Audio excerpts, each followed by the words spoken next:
In an apartment nestled in New York's Chinatown, I was lost in a sweet, blissful dream. Suddenly, the shrill alarm clock pierced the quiet, as if sounding an urgent call. I threw off my covers and shot upright, rubbing my face as I swiftly silenced the alarm. Without missing a beat, I sprang from the bed and strode over to the window, yanking the curtains open in one quick motion. The last rays of sunset spilled into the room, bathing my face in a radiant glow that seemed to give me an extra touch of brilliance.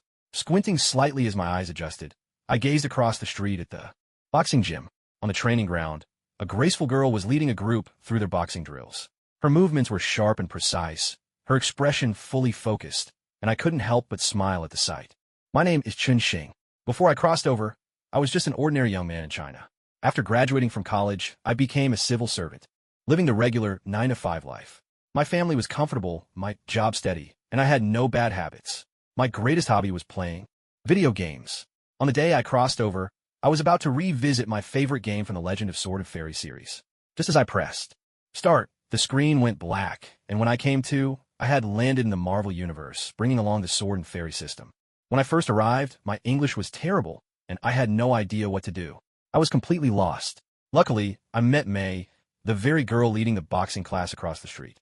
She runs a small gym in Chinatown, is 22 years old, teaches boxing by day, volunteers at night school, and even serves as a counselor. Her kung fu is truly impressive.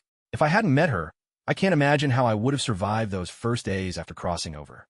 While I was deep in thought, May noticed I'd opened the window. She waved at me with a bright smile and flashed a 1 with her fingers. I responded with a gesture of my own, letting her know I remembered our dinner plans in an hour. After our greeting, I went to wash my face and changed into loose workout clothes.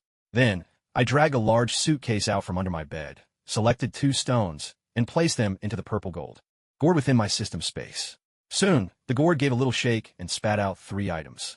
I checked them. A ginkgo seed permanently increases stamina by 3 points, golden wound medicine restores 200 health points, and a restorative elixir boosts energy by 50 points. Luck was on my side today. 2 meteorite fragments had yielded 3 useful items. This system came with a built-in alchemy function. Anyone who's played the Sword and Fairy games would understand. There's a chubby goo king in the gourd, and as long as you feed it things, it can synthesize all sorts of in-game items. I've now lived in this world for over a year, testing all sorts of ingredients and materials on the goo king, and I've managed to find a few patterns. With my current abilities, meteorites are by far the best choice for synthesizing advanced items. However, meteorites are incredibly rare these days, so I can only use them to create a small number of high-level goods. When I become stronger in the future, I'll have to keep experimenting. After all, I haven't yet managed to craft the very top-tier items. At this point, most of my money goes toward buying meteorites. Even with the help of my system, I'm still living on a tight budget. Casually, I swallowed a ginkgo nut and felt my strength surge just a bit more. Then I packed the wound medicine into a paper bag, slid the big box back under my bed, and pulled out a small first aid kit to place the medicine inside. This kit is basically my toolkit these days. With the system on my side, there's no way I could go back to my old, routine job. Now, I made a bit of a name for myself as a doctor in the neighborhood, though I don't have a medical license. Compared to the sky-high cost of health insurance in this country, my little practice is quite popular, especially among the toughs in Hell's Kitchen. To them, I'm something of a lucky charm. They're always hoping I'll make more money. Glancing at the time, I slung the medical bag over my shoulder and headed out of the apartment. The boxing gym was just across the street, and students were already trickling out. One of them called out to me, "Hey, Chun Xing, are you finally going to win May's heart? I lost $5 because of you." I quickly grinned back, "Sorry about that. I'll try harder." He cheered me on. "Go for it. I'm still rooting for you." I replied with a quick thanks. Everyone at the gym is hoping May and I will get together. They can't figure out why we're not a couple yet. Some of them have even started betting on it. But really, the issue is with me. When I first arrived in this world, I was lost, suddenly thrust into a new reality. Nothing like the excitement you read about in novels. I just felt like I didn't belong. But now, I'm slowly settling in. Maybe it's time to find the right moment to tell May how I feel. Just then, May walked out of the boxing gym. She wore a crisp white training outfit and looked especially radiant. Smiling gently at me, she asked, "Hey, Chun Xing, what do you want for dinner?" I answered right away, "Let's go to Heji. I'm craving stir-fried vegetables and fish fillet." After all this time here, Chinese food is still my favorite. She asked, "Are you still working on those magic potions?" She nodded toward the first aid kit on my back. Since the potions produced by my system work wonders, better than anything at the hospital whenever someone at the gym gets hurt and I treat them. Everyone calls my medicine magic potions. I joked, of course. If anyone gets hurt, come straight to me. I'll always give you the best deal. May and I were walking side by side toward the restaurant. As we reached the intersection, a Hummer suddenly accelerated and swerved toward us from the side. May reacted instantly, pulling me back several steps. The Hummer screeched to a halt, right where we'd been standing just moments before. The window rolled down slowly, revealing a menacing face. His eyes flicked over us and finally settled on May. He spoke. Let me introduce myself. You can call me Bullseye. I'm Mr. Kingpin's assistant. You're that martial arts girl, aren't you? Pass a message to your friends for me. Mr. Kingpin's patience is running thin. May immediately stepped in front of me, shielding me from his view, her gaze fierce as she glared at Bullseye. You can go back and tell Kingpin right now. Chinatown doesn't welcome him. Bullseye gave a slight, mocking smile. All right then. I hope you and your little friends enjoy your time, but good times never last. With that, he slammed on the gas, and the Hummer roared away, vanishing from sight. Chun-Shing silently watched Bullseye's car disappear, a cold glint flickering in his eyes. He knew exactly who Bullseye was. What surprised him was that May had gotten involved with him, and that things had already escalated. May, what happened? Chun-Shing asked in a low voice. Let's get to the restaurant first. We could talk while we eat. I could use your help, May said, her face grave, but she still pulled Chun-Shing along as they headed for the restaurant. Kingpin is the biggest crime boss in the Big Apple. He's ruthless and short-tempered. They say he's a top-tier fighter, almost unbeatable. About a month ago, Kingpin's men started selling drugs in Chinatown. We banded together and drove them out. I didn't expect them to come back so soon. Bullseye's name is well known, too. He holds a high position under Kingpin. If he's come in person, they definitely won't give up easily. Chun-Shing, I'll need you to make more magic potions this time. We might need them very soon. We can't let anyone sell drugs in Chinatown. Chun-Shing ate in silence, listening as May recounted everything that had happened. You've already fought them? How come I didn't hear a word about this? Chun-Shing asked, puzzled. May smiled faintly, placing a piece of juicy pork belly into Chun-Shing's bowl. I didn't let anyone tell you.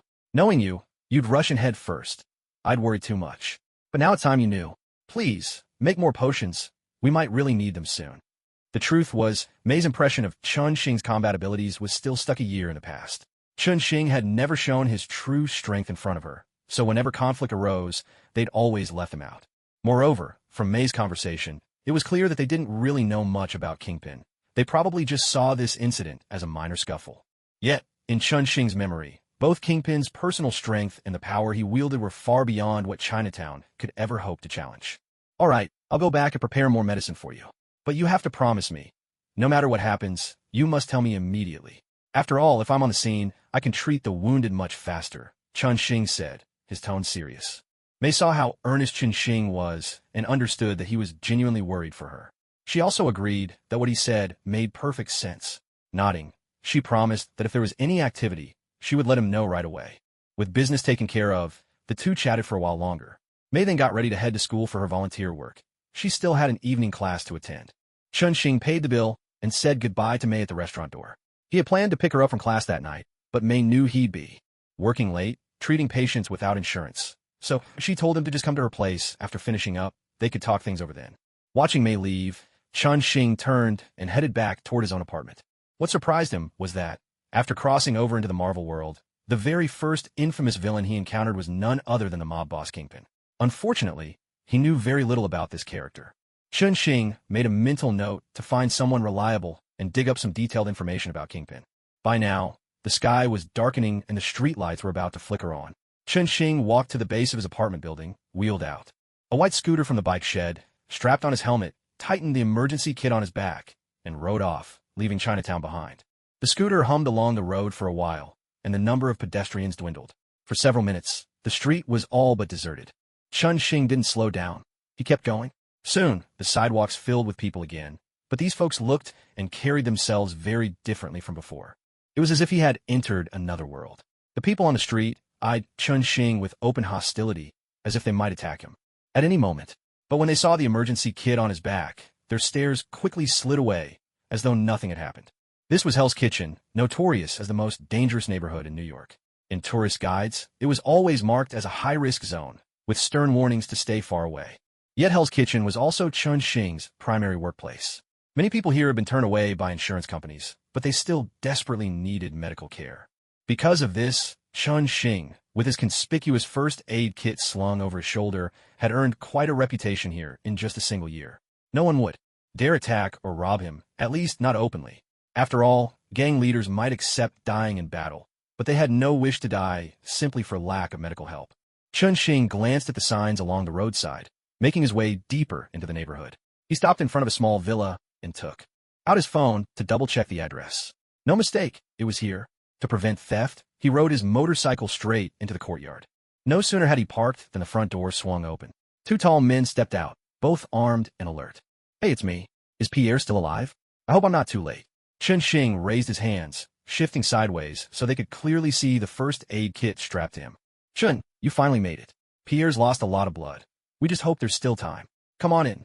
One of the burly men lowered his weapon and waved Chun Xing inside. Chun Xing nodded and followed them into the house. He took in his surroundings. The living room was spacious, with 7 or 8 people standing around, all looking weary and listless. The heavy scent of marijuana hung in the air.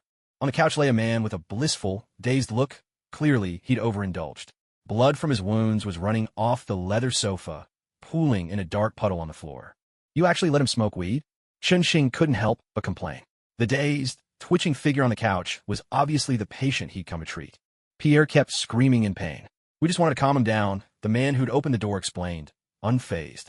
The others quickly averted their eyes, not daring to meet Chun Xing's gaze. "All right, strip off his clothes and get 2 basins of water to clean his wounds. I need to see exactly what I'm dealing with. And someone bring a glass of clean water, then open the windows and let some fresh air in." Having aired his grievances, Chun Xing began directing the group with brisk authority. At his orders, the burly men sprang into action. In no time, Pierre's clothes were off, and his wounds were washed clean, revealing several deep gashes across his back. Chun Xing opened his first aid kit, pulled on disposable gloves, and started a thorough examination. "Good, it's just knife wounds. Removing bullets would have been a nightmare," he said with calm assurance. "Chun, we knew you'd figure it out." At his words, everyone in the room seemed to breathe easier, the tense atmosphere finally loosening. "No problem. I can fix him up, but these are serious injuries. It's going to cost extra." After a round of haggling, they finally settled on a price. Chun Xing didn't say much. He simply picked up his medical kit and took out a small pouch of hemostatic medicine. He tore open the packet, poured half of the powder into a cup of water, then pinched Pierre's nose and poured the mixture into his mouth. Next, Chun Xing gently sprinkled the remaining powder over Pierre's wound, forming a thin protective layer. As soon as the powder touched the wound, the bleeding stopped almost immediately. By the time Chun Xing had treated all the injuries, the area where he had applied the medicine first was already showing signs of healing. If he had used a bit more, the wounds might have healed on the spot. But Chun Xing had no intention of wasting precious medicine on Pierre. He only needed to make sure Pierre would survive. The rest could heal in due time. He pulled out some gauze from the first aid kit and casually wrapped it around Pierre's body a few times, bandaging up all the wounds. After nearly an hour of work, Chun Xing finally straightened up, peeling off his disposable gloves and tossing them carelessly to the ground. "All right, once he wakes up, make sure he avoids strenuous activity. Just let him rest for half a month, and he'll be fine." "Chun, this is incredible. I've never been to a hospital, but I can say for sure they couldn't have done what you just did. Thank you." Though this wasn't the first time they'd seen Chun Xing save someone, each time they witnessed his miraculous skills, the gang members in the room were still stunned. Someone pulled out a roll of cash from his waist pouch, pressed it into Chun Xing's hand, and showered him with praise. Chun Xing accepted the money, slung the medical kit over his shoulder again, and said, "All right, I have other things to do, so I'll be off. If you need anything, you know how to reach me." Without further conversation, he said his goodbyes and left, heading straight for his next destination. Tonight, his work kept him busy, but he felt fulfilled. After rushing to 3 different places in a row, Chun Xing emerged from an apartment building, hopped hurriedly onto his scooter, and sped off into a narrow alley. He planned to meet a friend, gather some information, and then hurry back. He didn't want to keep May waiting. There was still plenty to take care of tonight. Just then, a deep voice rang out, "Stop right there. Hand over your money." A burly man, nearly 2 meters tall, stepped out in front of Chun Xing, blocking his way with a gun raised. Chun Xing seemed ready for this. He calmly stopped the scooter, raised his hands, and stood before the giant. "Hey, San, I hope you're joking. Would you mind taking off the mask?" "Damn it, Chun, how did you recognize me?" The big man cursed, yanked off his mask, and tossed it aside in frustration. "Listen, Chun, I don't want to hurt you, but I'm really short on cash. I know you've got plenty. Why can't you spare a little for me?" Sean tucked his gun away as he spoke, reaching out toward Chun Xing with a casual gesture. Given that Chun Xing wasn't even 1 meter 80 tall, Sean clearly saw no need to be on guard. Sorry, I'm in a hurry. Chun Xing extended a single finger and tapped Sean lightly on the chest. In an instant, a surge of sword energy shattered Sean's heart. Sean's towering frame crashed to the ground. With a swift kick, Chun Xing sent his body rolling more than 10 meters away, where it landed in a dark corner. He just hoped someone would find the body soon, so it wouldn't disturb the surrounding area. You're getting stronger. A voice called from above. Chun Xing looked up to see a shadowy figure perched on the edge of the rooftop. As it happens, I was looking for you too. Chun Xing replied, then leapt upward, using a few window ledges for support. In a blink, he landed next to the shadow. The man wore a tight-fitting red leather suit and a mask that covered his eyes. He sat quietly atop the roof. Matt, there's something I want to ask you. Don't call me Matt. Call me Daredevil, you idiot. Chun Xing spread his hands helplessly, then sat down beside Daredevil, gazing up at the moon in the night sky. Chun, do you remember the first time you killed someone? A year ago? You threw up all over the alleyway. I couldn't bring myself to walk past there for days. Matt spoke first, not waiting for Chun Xing's reply. Oh, come on. That's an exaggeration. It's just that your nose is too sensitive. A year ago, when Chun Xing first settled in this world, he quickly made a plan for himself. First, he intended to collect 6 gems and open a portal back to his original world. At the very least, to give himself the freedom to travel between the two. He still had unfinished business, with family and friends waiting for him back home. Second, he devised a way to grow stronger and set his sights on Hell's Kitchen, a place perfect for gaining experience without drawing too much attention, and a good way to earn some money from medical bills. Matt was a friend Chun Xing, made in Hell's Kitchen. Although their motives differed, their goals aligned, they both targeted the local gang, so it was only natural they became friends. After Chun Xing helped Matt recover from injuries several times, their friendship grew deeper. Chun Xing even learned Daredevil's real identity. Chun, I can sense a lot of killing intent in you tonight. What happened? Chun Xing recounted the story of the conflict between Kingpin and Chinatown. So, I want to hear what you know about Kingpin, and that man called Bullseye. How much do you know about them? Daredevil fell silent for a moment after hearing this. Chun, look over there. See that mansion on the hillside at 3 o'clock? That's where Kingpin lives. I've clashed with him a few times, but I can't say I'd win for sure. And he's got a lot of men working for him. My suggestion is that your friends in Chinatown should avoid direct confrontation with them as much as possible. On its own, Chinatown's strength is not enough to defeat Kingpin. Chun Xing gazed at the brilliantly lit mansion halfway up the distant hillside and nodded. I understand, but I don't think they'll back down so easily. We Chinese will never allow drugs on our turf. All right, if you need help, you know how to reach me. Daredevil didn't say much more. He had witnessed too many tragedies in his life. By now, very little could truly move his heart. Thank you. If I need anything, I'll come to you. Chun Xing stared at Kingpin's mansion, his mind already made up. He had originally planned to wait until the main Marvel storyline unfolded before getting involved. But now, if he didn't act, May and the others could be in grave danger. So the decision was made. Not everything can go according to plan, and compared to everything else, May's safety mattered most. If you're planning to go after Kingpin, make sure to call me. A figure stepped out from the shadows. Frank, could you not show up so suddenly next time? You almost gave me a heart attack. The Punisher ignored Chun Xing's complaint and simply stood silently behind the two of them. The three stood in silence for a while. Then Chun Xing took out 2 packets of medicine and handed them over. I'm heading back. If we're taking action, I'll let you know. Night had fallen deep and silent. By the time Chun Xing hurried back to Chinatown, May had just finished her evening classes. She hadn't driven. Chinatown wasn't large, so she strolled along the streets, taking in the sights and sounds of the night. As she walked, she wondered when Chun Xing would make it back. She knew he worked late every day, tending to patients who couldn't afford health insurance. If he did this during the day, it might cause all sorts of trouble. The shops lining the street shone brightly, their signs adorned with intricate Chinese characters, a dazzling array hanging at every street corner, as if the whole place led into a magical world. May watched the crowd of yellow-skinned, black-eyed people passing by, and her lips curled into a gentle smile. How wonderful, May thought to herself.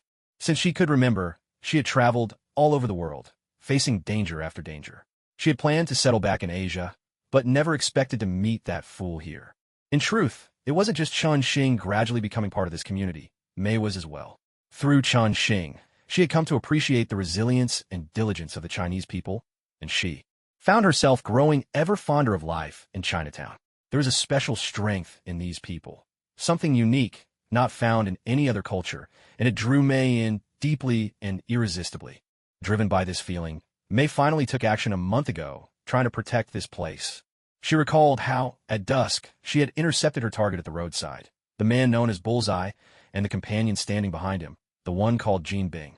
Though she had heard of these two before, May didn't know much about them. She decided that tomorrow she would inform the Chinatown gang leaders, and, if necessary, communicate with the police as well. With these thoughts swirling in her mind, May quickened her pace on the way home. May didn't live at the boxing gym. Out of habit, she had instead rented a small villa nearby for herself. She hurried up the steps, drew out her keys, and slid one into the lock. Something's wrong. The moment the key entered, May sensed the anomaly. She gently turned the doorknob, realizing that someone had broken into her house. The lock had been expertly tampered with. The intruder's skill was impressive. If May hadn't been so attentive, she would never have noticed. Her hand darted in her bag and pulled out a set of elegant tiger claws, gripping them tightly in her palm. Holding her breath, May listened carefully for any movement inside. With her other hand, she slowly rotated the doorknob and eased the door open just a crack. A sharp snap echoed through the silence. It's a bomb. May recognized the danger in an instant. She flung herself backward, diving away from the door. An explosion thundered, sending a blast of fire roaring from the doorway straight toward May. Her reflexes saved her from being engulfed in flames, but the shockwave hurled her violently out of the yard, tumbling her across the street. Car alarms blared in succession along the curb. Lights flickered on in the neighboring homes, and someone threw open a window to shout a hurried question. May struggled to lift herself, half kneeling in the middle of the road. She shook her head, but the ringing in her ears wouldn't fade. Gradually, her vision cleared, sharpening from blur. A deafening engine roar thundered down the street. A Hummer sped toward her. With the last of her strength, May rolled to the side, narrowly avoiding the oncoming vehicle.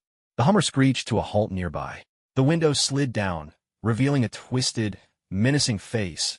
It was the man who called himself Bullseye. Their eyes met. Bullseye flashed a sadistic grin, pointed at May, and drew a finger across his throat in a chilling gesture. Then, revving the engine, he vanished with a roar into the night. Watching Bullseye's car disappear, May finally let out a shaky breath. Her legs buckled, and she collapsed to the ground. By now, neighbors had rushed over.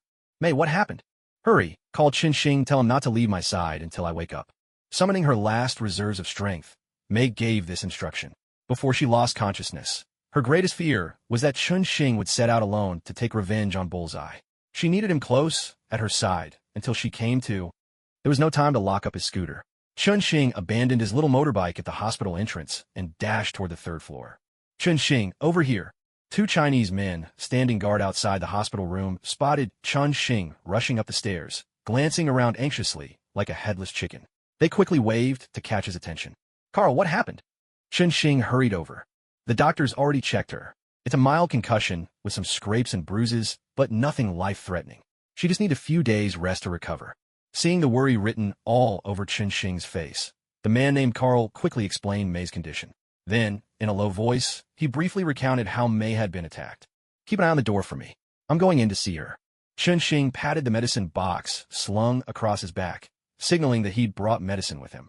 Everyone at the boxing gym knew that the remedies Chun Xing prepared had a special effect. Carl nodded in understanding. "Go on in."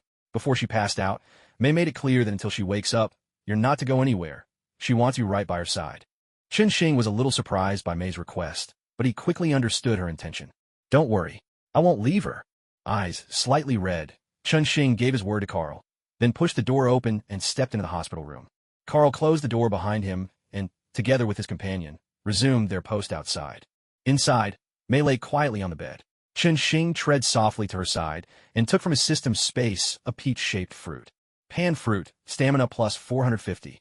This was the most precious restorative item Chun Xing had on hand. After a whole year, he'd only managed to collect a few of them.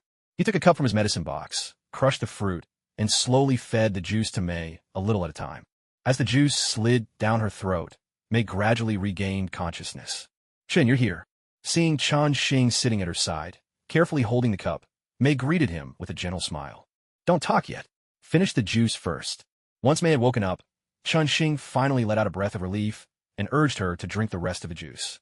10 minutes later, under Chun Xing's persistent questioning, May relented and told him the whole story in detail. "So, the Chinatown gangs are definitely holding a meeting tomorrow. Will you go with me?" Chunxing thought for a moment, then took several packets of healing powder from his medicine box, in reality, his system space, and handed them to Mei. I wouldn't be of much use at a meeting. I should use the time to gather herbs and work on making more medicine. After reassuring Mei several times that he wouldn't act recklessly, Chunxing finally left the hospital. Mei watched Chunxing go. When the corridor had quieted down, she pulled her phone from under the pillow. "Hello, Arthur? I need your help with something. The target is Kingpin." "All right. See you tomorrow." Meanwhile, outside the hospital, Chunxing took out his phone. "Matt, tomorrow night we'll make our move against Jean Bing. Bring Frank as well."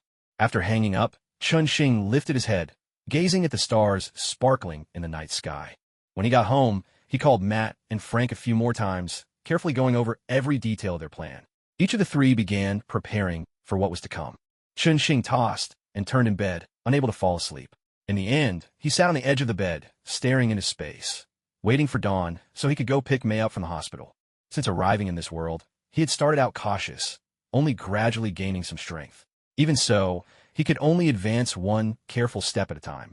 After tonight, though, returning to a peaceful life might never be possible again. He had thought he was ready for this moment, but when it finally arrived, Chunxing couldn't help but feel a deep unease. By nature, he was reserved and easygoing, a classic son of China. But in the Marvel world, a personality like his was bound to suffer. Whether it was the environment of this country, the friends and foes he would meet, or the various organizations he'd encounter, they all had one thing in common. They preyed on the honest and the meek. Take Frank, for instance, labeled an anti-hero just for seeking vengeance for his family. Or the Hulk, who tried to live incognito, only to be hunted and used time and again. And look, at Loki, he led an alien army to invade Earth and killed countless innocents. Yet his only punishment was being taken home to see his father, barely facing any consequences at all. Thinking of the challenges ahead and the plans he had set in motion, Chunxing made a silent vow. From now on, no matter whom he faced, person or organization, he would have to stand his ground and show his strength. He glanced at the dim light glowing from the boxing gym across the street, and a faint smile touched his lips. The woman he'd been worried about before he blacked out. Going forward, he would stand by her as his true self. Dawn crept over the city. The first rays of sunlight fell across Chunxing's face. He gathered his thoughts, washed up, and hurried off to the hospital to bring Mei home. Mei had fully recovered. The hospital agreed to let her continue her recovery at home, and the paperwork was handled swiftly. When they returned to the boxing gym, they found the entrance crowded with parked cars and several burly figures gathered out front. The Chinatown gangs had clearly gotten word and were here to discuss matters. As Mei and the others approached, a group of middle-aged men, standing at the door, stepped forward to greet them. "Mei, we're truly sorry. This was our responsibility to handle, and we never expected you'd get caught up in it. Whatever loss you suffered, all our gangs will take responsibility. Please, don't refuse our goodwill." "Master Chun, it's really all right. When I decided to step in, I was ready to stand with Chinatown, no matter what." Master Chun then turned to Chunxing, who stood beside Mei, and greeted him with a respectful martial salute. "Hello, Chunxing. I've heard your name for a long time. I want to sincerely thank you for healing and saving our brothers. From now on, both you and Mei are friends to all the gangs in Chinatown. If you ever need help, you can come to us at any time." Seeing the respectful attitude of these gang members, Chunxing finally felt at ease. At least, there would be no more trouble coming his way tonight. And by tomorrow, when Kingpin was driven out, things would only get easier. Chunxing returned the gesture with polite gratitude, then turned to Mei and said, "You should head inside and take care of what you need to do. If there's any news, let me know as soon as possible. I have to prepare some medicinal herbs, so I won't keep you." Mei nodded. She actually preferred that Chunxing didn't get too close to these gang members, so after a few words of reminder, the two parted ways. Chunxing returned to his apartment. He sat cross-legged on his bed and drew a treasured sword from his system space, laying it across his knees. Silently, he began channeling his inner energy, refining the blade even further. This sword had cost Chunxing a considerable sum. He'd asked the gangs in Hell's Kitchen to track it down for him. Rumor had it that it was a rare weapon from the East, though its exact origins were lost to time. Since acquiring it, Chunxing had devoted himself to refining it day and night, infusing it with his energy until he could wield it as naturally as his own arm. Outside, the street was still lively and noisy, never settling for even a moment. The small boxing gym was bustling with people, cars crowding the entrance. Chunxing waited patiently through the day. As dusk fell, the boxing gym was still brightly lit. He glanced at the two police cars, parked at the street corner, and finally felt sure that no danger would come tonight. he could go confront Kingpin without worry. He called May, telling her that he might not be back until very late, and if it got too late, he wouldn't come to see her. He'd wait until tomorrow. He promised her again and again that he wouldn't get into trouble, before finally hanging up. After putting away the sword, Chun-Shing went downstairs, hopped on his motorcycle, and weaved through half the city, heading for Hell's Kitchen. Meanwhile, after speaking with Chun-Shing, May sent out a few text messages. About 10 minutes later, using her need for rest and recovery as an excuse, she left the others to strategize in the gym and slipped quietly out the back door. A van was waiting for her, idling by the curb. As soon as the door slid open, she climbed in. The van pulled away quietly, winding through several streets, and eventually headed toward Hell's Kitchen as well. The wall clock chimed 10 times. It was already 10 o'clock at night, and the entire manor was ablaze with light. Kingpin sat in his broad executive chair, poring over the documents on his desk, occasionally making notes and corrections with his pen.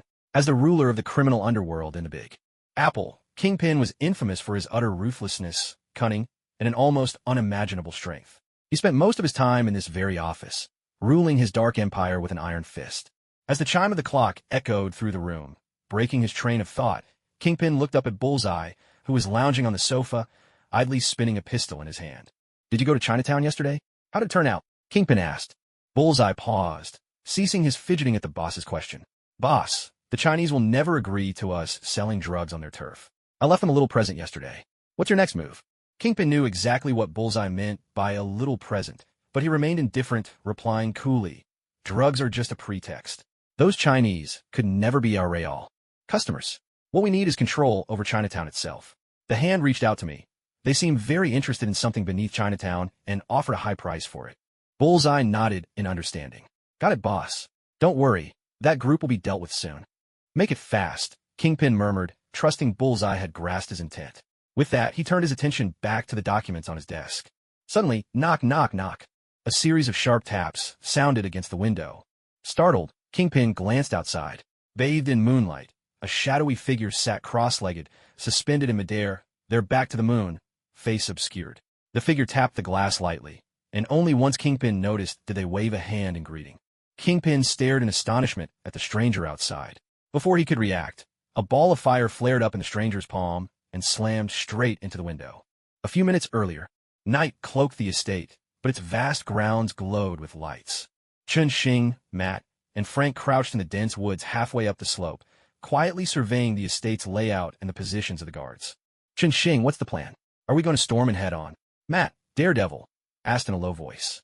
Standing close beside Chun-Shing, he gripped his weapon tightly, fingers trembling ever so slightly. The bitter feud with Kingpin and Bullseye weighed heavily on him. He knew that only one side would walk away from this fight. Frank silently reached over and patted Matt on the shoulder, a gesture of comfort between rare friends. "Matt, Frank, once the fighting starts, I need you two to block anyone from escaping the estate. No one gets out," Chun-Shing instructed, his voice calm as he laid out his plan. "Chun-Shing, don't act out of impulse. I know, I've been angrier than you are now, but losing control won't bring us justice. If we truly want to destroy them, we'll need a plan that's thorough and foolproof." Daredevil, worried that anger would cloud Chun-Shing's judgment, quickly tried to reason with him after hearing the plan. "If you've made up your mind, then no matter what, Frank and I will stand with you." The Punisher, Frank, added in a low voice. Both he and Matt were no strangers to endless hatred. This emotion had long since wormed its way deep into their hearts. They were exhausted, body and soul, as if everything needed to be brought to an end. Whether it was their enemies or themselves, perhaps today would be the day of reckoning. Matt fell silent, and together with Frank, quietly waited for Chun-Shing's decision. No matter what happened, Daredevil and the Punisher would stand by their friend. "Thank you. Trust me, everything will be all right. When you hear the explosion, seal off the entire perimeter of the manor immediately." With a firm pat on both men's shoulders, Chun-Shing summoned his flying sword and soared into the sky. Frank stared in shock as Chun-Shing stepped onto the sword and ascended overhead. He clapped Matt on the shoulder. "Looks like it's time for us to get ready." Chun-Shing is truly furious this time. I've never seen him use that kind of power before. Yes, we witnessed his first kill in Hell's Kitchen and saw how quickly he grew, but I haven't been able to gauge his true strength for half a year now. In the East, they call this concealing one's prowess. But now he's done hiding. After a brief exchange, the two split up, each heading to the front and rear of the manor to prepare for the coming battle. High above the manor, Chun-Shing circled twice, feeling the abundant energy coursing through his body. This was the first time he had unleashed his power without restraint. He quickly identified Kingpin's office and spotted Bullseye sitting inside. Chunxing fortified himself with a protective layer of vital energy, ready for action. Vital Energy Shield. Once cast, the body is encased as if in sturdy armor. He sat cross-legged on his sword, carefully observing the interior. He recognized Bullseye, and the unusually burly man beside him could only be Kingpin. The two men were deep in conversation, but with the window closed, Chunxing could not make out the words. When their discussion ended, Kingpin bent over the desk to examine some files. Chunxing raised his hand and knocked on the window. Top, top, top. Kingpin looked up, peering out toward the sky. Chunxing waved at him, gathering energy in his palm. Celestial Talisman Art, Southern Blaze, Incantation. Heaven and Earth Boundless, I borrow the powers of the cosmos. Southern Blaze, Ignite. Kingpin caught sight of Chunxing outside, and his instincts screamed danger. He immediately ducked behind his massive desk for cover. A thunderous explosion rocked the room, followed by a surge of blistering heat. The enormous desk slowly slid across the floor under the force of the blast, steadily shrinking Kingpin's hiding space. Then, a gunshot tore through the air, followed by a howl of agony. Kingpin could hold out no longer. He shoved the desk aside with all his might. Rising to his full, hulking height, he finally took in the full scene inside the room. In the center of the room stood a powerfully built Asian man, gripping an ancient-looking Eastern longsword in his hand. His gaze was cold and unwavering as he stared down his target. The target was in a pitiful state. His pistol had been split apart by the sword, the shattered pieces scattered across the floor. He was slumped against the wall, blood pouring from his injured right hand, while his left frantically batted at the flames licking his clothes. The air was thick with the acrid stench of burning flesh and metal. Who are you? What do you want? Kingpin questioned calmly. The chaos before him didn't faze him in the slightest. He had weathered too many such scenes in his life to be shaken now. A flash of steel, and the target's scream echoed again. With a swift, merciless stroke, Chunxing severed two more of his fingers. Chinatown, give me an explanation. Only then did Chunxing turn to look at Kingpin, demanding an answer. Kingpin felt his heart sink. He hadn't even seen the man draw his sword just now. The movement had been that swift. Clearly, this visitor had come from matters related to Chinatown. Damn it, with skills like that, why didn't he reveal himself before? What are these Easterners really thinking? Kingpin silently assessed the situation. The sword in his opponent's hand was truly formidable, but at least he wasn't alone. There were two of them here, and the explosion earlier had been loud enough that armed reinforcements would arrive soon. He needed to buy time, or at least distract the intruder long enough to find an opening for a counterattack. We only plan to sell drugs in Chinatown. If you object, we're willing to withdraw. Kingpin tried to defuse the tension. Once again, steel gleamed coldly, and the target's ear was sliced cleanly to the ground. The Chinese won't buy drugs. If you have no other explanation, you have no reason to keep breathing. Chunxing's voice was icy and implacable. It was the hand. They're looking for something in Chinatown. We just took the job. The drug deal was only a cover. The target didn't hesitate to betray the hand. In the world of organized crime, loyalty was meaningless when survival was at stake. Now it made sense. Chunxing pondered silently. Everyone knew the Chinese despised drugs. No one would risk Chinatown over narcotics. Controlling territory was pointless if no one bought the product. What exactly are they looking for? Chunxing pressed further. They never said, just that it's something buried underground. Once we took over Chinatown, they'd send their people to find it. Chunxing's first thought was that this might be related to the dragon bones he'd heard of before. He knew what the dragon bones were, but in his previous life, he'd only seen a few Marvel movies and had only a vague understanding of such things. But that didn't matter. If it truly was the dragon bones, they could be extremely valuable to him. Perhaps, with the system, he could craft something powerful from them. Boss, what's going on? Someone shouted loudly. The Kingpin's men were rushing over. Hearing the commotion, Chunxing's attention was drawn away for a moment. The Kingpin seized the opportunity and signaled to Bullseye with his eyes, urging him to divert Chunxing's focus while he prepared to strike. Bullseye understood the danger he was in. He knew if he couldn't escape now, he might die here. Enduring the pain, he edged closer to Chunxing and asked offhandedly, "What happened to that girl who knows martial arts?" Just then, a dazzling curtain of light rose up between Chunxing and Bullseye, piercing through Bullseye's body in an instant. No one could say how many times he was struck in that split second. Sparks flew in all directions. The temperature in the office soared. The fire talisman Chunxing had unleashed moments ago had already ignited nearly everything flammable in the room. Sweat streamed down the Kingpin's face. He couldn't comprehend why the man who had just been speaking suddenly killed Bullseye, without warning. But he knew opportunities were fleeting. He had to act now. Seeing Chun Xing attack Bullseye, the kingpin lunged at Chun Xing without a moment's hesitation. Despite his massive size, he moved with astonishing agility, reaching Chun Xing in the blink of an eye. A huge fist, heavy as a hammer, sliced through the air toward Chun Xing's head. The kingpin was ruthless and cunning, hardened by countless dangers. He had absolute faith in his own strength, believing that if his fist hit Chun Xing's head, even steel would be smashed to pieces. There was a sharp crack. Chun Xing sheathed his sword and, with perfect precision, caught the kingpin's fist in his other hand. At that moment, Bullseye's corpse hit the floor with a heavy thud, blood gushing forth in an instant. Is this the limit of human strength? The fury from killing Bullseye had not yet faded. Chun Xing's eyes were bloodshot as he fixed his gaze on the kingpin, who had just attacked him. I'll pay you a ransom. There's 100 million in cash in this building's basement. Let me go, and tomorrow I'll give you another billion. The kingpin spoke decisively. Faced with such unbelievable strength, the kingpin realized after only a single exchange that this man had surpassed ordinary limits. He was no longer someone the kingpin could hope to defeat. Without a weapon, he had no chance at all. He laid all his cards on the table. If he had to submit for now, so be it. Survival was victory. Already, the kingpin's mind was racing through plans for where he could find a weapon powerful enough for revenge. Just then, hurried footsteps echoed from the hallway. The kingpin's men had arrived. Is that enough? The kingpin looked pleadingly at the man before him. Perhaps he had never imagined himself begging another for mercy. There are no chances left.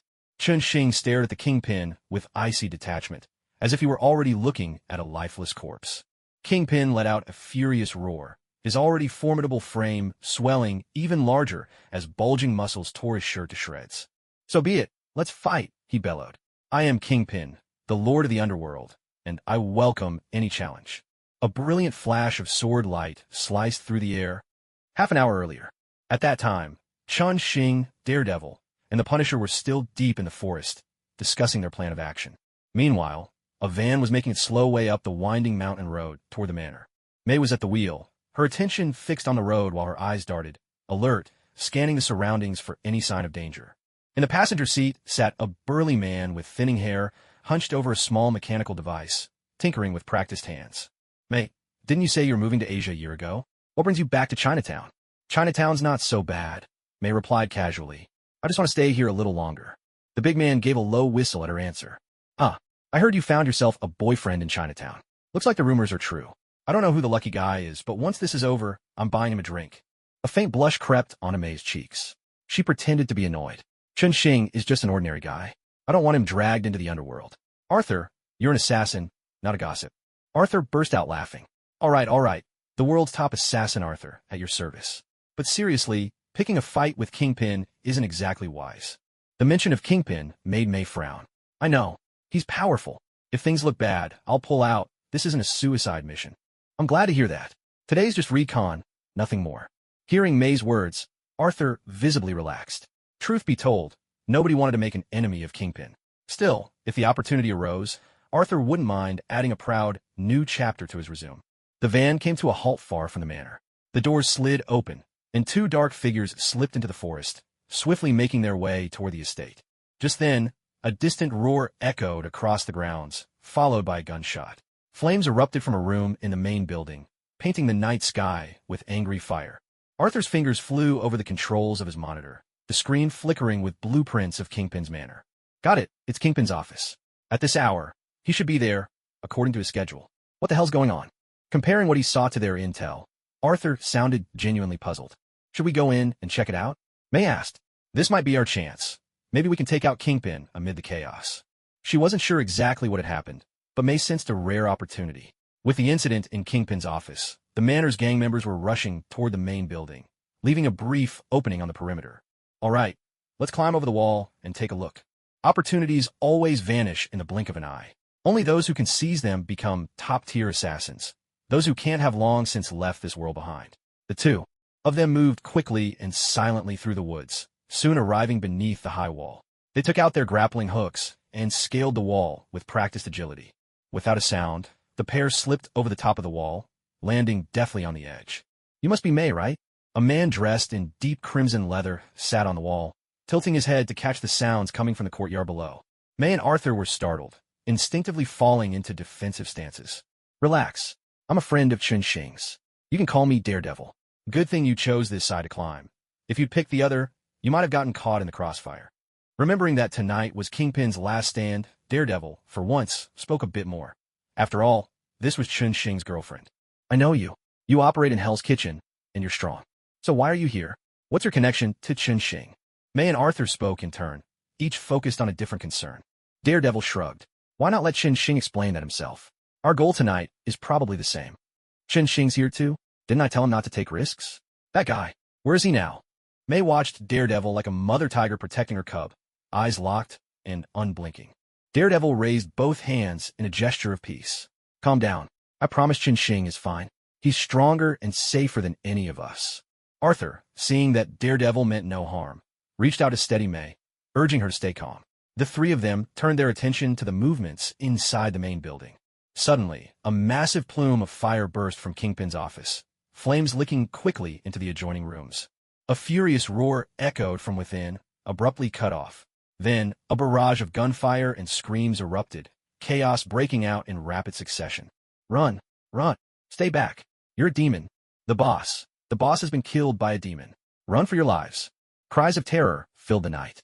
Amid the confusion, their shouts could still be made out, though the more they heard, the stranger it all sounded. Flames shot high into the sky. But this was Kingpin's territory. Neither the police nor the fire department would be coming anytime soon. Perhaps only at dawn would anyone dare come to clean up the aftermath. The screams echoed ceaselessly through the building. The slaughter showed no sign of stopping. A brilliant flash of light streaked across the main building, and one corner began to collapse, slow and inevitable. Illuminated by the fire, the ruptured structure looked for all the world like a cake sliced cleanly by a knife. Several dark figures leaped down from the upper floors, only to be chased mid-air by a massive fireball. It engulfed them in an instant, burning them to ashes before they ever hit the ground. You said Chun Xing was in there? Arthur stared in shock at the scene unfolding before him, Daredevil's words still echoing in his mind. Though I was surprised as well, there's no doubt this was Chun Xing's doing. Now it's our turn. Chun Xing's command was clear. No one is to escape from the manor. After Night Devil finished speaking, he stood up, stretched his limbs, and readied himself to finish the job. Need any help? Someone asked. No need. The hardest part is over. You all wait here for Chun Xing to come out. Trust me, from this day on, no one will want to see May get hurt again. With a teasing tone, Night Devil leapt over the wall and disappeared into the night. May turned to Arthur and asked, should we go help? If Chun Xing really is the one in the building, then I agree with Night Devil's judgment. May, you need to learn to protect yourself. Let's just wait here for him to come out. Inside the main house, the gunfire slowly waned. Suddenly, a handful of people burst out of the front doors in panic. Instantly, a flash of sword light chased them from within, circling around them before darting back inside. A figure flew out of the building, catching the sword midair. With a sweeping arc, he landed gracefully. Those who had just tried to flee staggered, blood spurting from their wounds, and fell to the ground one by one. After dispatching them, Chun Xing stood in the courtyard, sword in hand, scanning the surroundings.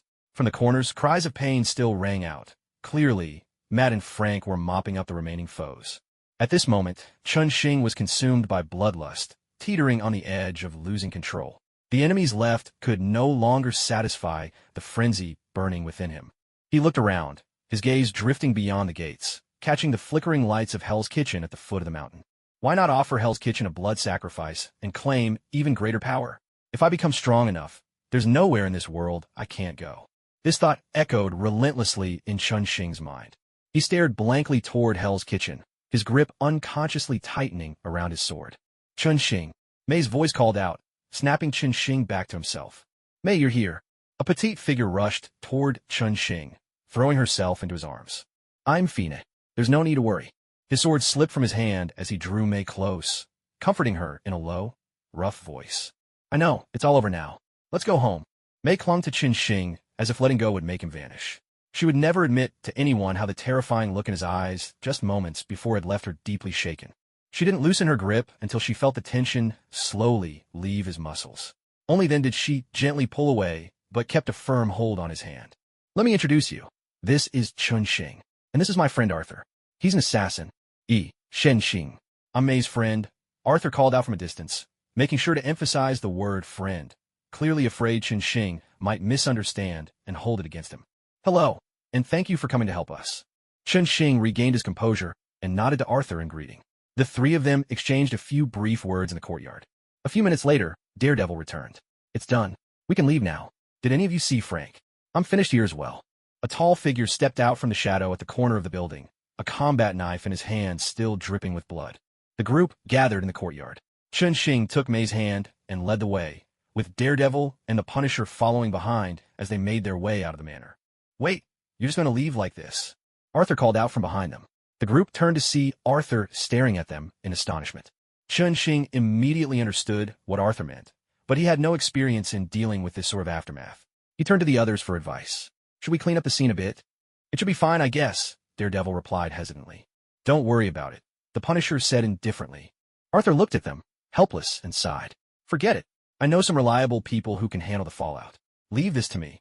Feeling a bit embarrassed, Chun-Shing rubbed his nose and said, by the way, before he died, Kingpin mentioned there's $100 million in cash in the basement. If you could, I'd appreciate it if you took care of that too. Such a huge sum would be almost impossible to take and launder without specialized channels. So, Chun-Shing hadn't planned on keeping it. But Arthur's reminder brought the matter back to mind. No problem. I'll handle it and let you know. Arthur agreed readily, not about to pass up a chance at so much cash. With that, Arthur stayed behind at the manor to take care of things, while the others left with Mei, driving away together. Mei, this is Matt. When we're with outsiders, call him Daredevil. And this is Frank, also known as the Punisher. While Mei drove, Chun-Shing introduced his two friends. Everyone exchanged greetings. Chun-Shing originally wanted to share the cash with his friends, but both of them turned him down. How about this? I'll pass on the money, but Mei, would you do me a favor? Daredevil changed the subject and made a request. Oh, what kind of favor? Mei asked, intrigued. Well, I heard from Chun-Shing that you're a spiritual counselor. I have a friend who might need your help. After Daredevil finished, Chun-Shing's gaze shifted toward Frank. He thought to himself that if it was Frank, he really might need some therapy. It's not me, the Punisher said immediately, a vein pulsing on his forehead. It's not Frank. It's a young guy who's just joined us recently. You haven't met him yet. He's gained some special abilities and calls himself Spider-Man. These days, he's been patrolling around Hell's Kitchen, but he's far too young and needs someone to guide him. You know, neither Frank nor I have powers like that. The moment Chun-Shing heard that name, his interest was instantly piqued. No wonder, in the comics, Spider-Man has such a good relationship with Daredevil. And the Punisher. During the big Avengers battle, it was the Punisher who rushed in to save him. Turns out, they've known each other for a long time. Daredevil didn't know the details of Spider-Man's story either, so he could only give Mei a brief introduction. In his account, Spider-Man had only appeared recently. He was very young, passionate about fighting crime, but real life hadn't been going smoothly for him. Daredevil didn't want to see such a young man repeat the same mistakes he and the Punisher had made, so he hoped Mei could offer Spider-Man some proper guidance. As Daredevil spoke, Chun-Shing was able to roughly pin down Spider-Man's timeline. This must be right after Peter Parker's uncle had passed away, when his life was thrown into chaos.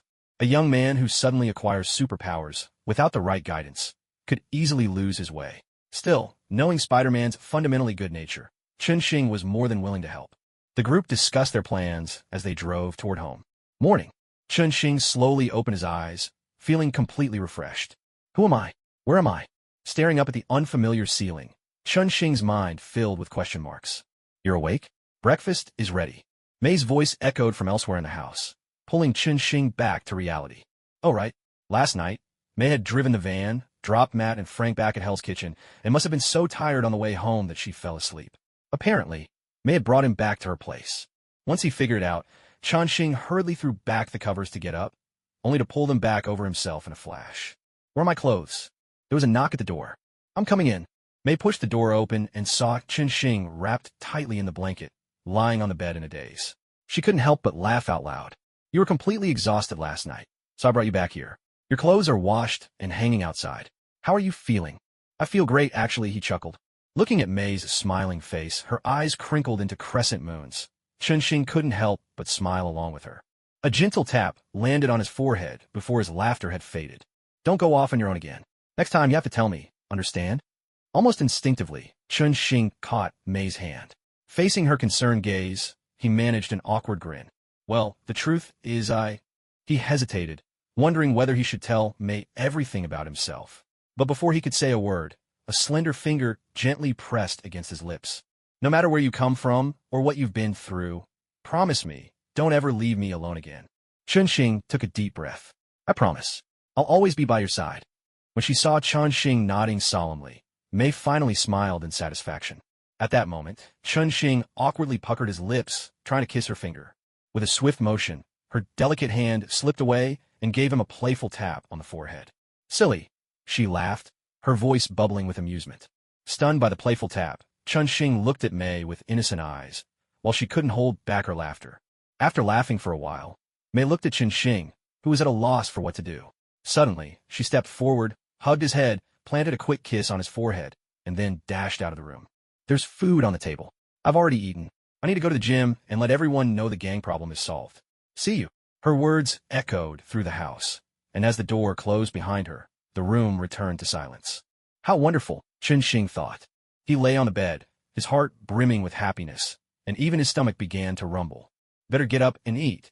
Can't let myself go hungry on the first day of being in love. Not long after, Chunxing sat in front of the TV, holding bread in one hand and milk in the other, eating his meal. The local news was playing on TV. Yesterday, a fire broke out at an estate near the Hell's Kitchen community. Reporters say the blaze has been extinguished and no firefighters were injured. Chunxing silently gave the media a nod of approval. Same old tricks as always. Most viewers, upon hearing news like this, would only take note of fire at a mansion and no injuries. Some might feel a touch of schadenfreude at the misfortune of some unknown tycoon, but since no one was hurt, the story wouldn't draw much attention. Just like that, the whole affair would quietly fade away. As for the real story behind the scenes, ordinary people didn't need to know. After eating his fill, Chunxing sat on the sofa for a while, his thoughts turning to Spider-Man. His memories about Spider-Man remained vivid in his mind. Once just an ordinary high school student, he was bitten by a remarkable spider during a laboratory tour. From that event, he gained powers akin to a spider's, superhuman strength, the ability to climb up walls with ease, and webs that shot from his wrists. Most enviable of all, he developed a spider sense that warned him of danger. At first, he used these newfound abilities to earn some pocket money. But one careless mistake let a criminal escape, and in a cruel twist of fate, that very criminal shot and killed his uncle.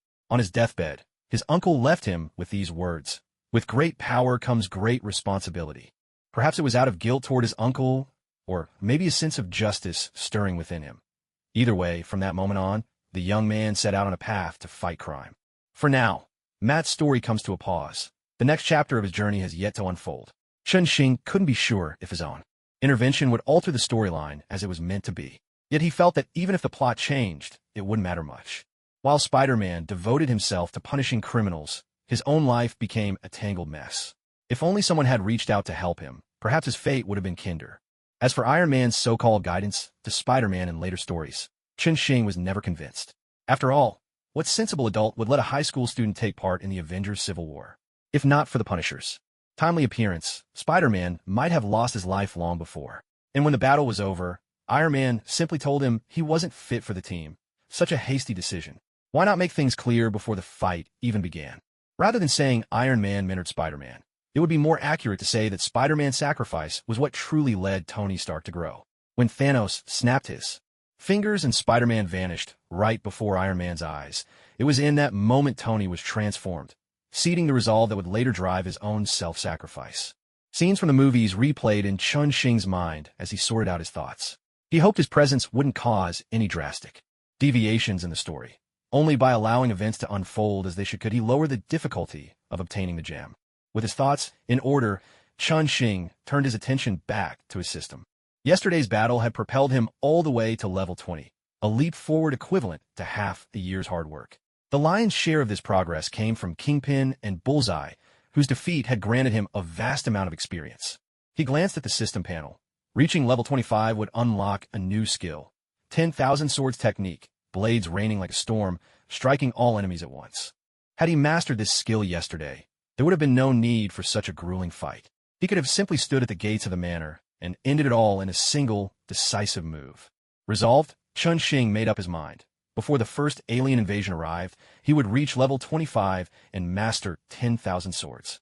When that day came, his power would leap to a whole new level. He carefully inspected the items in his spatial inventory. Most were leftover materials from refining goo vessels. Normally, he relied on a few healing items, but in truth, he was stockpiling a variety of other supplies. Take, for instance, the precious spiritual mountain Ganoderma and snow lotus seeds. He hadn't even used those yet.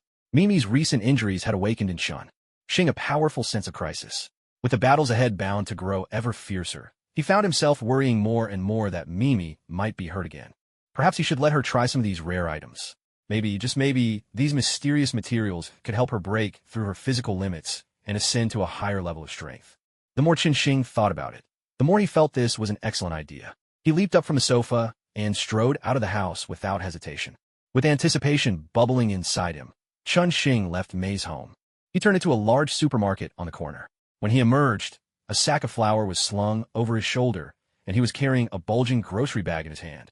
Humming a cheerful tune, he hopped and skipped all the way back to his apartment. Once home, he headed straight for the kitchen and immediately began to put his plan into action. That's right, Qin Xing was going to make a batch of steamed buns. He had learned this skill from a chef in Chinatown. When he first arrived in this world, he found it hard to adjust to the food here, so he came up with a solution. He went to a Chinese restaurant and apprenticed himself to a chef. Originally, he had wanted to learn how to make dumplings, but his talents were somewhat limited. In the end, the chef suggested he start with steamed buns. The chef even remarked that, if not for the fact that Qin Xing was Chinese, such skills would never be passed on to outsiders. After kneading the dough, Qin Xing took out the mushrooms he'd bought, cleaned them thoroughly, and laid them out on the chopping board. He had chosen mushrooms because they closely resembled a certain special ingredient. Once the mushrooms were prepared, Qin Xing retrieved a palm-sized piece of Lingshan Immortal Ganoderma, Vital Energy plus 250, from his storage space. Although the system only listed its primary attribute, he often noticed other effects during use, for example, trauma medicine that could heal wounds in an instant, or marching pills that could stave off hunger for a whole day, and so on. After hiding the Immortal Ganoderma among the pile of mushrooms, it truly was hard to tell it apart. Satisfied, Qin Xing admired his handiwork for a moment, nodded approvingly, and began chopping the filling. In just a short while, he'd finished preparing the filling and quickly wrapped more than 20 large buns before setting them in the steamer. Soon, a rich, savory aroma filled the apartment, growing stronger by the minute. It wasn't long before the entire building was enveloped in the mouth-watering scent, and neighbors began calling out loudly, trying to find the source of the delicious smell. Hearing the commotion outside, Qin Xing hurriedly packed the buns into a large insulated box, opened the windows to air out the kitchen, and slipped out of the house in a flash. Across the street, the boxing gym stood quietly. By now, the members of the Chinese gang had all left, apparently having received Mei's notice. The gym had returned to its usual calm and order. Training was still underway, and from the courtyard came the occasional shout of the students as they practiced. Qin Xing didn't disturb Mei. Instead, he sat quietly on the steps, watching as she practiced her boxing in the ring, waiting patiently for the session to end. Enjoying the view? Mei called out. I am, he replied. Then could you wipe the drool off your chin? Qin Xing hastily wiped at the corner of his mouth, just as Arthur, his thinning hair glinting, took a seat beside him. Let me guess. Something must have happened. I've never seen Mei this happy before. She looked like a bird set free. Arthur regarded Qin Xing with great interest. So you settled things this quickly? I thought it would take you a few more days. Qin Xing smiled as he looked at Arthur, surprised that he could wrap things up so quickly. After all, it was $100 million. If it were him, he wouldn't even know where to start. Of course, I hired some professionals to help me out. For this deal, someone even sent me a whole carload of champagne. As the two chatted, Mei's class finished, and the students left in small groups. Mei waved to them. Let's talk in my office. The three of them walked into the office. Arthur glanced cautiously out the door to make sure no one was passing by, then closed the door tightly. He took a black bag out of his backpack and placed it on the table. Qin Xing, as you asked, here's 50 million worth of top-grade Hitian jade. Word is it was the entire inventory of a jeweler, and now we own it all. You can imagine, the price of Hitian jade in Apple City is about to soar. Qin Xing took the bag, barely glanced at it before tucking it into his pocket. This was exactly the money laundering method he and Arthur had agreed on after finding the cash in Kingpin's basement yesterday. Then Arthur took out a folder and laid it on the table.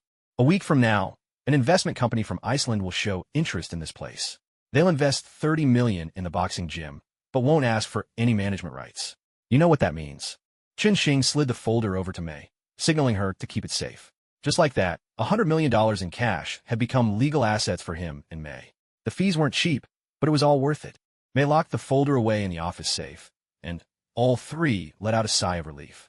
Qin Xing clapped his hands together, placing a thermal food container on the table. So, can we start celebrating now? Both May and Arthur burst out laughing. Arthur waved his arms in an exaggerated gesture.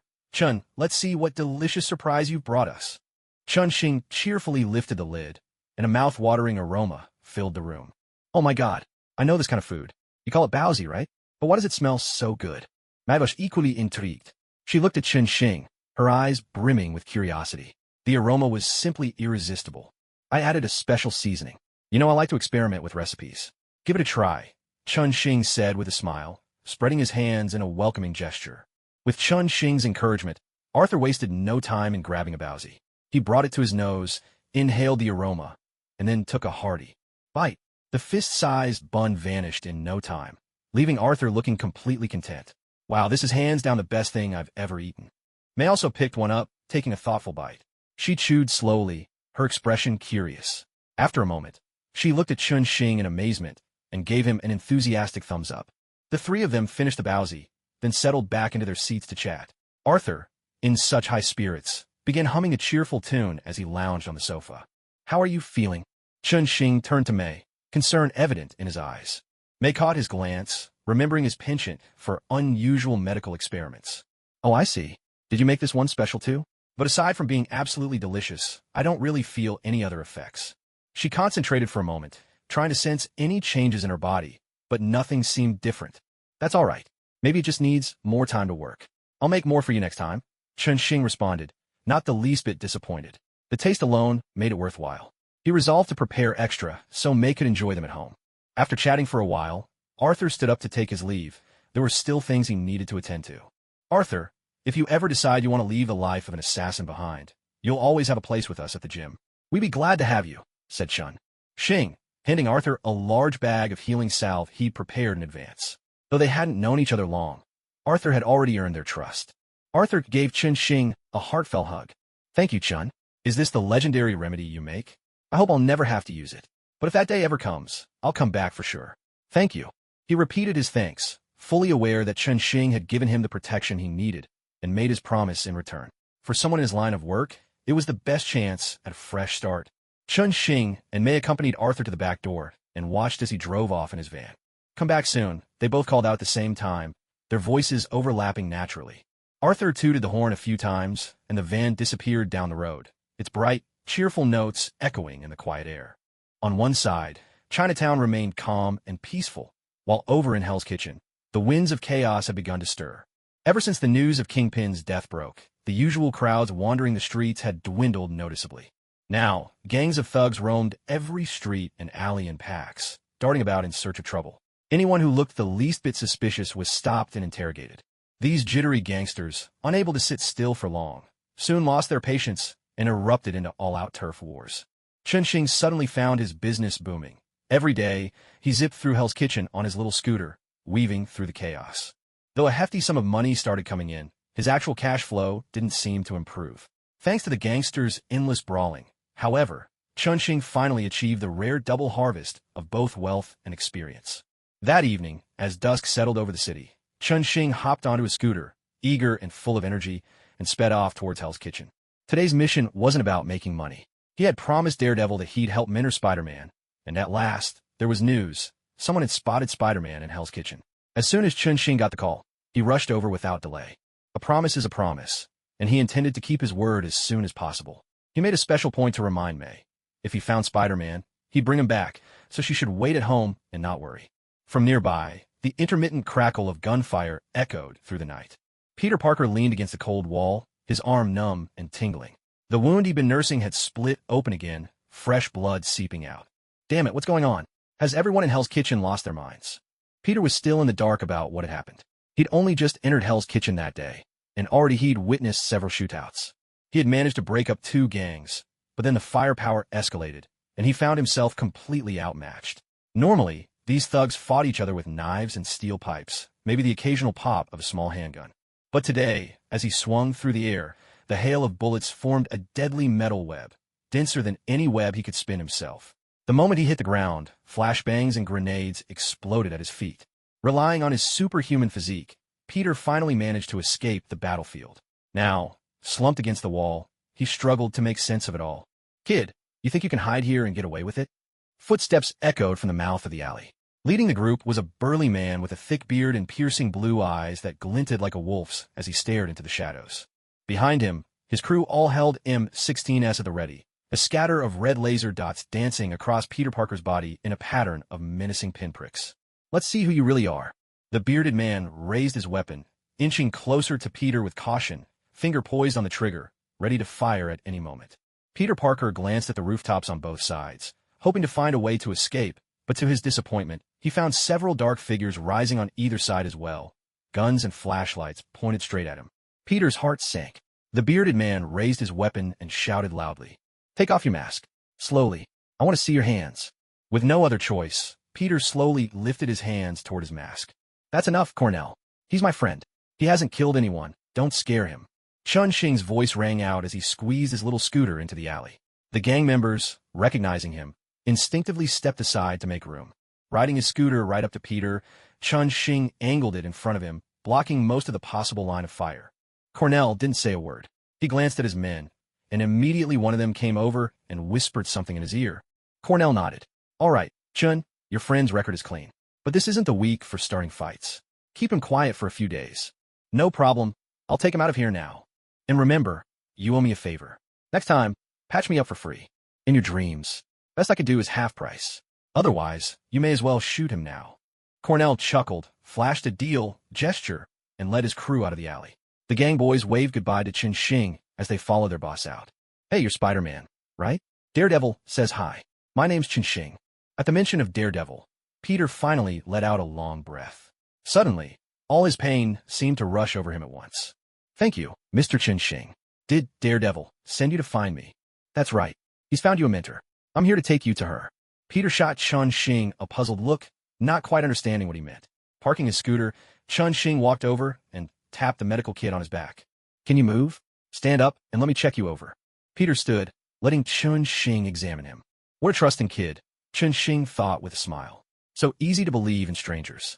"Listen, Peter Parker, both Daredevil and Punisher think you shouldn't waste your time in Hell's Kitchen anymore. That's why I'm here to help." "No, I'm not Peter Parker. Okay, fine, I'm Peter Parker. Mr. Chun Xing, please, I'm begging you, don't tell anyone." Suddenly hearing his real name, Spider-Man tried to deny it, but when he met Chun Xing's steady gaze, he could only give in and admit the truth. "Mr. Chun Xing, I'm not wasting my time. I'm out here fighting crime and standing up for justice," Peter Parker muttered under his breath. "All right, but you heard them just now. Those gangsters all think you're just here to pick a fight. It seems like your actions haven't had the effect you hoped for. But I put them behind bars. Yes, but for these scumbags, they spend more time in prison than at home. For them, being sent to jail isn't much of a punishment at all. But I stopped the crimes from happening," Peter argued earnestly. Chun Xing patted him on the shoulder and spoke seriously. "Listen, Peter Parker, what you're doing is right. That's why I agreed to meet with you.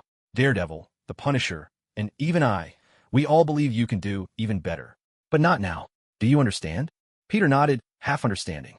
"I trust Daredevil and the Punisher, but their ways just aren't right for me." Chun Xing gave his shoulder another encouraging pat. "Everyone has their own story. They just don't want you to repeat their tragedies. Do you get it? Protecting your family. That's what truly matters most." Seeing Peter about to ask more, Chun Xing quickly stopped him. "All right, I know you have a lot of questions. Honestly, I don't have all the answers either. In a bit, I'll take you to meet someone who once helped me, who helped me find my way when I was lost. I believe they can do the same for you. Now, let's see. Your arm isn't broken, so what's wrong with it?" Noticing that Peter was still holding his arm awkwardly, Chun Xing asked with curiosity. Peter rolled up his sleeve and held out his arm to Chun Xing. A deep, jagged wound had split open again, fresh blood beginning to drip to the ground. In a narrow Hell's Kitchen alleyway, Chun Xing pulled out his flashlight and carefully examined Spider-Man's injury. "Can you tell me how you got hurt?" Since the other already knew his real identity, there was nothing left to hide. Peter told him everything. How the Green Goblin had tried to recruit him, failed, and then set him up at a burning building. Chun Xing understood right away where Spider-Man's story had reached, and, keeping his tone even, asked, "The wound isn't healing well. Have you been drinking lately?" Peter nodded. "Yesterday, Harry made lunch. Dr. Norman and I had a little to drink." Chun Xing thought to himself, "Kid, you've already caught the eye of certain split-personality green old man, and you're still out here worrying about justice. You really don't know when to quit. It's all right, nothing too serious. Once we get home, I'll put some medicine on it, and you'll be good as new. Let's go." After saying that, he put away what he was holding, swung a leg over his little scooter, and tilted his head, signaling for Peter Parker to hop on the back. 10 seconds later. Mr. Chun-Shing, actually I can just follow behind you. I'm really fast, Peter Parker said awkwardly, eyeing the tiny back seat of the scooter. There was really no way he could squeeze himself on. Ahem, all right. I'll go slower, Chun-Shing replied, a look of resignation on his face. Secretly, he resolved that he must buy a car soon. First step, get his driver's license. So Chun-Shing puttered along on his little scooter, and every now and then, when he glanced up, he could spot a small red figure flitting through the air above him. Halfway there, he called May and learned she was already waiting for them at home. Chun-Shing pushed the throttle, speeding toward May's cozy little villa. Once inside, he greeted May at the door. May, curious, glanced behind him and found no one there. He's right behind me. He'll be here in a moment, Chun-Shing explained, closing the door behind him, then opening a window and peering out, scanning the surroundings as he waited for Spider-Man to arrive. A moment later, there came a knock at the door. May opened it to find a figure in a red spider suit standing at the threshold. I thought you'd come in through the window, Chun-Shing said, rubbing his hands together as he walked over, offering a sheepish smile. My girlfriend, who is also your mentor, May. And this is Peter Parker, Spider-Man. Peter, you can take off your mask now, Chun-Shing introduced them both, inviting Peter inside. May, I'll take care of Peter's wounds first. Could you fill the guest room tub with hot water and pour this medicine in? Chun-Shing handed May a packet of herbal remedy, which she took before heading off to prepare the bath. All right, Peter, don't be nervous. We'll be great friends from now on. Now, take off your shirt so I can treat your injuries, Chun-Shing said. A bit embarrassed, Peter shyly obeyed, pulling off his dirty shirt to reveal a lean, muscular torso, mottled with purple bruises. He was still just a kid, completely unaware of what he was getting himself into. Looking at Peter's youthful face, Chun-Shing couldn't help but sigh inwardly. Okay, Peter, let me take care of the wounds on your hands first. I need to clean out the scars before applying the medicine. It's going to hurt a lot, so brace yourself, Chun-Shing warned. With that, he took a pair of medical tweezers and scissors from his kit, along with another packet of herbal powder, opening it and setting it aside. Thank you, Mr. Chun-Shing. I'll be all right. I heal pretty fast.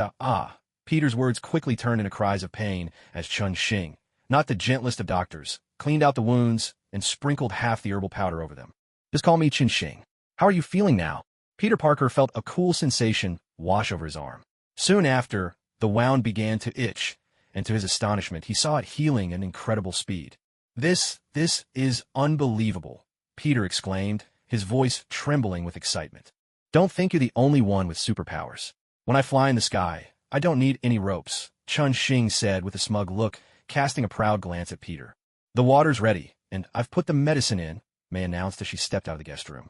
All right, kid. Drink this, then take a bath. Stay in there until the water cools down. No need to lock the door. I'll find you a set of clean clothes, Chun-Shing said, pouring the rest of the medicinal powder into a cup and handing it to Peter. Thank you, Chun-Shing. Peter ran his hand over his now smooth arm. The injury had completely vanished.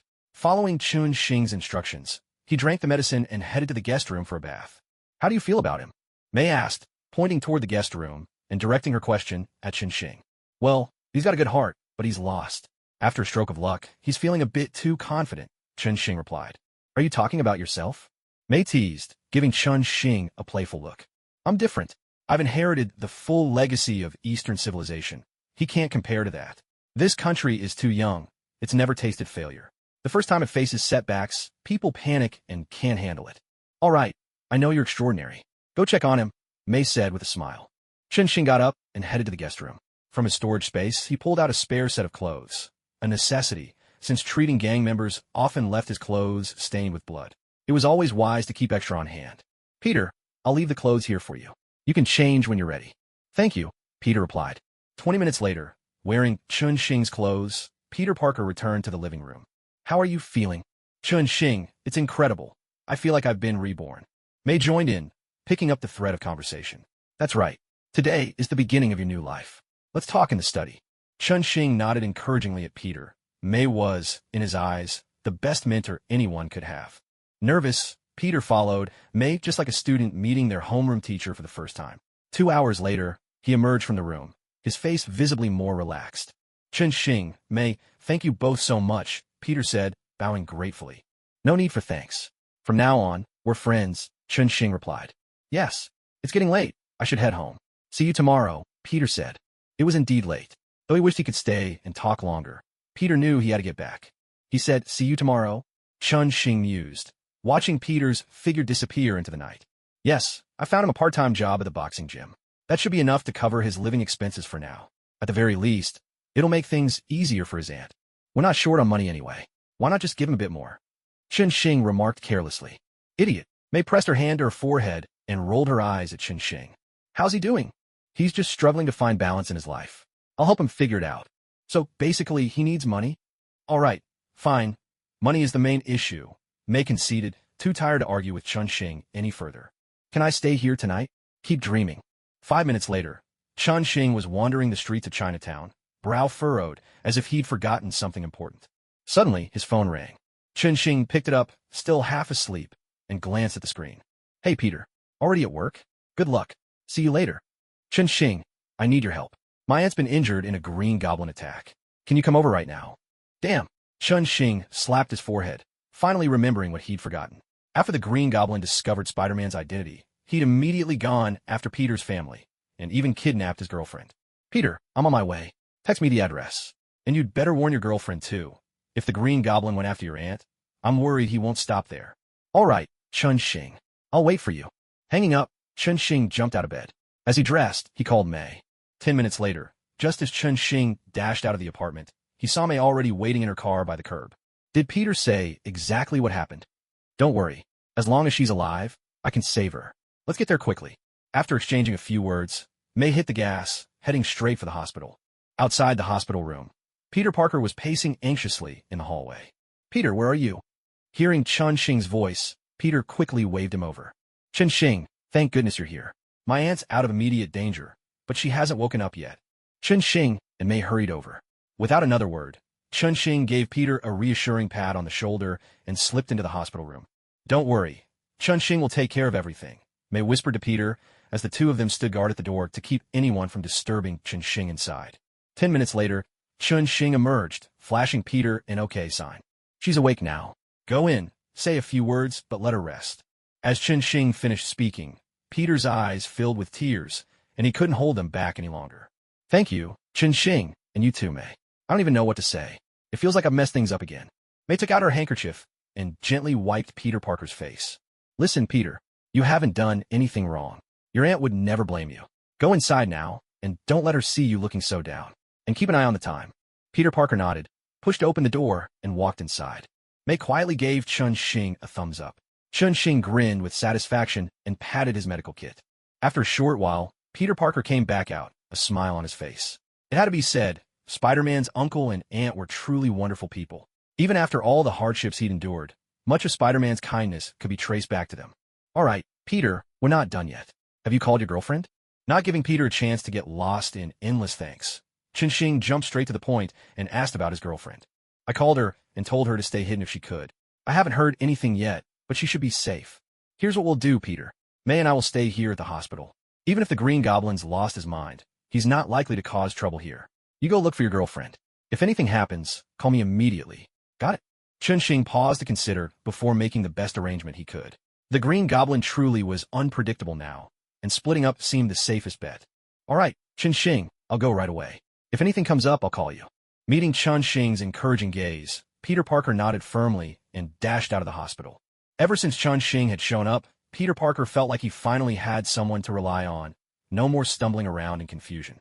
On his own, it was such a relief. With a smile, Peter ran out of the hospital, excitement making him swing his fists in the air. Chun-Shing and May settled into the chairs outside the hospital room and began chatting. Night fell, and the lights in the corridor flickered on. Suddenly, the phone rang. "Chun-Shing, the Green Goblin's kidnapped Mary Jane. I'm chasing him. He's heading toward the tour buses. Keep him busy. I'm on my way." Chun-Shing hung up, gave May a quick rundown, and sprinted out of the hospital. "Wait." May hurriedly stopped Chun-Shing, took off the scarf from around her neck, and wrapped it around his head, leaving only his eyes showing. "There will be lots of people out there. Be careful.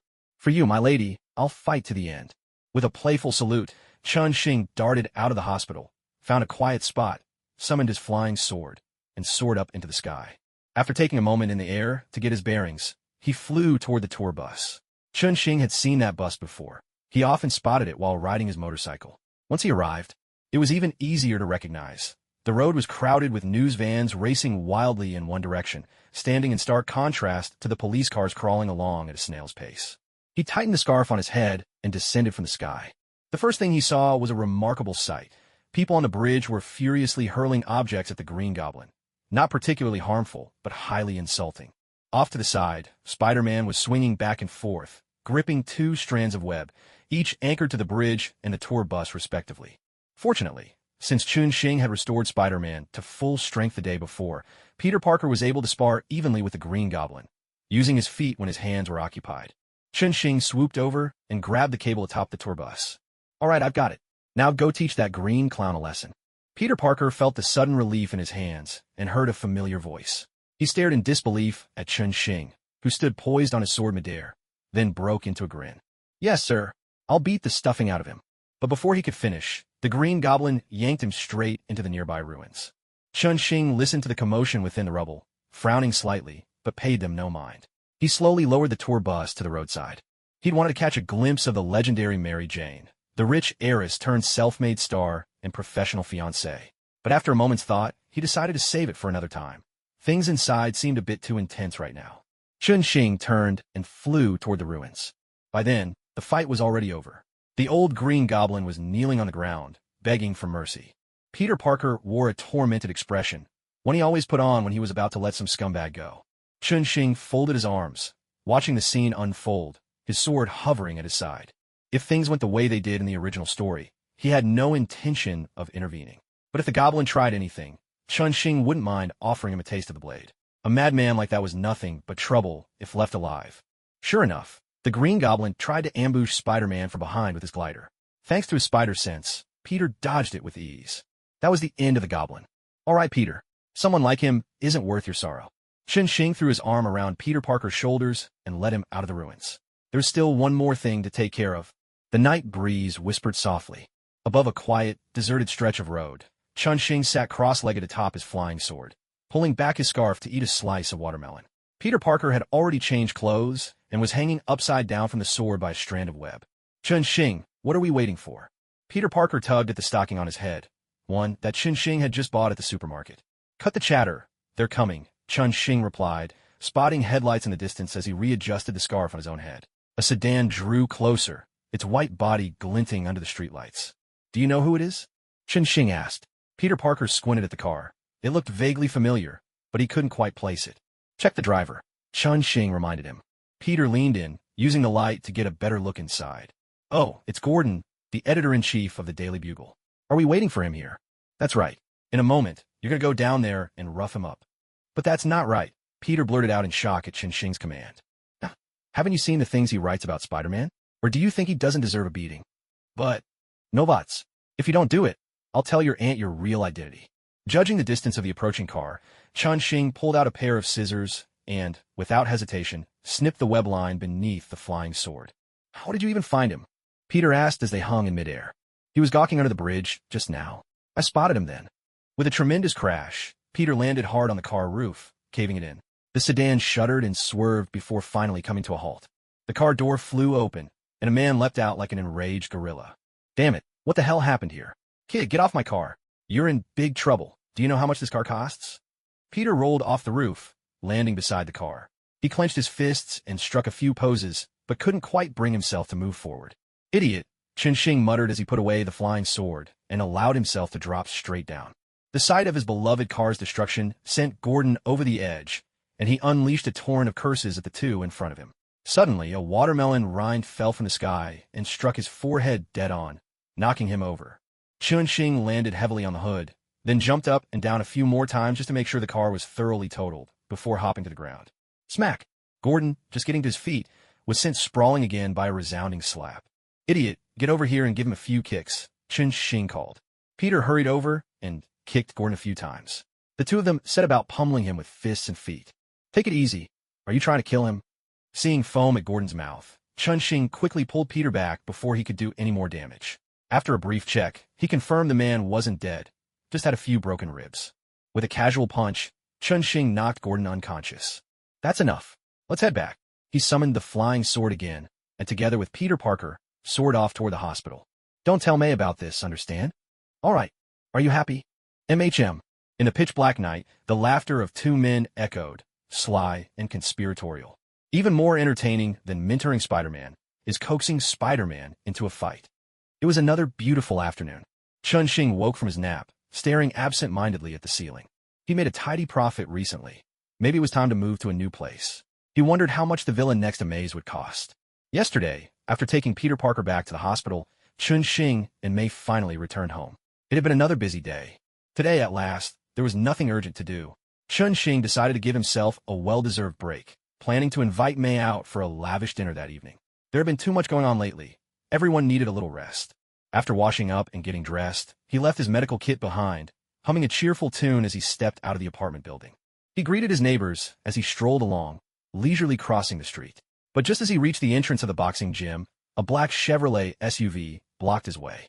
The car door swung open, and out stepped a tall white man, wearing dark sunglasses and a perfectly tailored black suit. "Hello, are you Mr. Chun-Shing? What's this about?" Without a direct answer from Chun-Shing, the man simply smiled and extended his right hand. "Allow me to introduce myself. I'm an agent with the Strategic Homeland Intervention, Enforcement, and Logistics Division, Phil Coulson. It's a pleasure to meet you." "I'm not interested." Chun-Shing ignored Coulson's outstretched hand, replying coolly. The inevitable had finally arrived. If he wanted to see his plans through, S.H.I.E.L.D. was an organization he'd have to engage with. But he knew he would need to tread extremely carefully. The current director of S.H.I.E.L.D., Nick Fury, was a troublesome fool, a mere mortal, forever scheming to control and command a band of extraordinary beings. At home, he wielded a heavy hand, always plotting and calculating. But when it came to outsiders, he was meek and deferential. Loki had caused countless deaths, and yet nothing was done about it. Fury didn't even dare utter a word. Even more absurd, S.H.I.E.L.D. was now almost indistinguishable from Hydra, lost in its own confusion. Phil Coulson withdrew his hand naturally, unfazed by Chun-Shing's attitude. Chun-Shing appeared in Chinatown a year ago with no prior records. Obtained identification with the help of Councilwoman Cheryl Cadleck, currently working as an unlicensed doctor with some rather miraculous medical skills. A month ago, there was a violent clash between Chinatown gangs and Kingpin's organization. Bullseye attacked your girlfriend, Ms. May. Afterwards, both Kingpin and Bullseye mysteriously vanished from their estate. No bodies found to this day. Mr. Chun-Shing, where do you suppose they've gone? The same old tricks. Anyone with half a brain wouldn't be scared by that. Chun-Shing shrugged indifferently and said, "Who knows? Maybe they grew a conscience and jumped into the sea together. If you really want to know, you should ask at the police station. They know Kingpin better than I do. Or maybe ask one of those politicians Kingpin bankrolls." Phil Coulson, seeing that this approach was getting him nowhere, waved his hand. "All right, Mr. Chun-Shing, could we find somewhere to talk? I mean you no harm. There might even be an opportunity for us to work together. Perhaps you should bring his lawyer along for that conversation." Agent Coulson, Daredevil, Matt, appeared at the gym entrance, leaning on his cane. Someone just brought up Chun-Shing's identity. "I am Congresswoman Cheryl Cadleck. If you have concerns, you're welcome to report me to Congress. But until then, I suggest you keep your distance from Mr. Chun." A white woman in a tailored suit came walking over. Phil Coulson realized today wasn't the day for negotiations. He raised his hands in a gesture of surrender. "Very well, Mr. Chun-Shing, let me say it one more time. I mean no harm. I simply wanted to meet you. Until next time, then." With that, he didn't wait for Chun-Shing's reply. He hopped into his car and sped off. Chun-Shing watched the S.H.I.E.L.D. car disappear into the distance. He turned and greeted the people around him. "I'll deal with my own matters later. Why don't you look after the lady first? She seems to be in a bit of a hurry." With a gentlemanly wave, Matt motioned for Chun-Shing to attend to the Congresswoman first. "Man, you were smooth today." Chun-Shing patted Matt's shoulder and joked, then turned to the woman beside him. "Hey, Cheryl, long time no see. How have you been? Is Freya not feeling well again?" "No, it's not about Freya, but thank you. Chun-Shing, Freya is fully recovered, thanks to you. This time, it's something else I need your help with." Cheryl Cadleck, a congresswoman living in Chinatown. A year ago, Chun-Shing saved her gravely ill daughter. In gratitude, she helped him obtain his identification papers. Since then, they'd kept in touch, and the Cadleck family remained deeply grateful to Chun-Shing. But it was clear this visit was about something different. "Let's go inside. May's about to get off work, and I've got some new tea you both have to try." Chun-Shing invited them into the gym for their talk. Standing at the door would only get in the way. Steaming water flowed gently into the cups. Chun-Shing set down the teapot and made a welcoming gesture. "To be honest, that's the worst tea-making I've ever seen," Matt commented with brutal honesty. "All right, you can wait. May will be here soon enough. Cheryl, why don't you start? Don't mind Matt, he's one of us. Cheryl set down her teacup and smiled. Chun-Shing, did you see the news yesterday? Tony Stark, the CEO of Stark Industries, was kidnapped by terrorists while promoting weapons in the Middle East. Now, Stark Industries is desperately searching for him. The moment Chun-Shing heard Stark's name, it was as if he'd been frozen in place. The teacup halfway to his lips halted midair. The story was finally about to begin, but he hadn't expected to receive the news in this fashion. And what on earth did Cheryl have to do with Stark? Cheryl, I don't understand. What does this have to do with you? Chun-Shing, we're good friends. I won't hide anything from you. Here's the truth. Part of my campaign funding comes from the Stark Group. Several schools in Chinatown have also received scholarships from them, along with some other charitable organizations. You know how it is? Of course, capital was everywhere, even here. Chun-Shing nodded, showing he understood. So, do you want me to help look for him? Cheryl quickly shook her head. Of course not. I would never ask you to take such a risk. What I hope is that you'll go along, and if they do find him, you can use your remarkable medical skills to help him recover. I believe that if you succeed, you might even have a chance at getting an official medical license. So that was it. The one pulling the strings was in trouble, and now all the underlings were eager to prove themselves. If they could catch the benefactor's eye, who knew what heights they might reach? Cheryl was clever, hoping to make use of his medical skills while dangling the prospect of a medical license in front of him. Still, if things really played out as she said, it could be a win-win situation for everyone involved. Cheryl watched Chun-Shing nervously. After all, he had saved her daughter's life. She couldn't bring herself to use any tricks or coercion with him. All she could do was lay everything out honestly and let Chun-Shing make his own decision. All right, Cheryl, if that's the case, I'll go. Let's call it a contribution to the community. There was nothing to hesitate about. Chun-Shing agreed readily. He'd always planned to find a way to connect with Iron Man. This just happened to be a more natural opportunity. When Chun-Shing agreed, Cheryl beamed and shook his hand, promising to take care of all the arrangements. All he needed to do was prepare his things. After a few polite words, Cheryl cheerfully took her leave to get everything in order. A cunning politician, always ready to use every resource at her disposal. Come on, Matt. I know you don't like politicians, but you have to admit, they can get things done when it counts. Matt took a sip of water, neither agreeing nor disagreeing. Did I hear someone's going on a business trip? At that moment, May finished her training and walked into the room. We're planning a trip to the Middle East. Want to come? We could stay a few extra days and explore. Let's save that for another trip, just the two of us. I have a feeling this journey won't be very comfortable. When May declined, Chun-Shing could only shrug helplessly. Maybe May really had guessed what he was up to. Matt, we're planning to expand the boxing gym, and we'll need a proper legal department. Interested? The $30 million was about to hit their account. So, Chun-Shing and May had discussed picking a new location and building a much larger boxing gym. Really? It was Chun-Shing's idea. May didn't know his exact reasons, but she didn't mind. Chun-Shing liked to stir things up, and she was happy to support him. Matt looked surprised when Chun-Shing brought this up. He was just about to respond when Chun-Shing cut him off. Matt, we need a lawyer we can truly trust. Would you help us? All right. Chun-Shing clapped his hands. When I get back, I hope to see you settled in your new place in Chinatown. Oh, and we still need a security guard. He won't agree to it. Matt kept smiling as Chun-Shing spoke, occasionally chiming in. He wouldn't stand a chance against me now. At that, the three of them burst out laughing. They all knew exactly who he was. By the way, Matt, do you know anything about the hand? Chun-Shing turned to Matt, curious about the hand.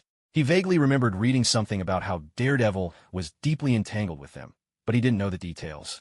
Oh, can you tell me why you're interested in the hand? At the mention of the hand, Matt's expression turned complicated. So Chun-Shing recounted what he'd overheard in Kingpin's office that day. So, Kingpin's people are taking over Chinatown not because of the drug trade, but because the hand is looking for something underground. That was a new angle. Matt thought for a moment, his voice grave. I have a few guesses, but I can't be sure yet. Chun-Shing, give me some time. I'll figure this out as soon as I can. Chun-Shing only knew about something called the Dragon Bone, but little else. After all, these things weren't part of Marvel's main storyline. He'd only caught glimpses here and there. All right, Matt, I trust you. If you need backup, just call me. Don't try to handle it alone. The lone hero routine is dangerously foolish. She's right, Matt. This concerns the safety of Chinatown. Chun-Shing and I, and everyone in the community, we're all behind you. Don't put yourself at risk. Just being friends with Kingpin was enough for Chun-Shing and May to see how dangerous the hand really was. They spoke almost in unison, urging Matt to take care of himself. Matt seemed to laugh far more often today than he usually did. Daredevil, ever the gentleman, raised his teacup with a graceful gesture. All right, my friends. After dinner with May, Chun-Shing took a stroll through the supermarket, returning home with his arms full of bags. Items spilled out everywhere: food, water, a few sets of clothes, a small tent, and a sleeping bag. He was preparing for a journey that would soon begin. With little experience, Chunxing simply bought whatever looked useful. Thankfully, he could stash everything away in his storage space, making things much more convenient. He spent some time familiarizing himself with the various items inside the space. After a moment's thought, Chunxing took out the small pouch containing top-grade Hitian jade. With the greatest care, he selected 2 of the finest jade stones and tossed them into the purple gold gourd. These were incredibly valuable treasures. Surely something extraordinary would come of this. Chunxing watched the gourd with eager anticipation. Before long, the gourd stirred and spat out an item. Revival in sense. After use, the revived person will regain 10% of their original life force. As expected, the higher the quality of the materials, the rarer and more precious the synthesized items. For the first time, something with the power of resurrection appeared in his inventory. After some reflection, Chunxing took another 2 pieces of the finest jade and fed them into the gourd. He waited again, and soon the gourd quivered, producing 2 items. Ginkgo seed, maximum stamina plus 3. 3 corpse goo. After poisoning, it lies dormant for a moment before activating. Its poison is extraordinarily potent. He chose to use the ginkgo seed, then took out the 3 corpse goo for a closer look. The tiny insect, no bigger than a grain of rice, crawled restlessly across his fingertip. After inspecting it, Chunxing placed the goo back into the storage space, where it immediately fell still. Ever since reaching level 20, he could synthesize twice a day. With today's tasks complete, Chunxing carefully put away all his items. On second thought, he also retrieved the box containing a meteorite from beneath his bed and stored it in the system space. Ever since the meteorite had been delivered, he had haphazardly tossed it under the bed. It was safer to keep it properly stored. He spent his days hiding by day and venturing out by night. Now Matt seemed to laugh a lot more than usual today. Daredevil, with his usual grace, raised his teacup. "All right, my friends." Dinner with May was over. Chunxing took a stroll through the supermarket, then returned home laden with bags of groceries. Items were scattered across the floor: food, water, several changes of clothes, a small tent, and a sleeping bag. All of these were preparations for an upcoming journey. Chunxing didn't have much experience, so he simply bought whatever seemed useful. Fortunately, everything could be packed away in his storage space, which made things more convenient. He took a moment to familiarize himself again with the various items in his space. After considering for a moment, Chunxing took out the pouch containing the finest Hitian jade. Carefully, he selected 2 exquisite jade stones and offered them up to the purple gold gourd. These were truly expensive. He couldn't help but hope for a great reward. With anticipation written all over his face, he watched the gourd closely. After a short while, the gourd stirred and spat out an item. Revival in sense. After use, restores 10% of the user's original life force. As expected, the better the materials, the rarer and more valuable the synthesized items. This was the first time a resurrection item had appeared in his inventory. Thinking for a moment, Chunxing took out 2 more fine jades and placed them into the gourd. After a brief wait, the gourd stirred again and produced 2 more items. Ginkgo seed, maximum stamina plus 3. 3 corpse goo. Once poisoned, it lies dormant for a moment before activating, with an extremely potent toxicity. He chose to use the ginkgo seed, then took out the 3 corpse goo for a closer look. The tiny worm, no bigger than a grain of rice, crawled restlessly across his fingertip. After examining it, he returned the 3 corpse goo to storage, where it immediately went still. Ever since he reached level 20, he'd been able to synthesize items twice a day. With today's tasks complete, Chunxing put everything away. After some thought, he also retrieved the box containing the meteorite from under his bed and stored it in the system space. He'd tossed it under the bed after it was delivered, but now it seemed wiser to put away properly. He lived by night and slept by day. Now, suddenly able to go to bed early, he found himself wide awake. Lying in bed, Chunxing mulled over the Iron Man situation, wondering what the best way to approach him would be. After a long deliberation, he finally decided the ideal moment would be after Iron Man built his first suit of armor, right as he burst out of the kidnapper's lair. That way, he wouldn't disrupt the main storyline and risk Iron Man never coming into being, and he could step in at Tony's moment of greatest peril, quickly forging a connection. He carefully ran through the possible scenarios in his mind, rehearsing his plan over and over, determined to make it as flawless as possible. Lost in thought, Chunxing gradually drifted off to sleep, only to be startled awake once again by the sound of his phone ringing. He picked it up. Sure enough, it was Cheryl calling. "Hello, Cheryl. I'm ready. All right, see you in a bit." He called May to say goodbye. Half an hour later, Cheryl personally drove Chun-Shing to the military plane bound for Afghanistan. Damn, this really doesn't feel good, he muttered. As the cargo door of the plane lowered, Chun-Shing stepped out, suitcase in hand, grumbling under his breath. A military jeep pulled up and whisked him away toward headquarters. Hello, Mr. Chun-Shing. I am Ken El Rhodes. I understand why you're here, and I'm very grateful for your help. Rhodes regarded the Chinese man before him. Windbreaker on top, jeans below, and simple cloth shoes. The wind had left his hair a wild mess, and he carried a single suitcase. Ever since Tony's disappearance, Rhodes had been tirelessly coordinating the search. He'd welcomed quite a few guests like Chun-Shing. 3 medical teams had already arrived, each bringing loads of equipment and supplies. Chun-Shing, on the other hand, traveled light. Word had it he wasn't even licensed. Mr. Chun-Shing, we still haven't found Tony. I don't have time to host you right now. You're free to look around the camp, but don't leave, it's dangerous outside. I'll call for you when you're needed. Without waiting for a reply, Rhodes signaled to a soldier to show Chun-Shing to his quarters. The fact that he'd greeted him in person was more than most could expect. Chun-Shing didn't say much. This was pretty much what he had anticipated. Hey, want to smoke? I'm Chun-Shing, mind sharing how the search is going.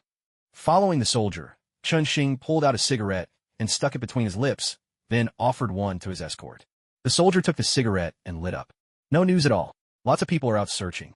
I heard the underground bounty has passed $1 million. That caught Chun-Shing's attention. Hey, buddy, any chance you could give me a car? I'd like to take a look around myself. The soldier glanced at Chun-Shing, a knowing smile tugging at his lips. Chun-Shing dug into his pocket and pulled out a roll of cash, about $1,000. Come with me then. Good luck. But if you wreck the car, you'll have to pay for it. No problem. The soldier led Chun-Shing to the parking lot, where hundreds of military jeeps sat packed together in neat rows. 10 minutes later, Chun-Shing was behind the wheel, barreling out of the camp's main gate. Thankfully, nobody cared about a license here. Back at the parking lot, the soldier at the gate waved in Chun-Shing's direction as he drove off. Moss, another fool off to try his luck, huh? Yep. If Tony Stark isn't found in another 2 weeks, we'll have all these old jeeps sold off. The soldier counted a few bills and handed them to the gate guard, then returned to wait for the next big catch. 2 days later, 2 armored off-road vehicles sped swiftly across the desert. The cars were packed with drinking water and some food, and the people inside kept a wary eye on their surroundings, occasionally using their satellite phones to check in. What they didn't know was that, high above them, someone was sitting on a flying sword, silently tailing their every move. These were supply vehicles for the freedom fighters, and every weapon on board was manufactured by Stark Industries. That's right, these were the very people Chun-Shing was looking for. It had only taken him a single day, and with a wave of cash in one hand and a sword in the other, he located the freedom fighters' supply convoy. He checked the time. Thankfully, he was still on schedule. From above, he shadowed them for a day and a night, until at last, the freedom fighters' camp came into view. He waited for night to fall. Only then did Chun-Shing slowly descend to the ground. By now, the camp was shrouded in darkness. 2 men sat guard at the cave entrance halfway up the mountain, nodding off with boredom. It was, after all, far from a professional operation. Chun-Shing took out 2 small red flowers from his storage space. Forget-me-not blossoms. Induce enemy sleep for 3 minutes. With a flick of his finger, the 2 flowers landed at the guard's feet. Within 2 minutes, both men had drifted off to sleep. In a flash, Chun-Shing slipped into the cave. In just a few steps, he reached the door of the holding cell. Peering through the window, he saw the 2 men inside, still tense and busy, hunched over the table with armor-like items spread out before them. Once he confirmed the situation, Chun-Shing quietly withdrew. He found a spot some distance away, pitched his small tent, and decided to catch up on some sleep. Now that he knew the exact location, Chun-Shing could finally relax. All that remained was to wait for Iron Man's dramatic arrival. Then he'd rush in, a hero to save another hero. The wait wasn't too grueling. By day, he buried himself in the sand to hide, and by night, he found a place for a little rest. On the 3rd day, the camp suddenly erupted in a chaotic burst of gunfire. I've drunk the wind, swallowed the sand. A wanderer with no coin for the taverns. Lying behind a dune at the edge of the camp, Chun-Shing buried himself in the sand, humming idly under the sun, killing time. Suddenly, an explosion shattered the camp's uneasy peace. It had begun. Startled, Chun-Shing sprang up and dashed toward the camp, heading for the vantage point he'd scouted in advance, ready to watch the show unfold. By now, the cave entrance at the camp was surrounded in a wide arc. People craned their necks, peering anxiously into the darkness. A few hot-tempered brutes had already lost their patience and were firing their guns into the cave. Chun-Shing watched as several men with rifles charged inside. Instantly, The rattle of gunfire echoed out in a deafening volley. As the shooting finally tapered off, a figure was sent flying from a cave entrance. There he was, Dr. Insun, thin, bespectacled, and clad in a vest, appearing at the mouth of the cave, firing back desperately with a gun in hand. Unfortunately, the gunfire from outside quickly forced them back, and Dr. Insun slowly collapsed to the ground. As the doctor fell, a gang leader rushed into the cave, carrying a rocket launcher. Two thunderous explosions echoed from within, shaking the entire hillside twice. At last, a steel giant appeared before everyone's eyes. The first-generation Iron Man suit made its dazzling debut. Tony Stark activated the flamethrower, turning the entire base into a sea of fire. Then, he triggered the flight system and attempted to blast his way out of the compound. Seeing this, Chun-Shing quickly followed behind Iron Man in pursuit. The armored suit managed only a brief flight before plummeting straight to the ground. The armor shattered on impact, and Tony Stark struggled to crawl out of his sandpit, lying flat on his back, gasping desperately for air. "Hello, do you need some help?" A gentle male voice sounded in Tony Stark's ear as Chun-Shing strolled over at a leisurely pace. Tony stared in disbelief at the Asian man standing before him. "Hello, allow me to introduce myself. I'm Dr. Chun-Shing from Chinatown. It's a pleasure to meet you, Mr. Stark. You're safe now." Chun-Shing introduced himself politely, hoping to help Stark calm down. "Go save Insun, please." Stark looked up with eyes like a wounded animal, finally managing to speak his first words. Chun-Shing frowned. According to the movie, Dr. Insun should already be dead. Had he arrived so promptly that Stark thought there was still a chance to save him? Chun-Shing took out a bottle of water and handed it to Stark. "Dr. Insun? That'll cost extra." "Just kidding." But before Chun-Shing could finish the joke, Stark had already fainted. Left with no choice, Chun-Shing managed to get some water into Stark's mouth, then set up his small tent and tucked Stark inside. For the moment, that would have to do. After making sure Stark was settled, Chun-Shing called forth his flying sword and soared back toward the base. Dr. Insun had left a very good impression on him. His medical skills were admirable, and not every doctor would dare open up a patient's chest and insert an energy core. As a fellow doctor, Chun-Shing felt compelled to help if there was still hope. The base was in utter chaos. Most of the survivors were frantically slapping out flames on their clothes while desperately hauling weapons out of the camp, trying to prevent the ammunition from exploding. Heaven and earth, lend me your power. Southern Fire Incantation, Ignite. With a casual flick, Chun-Shing tossed out several fireballs, detonating all the remaining weapons and ammunition, sparing everyone the trouble of moving them. He landed softly at the entrance of the cave, formed a sword seal with his fingers, and guided his flying sword in a swift arc through the base. The shrill screams were abruptly cut short, and tranquility finally returned to the compound. Sheathing his sword, Chun-Shing crouched down beside Dr. Ethan and carefully examined him. He was already dead, beyond saving. That conclusion came to him in an instant. After frowning and thinking for a moment, Chun-Shing finally steeled himself, hoisted Dr. Ethan onto his shoulder, and flew out of the base. Turning a blind eye to someone in need just isn't my style. "Dr. Ethan, I hope you're a man of means." He laid Dr. Ethan on a relatively flat boulder and muttered under his breath. Then, reaching into his storage space, he produced a piece of incense about the size of his thumb.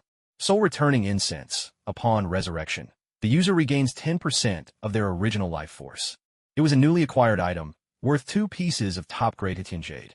Chun-Shing lit the incense and placed it by Dr. Ethan's head, then stepped back a few paces to observe what would happen. He'd never used this item before and was quite curious.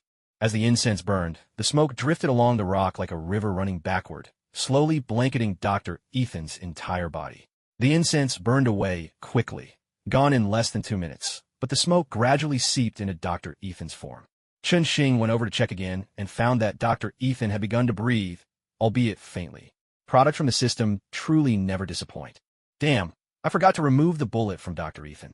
Chun-Shing slapped his forehead and hurriedly pulled out his medical kit. If he was going to save someone, he'd do it properly. But just as he moved within 5 meters, a magic circle suddenly appeared in midair before him. Who dares to steal a soul from hell? A shrill, piercing howl echoed out. A huge beast with the head of a ram and the body of a man, clutching a massive bone club, stepped out from the magic circle. Its scarlet eyes locked hungrily onto the two of them. Of course it wouldn't be that easy. How could I forget? In this world, all souls belong to Mephisto. Who the hell are you anyway? With sword in one hand and spell in the other, Chun-Shing shot back with a question of his own. The ram-headed monster froze in surprise, only to be met by a fiery incantation hurtling straight at it. When it comes to Hellspawn, You can't trust a single word out of their mouths. Well, now, they were enemies, so let the fight begin. Chunxing was eager to test out various tactics. Since they were up against each other now, he might as well learn this foe's weaknesses. Who knew when they'd cross paths again? The fire spell burst upon the monster, flames enveloping its entire form. In the blaze, its crimson eyes burned even brighter. The ram-headed beast took a deep breath, and the flames were effortlessly sucked into its belly. Just as expected, Hellspawn have fire resistance maxed out. Thinking quickly, Chunxing pulled out a 3-corpse goo, a deadly venom that acts after a short delay, inflicted toward the ram-headed monster. The Minotaur was momentarily distracted by Chunxing's movements. Realizing nothing seemed to have changed with himself, the creature swung its bone club at Chunxing with renewed ferocity. Chunxing knew the effects wouldn't kick in that quickly.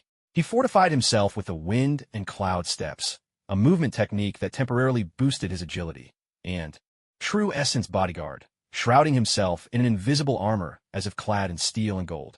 With these protections, he engaged the Minotaur in close combat. Silently, Chunxing counted the seconds. After about 2 minutes, the Minotaur's movements suddenly began to warp, its skin visibly turning a sickly shade of green. Despicable human, my master will never let you get away with this, the Minotaur snarled, stomping in frustration. The soul it had been moments away from seizing was suddenly whisked away by some mysterious smoke. It had followed the trail back here, and before it could even speak its mind, it found itself on the verge of defeat. Gazing at the creature sprawled on the ground, Chunxing offered an earnest apology. I'm sorry, this truly isn't your fault. But please, just die already. He nudged the fallen Minotaur with his foot. Then, with a spell of fire departure, he blasted a deep pit into the sand, kicked the creature's body into it, and with a flick of his hand, sent his flying sword slicing the Minotaur into pieces. A breeze swept through, and the drifting sands gently buried the pit, leaving no trace behind. Chunxing drew in a sharp breath. The instant the Minotaur died, his experience bar surged dramatically. It seemed Hellspawn were truly the quintessential mobs worth farming in every game. He made a mental note of this. With the battle finished, Chunxing turned his attention back to Dr. Ethan, extracting the bullet fragments from his body and performing some basic treatment. By the time everything was done, dusk had settled over the desert, and the air had grown chilly. Shouldering Dr. Ethan, Chunxing found a jeep at the edge of the base and drove off toward Tony Stark's last known location. 2 days later, at the gates of the military base, a jeep roared through the entrance, its arrival breaking the silence. 10 minutes later, the whole base was abuzz with excitement. Shadows in white lab coats began pouring out in droves. Mr. Chunxing, thank you so much. Are you sure you don't want to wait for Tony to wake up? He'll be desperate to see you, Colonel Rhodes said, gripping Chunxing's hand tightly, his eyes shining with a warmth one might reserve for a long-lost lover. It's all over now. I like to head home early. I'm sure we'll meet again someday, Chunxing replied. Having accomplished all his goals, he felt thoroughly satisfied. There was little reason to linger. He might as well return home early. After all, there would be chances for reunions in the future. Despite Rhodes's repeated attempts to persuade him to stay, Chunxing boarded the next available flight home. Chinatown. After a hot shower, Chunxing stood once more at the entrance to the boxing gym. From inside came the sharp, spirited shouts of trainees. A cheerful smile spread across his face. With a relaxed stroll, he pushed open the doors and walked inside. The silhouette of a janitor's spider caught his attention. Peter Parker was absent-mindedly swinging a broom, gazing upward while mumbling to himself. Hey, Peter, you have the strangest way of slacking off. Hearing Chunxing shout, Peter Parker turned around in surprise and delight. Hey, Chunxing, you're back. I'm not slacking off. I'm memorizing poetry. Oh, what poem are you memorizing? Curious, Chunxing walked over. Peter Parker reached into his pocket and pulled out a thin booklet, handing it to Chunxing. Dr. Otto gave me some advice about relationships. I think it makes a lot of sense, so I thought I'd give it a try. Chunxing flipped through the booklet. So his advice is to recite poetry? Dr. Otto has a very happy marriage. I figure his advice is worth a shot. Here, you can have this booklet. You should give it a try, too. Chunxing tucked the booklet away, his fingers rubbing thoughtfully at his chin. Who's this Dr. Otto you're talking about? He's someone Harry introduced me to. Dr. Otto is working with Harry's company on developing a new energy source. I've talked with him. At length, he's really a great guy. By the way, he's doing a live experiment tomorrow. Interested in coming? It should be fascinating. Tomorrow, huh? Give me a call. I happen to be free. Dr. Otto, wasn't that the infamous Dr. Octopus? His grand debut definitely couldn't be missed. After settling on a time with Peter Parker, Chunxing waved goodbye and went to find May. When May walked into the office, she found Chun Xing clutching a small booklet, stumbling through an English recitation. Chun Xing, with your level of English, you're not quite ready to recite poetry just yet. Watching Chun Xing's awkward attempt, Mei burst out laughing, doubled over with amusement. Chun Xing, wounded, tossed the booklet aside. Come on, this stuff is nothing compared to our Chinese poetry. Then recite one for me, Mei said with anticipation, her eyes bright. Chun Xing perked up, pulling Mei to stand in front of him. Their eyes met. Chun Xing swallowed nervously. Mei, you're truly beautiful. Mei couldn't help but burst out laughing. No laughing, or I'll have to bite you. The two of them played around for a while. Eventually, Chun Xing flopped carelessly onto the sofa, resting his head in Mei's lap, and began telling her about his latest adventure. So, you've managed to concoct a potion that can bring people back to life? Mei asked in astonishment. That's right, but using it is complicated. It can summon demons from hell. This time, I got lucky and the demon was easy to handle, but who knows about next time?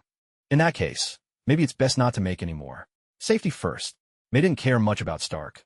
What truly amazed her was that Chun Xing had managed to create a potion capable of bringing someone back to life.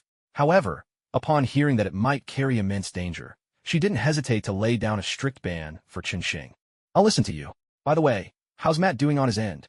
Before leaving, Chun Xing had asked Matt to gather information about the hand, and it had already been several days since then. He couldn't help but wonder how things were progressing. Ever since he successfully created the resurrection potion, Chun Xing had been eager to get his hands on Dragon Bone, hoping to synthesize even more advanced items. Matt hasn't been by these past few days. He's probably busy with that matter. But he did send over an assistant, Karen, to help find a place to live around here. I've already given them some money in advance, enough for their needs. Thank you, Mei. With you holding down the fort at home, I can rest easy. Mei always managed to handle everything with effortless grace and meticulous order. Even if you added a few more Chun Xings together, they still couldn't match her resourcefulness. By the way, have you decided where to build a new dojo? We'll have to wait for Matt's update before making a decision. In truth, Chun Xing already had a location in mind, right where the Dragon Bone was buried. Once they dealt with the hand, he could easily acquire the land, dig up the Dragon Bone, and then build the dojo right on top. It was the perfect plan. The two of them chatted for a while. Oh, by the way, could you make some more of those steam buns tomorrow? I have a feeling they're really useful. Oh, did you notice any particular changes? Chun Xing asked happily. Not anything obvious yet, but I can sense it. I think if I keep eating them for a while, I'll notice something deeper. I'll make some extra tonight. Just keep them in the fridge and heat them up when you want to eat. Back and forth, they talked over everything that needed to be done, arranging their tasks until the streetlights outside flickered on and night gradually settled in. Let's go eat. I still have to head to the school later. Mei gave Chun Xing's head a gentle pat and stood up. The two of them left the dojo, walking hand in hand along the street. Chun Xing, I feel like there's a restlessness in your heart. Yes, at first, it seemed like they had plenty of time, but suddenly, the main story of the Marvel Universe had begun. When Iron Man stepped out of that cave, Chun Xing couldn't help but search his own heart. Was he truly prepared? Mei, I sense a tremendous danger approaching, one after another in the near future. You have to trust me. Mei paused for a moment, then gripped Chun Xing's hand tightly and rested her head on his shoulder. I believe you. I also believe we'll get through this together. Us and our friends. Yes, our friends. Tomorrow. No, the day after, I'll go and bring Frank here. And Arthur, let him know, the holiday is over. Chun Xing reached out his hand and made a grasping motion in the air, as if seizing an invincible, celestial sword. The bus slowly pulled up at the stop. Chun Xing and Peter Parker stepped off one after the other. Do you know the way? Chun Xing glanced around, feeling a bit lost among the towering buildings surrounding them. Of course, it's just over there. I wander around up there every day. I know this area like the back of my hand. Peter Parker pointed excitedly in a direction, delighted to have finally discovered something he was better at than Chun Xing. Fool, from where I stand, I've never had to bother with these tiny buildings. With that, Chun Xing led Peter Parker toward the building Peter had indicated. By the way, Chun Xing, why don't you buy a car? I know you can definitely afford one, Peter Parker asked, a puzzled look on his face. Peter, in the future, energy conservation and emission reduction will be global issues. You should study hard, or you'll be left behind by the world. Damn it, I really need to get my driver's license tomorrow, Chun Xing resolved silently. Peter Parker had already notified Harry, so the two of them entered the building without any trouble. By now, the lobby had been thoroughly cleaned. In the center stood a massive piece of machinery, proudly displayed for everyone to see. Many researchers were busy with final checks. Aren't there usually lots of snacks at these press conferences? Chun Xing looked around, hoping to spot a banquet table, but to his disappointment, there was none. His plan to mooch a meal had failed. If only he'd eaten breakfast before coming. Sorry, this is just a simple live experiment. But if you're hungry, maybe I can figure something out. A tall, broad-shouldered white man approached, accompanied by a woman. Hey, Peter Parker. Glad you could make it. Is this your friend? Hello, Dr. Otto. Oh, this is my friend, Chun Xing. This is Dr. Otto, and beside him is his wife. Peter hurried to introduce both sides. It was none other than Dr. Octavius and his wife. Shen Xing. Even though he didn't have time to prepare everything perfectly, Otto never lets his guests down. Dr. Otto greeted Chun Xing warmly, then winked at his wife. She smiled, nodded to the two of them, said hello, and then turned to head toward the lounge. There were many guests to attend to, so after chatting with them briefly, Dr. Otto had to excuse himself and greet other visitors. Peter, how much do you know about Dr. Otto's experiment? Harry's company is currently working with Dr. Otto to develop a new energy source. I'm planning to write an academic report on it, so I know a bit. Do you think they'll succeed? Of course I hope for success, but I can't help feeling a bit anxious. If there's even a slight miscalculation in the magnetic field that controls the nuclear reaction, it could blow up all of Big Apple City. It sounds like you've really done your homework. Chun Xing and Peter Parker were chatting off to the side when Dr. Otto's wife approached, carrying a metal tray with a steaming glass of milk and some snacks on it. Sorry, this is all I could find. Please help yourselves. Thank you.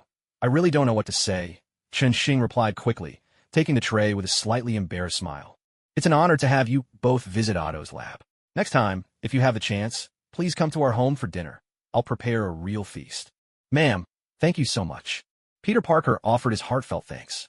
Just a couple of days ago, he'd been a guest at the doctor's home and had received a warm welcome. Maybe that was partly because of Harry, but most people wouldn't go out of their way like this.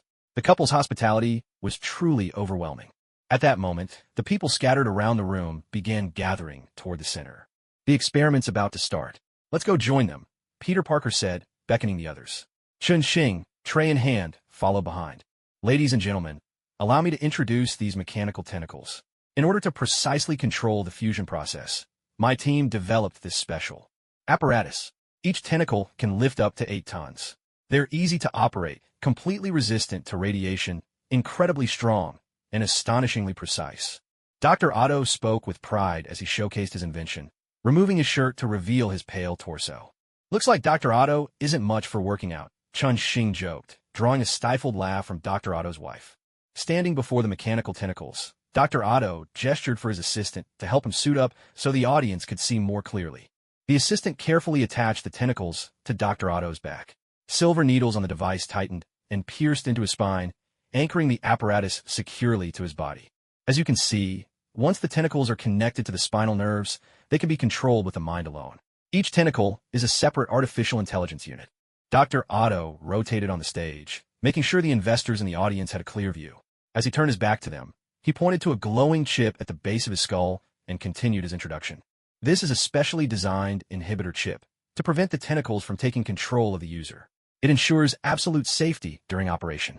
Dr. Otto then demonstrated the tentacle's flexibility with a few deft maneuvers. The main event was about to begin. Everyone, please take a look. This is the star of today's event. After today, we will finally have the power to control the fusion process at will, bringing the world limitless energy. At that moment, Harry began to clap on cue, and soon the entire hall erupted with enthusiastic applause. Harry smiled. After all, the fusion process required a rare element, tritium, which his company had supplied. Dr. Otto walked over to the lab bench and began his operation. A bright orb of light gradually formed on the testing platform, glowing steadily as it hovered in place. The audience held their breath, watching this man-made sun in awe. Even those slow to catch on could sense the vast fortune this promised. A sharp metallic clang broke the tension. Peter Parker's keen ears caught the sound of metal striking metal. He turned, scanning the room, and noticed a pin at his feet inching steadily toward the experiment platform. Something's not right, Peter whispered softly to Chun Xing beside him. Thankfully, with Chun Xing there, Peter managed to stay calm. Chun gripped his serving tray tightly, making sure it wouldn't go flying.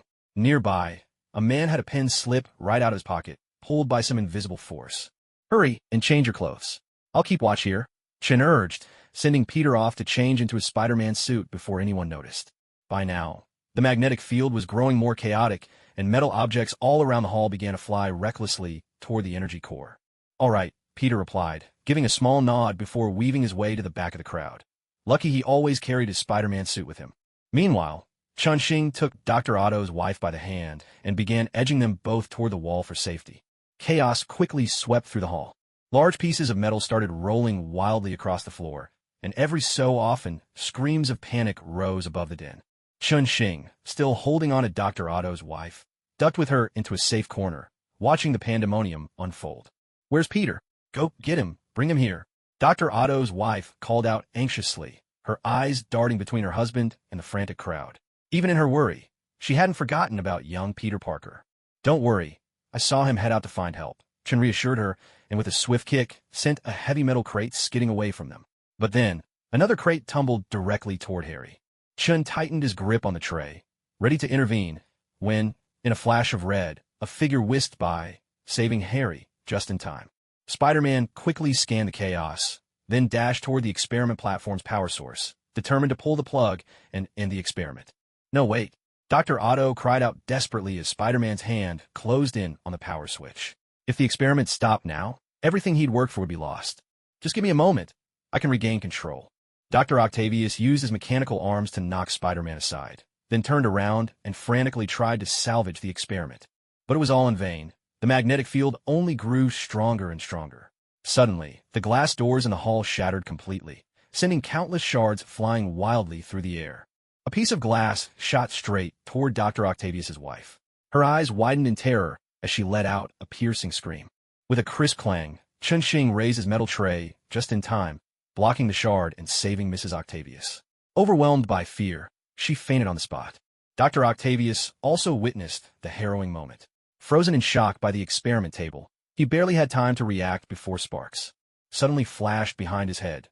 The chip in his mechanical arms was fried by the magnetic field, and he collapsed beside the table. "Cut the power!" Chun-Shing shouted to Spider-Man. Spider-Man snapped to his senses and yanked out every power cord without hesitation. The miniature sun on the test bench blinked out instantly, bringing the experiment to an abrupt end. With calm restored, Spider-Man nodded at Chun-Shing and, in a blink, vanished from the hall. Chun-Shing gently helped Mrs. Octavius over to a corner, waiting quietly for the aftermath to unfold. Sure enough, just a few minutes later, a team of security guards rushed in. While some tended to the injured, others began packing up all the experimental equipment. A group hastily carried Dr. Octavius out of the room. "Where are they taking Dr. Octavius?"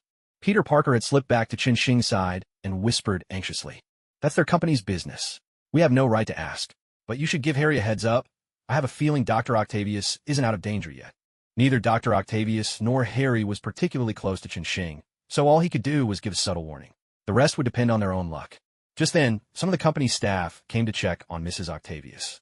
Chun-Shing left her in their care. "You treat me to breakfast. I save your life. Let's call it even. Good luck."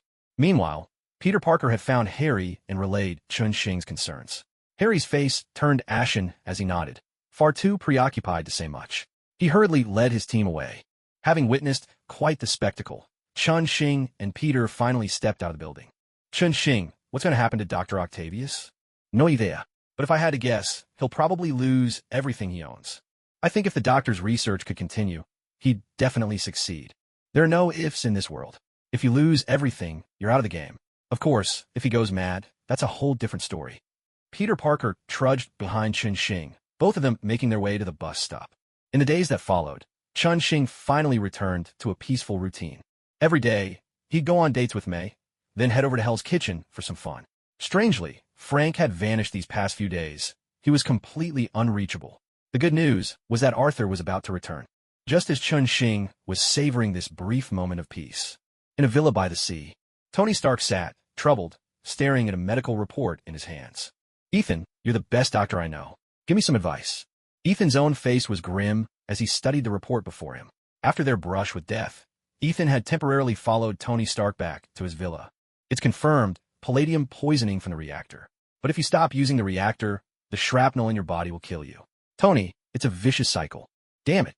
Tony Stark hurled the report aside in frustration and leaned back on the sofa, staring at the ceiling. Dr. Ethan picked up the report from the floor, carefully examining it. "But Tony, the report shows there's some force slowing the spread of the toxin, though it's weakening now. Was it some medical team who did this?" Tony Stark shot upright, looking intently at Dr. Ethan. "No, if it were them, They'd have written you a full report by now. After we passed out, someone else must have treated you.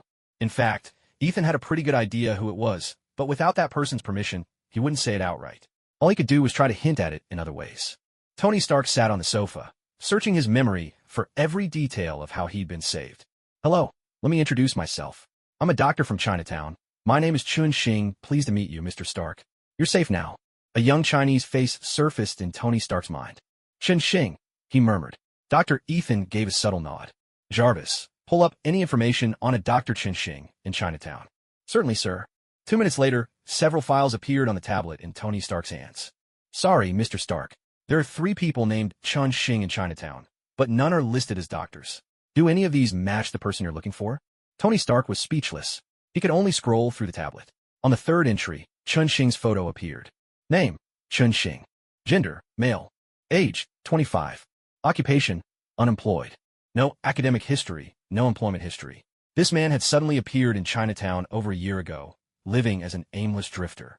Jarvis, who invited this person to come find me in the Middle East. Sir, Mr. Chun Xing was invited by Councilwoman Cheryl Cadleck from Chinatown to participate in the search and rescue operation for you. Tony Stark paused to consider this. If someone could be invited by a councilwoman, he must have something exceptional about him. Should I go meet him? I was planning to thank him in person anyway. Dr. Eanson chimed in from his side. He had been wanting to meet Chun Xing for some time, and now the perfect reason had presented itself.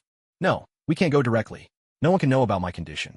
Jarvis, increase the donation to Chinatown tenfold and double Mr. Chun Xing's compensation.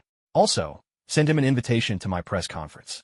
Tell Councilwoman Cheryl Cadleck to ensure he attends. Tony Stark shook his head, rejecting Dr. Eanson's suggestion. Instead, he swiftly made more appropriate arrangements. Capital had begun to move. Stark Industries Tower. Standing at the entrance, Chun Xing flipped through the invitation in his hand.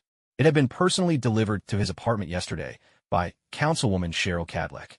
Rumor had it that, to secure his attendance, Tony Stark had increased all of Chinatown's charitable funds tenfold. So, under Cheryl Cadleck's almost pleading gaze, Chun Xing gladly agreed to attend. He pulled out his phone for a quick check. The $10 million service fee had already arrived at his account. He had to admit, it was generous. But thinking of those armored suits, each worth tens of millions of dollars, Chun Xing made up his mind. This was a cash cow he'd keep milking. Mr. Chun Xing, is that you? Chun Xing looked up to see Dr. Eanson waving at him from the entrance of the building. Hello, Dr. Eanson. You look like you've recovered well. Please allow me to thank you again, Mr. Chun Xing. I apologize for not coming to thank you in person sooner.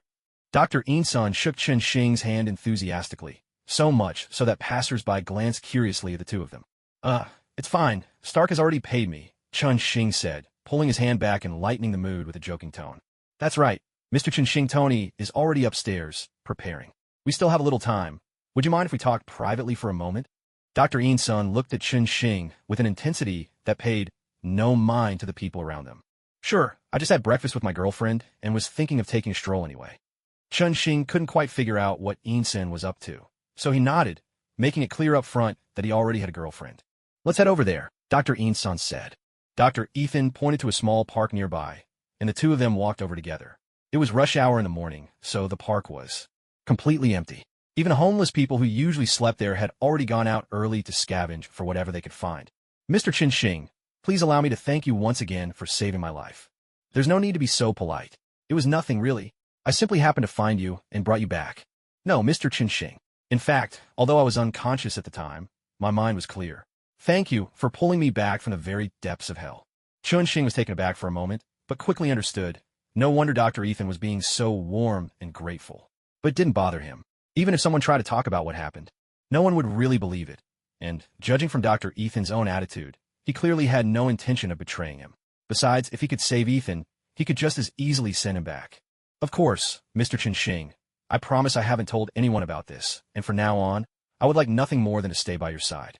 Seeing the flicker in Chun Xing's eyes, Dr. Ethan immediately caught on. He hurried to reassure Chun Xing, afraid that if he hesitated for even a moment, Chun Xing might send him straight back to hell. I'm curious, what did you see in hell?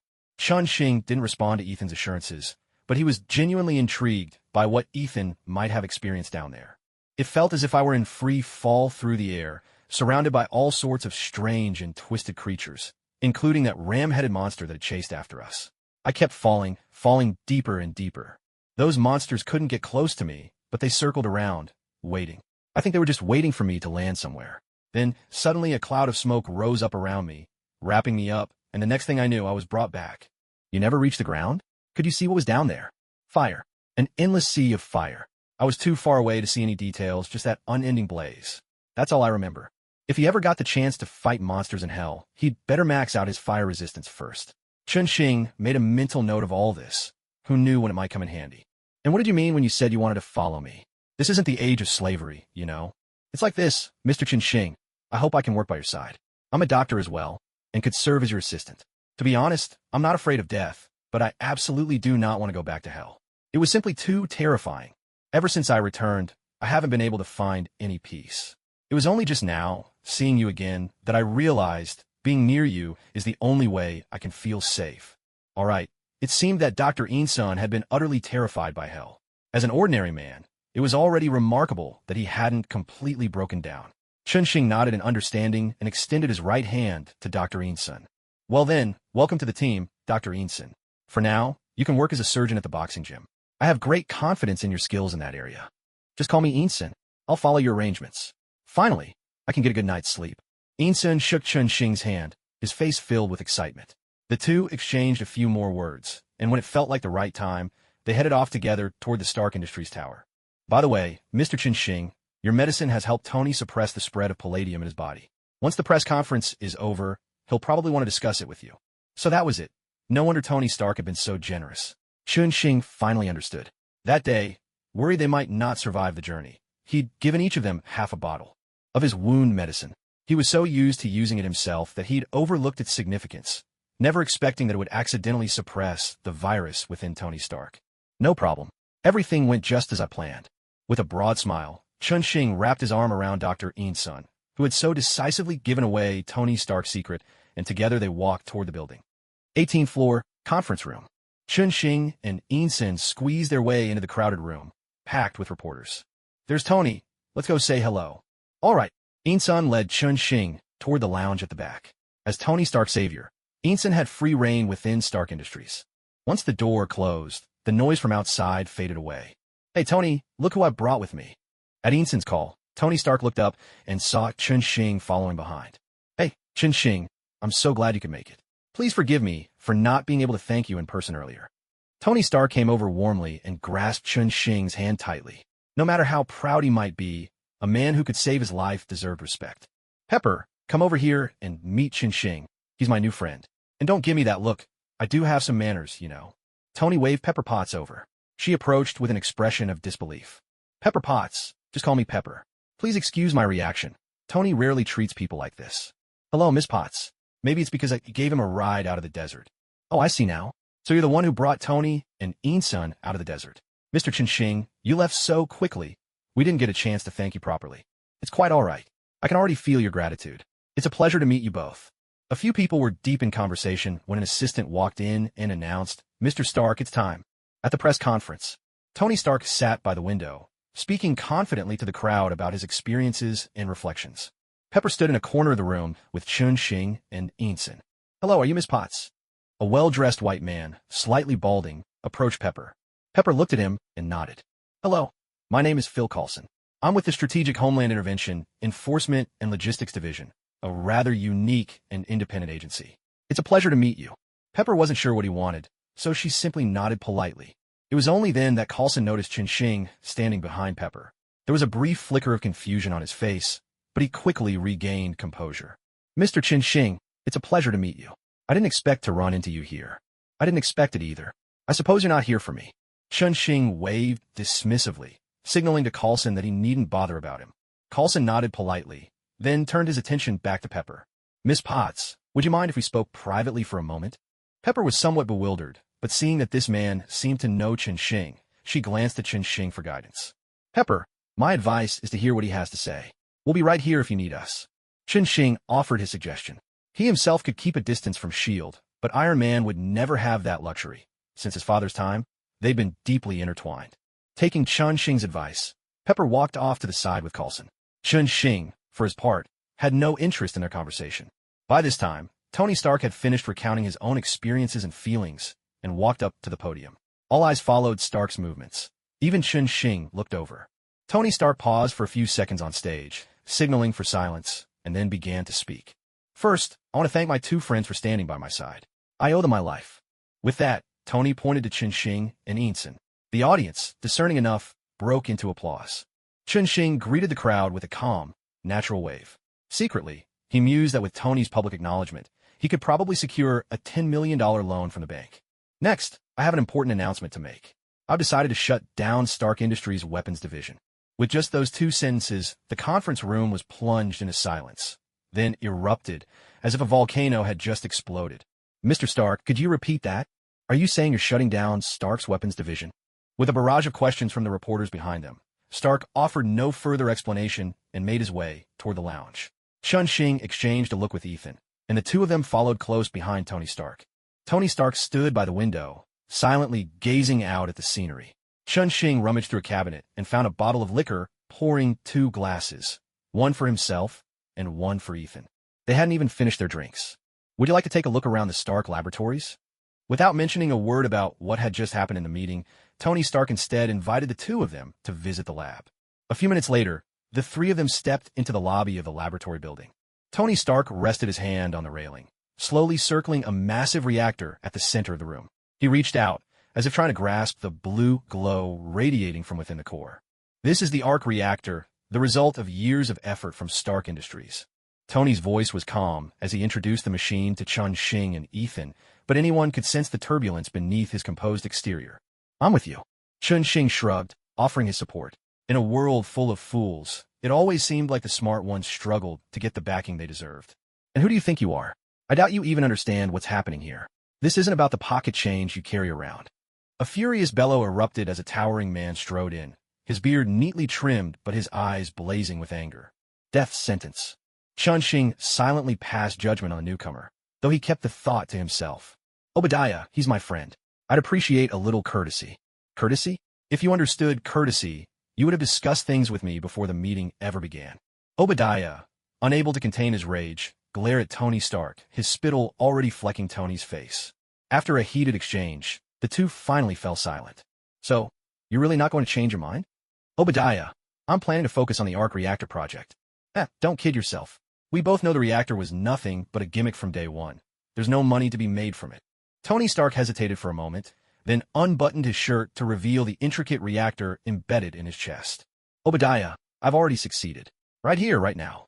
Obadiah stared in shock at the reactor in Tony's chest, rendered speechless by what he saw. With this, we can change everything. You know it. Tony locked eyes with his old friend, hope and anticipation shining in his gaze, wishing that the man before him would once again stand at his side. All right, let me think about it, Tony. Just give me some time. With those words, Obadiah trudged out of the laboratory building, his footsteps heavy with resignation. Tony Stark sat beside the arc reactor, watching Obadiah's retreating figure in silence, unable to find the words to speak. At that moment, Chun-Shing settled down next to Tony, gave the reactor a gentle pat, and murmured to himself. You gave him a chance, and he chose to walk away. Don't blame yourself. Tony Stark stared at Chun-Shing in astonishment, as if truly seeing him for the first time that day. Thank you, Chun-Shing. I never imagined you could see through all of this. Chun-Shing gave a soft chuckle. No need to thank me. The old ship is about to sink, and a new one is ready to set sail for distant shores. Some people just don't understand. The war is over, and a new era has begun. The two spoke in fragments, their conversation meandering, while nearby, Insun listened in utter confusion. Will you two stop talking in riddles? Can someone please explain what's going on? Insun pleaded. Chun-Shing smiled, then turned to Insun. Do you really believe that someone who graduated from MIT's Department of Electrical Engineering at 17 would abandon his family's business just because he's in a bad mood? Unless he's lost his mind, Insun replied without hesitation. Exactly. Like Tony said, the war is over and a new age is upon us. I'd wager Tony's been wanting to transform Stark Industries for a long time, to distance it from the military-industrial complex, that sinking ship. That's right, but it's not so simple, Tony admitted. Still, this close call gave me a slim chance, and I have to seize it. I never expected Obadiah to react so strongly. It doesn't matter, Chun-Shing said reassuringly. You've already won. Today I met an agent named Carlson, from a department with a rather amusing name. I think he'll bring you good news. The world is on your side now. Thank you for the good news, Chun-Shing. You really are my lucky star, Tony said. No, I belong to only one person. Her name is May, Chun-Shing replied with a smile. Tony was in high spirits, eager to continue the conversation. He invited Chun-Shing and Insun back to the seaside villa to share a few drinks together. The three of them talked late into the night. Insun, I owe you so much. You not only saved my life, but you've given Stark Industries a new beginning. Our new energy project will let us soar, breaking free from the grip of the military-industrial complex at last. Tony, you shouldn't think it'll be that easy. I doubt they'll let you succeed without a fight, Insun cautioned. Chun-Shing glanced at the spirited Tony Stark and offered a few words of gentle warning. Of course it won't be easy, Tony replied carelessly. But for the first time, I see a glimmer of hope. The weight I've carried for so long is finally beginning to lift. All right, it's getting late. We should get some sleep, Insun suggested. But before we go, let's talk about the palladium in Tony's system. Chun-Shing, do you have a solution? Ethan interrupted the conversation, hoping to wrap things up for the day. Elderly people tire easily, and on top of that, he hadn't been sleeping well these past few days. Now that his own problem was sorted out, he just wanted to go home early and get some rest. Chun-Shing thought for a moment. Tony, my medicine can't completely cure your condition. It can only slow the spread of the heavy metals in your body. I hope you'll be able to find a better solution. I'll come by every few days to bring you more medicine, and I'll also try to think of other ways to help. Chun-Shing played it smart. He didn't give Tony Stark all the medicine at once. That would make it seem too cheap and common. Besides, by coming by regularly, he could spend more time with Tony Stark and keep an eye on how the story was unfolding. In truth, Chun-Shing did have a way to cure Tony Stark completely. All it would take was for Tony to die once. Chun-Shing would remove the shrapnel, then bring him back to life, and the problem would be solved. Of course, Tony Stark would never agree to such a treatment right now. That could wait until they knew each other better. Seeing Chun-Shing's approach, Tony Stark had no better option. He could only agree to Chun-Shing's plan for now, while he looked elsewhere for solutions. With the discussion over, Chun-Shing and Ethan said their goodbyes to Tony Stark. Tony was both surprised and a little jealous that Ethan chose to go with Chun-Shing, but he respected Ethan's decision. Ethan drove them back to Chinatown and dropped Chun-Shing off at his doorstep. Ethan planned to find a hotel nearby for the night, and then look for a more permanent place to stay. After waving goodbye to Ethan, Chun-Shing headed inside, ready to get some sleep after another busy day. Just then, the phone rang. Chun-Shing picked it up and saw Peter Parker's name on the screen. Hello, Peter. What's up?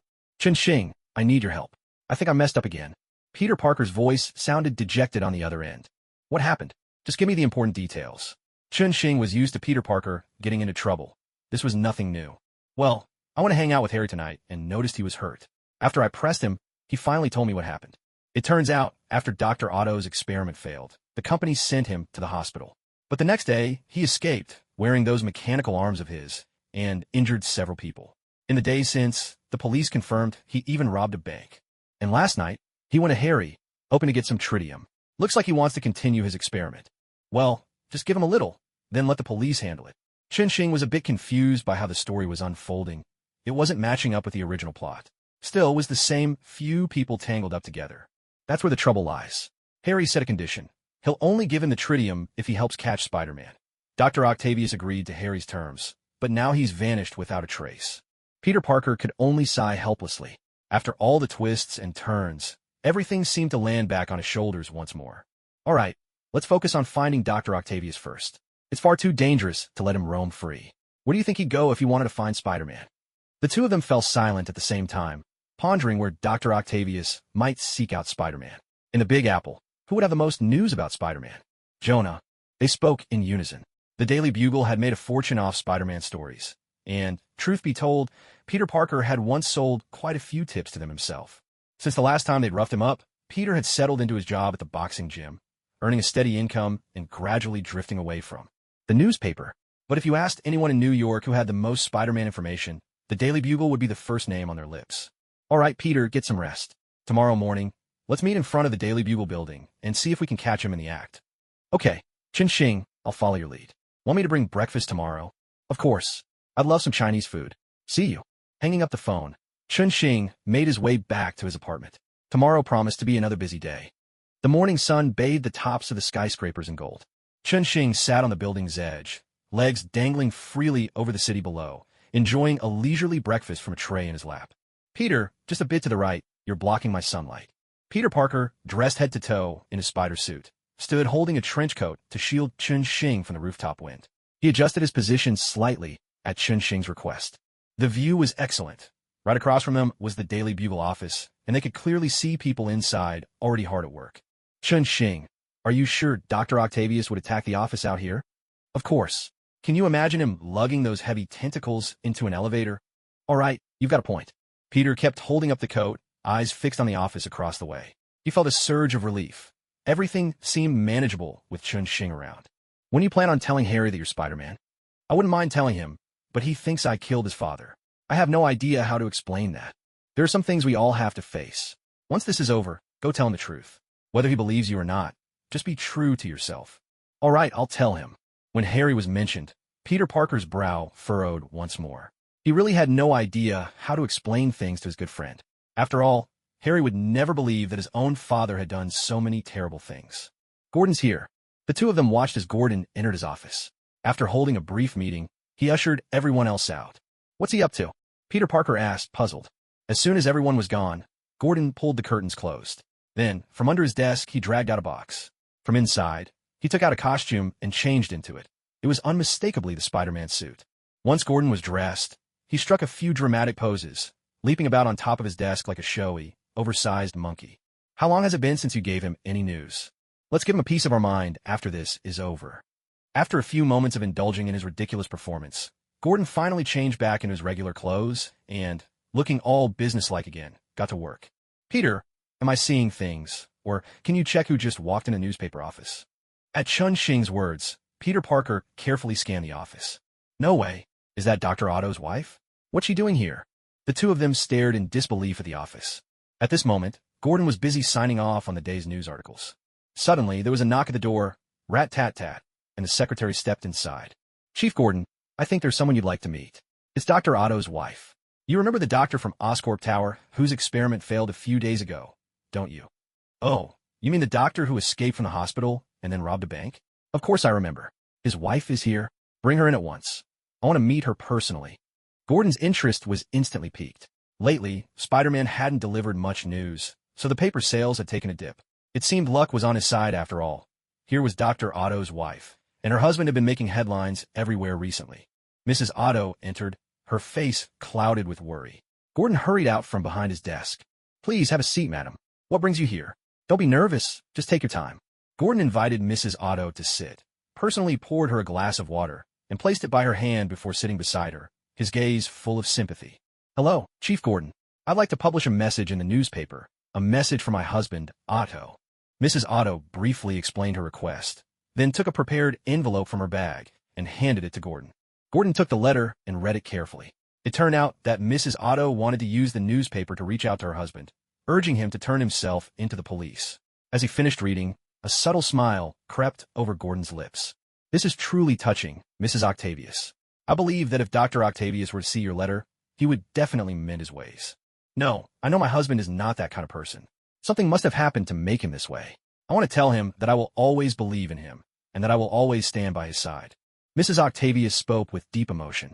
All right, ma'am, please calm down. I truly sympathize with you, and I'm willing to help. But things can't go on like this. Would you like to hear my advice? Gordon waved the letter in his hand, trying to persuade Mrs. Octavius with his words. What advice? I just want my husband to come home as soon as possible. Mrs. Octavius replied with confusion, not quite understanding how the media worked. Ma'am, here's the thing. If we want Dr. Octavius to see this newspaper as soon as possible, we need to boost sales and get more people to spread the word for us. But as it stands, your letter may not attract much attention. How about we change the headline? Let me think. What if we call him Dr. Octopus? That title will definitely sell. And with your letter, I'm sure it'll be a sensation.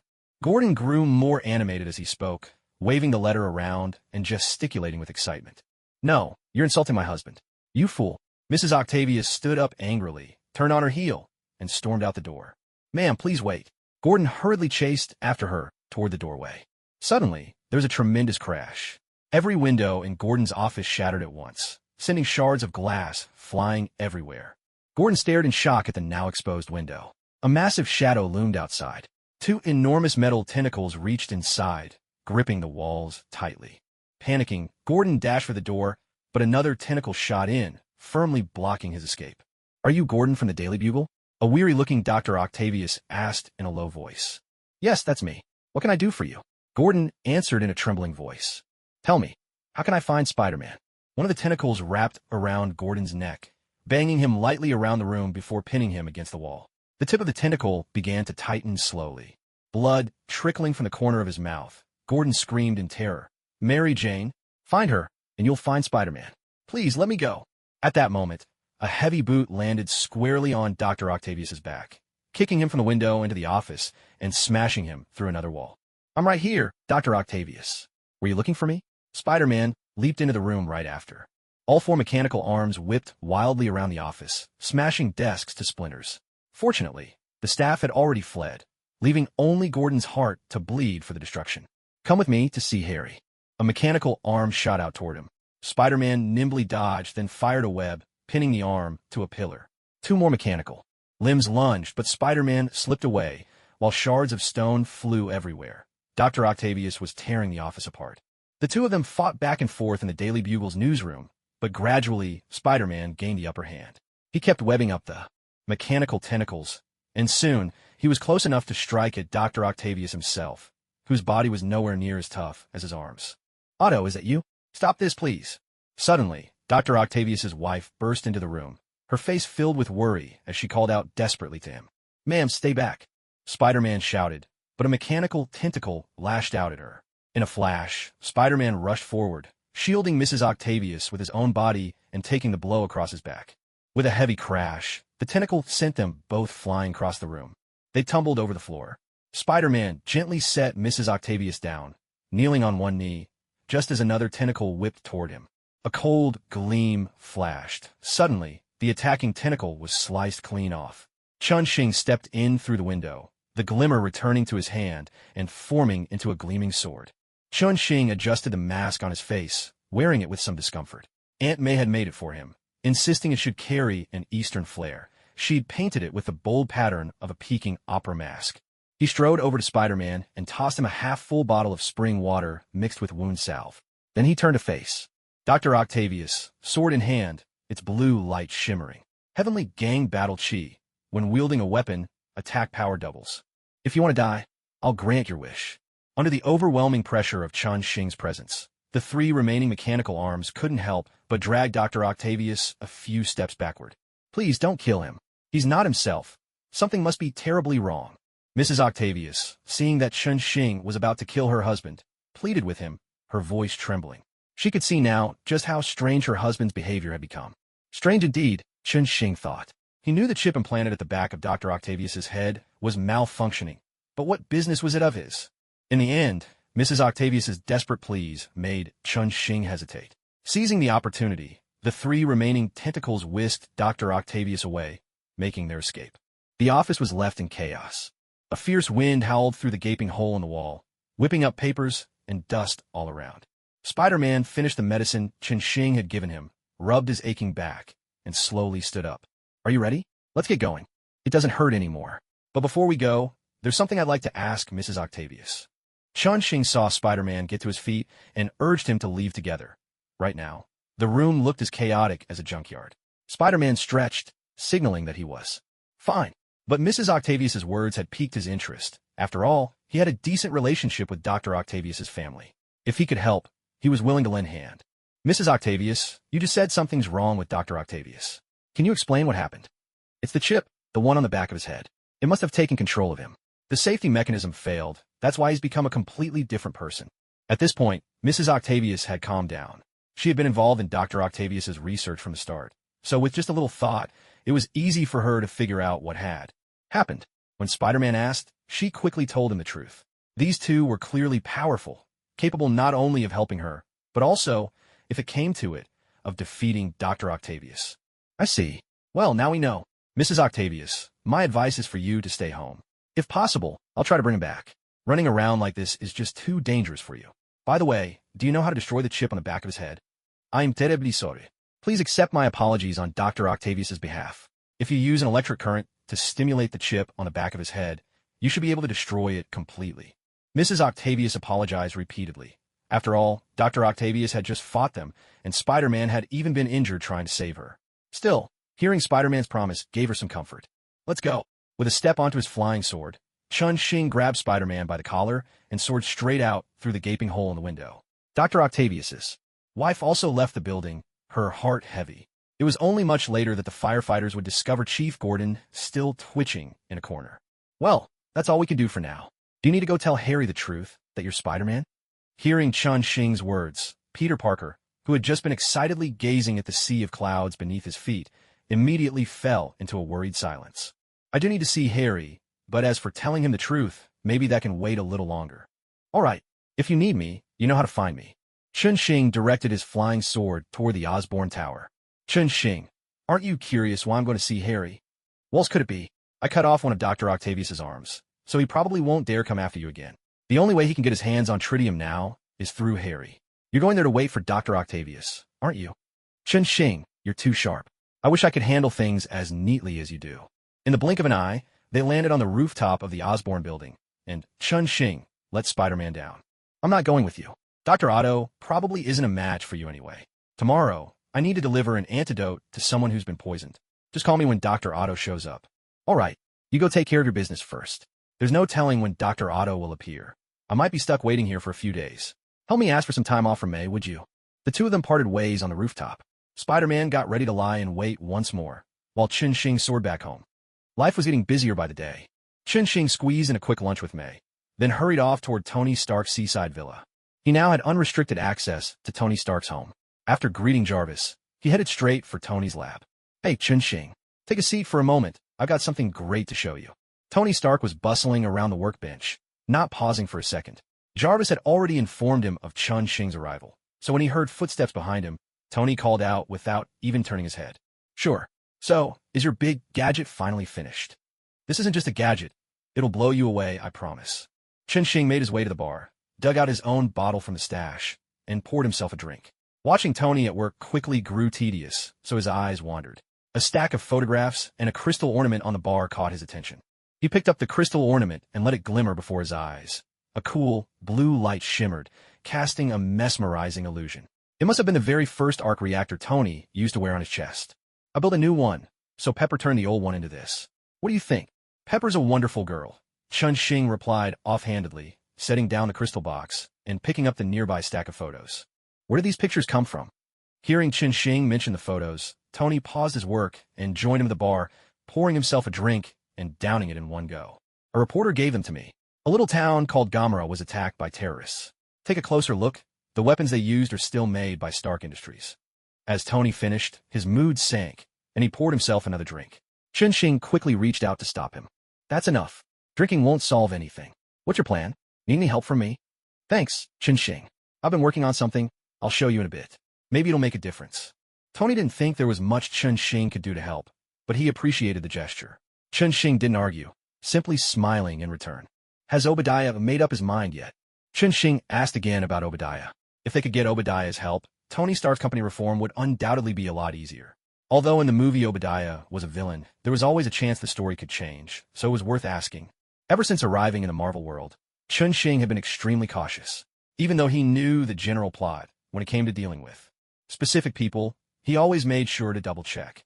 After all, his chance to return home depended on it. He couldn't let carelessness ruin everything. Tony Stark gave a wry smile. Obadiah just informed me that I've been removed from the board, and he's urging me to hand over the new arc reactor. Well, it looks like he's made up his mind. What about Coulson? The Strategic Homeland Intervention, Enforcement and Logistics Division. It's now called S.H.I.E.L.D. You were right, Chun Xing, the world is on my side. After sharing a few drinks, Tony Stark seemed to regain his spirit. He set his glass down and strode over to his workbench. Chun Xing, get ready. You're about to witness the most successful invention of the century. Prepare to cheer for me. Mentioning his experiment, Tony's face finally lit up with excitement. Chun Xing raised his glass. Then let me wish your experiment great success in advance. Tony walked up to a platform and raised his arms high. Jarvis, let's begin. With a symphony of mechanical whirs, countless components leaped into action on the workbench, assembling the Iron Man suit for its first official fitting. Jarvis, initiate the armor sequence.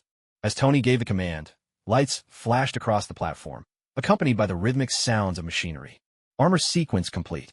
Tony flexed his arms, now clad in the red suit, and stepped down from the platform to stand before Chun Xing. Chun Xing couldn't help but clap, the applause echoing through the workshop. No matter how many times he'd seen it on the big screen, nothing compared to witnessing it in person.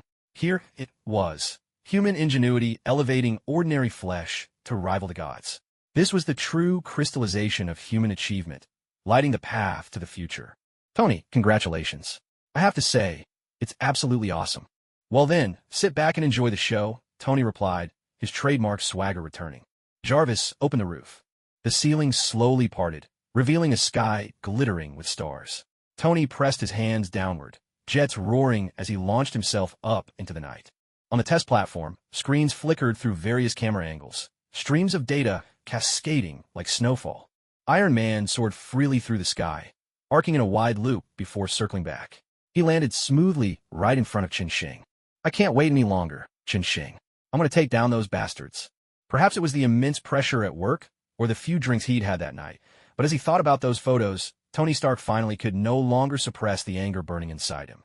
I'm coming with you, he declared. Chen Xing didn't object. In fact, he was quite interested in going to the Middle East himself to gain some hands-on experience.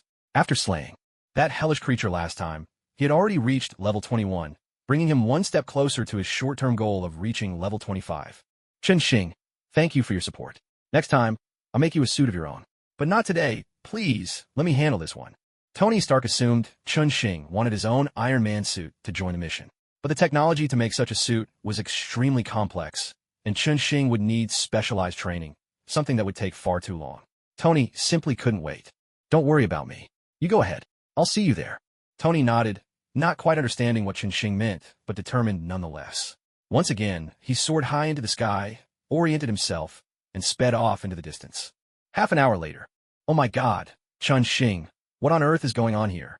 Tony Stark was swaying and zigzagging through the air, while Chen Xing followed alongside him, calmly riding atop his flying sword. Tony, calm down, or you'll fall. Also, welcome to the extraordinary world. There was no need to hide his abilities. Chen Xing had already decided that to gain a decisive advantage early on, he would need to show his true strength. That was simply the reality of the Marvel Universe. Just like Tony Stark in front of him, he might treat you as a friend, but unless you have strength to match, he'll never truly listen to you. When we get back, you owe me a full explanation.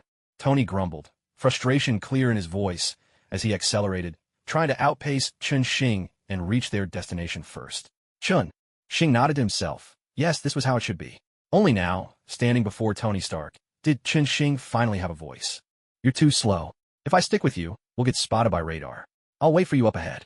With those words, Chen Xing summoned a protective golden aura that shimmered around his body like a suit of armor. Then, he shot forward, leaving Tony Stark far behind. Daylight broke across the sky. Tony Stark descended slowly onto the war-torn town of Gemera. The town, still scarred from recent battles, was thick with the stench of gunpowder. Several thugs were hustling a group of refugees onto a truck. Stop right there, Tony Stark shouted through his loudspeaker. He was answered by a hail of frenzied gunfire. Bullets struck against the Iron Man suit with a crisp metallic clang, ricocheting harmlessly in every direction, not leaving so much as a scratch. UN at %#% at. The thugs shouted in a language no one could understand, their faces twisted in terror as they frantically searched for cover. Several of them, standing by the vehicles, roughly shoved refugees in front of themselves as human shields. Though Tony Stark couldn't make out their words, he understood their intent. Instantly, his visor's display shifted, clearly highlighting the optimal angles of attack. A burst of gunfire echoed out, and when the smoke cleared, every last thug lay dead. The refugees, equally panic-stricken, looked around in confusion. Tony had no time for comfort. He scanned the area alertly. He knew these weren't the only enemies. From above, he'd seen many more. With the sound of gunfire, reinforcements would surely arrive soon.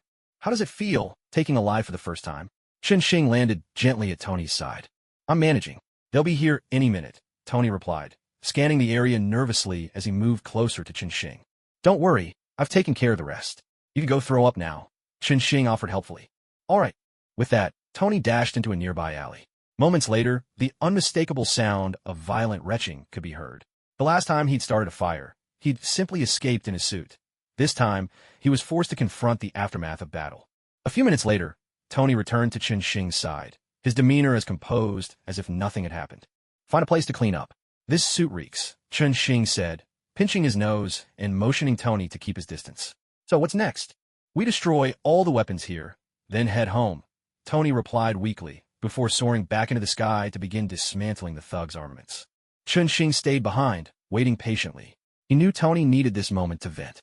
Half an hour passed before Tony returned, and with a simple greeting, the two of them set off toward home. On the way, Chun Xing began to explain some extraordinary matters. You're saying there are many people like you? Maybe not with the same abilities, but most possess powers far beyond normal humans. I call them the extraordinary. Tony, welcome to a new world. I see. I thought I'd reached the pinnacle of the world, but it turns out this is just the beginning of another. How interesting, Tony mused. Tony Stark's pride and resilience shone through. He believed that even in a world of the extraordinary, he could be the best. Chun Xing, you might be faster than me, but can you fly higher? Noticing Chun Xing's flight without any visible protection, Tony came up with a clever challenge. Grinning, he grabbed Chun Xing, and together they soared into the sky. Half an hour later, Chun Xing flew back, dragging his Iron Man suit, now frozen into a solid block of ice. Jarvis, are you back online yet? Every 10 minutes, Chun Xing couldn't help but ask this same question. Damn it, this was just a minor glitch. I'll find better materials next time. The helmet lit up, and Tony Stark was back online once more. At last, around dawn, Chun Xing managed to deliver Tony Stark safely back to his villa. Yawning, Chun Xing wobbled all the way home on his flying sword, barely keeping his eyes open as he returned to his apartment.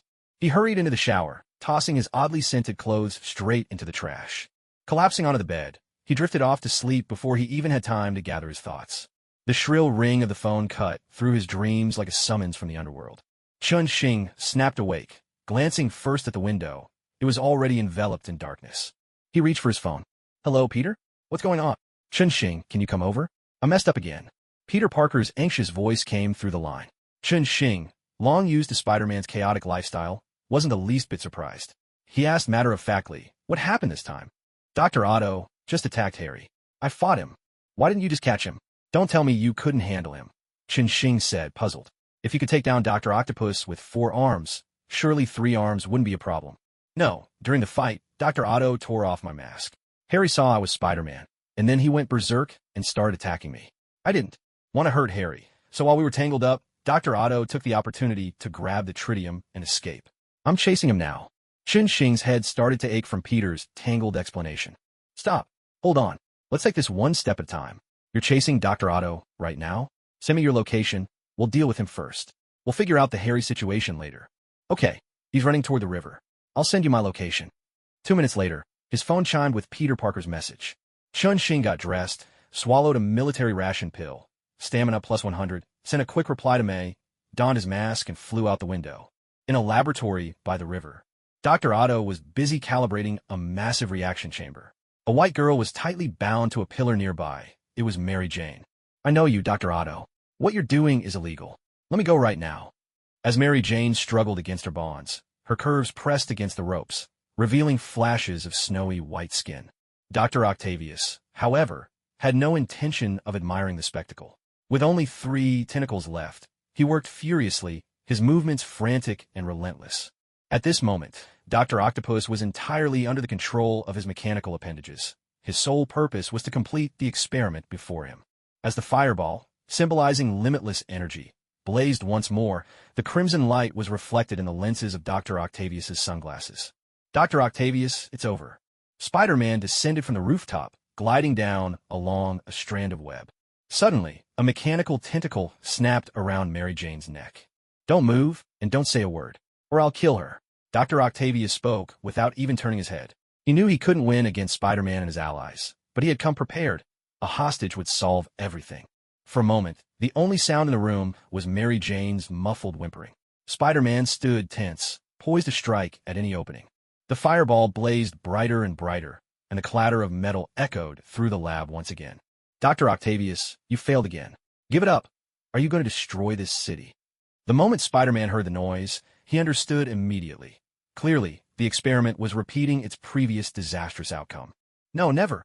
Dr. Octavius shouted, his voice trembling with agitation. He spun around, 2 tentacles lashing out wildly toward Spider-Man. Spider-Man dodged nimbly, engaging Dr. Octavius in a fierce skirmish. With only 2 tentacles left for offense, Dr. Octavius quickly found himself losing ground, pushed back by Spider-Man's swift attacks.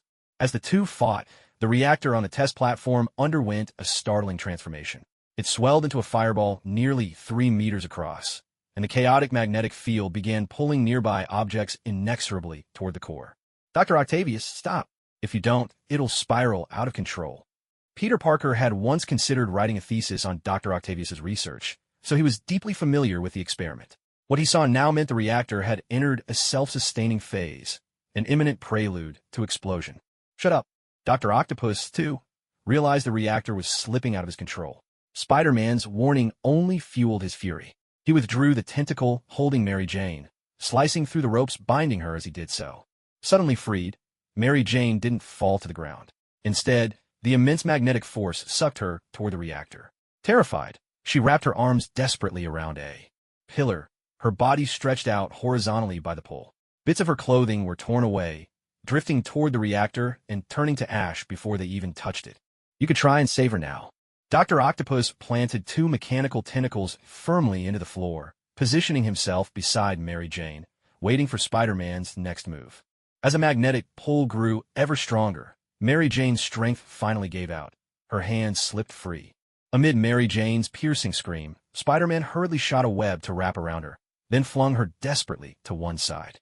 Luckily, she landed safely, escaping danger for the moment. I've got you. Taking advantage of Spider-Man's focus on rescuing Mary Jane, Dr. Octopus finally found his opening.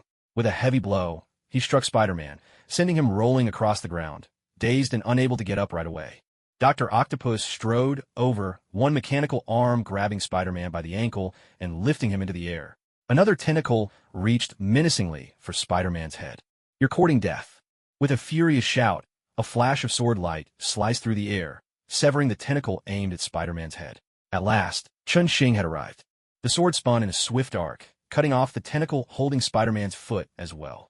The blade returned to Chun-Shing's hand, and Spider-Man tumbled back on the ground. Peter, are you all right? There was no point in hiding it now. Dr. Octopus already knew who Spider-Man really was. I'll live. Chun-Shing, stop the reactor. Peter Parker called out, gritting his teeth in pain. How would I know how to handle that thing? Let Dr. Octavius do it himself. Didn't Mrs. Octavius say if we power him up, we can destroy the chip? Spider-Man slapped his own forehead, realizing he had been too panicked to remember this detail. He scrambled to his feet and grabbed a length of cable from the floor. With Dr. Octavius down to a single mechanical arm, there was no need for Chun-Shing's help. Peter Parker quickly pressed the cable to Dr. Octavius's back. Sparks flew, and Dr. Octavius collapsed stiffly to the floor. Chun-Shing rushed over, pulled out a half-used bottle of wound medicine, and poured it down his throat. Is there still time? Peter Parker was drenched in sweat from anxiety. The entire lab building was trembling around them. Who knows? Go hold on to Mary Jane. If things get worse, we'll just have to run for it. It's no use. If this thing explodes, the whole city will be destroyed. Panic set in for Chun-Shing as well. He grabbed Dr. Octavius by the collar and slapped him hard across the face twice. Blood trickled from the scientist's lips as he slowly opened his eyes. Dr. Octavius, are you with us? You're Peter Parker. With Peter Parker's urgent call, Dr. Octavius gradually regained his senses. Though the mechanical arms had controlled him, his mind was clear. He remembered Spider-Man's true identity. Dr. Octavius, think. The reactor's about to explode. The laboratory was collapsing around them. Dr. Octavius scrambled to his feet and rushed to the workbench, frantically trying to adjust the equipment. After a while, he slumped helplessly onto the bench. It's no use. The reactor is completely out of control. Hurry, there must be something else we can try. Peter Parker kept urging from the side, while Dr. Octavius pondered for a moment. There's one more way. We can sink the reactor to the bottom of the lake. The whole reason for building the lab here in the first place was to prepare for something like this. But now, all the machinery's been ruined by the magnetic field and won't work. By now, Dr. Octavius was fully conscious. He'd wanted to sacrifice himself and drag the reactor down into the lake. But when he glanced back at his sole remaining tentacle, he could only sigh helplessly. After hearing Dr. Octavius's explanation, Peter hesitated just for a second before immediately saying, "Let me do it." "Like hell you will."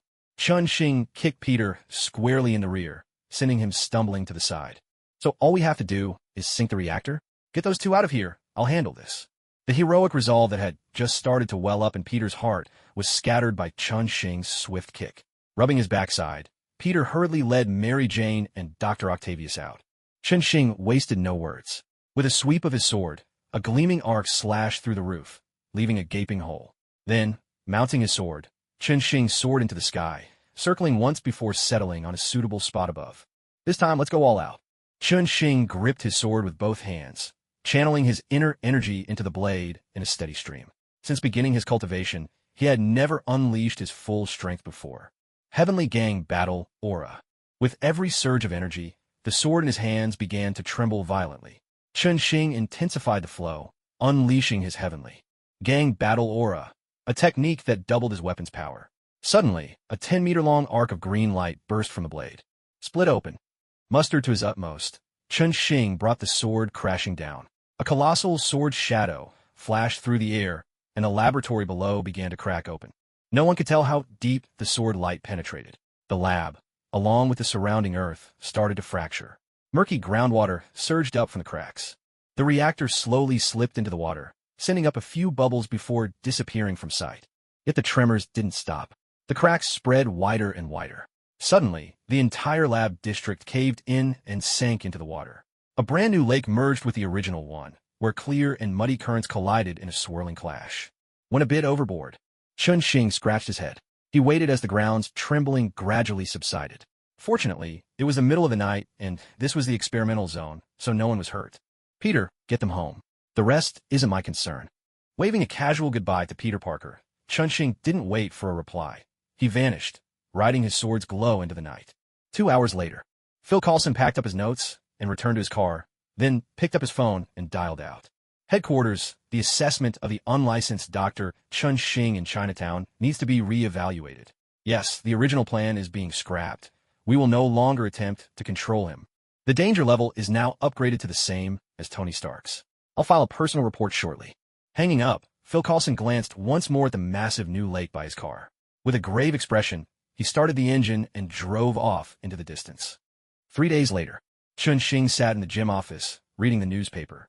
In a tiny corner of the paper, a headline read, Osborne Industries launches large-scale renovation to beautify its research park. Well, Osborne had managed to cover up the scandal once again, protecting the company's image. A knock sounded at the door, 3 crisp taps. Chun Xing, are you in there? Peter? You can just come in. The door swung open. Peter Parker came in, bringing with him Dr. Otto and his family. Chun Xing set down the newspaper, a bit puzzled as he looked at the 3 guests. Why wasn't Dr. Otto behind bars? Why was he here in Chun Xing's office instead? Chun Xing, Dr. Otto, and his wife came here especially to thank you, Peter Parker said warmly by way of introduction. Chun Xing, thank you so much. If it weren't for you, our family might not even be here today. Dr. Otto and his wife bowed deeply to Chun Xing. During the first experiment, Chun Xing had saved Mrs. Otto's life, and later, he'd intervened to halt the second experiment just in time. In truth, he had saved the entire family. I have to ask, does this mean everything's settled now?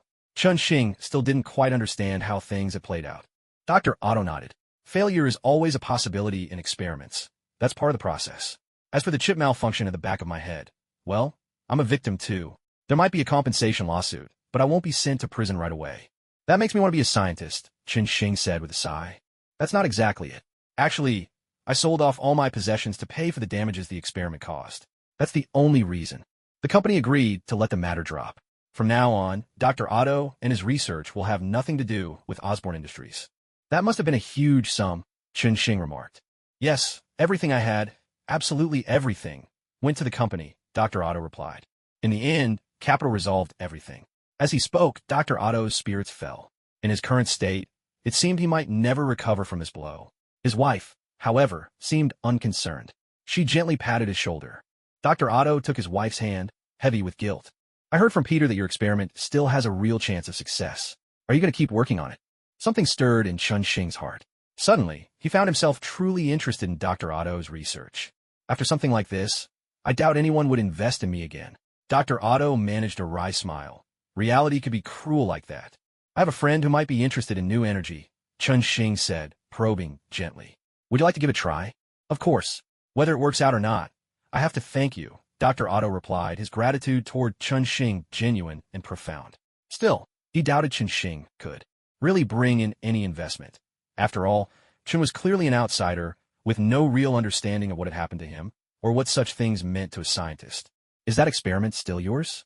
Could you give me a copy of the data? Chun Xing wanted to take the data and try his luck with Stark. After all, they were both in the energy business. Of course. After I paid up, Oscorp returned all the materials to me. Dr. Otto agreed readily.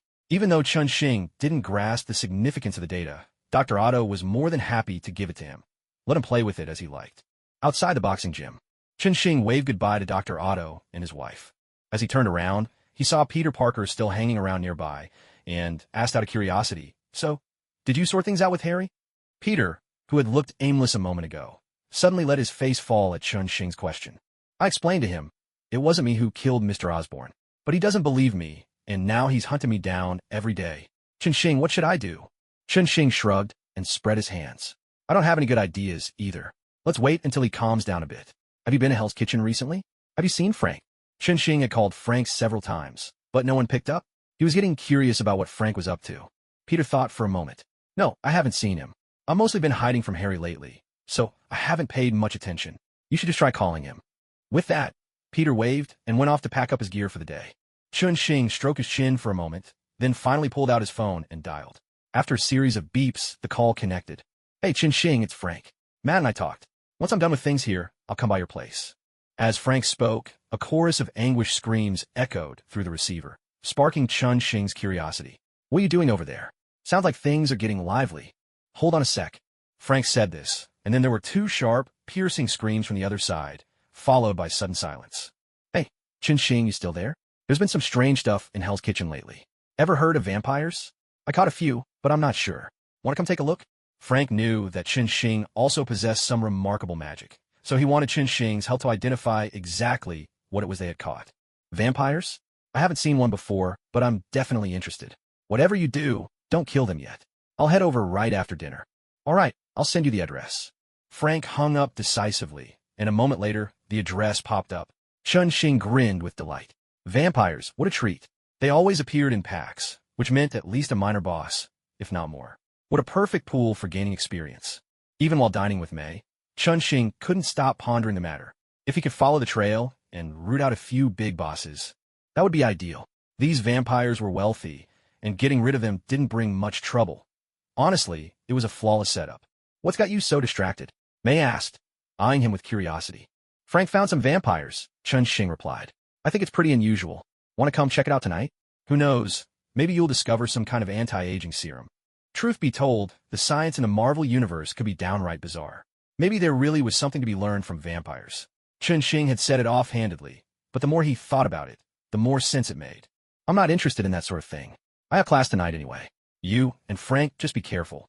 May was never much for strange adventures. She preferred helping others.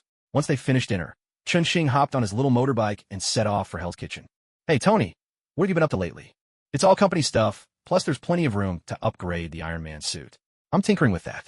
Why, what's up?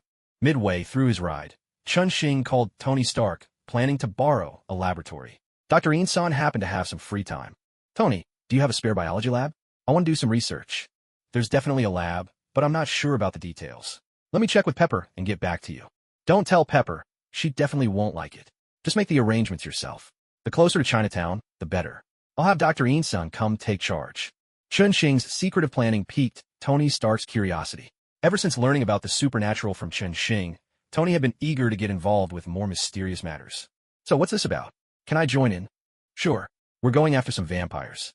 Get ready and come find us, but keep it strictly confidential. All right, I'm on it. Don't start without me. Tony Stark ended the call in a rush, eager to prep the lab. Chun Xing took a detour, purchased a bunch of supplies, and then headed to the spot where he'd arranged to meet Frank. An abandoned warehouse in Hell's Kitchen. Frank stood idly at the warehouse door, smoking a cigarette, when a small scooter pulled up. Hey, Chun Xing, can't you just buy car? I've already signed up for driving lessons. Just wait a bit longer. Chun Xing parked the scooter at the entrance and walked over, medical kit slung over his shoulder. No ruse. We're waiting for a friend to arrive. Chun Xing explained his plan to Frank, who simply nodded and said he'd follow Chun Xing's lead. His job was just the fighting and the dirty work. Frank, did Matt ever tell you I wanted to invite you to work at the boxing gym? Chun Xing, I appreciate it, but you know my reputation isn't exactly spotless. We're friends. All right. Chun Xing didn't want to get tangled up in the morality of the Punisher's actions. All he knew was that in this dangerous Marvel world, if he had to trust someone to watch his back, it would be Matt and Frank. A shooting star streaked across the sky and landed with a heavy thud on the warehouse roof. Moments later, a red, iron helmet peeked over the edge, and a low voice called down into the darkness. Chun Xing, is that you? It's Tony. Hey, Tony, get down here. Quit clowning around. With a flip, Tony Stark landed on the rooftop and came down. Chun-Shing quickly introduced him to Frank before eagerly heading inside to see the vampires. Iron Man and the Punisher exchanged greetings, and the three of them entered the warehouse together. Click! Frank flipped on the lights, illuminating a corner of the warehouse. 3 people, 2 men and a woman, were tied to concrete pillars, their mouths taped shut. As the light flooded in, they began thrashing wildly against their restraints.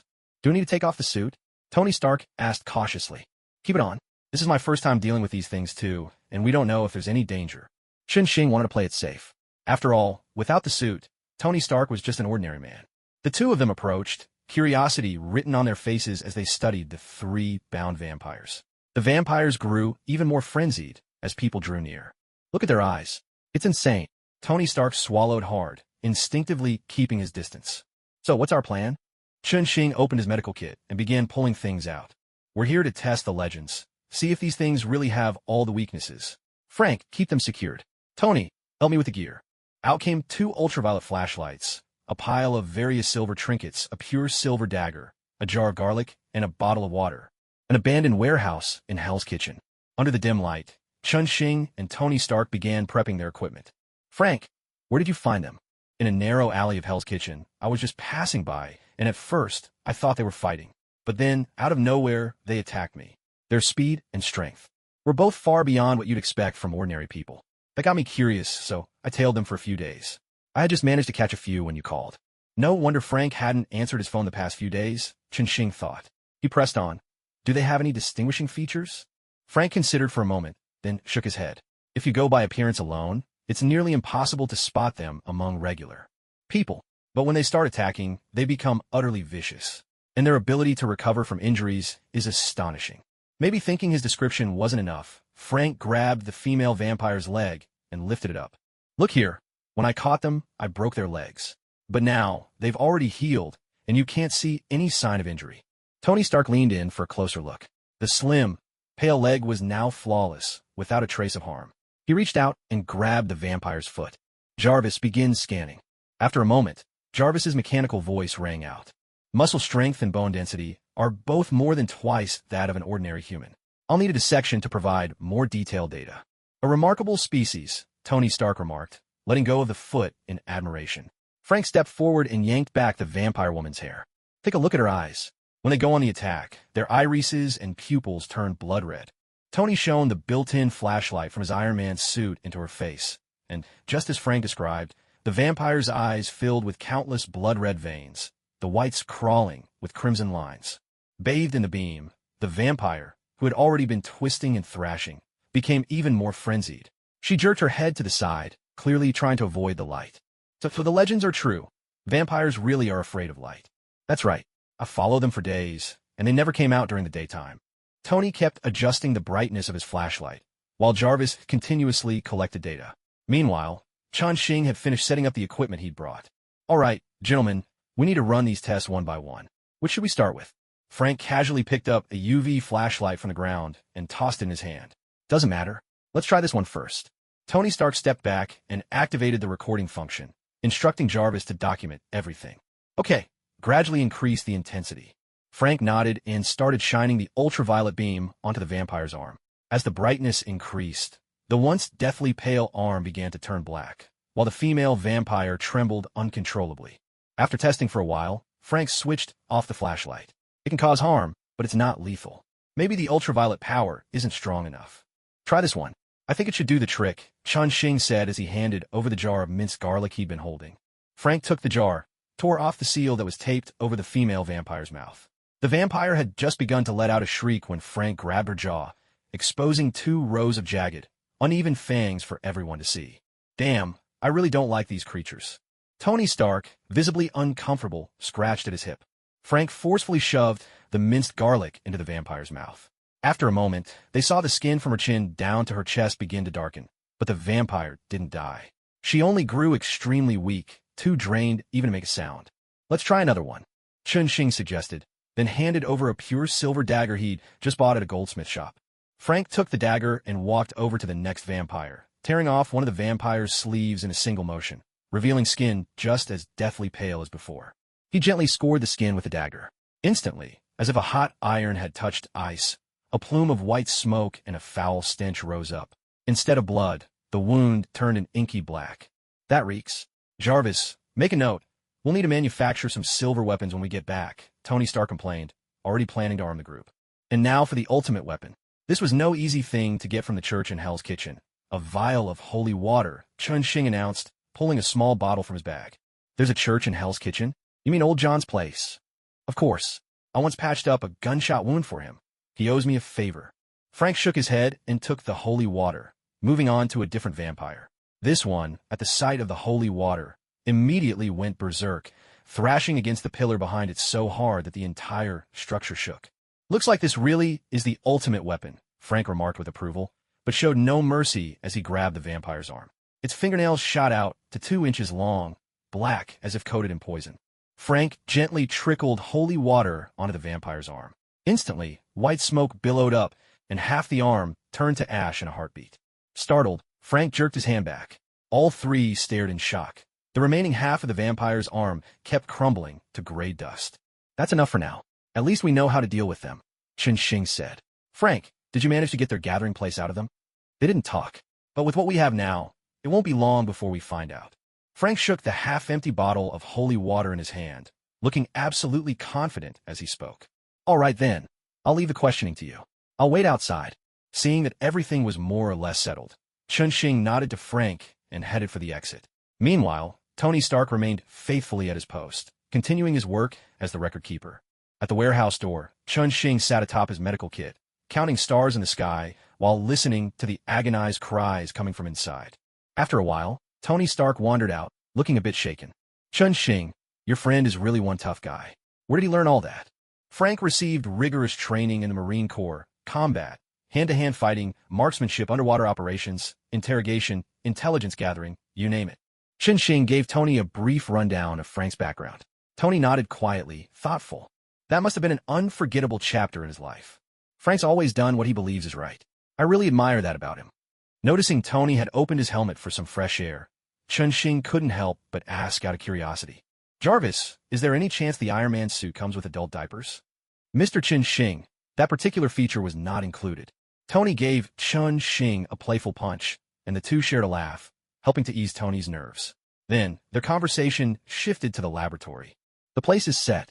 I had a research team move out, so Dr. Eunsun can take over first thing tomorrow morning. Are you planning to take these vampires back for study? Of course not. We're aiming for something much bigger. These few are nothing in comparison. All right, whatever you find out, count me in. Dr. Eunsun's going to be in for quite a shock. Eunsun is tougher than you think. As they chatted, Frank emerged from the warehouse. I got the name of the bar. Tomorrow night, we'll check it out. A pitch-black alleyway. Only a handful of neon signs flickered weakly, casting a faint pink glow. With a sudden roar of an engine, an Audi R8 pulled up at the mouth of the alley. The Matrix headlights flooded the entire alleyway with bright, white light. Inside the car, the three of them were in the middle of a heated argument. Damn it, Frank, are they vampires or just cockroaches? Are you sure there's a party here? They told me there's a big party tonight and gave me this address. And you, genius, turn off the lights, they'll spot us. All right, gentlemen, enough bickering. Tony, turn off the lights. But wait a while. For vampires, the night's just getting started. As soon as Chun-Shing finished speaking, Tony Stark switched off the headlights. The three of them held their breath, eyes fixed on the dim neon signs in the alley. They're coming. They only waited a few minutes before shadowy figures began to flicker at the end of the alley.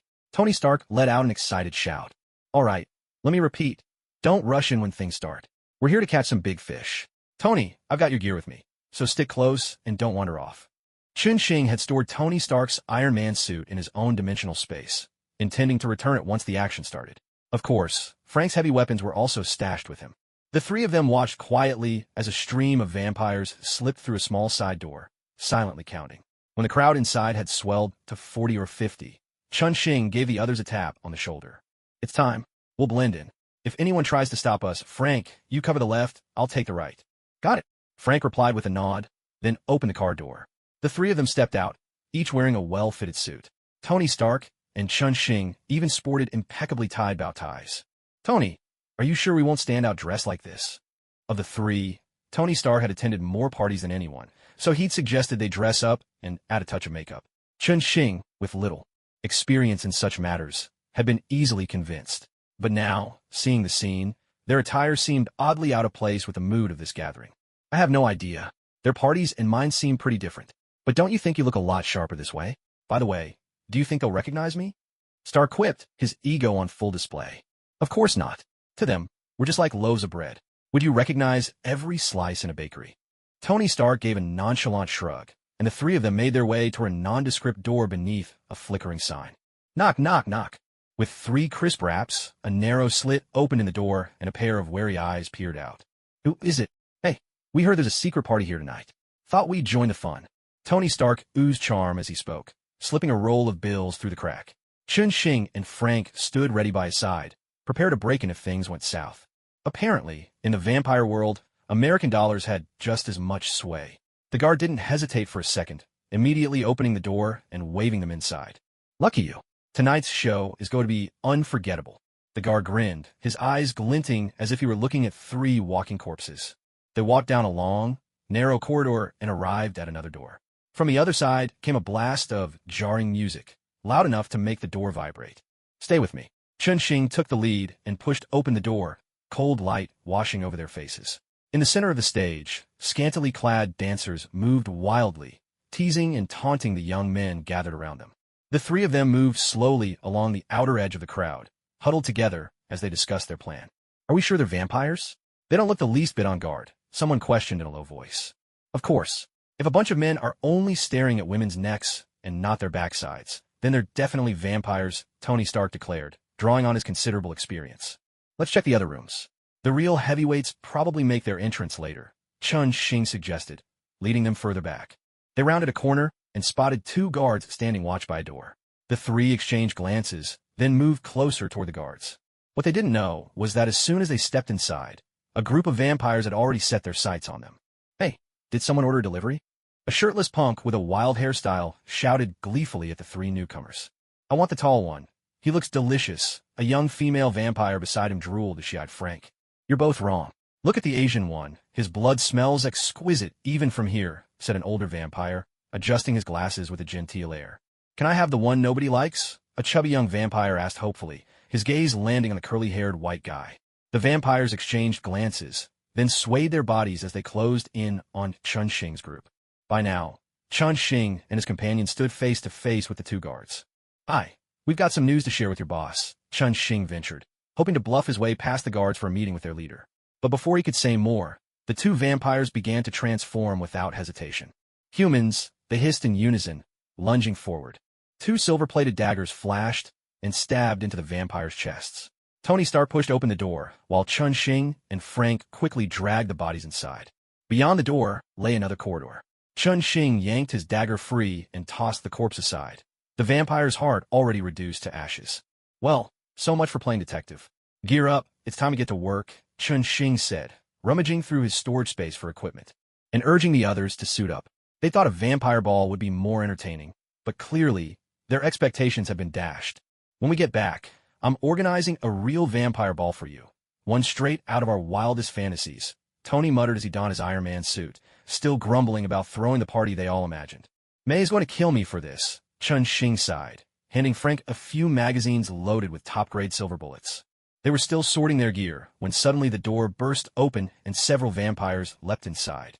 Got you, one of them snarled triumphantly. The punk vampire, looking completely high, charged at the front, with the young female vampire and the elderly vampire flanking him. Mine, leave the short, curly-haired one for me. None of you like him anyway, the chubby little kid called from the back, unable to see what was happening ahead and hopping in frustration. A few blood-curdling screams echoed from inside the room, followed by a wisp of ash drifting out. A steel-clad hand reached out from the doorway, clamping firmly around the little chubby vampire's neck. All right, the one you wanted is right here, came Tony Stark's irritated voice as the door slammed shut. In the hallway, the 3 of them put on their gear, leaving Tony Stark to guard the door. Chun-Shing and Frank moved deeper inside. Frank nudged open a crack in a door and tossed a flashbang inside. After a few seconds, the room erupted with agonized shrieks. They burst through the door and found themselves in a small conference room. Several vampires, writhing in pain, had already knocked over the tables and chairs in their chaos. Chun-Shing gripped a silver-plated longsword in his hand. Since it hadn't been properly consecrated, he could only wield it directly. They swiftly dispatched the vampires in the room, and, without pause, hurried onward. The whole place was decorated like a vampire's labyrinth. They wound their way through again and again, until finally, in a circular hall, they came face to face with a few vampires who seemed to be of higher rank. "Frank, take the one in the middle alive," Chen Xing called out. Frank raised his rifle and began picking off the lower-ranking vampires to the sides. The silver-plated bullets punched gaping holes straight through their bodies. Several vampires lunged at them all at once, but Chen Xing swung his blade and sliced them all in two with a single motion. "Humans, this is vampire territory. You're violating the accord," the tall, powerfully built vampire at the center managed to roar, frozen in fear but forcing himself to sound angry. "What accord?" Chen Xing paused for a moment and signaled for Frank to hold back, curious to hear what the vampire had to say. Did humans and vampires have some secret dealings after all? The Blood Council and the human government signed a pact for peaceful coexistence in this world. If you leave now, I'll pretend none of this ever happened. Otherwise, I'll report you to the council. The vampire leader, realizing he couldn't win, tried to save himself by invoking his powerful connections. A council, huh? Can you tell me where the vampire council is? Chen Xing immediately understood the situation. Neither side could wipe out the other, so they had to strike some sort of compromise. But the mention of a vampire council piqued his interest. Just imagine the experience points that would bring. The council's location is top secret. You don't deserve to know. Get out now. We've already called the police, the vampire leader snapped. Chen Xing was stunned. This vampire actually knew how to call the police now? Just how unreliable must these cops be to end up helping vampires? All right, let's catch it first and ask questions later. Frank chimed in, confident that once they brought the vampire back, it would have no choice but to answer all their questions. Chen Xing nodded and retrieved a silver-plated chain from his storage, specially prepared for the occasion. Tony Stark had stockpiled quite a few similar weapons, though, judging by this hideout, the vampires here were hardly a challenge. Sensing trouble, the vampire leader tried to make a desperate escape. Frank fired a burst of regular bullets at its legs. Chen Xing quickly rushed over and bound it tightly in the silver-plated chain. "Let's go find Tony. We'll need to finish off the others out front as well." Dragging the vampire leader along, the two of them headed forward. The silver chain burned the creature, sending up wisps of smoke, while a long trail of blood was left on the floor behind them. No need. Someone even tougher just showed up outside. I watched him wipe out all the vampires. Tony Stark walked in, offering a quick explanation to the two of them. "He's already here." Chen Xing saw a tall, powerfully built black man emerge from behind Tony Stark. Dressed head to toe in black leather and sporting a pair of sunglasses, he cut a striking figure.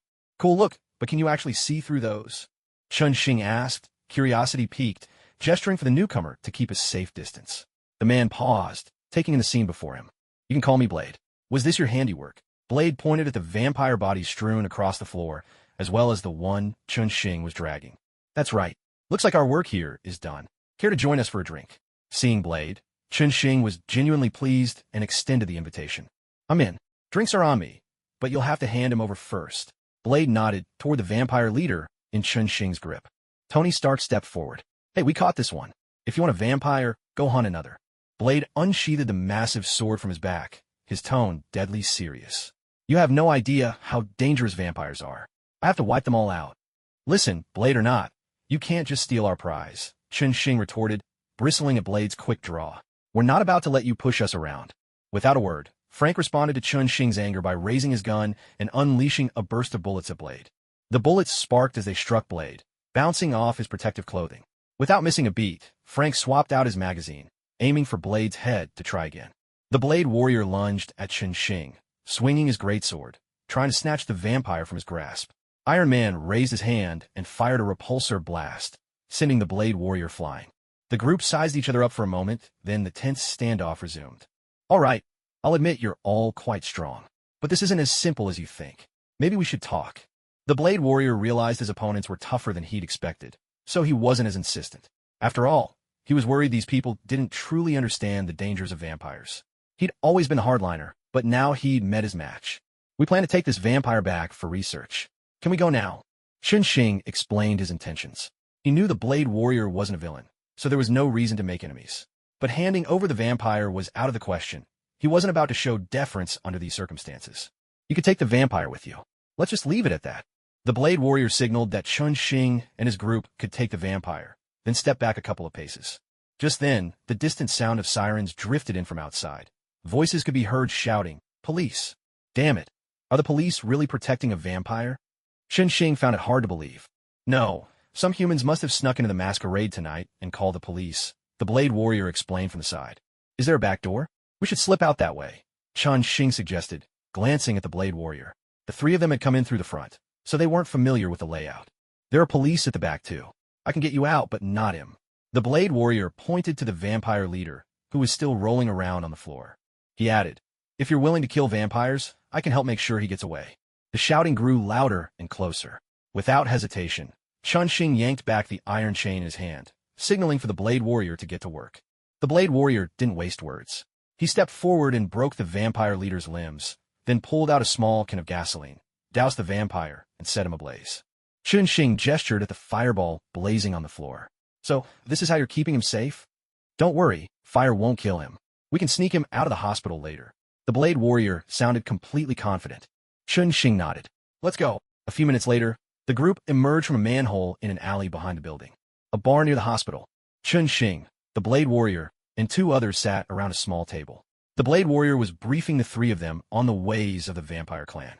As Xing had expected, ever since humanity mastered the use of firearms, the once mighty vampire clans had been forced into retreat after retreat. Yet, the vampires had a long and storied history, possessed formidable individual strength, and enjoyed incredibly long lifespans. They had prepared numerous hiding places for themselves and maintained tangled connections with some high-ranking members of human society. Eventually, both the government and the vampires grew weary of their prolonged conflict. They decided to sit down and sign an agreement. The gist of this accord was to prevent any large-scale battles, keeping disputes confined to a very limited scope. The vampires even established a council to maintain communication with the human government. Of course, true peace was never possible. This situation gave rise to vampire hunters like Blade. These hunters came from many different backgrounds. Some inherited a long tradition, while others joined after their loved ones were killed by vampires. All kinds of people, driven by different motives, continued their relentless pursuit of vampires. The vampires, for their part, were far from docile.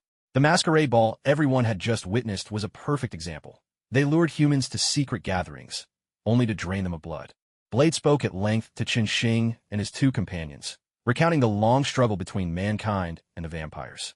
The trio's formidable power filled him with excitement, as if he could already see countless vampires falling to their blades.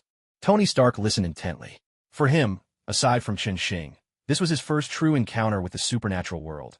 It was as if a new door had suddenly opened before his eyes. That minor boss you just burned won't die so easily. If it were up to me, I'd make sure to finish him off. But if you want to do some research, you can take him with you. Blade, since you've hunted so many vampires, could you share your information on them with us? Tony Stark, at this moment, seemed less concerned about the vampire itself and more interested in the data Blade possessed. From a scientist's perspective, having enough information could save a great deal of effort. To his surprise, Blade shrugged apologetically. Sorry, you have to understand, we're not exactly wealthy. We can't afford expensive equipment. And besides, the government won't give us access to the records on high-ranking vampires. Xing nodded in understanding. So, it was just a group of broke fighters blindly charging forward. All right, it's about time. Let's head over to the hospital morgue, Xing said, seeing Blade had finished his story. He signaled for everyone to stand up. Sorry, just a moment, please. Unexpectedly, Blade stood up, then immediately sat back down. He said a few words to the group, then nonchalantly pulled a syringe from his pocket and injected it into his own arm, right in front of them. Large beads of sweat dripped from Blade's forehead. Xing and his two companions exchanged glances and slowly took their seats at the table. They waited for nearly half an hour before Blade finally opened his eyes. Sorry, just a minor issue. We can go now. Blade clearly didn't want to elaborate, and the three refrained from pressing him further. The four of them quickly left the bar and hurried toward the hospital. The morgue was located in a small two-story building behind the hospital. The upper floor was used for autopsies, while the basement stored the bodies. Dr. Rawls, looks like we're in for another late night. A nurse couldn't help but complain to the black female doctor in front of her. The police had just brought in a large number of bodies, and they'd specifically requested an immediate autopsy on one of them. Dr. Rawls shook her head with resignation, signaling there was nothing she could do, but the work had to be done. She entered the operating room, gave her hands a quick rinse, and changed into surgical scrubs. Dr. Rawls circled the table, examining a charred corpse laid out before her. All right, I know everyone wants to go home, but let's at least get this one done. Let's move quickly. Looking at her weary assistants, Dr. Rawls felt the need to offer a few words of encouragement. Okay, doctor, let's see what we got here. One of the male assistants picked up a small power saw, positioning it over the corpse's chest to open up the ribcage. At that moment, a large, dark hand suddenly seized his wrist in a vice-like grip. Come on, don't mess around. Let's just finish up and get some rest. The male assistant assumed it was a colleague playing a prank. Muttering under his breath, he tried to yank his wrist free, but the grip only tightened. Hey, what is this? Only then did he look down at the hand gripping his wrist and saw that it was a pitch-black, oversized hand belonging to the very corpse lying on the table. A terrified scream tore from his throat. He dropped the saw and desperately tried to wrench his hand free from the corpse's grasp, pulling so hard that the entire operating table lurched sideways. Suddenly, the corpse's mouth snapped open, unleashing a guttural, inhuman snarl, and lunged for the assistant's arm. The assistant struggled frantically, but the corpse tackled him to the floor. After a horrifying sound of flesh being torn, the corpse lifted its head again, its eyes now burning bright crimson. Damn it, a corpse has come back to life. When Chen Xing and his companions reached the morgue, they could hear that eerie roar from afar, followed by the sounds of struggle. Chen Xing tossed the suit of armor to Tony Stark, and the suit began to assemble itself automatically. Looks like someone's trying to rescue him. Tony Stark put on his helmet and scanned the area around him. He spotted numerous targets converging on the morgue. It seems he's important. This is our chance to get more information. Blade, and I will go after him. Tony, Frank, you hold off the vampires outside, Chen Xing said. Chen Xing drew out a silver-plated iron chain and, together with Blade, dashed toward the operating room. Tony Stark and Frank stood guard at the entrance of the morgue building. Inside the operating room, chaos had erupted. The charred corpse had sunk its teeth into a nearby medical assistant, killing him. The red glow in its eyes blazed even brighter. It then fixed its gaze on Dr. Rawls, who was fleeing for his life. Rawls crashed into a hospital bed in the hallway, desperately trying to escape. He barely made it a few steps before a large hand clamped around his ankle.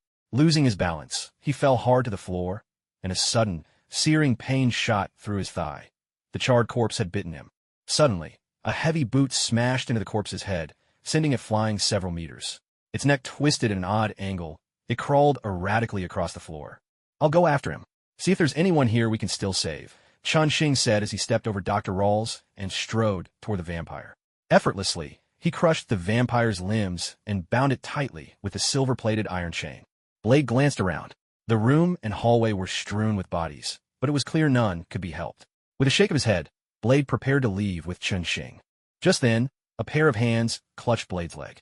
Blade looked down and met Dr. Rawls' pleading eyes. Chen Xing and Blade ran out to the entrance of the morgue. Tony Stark and Frank were finishing off a heap of fallen vampires. Each wielded a silver-plated longsword, and every swing that struck a vampire turned part of its body to ash. Hey, Frank, want to make a contest? Tony called out, a spark of excitement in his voice. After all, it was his first time fighting supernatural creatures, vampires no less. Tony, we need to get moving, Chen Xing said as he approached, dragging the vampire leader behind him. With a few swift strokes of his sword, every vampire in the area was reduced to smoke and ash. Chen Xing, your swordsmanship is awesome. Where do we go now? Tony asked, swinging his blade through the air. Chen Xing turned to Blade, who nodded. If you're interested, you can come back with me. Take any information you find useful. Blade had no desire to keep knowledge of vampires hidden. He wished the whole world knew about them. I'll get us a car. You guys wait for me up ahead, Frank said, noticing how conspicuous Chen Xing and Blade looked dragging and carrying vampires. With that, he dashed off toward the hospital exit. Let's go. Chen Xing and his companions left the hospital and slipped into a nearby alley. Before long, Frank drove up in a van to meet them.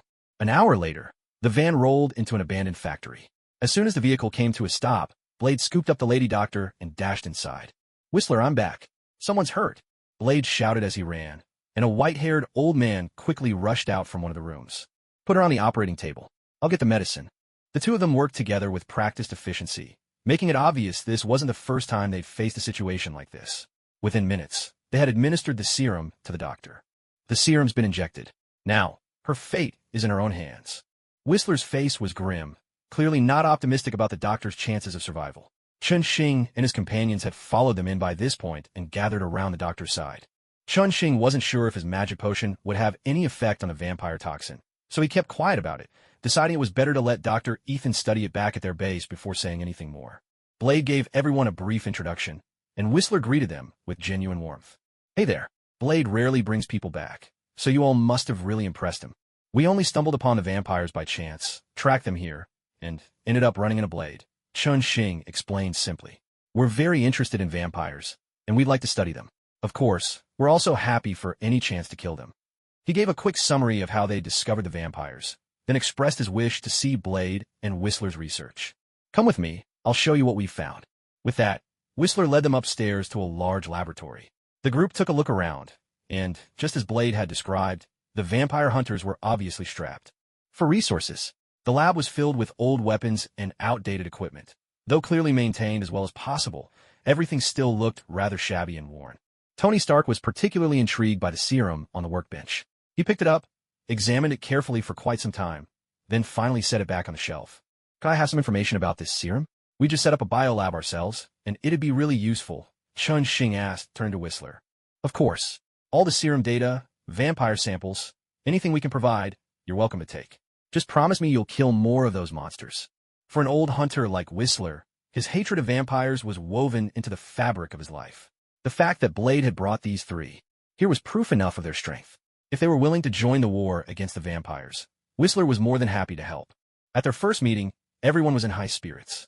The three of them had gathered a variety of items here, planning to bring them back for Dr. Insan to study. Originally, Chun Xing had thought about inviting Blade and his companion to join his own lab, but after giving it some thought, he decided it would be better to wait until they were more familiar with each other. With their haul in tow, the three of them drove a van toward a private laboratory on the outskirts of Chinatown, a lab that now, of course, belonged to Tony Stark. Insan, guess what I brought for you? As soon as they reached the lab entrance, Tony Stark called out loudly, eager to see Dr. Insan's reaction upon encountering supernatural creatures for the very first time. Dr. Insan had received a call from Chun Xing the previous day, asking him to come and take over a biology lab. When he arrived, he found the place completely empty. Apart from the equipment, there were no staff, no security, not even a single research sample. Having nothing to do, he spent the day waiting alone, even dozing off for a while in the lab's entryway. Suddenly, Tony Stark's booming voice jolted him awake. Coming, Tony, let's see what kind of gift you've brought me this time. Dr. Insan, who had finally been sleeping well and was free of his nightmares from hell, replied in jest. He then opened the lab doors, welcoming the three inside. Insan, take us to the operating room. Chun Xing and the others climbed out of the van. Frank carried the vampire leader, securely bound with a silver-plated iron chain. After all, this was their own lab now, and dragging the creature across the floor would only leave a mess. As they walked, Chun Xing took in the state of the lab, discussing future plans with Tony Stark. Tony, we're going to need some researchers, assistants, janitors, and security personnel. Any ideas on how to manage that? I'm not sure. I've never been involved in a research project quite like this before. I'll have to talk to Pepper and see if we can pull together a trustworthy team. Even though Stark Industries had its share of secret, off-the-books projects, this was the first time Tony had ever dealt with anything involving supernatural forces. He was both thrilled and at a loss, uncertain even about what their research objectives should be. I can help out as security for the time being, Frank volunteered. Since he decided to partner with Chun Xing, he was more than willing to do his part. With Frank here, I can rest easy, Chun Xing said. The doors to the operating room swung open, and the group worked together to restrain the vampire leader tightly on the operating table. Chun Xing switched on the shadowless lamp, illuminating the vampire's face. Suddenly, the vampire, who had only been pretending to be dead moments before, let out an agonized scream. His skin began to slough off, and his sharp fangs protruded menacingly. Is this a vampire? Dr. Ethan, unfazed by horrors after his trip to hell, used a pair of forceps to peel back the vampire's facial skin. Tony Stark, who had been eagerly anticipating this moment, was left utterly bewildered. Pry open his mouth. We need more information about vampires, Chun Xing commanded calmly. The hunt begins now. The moon was high in the sky, on a secluded island in the Pacific Ocean. No one knew when a lavish castle had been built on this island. Its location could not be found, even on the clearest of maps. Mr. Tolley's hair was immaculately groomed, and he wore a meticulously hand-tailored suit. He stood at the edge of the balcony, admiring the radiant moonlight. Master, should I ask the young gentleman to keep it down a bit? The butler approached quietly, carrying a tray with a bottle of wine. From below, bursts of laughter and raucous sounds drifted up from the grand hall, where the master's descendants were holding a lively ball. Let them be. Just look at tonight's moon. How beautiful it is. Praise the moon, for it bestows upon me endless strength and life. Praise the bloodline. Everything is perfectly arranged, the butler replied humbly, setting the tray on the table and pouring wine into a glass. Mr. Tully raised his glass to the bright moon, offering a silent toast, then drained the crimson liquid in one swift motion. How marvelous! Here I am, a vampire, savoring the church's finest vintage. What a gift this era has given me. Tully's face showed a rapturous delight. What he had just drunk was not blood, but a rare wine he had purchased at great expense from a church auction. The pool beside him, filled to the brim, was where the real blood was stored. Several humans, tightly bound, had been tossed beside the pool. Security guards in uniform busied themselves at their sides, attaching tubes to the captive's arteries and channeling the blood into the swimming pool. I have to admit, for such an old ghoul, you do know how to enjoy yourself. A voice, distant at first, had drawn near, and, as it faded, its owner appeared right beside Tully. Chun Xing landed lightly. His flying sword circled the guards in a flash, then returned to his grasp. An Easterner? I don't recall ever having any quarrel with your people. The Blood Clan never meddles in the East, Tully said, astonished at the sight before him. With a single gesture, this Easterner had dispatched his minions. The technique seemed oddly familiar. He'd heard tales of it long ago. From that moment, the Blood Clan had decreed that none should ever provoke the East. I'm just passing through. I have a research project, and I need your sponsorship. No problem at all. Whether you need funding or technology, I'm sure I can arrange something. Mr. Tully smiled with satisfaction. What a delightful era this was. Those who once inspired terror now had to beg the bloodline for help, all for the sake of money. Yes, I need some test subjects. Your family looks just right for the job. Tony, target confirmed.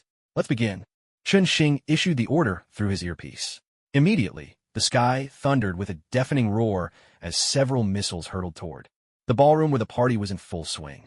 Tony Stark soared over, clad in his Iron Man armor, dragging a massive cage beneath him. A furious roar erupted. Mr. Tully's body swelled rapidly, his eyes glowing crimson as he glared at the man from the east with burning rage. Why are humans breaking the pact? Chun Xing wasted no words.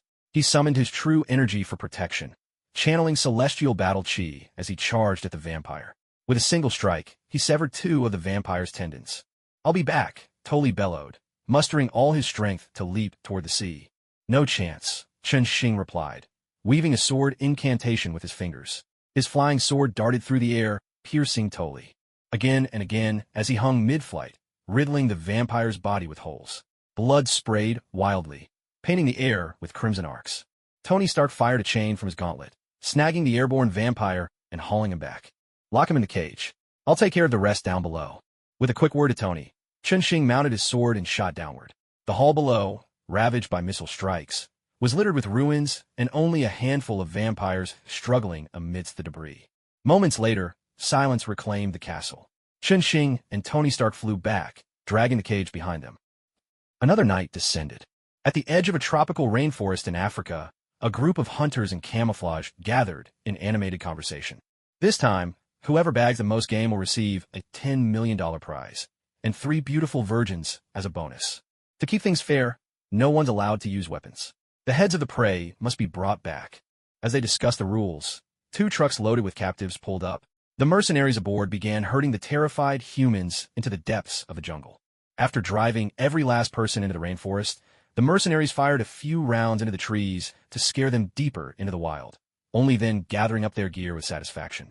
The bearded leader of the mercenaries hurried over to the vampires, bowing repeatedly in deference. Gentlemen, everything has been arranged as you requested.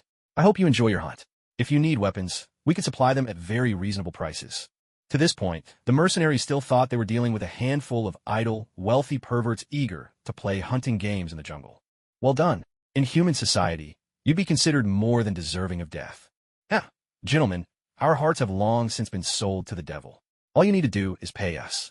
The shameless remark from the mercenary leader drew laughter from several vampires. The vampire closest to him suddenly reached out, and with a swift motion, tore his heart right out. Your soul may belong to the devil, but your heart belongs only to the glorious bloodline of the vampires. A group of vampires clustered together, howling with laughter, then began to reveal their hideous true forms. Gunfire erupted violently at the edge of the rainforest, but it all fell silent within minutes. The vampires stood among the corpses of the mercenaries, drenched in blood and laughing maniacally. Suddenly, a great silver net dropped from the sky, capturing all the vampires in one fell swoop. Chun-Shing perched atop a tall tree, with Tony Stark hovering beside him. They had just arrived, but neither made a move to save the mercenaries. Only after the vampires finished their massacre did they finally intervene. You know, Tony remarked, when it comes to killing humans, no one does it more than humans themselves. All we can do is stick to our own path, Chun-Shing replied. And so, following the information provided by the vampire leader, Chun-Shing and Tony Stark launched raid after raid on the vampires' hideouts, capturing some high-level vampires and sending them off to the lab. But soon, Dr. Ethan raised a strong protest. There simply weren't enough people in the lab to handle anymore. The two of them had to stop immediately. Only then did Chun-Shing and Stark finally take a break, both utterly exhausted from their recent efforts. I wish we could wipe out every last one of those monsters, Tony Stark said bitterly. After witnessing far too many scenes of carnage, his hatred of the vampires had reached its peak. Tony, don't let your anger get the better of you. One day, we'll finish them off. But for now, let's take a breather. We can't live our lives consumed by rage. Yeah, well, Pepper's already called me several times, telling me to get back and deal with company business. I guess now's as good a time as any to take a break. Call me if you need anything. Tony understood that wiping out all the vampires wasn't something the two of them could accomplish alone. With a sense of resignation, he said goodbye to Chun-Shing and headed off to handle his company affairs. Chun-Shing also decided to rest for a bit and started walking back toward the boxing gym. In front of the gym, from a distance, Chun-Shing spotted May talking with a truck driver. May, is everything all right? He called. After she finished her conversation and made arrangements with the driver, May waved him over. You're back. Hop in first, and I'll explain on the way. We're helping Peter's aunt move. Once Chun-Shing was settled in the truck, May took the lead, driving them onward. Peter's aunt is moving? Chun-Shing asked, curiosity in his voice. May explained the situation. After Peter's uncle passed away, his aunt just couldn't afford the rent on their current house with her income alone. Peter Parker juggled school and part-time jobs, and the fact that he could save up enough for his tuition and living expenses was already quite an accomplishment, especially since Aunt May was generous in supporting him. As Peter's mentor, May knew his situation inside and out. She was well aware that Peter's aunt was a truly wonderful person, which made her start considering something. She hoped Peter's aunt might join the gym as a staff member. Even though they weren't short of help at the moment, with the new gym soon to be finished, they'd be in desperate need of more hands. May was already preparing for that day. May had spoken to Peter Parker's aunt a few times over the phone. Peter's aunt was deeply grateful for the guidance that Chun-Shing and May had provided to Peter, and she gladly accepted May's invitation. After discussing it, the two women decided to give up their old apartment and move to Chinatown. Today happened to be the day May had rented a moving truck to pick up Peter Parker's aunt, and Chun-Shing arrived just in time to meet them. So that's how it is. Well, let's invite her to dinner tonight, Chun-Shing suggested. How has Peter been lately?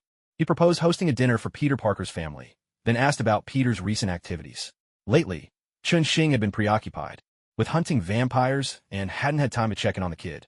Who knew what kind of trouble Peter had gotten himself into this time? May handed Chun-Shing a newspaper. He's actually been making quite a splash lately. See for yourself. Chun-Shing took the paper, and right on the front page was a photo of Spider-Man. He read through the article carefully. It turned out that Peter had stopped a robber from holding up an armored truck. Just one person daring to rob an armored truck? Chun-Shing muttered, flipping to the next page. The article described the robber in great detail. According to eyewitnesses, the criminal could transform into a massive Sandman, incredibly strong, and had fought Spider-Man for a long time before retreating, managing to escape capture. So that's what happened, Chun-Shing remarked, filing the incident away in his mind. He gave me a quick rundown of his own recent adventures.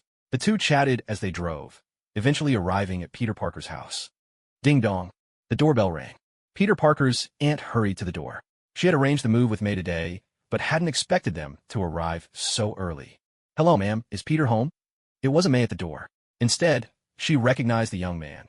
He was one of Peter's friends, if she remembered correctly, named Harry. Harry, is that you? Come on in and have a seat. Peter's not back yet. Do you want to wait for him? Yes, thank you.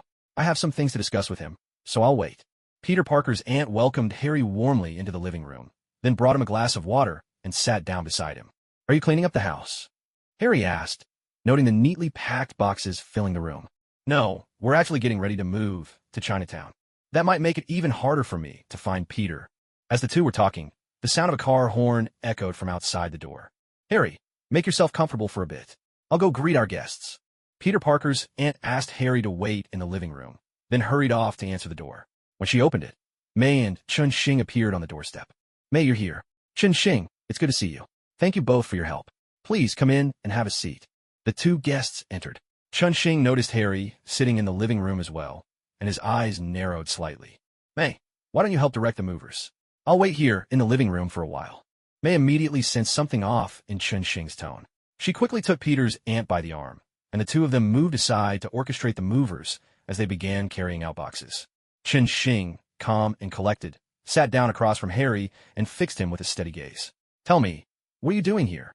Harry felt a sense of danger in Chunxing's eyes. He shifted uneasily in his seat. I'm here to find Peter. What's it to you? Don't drag innocent people into whatever's going on between you and Peter, or I'll kill you. Now get out. With that, Chunxing clamped a hand down on Harry's shoulder. Without his armor, Harry was no match for Chunxing. He felt as helpless as a chick in an eagle's grip. I know who you are. You're the one who's always with Peter. Harry winced in pain, but the man before him suddenly sparked a memory. He remembered seeing him in newspaper reports, standing with Peter after his father's death.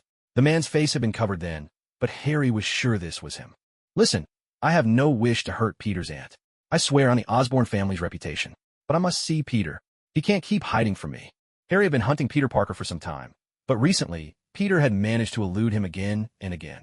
So Harry decided to wait for him at his home, never expecting to run into Chunxing instead. The Osborne family's reputation means nothing. Do you even know why Peter's aunt was hospitalized last time? It was your father who planted the bomb that injured her. He did it with his own hands. That's impossible. My father would never do such a thing. Harry was stunned by Chunxing's words and jumped to his feet. You should really look into your father's past. And let me be clear, your father died by his own hand. Chunxing hadn't meant to get involved in the mess between Peter Parker and Harry. But Harry's appearance here today had angered him. Deep down, Chunxing was unsure whether Harry, too, might end up becoming another madman. I'll check your story. If you lied to me, I'll kill you. Chunxing's words left Harry dazed and speechless. With a final threat, Harry hurried out. Chunxing, everything's loaded onto the truck. We're ready to go. While Chunxing was sitting on the sofa deep in thought, May and Peter's aunt had already directed the workers to pack up all the belongings onto the truck, and now returned to look for him. Has Harry left already? I was hoping to invite him out for dinner with us, Peter's aunt said, not seeing Harry around and assuming he couldn't wait any longer and had left. He had something urgent and left first. I'm waiting here for Peter. You two go on ahead. There's no need to wait for us. We still have a few things to take care of. Though they didn't know exactly what was going on, the two women followed Chunxing's arrangement. May led Peter's aunt back to Chinatown to settle in. Once the car had driven off, Chunxing finally pulled out his phone and dialed Peter's number. Get back here right now. I'm waiting for you at home. Half an hour later, Peter Parker burst through the front door, breathless, only to find Chunxing seated in the living room, his face filled with anger. Peter Parker had received Chunxing's call and rushed home as fast as he could. Hey, Chunxing, what's going on?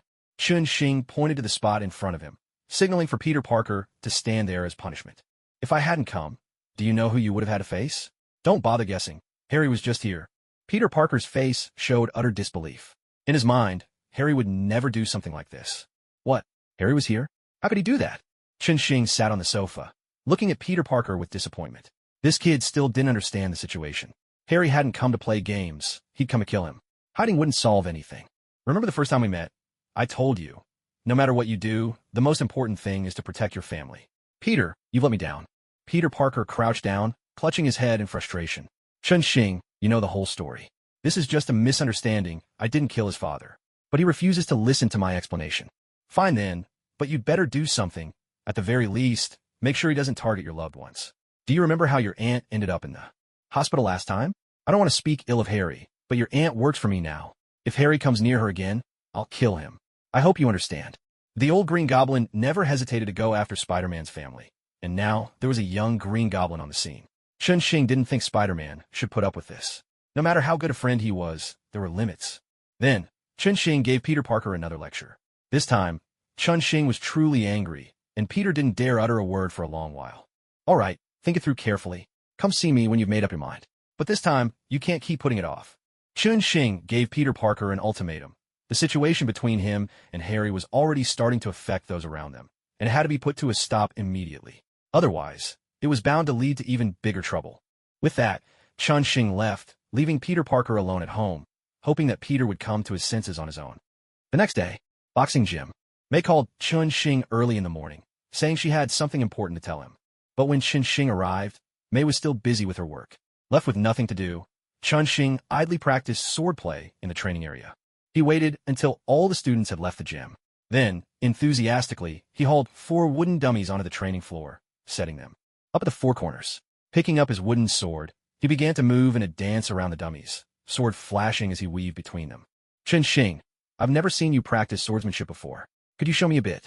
Mei came out her office just in time to see Chun-Shing going through his motions with the wooden sword. I just learned a new move. Let me show you. Don't even blink, or you'll miss it. Recently, Chun-Shing had slain countless vampires and reached level 22, just having mastered a new technique. The drunken immortal gazes at the moon step. He positioned himself in front of one of the wooden dummies and nodded at Mei, signaling her to watch closely. Then he activated his skill. In an instant, it seemed as if 4 Chun-Shings appeared in the arena, each slashing at a dummy. All 4 wooden targets shattered simultaneously under his sword. What was that? Some kind of cloning technique? Mei asked, curiosity piqued. No, it's just moving so fast it creates afterimages, Chun-Shing explained, and then demonstrated again, this time dashing around the training floor. Sure enough, 4 ghostly figures trailed behind him, as if 4 Chun-Shings were running side by side. What's this move called?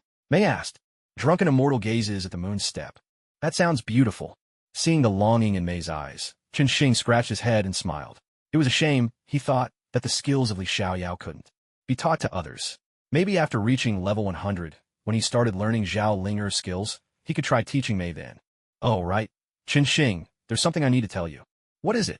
Mei stepped into the center of the training floor, glanced around at the ruined dummies, then directed Chun-Shing to stand 5 meters in front of her. Yes, right there. Stand still. Once Chun-Shing was in place, Mei struck a punching pose. With a swift motion, she unleashed a palm strike through the air in his direction. Chun-Shing felt a force hit him square in the chest. Not enough to harm him, but certainly enough to knock the wind out of an ordinary person. Was it the buns that did this? Chun-Shing immediately realized what had happened. It had to be the buns he'd made that were responsible. Mei nodded happily, signaling for Chun-Shing to step aside while she moved to the center of the training field and performed a full set of boxing moves. The style Mei practiced was intricate and complex, a blend of Eastern martial arts with elements of judo, Muay Thai, and more. Only when Mei had finished her routine, to her satisfaction, did Chun-Shing hand her a towel. As Mei wiped the sweat from her brow, the two of them sat down together on the bench at the edge of the training ground. Tell me the details, Mei said.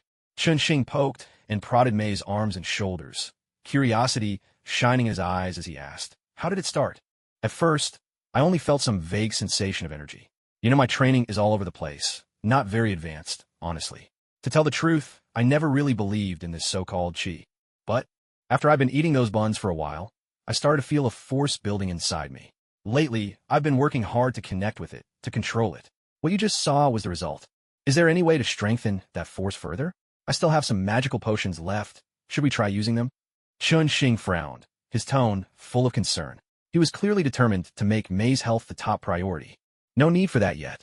Right now, just 2 buns are enough to fill me up. I think my body can't handle too much energy at once. I plan to visit some veteran masters in the Chinese community soon. Maybe I'll get some inspiration from them. These martial arts are closely guarded secrets in those circles.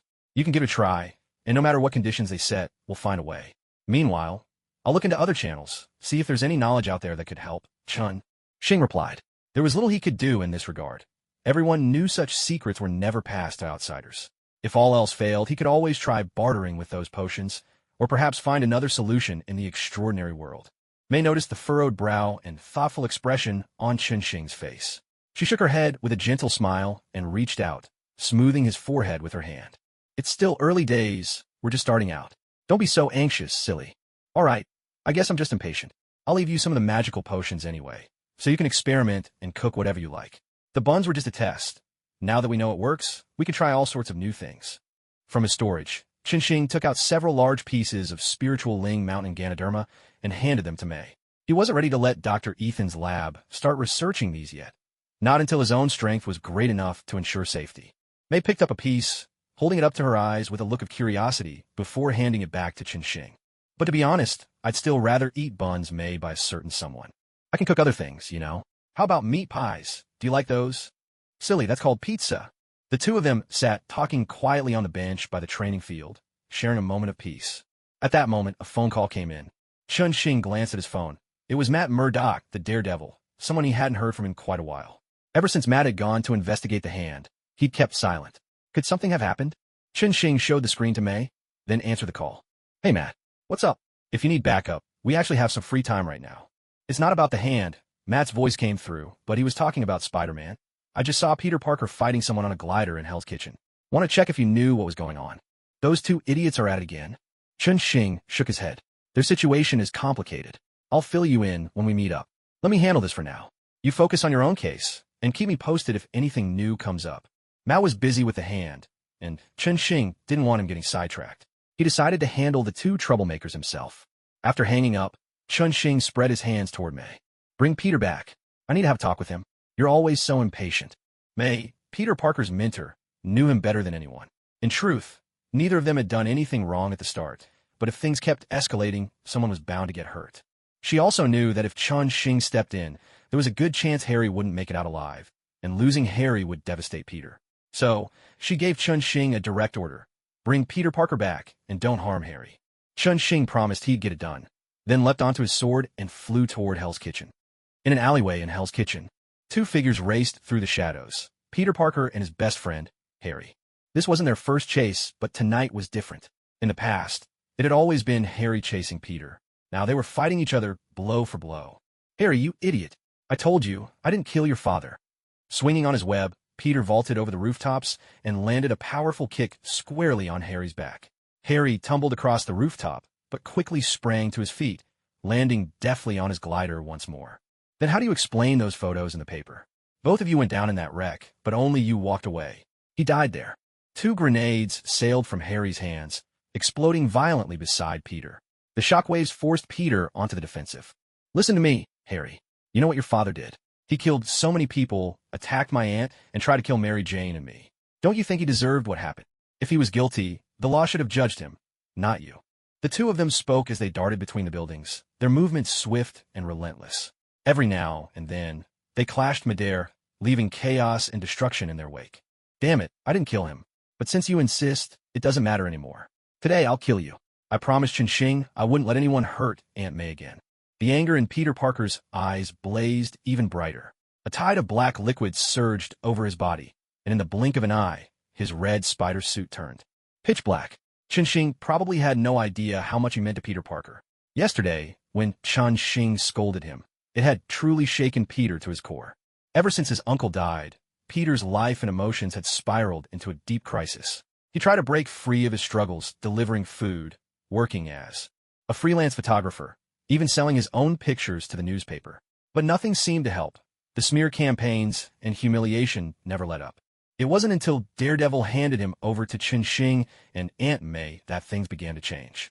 These two genuinely helped him rediscover what life could be. Especially Chen Xing. He was always there, shouldering trouble. Without complaint, he had helped treat Aunt May, patch Peter up, and somehow managed to joke around while fixing the messes Peter made. He even took Peter along to teach a lesson to the people who smeared his name. Yesterday, when Chen Xing said he was disappointed in Peter, it broke him. He never wanted to fall back into that disordered, hopeless state. Harry, you're my friend. But your father, damn him. Peter Parker launched himself at Harry again, this time with far greater force. His fist struck hard, sending Harry crashing toward the ground. With a quick flick, Peter shot out webs, binding the glider and preventing it from swooping down to catch Harry. Clad in his black spider suit, Peter Parker stood atop a tall corner of the building, watching calmly as Harry slammed into the ground below. Harry lay on the pavement, unsure of how many bones he'd broken, blood bubbling from his lips. He looked up to see Peter Parker leaping down toward him from above. Peter swung the glider, aiming to smash it down on Harry. Idiot! A flash of a sword sliced through the web, sending the glider spinning away. Then, a heavy boot landed squarely on Peter Parker's backside, knocking him forward. Chen Xing landed gently beside Harry, while Peter tumbled onto the ground. Peter quickly rolled to his feet, shouting at Chen Xing, "You told me to kill him, so why are you stopping me now?" Chen Xing stroked his chin, eyeing Peter's black spider suit as if a realization had dawned on him. By the way, where did you get that outfit? None of your business. Peter Parker let out a furious roar and charged at Chen Xing with his fists raised. In the next instant, Chen Xing sent him flying with a powerful kick. Are you Venom? Let Peter talk to me, or I'll kill you. Peter Parker fell silent, taking a few wary steps back. How do you know me? That's not important. Either you leave Peter now, or I'll rip you out myself.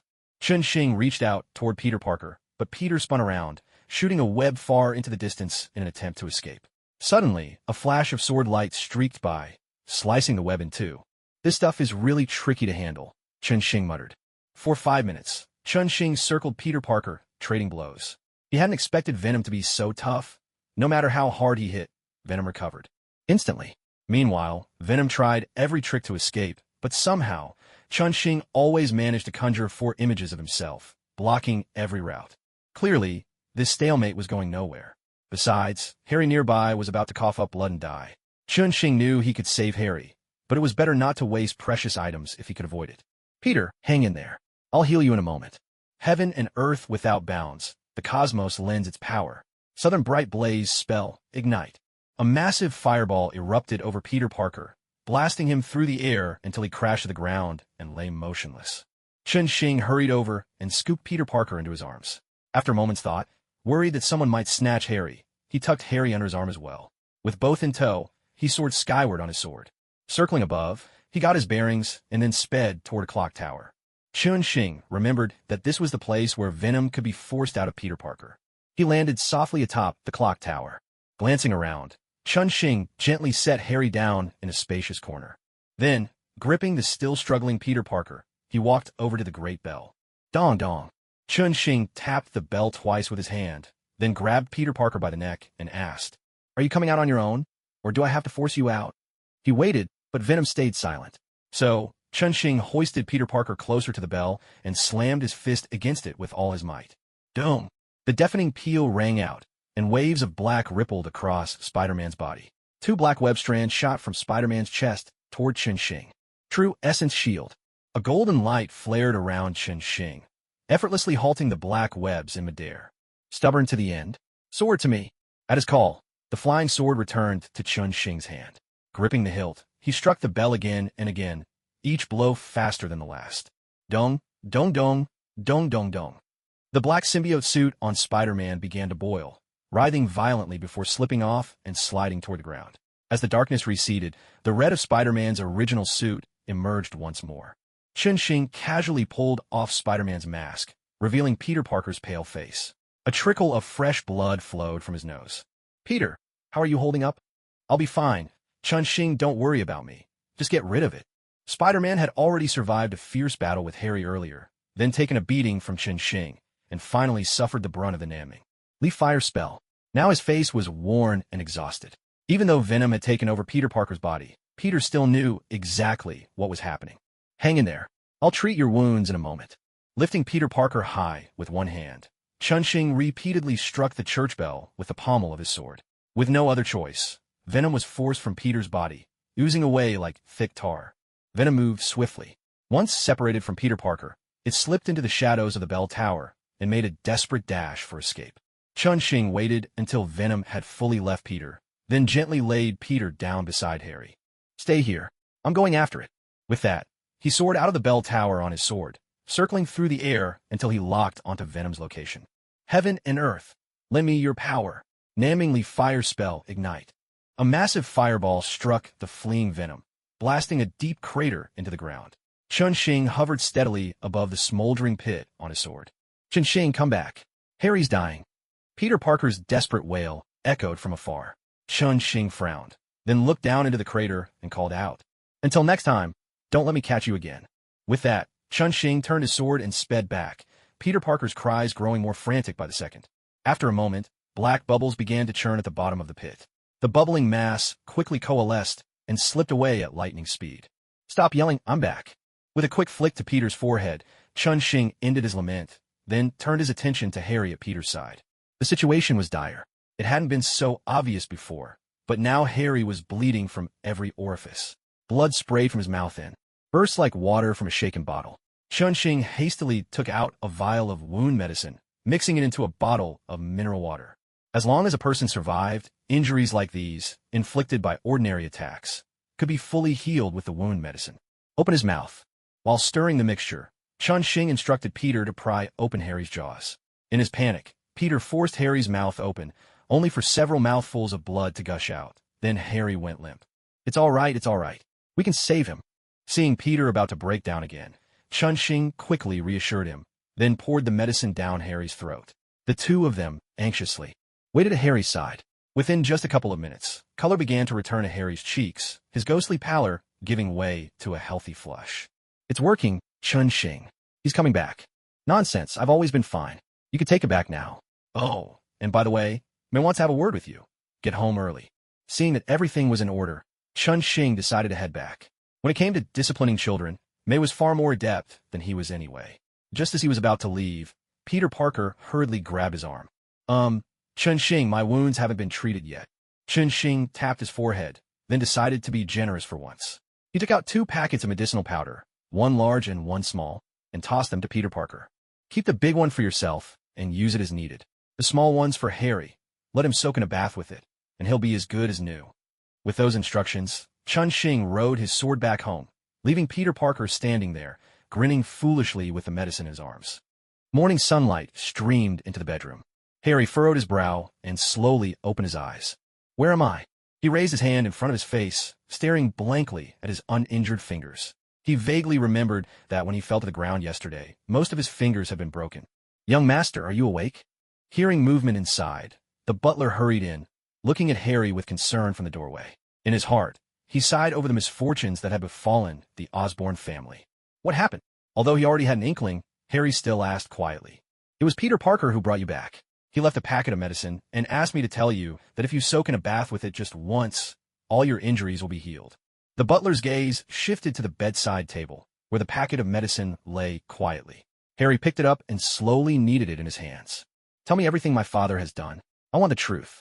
The butler sighed helplessly and recounted the whole story of the old Green Goblin to Harry, including the murders, the attack on Peter Parker's aunt, the kidnapping of Mary Jane, and the attempt to kill Spider-Man. Why didn't you tell me sooner? Young master, it was for the honor of the Osborn family. Besides, the board of directors has suppressed all of it. None of this will affect you. For Oscorp, covering up such incidents was as easy as smoothing out a wrinkle in a shirt. To this day, no one knew about the connection between Osborn and the Green Goblin. What else do you know about my father's death? Tell me the truth. The butler sighed again. Having served the Osborn family his whole life, he could never lie to its master. If Harry never asked, he would have taken these secrets to his grave for the sake of the family's honor. But the moment Harry sought the truth, he knew he had to speak openly. Young master, there are things I've seen but never spoken of. The night your father passed away, I tended to his wounds. The blade that took his life, it was from his own glider. I know you want to preserve his reputation, but the truth is, he brought about his own death. I loved your father, just as I love you, and your friends cared deeply for you as well. Harry listened quietly to the butler's words, unable to hide the sorrow in his eyes. A dim, narrow alleyway. Flint Marko, the Sandman, strolled along, eating as he walked. Hey, big guy, want to team up and give Spider-Man some trouble? The Sandman stopped in his tracks as a shadowy figure approached. A cheerful tune drifted through the air. Riding my beloved little scooter, it never gets stuck in traffic. Life had returned to normal. Chun-Shing was back to his old ways, riding his scooter to Hell's Kitchen to pick up some extra work. His phone started ringing. Well, looks like life's about to get interesting again. Chun-Shing pulled his scooter smoothly over to the curb and glanced at the caller ID before answering. Hello, Pepper? What's up? Is this Chun-Shing? Are you with Tony? I can't get through to him. Pepper's anxious voice came through the line. It was odd. She rarely called him directly. Chun-Shing steered his scooter into a parking spot by the roadside. Tony's not with me. I won't be delivering his medicine for a couple of days. Did something happen? Maybe I can help. Chun-Shing, Tony once told me that if there was ever an emergency and I couldn't reach him, I could turn to you. He said you're the one he trusts most. And, Chun-Shing added silently, the most capable as well. Ever since he'd hunted vampires alongside Iron Man, their friendship had grown rapidly. Pepper, what exactly happened? It's like this. I found a video in Obadiah's office today. Turns out, Obadiah orchestrated Tony's kidnapping from start to finish. I want to tell Tony, but I can't reach him. Pepper lowered her voice as she shared her discovery. Chun-Shing immediately realized the story was moving forward again. He tried so hard to keep the plot from changing too much because of him, but when a friend needed help, that came first. Pepper, listen to me. This is dangerous. Where are you now? I'll come get you. No need. I'm with Agent Coulson from S.H.I.E.L.D. With this evidence, we can move on Obadiah right away. Could you check on Tony for me and let him know what's happened?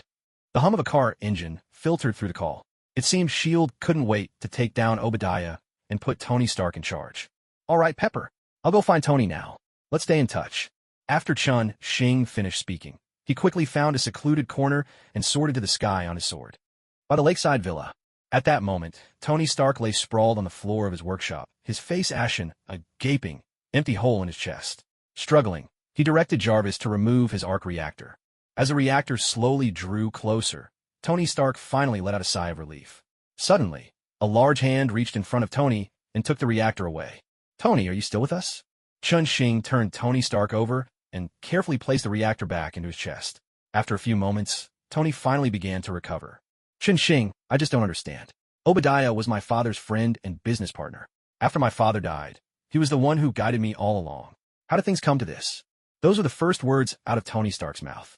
Even though he had prepared himself for this, when it truly happened, it was still hard to accept. "Listen, Tony, right now, you're both traveling on different roads, but only one road leads to the finish line. The other ends in a cliff. His fate is sealed. There's nothing you can do to save him." Tony Stark stood up and donned his Iron Man suit. "Then let me see him off for a bit." With that, Iron Man blasted out of his villa, flying straight towards Stark Industries' tower. Chun-Shing closely followed his friend. At a moment like this, simply standing by his side was enough. Stark Industries' tower. Pepper trailed behind Coulson, surrounded by a team of agents as they rushed toward Obadiah's location. Obadiah was standing before a massive suit of armor. He gazed at it with eager excitement for a long moment before pulling the arc reactor, taken from Tony Stark, out of his pocket and installing it. With the clanking and whirring of machinery, Obadiah finally donned the suit he had coveted day and night. "Obadiah, step out of that armor immediately. You're under arrest." Coulson raised his handgun, leading his team as they encircled the armored giant. Pepper, with caution, slipped to the side, watching everything unfold from a safe distance. "And who do you represent, standing before me like this?" Obadiah quipped with a hint of mockery. He'd seen this man before and knew there was a powerful force backing him. Ever since Tony Stark developed the new arc reactor, this force had been shielding him behind the scenes. But none of that matters now, because now it all belongs to me. Obadiah let out a manic laugh. With Tony Stark dead, everything here would fall into his hands, and his weapons business would return to its former glory. When the time came, these people would have no choice but to renegotiate with him. A pair of gunshots rang out. Coulson, furious, fired 2 shots at the armored suit, but the bullets bounced off without leaving so much as a scratch. "Get out of my way, all of you. No one is going to stop me." With a thunderous roar, Obadiah powered up the suit, sending the nearby agents flying. Relishing the boundless power the armor brought him, Obadiah scanned the room and lunged for Pepper. This troublesome woman had to die as well. Pepper quickly turned and sprinted toward the exit of the building. What followed was a desperate chase. Pepper running for her life, Obadiah in relentless pursuit, the agents around them as useless as shadows against his might. "Got you now." The ironclad hand closed in on Pepper. With a crash, Tony Stark rammed into Obadiah, knocking him aside. "Chun-Shing, get Pepper to safety. I'll handle this." "Understood." Tony charged at Obadiah again, and the two became locked in a brutal melee, while Chun-Shing landed beside Pepper. "I know you have a lot of questions, but save them until this is over." Chun-Shing preempted Pepper's anxious inquiries and quickly led her far from the chaos. The battle between the two armored giants was pure brute force, sparks flying, metal clashing, until Obadiah, larger and stronger, started to gain the upper hand. In the end, just like in the movies, Tony decided to take the fight skyward. Obadiah, now completely unhinged, gave chase, clinging to Tony with manic determination. "How's it going, Chun-Shing?" Pepper asked anxiously, unable to make out the two figures dueling high in the sky. "Don't worry. Obadiah's suit will freeze at high altitude. Tony's got this one." Just as Chun-Shing finished speaking, the two armored suits came hurtling back down. Tony Stark landed first, touching down beside them. "It's over." Tony breathed a sigh of relief and lifted his faceplate. "D." With a shrill scream, Obadiah launched a rocket at Tony. But in a flash of steel, a sword strike sliced the missile out of the air, engulfing it in a burst of flame. "Let's finish this together." With that shout, Chun-Shing unleashed the drunken immortal's moonlit dance, charging at Obadiah. In a dazzling blur, 4 figures surrounded the armored suit, dissecting it with the precision of a master chef carving an ox. Sparks flew, metal shards scattered, and in seconds Chun-Shing had exposed the circuitry inside the armor. Tony moved in, expertly shutting down several circuits. Gradually, Obadiah's suit ground to a halt. "Come out. Let's have a talk." Tony stood before Obadiah, unable to hide the sorrow flickering in his eyes. "Stark Industries Tower, Conference Hall. I am Iron Man." As Tony's words echoed through the hall, the entire room erupted into chaos. What they didn't yet realize was that this moment marked the dawn of a new era for Stark Industries. Obadiah's fall signaled the end of the old age, swept away without a trace. Clap, clap, clap. Leaning against the doorframe, Chun Xing applauded enthusiastically. Tony Stark walked over, eyeing him curiously, and asked, Chun Xing, why do you look so pleased? Of course, thanks to you, I made a fortune in the stock market, Chun Xing replied, his smile dazzlingly bright. Tony Stark, speechless, headed toward the lounge. All right, I had no idea you were into that sort of thing. Pepper was still dealing with reporters outside when Agent Coulson of S.H.I.E.L.D. appeared at the lounge door, greeting them from a distance. Mr. Stark, Mr. Chun Xing, there's someone who would like to meet you. Please come in. Noticing Coulson's secretive demeanor, Tony Stark and Chun Xing exchanged a glance before pushing the door open and stepping inside. Standing by the window was a burly black man dressed in a sleek black leather coat, quietly observing the pedestrians below. At the sound of the door, he turned to face them. One eye was hidden behind a patch, while the other gleamed with a searching, appraising look. Hello. Allow me to introduce myself. I'm Nick Fury, director of S.H.I.E.L.D., he said. With that, Nick Fury calmly regarded the two of them, confident they would have questions. Oh, Tony Stark replied casually, then made his way to the lounge bar to fix drinks for himself and Chun Xing. No alcohol. We'll be driving later, Chun Xing quickly reminded him. The two had already agreed that after dinner, they'd visit Dr. Insun. Ever since the lab was built, Dr. Insun and Frank had been managing it, while Chun Xing and Tony Stark had simply invested money and arranged security, never finding time to visit. Now that they finally had a break, it was time to check in. Nick Fury noticed their deliberate indifference and simply smiled, unfazed. Young people these days were always so proud and self-assured. Listen, Tony Stark, I know your Iron Man suit is impressive. And Chun Xing, your magical potions and extraordinary swordsmanship are remarkable as well. But hear me out. You two are not the only superheroes in this world. He finished speaking, once again regarding them calmly, waiting for them to digest his words. Tony Stark looked at this man, who seemed determined to shock him, and Chun Xing. He felt both amused and exasperated. If this had been a few months ago, he might have been surprised and let Fury take control of the conversation. But now, they'd already captured a whole house full of vampires. What was the point of all this? All right, Director Nick Fury of S.H.I.E.L.D., what brings you here? Tony asked. Fury, realizing his grand entrance hadn't gone as planned and that he hadn't seized the upper hand, gave an awkward chuckle. All right, Tony Stark. I was a friend of your father's and have been keeping an eye on you. I thought it was time we met. I believe there will be plenty of opportunities for us to work together in the future. With his bargaining strategy having failed, Nick Fury immediately switched tactics, playing the emotional card by invoking Tony's father to try and forge a connection. Well, that's quite an honor. Even though I've never met you, it's nice to know there's someone quietly looking out for me, Tony replied, his words laced with barbed sarcasm. Chun Xing nearly burst out laughing at the exchange. Nick Fury realized that this first meeting was not going at all as he had envisioned. Disappointed by how poorly things were going, he decided to beat a strategic retreat. All right, it seems you both have other matters to attend to today. I'll take my leave for now. I'm sure there will be opportunities for us to work together in the future. With that, he didn't wait for a response.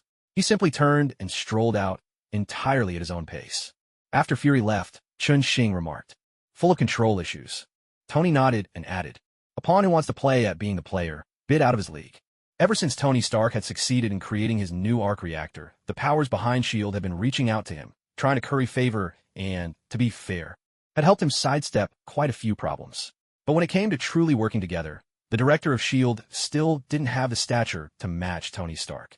Fury's abrupt visit was nothing but a bid to increase his influence over Tony, to secure a stronger voice in the future. After a few more words on the subject, both men lost interest in SHIELD's director. They decided to wait for Pepper to finish dealing with the people outside, and then have dinner together. Night had deepened. An Audi R8 sped along the edge of Chinatown, its headlights slicing through the darkness. Since Dr. Insun had taken over the laboratory, Chun Xing had invested a sum of money, and Tony Stark had assigned a security team to work under Frank's command. Now, the lab was in effect a joint venture between Chun Xing and Tony Stark, though it was not yet profitable in the short term. The car pulled up to the entrance. Security officers stepped forward to confirm their identities before allowing them to drive into the lab's parking lot. The two made their way into the research building, heading toward the few rooms still illuminated. Because of the sensitive nature of their experiments, the lab staff was extremely limited.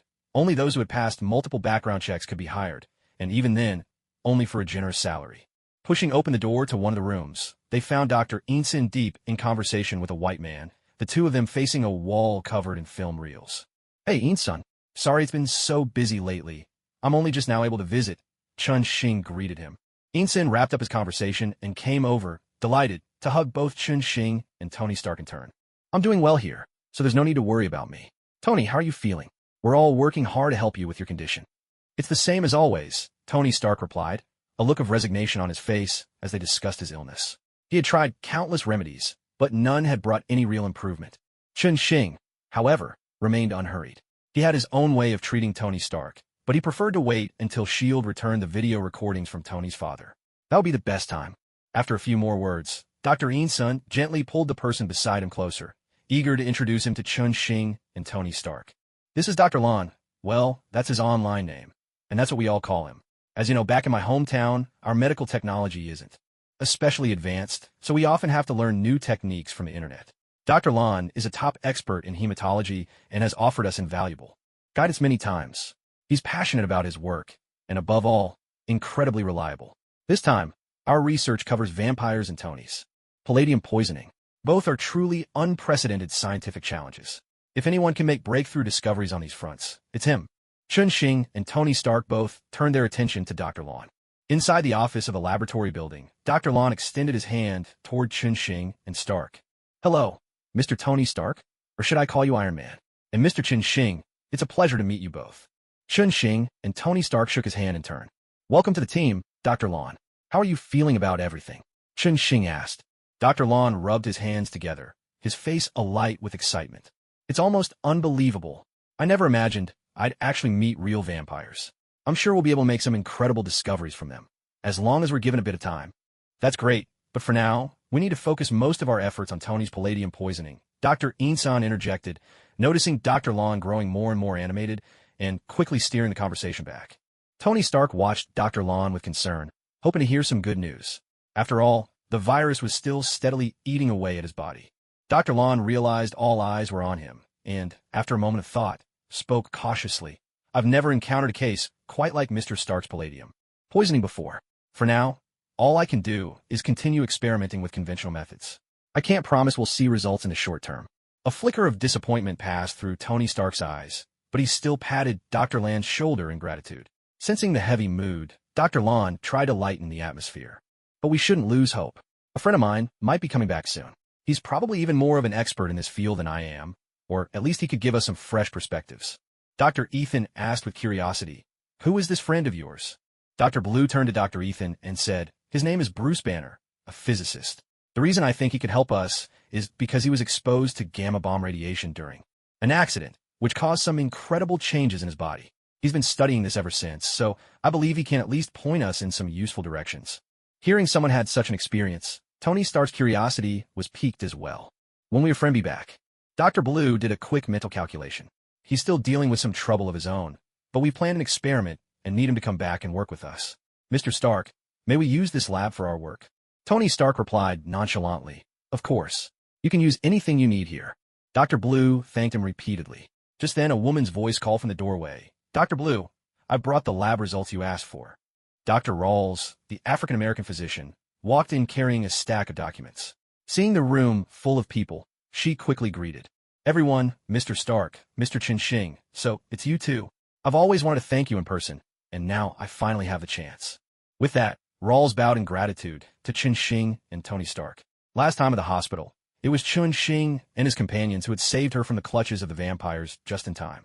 "Dr. Rawls, it's great to see you. Are you feeling better now?" "Yes, I was lucky. The medication worked. By the way, Blade and Whistler are next door. Would you like to see them?" Seeing that nothing more could be done here for now, Chun Xing and Tony Stark reassured Dr. Ethan not to worry, then excused themselves and left.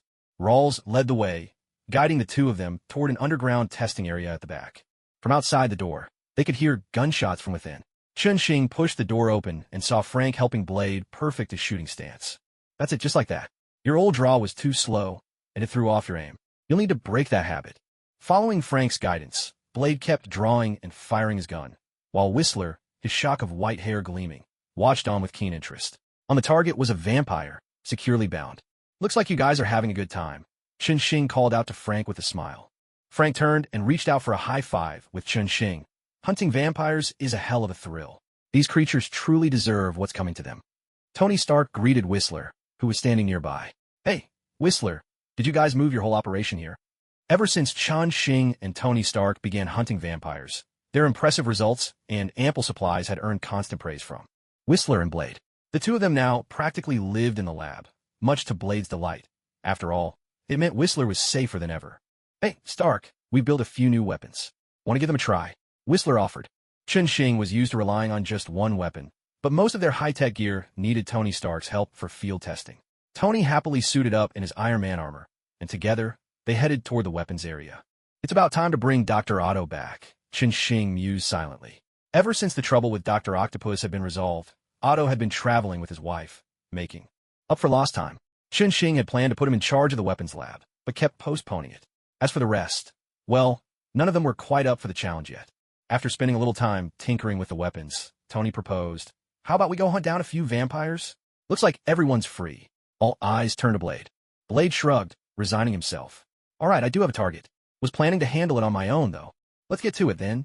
Tony cried out, unleashing a wild yell as he soared into the sky. Following Blade's lead, Frank drove the car, while Tony flew overhead. Soon, the group arrived at the entrance of a nightclub. Chun-Shing took the lead, with Blade and Frank flanking him on either side. After a few steps, Chun-Shing sighed, hey, if you two keep this up, I'm not playing along anymore. Blade and Frank bared their teeth in a silent laugh, then strode past the shorter Chun-Shing to confront the club security at the door. The bouncer eyed the two towering figures warily, a trace of anxiety flickering across his face, but he stood his ground and barred their way. Listen, you guys aren't welcome here. Try your luck at another club. Tony Stark's voice crackled in their earpieces. Are you sure this place is crawling with vampires? Blade covered his earpiece and replied, positive. I've already checked. All right, I'm coming in. With that, Iron Man plummeted from the sky, landing with a thunderous impact right on top of the bouncer. Ta-da! Stuck the landing. Tony struck a heroic pose. Then together they hauled the stunned bouncer inside the club. They ignored the regular vampires milling around the entrance and made their way down the corridor toward the back. Blade and Frank took point, cutting a path all the way to the back office. Inside, a heavy-set man was on the phone. When he saw them burst in, he seemed to recognize Blade. The phone slipped from his shocked hand.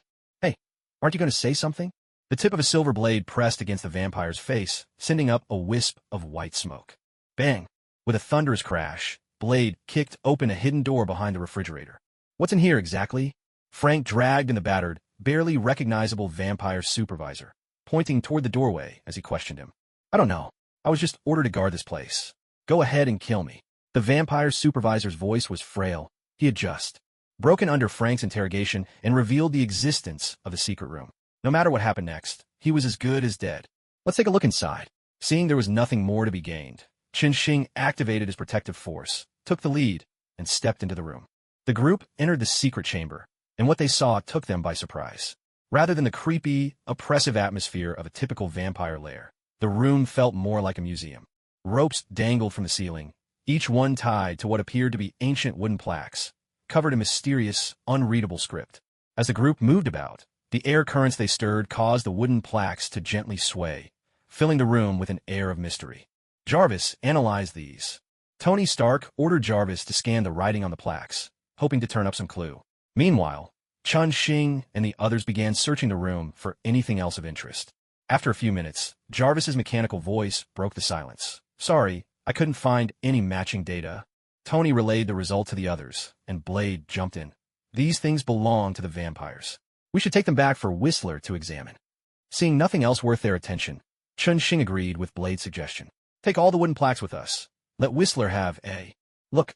Don't forget, we've also captured some important figures among the vampires. Might as well get some use out of them before they die. The four of them got to work, carefully taking down each plaque and handing them to Chun-Shing, who stored them in his system space. Someone's coming, hurry. Stark's sensors, stationed outside, sent an alert, and he urged everyone to move faster. They hastened their efforts, and once all the plaques were collected, made their way back toward the exit. No sooner had they returned to the office than the door was kicked open with a violent crash. A group of furious vampires blocked the entrance, their faces twisted with rage. There was no need for words. Frank raised his machine gun and opened fire, the silver-tipped bullets instantly reducing the vampires at the door to drifting ash.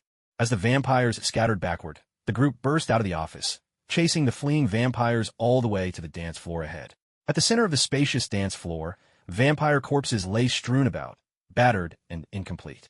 In the thick of the fight, a sharp whistle suddenly pierced the air. Instantly, the harsh, pale light snapped on. Dazed and disoriented, the remaining vampires finally regained their bearings and managed to escape. Chunxing called everyone to a halt. The four of them stood back to back in the center of the dance floor. At that moment, another group of vampires strode in, slowly encircling the four. This new wave of vampires was clearly a cut above the last. Frank fired a few shots at them, but the bullets were effortlessly deflected. From the crowd stepped a vampire dressed in a casual suit, his gaze wild and frenzied as he fixed his eyes on Chunxing and the others. I know who you are. Return what's mine, and this ends here. And what if we refuse? Chunxing replied calmly. Then a lot of humans will die. Even if you escape, many more will perish. Then the government will make sure you hand my property back to me. The vampire spoke as if recounting some story from the past, then looked at them with a relaxed, almost amused expression, waiting for their decision. The group hesitated. Seeming to think of something entertaining, the vampire wagged a finger at them. No, I've changed my mind. Why don't we settle this with a fight first? If you win, I'll give you a reward. With that, the vampire snapped his fingers. A swarm of vampires closed in. These were far more formidable and cunning. They wore armor of some unknown metal beneath their coats. Bullets and ordinary attacks had no effect on them. Of the four, only Chunxing could deal significant damage now. With heavy weapons like missiles out of the question, the fight turned desperate almost at once. Unhurried, Chunxing kept cutting down the vampires before him, intent on waiting to see what trick the suited vampire had up his sleeve. Sure enough, after a moment, Frank's voice came through the earpiece. Chunxing, that vampire's lured blade away. Go after him. We'll handle things here. Chunxing glanced around. In the chaos, the vampires had split them up, but the direction Blade had gone was now deserted. I'm on it. With that, Chunxing summoned his flying sword, skewering several vampires nearby. Then he moved in the direction where Blade had disappeared. Searching carefully, he spotted a small, inconspicuous door on the floor. Chunxing lifted the hatch and jumped down. At this moment, Blade's eyes blazed red, wild with fury as he chased after the fleeing vampire ahead of him. The two of them, locked in their relentless struggle, burst into a stretch of subway tunnel. The vampire up front suddenly stopped, turned around, and spread his arms wide. Enough. This is where it ends. Blade, come back. You know who you are. Humans will never trust you. Blade gripped his great sword tightly, glaring at the vampire with rage burning in his eyes. Who are you? How do you know my mother's name? If you want answers, put down your weapon and come with me, the vampire replied. Blade, stop lying to yourself. No matter how many of us you kill, you'll never be human. In their eyes, you'll always be a half-breed. The vampire's sharp and venomous words pierced Blade's heart. With a furious roar, Blade drew his sword and swung it at the vampire. The vampire dodged deftly, then reached into his pocket and pulled out a photograph. Take a look. Do you know who this is? Struggling to control his rage, Blade took the photo. There, staring back at him, was his mother. He could never mistake her face. Just as Blade was lost in the photo, the vampire pulled out a stun gun and fired it at close range, the electrodes striking Blade's exposed skin. A powerful jolt of electricity shot through Blade, hurling him to the ground, where he trembled violently, struggling to move. The vampire reached out to grab Blade, but in that instant, a flash of sword light sliced through the air, severing one of the vampire's hands. Gritting his teeth against the pain, the vampire snatched up his severed hand and fled into the distance. At that moment, Chunxing finally arrived. Blade, are you all right? Chunxing knelt beside Blade, calling out loudly. Blade clasped Chunxing's hand tightly. Don't kill him. I need answers. Chunxing nodded, recalling his flying sword with a gesture. As a subway train thundered past, the vampire vanished from their sight. After giving Blade some healing powder, Blade recovered quickly. I'm sorry, Chunxing. I shouldn't have stopped you from killing him. It's fine. We'll catch him sooner or later. The two of them retraced their steps and headed back the way they came. When Chunxing and Blade made it back, Frank and Tony Stark had already finished their fight. Some vampires had managed to escape, while others crawled helplessly on the ground. The two men were busy making sure the wounded vampires wouldn't get up again. Seeing them return, Tony Stark called out casually, Well, did you catch that lunatic? Chunxing waved a hand dismissively. Let's talk back at base. We need to get those wooden tablets translated as soon as possible. Otherwise, who knows what could happen. The four of them quickly cleaned up the battlefield, then hurried off to the lab. Whistler, having gotten the message, had prepared an empty room for everyone's return. Back at the lab, the four worked swiftly. With Jarvis's guidance, they carefully rehung the wooden tablets in sequence around the room. Whistler held his chin, gazing at the wooden fragment suspended in midair, lost deep in thought. The four others couldn't make sense of what was happening, so they stood quietly by, waiting in silence. Blade glanced around at everyone and spoke up. Sorry, everyone. It was my fault that Chun-Shing let that vampire get away. Chun-Shing patted Blade on the shoulder. It's all right. I'm sure you had your reasons. Besides, we'll catch him sooner or later. Blade, still expressionless, went on. Thank you, Chun-Shing. This might cause trouble for everyone. I want to make things clear. It's actually related to my past. Blade, do you really want to talk about this? Whistler interrupted, turning his head to fix Blade with a steady gaze. Yes, Whistler. They're my friends. I can tell them, Blade replied firmly. As Blade began his story, the truth gradually emerged. 16 years ago, a vampire attacked a pregnant woman in a hospital maternity ward. The woman was infected by the vampire and, after giving birth to a child, lost her life. That child was born with the blood of both human and vampire. That child possessed strength, speed, senses, and stamina far beyond those of ordinary people, as well as the ability to heal swiftly. Yet, he lacked the vulnerabilities of a vampire. Once he became aware of his nature, he set out to hunt vampires and became a vampire hunter. That child was me. The vampire we encountered today seemed to know a lot about my past, even produced a photo of my mother. As Blade finished speaking, he took out the photo and showed it to everyone. Whistler sat down at this point, quietly observing the four of them. He knew Blade very well. Despite Blade's formidable abilities, he had always walked his path alone, rarely making friends, and had long struggled to accept his own origins. He was warm-hearted, yet reluctant to open up to others. Today, for Blade to reveal his background in front of these three was not only to explain why he let the vampire escape, but also to acknowledge these people as true friends, recognizing them both for their strength and their companionship. Whistler remained seated, watching to see how Chun-Shing and the others would react. Their response would determine whether he and Blade should stay here any longer. Well, a friend of Iron Man can't be just anybody. Let me check out this photo, Tony Stark said nonchalantly, picking up the photo from Blade's hand and handing it to Jarvis for scanning. I'm still the coolest, Chun-Shing declared, raising a finger as his flying sword obediently circled the room before landing upright on his fingertip. Blade cracked a small smile and tilted his head toward Frank, waiting to see what he'd say. Frank shrugged and held out his large hand. You sure you want to be friends with these two idiots? I could introduce you to someone reliable next time. Though, fair warning, he's blind. Two large hands gripped each other firmly, and soon after, two more hands joined in the gesture. All right then, let's finish up quickly. Afterward, let's go grab a drink together. Whistler laughed heartily from his side, then turned his head and got back to his own work. Suddenly, the phone rang. Let me guess, someone must have messed something up again. Chun-Shing picked up the receiver. Hello, Peter, what's going on? Hey, Chun-Shing Venom just called me using Mary Jane's phone. He said he and Sandman have kidnapped her and want me to come save her. Are you sure you're not the one who messed up this time? Isn't Mary Jane Harry's girlfriend? This has nothing to do with me. I've already told Harry, but I thought I'd better let you know as well. Peter Parker was worried he couldn't handle Venom and Sandman alone, so he wanted to get Harry to help. But he was also afraid Chun-Shing would be angry, so he quickly called Chun-Shing to fill him in. Are you and Harry on good terms again? Never mind, just send me the address. I'll go check it out. Harry answered the phone, but he didn't say anything. I don't know if he'll show up. I'm heading over first. With that, Peter Parker hung up, and soon after, an address came through. I've got some kid business to take care of. I'll join you all for drinks when I get back. Refusing everyone's offers to help, Chun-Shing headed out and soared high into the sky on his sword. At that moment, atop an abandoned building, Venom was leaping about with manic excitement. Mary Jane was tied to a pillar nearby, shivering in the chilly wind. Sandman, William Baker, stood off to the side, arms crossed, looking helpless. If he'd known things would end up like this, he would never have teamed up with this lunatic. After a few days of interaction, he was certain that this creature wasn't even human. Its thoughts bounced around unpredictably, and it had no concept of right or wrong, none of the common sense that people usually relied on. It simply did whatever it wanted, never thinking about the consequences.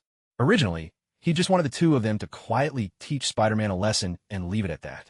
But this idiot insisted on staging some grand spectacle like on TV, and ended up kidnapping girl. The more Sandman thought about it, the angrier he got. He even considered sneaking the girl away and going a separate way from this fool. He's coming. I can feel it. A nervous, twitchy voice echoed as Venom poked his head out of the building, sniffing the air all around. You can smell him? No, but I've been inside him. I can sense him. Then why are you sticking your nose out? Sandman could barely tolerate the idiot before him. Unconvinced, he asked again, are you sure Spider-Man will show up? Of course. I called him myself. My plan is flawless. Venom flicked his tongue, constantly sensing Spider-Man's location. Then, as if suddenly remembering something, he shuddered and hurriedly turned to Sandman. If someone comes flying from the sky, we run immediately. That's my backup plan. Idiot. Sandman's patience snapped, and with a furious roar, a flash of red shot past the railing. A swift kick sent Sandman hurtling out of the building. He flailed helplessly in the air before crashing down. With a heavy thud, dust billowed up from the ground, shrouding the street below in thick smoke. With Sandman sent flying, Spider-Man quickly took his place. He lunged for Mary Jane, desperate to save her first. But a massive black hand clamped around his ankle. Venom's head appeared from below the railing, grinning. Got you, Spider-Man. A fierce struggle broke out between Spider-Man and Venom atop the building. Just then, a thunderous roar erupted from below. The Sandman, now towering 10 meters high, had recovered and was bellowing up at them, his voice echoing through the chaos. Come with me. Venom slashed through the ropes binding Mary Jane, and together they tumbled down toward the street. Sandman stretched out his gigantic hands, ready to catch them. Spider-Man leapt after them, firing a web in midair to stick Mary Jane safely to the wall. He himself soared straight towards Sandman. Got you now. Like snatching a bug, Sandman seized Spider-Man in his massive fist and slammed him hard into the ground. At that moment, a missile exploded against Sandman's arm. Harry swooped in, clad in the Green Goblin's gear, catching Spider-Man on his glider just in time. Harry, you finally made it. Spider-Man called out in relief. Yeah, let's deal with him first. Harry set Spider-Man down somewhere safe, then took to the air, circling Sandman on his glider. Spider-Man started towards Mary Jane, but Venom reappeared, blocking his way. The four of them broke off, each facing an opponent in a one-on-one showdown. Harry had actually arrived earlier, but was torn by complicated feelings, so he'd stayed hidden. Only when Spider-Man was caught by Sandman did he finally jump into action. He circled Sandman, carefully observing the giant's every move. While Sandman looked intimidating, his enlarged form made him slow and clumsy, and his sandy body revealed obvious weaknesses. Harry kept his distance, unleashing a barrage of missiles. Just as he expected, the massive Sandman couldn't dodge the attacks and was blown apart into a heap of scattered sand. But just as Harry was about to help Spider-Man, the sand grains on the ground began to swirl and gather once more. Sandman's gigantic face rose up again from a mound. Harry frowned, sensing real trouble. His ammunition was limited. If this kept happening, he'd soon run out of options. Harry hovered above the Sandman, scanning the area in search of a fire hydrant. If only he could find water, that would be perfect. Just then, a beam of golden light streaked toward him from afar. Harry, go help Peter. Leave this trouble to me. With a quick gesture and an incantation, Chun-Shing glanced at the Sandman beneath his feet and called out to Harry. Scenes from the movie flashed through Chun-Shing's mind one after another. He wondered if Harry would die at Venom's hands this time. But it didn't matter. With Harry's death, the grudges between the two would be wiped clean, and they'd be friends again. After it was all over, he could simply bring Harry back to life. It was all part of the plan. Having made up his mind, Chun-Shing began to stall for time with the Sandman. He deliberately held back the power of his fiery incantation, keeping it just strong enough to trap the Sandman in place with every blast. From the moment Chun-Shing appeared, the Sandman had thought of his backup plan involving Venom and was looking for a chance to slip away. He had never fought Chun-Shing before, but judging from how much Venom feared this man, he could imagine the threat. The Sandman darted left and right, but Chun-Shing easily blocked him with fireballs. Realizing that Chun-Shing didn't really want to fight him, the Sandman had no choice but to half-heartedly keep up the act. The two exchanged blows, neither truly committed, until a piercing scream from Peter echoed from upstairs. Heaven and earth without limits, borrow the power of the universe. Southern bright fiery incantation, explode. A gigantic fireball, 100 times larger than before, detonated against the Sandman, sending sand flying everywhere and whipping up a storm like a desert whirlwind. I have no time for you. Get lost. Leaving those words behind, Chun-Shing soared upstairs. The Sandman, in a panic, turned into a gust of wind and sand, fleeing desperately into the distance. Upstairs, Chun-Shing saw Mary Jane cradling a gravely injured Harry, sobbing. Nearby, Spider-Man was fiddling with some steel pipes, preparing to use the noise to counter Venom. Peter, fall back. Chun-Shing called out. Once Peter heard him and retreated, Chun-Shing unleashed an even larger fiery incantation, blasting it straight at Venom. Venom was instantly blown apart, black droplets scattering everywhere, revealing a stranger beneath. Chun-Shing frowned. then stepped forward and gently pushed the man out of the high heat's reach. Venom, come out now, or I'll cremate both of you together. At the sound of Chun Xing's unwavering voice, a mass of black slime oozed out from the man's body, trembling as it formed Venom's shape at the side, eyeing Chun Xing warily. After a moment's thought, Chun Xing retrieved a large barrel from his storage space, the same one he'd used to carry water in the desert last time, and gestured for Venom to climb in. Venom, summoning all its courage, dared not resist and obediently slipped inside. With Venom now secured in hand, Chun Xing finally had time to check on Peter and the others. Peter, no matter what happens, I'll always be on your side. You're my best friend. With those final words, Harry closed his eyes, and Peter broke down in tears. All the old grievances between the two friends melted away, and they were reconciled at last. Chun Xing stood nearby, watching Peter Parker weep for a while before walking over and giving Spider-Man a comforting pat on the shoulder. Peter, I think there might still be a chance to save Harry. Would you let me give it a try? Peter Parker wiped his nose, looking utterly bewildered as he stared at Chun Xing. You should take Mary Jane home first. Now isn't the time for words. Downstairs, the crowd was growing, and with the fighting above finally over, a few daring reporters had already started climbing up. Chun Xing urged Peter to take Mary Jane away, while he himself gathered up Harry and the symbiote, soaring high into the sky. If he was going to bring Harry back, there was a good chance he'd have to fight hellish creatures once more. Chun Xing sped toward the coastline, planning to find an uninhabited island. The moonlight was faint, and the night sky was scattered with stars. He quickly locked onto a small island and flew there, sword beneath his feet. With a thud, he tossed the container holding the symbiote to one side. The symbiote shuddered inside, too intimidated to emerge. Chun Xing found a patch of open ground, gently laid Harry down, and then retrieved a stick of soul-reviving incense from his spatial storage. Using one would restore 10% of one's health after resurrection. He had managed to synthesize 2 more since the last time he used one. Having learned from his previous experience, Chun Xing lit the incense and placed it near Harry's head, then stepped back a few paces, waiting for the denizens of hell to arrive. Wisps of incense smoke, like flowing mist, enveloped Harry's entire body, soon seeping into him. Before long, Harry's breathing started up again, faint but unmistakable. Suddenly, a magic circle materialized out of thin air about 5 meters from Harry. A scrawny, impish creature leapt from within the circle, clutching a wand whose tip burned with flames, glancing about furtively. A swift flash of sword light cut through the air, severing the imp's weapon-wielding arm, and then the blade hovered at the creature's brow. Only then did Chun Xing speak. If you want to live, answer my questions. The imp clutched its wounded arm, and a burst of flame sealed the bleeding wound with black blood still oozing. Who are you, to dare steal a soul that belongs to hell? Chun Xing pressed the sword forward, its tip piercing the imp's skin. He repeated coldly, answer my questions or die. Even though the words of hellish beings were rarely trustworthy, Chun Xing hoped he might glean some useful information from this exchange to prepare for what lay ahead. The night breeze was cool and steady. Facing the demon that had emerged from hell, Chun Xing's celestial sword hovered threateningly at the demon's forehead. A sharp, raspy voice spilled from the little demon's mouth. You powerful human, you may have the strength to kill me, but you definitely don't want to attract the attention of my master, Mephisto. Why not let me go back? I'll keep your secret. Chun Xing shook his head. I know Mephisto can't descend to Earth. If you can't tell me something useful, I'll kill you right now. The imp's beady eyes darted around. Human, what is it that you want? I want to know how I can get to hell. Although Chun Xing wasn't strong enough to go to hell just yet, he wanted to make some preparations. Before facing Thanos, he had to find a way to gain some experience in hell. If you're that eager, you could try seeking out the Ghost Rider. But if you keep stealing souls from hell like this, I imagine they'll come looking for you before long. The Ghost Rider is after me? On hearing this, Chun Xing frowned. He wasn't worried for himself, but the people around him could easily be put in danger. Of course, it's only a matter of time. Let me go, and I can help you cover up what happened. With a wave of his hand, Chun Xing sent his flying sword slicing through the imp's neck. He felt a twinge of regret for talking with the little demon. As expected, infernal creatures were just too cunning.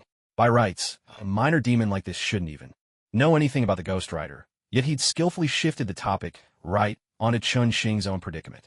Now Chun Xing found himself entangled in a new dilemma. He made a mental note, never speak to hell's creatures again. With a heavy heart, he cleaned up the battlefield. As for the Ghost Rider, he'd just have to stay vigilant from now on. Chun Xing took out the healing salve, preparing to save Harry for good, when suddenly another portal shimmered open at their side, and out stepped a bald woman.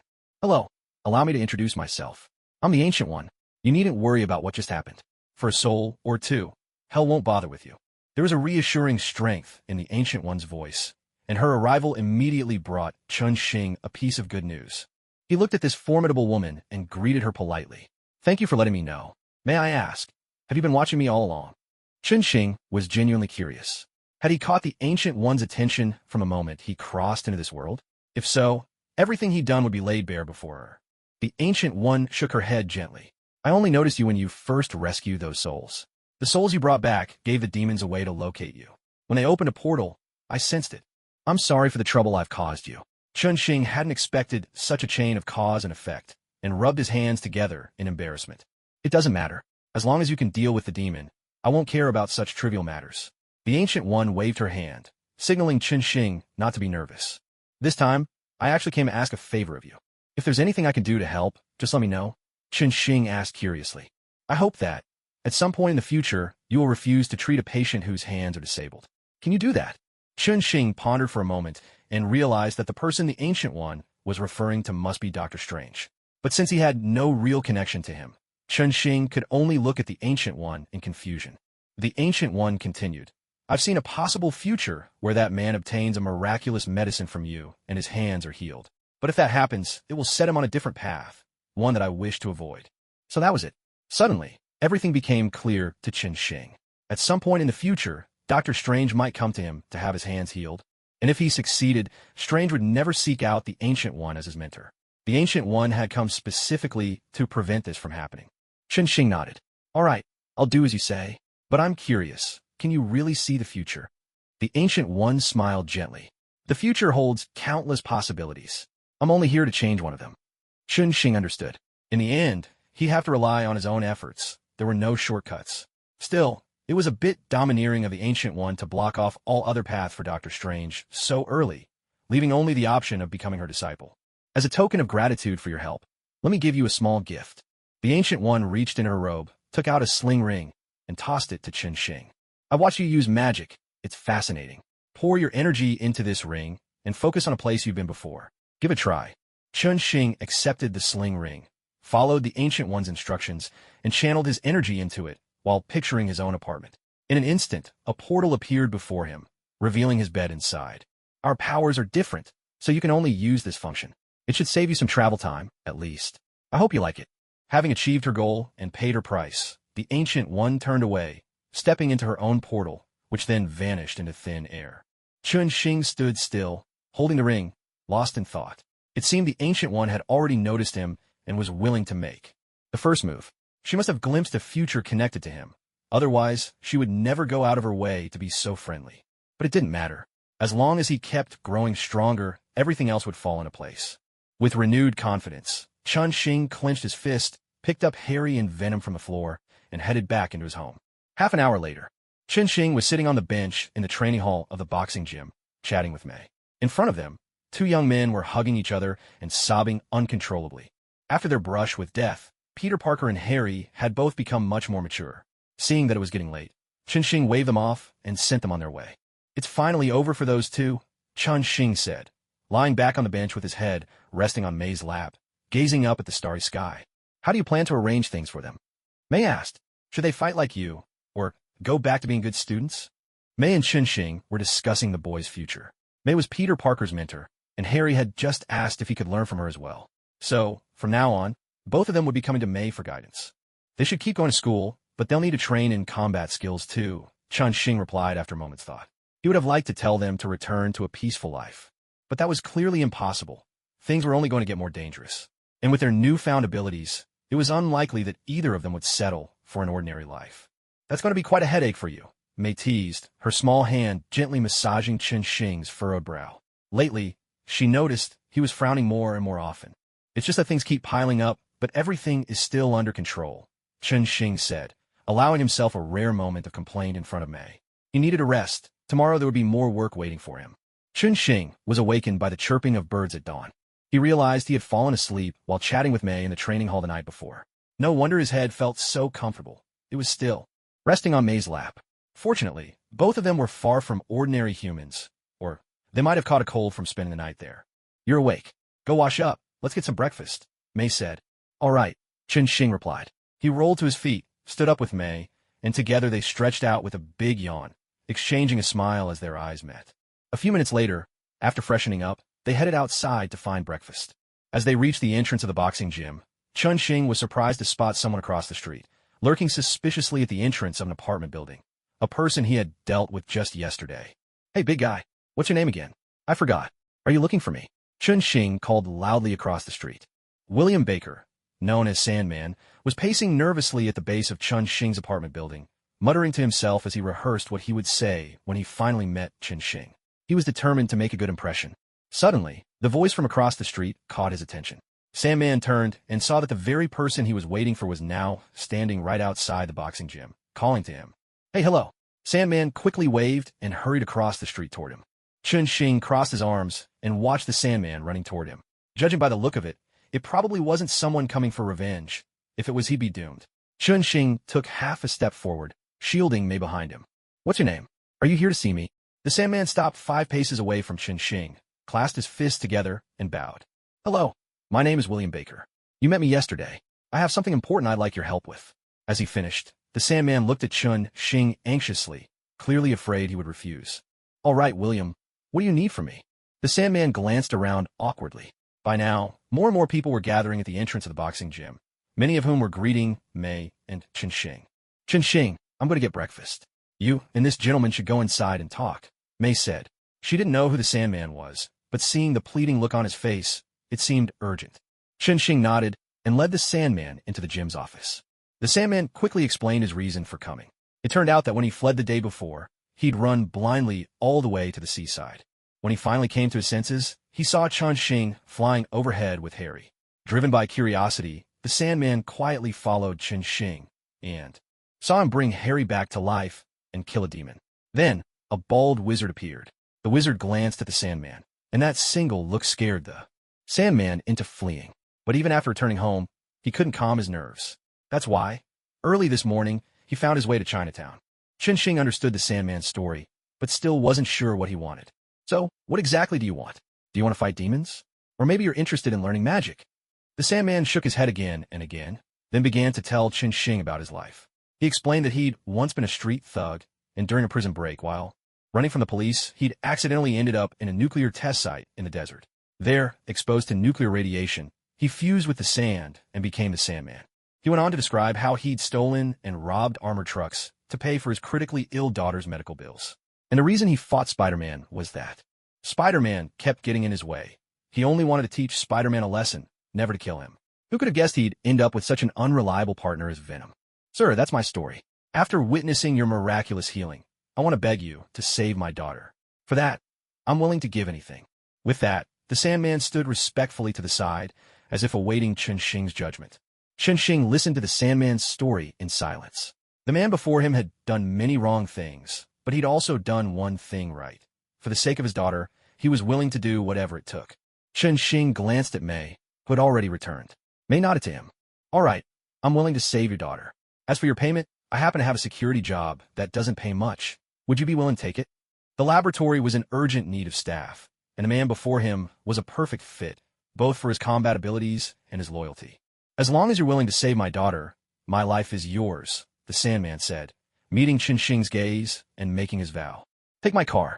Remember to eat something on the way," May said, seeing the anxiety on the Sandman's face. She tossed him her car keys and stuffed breakfast into Chun-Shing's arms.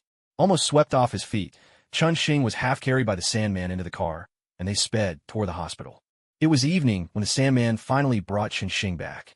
May saw the Sandman trailing eagerly behind Chun-Shing. So deferential, he seemed ready to wag his tail. "Looks like it went well. Why didn't you stay a bit longer with your daughter?" May asked, curious. The Sandman rubbed his hands awkwardly. "I made a lot of mistakes in the past. Her mother doesn't want me near her. But it's all right. If she can be cured, that's enough for me. It's never too late to start. Sooner or later, your daughter will be proud of you." May consoled him gently, realizing that this big oaf cared little for himself. His mind was entirely on his daughter. "May, we're heading to the lab. Want to come along?" Chun-Shing explained that he and Stark had set up a laboratory together, and he'd always wanted May to see it so she could better understand the extraordinary world. May gladly agreed, and the three of them set off for the lab. Along the way, Chun-Shing briefed the Sandman on the general situation at the lab and arranged for him to work with Frank to ensure the lab security in the future. After hearing all this, the Sandman felt a chill run through him. The strange happenings in his own life had once made him feel invincible, but he hadn't expected reality to be so harsh.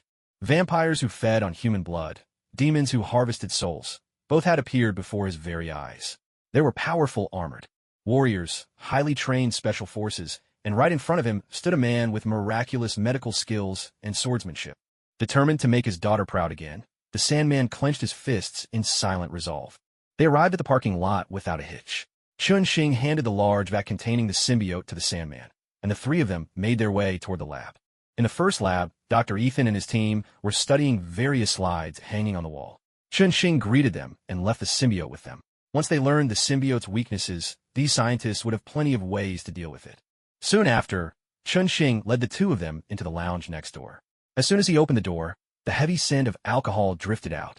Tony Stark, Blade, and Frank were sprawled out on the sofas in the lounge, sleeping with complete disregard for appearances. It seemed they'd gone out drinking together. He opened the window wide and cranked the air conditioning up to full blast. Chun-Shing took Mei on a tour around the entire laboratory, and only after half an hour did they return to the lounge. Tony Stark, Frank, and Blade were now sitting neatly on the sofa, looking clean and tidy, though their clothes were still a bit rumpled. "Hey guys, I can't believe you went out drinking without waiting for me. I bet that was Tony's idea." Frank and Blade nodded vigorously. After Chun-Shing left yesterday, the three of them had planned to wait for his return before heading out for drinks together. But they waited and waited, and when he never came back, Tony dragged them both off to the bar. "All right, I owe you one," Tony Stark said, rubbing his head. Of the group, he was the least hardy, quick to get tipsy, but always up for a good time. Chun-Shing introduced Mei to everyone. They all already knew about her and greeted her warmly. Frank was especially pleased to see Sandman join them. Now that he was solely responsible for security here, his time and energy were stretched to the limit. As they chatted in the lounge, the floor suddenly began to tremble beneath their feet. The shaking grew stronger and stronger until the whole building was swaying. The tremor lasted a full 2 minutes before finally subsiding. "Don't worry, everyone. The lab is built to the highest earthquake standards. Let me check what happened." Tony Stark led the group toward the lab's main control room, instructing Jarvis to connect to the satellite feed overhead as they went. Along the way, the few researchers still inside were calmly making their way out. No one seemed especially panicked. When they entered the control room, Dr. Ethan and a few others were already there, checking the surveillance equipment. Frank hurried forward to take over. After all, he was the one who had designed the lab security system. He examined the monitors carefully, then breathed a sigh of relief. The lab's intact. The vampires are all still securely locked up. The security staff hired by Tony Stark were highly competent. As soon as the quake started, they'd focused all monitoring on the vampire cells. A few of the vampires had tried to cause trouble, but were swiftly subdued. "The satellite signal is coming through. Let's see what's happened." Tony Stark had Jarvis project the images onto the wall display. Satellite cloud maps and a high-resolution map of the entire Big Apple filled the screen. Jarvis's voice rang out. "A magnitude 6 earthquake has just occurred. The epicenter is in Manhattan. Casualties are still unknown. Show me the live feed of Big Apple City," Tony Stark commanded. Instantly, the monitor on the wall zoomed in, revealing a city in complete turmoil. The streets were swarming with tiny dots, people running in every direction. The image shifted and zoomed in further. Police officers were struggling to maintain order, but with little effect. Some had already started looting shops in the chaos, and fire trucks were hopelessly trapped in the gridlock, unable to move. "It's a total mess," Chun-Shing remarked, just as his phone began to ring in his pocket. "Hello, Arthur? What's going on?" "Chun-Shing, get to the Midtown Circle right away. Matt's in trouble." It turned out Arthur had returned earlier and was working with Matt to investigate the Hand Society, following Chun-Shing's arrangements. One operated in the open, the other in the shadows, gradually uncovering the secrets of the organization. On the phone, Arthur told Chun-Shing he had seen Matt lead a group of people into the Midtown Circle building.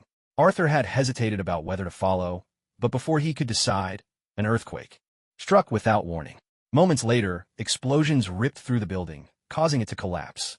Matt was likely trapped under the rubble, so Arthur called Chun-Shing immediately for backup. "Arthur, stay somewhere safe and keep the line open. We're on our way." A sense of foreboding crept over Chun-Shing. He quickly made arrangements. He asked Tony Stark to bring Pepper to the lab so everyone could gather there and wait together, then set off for Midtown Circle with Sandman to launch a rescue. It was all they could do in such urgency. The group was safer together. Chun-Shing soared into the sky on his sword, while Sandman transformed into a swirling cloud of grit, wrapping around him as they sped off. The Midtown Circle building stood right beside Chinatown, in the heart of Manhattan, occupying a vast area by the waterfront. As Chun-Shing flew over, he saw that Chinatown had managed to maintain some order. People were gathered on the streets, helping one another. But beyond its borders, chaos reigned. Bands of looters roamed the streets, and the few police officers present were utterly overwhelmed. In no time, they reached the Midtown Circle building. It had completely collapsed. A gust of wind swept through, kicking up a dust storm where the structure once stood. The city's chaos was so overwhelming that no one had even made it here yet. Chun-Shing landed softly beside Arthur, and Sandman reassembled his form nearby. "Arthur, what's the situation?" Chun-Shing asked. Arthur turned, his face tense with worry. "I haven't seen Matt come out. What should we do?" "Don't panic. We'll find Matt," Chun-Shing replied, giving Sandman a meaningful nod.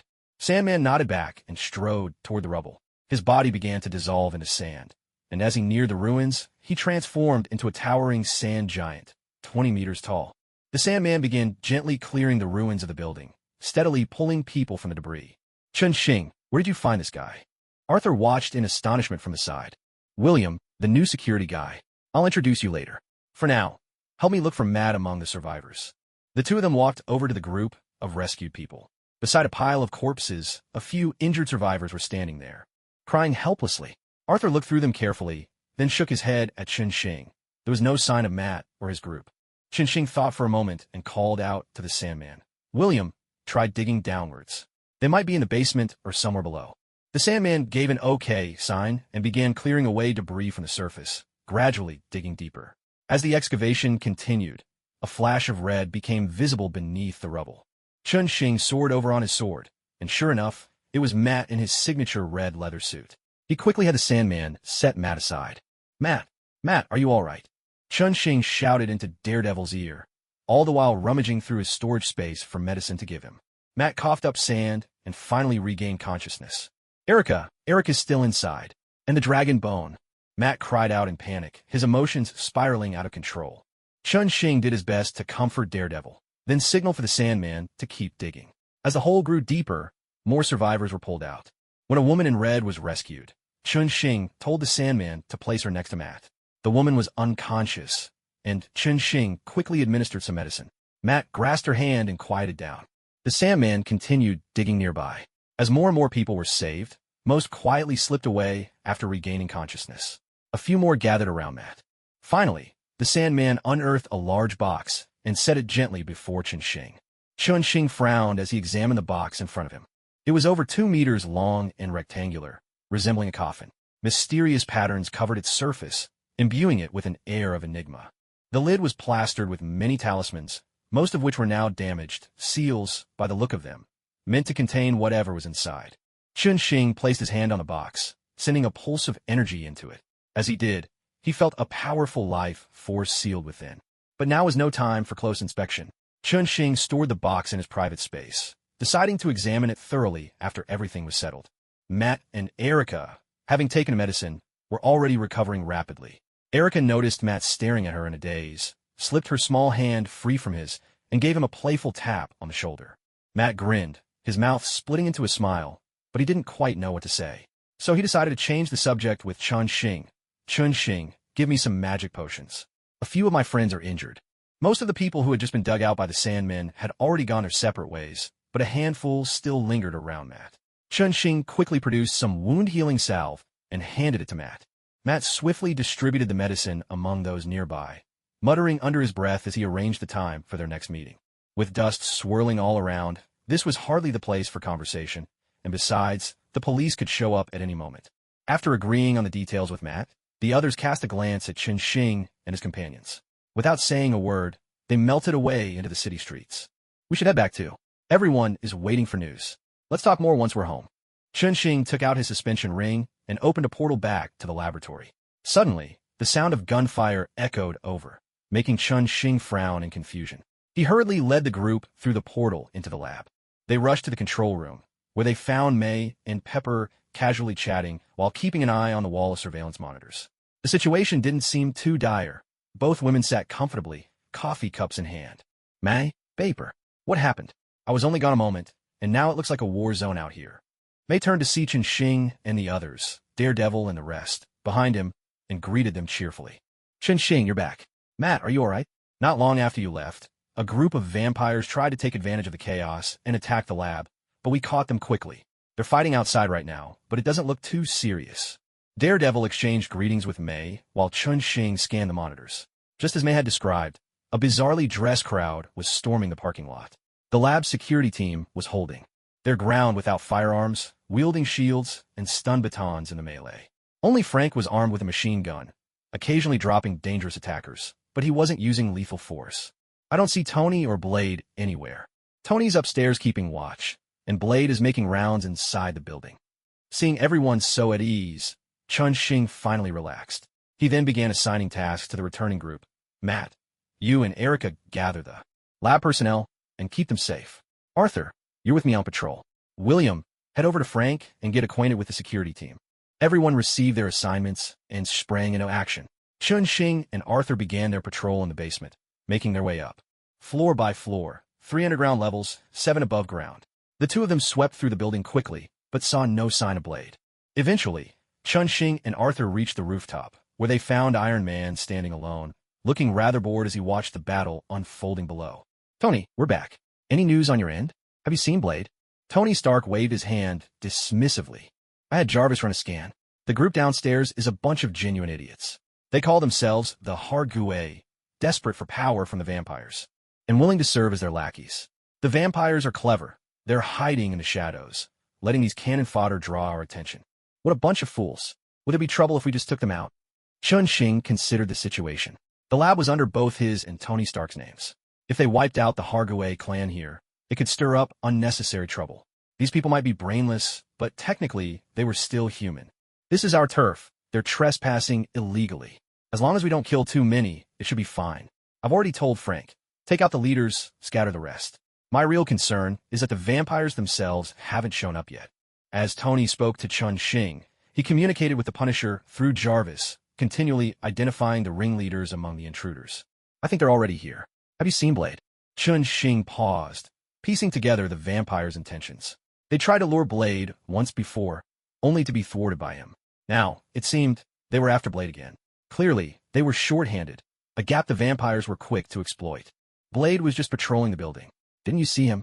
Tony Stark looked at Chen Xing in surprise, immediately instructing Jarvis to pull up the building's recent surveillance footage. After a moment, a recording from 15 minutes earlier appeared. Tony brought up the footage for Chen Xing and Arthur to watch together. On the screen, Blade was checking each room when suddenly a bat flew in through the window. Shrouded in a swirl of black mist, the bat transformed into a man, the very same vampire leader they'd encountered at the nightclub. Blade drew the massive sword from his back, but the vampire spoke to him in hushed tones, then tossed Blade's cell phone. Blade's expression on the screen showed utter shock, as if he were on a video call with someone on the other end. After a few minutes, the vampire turned back into a bat and vanished out the window. Blade hesitated, then leapt out after him, giving chase. This is bad. Blade's in real danger. I have no idea what they just showed him. Tony Stark slammed his fist down in frustration, not expecting things to go wrong here. The vampire's real target wasn't a rescue. It was Blade. They'd gotten it wrong from the very start. It was our oversight. They probably used Blade's mother to lure him out. We need to decipher the information on those wooden fragments we collected as soon as possible. Chen Xing knew the vampires wanted Blade's blood, but he hadn't expected them to use such a method. It meant sacrificing all the vampires they'd captured, along with these Hargue clan members, just to gain a chance to confront Blade alone. And then, with Blade's mother, they managed to trick him into leaving without suspicion. They've achieved their goal, but it doesn't mean we've lost. Come on, let's go discuss our next move. Chen Xing patted Tony Stark on the shoulder, and the three of them headed downstairs together.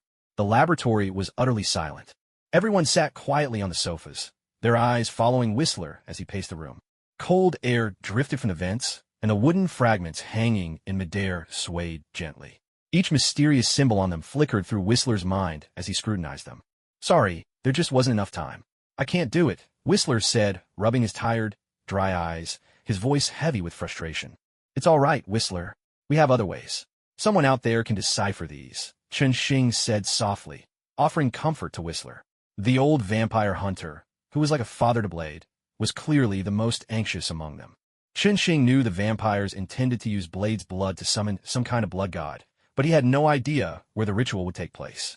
Now, their only hope was that the information on these wooden fragments would reveal the vampire's location. This isn't the time to lose hope. Let's reach out to everyone we know, especially experts in the fields of the occult and history. Maybe they'll have the answers we need, Tony Stark said, clapping his hands. To rally everyone's spirits, he planned to return immediately to mobilize the resources of Stark Industries, seeking out experts who might be able to help. And S.H.I.E.L.D. surely had files on vampires as well. The scientists in the room nodded in agreement, ready to tap into their own networks for leads. Xing agreed with the plan. Everyone would act independently and stay in touch. Soon after, people dispersed, several cars pulling out of the garage and heading toward different destinations. May drove, planning to take Xing back to her villa so he could get some rest. She also intended to reach out to local gangs for information. These groups often held valuable intel that could come in handy. The car soon stopped at the entrance to May's villa. The two of them got out and walked toward the house. The recent earthquake had knocked over many of the yard's fences and flower pots, so Xing began tidying things up as they passed. May unlocked the door, ready to check the extent of the damage inside the house. Xing, come quickly. It looks like a thief has been here. May's startled voice rang out. Xing set down the flower pot in his hands and hurried into the house in a few strides. Did we lose anything? Xing noticed several boxes had been knocked over, and the sofa and chairs looked as if they had been moved. May was tidying up in the kitchen. Is anything missing? Xing called from the kitchen doorway, noticing the kitchen window was wide open. The countertop was a complete mess, and May was taking stock of their things. It's strange. There's nothing particularly valuable in the kitchen, May said curiously, then suddenly tapped her forehead as if she'd remembered something. She rushed to check the refrigerator. Oh no, the fridge has been opened. All the buns you made are gone. Xing quickly came over to inspect the fridge. There's no cold air inside. It must have been left open for a long time, then someone closed it again. May thought for a moment and made a guess. I think I know what happened. The earthquake must have shaken the fridge door open. You know how delicious your buns are. Maybe someone caught the smell and snuck in to steal them. Xing took another careful look and this time spotted 2 banknotes pressed on top of the fridge. He couldn't help but laugh as he turned to May. Looks like you were right. The thief took the buns and even left money for them. May was left speechless as well. What kind of unreliable person would do something like that? We should set up a security camera somewhere out of sight, Xing suggested. I bet this flaky thief will try his luck here again. Although losing a few buns wasn't a big deal, the thought of someone wandering into their home so easily was infuriating. May thought about it and agreed with Xing's idea. So they divided the tasks. Xing went to buy a security camera, while May stayed behind to tidy up and got in touch with the local Chinese community for help. They were busy for most of the day before finally getting everything sorted out. Just then, Dr. Lon called. It turned out Dr. Lon had been helping his friend Bruce Banner and needed to visit the library to consult a large number of documents. During this time, he became well acquainted with many of the librarians. This time, he shared photos of several wooden fragments with them, hoping they might be able to find some clues. To his surprise, he quickly got a response. A friend told him that Dr. Prince at the Museum of Natural History had seen the pictures and wanted to meet the owner. All right, send me the address. I'll head over right away. Good luck. We're waiting for your good news. Dr. Lon hung up, and soon after, the address came through. Xing and May hurried to the car and drove off toward the library. The Museum of Natural History, one of the largest natural history museums in the world. By now, the workday had long since ended. Most of the lights in the museum were already out, with only a faint glow spilling from one office on the 3rd floor. Dr. Diana Prince sat at her desk, her brow furrowed as she studied several photographs spread before her. Throughout her past, she had crossed paths with these monsters countless times. I wonder which mortals stumbled upon these dangerous things this time. I only hope there's still time to save them, Diana murmured quietly to herself. A soft knock echoed through the office. The door opened, and Mystic stepped inside. Dr. Prince, your guests have arrived. Would you like to see them now? Diana nodded. Mystic slipped out without a sound. About 5 minutes later, footsteps approached, and Xing and May entered the room. Forgive us for intruding. We're sorry to take up your time. Xing began politely, but as he turned his gaze to Dr. Prince behind the desk, he suddenly froze. Power, an overwhelming, awe-inspiring power, radiated from Dr. Diana Prince. Beneath her astonishing beauty was a force that seemed utterly unconquerable. At the same time, Diana studied her 2 visitors, just as startled. The young girl carried a rare energy, one she'd only sensed around a few people from the East, all of whom were incredibly powerful. But the boy was even more astonishing. He was like a sword drawn from its scabbard. One flicker of thought, and he could slice through anything in his path. Well then, if it's you too, I suppose I have nothing to worry about. The vampires won't dare trouble you. Please, have a seat, Diana said with a relieved smile, realizing her earlier worries had been unnecessary. I'm afraid we might disappoint you, Dr. Prince. This time, the vampires have caused us quite a bit of trouble. Chun Xing replied with a rueful smile. Since everyone in the room belonged to the world beyond the ordinary, there was no need for secrets. Chun Xing and Mei sat down and gave Diana a brief account of what had happened with Blade. Diana listened quietly to Chun Xing's story, reflecting for a moment before she spoke. Blade's situation is complicated, and I've never encountered anything quite like it. But let's find him first. Take me to your lab. I think I can pinpoint where the vampires are holding their ritual. Let's go in their game. May's Tower. Located on a street near the outskirts of the Big Apple, it was a building steeped in classic British elegance. Legend had it that the tower's original owner dated back to the days of the First World War, when he crossed the ocean to develop international trade here. Now, the owner, Abdullah Mays, was a well-bred gentleman, devoted to charity and healthcare, and held in high esteem among the city's elite. It was already deep into the night, yet the building remained brightly lit. Many office workers were still busy inside. After all, on the other side of the globe, it was daytime. International trade never sleeps. A stretched Lincoln pulled up to the entrance. 3 figures stepped out, all clad in trench coats with their hoods pulled low. Listen up, Peter, Harry. May thinks you both need more real-world experience, so she specifically asked me to bring you along. Everything above the 5th floor in this building is occupied by vampires. Do you understand what needs to be done? Kill them. Peter and Harry shouted in unison, unable to hide their excitement. This was their first time participating in such an important mission. Ever since they heard about it, they'd been buzzing with anticipation. Chun Xing nodded, leading the 2 of them into the building. It all started yesterday, when Diana examined the inscriptions on those wooden fragments. She quickly deciphered the secret of the Blood Clan. Somewhere, following the instructions on the fragments, they had prepared an altar. Because of Blade's unique abilities, he was the perfect sacrifice. According to the fragments, once the ritual was complete, the vampire leader would gain the power of the blood god. As for the location of the ritual, Diana had that figured out as well. Blade wasn't the only offering required. They also needed several other high-ranking vampires. If the vampire leader truly wanted to succeed, he would have to capture as many of these elite vampires in the city as possible, leaving nothing to chance. Diana, being local and well-connected, knew where many vampire nests were hidden. So, everyone divided up the tasks. If the enemy needed high-ranking vampires, then they would go after those targets too. Once chaos broke out among so many vampires, it would be much easier to uncover the altar's location.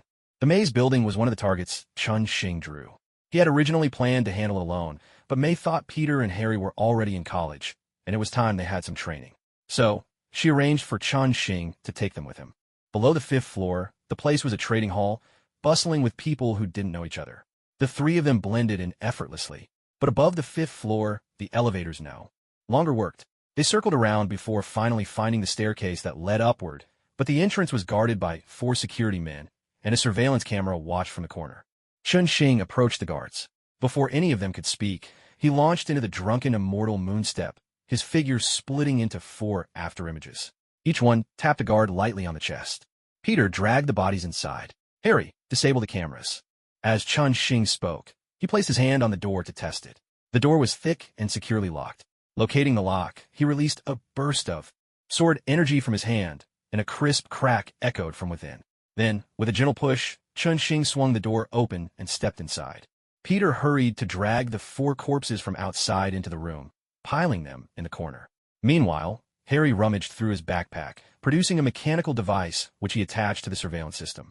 At this moment, both Peter and Harry shrugged off their trench coats, revealing the spider suit and the green goblin armor beneath. Let's begin. Kill all the vampires. I'll be waiting for you upstairs. Chun Xing instructed them to start hunting the ordinary vampires, which shouldn't pose much danger to the 2. He himself headed toward the top floor. According to Diana's intelligence, the owner of this building, the vampire Abdul Mess, resided at the very top. The building was old, dating back many years, and thus had only 13 floors. Chun Xing ascended the staircase at a leisurely pace, and as he walked, he casually stowed away the precious artworks displayed along the walls and corridors into his own storage space. These vampires, with their long lifespans, had collected treasures from across the globe through trade. Now, all of it fell into Chun Xing's hands. Suddenly, an explosion sounded from below. It seemed Harry had started using bombs. Chun Xing quickened his pace. At that moment, several curious vampires emerged from their rooms to investigate the commotion. Like a passing breeze, Chun-Shing swept through them. A thin red line appeared on each vampire's neck before their heads tumbled free from their bodies. Thick blood gushed onto the floor, leaving a trail of red footprints behind Chun-Shing as he continued down the corridor, finally reaching the top floor. Heaven and earth without bounds. I borrow the force of the cosmos. Southern Blaze, Incantation, Ignite. A massive fireball blasted the heavy door apart, reducing the vampires guarding it to nothing but ash. So, you're Abdul Mess? You're coming with me. Chun-Shing strode into the grand hall, spotting his target pressed tightly against the towering floor-to-ceiling window, terror etched across his face. Without missing a beat, Chun-Shing sliced apart the few vampires lunging at him like they were nothing more than scraps of paper, stepping ever closer to the master of the building. Human, we will never let you escape, Abdul Mess shrieked, slamming his fist into the enormous glass pane behind him. The window shattered. With a crash, and a sudden gust of wind swept into the hall, whipping Chun-Shing's cloak and revealing a painted Peking opera mask. I will find you, Abdul Mess spat out, then leapt out into the night. Chun-Shing walked to the edge of the window, silently watching the world below. The wind snapped his cloak with a flurry of sharp flaps. Just then, Harry soared up on his glider, and the once arrogant Abdul Mess, who had just issued his threat, was now cocooned in webs, wriggling helplessly like an insect. Chun-Shing took out the suspended ring, opened the laboratory's teleportation portal, and let Harry throw the vampire through. On the other side, May was organizing people to take over. Let's move on to the next one. We need to pick up the pace a little. Peter and Harry nodded solemnly. As time went by, they could both sense the increasingly tense and grim atmosphere in the communications channel. There was still no news of Blade, and everyone was getting anxious. More and more high-level vampires were being brought into the lab. Frank had given up on capturing and had started interrogating them himself. Finally, at dawn, good news arrived. We found the place. Chun-Shing immediately led Peter and Harry back to the lab, running straight to the underground cells. Frank emerged from the interrogation room, the stench of blood on him so strong that Peter and Harry instinctively recoiled. Go in and take a look, Chun-Shing said, patting Frank on the shoulder as he walked into the interrogation room. At the door, he turned and shot Peter and Harry a stern glare. The two exchanged a glance and quickly and wisely followed. The moment they entered the interrogation room, the two young men were left speechless by the scene before them. Down the corridor of the lab, Peter and Harry were doubled over a trash can, retching, while May stood at their side, talking to them nonstop. Chun-Shing and Tony Stark stood nearby, arms around each other's shoulders, watching with great amusement. Jarvis, start recording, Tony Stark ordered, then raised his eyebrows at Chun-Shing. They're still kids, you know. This is just to leave them with some fond memories. You don't understand, Chun-Shing replied. Tony Stark waved a hand, a sly grin on his face. Chun-Shing sighed, pulled out his phone, and fiddled with it for a moment, then handed it to Stark. On the screen, a video of someone dashing into an alley and throwing up was playing. I get it now. After the news about Blade, everyone relaxed a little. Frank continued his interrogations, hoping to extract more information. Peter and Harry walked over, and Chun-Shing gestured for them to come closer.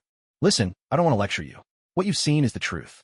Between us and the vampires, only one side can survive. You have no other choices, or you can walk away now and go back to college, live your lives. Chun-Shing didn't want to hit them with big speeches. He believed what they'd seen these past days was enough. Now, he just wanted to know if they could accept this kind of fight. Chun-Shing, we want to go in and help Frank, Peter said, wiping his mouth and sharing a look with Harry. Then, determined, he spoke up. Good lads, Tony Stark said with a smile, patting both of them on the shoulders as he stepped aside to let them into the interrogation room. The two of them slipped into the interrogation room one after the other. May shook a fist at Chun-Shing and Stark, then headed off to the control center by herself. Where did you find these kids? They look pretty impressive, Tony Stark said, eyeing Peter and Harry with approval and turning to Chun-Shing with curiosity. Their story is a long one. I'll tell you when we have time. By the way, how's the palladium in your system these days? Tony Stark spread his hands helplessly. Same as always. Getting worse, actually. Maybe you should consider my suggestion. As their friendship deepened, Chun-Shing had shared his method for treating Stark. All Stark had to do was die once, and Chun-Shing would remove the shrapnel from his body, then bring him back to life. Stark's expression twisted as if he were constipated. After a long pause, he replied hesitantly, maybe let's keep that as a backup plan. The thought of you digging shrapnel out of my corpse, it's just so creepy. Up to you. Worst case, you die, and I just bring you back. But you'd better make sure you die near me. Stark heard Chun-Shing's warning and was left unsure whether to agree or not. Meanwhile, News kept filtering in from the interrogation room. After compiling the information, they finally pinpointed the exact location. It's right here. Diana pointed to a tiny spot on the digital map, nestled by the sea at the foot of a small hill. The leader of this vampire gang is named Fortes.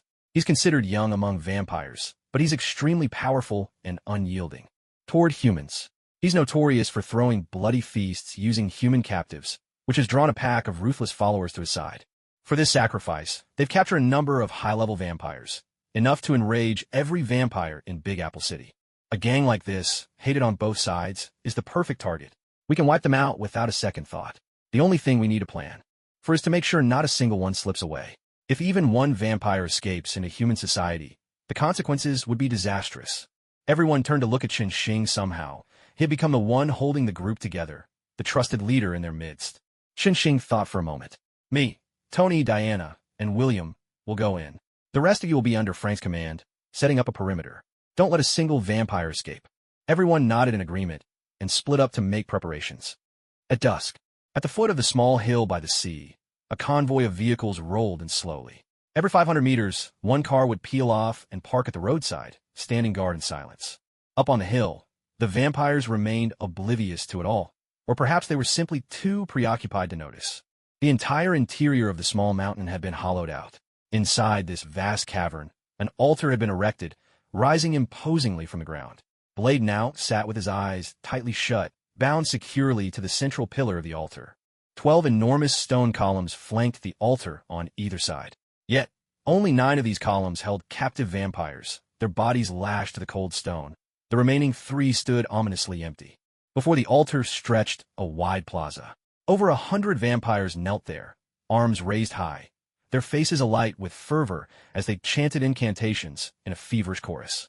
At the edge of the plaza, Fortes sat on a chair, his face contorted with rage as he waited impatiently for news.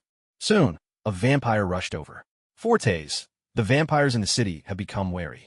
They've cut off contact with us, and for now, we can't locate any more high-ranking vampires. Fortes, seething with anger, hurled his cup to the ground, shattering it. Blood from the cup splattered across the floor. Cowards, the bloodline is disgraced because of them. All they care about is indulging in comfort. Fortes were still short 3 high-level sacrifices. Should we wait a few more days? A black woman approached quietly, her voice soft as she addressed their leader. There's no time. We've already captured so many vampire leaders. Those bastards will be coming for us any moment now. I just hope he's useful. If not, we'll have no choice but to flee. Fortes' eyes burned with fanaticism as he looked up at Blade on the altar. This hybrid was his final trump card. He will be, the black woman replied, her eyes glinting with icy resolve. Let's begin. Bring out the blood bags. At Fortes' command, bags of blood were carried in, one after another. The blood was poured into the pool beneath the altar. Killing would be too slow, so they had prepared the blood in advance. The pool filled rapidly, blood rising and eventually spilling over, forming 2 crimson rivers that wound their way around the plaza before merging at the far end. It's time to begin. Fortes rose from his chair, leading several others to the center of the plaza. They're closest to the altar, they knelt and joined their hands in prayer alongside the other followers. From behind the columns, figures emerged, knives in hand, and began to bleed the captive vampire leaders. The leaders thrashed violently, but their struggles were in vain. Their blood flowed along channels, converging in the pool, which now seemed to boil and churn. The air in the cavern grew thick with the stench of blood. Wake him up. I want him to witness the moment I ascend to godhood with his own eyes. Fortes gazed up at Blade on the altar, a flush of color creeping into his otherwise deathly pale cheeks. Excitement coursed through him as he ordered his followers to rouse Blade, wishing for a witness to his triumph. A syringe was plunged into Blade's arm. Gradually, his eyes fluttered open, but his gaze did not linger on Fortes for even a moment. Instead, he looked to the woman standing beside him. Mother, he whispered. Blade was tightly bound upon the altar, his gaze fixed on his mother. Blade, my child, how glad I am to see you once more. Thank the blood god. This is the best arrangement of all. From this moment on, you shall rule this world with us. Blade's mother slowly ascended the altar, gently caressing his cheek, her lips murmuring softly. As Blade listened to his mother's whisper, he realized it was the first time in his life he had ever heard her speak to him. He struggled to force a smile, only to find his lips refusing to obey. This feeling is unbearable. Perhaps I'd rather kill you all. His voice was hoarse as he spoke, helplessly watching his mother draw a dagger and slice open his artery. Blood flowed along the engraved channels at his feet, streaming into the blood pool below. The blood, already boiling, now surged with wild fury, as clouds of pitch-black blood mist gathered and thickened above the pool. "It's time. Open the skylight and let the moonlight in." Fortis shrieked with excitement from the edge of the blood pool, directing his followers to unseal the skylight they had carved. A beam of radiant moonlight shone down upon the swirling blood mist, and countless mysterious runes began to gleam and dance within it. Fortis strode to the center of the pool, guiding the runes as they fell into his body. "From now on, you may call me the Blood God. Bring the slaves, let them witness and worship my ascension." Feeling the surge of power within him, Fortis had never known such ecstasy. He even felt a sudden, generous impulse, summoning the slaves to behold the very moment he became a god. Footsteps echoed as the oddly dressed Hage tribe peeked fearfully into the cavern. The true vampires, grinning and jeering, herded them to kneel at the edge of the square. "Lowly slaves, today you shall witness the bloodline's greatest triumph. As a reward, I will choose one among you and bestow upon them eternal life." Fortis surveyed the kneeling Hage with satisfaction, his voice booming as he announced his reward. A cheer rose from the crowd, and the sound of their kowtows grew even louder. As more and more of Blade's blood flowed into the pool, the runes in the mist above began to glow with a dazzling red light. The moonbeam that had poured through the skylight slowly turned crimson as well. Glancing at the kneeling masses before him, Fortis was suddenly overcome with disgust. These wretched vermin, he thought, should never again sully his presence. Only the moon above was worthy to share the night with the great Fortis. With this thought, he swept his gaze away from the crowd without a hint of nostalgia, lifting his head to gaze at the moon. Tonight, the moonlight was truly exquisite. Within the moon's glow, a tiny speck appeared. Was this a new rune arriving at last? A deafening explosion, and a missile struck Fortis, shattering the ceremony in an instant. "Is this guy an idiot? He's already seen the missile coming. Why isn't he dodging?" Iron Man's voice rang out. He and Chun Xing swooped in through the skylight, one after the other, a swirl of sand and wind tightly encircling them as they landed. "Heaven and earth have no bounds. I borrow the power of the universe." Southern Fire Incantation, explode. Chun Xing's inner energy surged wildly. A massive fireball shot straight into the blood pool below. Just as Fortes was struggling to his feet, he was struck again, and half of the blood in the pool instantly evaporated. For a moment, a thick blood mist filled the entire cave, obscuring everyone's view. Only then did the vampires react, beginning to search for their enemies within the swirling red haze. A cloud of sand silently drifted onto the altar. The Sandman revealed himself by Blade's side, resting his large hand on the pillar behind him. Instantly, the entire pillar crumbled into sand and scattered to the ground. The Sandman gently helped Blade aside and took out the vial Chun Xing had given him, carefully pouring the potion down Blade's throat. "Stay calm. Everyone, stand where you are." Fortes' furious voice thundered through the cavern. As his words fell, a howling wind swept through the cave, gathering the blood mist and drawing it back to Fortes. He spread his arms wide and let the mist pour into his body. Gradually, the air cleared. Chun Xing and Iron Man stood in the center of the plaza, surrounded by a circle of vampire corpses. "Kill them."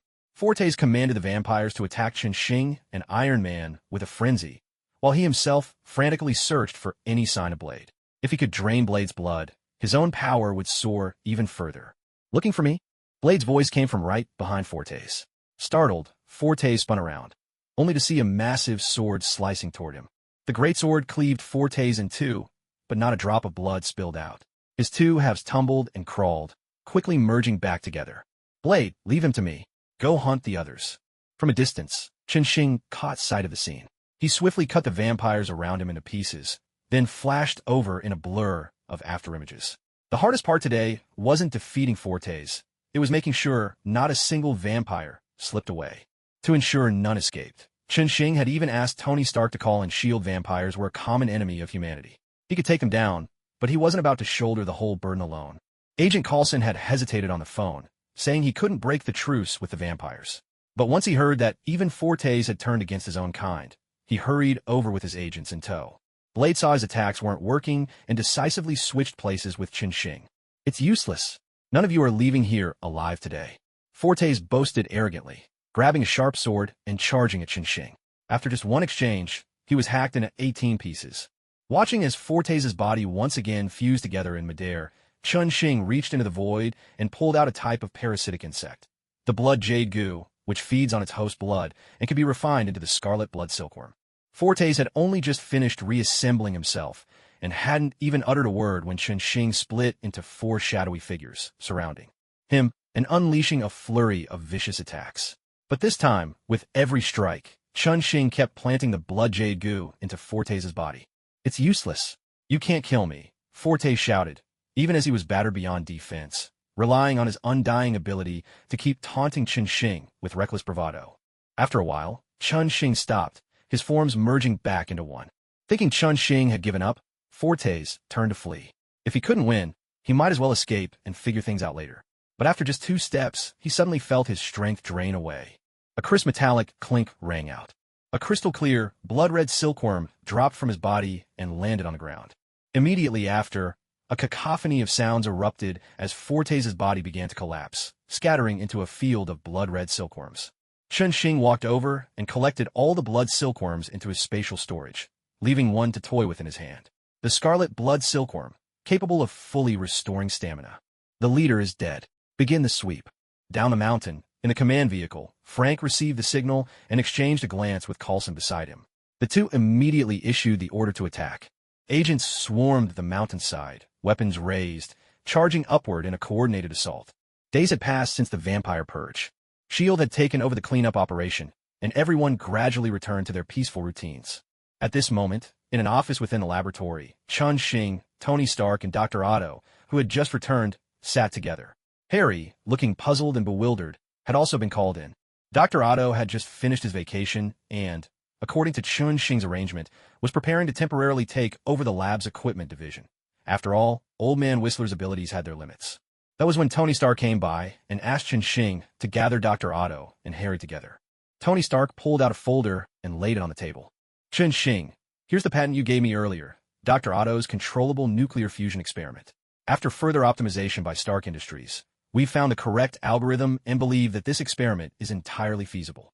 Hearing this, Dr. Otto nearly dropped his coffee cup. He never imagined that his vision would be realized in such a way. Stark slid the documents over to Chun-Shing. "I'd like Dr. Otto to continue the research on this experiment. Of course, this time we'll need to use the computational methods provided by Stark Industries. And Harry, the experiment requires the tritium from Oscorp, so I need your input as well." After hearing the details, Harry breathed a sigh of relief. For a moment, he thought he'd messed something up. Must be all the time he'd been spending with Peter lately. "I'm fine with it. Just let Chun-Shing take the lead on this. I need to get to Frank's for my lessons, so I'll be off." Harry deftly passed the responsibility to Chun-Shing, clapped his hands, and dashed out. Ever since Chun-Shing had brought him back to life, Harry had seen the horrors of the underworld and then gotten drawn into the world of vampires and the supernatural. His attention to Oscorp had started to wane. Chun-Shing shrugged at Tony Stark. "Don't worry, May will keep an eye on them. She won't let them slack off." Dr. Otto quietly raised his hand from the side. "I work for Chun-Shing now, and I'll leave everything to his discretion. Just let me know when there's news. I'm off to shop for clothes with my wife. Goodbye." With a flourish, Dr. Otto made his exit. He knew exactly where he stood. Without Chun-Shing, Stark Industries wouldn't even bother informing him about any of this. The technology had already been secured. From here on out, they could finish the rest themselves. Now only Chun-Shing and Stark were left in a room, staring at each other. "Tony, don't you already have new energy technology? Is this really still useful?" "Come on, only a fool thinks they have too much tech. Besides, this is a completely different path. Who knows which road leads to the real breakthrough?" Chun-Shing scratched his head, clearly out his depth. "So what now? Should we register a new company or something? Here's what I'm thinking. Stark Industries, Oscorp Biotech, and you. We'll set up a joint lab between the 3 of us. Dr. Otto can be in charge, and we'll assign him a manager to help out down the line. Let's have Matt handle it. He'll figure it out, and I'll talk to him about it in a bit." Chun-Shing said decisively, pushing the legal work onto Matt. No sense letting those lawyer fees go to waste. Stark nodded in agreement. With the big picture settled, the rest could be handled by professionals. Chun-Shing opened a portal and sent Stark back home. Then he opened another and returned to the boxing gym. May was chatting with Matt and Erica. As the portal shimmered open, Chun-Shing stepped through. "All done?" May asked, curiosity in her voice as she caught sight of Chun-Shing. Chun-Shing greeted Matt, and Erica settled onto the couch and then recounted everything Stark had just said to Matt. "So Matt, what do you think we should do?" Matt listened intently, then considered for a moment. "This is actually an easy fix. but we've also brought some news. I think it's an opportunity, a chance to consolidate our strengths. Oh, what news? Chun Xing asked with curiosity. It turned out that Chun Xing had been putting off building the new gym because he hadn't found the right location. Originally, his plan was to take over the Shihewi's territory at a low price after dealing with them, saving both effort and money. But who could have imagined that the Shihewi would end up playing themselves right off the board, the dragon bone falling into Chun Xing's hands, while the whole matter of territory became a tangled mess. Afterwards, Chun Xing had asked Matt to see what he could find out. Following an investigation by Matt and Erica, they discovered that the upper ranks of the Shihewi had all disappeared, and now the person in charge was none other than Erica herself. When the two of them came back with this news, they could only laugh and shake their heads. So now Erica is the head of the Shihewi? Chun Xing looked at Matt, at a loss for words. And here's the twist. Matt's other identity, the daredevil, is up for the position of next leader. Erica, dressed in crimson, rolled her eyes with flair. Chun Xing rubbed his forehead, overwhelmed by how complicated things had become. So what about our plan to buy the land? Erica and I talked it over. We're thinking of selling you that blasted plot for a bargain price. This way, no one will object. After hearing Matt's proposal, Chun Xing could only sigh. One way or another, the land had ended up in his hands. The process was nothing like he'd imagined, but the outcome was the same. All right then, what's this opportunity you just mentioned? Matt started counting Chun Xing's current ventures on his fingers. First, there was the plan to build a big gym, then the joint biotech lab with Stark, and most recently, Dr. Otto's nuclear research facility. All these businesses were scattered, especially the labs, which needed top-level security. Matt suggested they simply expand that ruined plot all the way to the seashore, bringing everything together in one place. This would make management easier and save a lot of money. Chun Xing did some quick math. With the recent profits from his Stark stock investments, this plan was actually within reach. Fina, if we're going to do this, let's do it right. Matt, you handle the land purchase. I'll go with May to find a construction crew. Let's get this settled as soon as possible. Once the decision was made, Matt and Erica took their leave to begin preparations. Chun Xing mulled over his plans. He had always wanted to rebuild the gym. In truth, what he really wanted was to create a fortress, one strong enough to ensure the safety of those around him, no matter what wars the future might bring. But as things grew busier and more people began to gather around him, he realized he had no choice but to start considering some long-term plans. Matt's words today sparked some new ideas for him. Perhaps he could consolidate all these ventures into one, bringing together the people he cared about as well. If he made the buildings sturdy enough, he could ensure everyone's safety. With these thoughts in mind, Chun Xing felt a surge of energy. He picked up his phone and started searching for news about construction crews. Matt and Erica moved swiftly. In less than a week, they had completed the transfer of ownership for that plot of land in the Midtown Circle. Moreover, because of the explosion in Midtown Circle, the official reports claimed it was caused by an old, underground liquefied gas pipeline. As a result, the surrounding properties were affected, and when Matt approached the owners, most of them were eager to sell. Chun Xing and Mei pored over the map in front of them, while two Chinese engineers leaned over the table, sketching and making notes. These were the engineers Chun Xing had invited from a Chinese construction company. Through his and Mei's thorough investigation, they had discovered that in the Marvel Universe, the reputation of Chinese construction companies as infrastructure maniacs had reached new, unprecedented heights. If you wanted to build something big, they were definitely the right choice. Mr. Chun Xing, could you take a look? Does this meet your requirements? Engineer Chun handed over a freshly drawn schematic. Chun Xing took the drawing and studied it with Mei. He planned to build 5 main buildings, arranged so that, viewed from above, they would resemble a giant cat's paw print. This works. The main buildings should follow this layout. Do you have the elevation drawings for the towers? Satisfied, Chun Xing nodded and took another blueprint from Engineer Chun. This was the main building, 5 stories above and below ground, as he had requested. The upper floors would house a martial arts gym and offices, with 4 laboratories positioned near the waterfront. Underground, a network of living facilities would connect all the buildings. Mr. Chun Xing, according to your specifications, this looks more like a fortress than a tech company. Engineer Chun said from across the table, pushing his glasses up and looking puzzled. That's right. I'm a hardcore fan of post-apocalyptic games. I've always wanted to build a real-life doomsday shelter for myself. Besides, our company is developing some high-energy physics experiments, including nuclear fusion and advanced biotechnology. That kind of work demands the strictest security. Engineer Chun nodded silently, understanding now. Secret experiments. No wonder he wanted a fortress. He had already seen Stark Industries and Oscorp among the shareholders in this company's files. Clearly, this new enterprise was no ordinary startup. Understand. If that's the case, we suggest adding some premium materials to the design. No problem. Let's go with the sturdiest plan. If it can withstand a nuclear blast, I'll pay extra. Right now, Chunxing was flush with cash. Both the Stark Group and the Osborne Group had each committed a hefty new investment, and the people behind S.H.I.E.L.D. had also joined in through Tony Stark. Chunxing had no objections to this. All he really needed was that fortress. As for everything else on the surface, it was just a means of maintaining relationships. As long as he kept growing stronger, the investments would keep pouring in. Besides, these people truly had the ability to help him solve certain problems. Mr. Chunxing, is there anything else you'd like to add? Chunxing shook his head and handed the blueprint to Mei beside him, curious to see what she thought. Mei studied it closely, then pointed to a blank area. The colors are too dull. Why not plant some flowers?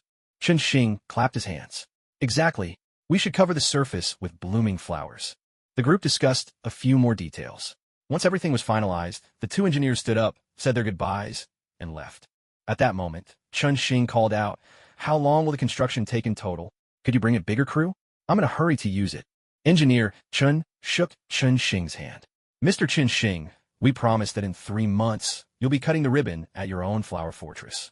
After seeing the two engineers off, Chunxing happily returned to his office, finally having accomplished something he'd been planning for a long time.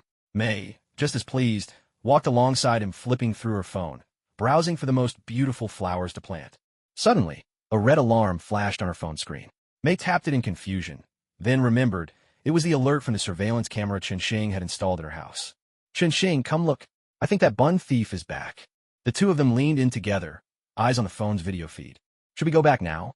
Let's wait a bit. Catch him when he goes inside." Chunxing slipped the suspended ring into his palm, ready to open a portal home and give the little thief a surprise at any moment. On screen, a shadowy figure in a trench coat was peering into the kitchen from the backyard fence. He triggered the alarm by touching the fence. "Look, he came out of the sewer," Mei pointed out, gesturing at the shadow's back. The manhole cover on the street had been pushed aside, clearly where the figure had emerged. The shadow lingered at the fence for a moment, then stepped back, broke into a run, and vaulted effortlessly into the backyard. "Not bad," Chunxing remarked. "The average person could never pull off a move like that." The shadowy figure crept, hunched over, to the edge of the kitchen window and gently pushed it open. Mei quickly switched the camera feed to the kitchen interior. They watched as the shadowy figure pushed open the window, glanced left and right, then made a big leap, only to get stuck in a window frame. Mei couldn't help but burst out laughing. Although the kitchen window was on the smaller side, it certainly wasn't that tight. This was one chubby burglar. Dangling awkwardly, the figure flailed their arms and legs in midair like they were trying to swim. After a moment of struggle, they managed to brace their hands against the wall and, with a determined shove, squeezed themselves into the kitchen. With a loud rip, the shadow's trench coat snagged on the frame and was left behind. "What on earth is that?" Mei cried out in surprise at the sight of the intruder's true form, and Chunxing was equally baffled. The newcomer had green skin, a huge turtle shell on their back, and an orange bandana tied around their head. At that moment, the little turtle stood in the kitchen, staring in dismay at the trench coat it had lost. "Oh wow, I think I know who this is. What a fascinating little guy." Chunxing chuckled, amused that his buns had lured in a turtle he happened to be quite fond of. Just then, the little turtle opened the refrigerator, rummaged around, and finally found what he was looking for in a storage box. He opened the lid, took a whiff, and a blissful smile spread across his face. He counted the buns, took out half, then carefully closed the fridge door. Then from somewhere on his person, he pulled out a few bills and placed them on top of the fridge. He's about to make a run for it. "Should we go now?" Mei turned to Chunxing, her curiosity about this peculiar thief growing by the second. "No ruse. Let's follow him for a bit. We'll pay him a little home visit later," Chunxing replied with a smile. "Where there's one, there are 4. And where there are 4, there's a teacher." Chunxing already had an idea of what he wanted to do next. By then, the little turtle had gathered his loot, leapt back out the window, scooped up his trench coat, and darted away down into the sewers. A portal opened, and Chunxing and Mei stepped through. Yo, I'm the heartthrob of the town. Heh. Looks silly, right? But isn't it fun?" Michelangelo, the little turtle, skated along on his board, munching on a bun and singing as he went. He rounded a corner and suddenly froze. Chunxing took Mei's hand, surveying the maze-like tunnels below the city. Seeing Michelangelo stop right in front of them, he smiled and waved. "Hi, I'm Chunxing, and this is Mei. Nice to meet you." Michelangelo gaped at them in shock. "Who are you guys?" Chun-Shing pointed at the bun in Michelangelo's hand. We're the owners. Michelangelo quietly hid his hands behind his back and looked away awkwardly. What are you going to do? I left some money behind. Can't you count it as if I bought it? It was just too delicious. Chun-Shing smiled and replied, that little bit of money probably isn't enough. According to our Eastern customs, when you make a mistake, you have to bring your guardian. So if you please. You want me to see Master Splinter? No, please don't. He'll beat me up for sure. I'm begging you, please. Michelangelo looked utterly distraught, his hands and feet shifting nervously. If you break the rules, you have to accept the consequences. Let's go. Chun-Shing shrugged, motioning for Michelangelo to lead the way. No, I can't bring humans there. Maybe I should just knock you out instead. Michelangelo hesitated, struggling inwardly. He decided he couldn't risk taking these strangers back to his hideout. With that, he swung his fists at Chun-Shing, intending to knock the two of them out and make his escape. But Chun-Shing had no intention of fighting back. He simply stood there, hands behind his back, smiling serenely at the little turtle in front of him. Michelangelo's fist stopped just short of Chun-Shing's ear. All right, I can't hurt you. Michelangelo lowered his fist and turned away, leading the way in front, his head hanging dejectedly. His heavy footsteps echoed as if he were shackled by invisible chains. The three of them wove their way through the twisting underground tunnels for nearly an hour before finally reaching a spacious subterranean chamber. We're here. Please wait a moment. Michelangelo brought the two to a door, spoke softly to them, then cracked the door open just a little and peeked his head inside. Master Splinter, are you there? If not, I'll just be going now. Ah, Michelangelo, you're back. Come in. A calm, steady voice answered from within. Michelangelo sighed and opened the door wide. Please come in. Chun-Shing and Mei followed Michelangelo into the room. It was spotless and tidy, and a large rat was seated in meditation on a cushion by the wall. Oh! Mei let out a gasp of surprise at the sight of Master Splinter, startling the old rat from his quiet meditation. Who are you? Master Splinter opened his eyes, and when he saw the two strangers following Michelangelo, he was filled with alarm. Seeing Michelangelo looking utterly defeated at their side, he immediately feared the worst. Was his little turtle being held hostage? Michelangelo was never this subdued. Master Splinter sprang up and lunged at the two intruders. Whatever the reason, he had to rescue Michelangelo first. A clawed paw shot toward Chun-Shing's shoulder, but with a flick of his finger, Chun-Shing sent a jolt through Splinter's arm, forcing the paw back as if stung by lightning. Reacting instantly, Master Splinter reached for a treasured sword nearby, but Mei struck at the blade with her palm. A surge of energy blasted the sword out of reach. Who exactly are you? Master Splinter stopped what he was doing, eyeing the two people before him with wary suspicion. A bead of cold sweat trickled down his forehead. Chun-Shing spread his hands and pointed at the little turtle beside him. I think it's best if we let him explain, he said. Half an hour later, Chun-Shing, Mei, and Master Splinter sat on opposite sides of the tea table, while Michelangelo stood behind his teacher, head drooping in shame. I'm terribly sorry. We'll make sure to compensate you double. Master Splinter apologized repeatedly, his face full of embarrassment, as if he wished he could disappear into the ground. Mei was about to say there was no need, but under the table, Chun-Shing pressed her hand gently, signaling her to hold her words for now. What he took is very important to us. I think you should take a look at it first, then decide what it's worth. Master Splinter turned his head. Michelangelo, moving slowly and sheepishly, placed the bun he'd taken in front of his teacher. As the bag opened, an unusual aroma spread through the room. What an extraordinary bun, Master Splinter remarked. Please have one. My treat, Chun-Shing offered. Seeing how insistent Chun-Shing was, Master Splinter picked up a bun and tasted it, curious about what made it so special, especially since he'd have to pay for it soon enough. As the bun went down, Master Splinter savored the lingering flavor, just about to speak, when suddenly he felt a surge of energy rise in his abdomen. It then merged with his own faint internal strength, making his chi noticeably stronger. This is bad, Master Splinter thought, sweat pouring from his brow, as if someone had thrown a bucket of water over his head. He knew exactly what this was. He couldn't possibly afford to repay it, even if he sold himself and the four turtles. I know what this is. In the East, it's called a celestial treasure. By rights, such things should only exist in legends. I never thought I'd see it with my own eyes, let alone find it made into a bun, Master Splinter said gravely. Hearing this, Michelangelo leapt up in fright, realizing the magnitude of the trouble he had caused. Calm down, my child, Master Splinter said, offering Michelangelo a reassuring word. Then he stood and walked to a cabinet by the wall. From inside, he took out an old but remarkably well-preserved box. He placed it on the table, gently stroking the lid for a moment before pushing it toward Chun-Shing and Mei. This is a manual I came across during a fateful encounter. I've only learned a little from it myself. Now, I want to give it to you, in the hopes that you can forgive Michelangelo's mistake. Chun-Shing opened the box and saw several thread-bound books inside, all in excellent condition. To be honest, making a copy would be enough for us. You should keep the original. It's safer in your care, Chun-Shing said. After hearing what Chun-Shing had to say, Master Splinter finally let out a sigh of relief. He quickly stood up and bowed to the two of them. Thank you very much. I'm sorry for all the trouble we've caused you. Chun-Shing waved his hand dismissively. No need to be so polite. In fact, I actually have a small request. Master Splinter nodded. Please go ahead. We'll do whatever we can.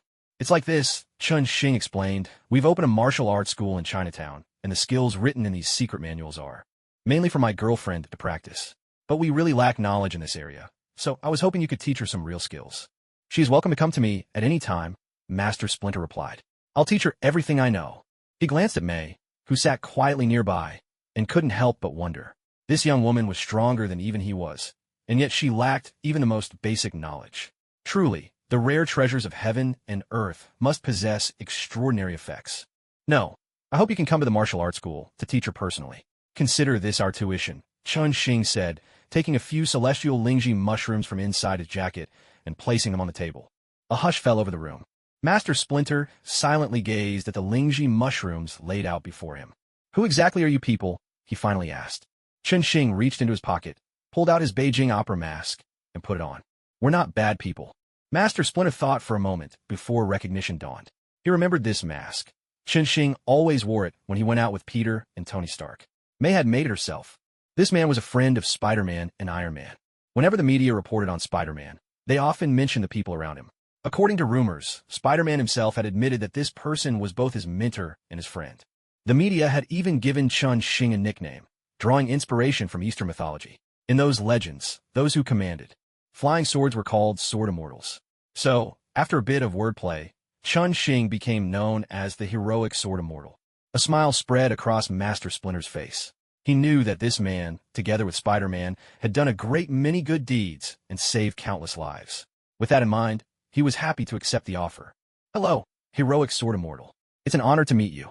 Just call me Chun-Shing, he replied, scratching his head in rare embarrassment. I'm really not that amazing. The mood in the room instantly lightened, and everyone grew more at ease and talkative. When Master Splinter learned that May was also a life coach, he was overjoyed. After all, raising and educating his 4 little turtles had been exhausting, and since they couldn't go to school like normal children, there was so much they lacked. Master Splinter and May made a pact. While he would teach May martial arts, May would help him out with the little turtles' education. May was already doing this kind of work at school, and with Peter and Harry, 2 notorious troublemakers, under her care, she readily agreed to Master Splinter's request. The group chatted for a while, with Michelangelo bringing up his 3 brothers. It turned out Leonardo had been sent away by their teacher to further his studies, in hopes of honing his leadership skills. Donatello was completely absorbed in his own research, tinkering away on a new project. Only Raphael was a mystery, his whereabouts elusive as he busied himself with who knows what. Hey, Chun-Shing, May. Let me take you to see Donatello. I know where he is. I heard you're good friends with Iron Man, and Donatello's a die-hard fan. He'll be thrilled to meet you. Michelangelo was a carefree, childlike turtle, quick to forget what had just happened. Now, he was brimming with enthusiasm, eager to introduce his brothers to Chun-Shing and May. The turtles didn't have many friends. Now that Chun-Shing and May had earned Master Splinter's approval, Michelangelo was over the moon. Chun-Shing and May were just as curious about these turtles. After getting Master Splinter's permission, the 3 of them took their leave and exited the turtles' hideout. Are we heading to find Donatello now? The guy who's into science and building gadgets? Do you know where he is? May asked as Michelangelo led them through the winding sewers. Michelangelo glanced back and whispered, Don't tell Master Splinter, but Donatello's been building a battle van lately, and every night he sneaks off to join the street races in Hell's Kitchen. Oh, I've heard about those, said Chun-Shing, but I've never checked them out. Are they fun? Chun-Shing spent plenty of time riding his little motorcycle around Hell's Kitchen, but racing had never really caught his interest. Wait, we're going to Hell's Kitchen? Just follow me then, Chun-Shing said. He pulled out his sling ring and opened a portal straight to Hell's Kitchen, dragging a wide-eyed Michelangelo through with him. Chun-Shing, that is awesome. Michelangelo waved his hands in excitement, at a loss for words. The trio stepped out into an alleyway. Michelangelo slipped his trench coat back on, and together they made their way toward a corner of Hell's Kitchen. Sharp electronic beats sliced through the night sky. The burly men, already tipsy before the races even started, had collapsed drunkenly along the curb. Girls, barely covered in scraps of fabric, danced with wild abandon among the crowd. "Hey Chun, long time no see." A long-legged girl passing by greeted Chun Xing and casually slipped a bottle of beer into his arms. "I really haven't been here before," Chun Xing explained to Mei, raising his beer as Michelangelo looked on enviously. "All right, next time you come to work in Hell's Kitchen, don't forget to bring me along," Mei teased, stepping forward to link arms with Chun Xing, shielding him from the gazes of the other girls. "Hey, Donatello's over there. I just saw his van. Let's head over," Michelangelo said, leading the two of them toward a parked vehicle. Chun Xing eyed the van with a strange expression. Is he really planning to race in this thing? "Of course. Donatello's the best," Michelangelo replied. He rapped on the window and shouted, "Donatello, open up. I brought some new friends. You'll thank me for this." The window slid open and a big, hooded head poked out. "Hey, Michelangelo, hurry up and get in. Hope Splinter didn't catch you sneaking out." The door swung open, and the three of them squeezed inside. Michelangelo made quick introductions. When Donatello heard that Chun Xing and Mei had already gained Master Splinter's approval, his enthusiasm soared. "Hey, Chun Xing, Mei. Great to meet you both. I'll take you for a spin in my freshly assembled turtle van, but whatever you do, don't tell Master Splinter." "Donatello, I've got good news. Mei's going to be one of our teachers from now on," Michelangelo announced. "Michelangelo, you knucklehead." Mei burst out laughing at the two little turtles' antics, already knowing how to blend right in with them. "If you two win tonight's race, I'll pretend none of this ever happened." "Mei, you're the best," they cheered. "Mei, you're the best teacher I've ever met." A blaring sound check from a horn drew everyone's attention. A bald, burly man stood atop a truck. "Hey, welcome to Hell's Kitchen Street Racing. Tonight's track is a full loop around the neighborhood. The roads are clear and ready to go. No cops, no cameras, no tickets. Just watch out for stray bullets, that's all. What a beautiful night. The winner takes home $100 grand and gets the first girl to rush up and hug him. Now, place your bets by the street lamp. The race starts in half an hour." As soon as the man finished speaking, the crowd surged forward, waving cash and crowding beneath the street lamp to place their bets. "These idiots aren't nearly this eager when it's time to pay for medical bills," Chun Xing muttered bitterly. Half an hour later, judging by the crowd, everyone had placed their bets. It didn't look like they'd squeeze any more cash out tonight. The burly man climbed atop the truck again, megaphone in hand, and began directing the cars to the starting line. The greatest feature of the Hell's Kitchen race is chaos. All sorts of cars jostle and shove their way to the starting line, horns blaring and drivers cursing at the top of their lungs, while temporary communication channels crackle to life. Everyone ready for mayhem at a moment's notice. "These bastards, the best starting spots were already sold off," Donatello muttered under his breath as he maneuvered the car into one of the rearmost groups. He switched on the communicator and joined the makeshift chat channel. The channel sounded like 500 ducks all quacking at once, a cacophony of voices in every imaginable accent. "Hey, 4 with 3060 on your plate. You're blocking my view." "Yo, 843. Did you steal your grandpa's car for this?" Donatello, hands slightly trembling, adjusted the controls on the dashboard. Mei, curiosity piqued, asked, "Did you modify this car yourself?" "Of course. Donatello is our fix-it guy. There's no machine he can't master," Michelangelo boasted proudly about his brother. Chun Xing tapped and knocked around inside the car, certain it had secret compartments. He wondered what kind of gadgets the little turtle had rigged up in here. "I've got a friend who's into this kind of thing too. I'll introduce you guys sometime." "Awesome. If it's your friend, Master Splinter will probably let us go out and meet them," Donatello replied happily. Usually, Master Splinter was strict about them keeping their true identities hidden, for fear outsiders might harm them. "Donatello, are you dense? Chun Xing's friend is Tony Stark. Your idol, Iron Man." Michelangelo shouted. Donatello froze mid-adjustment, turned his head, and looked at Chun Xing with pure excitement. "For real? Iron Man's my hero. He's just so cool." Chun Xing shrugged, picking up his phone. Tony Stark loved this kind of chaos, especially if it meant meeting new extraordinary beings. "Hey, Tony, where are you? Got a minute?" "Great. There's a race coming up, and I want you to join. I'll come get you right now." Luckily, they were in a van. Chun Xing popped open a small hatch in the back seat and peered through. There was Tony Stark hard at work in his lab, fiddling with his Iron Man suit. "Hey, Chun Xing. What's up?" "I'm working on the next-gen suit. It can fit inside a suitcase. Want to try it?" Tony Stark spoke while manipulating a box with his wristwatch, making it open and close on command. "Tony, hurry up and get over here. We're about to leave. You can check on your suit later." Chun Xing waved him over impatiently. Tony Stark put down what he was doing and stepped up to the portal. Chun Xing reached out, grabbed him through, and shut the portal behind them. Tony Stark barely had a chance to look around before a large green hand gripped his right hand. Donatello, overcome with excitement, stammered, "Hello, Mr. Tony Stark." "No, Iron Man. I'm your biggest fan. May I have your autograph, please?" Tony stared in surprise at the two little turtles in front of him, then glanced over to see Chun Xing nodding and smiling. Suddenly, it all made sense. These must be Chun Xing's extraordinary friends. "Hey, it's great to meet you all. How about we grab a meal together?" Chun Xing quickly introduced everyone. Just then, a voice crackled through the comms, issuing a command. "Everyone get ready. Countdown, 1 minute until the race begins." As soon as the announcement was made, the engines around them roared to life. Donatello and Michelangelo hurried back to their seats in the front, buckled up, and started the car. Sitting in the back, Chun Xing told Tony Stark how he'd come and know these little turtles. Tony listened, his face lighting up with excitement. "Chun Xing, why do you always stumble into such fun adventures? Next time, you have to bring me along. And there's a mentor who looks like a rat, right? Oh, Master Splinter. When can I meet him?" "Well, that's why I called you over, isn't it? But let's watch the race first. This is my first time at a car race." Tony glanced out the window, then gave a dismissive smirk. "What's so interesting about these antiques? There's a real race coming up soon. I wasn't planning to participate, but if you're interested, I'll invite you and the turtles to watch. I'll even race myself. You'll all be in for a surprise." Chun Xing had been watching the action outside with keen interest, but Tony's words made his smile freeze for a moment. Is the plot of Iron Man 2 about to begin? That must mean Hulk will be back soon, too. Time really does fly. All right, when the time comes, we'll go watch the race together. The turtles will definitely love it. Chun Xing agreed without a second thought. Just then, a firework burst in the sky, signaling the start, and the car shot off the starting line. Donatello didn't push for a fast start, instead matching the pace of the convoy as they moved forward together. "Hurry up. The cars ahead are already out of sight." Michelangelo was so anxious, he practically bounced in his seat, pointing ahead and hollering at Donatello. "Relax, the race has only just begun. Anyone charging ahead now is a fool." Donatello stayed calm and steady at the wheel. Sure enough, after a while, the cars at the front began to form alliances and then started attacking each other. The lone drivers were gradually forced out by the teams. Michelangelo's jaw dropped.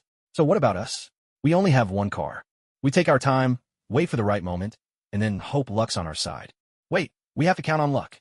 Of course, if we can squeeze into the leading pack, we'll have a shot at the championship. That's where the true competitors battle it out. Unfortunately, I've only managed to get in there once," Donatello admitted. Chun Xing glanced around the sea of cars and asked curiously, "So, where are we right now?" Donatello kept his eyes fixed on the road ahead as he explained to Chun Xing, "We're currently at the rear of the second group. We have to wait for the teams ahead to settle their scores before we can move past them. Otherwise, they'll gang up on us. Most of these drivers are locals from Hell's Kitchen.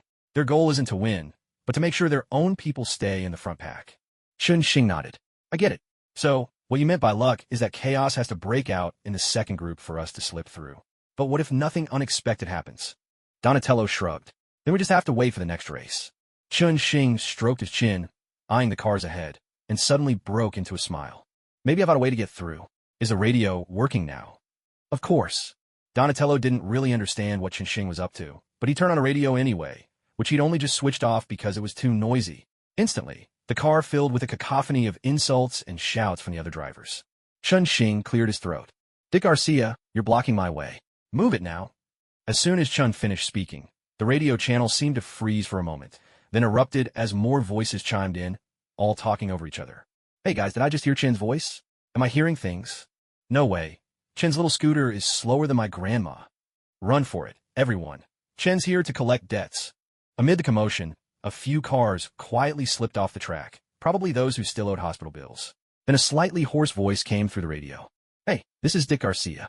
Was Chin just calling me? If you can hear me, answer back." "That's right, Dick Garcia. My car's behind yours. Let me pass." Hearing it really was Chun Xing, a few more cars quietly pulled off the track. Dick Garcia began to complain loudly. "Hey, Chun, I'm on a job. Here. Besides, what's the point of that little van of yours squeezing past? How about you and the prize money, and we take you out for drinks?" "Dick Garcia, is your backside still sore?" "Damn it, Chun. Fine, go ahead and pass, as long as you remember the anesthetic next time you patch me up. I'll do anything." Dick Garcia had once been patched up by Chun Xing when he took a bullet to the backside. Back then, Chun had just started and didn't know how to use anesthetic. The excruciating treatment was something Dick would never forget. Amidst a chorus of boos from the crowd, Dick Garcia drove aside to clear the way. The van edged forward into the open spot, and then Chen Xing began calling out names one by one. Gradually, the van broke through the encirclement of the second group. Once the van was out, the view ahead widened. "Hey, Chen Xing, you're amazing." The two little turtles high-fived, dancing with excitement as they showered Chen Xing with praise.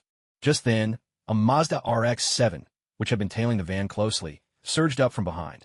As the two vehicles drove side by side, the Mazda's driver rolled down the window and flashed a grateful gesture, then hit the gas and sped ahead. "If I'm not mistaken, did we just get used?" Tony Stark spread his hands, making it clear that the Mazda RX-7 had simply used the van as cover to break through and now planned to leave them behind. "Donatello, it's all yours now," Michelangelo said, shaking his fists angrily from inside the van. "No problem." Donatello, calm and collected, tapped the buttons on the dashboard so quickly his fingers blurred, and the van filled with the sound of machinery whirring to life. "Everyone buckle up. Here we go." Donatello counted silently to 3, then pressed a red button beneath the gear shift. The van shot forward like an arrow loose from a bow. "Donatello, don't push it. You're going too fast," May reminded him, worried that the young turtles might get carried away. "It's not that we're driving too fast. It's that we're flying too slow," Chen Xing replied, tightening May's seatbelt before glancing back at Tony Stark. At that moment, Tony Stark was tapping curiously on the van's frame. "Donatello, did you design this balance system yourself?" "That's a brilliant idea." Donatello steered steadily, but Tony's praise nearly sent him floating with pride. "Yes, Mr. Stark, I designed and upgraded the balance system myself. If you're interested, I can send you the schematics later." "Mr. Stark, Donatello can also build motorcycles and airships." Michelangelo chimed in, eagerly promoting his friend's talents. "That's fantastic. If you have time, you should all visit my lab. There's bound to be something there that'll catch your interest," Tony Stark said warmly, extending a heartfelt invitation. "Thank you, Mr. Stark." Beaming, Donatello pressed down on the accelerator, and the van caught up to the Mazda RX-7, pulling even with it. Michelangelo rolled down the window and waved, and the two vehicles surged forward, neither willing to yield. There weren't many cars in the first echelon, just 5, all of them top drivers from Hell's Kitchen. The organizers, in order to control the odds, would typically decide the finishing order for these racers at the very end. The drivers ahead had already gotten word that Chen Xing was approaching, along with an unfamiliar Mazda RX-7. Now, they could see them in the rearview mirror. A chorus of wails erupted over the radio channel. "Hey, Chun, where'd you get that old van?" "Chen, we can't let you through. You know the rules. But after this is over, the drinks are on us." The drivers were hinting to Chen Xing that the boss was watching, so they couldn't go easy on him. Still, by promising him drinks, they made it clear where their sympathies lay. "No waities. Let's have a real race," Chen Xing replied, understanding their situation, but letting them know he wanted to play. Donatello kept trying to break through the blockade ahead, but the 5 drivers worked together seamlessly, leaving not a single gap. The Mazda RX-7 was also making repeated attempts, but was blocked each time. Then a new voice came over the radio. "This is RX-7. Want to team up?" "Of course. You take the right. Let's see whose luck holds out." Donatello readily agreed to the Mazda driver's proposal and swung his car to the left side of the road. Soon, they reached a particularly wide stretch. At these speeds, it was impossible for the 5 cars to keep both challengers in check at once. "Let's do this." With Donatello's signal, both cars accelerated at the same time. Now, it was up to the cars ahead to make their move. Sure enough, 4 of the 5 split off to block the Mazda RX-7, and Donatello seized the moment to break through the blockade. Only one car stuck to the van, keeping Chen Xing's speed in check. Half a minute later, a burst of static came over the radio, like an explosion, followed by someone speaking. "One down. Now there's only Chen left. Let's go have some fun with him." Moments later, 3 cars surged up from behind. It looked like one of the cars and the Mazda RX-7 had taken each other out. "Hey man, you okay?" Donatello called out loudly. A muffled voice answered, "I'm fine. Blew a tire. I'll have it fixed soon, but I'm out of the race." "As long as you're all right," Donatello replied, then focused all his attention on driving.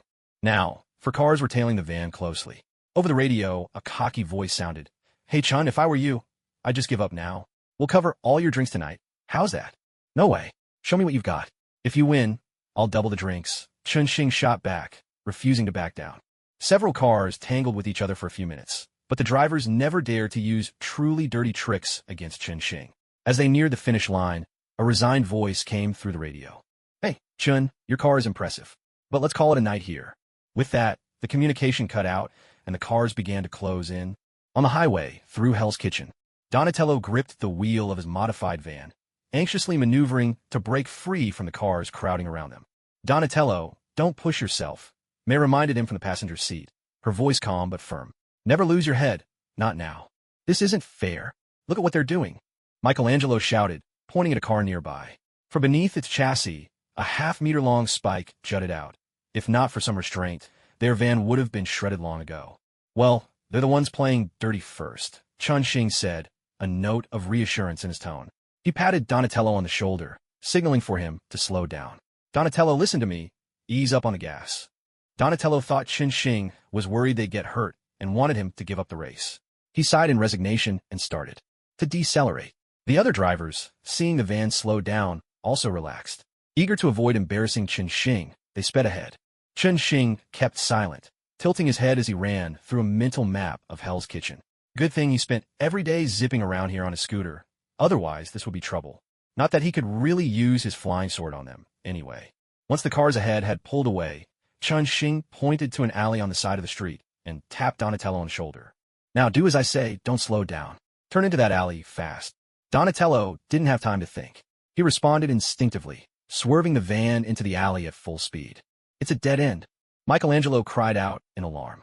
Without hesitation, Chun-Shing whipped out his ring, opening a portal right in front of the van. Without losing any momentum, the van shot through to another alley. The scenery outside flickered and shifted as Donatello steered the van steadily through the new alley. Another sharp turn, and suddenly they burst back onto the main road. Is that the finish line up ahead? Chun-Shing asked, pointing toward the distant glow of lights. That's right. Exactly. The van flew across the finish line first. After making good on his promise to buy everyone drinks and consoling a few downcast racers, Chun-Shing returned, swinging a trash bag filled with prize money. How about a big feast tonight? He suggested. The two little turtles, dressed in trench coats, bounced and danced around the car with excitement. Tony Stark was already on his phone, grinning as he booked a reservation for a private room at a top restaurant. May, ever thoughtful, straightened the collar of Chun-Shing's jacket. At that moment, the Mazda RX-7 slowly approached, followed by two other cars. The vehicles came to a stop, and a burly, bald man stepped out. From the cars behind emerged a long-legged young woman and a white man with messy hair. Hey, Dominic, nice to meet you. Were you the one driving just now? Chun-Shing, your driving skills are impressive. Little Turtle, who needed to keep his identity secret, had already returned to the car. Chun-Shing, unconcerned, accepted the compliment with a nod. The two exchanged phone numbers, and Dominic took his leave. Hope we get a race again sometime. Sure, once I get my license, Chun-Shing thought to himself, waving goodbye. Following Tony Stark's instructions, Donatello drove the group toward the restaurant, where a private entrance and room had already been prepared.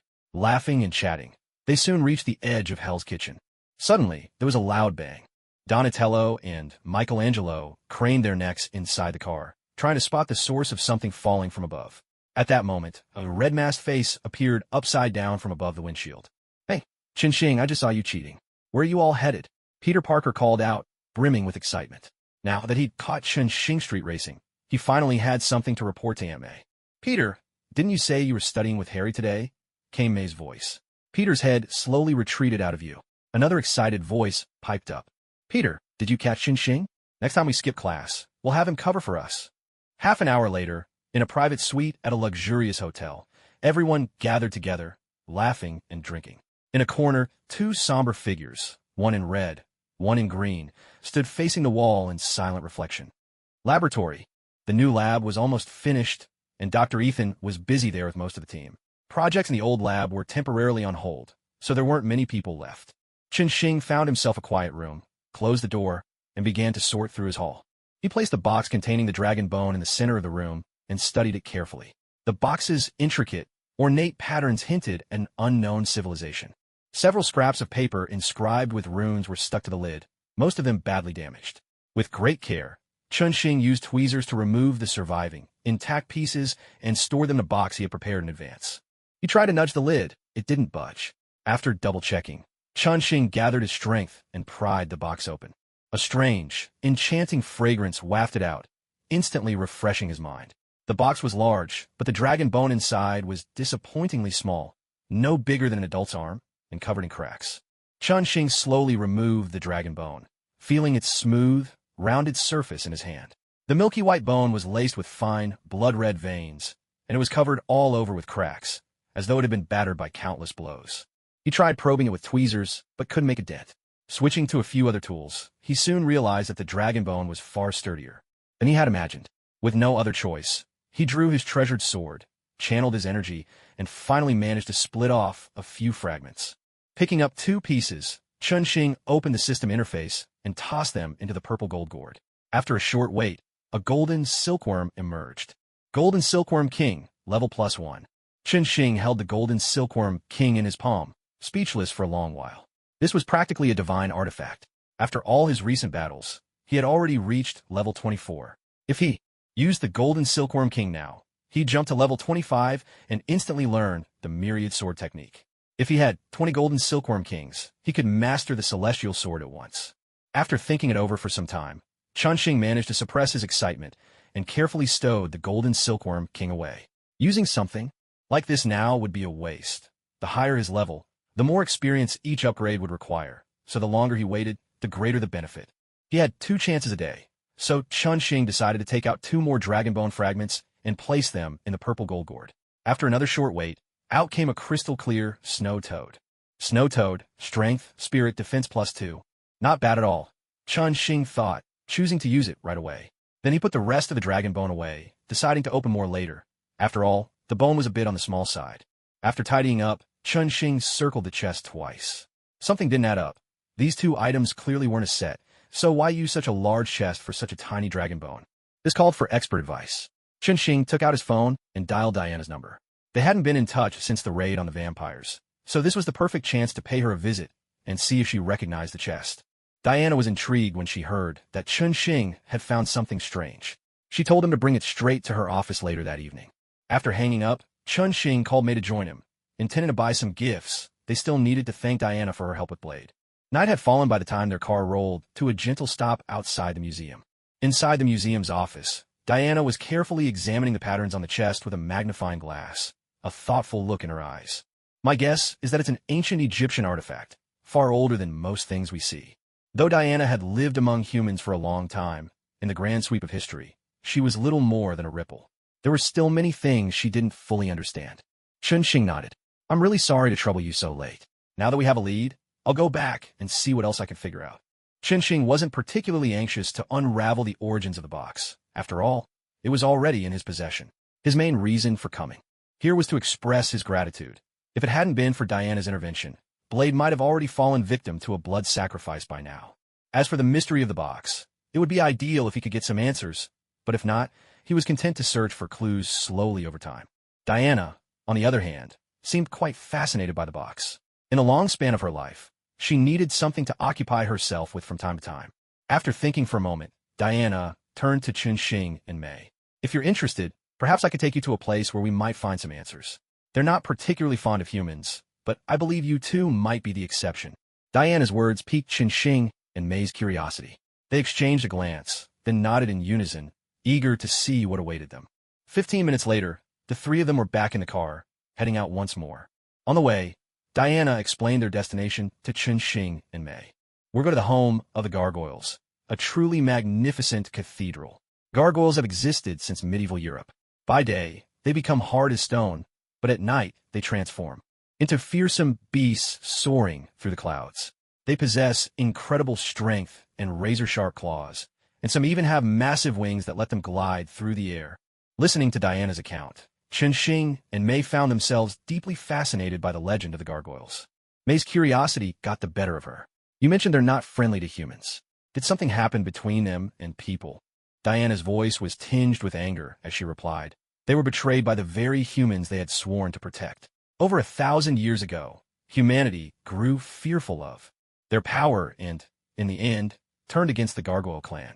With the aid of magic, humans transformed the gargoyles into stone statues, meant to remain that way forever. But now they have awakened and left behind the place that brought them so much sorrow. Though they were once protectors of mankind, the wounds inflicted by humanity have made them deeply wary of people. Chunxing smirked. That's so very European. May, still curious, pressed on, do they still protect humans now?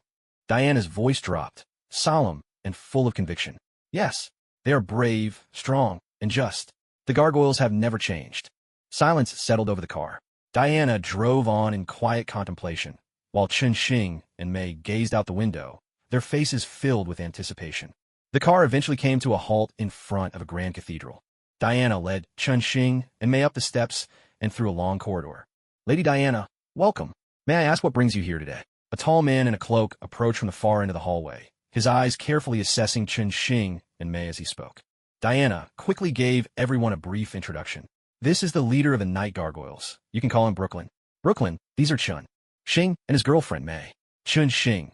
You've probably heard of him. He's the legendary immortal sword hero who's been making waves lately. Brooklyn's scrutinizing gaze shifted to surprise. Then a friendly smile crept over his lips. He reached out enthusiastically to Chun-Shing. "I've heard about you. You gave the bloodsuckers a real lesson recently. I wanted to join in, but the queen wouldn't let me wander off on my own. The Night Gargoyles welcome every companion of justice." Chun-Shing shook Brooklyn's hand. "It's great to meet you. We'll have plenty of time in the future. If we get the chance, let's teach those Hellspawn a lesson together." Brooklyn's smile grew even warmer. He shook May's hand as well, then gestured for the three of them to follow him into the church. "Miss Diana, the queen is waiting for you inside. Please come with me." They made their way through labyrinthine corridors and climbed several flights of stairs. Chun-Shing and Mei looked around with curiosity. Every so often, a towering gargoyle statue loomed by the wayside. Chun-Shing pointed to one of the statues ahead. "Are these creatures alive?" Brooklyn nodded and casually tapped the statue's head. "Baldwin, wake up and say hello to our guests." The statue stirred, then leapt down from its pedestal. Over 2 meters tall, the enormous figure flexed its mighty wings and regarded Chun-Shing and Mei with wide, inquisitive eyes. "Brooklyn, I don't like humans. They deceived us before. I don't want to hurt them, but could you ask them to leave?" "Hey, these aren't ordinary humans. This is Chun-Shing, the immortal sword hero. Didn't you want to hunt vampires with him just recently?" Baldwin blinked, then spun around and transformed into a burly man, his massive wings folding into a cloak draped across his back. "I know who you are. Welcome. Do you have time now? Baldwin has many friends he'd like to introduce to you. They're all eager to meet you." Chun-Shing nodded. "Sure, but let's meet the queen first. I'll come back for you later. It's a promise." Baldwin nodded excitedly, pointed to a spot so Chun-Shing wouldn't forget, and then returned to his pedestal, becoming a statue once more. After this brief interlude, Brooklyn led the trio into a vast, high-ceiling hall. Queen Leonora, dressed in white, rose from her throne and extended her hand to Diana. "Welcome, Miss Diana." "Thank you, Queen Leonora. I'm honored to be here, though I must apologize for this sudden visit. We come seeking your help." Noticing that the queen was also appraising both Chun-Shing and Mei, Diana hurried to make introductions. As expected, when the queen heard that Chun-Shing was the legendary swordsman, her face lit up with a delighted smile. "The Night Stalker Dragon Clan welcomes you all. Please have a seat," the queen said graciously, inviting everyone to sit and turning her curious gaze to Diana. So, Diana recounted the story of Chun-Shing to the queen. "That chest is extremely ancient, but if anyone could unravel its secrets, I believe it would be you," Diana concluded. The queen nodded in response. "I can't make any promises, but I will do everything I can to help you. Mr. Chun-Shing, would you please bring the chest out for us to have a look?" Chun-Shing quickly got to his feet and walked to the center of the room. "Please, just call me Chun-Shing. This is the chest I spoke of, along with the runes inscribed upon it." With that, Chun-Shing retrieved the chest from his storage and set on the floor, placing the box that contained the runes beside it. The queen rose and slowly circled the chest a few times. Then, she placed her hand gently on top, closing her eyes as if to sense something. After a moment, she nodded, signaling to Chun-Shing that he could put the chest away now, and then return to her seat. The queen sat back on her throne, falling silent for a while, lost in thought. "Chun-Shing, this isn't just a chest. It's actually the sarcophagus of some prominent figure from ancient Egypt," she finally said. Chun-Shing looked at the queen in confusion. "Egypt, the guild, and the dragon bones. Things seem to be getting more complicated."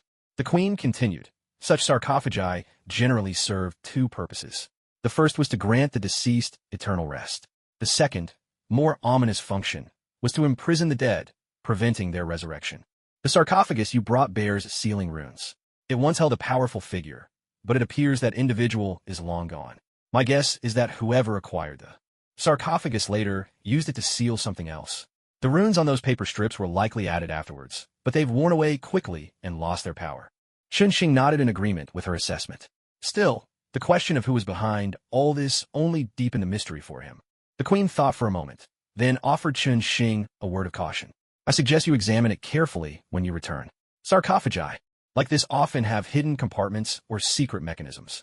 If that's the case, the original owner may yet come searching for it. Thank you, Your Majesty. I understand.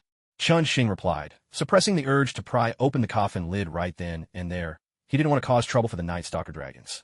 With the matter of the sarcophagus settled, the Queen and Diana began to chat, catching up after a long time apart. Meanwhile, Brooklyn, sitting off to the side, shot meaningful glances at Chen Xing and Mei, signaling for them to join him for a stroll outside. Brooklyn, what are you doing? The Queen looked at her captain of the guards with a half-smile, half-frown.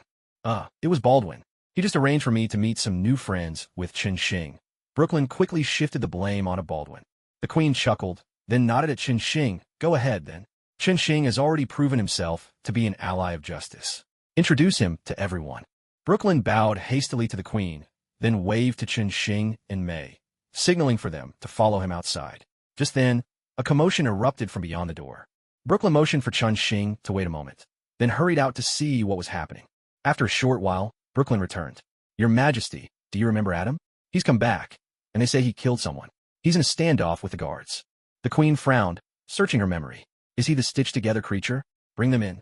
Brooklyn acknowledged the order and dashed out once more. The Queen, turning to Chen Xing and the others, made no effort to hide Adam's story from them. The night gargoyles never kept secrets from friends. There was once a mad scientist named Frankenstein, who, in his quest for the secrets of life, created Adam from the parts of different corpses. Later, conflicts arose between them, and Frankenstein lost his life as a result. When Adam buried him, he was suddenly attacked by demons. By chance, some night gargoyles were passing by and rescued Adam. At that time, the Queen had hoped Adam would stay and fight evil alongside the gargoyles, but Adam, disheartened, refused her offer. In the end, he took the weapon the Queen gifted him and chose a life of seclusion. That's Adam's story. We'll be meeting him soon. As the Queen finished, everyone looked toward the door. Several guards had already brought Adam inside. He was gaunt, his face a patchwork of stitches, and his stubborn gaze swept over everyone in the room.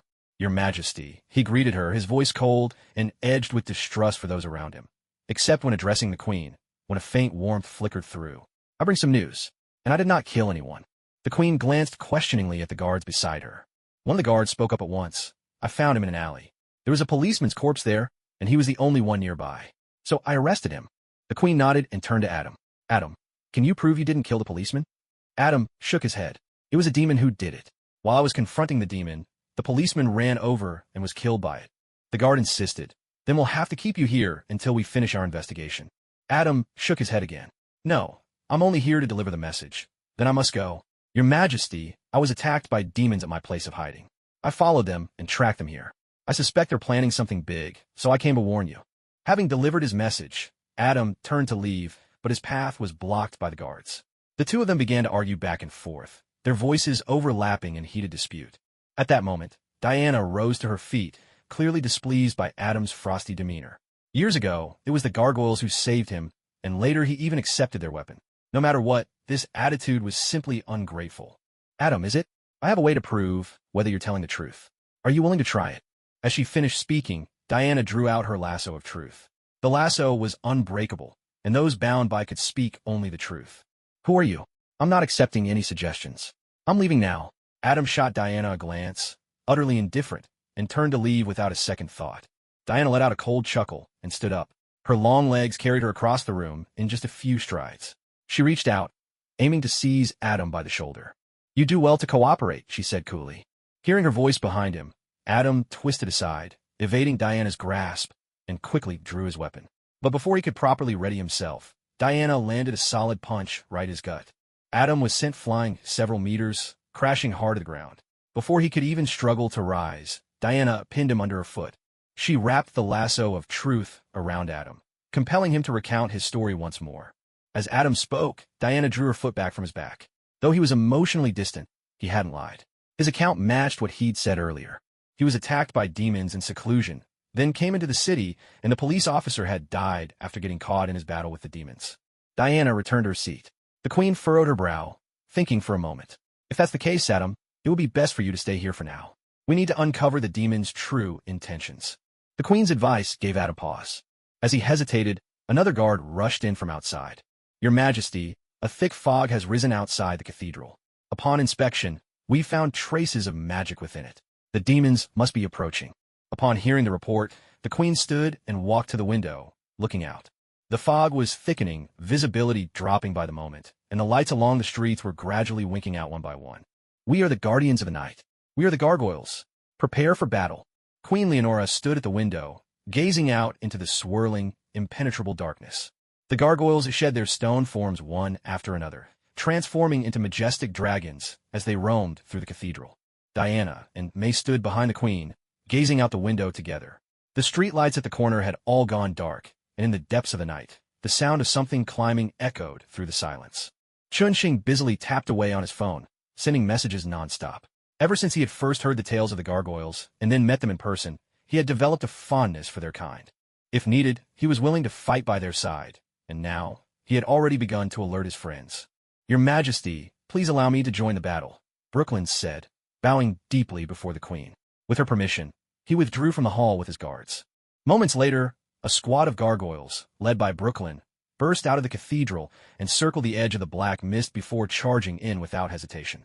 Sounds of battle soon rose from within the fog, and Brooklyn and his group emerged, clutching several figures in their grasp as they soared back to the queen's window. Brooklyn hoisted one of the captives so the queen could see clearly. The creature looked human in shape, but its face was covered with mysterious markings, and its crimson eyes glared fiercely at everyone inside. "Your Majesty, they're demons. There are many of them. We didn't go too deep in," Brooklyn reported. Queen Leonora's expression grew grave. She nodded and said, "Warn everyone not to leave the cathedral grounds. If the power is cut, light the torches." At her command, the gargoyles behind Brooklyn quickly dispersed.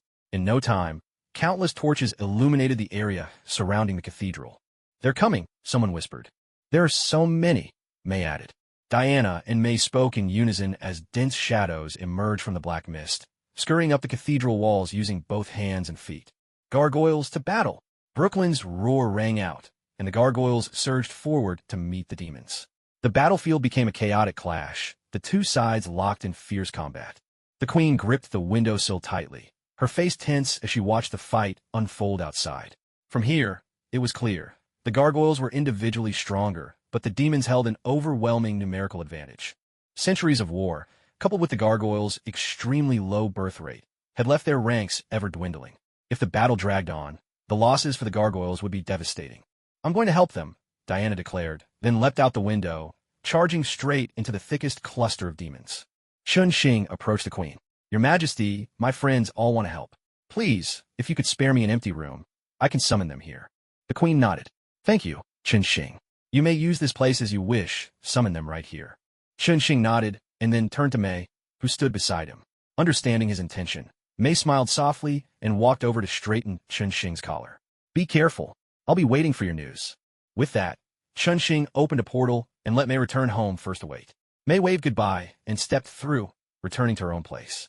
Chunxing finally felt at ease. May's abilities weren't suited for this kind of battle, and he would have been deeply worried if she stayed. Thankfully, May didn't insist on remaining. Back at home, May managed a last smile at Chunxing through the closing portal. But as soon as the portal vanished, her cheerful expression faded. She took out her phone and dialed a number. "Professor Splinter, I think we'll need to start our training earlier. I can't wait any longer." "Thank you. But let's leave May's efforts aside for now." Chunxing, meanwhile, opened portal after portal. Iron Man walked through, followed by Spider-Man and the Green Goblin. At last, a group of 4 appeared: Daredevil, the Punisher, Sandman, and Blade, each lugging a massive case. These 4 had been busy packing up the lab. When they received Chunxing's message, they quickly gathered up an arsenal and transported everything over. "Chunxing, what's our plan?" Everyone's gaze turned to the window. The epic battle unfolding outside left them all amazed. "Same as always, Frank's in charge of combat," Chunxing said. The Punisher, a former Marine who'd become a military instructor after leaving service, was seasoned in tactics and command. Frank wasted no time, directing everyone to set up a makeshift command center in the hall. "I need the cathedral's blueprints, vulnerabilities, and the positions of all defense forces," he said, adjusting a computer while glancing at the queen by the window. Queen Leonora looked back at him, bewildered. The gargoyles had never dealt with modern warfare. Frank shot the queen a look of disdain.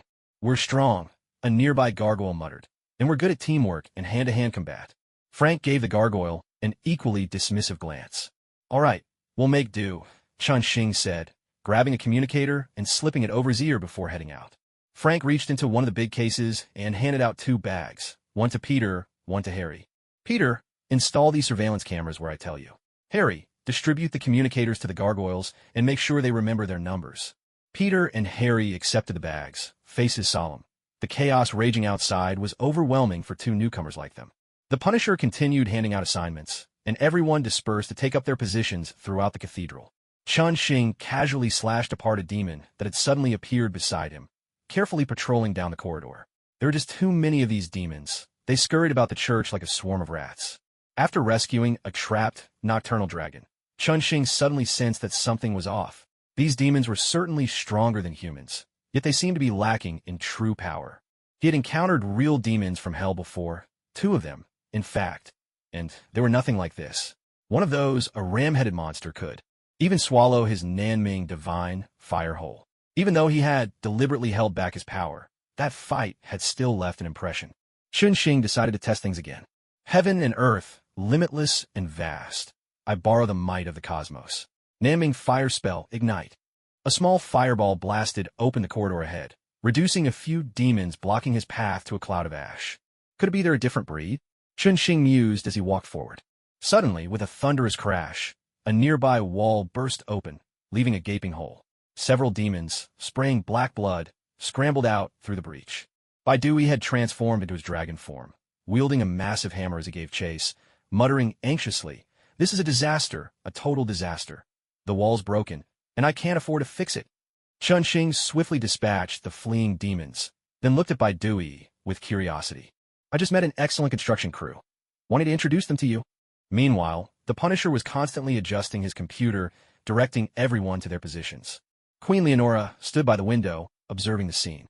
As expected, once this human began coordinating, the nocturnal dragons quickly regained their footing.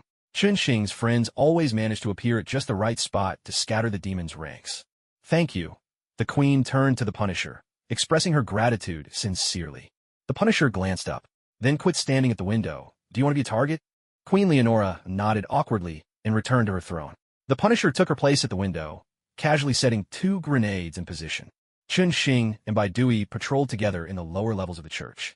With Chun-Shing's help, everyone's workload had eased considerably. They could even afford to chat. Chun-Shing asked Baidui curiously, "Are you all that poor? It's just a wall. Why do you look so upset?" With a sigh, Baidui began to explain the current plight of the nocturnal dragon tribe. As it turned out, 1,000 years ago, the nocturnal dragons had been betrayed by humans. Every member of their clan had been turned to stone, plunged into a long slumber. When they finally awoke, they discovered that both their people and their church had been moved here. It was a wealthy human tycoon who had purchased them, and it was he who had awakened them. The wealthy tycoon had always wanted the night gargoyles to serve under him, to work for his benefit. But when Queen Leonora refused his request, a stalemate formed between the 2 sides, and the night gargoyles lost their source of income. "We are guardians of the night. We will not, and cannot, become anyone's lackeys," Baidui said angrily, smashing a demon before him in a pulp with his massive hammer. "Everything will pass. The night gargoyles have done so much for humanity. They shouldn't be treated like this." Chun-Shing tried to comfort Baidui, though, in his heart, a plan was already forming. Then Chun-Shing changed the subject, asking about the demons. "Do you usually have battles like this often?" Baidui shook his head. "If it were 1,000 years ago, yes, it happened all the time. But since we came here, this is the first time we've faced an attack on such a large scale." Chun-Shing pressed on, curiosity glinting in his eyes. "I've seen 2 other demons before, and they were different from these. Are they connected in some way?" Baidui picked up a demon's corpse from the ground, pointed at its face, and explained to Chun-Shing, "We tell demons apart by their magical markings and souls. Their appearance doesn't matter much. Still, the demons we ran into today do seem especially weak, just as you said." After thinking for a moment, Chun-Shing pressed the communicator on his ear. "Hey, guys, remember to capture a few demons alive. Bring them back for Dr. Ethan and the others to study." "Roger that." "Yes, sir." Peter and Harry replied in quick succession, eager to outdo each other. Chun-Shing, head up to the church roof and help Tony, came the Punisher's voice through the comm. Chun-Shing said goodbye to Baidui and soared toward the rooftop, riding his sword. Iron Man was busy setting up a massive electric net atop the church, But the demons kept harassing him, slowing his progress to a crawl. With a flash of sword light, the rooftop demons were sliced cleanly in two, tumbling down the sides of the building. Chun-Shing, cover me for a bit. I need to finish this up quickly. What are you doing? Chun-Shing asked, curiosity piqued. I'm installing an electric net on the rooftop. That way, even when we're not around, the night gargoyles can use it to defend themselves. After hearing the night gargoyle story, Iron Man had been deeply moved. He decided to forego the thrill of battle, and instead, leave something useful behind for them. I've got some new information for you, Chun-Shing said. While Iron Man worked on assembling the electric net, Chun-Shing stood guard at his side, recounting everything he'd just learned from Badewai. Which tycoon was behind it? Tony Stark asked, his curiosity getting the better of him. But then he quickly added, but it doesn't really matter. I get what you're thinking. Let's talk it over when we get back. The main thing is, we'll need the Queen's approval. Chun-Shing and Tony Stark reached an agreement, and together they sped up the process of setting up the net. Iron Man fiddled with two thick cables in his hands. All right, let's give it a try. Chun-Shing looked doubtful. Will this really work on demons? If it doesn't, it just means the power isn't high enough. Iron Man connected the cables to his reactor. The demons crawling on the rooftop suddenly leaped into the air, their bodies crackling with dazzling sparks before dropping to the ground with a faint smell of burning. Iron Man struck a triumphant pose, then sat down on the rooftop with Chun-Shing to watch the battle unfolding below. Peter and Harry worked together seamlessly. One kept shooting webs to firmly ensnare the demons, while the other dragged them aside, getting ready for Chun-Shing to deal with them later. Chun-Shing pressed his communicator. Peter, before you tie up the demons, break their limbs first. Understood. Copy that, Chun-Shing. Peter and Harry got busy, grabbing two iron rods to start breaking the demons' limbs again. The Punisher's voice sounded in their earpieces. The rooftop is secure. Chun-Shing and Tony, hold your positions there. William herd the demons toward the square. Roger that. Sandman's voice came through next, and soon, a sandstorm began to swirl around the church. The demons, confused and disoriented, instinctively gathered in the square where the wind was less fierce. Diana and Blade each led a team of gargoyles, relentlessly driving the demons toward the center of the square. Matt, you can start the fireworks. Understood. With a thunderous boom, a massive crater appeared in the center of the square, its edges littered with the corpses of demons. The thick fog around the church gradually dissipated, and the demons began to retreat. Is it over? Chun-Shing scratched his ear. A fresh explosion echoed.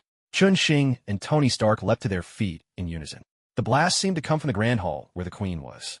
The two of them launched themselves toward the hall, one after the other. A shadow darted from a window, fleeing swiftly into the distance.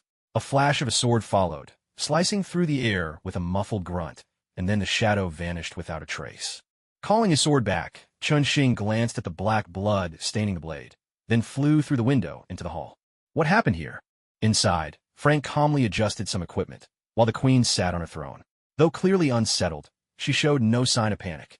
Frank set down his work and pointed at the blown-out window. A childish ploy. Those demons were just bait to distract you.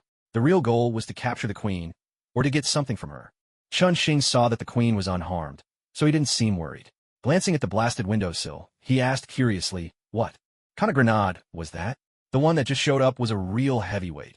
An ordinary grenade wouldn't have done the trick. Frank chuckled as well. Ever since Dr. Otto joined the weapons division, it's like he unlocked a new talent. This one's his design, a high-explosive magnetic grenade. Chun-Shing gave him a thumbs up. Any weapon designed by Dr. Octopus was bound to be reliable. After all, that was a man who once nearly destroyed the entire city. Meanwhile, in the main hall of the Night Gargoyle stronghold, the battle had come to an end. One after another, the team members returned, and the Queen stood at the center, expressing her gratitude to each person as they arrived. Frank busied himself with sorting out the equipment he'd brought. Chun-Shing had already made arrangements. Some of the gear would go back with them, while the rest was set aside as a gift for the Night Gargoyles.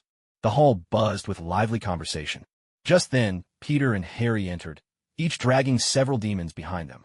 Chun-Shing, where should we put these demons? Peter called out, dragging the captives with a few strands of webbing and scanning the hall for Chun-Shing. Chun-Shing hurried over and opened a portal at his side. On the other side, Dr. Ethan and a security team were already waiting. With some effort, they tossed the demons through the portal to the waiting security staff. The guards, clad in thick protective gear and wielding special iron chains, swiftly and expertly restrained the demons. From the shock they'd felt upon first entering this laboratory to the calm efficiency they now displayed, Who could guess the psychological journey these guards had undergone? As Dr. Ethan carefully examined the captured demons, he spoke to Chun Xing. Boss, the new lab is almost finished. I plan to move in within the next few days. If you got time, you should come by and take a look. Chun Xing waved his hand dismissively. You're in charge. I'll drop by if I get the chance.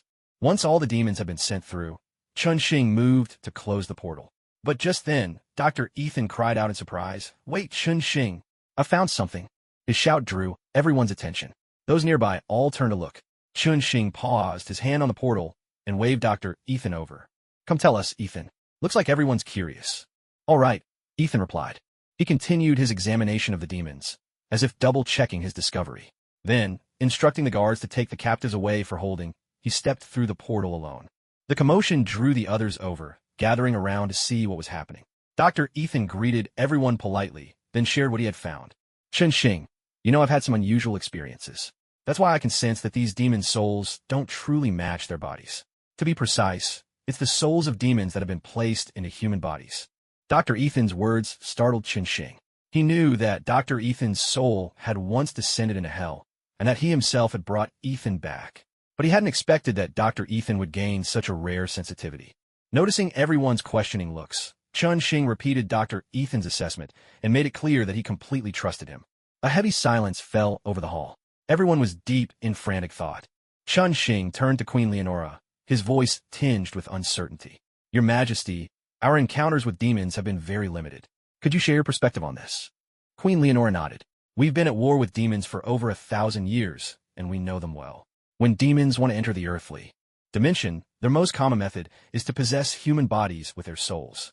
But only very powerful demons are capable of this. If demons wish to invade Earth in large numbers, the most effective way is for a high-ranking demon to open a spatial gateway. But that would mean all-out war. Chun Xing nodded, then pressed further. Have you ever seen anything like what happened today? Queen Leonora took a moment to recall the events of the day, and a deep unease crept over her expression. No, this is completely different. 1,000 years ago, demon lords would open the gateways themselves and lead their armies in a battle against us. But this time it's not the same. No demon lord would waste time having so many demons possess human bodies to fight for them. It's slow, laborious, and only weakens their combat power. Frank, standing nearby, spoke up coolly, unless they've discovered a new method, something less time-consuming and more efficient, like an upgrade in weaponry. Queen Leonora shot to her feet, shock written across her face. If Frank was right, it meant an endless demon army could soon descend upon the earth. I think I know what they're after, Captain Brooklyn interjected, his voice trembling as he nearly transformed into his gargoyle form. Adam, the perfect vessel for souls. Or rather, the method for creating Adam. That notebook is still kept in the underground vault. As soon as Brooklyn finished speaking, he and Queen Leonora exchanged a glance, and Brooklyn dashed toward the vault, intent on checking whether the notebook was still safe. At this point, Queen Leonora turned to the group and began to speak about the notebook. She first recounted Adam's story, so that everyone present could understand, and then continued to explain the significance of the notebook. Those were the original laboratory notes of the scientist Frankenstein, written during the creation of Adam. The notebook meticulously documented every experimental detail in bringing Adam to life. Later, after Adam was rescued by the night gargoyle, he entrusted the notebook to the gargoyle for safekeeping. That notebook has always been stored in the underground vault, never once opened by anyone. Adam once told us that he was attacked by demons not long ago, and now the demons have started targeting this place again. Considering all the clues, it seems they're after that notebook. If countless demons were to possess bodies like Adam's, I think we all know what disaster would follow. It's not just the notebook. Adam himself is important too. Is he here?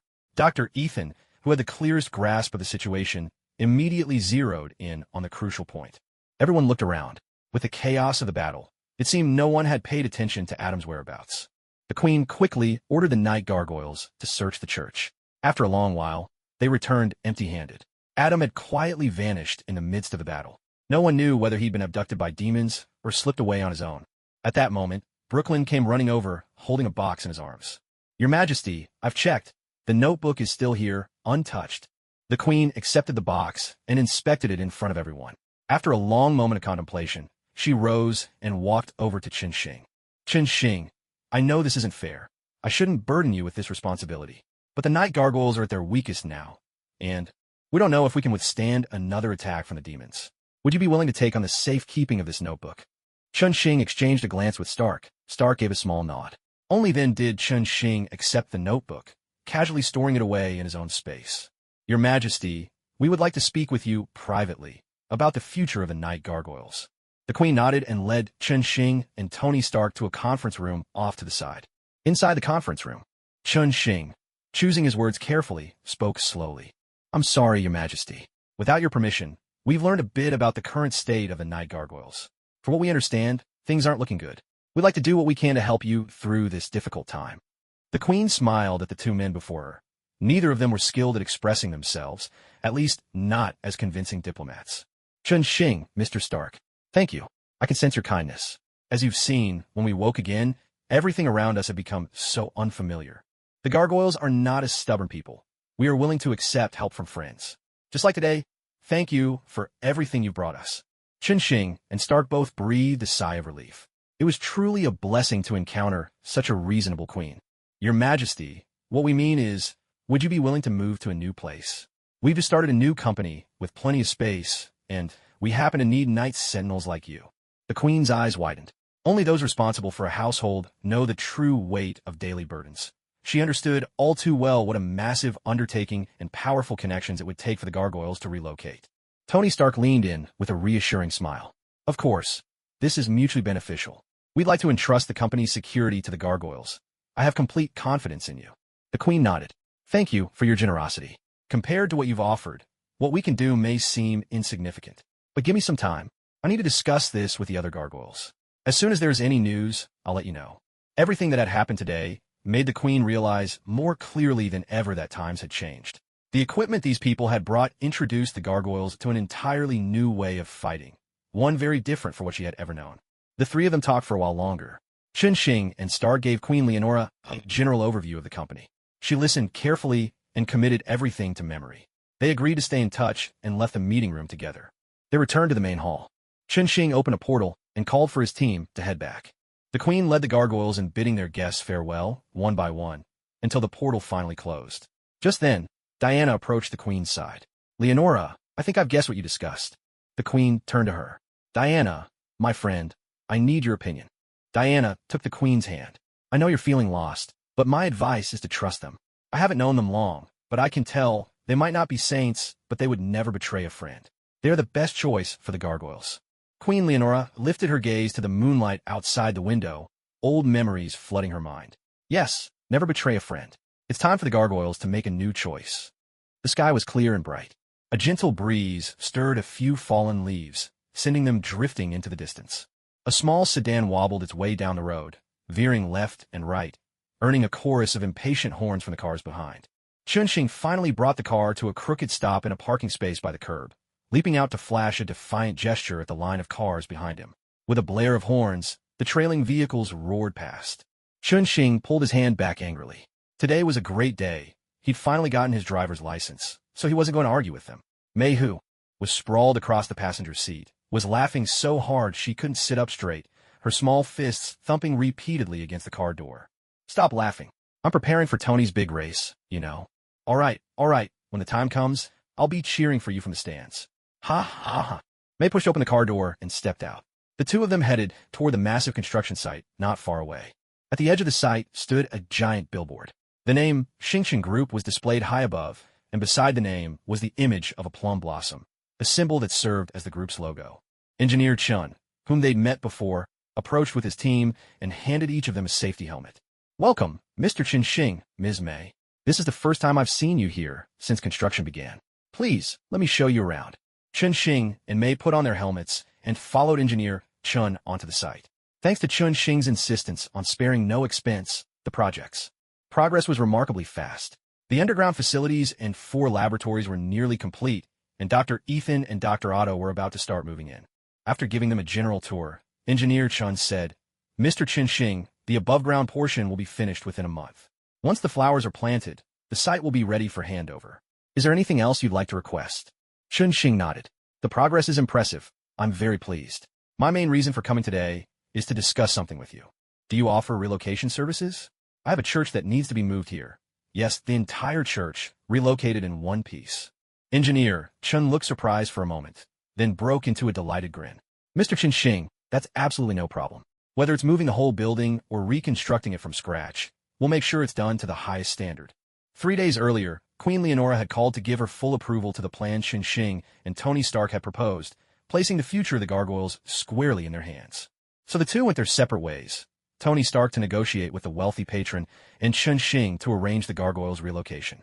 Using a map, Chun-Shing picked out a central plot of land for them, ensuring their protection would extend across the entire park. After settling all the details with engineer Chun-Shing called the Queen once more to coordinate everything thoroughly, making sure both sides exchanged contact information. At last, everything was set. With business taken care of, Chun-Shing dragged Mei along for a drive around the city.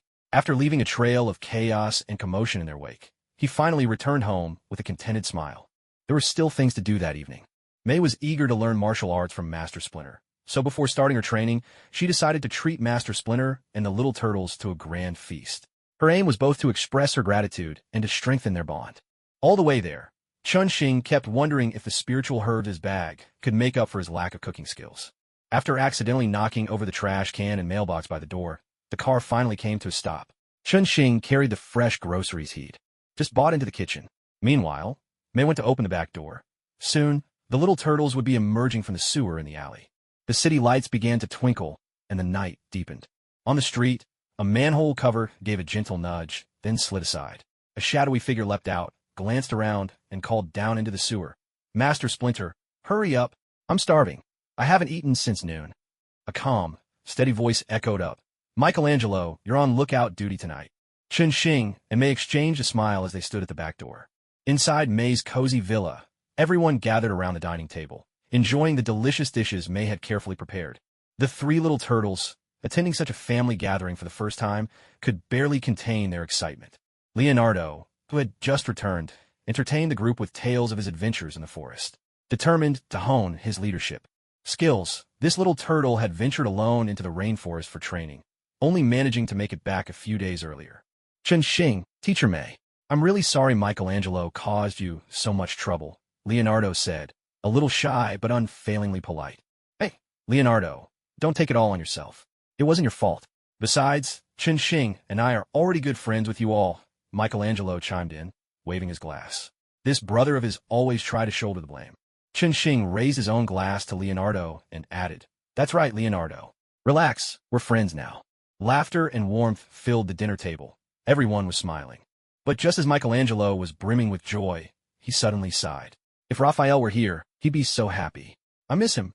As soon as Michelangelo finished, the other two turtles set down their glasses as well. Donatello reached over, giving Michelangelo's shoulder a reassuring pat. "Don't worry, we'll find him soon." Curious, Chun-Shing asked, "I remember there are 4 of you. Why isn't Raphael here? Did something happen?" Master Splinter looked at Mei with a hint of discouragement and said, "I think there must be something wrong with my teaching. Ever since Leonardo left for his training, the little turtles have changed. They're no longer as united as before, and now each does his own thing. I really don't know what to do, so I was hoping you could help me guide them." Mei spoke to Master Splinter in a gentle voice, offering comfort. "Children grow up and always need their own space. You've already done a wonderful job. From now on, let's work together to help them." Chun-Shing chimed in from the side with his own advice. "Sounds like they're going through a rebellious phase. Sometimes a good scolding, or even a beating, does the trick." "Hey, Chun-Shing, I'm already 15. I'm not a little kid anymore. Master Splinter, we promise we'll behave just like before, so please don't be upset."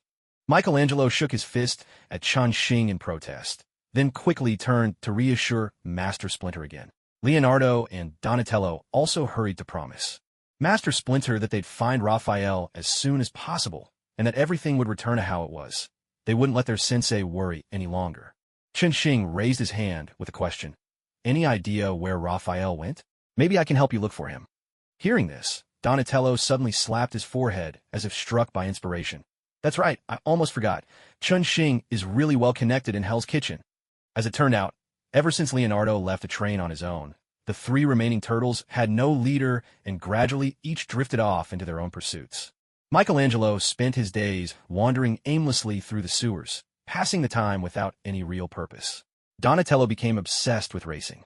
Raphael, meanwhile, had chosen to roam Hell's Kitchen alone, seeking out wrongs to right. Chun-Shing nodded knowingly. "Reminds me of a certain troublemaker I know. Tell me what Raphael looks like, what weapons he uses, and I'll put the word out. If he's still in Hell's Kitchen, we should be able to track him down quickly. Leonardo considered for a moment. The four of us are about the same size, but Raphael prefers to use a pair of sai. Chunxing thought for a second, scrolled through his phone, and then made a call. Hey Carlo, it's Chunxing. Do me a favor. I'm looking for someone hanging around Hell's Kitchen. Not too tall, probably wearing some kind of disguise, looks really bulky up top, carries a pair of sai, and is often getting into fights. That's right. Spread the word. Whoever finds him first, I'll pay 10 grand. After hanging up, he switched to another number and started calling again. Everyone waited quietly as Chunxing made several calls, only stopping when he felt he'd done enough. All right, he announced. Let's eat while we wait for news. If Raphael hasn't left Hell's Kitchen, we should hear something soon. Michelangelo said cheerfully. Then why don't we wait a bit? It'll be better to have lunch together with Raphael. Everyone burst out laughing. Master Splinter stroked his beard and smiled. It's truly a day to remember. Michelangelo actually came up with a good idea. They all fixed their eyes on the phone sitting on the table. As expected, just a few minutes passed before new photos started coming in one after another. Not this one. Not this one. This one looks a bit like him. Not this one. This one's close. Chunxing scrolled through the photos, letting Master Splinter and the three little turtles take a look. At last, they identified a figure with a pair of sayas at his waist. All right, let's move out and rescue Private Raphael. Chunxing confirmed the address and casually opened a portal in the room. They stepped out onto a high rooftop. After getting his bearings, Chunxing pointed in a direction, signaling everyone to follow. This armor looks awesome. Michelangelo stared down into an alleyway where a chubby kid with a bulky upper body was beating up two thugs. The kid was wearing a homemade suit of metal armor. That's definitely Raphael. Look at those beloved sayas on his belt. Leonardo nodded as he spotted the signature weapons, certain this was Raphael. I'll go call him back. With excitement in his voice, Leonardo dashed off toward Raphael. Master Splinter was about to speak, but May stopped him gently. Some problems need to come to the surface before they can be solved. Let's just watch for now. At the same time, Chunxing held back the two turtles who were about to run after Leonardo. They all stood high above, watching Leonardo's figure as he raced away. After dealing with the two punks, the chubby kid tossed them into the shadows at the edge of the alley, dusted off his hands, and swiftly climbed up to a rooftop using a nearby balcony. Perched on the edge, he gazed down at Hell's Kitchen. Since arriving here, he had already managed to stop a lot of evil deeds, taking one more step toward his ideals. Yet, it wasn't as fulfilling as he'd imagined. Hey, Raphael, there you are. Leonardo's excited voice rang out behind him, and a hand reached for the kid's shoulder. With a sharp smack, Leonardo's hand was brushed aside. The chubby kid flipped nimbly, landing steadily on the other side of the rooftop. I think you've got the wrong person. I'm not Raphael. Please leave me alone. Raphael, what's going on with you? It's me, Leonardo. I'm back. Come on, let's go home. Leonardo was baffled by Raphael's behavior, but out of habit, he reached out to grab him again. Raphael caught Leonardo's wrist and, with a smooth movement, threw him over his shoulder. A cold voice sounded once more, "Don't give me orders, you idiot." Hey, why are they fighting over there? Michelangelo pointed at the two people in the distance, looking utterly bewildered. Donatello quickly covered Michelangelo's mouth, sensing that something was off as well. But when he glanced at Master Splinter, Chunxing, and May beside him, each with an air of calm, he felt a bit more at ease. I'll let go if you promise to keep quiet, Donatello whispered into Michelangelo's ear. Michelangelo blinked twice, and Donatello slowly removed his hand. But we can't hear a thing from here, Michelangelo muttered under his breath. With a wave of his hand, Chunxing conjured a small portal beside them, and suddenly, the voices from afar came through loud and clear. Raphael, whatever you're up to, come back with me now. Leonardo's voice sounded a bit rigid, perhaps feeling his authority was being challenged. I told you, stop ordering me around. Raphael snapped, his voice full of anger, and he ran toward the far side of the building, clearly wanting nothing more to do with Leonardo. Then I'll just have to drag you back myself. Leonardo blocked Raphael's path, and in the next instant, the two young turtles clashed, locked in combat. Michelangelo began gesturing animatedly at the pair, muttering, Leonardo's picked up some new moves. Raphael's in for a rough time. Sure enough, after a few exchanges, Leonardo landed a punch that sent Raphael's helmet flying. The red bandana fluttered behind Raphael's head. Is that enough for you, Raphael? Leonardo paused, and after his sudden burst of anger, a hint of regret crept into his voice. Raphael, fed up, tore off his armor and shouted furiously at Leonardo, You're so full of yourself, you know that? You think the whole world revolves around you. You think nobody can survive without your leadership, right? Well, here's the truth. We're doing just fine without you. Leonardo was driven nearly mad by Raphael's words. He couldn't understand how all his grueling training in the wild had led to such a misunderstanding. So this is how you prove yourself? Going out every night like it's Halloween, never caring about your family's safety. I just don't get what goes on in your head. Raphael drew his sigh, readying himself for battle. Are you done yet? You can't just walk out on us and then one day show up and start barking orders. Leonardo fought to keep his anger in check, trying one last time to explain. I was training. I went out there to become a better leader. Don't you see? Why do you have to resent me? Raphael charged at Leonardo. I don't need you to lead me. I'm used to going my own way, making my own decisions. Knives and forks clashed, sending sparks flying as the two little turtles glared at each other, neither willing to back down. It looks like they're really about to fight, Michelangelo remarked belatedly. Master Splinter sighed in frustration. Did I make the wrong decision? Maybe I should never have let things get this way. Chun-Shing smiled gently. Don't worry. See, they're making quite a scene, but neither of them wants to actually hurt the other. After a bout, the two little turtles finally broke apart. Raphael shook off Leonardo's grip and dashed away from the rooftop, disappearing into the shadows. Only Leonardo was left behind, his silhouette lonely against the night. Chun-Shing asked me to take the two turtles and comfort Leonardo, then patted Master Splinter on the shoulder. Everything's out in the open now. Let's go after him together. Watch me in a moment. Master Splinter nodded silently. Raphael leapt down from the building, darting through the alleyways at full speed until exhaustion forced him to stop. He slumped onto a garbage bin, head tilted up to gaze in the direction where Leonardo remained. Idiot, he muttered bitterly. Raphael slammed a fist against the wall beside him, tears spilling from his eyes and soaking the ground at his feet. He sat quietly for a while, then lifted his head to the bright moon above. Only then did he realize what he had done. He had messed things up. Suddenly, a portal opened before Raphael. Master Splinter stepped through, with Chun-Shing following close behind. Master Splinter approached Raphael, stood on tiptoe, and reached out his small hand. Raphael, my child. Master Splinter, I'm not a kid anymore. Although Raphael said he didn't need comfort, his body betrayed him. He crouched down so his short teacher could reach his head. Master Splinter stroked Raphael's head and gently wiped away his tears. Only then did he introduce Chun-Shing, who stood by his side. Raphael, this is Chun-Shing, the Sword Immortal. He's our new friend. You haven't met him yet. Raphael nodded to Chun-Shing. I've heard about you. You're impressive. Chun-Shing waved it off. That's nothing special. You actually remind me of a friend of mine. He tends to mess things up too. I'll introduce you if there's a chance. An awkward silence fell. Chun-Shing scratched his head. Raphael, I know all about what happened between you and your brother, but I'm not here to play mediator. I just want to say, we might have much bigger problems on our hands.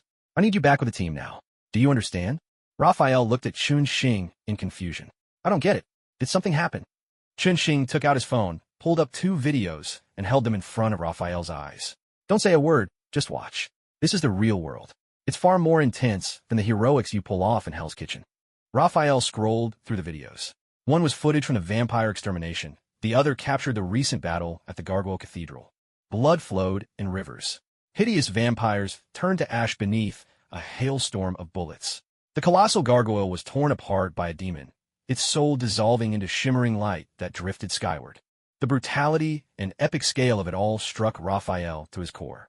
If one day you come home and find Master Splinter and your 3 brothers gone, what would you do? Chun-Shing looked into Raphael's eyes, his voice low and steady. No, I'd give my life to protect them. Raphael's vow came out without hesitation. Then don't be reckless. Can you go back now? All right.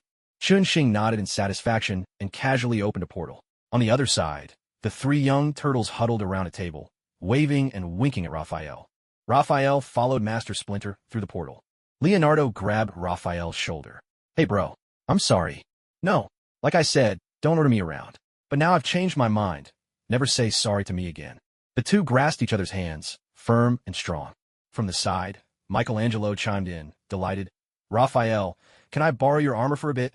April walked over, camera in hand. Meanwhile, Peter Parker swung through the night sky before landing lightly atop a building. He sneezed several times in a row. Why have I been sneezing nonstop? Harry gazed up at the moon, bored. Chun-Shing once said if you keep sneezing, someone's talking about you behind your back. Did you mess something up again? Peter rubbed his chin, thinking it over, and replied uncertainly, I don't think so. Harry looked at Peter and sighed, exasperated. Let's hope not. The new dojo is huge. If we get stuck with cleaning duty, we'll never finish. Peter considered this. Maybe we could get the turtles to help us. Late at night, Gargoyle Cathedral. Chun-Shing opened a portal, making it easier for the gargoyles to transport their valuables to the base first. The rest would be handled by the construction company. Tony Stark and Queen Leonora stood to the side, sorting through some documents. Please sign these papers. From this moment on, this cathedral belongs to the Starshine Group. Tony Stark handed a stack of documents to Queen Leonora.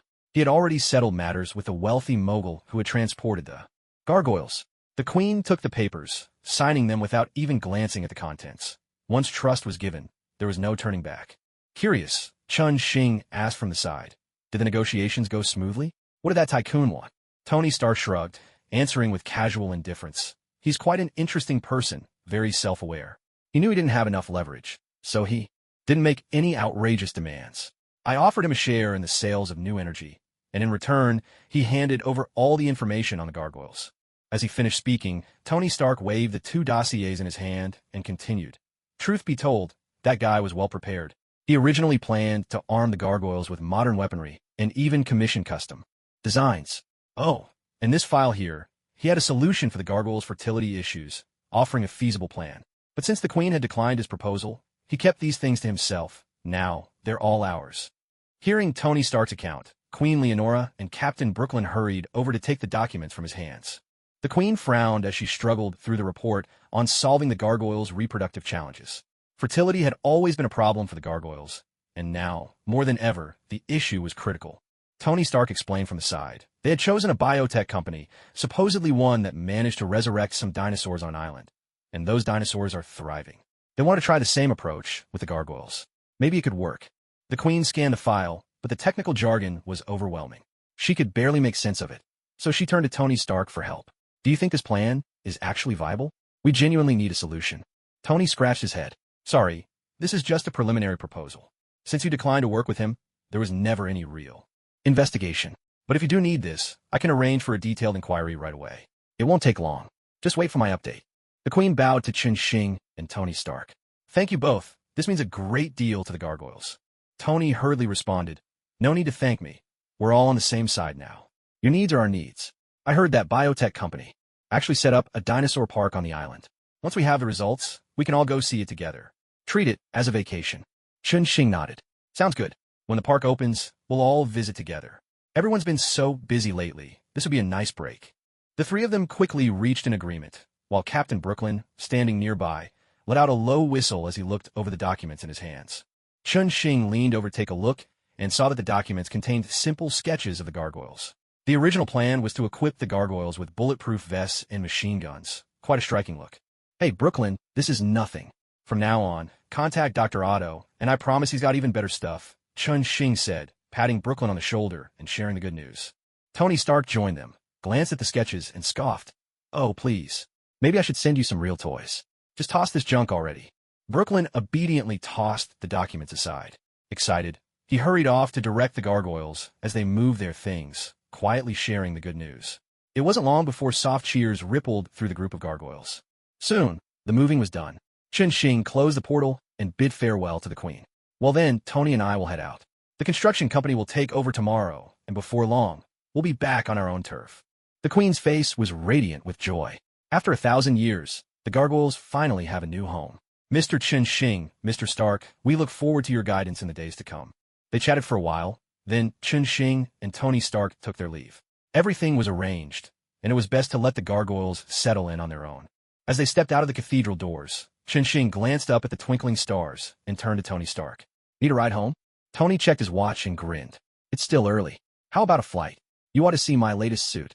Unless your power outputs had a major upgrade, I'd give it a rest, Chun-Shing replied, though his mind was elsewhere. S.H.I.E.L.D. would soon be handing over that old footage from Tony's father. The real show was about to begin. Suddenly, the phone rang. Chun-Shing picked up, frowning. It was Dr. Ethan. A call at this hour could only mean something serious. Hey, Ethan, what happened? Dr. Ethan's anxious voice came through the line. Something had happened with Dr. Blue at the old lab. Dr. Blue had once asked Chun-Shing for permission to use some of the lab's equipment to help his friend, Bruce Banner, with an experiment. Chun-Shing had agreed and left the arrangements to Dr. Ethan. Recently, Dr. Ethan had been busy with the lab relocation. After consulting with Dr. Blue, he left the necessary equipment at the old lab, planning to move it only after Dr. Blue was done.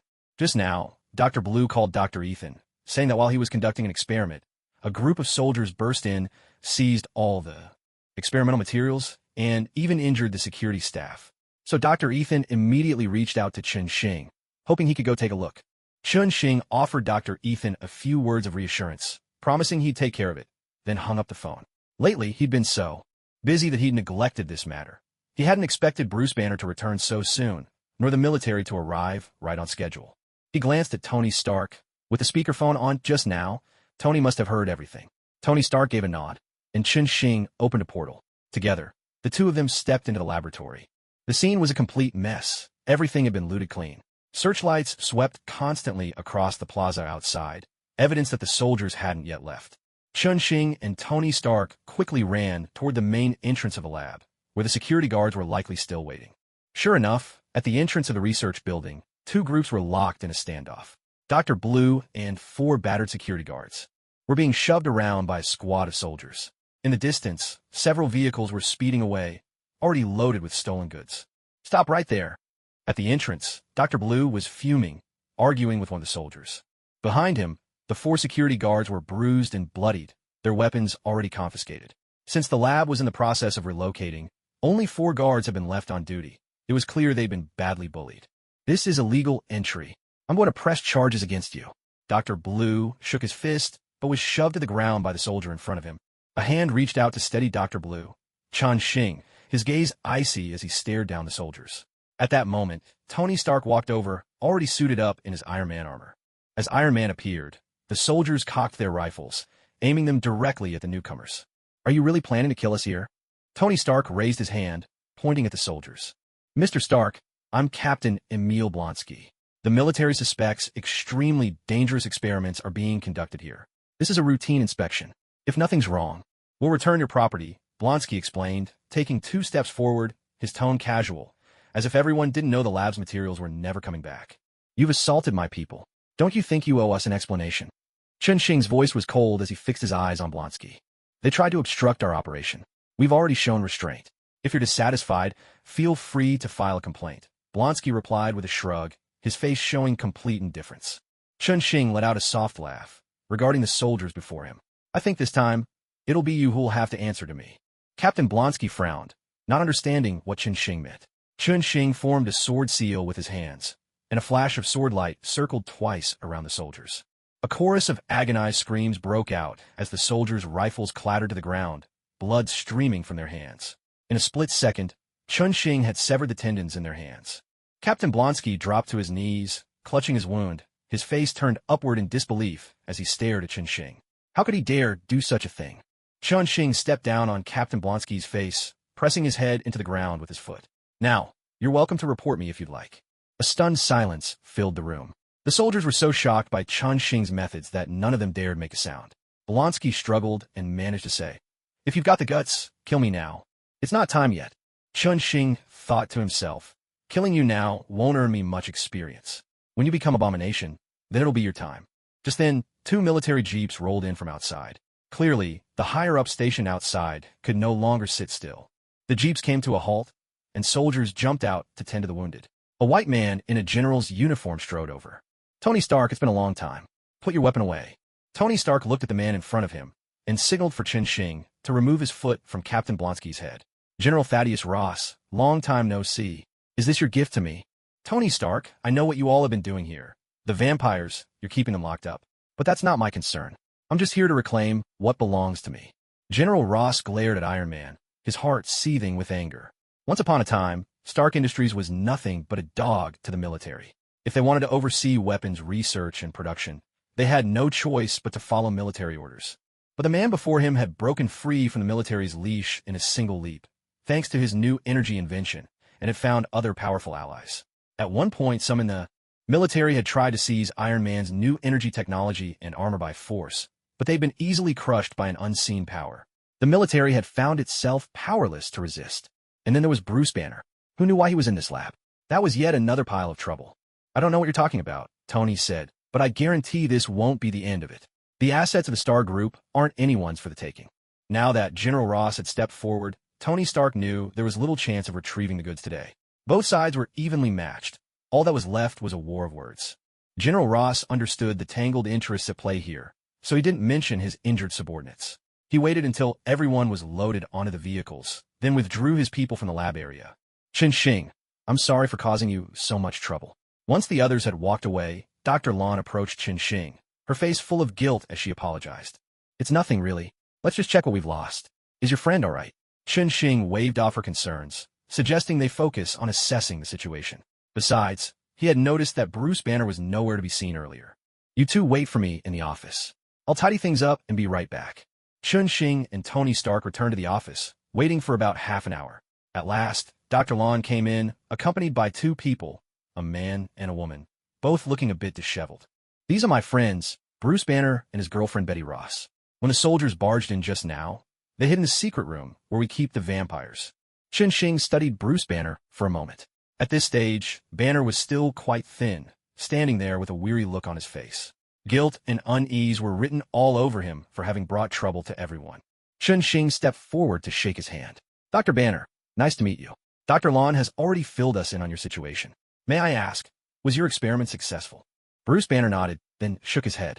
The demon inside me is under control for now, but I can still feel it. It hasn't vanished. Chen Xing offered a reassuring smile. Any progress is good news. I don't know if Dr. Lan mentioned it, but we'd like you to join our research team. Tony's palladium issue is becoming more severe, and we could really use your help with some other experiments as well. He then glanced at the woman beside Banner.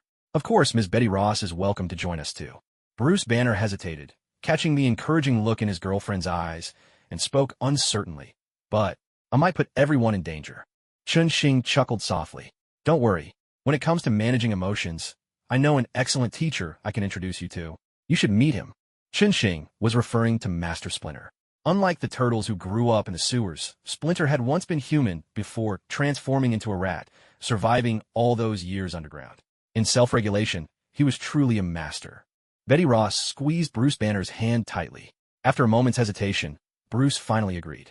Another deep, quiet night. Adam was sprinting down the street, dragging a woman along.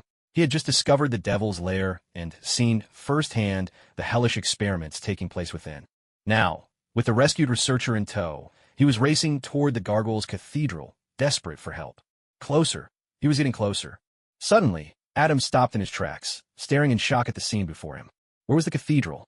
That enormous cathedral. Gone? Inside the empty space, the sound of heavy footsteps echoed ominously. The gargoyles, weapons in hand, rushed toward the plaza at the entrance of the cathedral. Brooklyn was organizing everyone, gathering them in the square to wait. According to the message Adam had brought yesterday, a great battle was inevitable. As soon as all the gargoyles were assembled, Brooklyn turned his gaze to Her Majesty, who stood at the cathedral doors. Queen Leonora looked up at the stars as they were slowly swallowed by gathering clouds, her brows knitted in deep contemplation of the coming conflict. Thankfully, she had left a single gargoyle at the old cathedral to wait for Adam's return. Otherwise, they might have missed this crucial news. Unfortunately, the message was shocking beyond belief, and she feared how many gargoyles might fall today. Chen Xing had already taken a team to verify the report. If it proved true, he would open a portal and summon the gargoyles too. Battle. The queen rallied her warriors for the last time. We are the guardians of the night. We are gargoyles. Prepare for battle. The gargoyles raised their weapons high. They were ready. We are the guardians of the night. We are gargoyles. Prepare for battle. The queen pressed her hands together, whispering a silent prayer. Chen Xing, can the gargoyles place their trust in you? Please do not let us down again. At that moment, Chen Xing stood behind a vast floor-to-ceiling window, gazing out at the manor shrouded in thin mist not far away. Behind him, the command platform had already been set up, with a steady stream of people bringing in new reports. Chen Xing had never seen himself as a savior, nor had he wanted to shoulder every burden alone. The moment he received Adam's message, he immediately informed S.H.I.E.L.D. It was a pity he hadn't kept the Ancient One's number. Having another heavyweight on their side would have been a comfort. These demons, after all, were the ones who had slipped through Kamartaj's grasp. S.H.I.E.L.D. moved swiftly. By now, they had already evacuated ordinary citizens from the area around the suspicious manor, replacing them with their own agents. As night fell, they began preliminary probes based on Adam's intelligence. One by one, nimble surveillance drones scurried into the manor grounds. Tony Stark, clad in his Iron Man armor, directed Jarvis to keep updating the surveillance feeds. The Punisher was coordinating forces with Agent Coulson. Chen Xing, you'd better come and take a look, Adam called out, standing beside Tony Stark and directing the monitoring drones. At this critical moment, he knew exactly who needed to make the call. Chun-Shing walked over with a grave expression, drawing everyone's attention as he moved. On the wall-mounted display, a live feed showed a robot crawling through an air duct, inching closer and closer to the end of the passage. Next, you will witness hell. Adam, soulless and cold, reminded them from the side. Tony Stark paused, exchanged a glance with Chun-Shing, and after receiving Chun-Shing's nod, directed the robots to move forward. The camera ventured beyond the corridor. Oh my god, these monsters! A chorus of horrified gasps erupted in the command room. Chun-Shing clenched his fist tightly. Thousands upon thousands of human corpses hung from pillars like links of sausage. Thick conduits connected them, and ghostly blue electric currents flickered across their bodies. This can't be.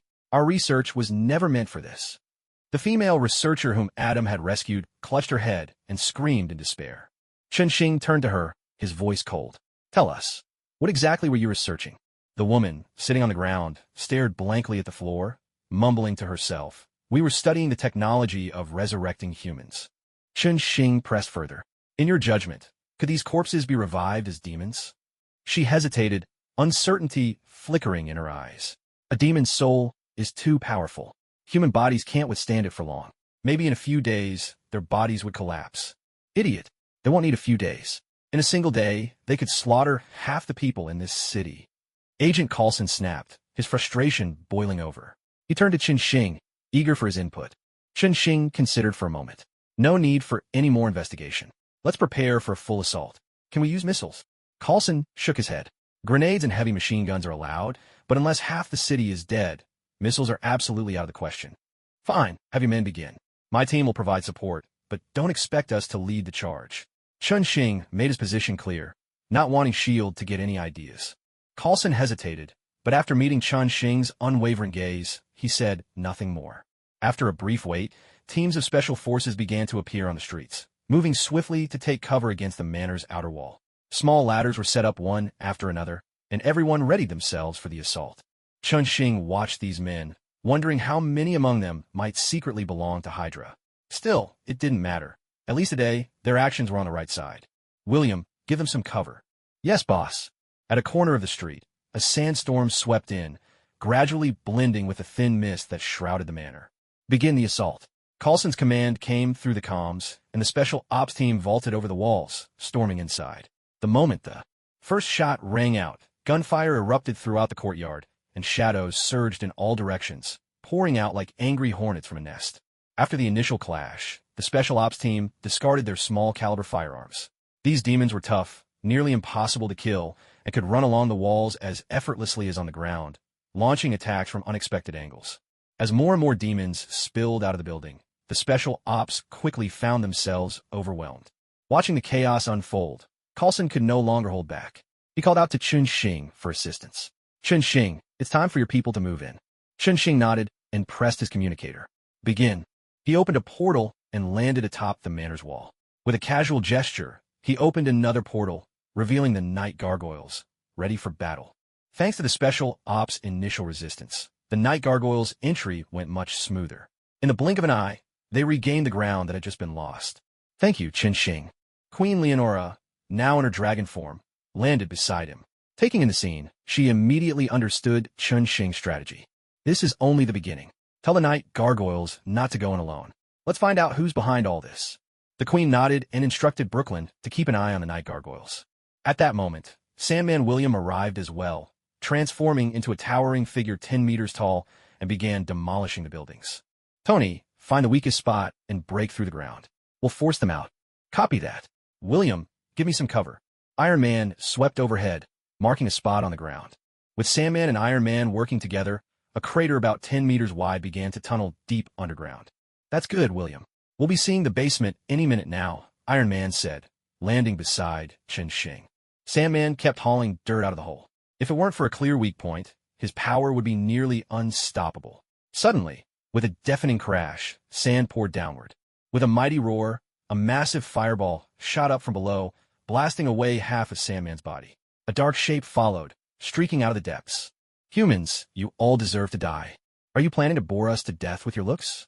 Iron Man quipped, launching a missile at the emerging demon lord. When the smoke cleared, The demon lord stood and scathed at the edge of the pit. Queen Leonora eyed the demon before her. Naberius, the demon prince. I know who you are. I never imagined you were still hiding in this world. Naberius stretched out his hand, and a swirl of smoke rose from his palm. With a smug smile, he declared, "There are always ways for me to remain in this world. Care to share your technique?" "I'm quite curious," Chun Xing replied, summoning his flying sword, which circled protectively around him. Naberius shot Chun Xing a venomous glare. That strange weapon had wounded him during their last encounter, and the injury still hadn't healed. "Listen, human, if you leave now, I'll pretend none of this ever happened. Otherwise, I'll summon every demon at my command. Think about it. There are tens of thousands of corpses here. Do you really think your small group can stop them?" The gargoyles never backed down, Queen Leonora declared furiously as she soared into the air. Seizing the moment, Chun Xing lunged at Naberius with his sword. Naberius dissolved into a cloud of black smoke, evading the strike, and reappeared on the far side of the crater. "Still so stubborn? Then see for yourself." No sooner had Naberius spoken than the ground began to tremble violently. Through the gaping hole in the earth, countless demonic souls could be seen rising from below. These spirits circled the human corpses several times before plunging into them. Hellish runes began to creep across the bodies from within, spreading outward like a sinister infection. Naberius let out a chilling laugh, then, with exaggerated politeness, said, "Now, please enjoy the spectacle. The fusion of hellish magic and human technology, a technique to break any seal. Humanity truly is remarkable. For such brief lives, you've achieved such extraordinary feats." In the communicator, Iron Man's voice rang out urgently. "Coulson, we need missile authorization now. There's no way we can hold back this many demons." Coulson was silent for a moment before his weary voice replied, "I've already requested it." "I'm sorry, Chun Xing Stark. Unless there's massive loss of life, missiles are out of the question." Chun Xing responded calmly, "Some people just have to see the coffin before they cry. Coulson, remember, you owe me one." Coulson's voice came through, a touch more earnest. "Chun Xing, if you can pull this off, I'll make sure to remember that favor." Chun Xing nodded with satisfaction. A favor from Coulson could be quite useful, might open a lot of doors in the future. As for why not a favor from S.H.I.E.L.D., well, that's just not worth much. The tremors grew stronger. Some demons had already successfully possessed bodies and were beginning to climb upward. Heaven and earth as one. Lend me your might. Southern fire incantation. Ignite. Chun Xing unleashed a burst of southern fire, blasting the climbing demons back down into the pit. Naberius applauded mockingly. "Impressive spell work, but it's useless. There are countless tunnels below. They'll be up here before long." Chun Xing retrieved his flying sword and looked at Naberius. "Now, for the last question, is your ability to move around in this world connected to the mist covering the manor? I remember that during your last attack on the Night Gargoyle Cathedral, you also summoned a thick fog first." Naberius clapped his hands again, stalling for time. At this moment, he lacked the power to kill Chun Xing and his companions, so he could only wait for his demon army to emerge before making another move. At the very least, he planned to break out of Big Apple City with his followers and then disappear from sight once more. Chun Xing smiled. "All right, I understand now. I'm guessing you don't dare to leave the range of the thick mist either. Master Ancient One would bring people to hunt you down." Naberius froze for a moment, then burst out manically, "I didn't expect you to know about the Ancient One, but it's too late. Soon, I'll unleash all my demons to wreak havoc in the city, and you'll never find me again.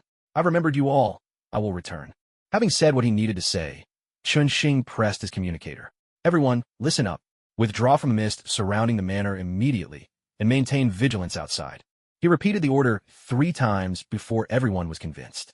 The Punisher had already started assigning specific defensive positions. Over the comms, Queen Leonora gave Chun Xing a deep look, then chose to trust him, leading the night gargoyles out of the mist.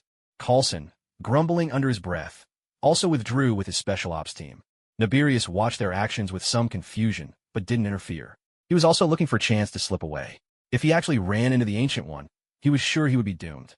As more and more demons awakened, thousands upon thousands gathered around Naberius. "Human, may I leave now?" Naberius felt a little more confident. If this human refused, he was ready to unleash his demons on a killing spree. Chun Xing looked at the garden, swarming with demons, and chuckled. "All right, if you're fast enough to escape." With that, Chun Xing opened a portal and appeared on the rooftop of a nearby building. He held his sword in both hands, reciting an incantation. "Heaven and earth without limit, borrow the power of the cosmos. 10,000 swords strike as one, now go." A pure, radiant light burst from the sword before it vanished from his hands. Forming a sword gesture, Chunxing focused his mind on the manor opposite. Suddenly, countless sword lights surged forth from the void, a ceaseless stream like silken rain, descending upon the manor as if the sky itself were collapsing. As it turned out, Chunxing had weighed his options for a long time and realized there was no perfectly safe way to resolve this. If he tried to forcibly detain the demons, the night gargoyles would surely suffer heavy casualties, something he could never accept. So, without hesitation, he used a golden silkworm king, level +1, and decisively raised his own level to 25. He learned the 10,000 swords technique. Sword beams fell like rain, striking all enemies at once. The rain of swords continued for half a minute, only ceasing when Chunxing's mana was completely depleted. Exhausted, he plopped down on the rooftop, his treasured sword clattering to rest beside him. "Hey, Tony, come pick me up, will you? I can't take another step." In an instant, Iron Man swooped over. A group of night gargoyles followed, circling Chunxing protectively. Queen Leonora shifted into her human form and reached out to both Chunxing and Tony Stark with welcoming hands. The thick fog that had filled the manor grounds was now swept away by sword energy. One by one, portals opened throughout the estate, and people began stepping through from the other side to investigate what had happened. Chunxing sat at the edge of the rooftop, leisurely swinging his legs as he watched the sorcerers of Camartage comb through the ruins below. That last wave of clearing monsters had netted him 3 whole levels. He'd reached level 28, but the exhaustion washed over him in waves. He was bone-tired. All he wanted now was to go home, take a long bath, and then drift into a deep sleep. Tony Stark, watching the newly arrived sorcerers dispatch the remaining demons with practiced efficiency, asked curiously, "Who are these people?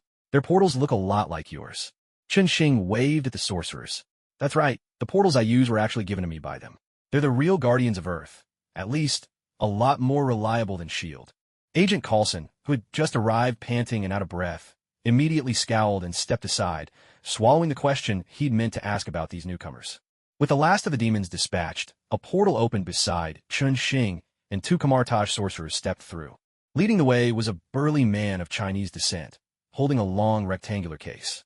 He greeted Chunxing politely. "Hello, Chunxing.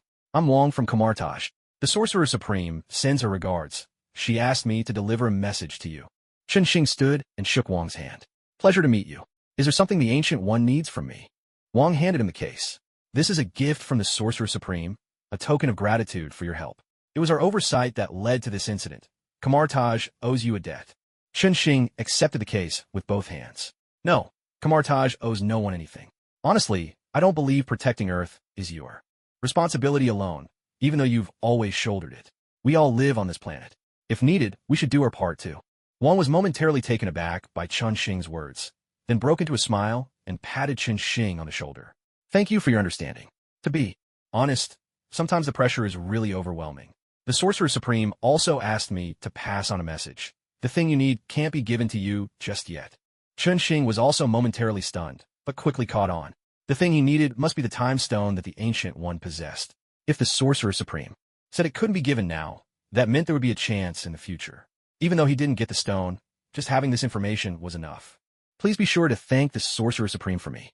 If I get the chance, I'll go to Camartage to thank her in person," Chunxing said excitedly. "Camartage is always open to you." Wong and Chunxing exchanged phone numbers, agreeing to keep in touch in case anything happened, and then Wong made ready to lead his people home. Chunxing watched as Wong stepped into the portal. At that moment, the mage who had been following Wong turned around, waved at Chunxing, and said, "Hey, Chunxing, my name is Caecilius. I agree with what you said. Protecting Earth isn't really our responsibility. Remember me, we might be friends someday. I doubt we'll ever be friends. Maybe you'll end up as my experience points," Chunxing thought to himself. With matters settled, Chunxing figured it was time to dust himself off and leave the rest to S.H.I.E.L.D. He waved at Coulson. "Coulson, I'll leave the rest to you. Honestly, I think you're a good guy, but I'm sure you understand what I'm worried about." Coulson nodded helplessly. "Thank you for your understanding, Chunxing. I'll destroy all the files I've seen. I'll do my best to make sure no one keeps researching these things. There's only so much I can do." Chunxing patted Coulson on the shoulder and pressed the communicator on his ear. "Hey everyone, listen up, we can withdraw now. Go home, get some sleep, then let's have a big feast." A chorus of cheers erupted through the earpiece as the gargoyles flew over to Chunxing, ready to open a portal and head home. When Chunxing woke up again, daylight was streaming in. He had no idea how long he'd slept. He stared at the chandelier on the ceiling while the sounds of laughter and commotion drifted into his room from outside. To make things easier last night, Chunxing had sent everyone back to the Gargoyles Cathedral. Queen Leonora was so delighted that she invited everyone to hold a banquet in the cathedral. The noisy bustle just now must have been everyone getting ready. Chunxing rolled over and sat up and immediately spotted the box on his nightstand, the gift from the Ancient One. He'd been so exhausted last night that he'd fallen asleep without even opening it. He picked up the box, pressed the latch, and the lid popped open. Inside, a bare sword lay quietly in the center, waiting for him. Chunxing gently picked up the treasured sword. Its blade, as wide as a palm, shimmered in the sunlight as if a clear stream was flowing along its surface. The hilt was shaped like the head of some unknown beast. Chunxing gave the sword a few light swings, and a flurry of blade shadows flickered before his eyes.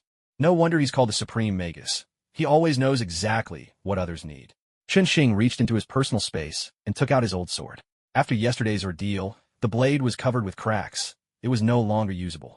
With some reluctance, Chunxing caressed the blade. This sword had accompanied him through his most difficult days, and now it had finally fulfilled its purpose. He placed it back into his system's storage space. Perhaps one day, he would take it out and reforge it. He picked up the new sword again, familiarizing himself with its weight and balance before putting it away. Later, he would take the time to refine it slowly with his inner energy. Having finished all this, Chunxing dusted off his hands with satisfaction, washed his face in the bathroom, and headed toward the main hall. Mellow music echoed through the hall. Though Night Stalker dragons were a warrior race, their long lives had given them a refined sense of aesthetics. At that moment, May was orchestrating the arrangements, directing 4 little turtles along with Peter and Harry as they set up the chairs. The 6 helpers bustled about, excitement written all over their faces. The little turtles in particular hopped and skipped with wide grins, overjoyed at the prospect of their first large gathering, especially one where nearly everyone was non-human and no one would look at them strangely. Pepper stood beside May, busy on the phone, arranging for the restaurant to deliver food. A row of Night Stalker dragons stood behind her, ready to follow her orders at a moment's notice. Dr. Bruce Banner sat in a corner of the hall, listening intently to Master Splinter, who was sharing his wisdom.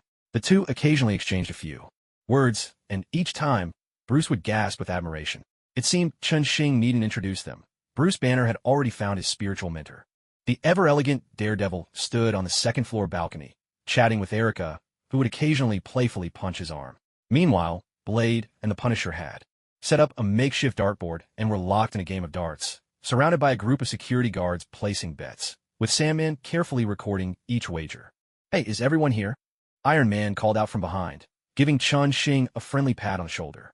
Chunxing thought for a moment, then dialed a number. A few minutes later, he opened a portal. "Ms. Diana, would you care to join us for a banquet?"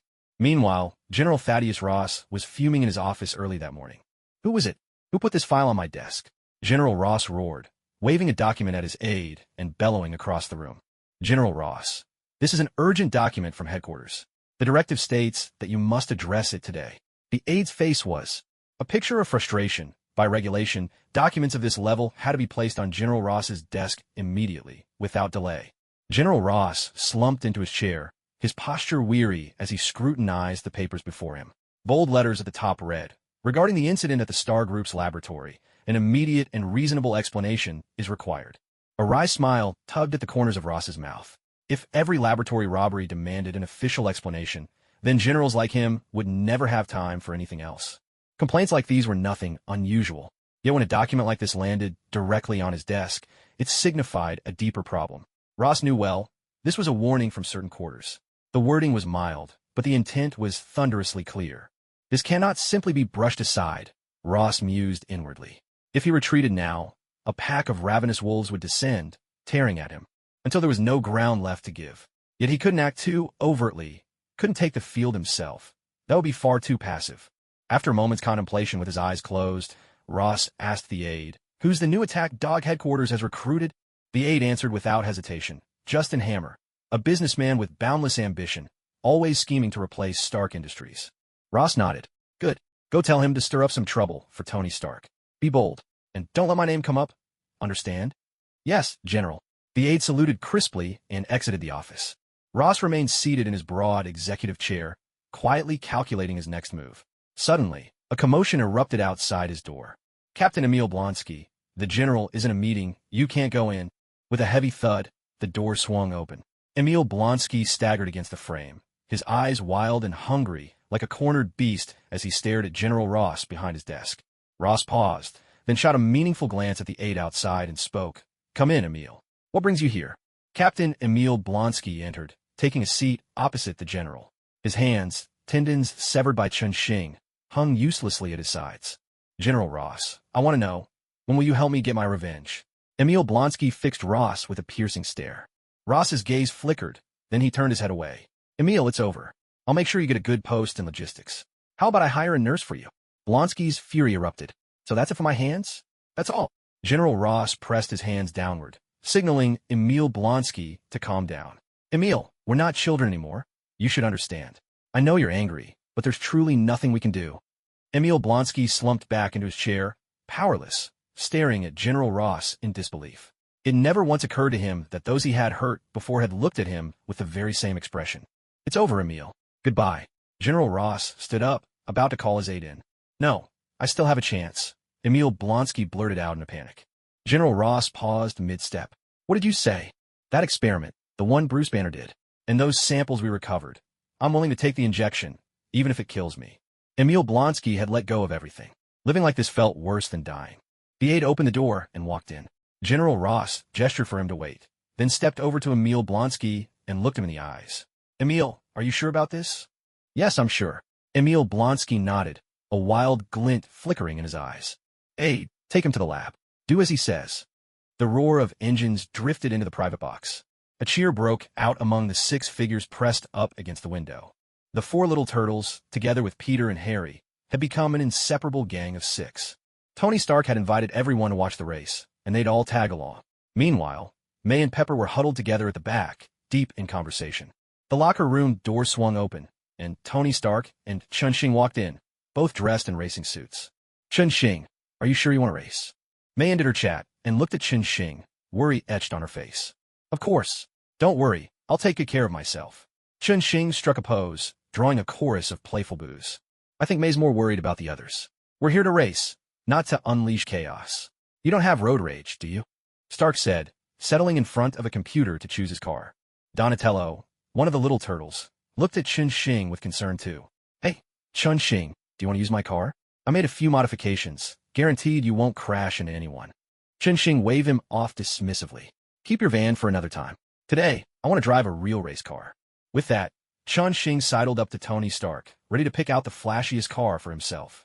20 minutes later, Tony Stark and Chun-Shing were both in their cars, rolling slowly onto the track. As the lights blinked on, the race began. Hey, Chun-Shing's doing great. He didn't even fly off the track. Of course, his reflexes are way faster than anyone else's. I bet he'll send 3 cars flying on his second lap. Amid everyone's eager anticipation, the race proceeded smoothly, though there was something odd about one of the cars. Hey, Chun-Shing, you should probably check your car now, though you might not even need to, Tony Stark joked through the communicator as he began to slow down and pull toward the edge of the track. At that moment, a burly man leaped out from the crowd, easily knocking the security guards aside and charging onto the track himself. Tony Stark, it's time to settle the score, the man shouted, brandishing a whip in his hand. In a flash of electricity, the whip lashed out and wrapped itself around Tony Stark's race car. A gasp of shock rippled through the audience. Both May and Pepper leapt to their feet. Under the assault of the stranger's bizarre weapon, Tony Stark's car stood no chance. Within moments, it was torn apart, pieces flying everywhere. Tony brought his suit. Quick, get it to him. Pepper patted the armor case beside her, urgently reminding everyone. Leave it to me. Peter Parker grabbed the case and sprang out of the suite. Covered in dust and debris, Tony Stark crawled out of the wreckage. The attacker let out a manic laugh and strode toward him. Just then, another race car barreled into the attacker, sending him flying a great distance. Chun-Shing pushed open the car door and staggered out. Tony, did you bring any motion sickness pills? By the trackside, the burly man, knocked down by Chun-Shing, was struggling back to his feet, apparently not badly hurt. Chun-Shing walked over to Tony Stark, arms folded. Tony, want me to take him down? Tony Stark waved him off. Hold on. Let me ask who he is first. I don't even know this guy. Just then, Peter Parker appeared at the trackside barrier, waving the case and shouting, Mr. Stark, your delivery's here. Ready for signature. Tony Stark walked over, took the case from Peter, pressed a few buttons, and with a dazzling display of transformation, the case unfolded into a full suit of Iron Man armor that fitted itself onto Tony. "Awesome," Peter said with a thumbs up from the sidelines. Tony Stark, delighted, waved to the audience. "Peter, let everyone know dinner's on me tonight." "Yes, sir." Peter snapped a salute and dashed back toward the suite. Tony Stark returned to the track. By now, the burly man, who had been crawling on the ground, had gotten back up, finally finding his bearings. Tony signaled Chun-Shing to hold back and walked up himself. "Hey, who are you? Do we know each other?" The man roared in fury, swinging his whip as he charged. But with a blast from Iron Man's repulsor, he was sent flying once again. "I'll give you one last chance. Tell me your name and your purpose. Otherwise, you can explain it all to the police." Tony Stark saw that the police and security from the racetrack were already running over.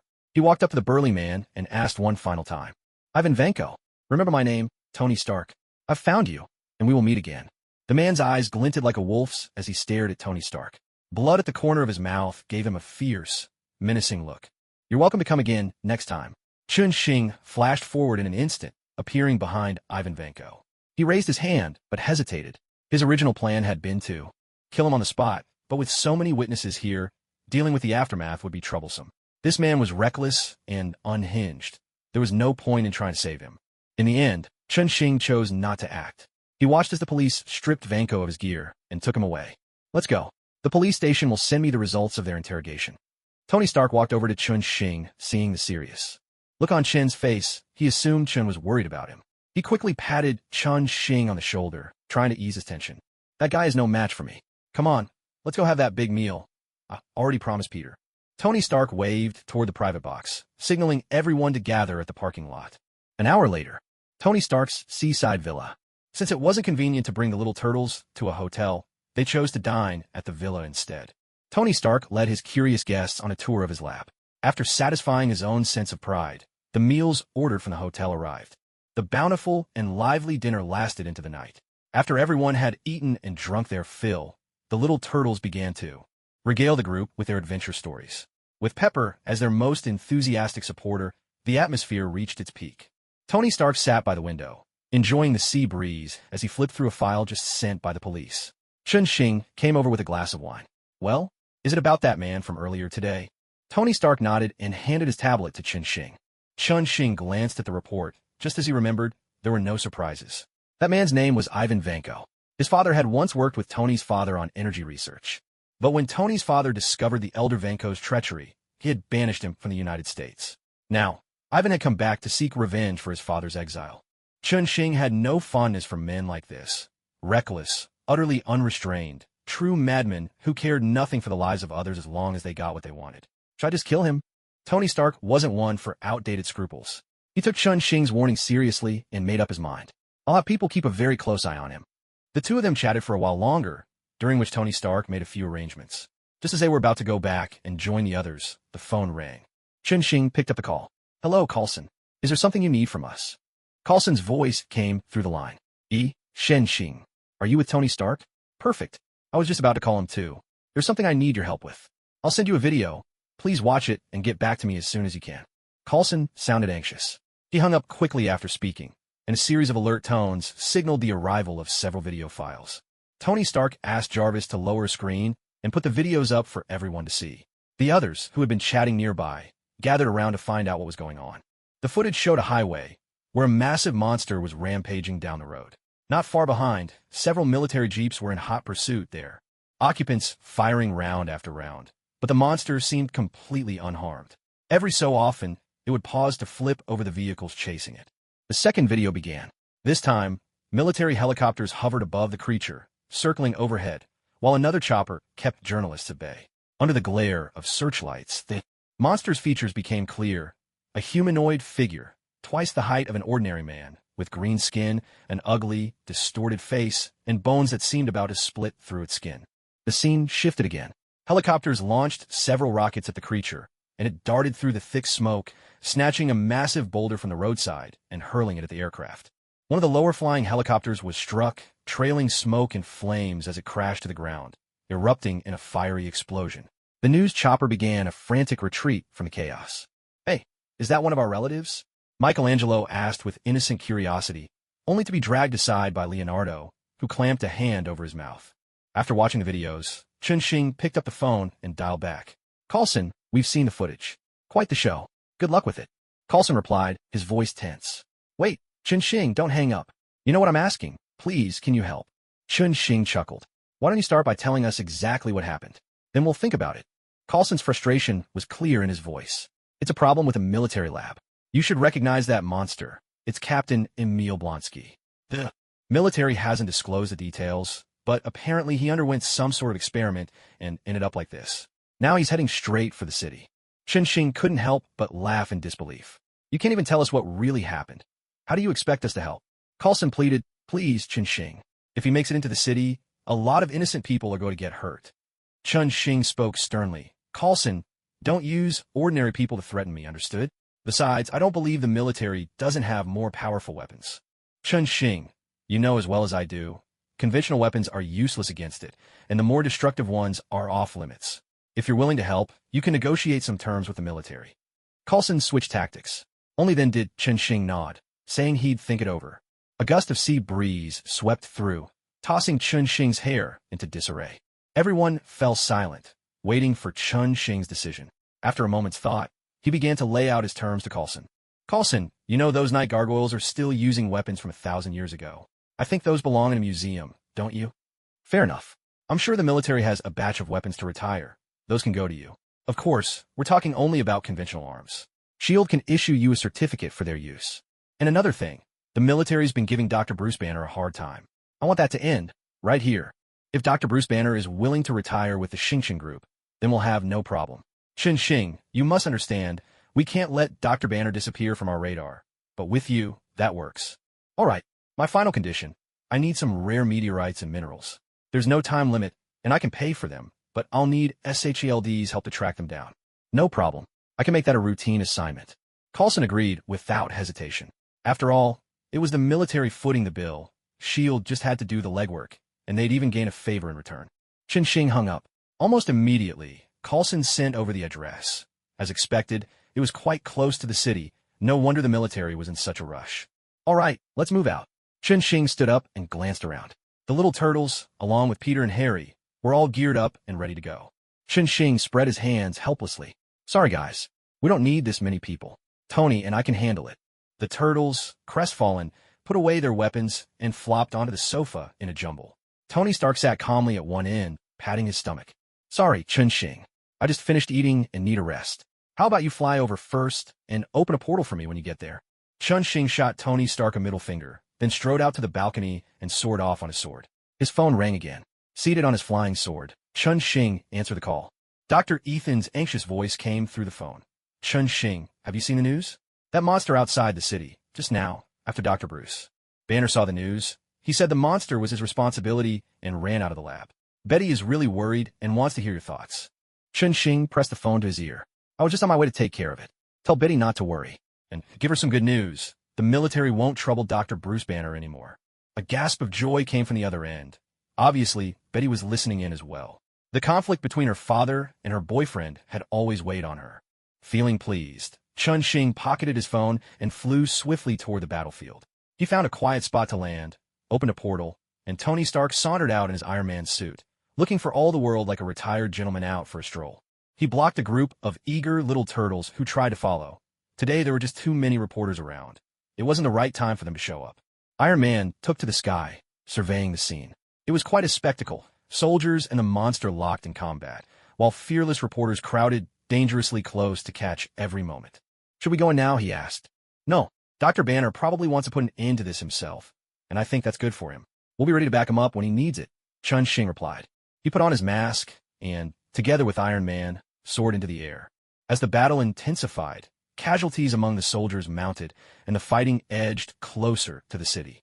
Carlson called several times, but Chun-Shing brushed him off with casual replies. Just then, a Toyota sedan sped out from the city, Dr. Bruce Banner pressing hard on the accelerator, barreling forward at 40 miles an hour. "Do you think Dr. Banner can handle that creature?" Iron Man asked curiously. He had never seen Banner transform. "Absolutely. Dr. Banner is, without a doubt, the most passionate warrior I know," Chun-Shing replied, watching as the car streaked past and crashed straight into Abomination. With a resounding crash, Abomination punched through the hood of the car, bringing it to a halt. Abomination let out a guttural roar and hurled the car high into the air, sending it soaring nearly 20 meters up. Are you sure we shouldn't help? Iron Man stared in disbelief at the exchange. A furious roar echoed across the battlefield. In midair, the mangled car was torn in two, and the Hulk returned to this world. Clutching the two halves of the car, Hulk hurled them at Abomination and then charged in. Abomination staggered back under the blows. Then the two titans collided, locked in a fierce struggle. The army had ceased fire, steadily retreating and pulling back beyond the reach of the two monsters. Each massive boulder that was hurled through the air carried enough force to be deadly. At this moment, Chun-Shing and Iron Man slipped to the edge of the battlefield. Chun-Shing drew out his newly acquired sword and began channeling his internal energy into it. The blade seemed to shimmer with an inner pool of clear water, a faint blue aura rippling across its surface. The situation was far from promising. After the initial clash, Hulk was gradually losing ground. Abomination seized Hulk, lifting him high above and preparing to smash him into the earth. Suddenly, a flash of sword light streaked across the field. Abomination let out a wretched howl. One of his arms had been severed cleanly. Chun-Shing quickly swallowed a snow lotus seed that instantly boosted his energy, then sat down to recover. That last move had nearly drained all his strength. Iron Man, now with a clear grasp of the scene, stood guard at Chun-Shing's side, keeping him safe. Hulk, having crashed to the ground, staggered to his feet. He shot a glance at Chun-Shing and Iron Man, then charged back at Abomination. Now with only one arm, Abomination was completely on the defensive. He struggled to hold on, but soon Hulk overpowered him, pinning him to the ground and pummeling him mercilessly. The sickening crunch of breaking bones echoed out. Gradually, Abomination fell still, lying motionless in the crater. Hulk, after venting his fury for a while, slowly regained his senses and let Abomination go. Another streak of sword light flashed by, accompanied by a blood-curdling scream. This time, half of Abomination's head was sliced off, with black blood spurting out and pooling at the bottom of the pit. Still uneasy, Chun-Shing directed his flying sword to pierce Abomination a few more times before finally sheathing his weapon. Hulk, listen to me. Next time, you really need to make sure your enemy is finished off. If you let them live, they'll only come back to haunt you. Shen-Xing circled Hulk, delivering a stern lecture. Hulk, helpless, clamped his hands over his ears and slunk away, wishing Bruce Banner would come out and deal with this nagging fellow. With the chaos finally subsiding, the army cautiously began to approach, sending people over to investigate. Chun-Shing couldn't be bothered to deal with them. He opened a portal, and the three of them returned to the lab together. By now, Betty was probably the most anxious of all. As Hulk departed, Dr. Bruce Banner reappeared, now clad only in his oversized shorts, returning in triumph, just in time to be greeted by an exuberant hug. Watching from the side, Chun-Shing and Tony Stark burst into laughter. Today marked the grand opening of Star Group. In the plaza before the Flower Fortress, the air was alive with festive drumbeats and the crackle of firecrackers. A troupe of lion dancers was vying for attention against a team performing a dragon dance. Chun-Shing stood with his hands in his pockets at the building's entrance, grinning with satisfaction. He had never intended to hold any formal opening ceremony. There were simply too many extraordinary people at the company, and it would have been far too inconvenient to show them off. Originally, I just wanted to open quietly, without notifying the media or any acquaintances. But somehow, word got out through the boxing gym. Since the gym was moving, the students would naturally follow, and, as most of them were local Chinatown residents, the well-informed Chinese associations caught wind of the news immediately. After the incident with Kingpin last time, the Chinese associations felt they owed May a favor. So, when they heard about the new gym's opening, they pooled their money and hired a dragon and lion dance troupe to come and show their support. That's how the lively scene before me came to be. Chun-Shing watched the festivities with a broad grin, making casual small talk with the bosses gathered around him. Master Chun from one of the Chinese associations couldn't stop praising the fortress of flowers behind Chun-Shing. Master Chun-Shing, in my opinion, even an army would have a hard time taking over your gym, he remarked. Ah, peace. Everything is for the sake of peace, replied Chun-Shing, smiling. Our gym's mission is to protect our homes and our loved ones. The building is designed this way just to give our students a greater sense of security. Master Chun nodded in agreement. These days, things were getting increasingly unsettled. Groups of young troublemakers were constantly causing disturbances, leaving everyone on edge. More and more people wanted to learn a few moves at the gym for their own safety. He glanced at the statues flanking the entrance, curiosity gleaming in his eyes. Master Chun-Shing, these two stone sculptures you put up are really impressive. Do they have a particular meaning? Chun-Shing glanced at the statues on either side, holding back 1,000 complaints, but still smiled and explained, these two stone figures are called the Night Patrolling Dragons. According to legend, they've stood for justice and opposed evil for over 1,000 years. Master Chen gave him a thumbs up. You really know your stuff, Master Chun-Shing. But why is one statue holding a Gatling gun while the other has a rocket launcher slung on its back? Is there a story behind that? It's to remind our students, no matter how great a nation, a love of war only leads to ruin, no matter how peaceful the world may seem. Forgetting the lessons of war brings danger. Master Chun, now that the performance is over, please come inside for some tea. Chun-Shing wiped the sweat from his brow. The heat was truly oppressive. Once the performance ended, the association bosses felt they'd fulfilled their role and didn't linger. After agreeing to meet for mahjong another day, they all departed together. May ushered the students, who had gathered at the entrance to watch the festivities, inside for a tour. Chun-Shing waved his hand, signaling that he'd be wandering around the back. When he saw May and the others had walked off into the distance, he leaned against one of the stone statues, pretending to rest. Brooklyn, what are you and White Dewey doing at the entrance? He asked. From within the statue came the voice of Captain Brooklyn, one of the Night Patrolling Dragons. The Queen said today was a big day. As members of the company, we Night Patrolling Dragons have to be involved. Well, that's fair enough, Chun-Shing replied. But why are you carrying a Gatling gun? And White Dewey has a rocket launcher on his back. The voice coming from inside the stone statue grew much quieter. A new batch of weapons has just arrived, delivered by the army. If you don't hurry, the other night-flying dragons will snatch them first. Chun-Shing looked up at the sky, a vague sense of guilt tugging at him, as if he'd done something wrong. He patted Brooklyn on the thigh and, lost in thought, wandered further into the park. He boarded the park's designated commuter vehicle driven by security. The car glided through a sea of flowers toward the coastline. A gentle breeze carrying the scents of blossoms and birdsong. For a moment, it felt as though he'd returned to his own hometown. The car came to a halt in front of the entrance to the biological laboratory. Chun-Shing slipped inside on his own. Tony Stark was undergoing a checkup in one of the operating rooms. When he saw Chun-Shing come in, he waved him over. Dr. Insun also glanced back at Chun-Shing. Chun-Shing approached and glanced at Tony Stark's medical report. How are the test results? Dr. Insun shook his head, though his face showed no heaviness. He knew Chun-Shing had the power to drag Stark back from the jaws of death. Things are getting worse, and so far, there's no effective solution.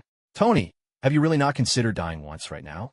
If you don't trust Chun-Shing's methods, I can personally remove the shrapnel, and then he can bring you back. Tony Stark shook his head emphatically. Insun, that's the fallback plan. Don't say it out loud and scare me. Chun-Shing gave the report a nonchalant look. S.H.I.E.L.D. should be delivering the footage of Tony Stark's father soon. Once he gave Tony a subtle hint, Tony would discover the new element for himself. Even if the storyline had changed, worst case, he could just bring him back to life. Insun, any progress on the other experiments? You know, I don't really understand this stuff. If there's anything you need, just tell me as directly as possible. Dr. Insun briefed Chun-Shing on the other projects. Surprisingly, the vampire experiments were advancing the fastest. They'd captured plenty of vampires last time, which provided more than enough test subjects, so the project was proceeding smoothly. Do you remember that female Dr. Blade rescued? Yes, Dr. Rawls. I managed to recruit her. She's an expert in hematology. Her anti-aging research on the human body has made great strides. I sent you the report ages ago. Did you not read it? Chun-Shing scratched his head. Come on, Insun, just send it straight to Matt next time. You know I can't make heads or tails of those reports. I'm only here to solve problems. All right then, let's talk about something you can help with. Remember that venom specimen you brought back? It's an extraordinary creature. But unfortunately, we don't have enough samples. Maybe you could go and have a word with it. See if you can get its cooperation. Chun-Shing slapped his forehead. He'd completely forgotten about venom. Since Insun mentioned it, he figured he might as well go take a look. As Dr. Ethan walked, he explained, the blood clans have many weaknesses. They're afraid of ultraviolet light, silver, and garlic. Their flaws are painfully obvious. But this symbiote is much better. Although it's still vulnerable to fire and loud noises, it's currently our best experimental subject. Dr. Ethan opened the door to a laboratory, and everyone stepped inside. In the room stood a massive glass enclosure, where the symbiote was bouncing and writhing restlessly, occasionally cursing under its breath. Chun-Shing stood in front of the glass, waving at the creature. Instantly, the symbiote shrank into a quivering mass, like a lump of jelly. Hey, Venom, long time no see. Care for chat? A black head poked out from the gelatinous mass. All right, I surrender. What do you want? Let's talk about you. Where are you from? Do you have others of your kind here on Earth? I come from a planet deep in a universe, teeming with symbiotes. I arrived on Earth aboard a human rocket. We wanted to see if we could find something to eat here. We? You mean, there are others like you on Earth? Yes, but I wouldn't call them companions. Each of us does our own thing. Chun Xing chuckled. Find them for me, and I'll give you a way out. Venom leapt up excitedly. Really? That's fantastic. They chatted for a while in the lab. Although Venom didn't have any concrete leads, the two had reached an understanding. All that remained was to wait for the right opportunity. Leaving Venom to amuse himself in the glass enclosure, Chun Xing led the group out of the lab. Ethan, there's another important matter. We'll be heading to a dinosaur island soon, and I need you to organize a team of experts to vet some gene technology we plan to purchase. Chun Xing explained the mission to Dr. Ethan. Queen Leonora was highly invested in the project. Lately, she'd been appearing before Chun Xing more and more often, casually bringing up the issue of the gargoyle's difficulty with reproduction. Dr. Ethan nodded, assuring Chun Xing that he'd make arrangements and assemble a team to review the plan. Leaving the bioscience lab, Chun Xing and Tony Stark took a car to the weapons laboratory, where the operation was clearly on a larger scale. As soon as they got out of the car, they saw that several gargoyles were also rushing toward the lab. The armory was located underground, and it seemed the gargoyles had only just received the message. They rode the elevator down to the 5th basement level, along with the gargoyles, and stepped out to see the entrance to the armory. Inside, gunfire echoed through the space as the Punisher inspected a wide array of newly delivered weapons. Dr. Octavius had rebuilt his 4 mechanical arms, this time using chips provided by Stark Industries. Ever since he unlocked his talent for weaponry, he'd been venturing further and further down the path of explosive innovation. Chun Xing eyed the watermelon-sized grenade in Dr. Octavius's hand, both eyebrows shooting up. Dr. Octavius, promise me you won't blow this place up? All right. Hey, Chun Xing, you're here. I was thinking of modifying these weapons. They're not exactly tailored to the night gargoyle's physique. Dr. Octavius handed the grenade to a nearby night gargoyle, whose massive hand wrapped around it perfectly. With his other hand, the night gargoyle gave Dr. Octavius an enthusiastic thumbs up. Off to the side, Tony Stark glanced down at his own hands, quietly withdrawing them behind his back. A sudden flash of light erupted from the firing range, followed by a chorus of pained screams. Chun Xing looked over, puzzled. Dr. Octavius offered an explanation. That's the new ultraviolet grenade, designed especially for fighting vampires. Looks like it works pretty well. Curiosity piqued, Chun Xing and Tony Stark headed over. The two of them had once teamed up for a wild spree of vampire hunting, an experience that forged a fierce camaraderie between them.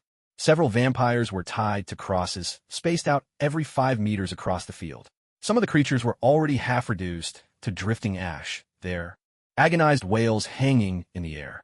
Dr. Blue and Frank were huddled over a computer, deep in discussion, as Frank fiddled with an oddly shaped grenade. Hey, everyone, has Dr. Bruce Banner shown up yet? Chun Xing greeted the group, picking up a Gatling gun with keen interest. He unleashed a metallic storm, shredding one of the vampires into fragments.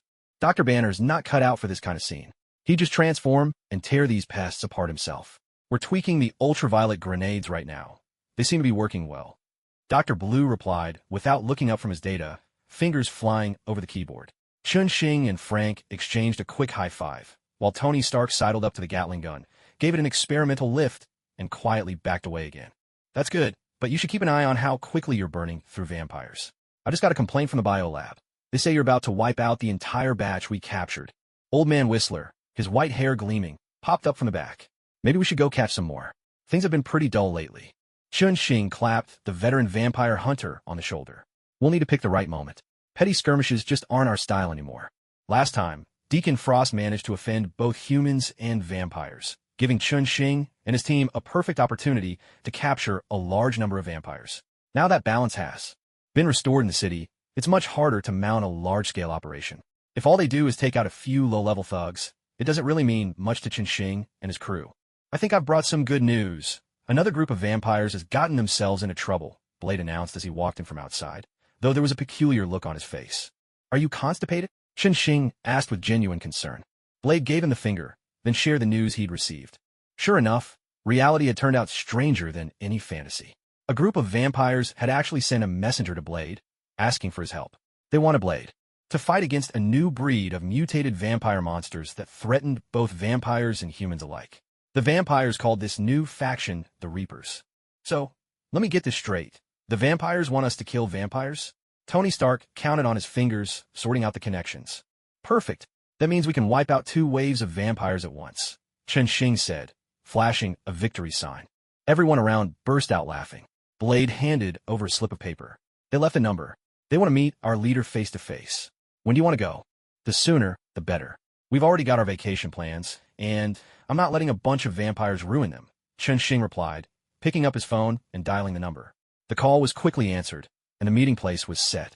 At midnight, Chen Xing drove up to the entrance of a nightclub. Blade and the Punisher stepped out of the car, following behind Chen Xing. Tony Stark, fascinated by weapon modifications, had stayed behind in the lab. As the 3 of them approached the entrance, a vampire darted out from the corner, beads of sweat glistening on his ghostly pale face as he eyed them warily. Relax, we're just here as guests.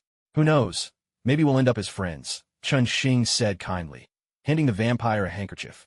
The vampire's hands trembled as he took it, and, for reasons even he couldn't explain, wiped his face.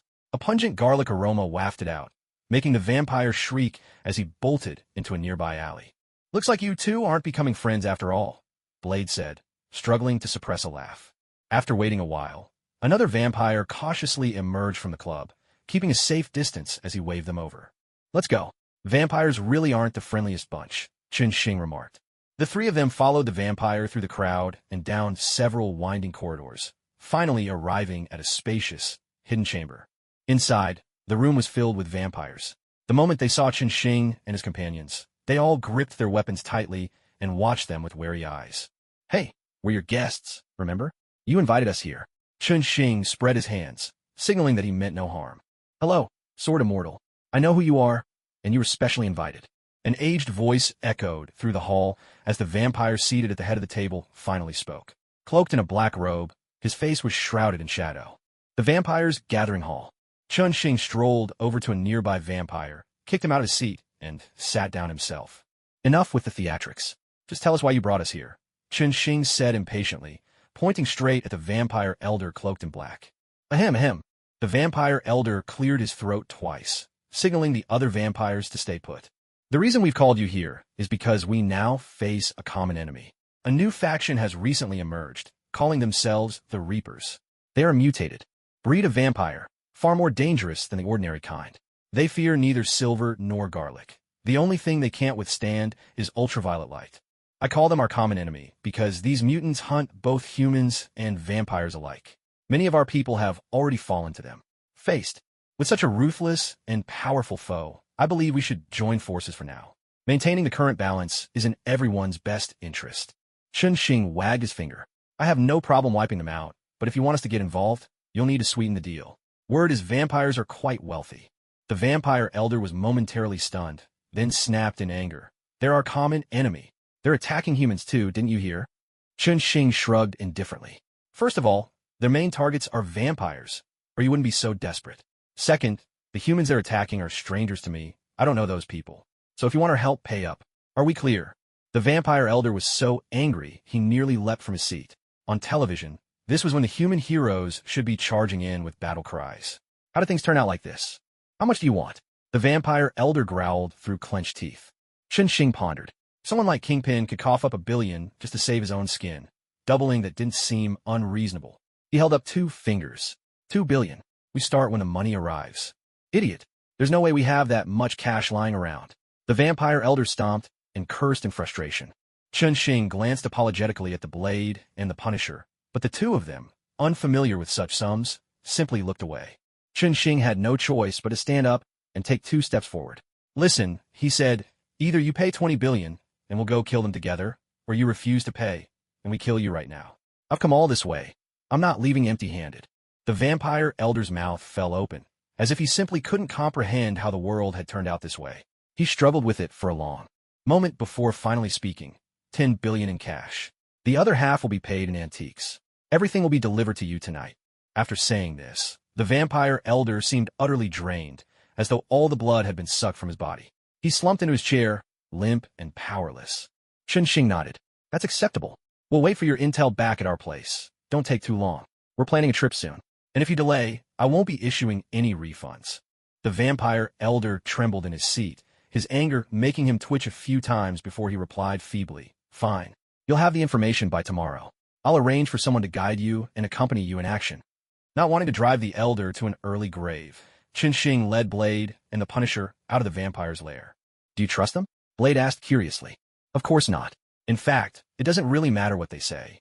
What we need is for more vampires to show themselves, so we have a good reason to eliminate them. Blade and the Punisher burst out laughing behind Qin. The three of them climbed into the car and drove toward the Flower Fortress. In the newly built compound, 20 apartment buildings had sprung up. Qin had assigned a place to everyone. Today, because of the vampire situation, nobody had left. Everyone was eager to hear what news Qin would bring back. In a spacious living room, surrounded by the group, Qin relayed every detail he had just learned from the vampires. Cheers erupted throughout the room, and the four little turtles, along with Peter and Harry, dashed around in excitement. Dr. Ethan and Dr. Otto were already wrestling over how to divide up the vampires. Qin took a sip of water and was about to discuss candidate selections with Frank when Frank's communicator at his belt lit up. Boss, someone's trying to hack into our surveillance system. Do you want to come take a look? Security from the control room sent the alert. Qin opened a portal that led directly to the wide command center of the compound, located 2 levels underground at the heart of the complex. Everyone walked over together. The room was spacious enough that it never felt crowded. Qin looked up at one of the screens, where lines of code scrolled by like a heavy snowstorm.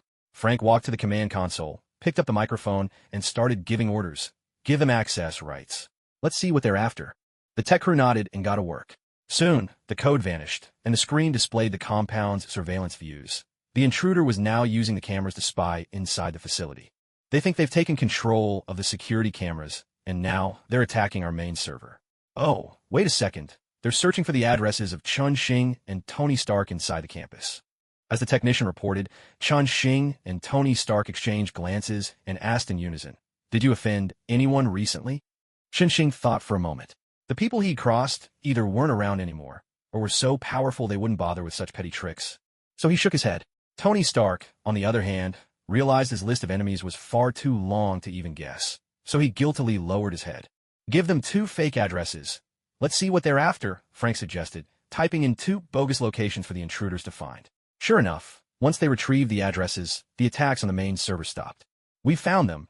They're right on the road outside the campus, Tony Stark said, just as Jarvis brought up a satellite image. A crisp map appeared, showing a large van parked by the roadside. Within moments, a campus drone locked onto the vehicle, transmitting a clear image back. Qin gestured for everyone to wait and watch. As expected, after a brief pause, the van doors opened and 4 figures dressed in black slipped out. Moving with swift agility, they bypassed the campus's electric fence and darted through the flower beds. Hey, I bet anything. They're assassins. Qin, Tony, you 2 are now targets. Veteran assassin Arthur couldn't hide his excitement, raising his hand as he spoke. This is thrilling. All right, who wants to go give them a little surprise? Just be careful not to break anything, Qin said with a resigned glance at the would-be killers on the monitor. Instantly, hands shot up all around him. Meanwhile, the assassins crawled through the flower beds for a while, then split up, each heading in a different direction. The campus. Fox darted through blind spots in the surveillance, her mind replaying the meticulously mapped escape routes. Today, the Loom of Fate had spun out 2 new names, Tony Stark and Qin. The first name was known to everyone, Iron Man himself, whose fame was at its peak. The second, as rumor had it, was Stark's close friend and the current owner of this vast tech company. Today was the perfect opportunity.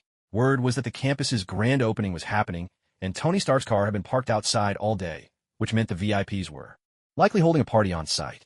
Security here was nowhere near as tight as at Stark Industries, so even though time was tight, the team decided to strike right away.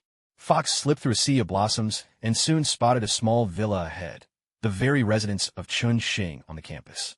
Only a few lights still glimmered inside. The owner was probably already asleep. Fox vaulted over the low fence outside the villa, moving quietly to the window.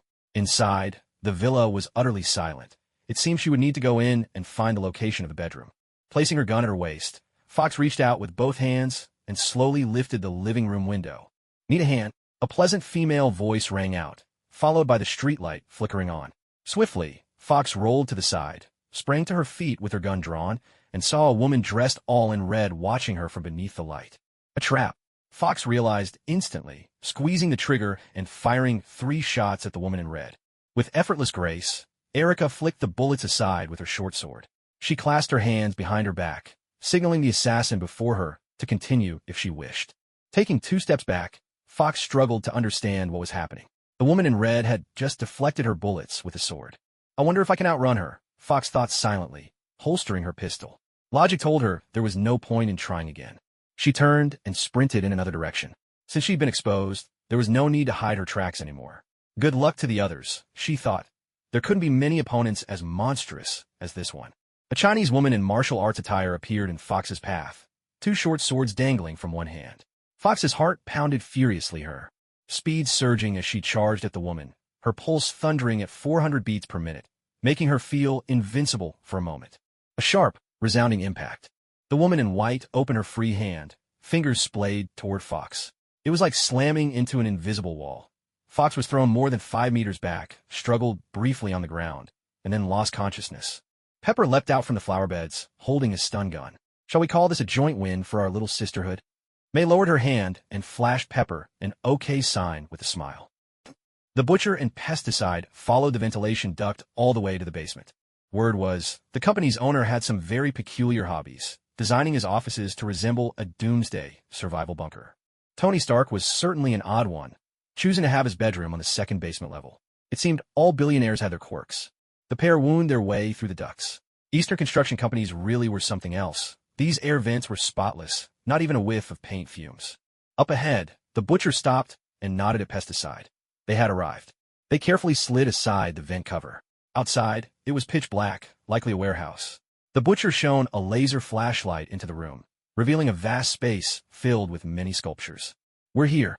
Let's look for the exit. Tony Stark should be on this floor. The butcher spoke to the exterminator behind him, then swung himself down to the ground, running his hands along the wall to find the door. Click. The butcher had triggered a switch, and suddenly the room's overhead lights flickered on. The 2 of them quickly huddled together, eyes alert, scanning their surroundings. The room was utterly silent. Both men let out a breath of relief and began to look around. It was, as expected, a warehouse. Though everything was neatly arranged, the space was filled with rows of statues, towering, mighty beasts with muscular bodies and enormous wings sprouting from their backs. What are these? The exterminator whispered. No idea. Probably some rich person's eccentric collection. The butcher gave a statue beside him a pat. Whatever rare material it was made of, it even seemed faintly warm to the touch, despite being stored in a warehouse. All right, let's move. We're running out of time.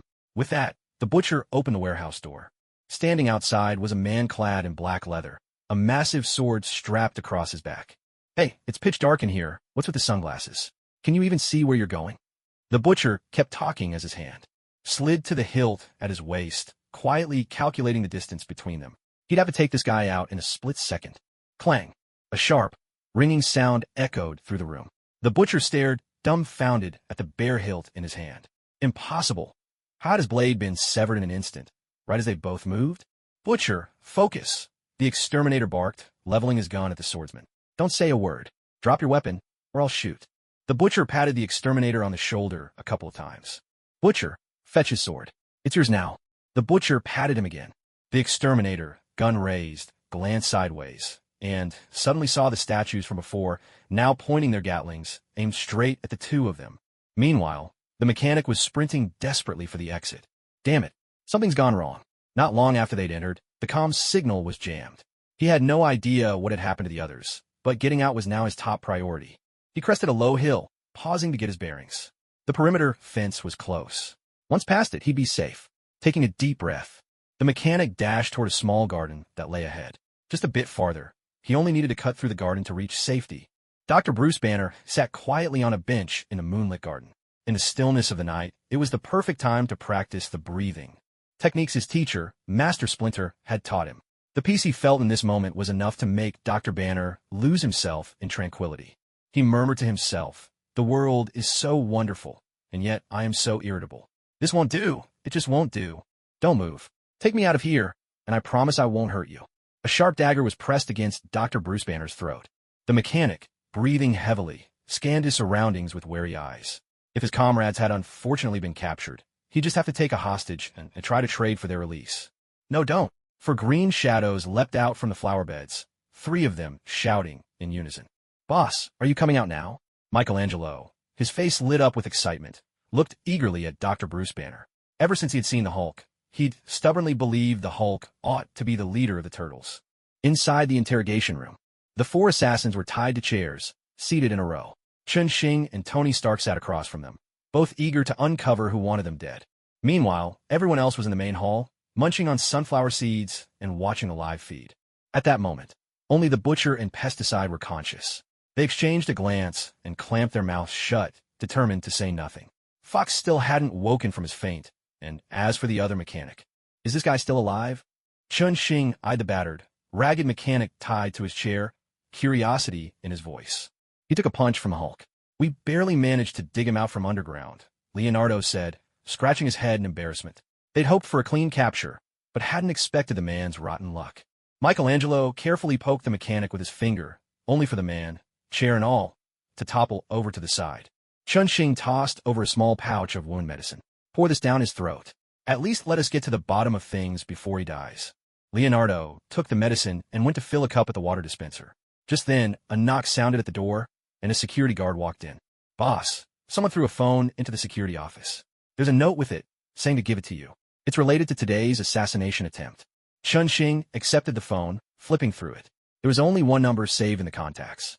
After exchanging a look with Tony Stark, Chun-Shing dialed the number and put the phone on speaker. Tony flashed an OK sign. Jarvis was already tracing the call. Hello, is this Mr. Tony Stark or Mr. Chun-Shing? A steady male voice came through the line. That's us. If you got something to say, make it quick. We're in a pretty foul mood tonight. Chun-Shing's voice was sharp with impatience.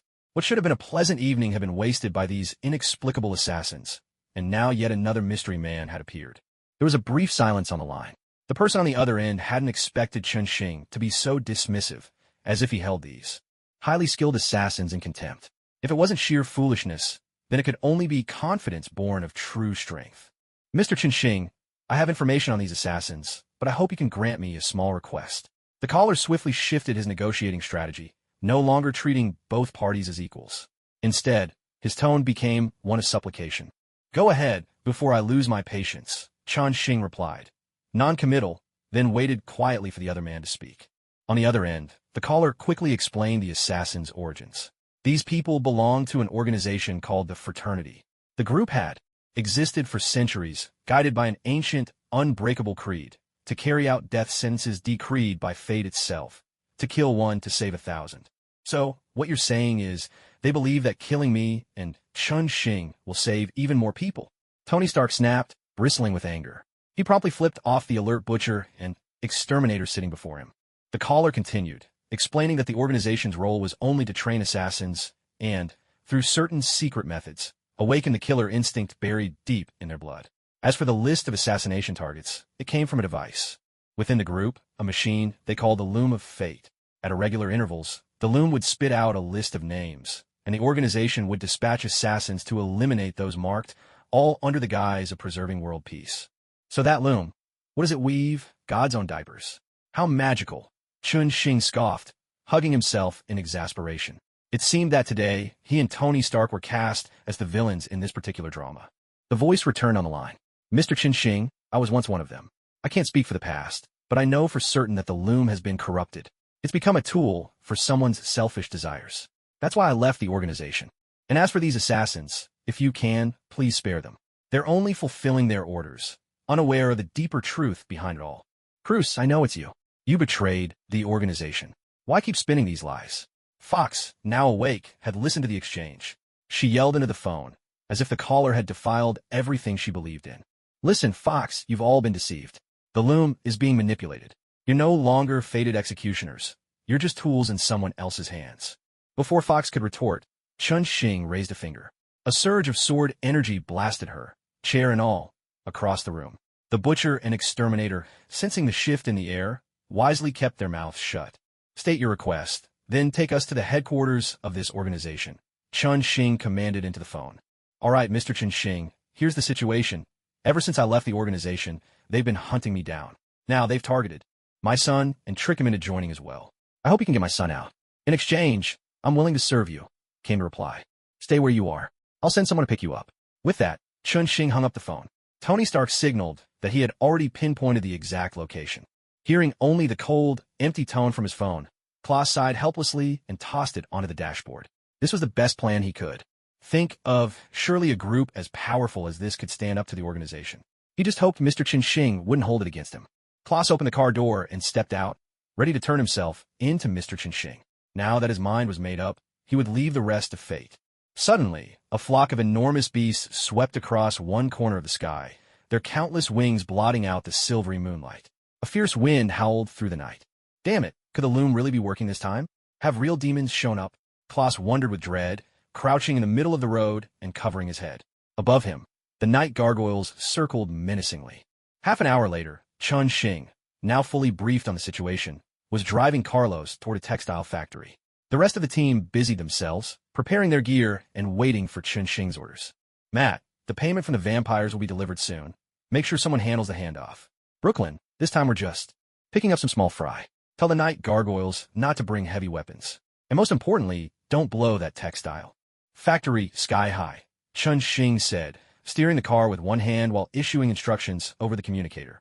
Seated beside him, Carlos stared in bewilderment at this billionaire, once again doubting whether the loom's magic was truly at work. Half an hour later, their car glided to a stop in a roadside parking space. The textile factory was remote, with barely a house in sight, and built like a fortress, easy to defend and hard to attack, with a broad, open space sprawled before it. Is this the place? After double-checking, Chun Xing stepped into the middle of the road and spread his arms wide. A portal shimmered open before him, and the fully armed night gargoyles charged through first. Inside the textile factory, at that moment, Sloan, the current head of the assassin organization, was pacing anxiously in his office. A few hours earlier, several of the organization's elite killers had gone out on an assignment. Their target, none other than the recently high-profile Iron Man and his friends. Ordinarily, Sloan would have turned down a job like this, but the client's offer was simply too generous to refuse. However, in order to ensure the smooth completion of the mission, he had already dispatched the most powerful force currently at his disposal. But who could have predicted that, just 2 hours ago, all contact with the assassins would be lost at once? Sloan wasn't worried that the assassins would reveal the organization's secrets. These killers, so thoroughly brainwashed they'd lost all sense of self, truly believed they were executing divine justice. A noble sense of purpose drove them on. Yet none of them ever stopped to think. If their cause was so righteous, where did the money come from to buy sports cars and luxury brands? What Sloan really feared was that, if something happened to these assassins, the upper echelons of the organization's power would be left with a gaping void. And in an industry as fiercely competitive as contract killing, a loss of strength meant certain death. If they really do get caught, I'll just pay to get them out, Sloan resolved silently. But when he thought of the wealth that Iron Man represented, a bitter taste crept into his expression. A thunderous explosion suddenly shook the air outside. Sloan rushed to the window and looked toward the main gate. The gate, which should have stood unyielding, was gone, reduced to splinters that now carpeted the factory's central square. The very thing he had feared was happening. Sloan dashed to his desk, seized the phone, and gave the order to attack. All assassins were to stop the enemy at any cost, using any weapon at their disposal. At this point, there was no need to hold anything back. Captain Brooklyn patted the rocket launcher in his hands with satisfaction. The blast just now had been exhilarating. He ran his hand regretfully over his satchel, where one of Dr. Otto's custom rockets was stashed. Too bad, Chinxing wouldn't let him use it. He was dying to test its power. The night gargoyles emerged from the portal. After opening the city gates, they didn't immediately charge in. Instead, they stood in a line across the plaza, raising their Gatling guns. Dr. Otto said, "We should test out these weapons," Brooklyn whispered to Chinxing. Chinxing nodded indifferently. The fight had already started. There was no point worrying about it now. As for cleaning up the aftermath, he'd leave that to Coulson. It was only a den of assassins, after all. No one would lose sleep over it. By now, dozens of figures had appeared atop the fortress-like walls of the textile factory. The assassins inside had scrambled up with weapons, and as tongues of flame burst from their muzzles, bullets rained down like a storm. Their answer was a metallic hurricane. In the blink of an eye, 3 inches were shorn off the parapets, ground down under the night gargoyles' Gatling fire, which had gained deadly accuracy in their powerful hands. On this battlefield, even a scream had become a luxury. Those lucky enough to survive could only gape soundlessly, too shocked for words. "That's enough. Let's go in," Chinxing ordered. The night gargoyles spread their wings and soared toward the textile factory. Sloan stood by the window, his face frozen in disbelief. What had happened just moments ago had sent his mind spiraling into overload. Then, the gigantic monster soared above the textile mill, unleashing a merciless hail of gunfire from above. It was over. Sloan burst out of his office and dashed down the stairs. Take us to see that loom. I'm quite curious, Tony Stark said, stepping through the portal in his Iron Man suit and giving Carlos a nudge on the shoulder. Carlos was so stunned by the scene before him that he could only nod numbly and lead the way.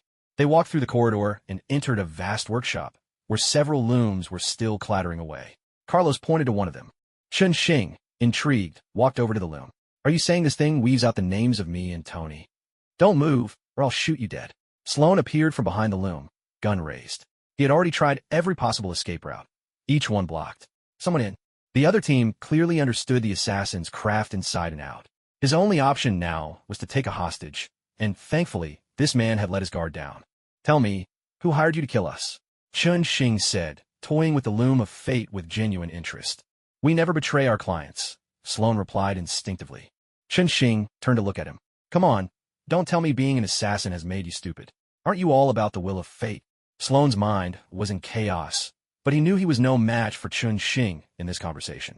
If I tell you, will you let me go? Chun Xing shrugged. Let's hear it. Sloan hesitated for a moment, then quickly sold out his employer. It was Justin Hammer. Tony Stark chimed in from the side. I know that clown. Not exactly a surprise. Well then, you can die now. Chun Xing fixed Sloan with a serious look. Now that he had the answer, evidence hardly mattered. Bang, bang, bang. Realizing he'd been tricked, Sloan fired a shot at Chun Xing. He spun, ducking behind a pillar, and fired twice more. Miraculously, the bullets curved in midair and struck Chun Xing. Sloan's heart pounded wildly as his killer instinct surged. Oddly, there were no screams. He risked a glance. Chun Xing had turned into a phantom, slowly fading away. Looking for me? Sloan spun around, only to feel a finger press gently against his brow. Ignoring Sloan's corpse, Chun Xing pressed the communicator at his ear. Tell me, what did you find? Arthur's voice came through. Reporting in, boss. We found some US dollars and several lists of names. How should we handle them? Carlos, standing next to Chun Xing, spoke quietly. Boss, can you help me find my son? 10 minutes later, they found Carlos's son in a medicinal pool. Throughout the entire battle, he'd been recovering from his injuries there. Carlos gave Chun Xing a brief introduction to the medicines in the pool. They were specially crafted by a killer known as the Doctor, and their effects were remarkable. No matter the wound, these concoctions could heal it. After considering for a moment, Chun Xing opened a portal and had the on-duty researchers come and collect some samples. Just then, Coulson called. Amidst a string of complaints, everyone managed to reach an agreement. The money would go to Chun Xing, the intel to Coulson, and the credit to the police department. As for the assassins, no one cared what happened to them. In a command room on the second basement level, after the Assassins Guild incident had ended, Chun Xing had Carlos help Arthur deal with the remaining assassins. If any of them wished to stay, they'd be managed by Arthur. If they wanted to go, so be it. At the moment, Chun Xing was toying with a painting in his hands. The vampires had just sent it over, along with $1 billion in cash. Well, I really don't get why these things are so valuable. These works of art evidently exceeded Chun Xing's expertise. He stared at the painting, perplexed, then set it on the table with a sigh. Tony Stark bounded over, holding the painting high as he swept his gaze around the room. Hey, do you need a connoisseur to give you all an expert explanation? A row of middle fingers shot up at Tony. Chun Xing shrugged. Where did the ladies go? Aren't they the ones most interested in this kind of thing? Frank pointed at the monitors. One of the screens showed the little garden. Master Splinter was seated in the gazebo. In the front row sat Dr. Bruce Banner, while May, Erica, and Pepper occupied the second row. The little turtles, along with Peter and Harry, filled the third row. Everyone had their eyes closed, regulating their breathing under Master Splinter's guidance. Chun Xing clapped Tony Stark on the shoulder with a mischievous grin. I bet it won't be long before Pepper can take you down. The command room erupted in laughter. Tony curled his lip and gestured at the air. Jarvis, is there a program for learning Eastern martial arts? I'm sorry, sir. Eastern martial arts are far too mysterious for computers to fully decode. Everyone chatted and joked for a while. Then Chun Xing picked up another document sent by the vampires and started reading it. It was all rather cliched, mainly talking about the weaknesses of those Reapers and providing information about the stronghold they were about to attack, which, this time, was located in a sewer. How many people are we taking this time? Frank asked from the side. If the team was large, he needed to arrange the formation and prepare weapons. Chun Xing considered for a moment before making his decision. Just the 4 of us will go. Since the vampires are in such a hurry, we need to slow them down. The longer we drag this out, the more it benefits us. For first encounter, a smaller group lets us adapt more easily. If we need more people, I can always open a portal. Everyone nodded in agreement and went off to prepare their weapons. Day turned to night in the blink of an eye, the time when vampires became active. Chun Xing drove, bringing Iron Man, the Punisher, and Blade to a deserted little dock. The vampires were already waiting there. As Chun Xing stepped out of the car, he was surprised to see several vampires rolling around in front of his vehicle. A resigned female voice sounded beside him. "Mr. Chun Xing, could you please turn off your laser headlights? Stop pretending. I'm sure you modified your car lights." Chun Xing nonchalantly switched off the headlights, as if nothing had happened. Only then did the vampires emerge from the shadows. "Hey, this isn't what I imagined," he complained to the woman beside him. "Aren't you supposed to glide out elegantly, maybe with a bottle of 82 Bordeaux in hand? Instead, you're skittering around like cockroaches." The moonlight made the woman's face appear even paler as Chun Xing kept up his complaints. "Mr. Chun Xing, let me introduce myself. My name is Nissa. I'm the commander of this operation, and the daughter of the vampire elder." There was no doubt that Nissa was a beautiful vampire, just a little too pale. Chun Xing glanced at the vampires around them. "Are all of these people joining the operation?" Nissa shook her head coolly and snapped her fingers. 6 vampires, clearly different, leaner and tougher than the others, stepped forward. "This is our assault team. They'll be fighting alongside you, while I'll wait here for your return. Does that work for you?" Chun Xing nodded indifferently.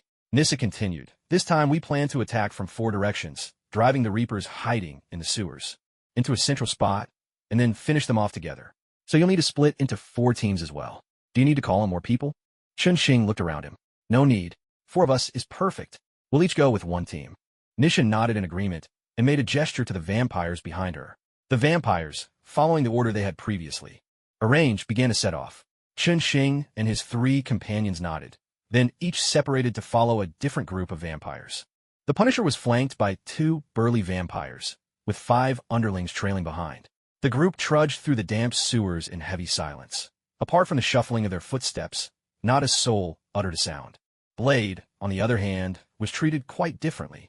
2 female vampires flanked him on either side, occasionally brushing their bodies lightly against his arm. "Hey, I know you. You're really impressive. If you ever want to return to the vampire clan, we'd be happy to put in a good word for you," one of the vampires murmured. In Blade's ear, her breath warm against his skin. Blade bared his teeth in a grin, his eyes hidden behind his dark sunglasses, impossible for anyone to read. "Hey, just how much money can you make as a vampire anyway? Why not come work for me instead?" Iron Man remarked as he admired the layout of the sewers, speaking to the bald vampire beside him. "How about a night shift manager position?" Interested, the vampire simply lowered his head in silence, leading the way without a word. Chun Xing walked alongside a vampire who looked distinctly Chinese. The 2 of them proceeded shoulder to shoulder towards their destination. After about half an hour of silent walking, the vampire raised his hand to halt the group. "Are we almost there?" Chun Xing asked in confusion. The vampire nodded at him. "Mr. Chun Xing, please wait a moment. There's something I need to take care of."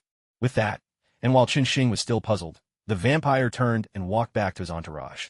In a swift and skillful series of moves, he took down his own followers one after another, leaving them sprawled on the ground. "A mutiny?" Chun Xing asked, curiosity piqued. The vampire returned to stand before Chun Xing, dropped his weapon, and slowly knelt down with his hands clasped over his head. "Mr. Chun Xing, I don't want to die. I surrender. Please, I beg you, don't kill me." Chun Xing looked at the vampire kneeling before him, waiting for an explanation, his mind brimming with questions. As it turned out, this vampire was deeply passionate about martial arts, and had once even tried to challenge Blade. But after gathering extensive information on the legendary vampire hunter, he finally understood the truth. With the capabilities of his organization, going up against Blade was nothing short of suicide. He didn't want to die. He wanted to live. And that, Chun Xing realized, was the reason for the dramatic scene just now. The vampire's decisive betrayal. Staring at this two-faced vampire before him, Chun Xing hardly knew where to begin with his internal complaints. "All right," Chun Xing finally said, "tell me what you know, prove your worth." In the depths of the sewers, as this self-proclaimed Snow began to tell his story, the shrouded mystery that had lingered over everything finally began to lift before Chun Xing's eyes. It all began when a vampire elder sought to use human technology to overcome the vampire's weaknesses. This elder was ruthless, despite having no successful results. He used his own son as a test subject. The outcome was surprisingly effective. The experiment truly removed the vampire's vulnerabilities to silver and garlic. However, it also created a new breed of monsters. These abominations formed the Reapers, an organization led by the Elder's own son. The mutated vampires were not only stronger than ordinary vampires, but also far more bloodthirsty. They could easily turn both humans and vampires into more reapers. Realizing the trouble he had unleashed, the Elder did not dare seek help from other vampires, fearing that once the truth came out, he would be the first to be eliminated. So, following the logic that the enemy of my enemy is my friend, he decided to make use of Blade. His original plan was to use Blade to eliminate the Reapers, then kill Blade himself. That way, the whole affair would be buried, and nobody would come looking for him. But what he hadn't anticipated was that Blade was no longer acting alone. The addition of Chun-Shing and the others made the Vampire Elder hesitate. Now, everyone was just taking things one step at a time, hoping the matter wouldn't reach the ears of other vampire factions. After pondering for a moment, Chun-Shing turned to Snow, who stood before him, and asked, "So, what are you thinking?"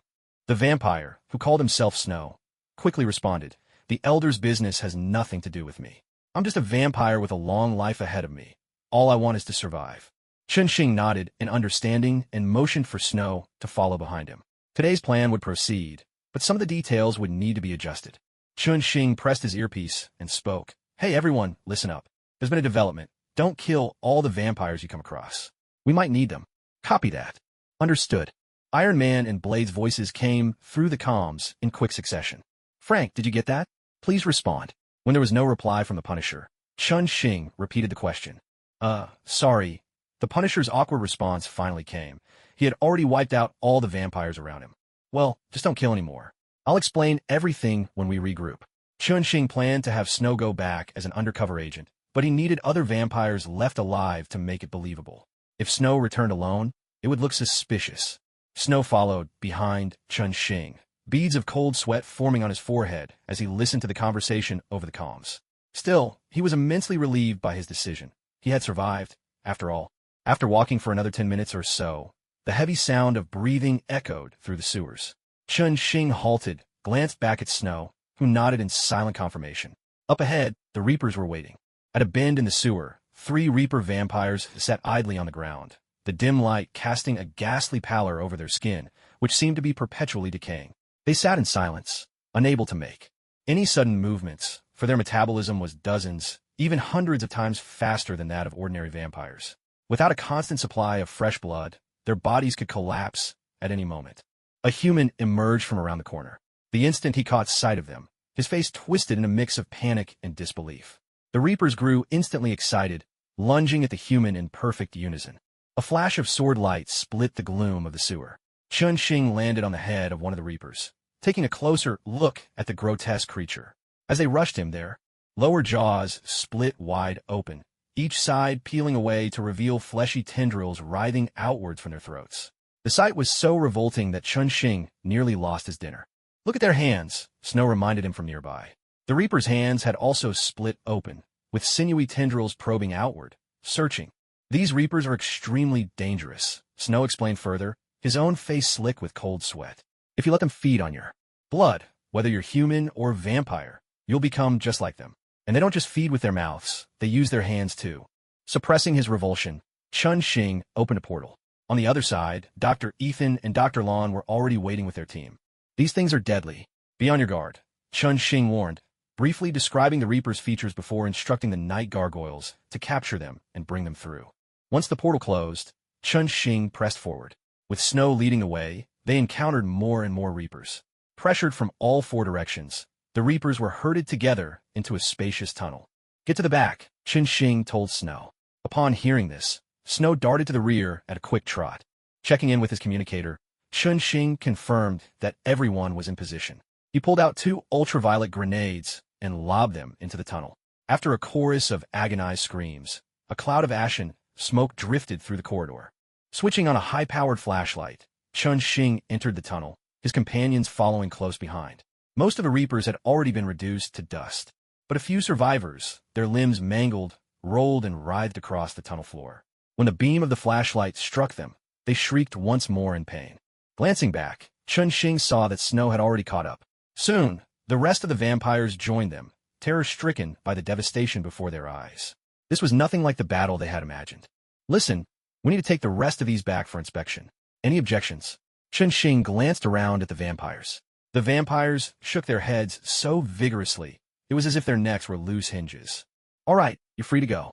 Next time we work together, remember to give me a call. With a casual wave of his hand, Chun Xing dismissed them. The vampires slipped away cautiously, and Snow managed to blend in with their group as they retreated together. Once the vampires were out of sight, Chun Xing opened a portal and summoned the night gargoyles to help clean up the harvesters. The bioscience lab was instantly abuzz with activity. After most of the cleanup was done, Chun Xing and his 3 companions finally returned to the command room. There, Chun Xing shared everything Snow had told him. A hush fell over the command room as everyone digested the news. Even those who hadn't taken part in the mission sat quietly, lost in thought. I'm guessing that Vampire Elder will soon invite us to take part in a second operation. Should we join them? Daredevil, standing off to the side, offered his perspective as an observer. If this is business, the longer we drag things out, the more leverage we'll have, said Tony Stark, the famous entrepreneur, giving his take on the matter. Seeing that everyone seemed to agree with Tony Stark's approach, Chun Xing made a sweeping gesture. Looks like we're going to disappear for a while. Let's hope the vampires come back with a better offer. Laughter rippled through the group. At the airport on Nabural Island, a private jet, emblazoned with the Stark Industries logo, glided smoothly to a stop on a runway. The cabin door opened, and Chun Xing and Stark stepped out one after the other. The 2 of them would first lead the Queen and the research team to inspect the company's genetics project. Once business was handled, they'd bring everyone else over for a well-earned vacation. After disembarking, the group boarded a coach that would take them to their hotel. The island's owner was taking this visit very seriously. Of the island's 3 hotels, he cleared out one entirely for their exclusive use. The coach rolled out of the airport and cruised along the highway. Soon, they reached a bustling area, where the streets grew more crowded with pedestrians. Hey, we really should have brought the little turtles along. They'd feel right at home here, Tony Stark said cheerfully, watching the throngs of tourists parading down the street in all manner of cosplay outfits. In just a short time, 6 different Spider-Men had passed by the coach window, along with sword-wielding heroes in masks gliding by on skateboards. Of course, the most common costume was Iron Man himself. All right, let's take care of business quickly, then bring everyone over, Chun Xing replied, equally amused as he gazed out the window.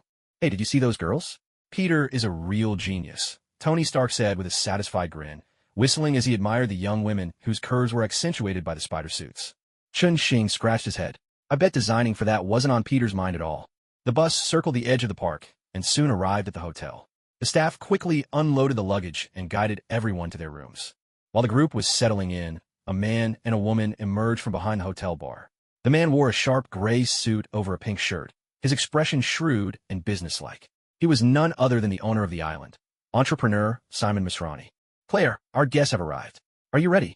Simon Misrani asked his assistant with palpable excitement. Claire, the operations manager at Jurassic World, gave him an okay gesture. Everything's set, boss. Simon wagged his finger. No, Claire, you haven't realized just how important these people are for us. If they so much as nod in approval, we'll never have to wait years to break even. Who knows? Maybe tomorrow we can retire and live the good life. Claire chuckled. All right, boss. For the sake of our retirement plans, I'll give it my all. The 2 chatted cheerfully in the hotel lobby for a while. Just then, Chun Xing and Tony Stark came down with the rest of their group. Mr. Stark, Mr. Chun Xing, hello. I'm Simon Misrani. We've spoken on the phone. It's a great honor to welcome you. Simon greeted them, shaking everyone's hand. We learned that. A queen was among their party. His smile grew even brighter. He might not know which kingdom she hailed from, but her presence alongside Tony Stark spoke volumes about her status. Mr. Misrani, we can't wait to learn about your research projects. If possible, let's start right away, Tony Stark said, never one for pleasantries, and got straight to the point. The group boarded a specially designed tour vehicle and set off into the heart of the island, with Claire taking the front seat as their guide. As they passed through a canyon, more and more dinosaurs came into view. Chun Xing's attention was immediately captured by the creatures grazing on the lawns. It was his first time seeing real dinosaurs. It was simply unbelievable. Ladies and gentlemen, as you can see, those dinosaurs on the hillside are Triceratops, one of the most popular dinosaurs in popular culture. Each Triceratops is about 6 to 8 meters long, stands between 2.4 and 2.8 meters tall, and weighs 5 to 10 tons. They are gentle herbivores, and we place them here to ensure that our visitors are greeted with a truly wonderful first impression. As the tour bus made its way deeper into the park, the variety of dinosaurs around them steadily increased. Carnivorous dinosaurs began to appear as well. With Claire's calm and organized commentary, everyone gained a preliminary understanding of these prehistoric creatures. The tour bus turned into a canyon and stopped in the parking lot nestled within its walls. We've now arrived at the operations area, where some of our unreleased projects are underway. These are, of course, what you're most interested in. With that, Claire led everyone off the bus, up a flight of stairs, and into an observation room on the second floor. Through the expansive floor-to-ceiling windows, they could clearly see the work taking place below. Chun-Shing walked over to the window, gazing down at the experimental fields divided into neat sections. In the confined spaces, smaller dinosaurs chased and played, while staff periodically tossed chunks of meat into the enclosures, prompting the dinosaurs to compete fiercely for the food. These are velociraptors. They're highly intelligent and agile. Our staff are currently attempting to tame them. As Claire spoke, Chun-Shing saw a man standing behind a cage, making gestures toward a velociraptor. The raptor, watching him closely, responded intelligently to each of his movements. "Who's that?" Tony Stark asked, curiosity piqued. Claire glanced at the man in training fatigues and said softly, "That's Owen. He's a former soldier we hired to train the raptors and help enhance communication between humans and them." "So why did you two break up?" Tony pressed, his curiosity unabated. Claire paused, then replied, "Sorry, I need to prepare for the next part of your visit." With that, she quietly slipped out of the observation room. Tony sidled up to Chun-Shing and muttered under his breath, "See, I knew there was something between them. You could tell just by the way they look at each other." Chun-Shing responded by flipping Tony the finger. "All right, let's hear what you all think about these dinosaurs." Both Chun-Shing and Tony turned their attention to Queen Leonora. The queen pondered for a moment, then hesitantly said, "To be honest, seeing these dinosaurs, I feel a complex mix of emotions. These ancient creatures have stepped straight out of the dust of history and now stand before my very eyes. You know, I'm deeply worried that the night gargoyles might one day vanish from this world, just like these dinosaurs. If that were ever to happen, I hope someone would bring us back to life as well." With these words, the queen fixed her gaze resolutely on Chun-Shing and Stark, her expression making it clear that her mind was made up. Chun-Shing patted his chest confidently. "As long as I'm here, the night gargoyles will continue to thrive." Tony Stark extended his hand to the queen. "I promise you, this technology is in our hands now." Their hands clasped together in a firm handshake. Behind the queen, Brooklyn and Broadway broke into cheerful laughter. "Ladies and gentlemen, the laboratory is ready." While they were speaking, Claire had returned to the observation room and invited everyone to visit the lab. Just as the group turned to head toward the lab, a commotion erupted behind them. Facing the window, Claire's face suddenly showed panic, and the files in her hands scattered to the floor. Chun-Shing spun around to see what had happened. A raptor handler had accidentally fallen into the enclosure. The sudden intrusion startled several velociraptors. They quickly recovered and began to circle the handler. "No!" Claire pressed against the window, her cry filled with alarm, both for the handler's fate and the future of the company. If a major accident happened now, the consequences would be unimaginable. "Brooklyn, go help them." Queen Leonora ordered the captain behind her. She could not afford any mishaps at the park right now. "Yes, Your Majesty." Captain Brooklyn answered at once, dashing down the stairs. Chun-Shing watched Brooklyn race away. When he turned back, he saw that the standoff below had changed. The frightened handler had already escaped, and now the trainer Owen was standing in front of the three raptors. Owen motioned for the armed guards on the wall to stand down and raised one hand in front of the raptors, holding their attention. The raptors lowered their heads and approached cautiously, but hesitated and backed away. Clearly, their training was paying off.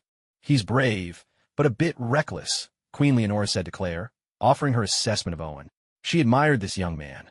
Few people dared to face wild beasts. "Thank you, Your Majesty," Claire replied, still anxiously watching the scene below, but maintaining her manners. By this time, Brooklyn had reached the gate, flashed a safety signal to the guards, and went inside, giving Owen a reassuring tap on the shoulder. "Hey!" Owen jumped in surprise, then turned and recognized Brooklyn at his side. "Get out of here, quick! I can't save this many people," Owen shouted urgently, now struggling to keep the situation under control. Brooklyn grabbed his belt and tossed him right out of the training arena, then planted himself squarely in front of the door. The three velociraptors let out a series of low growls, clearly itching to spring forward. "Back off!" Brooklyn stared at the raptors, his pupils narrowing and transforming into the slitted eyes of a night dragon. At that sight, all three raptors spun around and bolted, scrambling over one another in their rush to squeeze back into the building. Brooklyn stepped out of the training ground and gestured for the staff to close the heavy doors.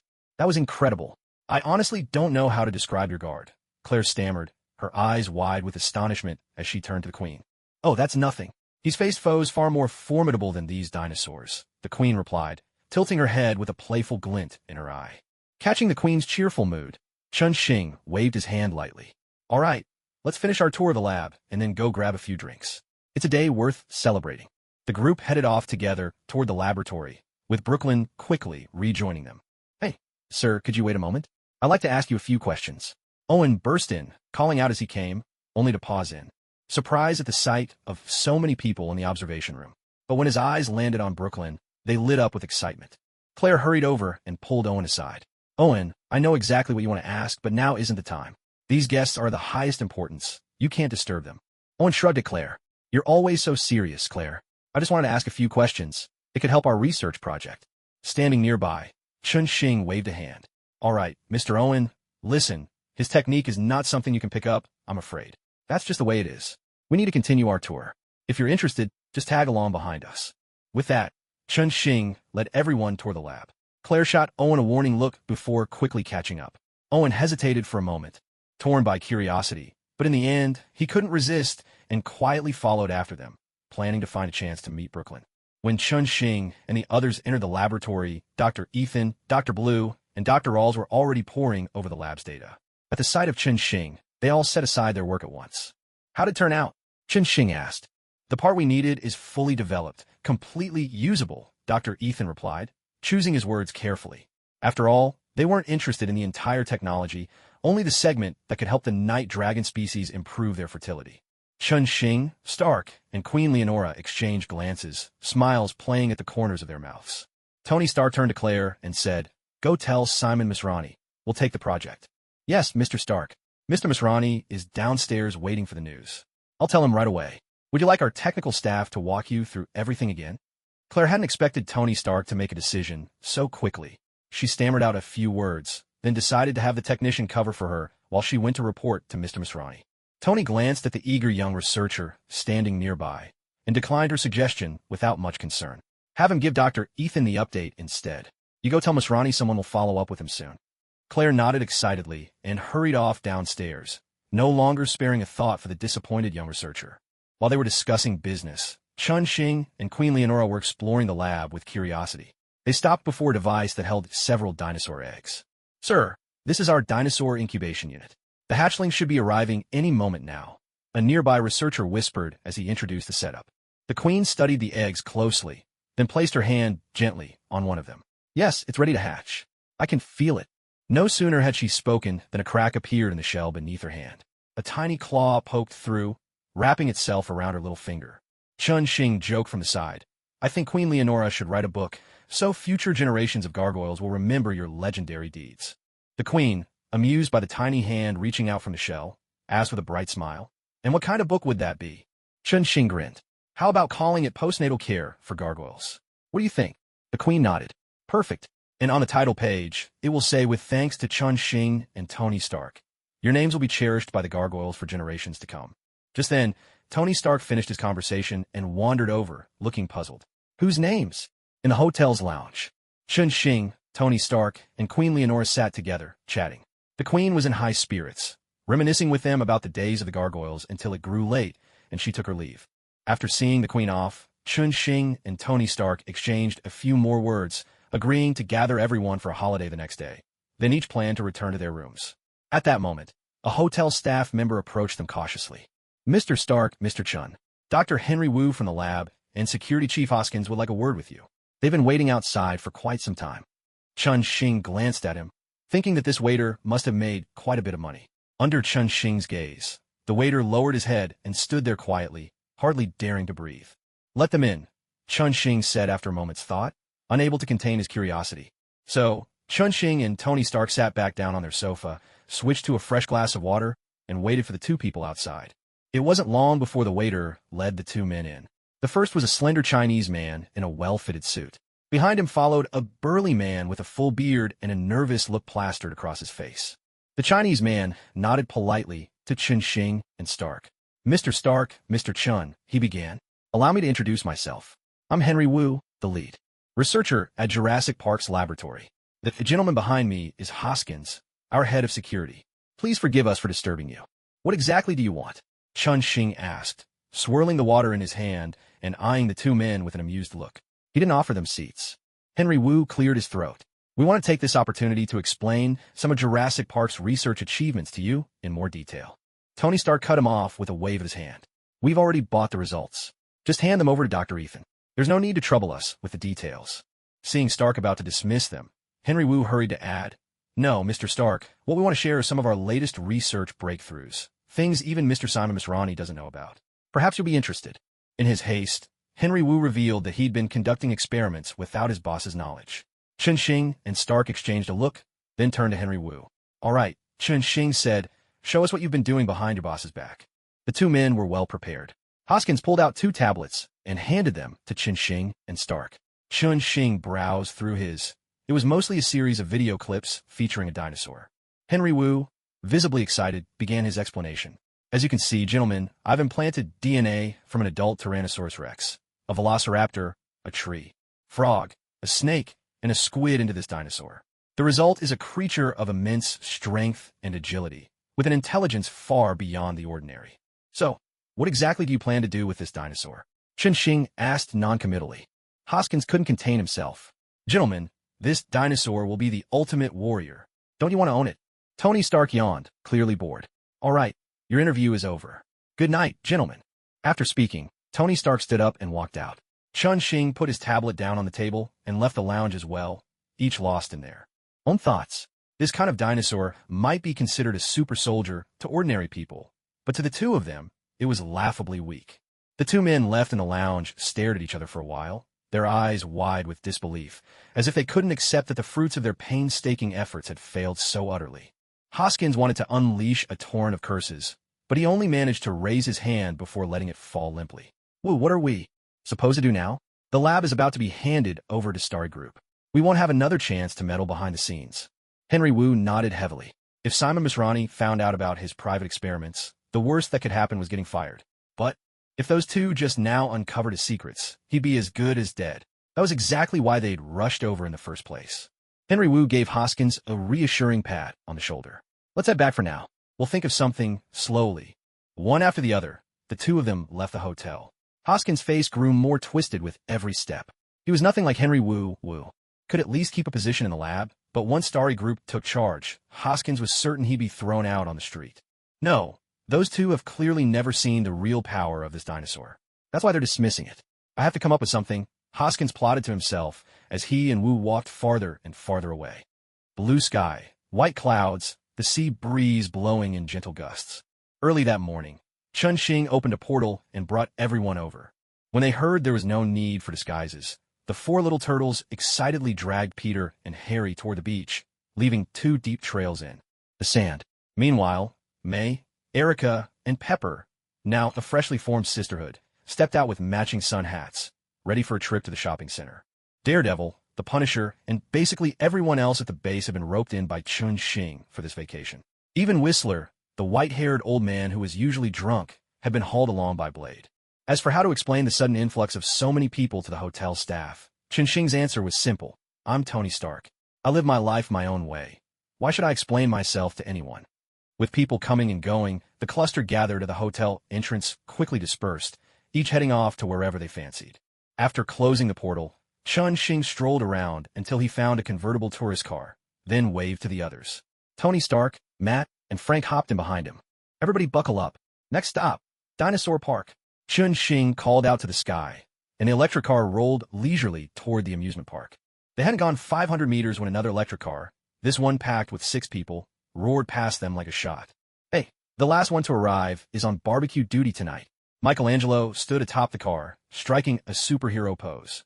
2 electric cars raced each other toward the amusement park, circling once around a massive reservoir. Suddenly, a 60-foot-long mosasaur burst from the water, snatching its prey out of the air.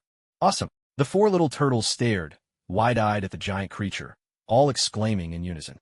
Chen Xing pressed the horn, struggling to move forward as waves from the mosasaur sloshed over the car, making the tires slip and slide. Matt, sitting in the passenger seat, straightened his bow tie and flashed a smile. Tony Stark whipped out his phone, flashing a grin at Frank just before snapping a quick photo. After the picture was taken, Frank quietly put on Blade's signature sunglasses. Test facility. Mr. Simon Misrani and Claire stood in the observation room, listening with great interest to Dr. Henry Wu's presentation. That morning, as soon as they arrived at the office, Dr. Wu had brought them here, eager to showcase the latest research breakthrough. Simon Misrani was in high spirits. Good news seemed to come one after another these days. His project had been picked up by a major corporation, and now the lab had made new progress. This is a newly developed hybrid, Dr. Wu explained. We've named it the Indominus Rex. Its speed and strength have reached unprecedented levels, and it's exceptionally intelligent. The lab believes this dinosaur could represent a major direction in dinosaur evolution. Simon Misrani listened, then frowned slightly. Dr. Wu, let's be clear. We're not searching for the next step in evolution. We're running a dinosaur theme park. Don't you think this dinosaur is a bit too dangerous? Dr. Henry Wu replied, smoothly. People lose interest quickly. If we don't keep things exciting, our guests will stop coming. Every new species brings a surge of visitors to the park. Simon Misrani lowered his head in thought. Although Dr. Wu made a fair point, he still felt uneasy. He turned to Claire and asked, can we have Owen try to train this new hybrid? I know he's the best. Training dinosaurs was Owen's specialty, and Claire had no reason to object. She picked up the phone to call him, at the same time instructing security to be on alert. Owen arrived swiftly, and after hearing Dr. Wu's introduction, he found himself intrigued by the new hybrid as well. All right, let me take a look at this new little beauty, shall I? Owen waited in the observation room as the technicians tried to pull up the camera footage, but after quite a while, there was still no sign of the dinosaur. The team exchanged puzzled glances. Owen pulled out his communicator and said to the technician, try the thermal sensors. It might be hiding in the woods. Immediately, the display on the screen shifted to a different mode, and a scattering of red dots appeared. Owen scanned the image carefully, then shook his head. No, none of those are it. Keep searching. Turn on all the thermal sensors. As more and more thermal sensors came online, only small animals and insects showed up on the screen. There was still no trace of the dinosaur. Everyone looked at each other in confusion. Owen thought for a moment, then turned to Claire. Go through all the surveillance footage right away. I'm going to take a look myself. That's too dangerous, Claire said urgently. There's no other way. We need to find it as soon as possible. After hearing Dr. Henry Wu's description, Owen knew full well just how dangerous this dinosaur could be. Both of them looked over at Simon Misrani. Misrani, thinking of Tony Stark and the others currently enjoying the island, silently prayed that nothing would go wrong at a time like this. Claire, check the surveillance footage. Owen, head inside and be careful. I'll have security ready on the perimeter. They have permission to shoot if necessary. Move now. Seeing that Misrani was even authorizing the use of firearms, Claire nodded and rushed out. Owen quickly prepared himself and headed down with the security guard. Simon Misrani dialed Hoskins. Hey, Hoskins, get your team ready and arm them. If you see that dinosaur, shoot to kill. No hesitation. To be extra cautious, Misrani gave the kill order directly. Under no circumstances could Tony Stark and his group discover anything was amiss. Hoskins replied that there was no problem. After hanging up, he casually tossed his phone to the ground and crushed it under his foot. Pressing a hand to the earpiece of his communicator, he said, all right, guys, listen for my orders and follow them. Got it. Owen and the security guard opened a small door and entered the enclosure. The two of them began to search slowly along the perimeter wall, soon coming across several claw marks on the wall. Owen looked up at the height of the wall, suspecting that the Indominus might have climbed over it here. He radioed in, and the control room quickly responded. The dinosaur's tracker still showed it was inside the enclosure. A realization dawned on Owen. This might be the smartest dinosaur he'd ever encountered. Urgently, he grabbed the guard and hurried back toward the door. A deep, menacing roar echoed through the air. With a low, guttural roar, a massive creature, 40 feet from head to tail, burst out from the trees. Run back. Hurry. Owen grabbed one of the security guards and spun around, sprinting toward the main gate where Hoskins and his men stood watch. Shoot. Open fire now. Owen waved frantically at the guards along the walls as he ran, the pounding of heavy footsteps closing in behind him. But the guards only watched them coldly. Someone, silently and unseen, had already opened the main gate. A scream rang out. The slower security guard was overtaken by the Indominus. Owen darted through the open gate just in time and dug beneath a nearby vehicle. He drew his knife and sliced through the fuel line, using the leaking gasoline to mask his scent. Hidden beneath the car, he watched the Indominus's movements. The creature prowled around the gate for a moment. Finding no prey, it turned and bolted into the distant undergrowth, vanishing quickly from Owen's sight. From atop the wall, Hoskins watched the Indominus disappear into the jungle. He spoke into his communicator. Follow it. Let our guests witness its power. Kill it when the time is right. At his command, several men rushed out of the security room, weapons at the ready, trailing the Indominus from a distance. Meanwhile, back in the lab, Dr. Henry Wu listened to the chatter on his earpiece, a mocking smile playing on his lips. These idiots, he thought, always resorting to violence, thinking that would impress Tony Stark. What a delusion. He tossed his earpiece into the trash and began directing his team, ordering them to pack every piece of portable lab equipment into the waiting vehicles below. Let chaos reign, he thought. The more, the better. In the confusion, I can slip away unnoticed. As long as the technology is in my hands, nothing else matters. Dr. Wu planted several timed explosives in the corners of the lab before leading his people out in an orderly retreat. Engines rumbled to life, and several cars sped off toward the island's port. At that moment, Owen managed to reach Simon Masrani by phone. The two argued briefly, but in the end, Masrani agreed. It was time to begin evacuating the island's guests. Claire, do as Owen says. Start the evacuation immediately, and take special care of Mr. Stark and Mr. Chin-Shing. After hanging up, Masrani slumped into his chair, as if yesterday had been nothing but a fleeting dream. Throughout the park, the loudspeakers blared on repeat. Due to unforeseen circumstances, please follow the instructions of security staff and evacuate in an orderly manner. Chin-Shing and his companions glanced at each other in confusion, unsure of what was happening. Still, they managed to halt the impromptu wrestling match between a few baby turtles and a stubborn Pachycephalosaurus. At this moment, Claire came over, apologizing repeatedly to Chin-Shing and the others. Mr. Chin-Shing, Mr. Stark, I'm terribly sorry. Due to an unexpected situation, I must ask you to move to a safe area for the time being. Chin-Shing nodded in understanding. Can you tell us exactly what happened? Claire quickly explained to Chin-Shing about the escaped Indominus Rex. This was not the kind of thing that could be kept secret for long. Tony Stark glanced around. Security personnel had already flooded in, starting to urge the visitors to leave. This, naturally, sparked dissatisfaction among some guests. If you need any help, I can take care of it, Tony said, gesturing to himself.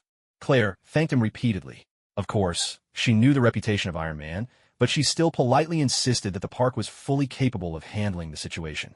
In truth, Claire really didn't see a single dinosaur as much of a problem. The security team had already set out with firearms, and if it hadn't been for Owen's strong insistence, she might not have agreed to evacuate the visitors at all. Thank you, Mr. Stark. If possible, I'd just like you to rest at the hotel for a while. Once we've recaptured the escaped dinosaur, I'll notify you immediately, Claire said with confidence. With that, Tony Stark let Claire go, and Chin-Shing was already on the phone, calling everyone to gather at the hotel. Claire hurried out through the park gates, where Owen was waiting in a car.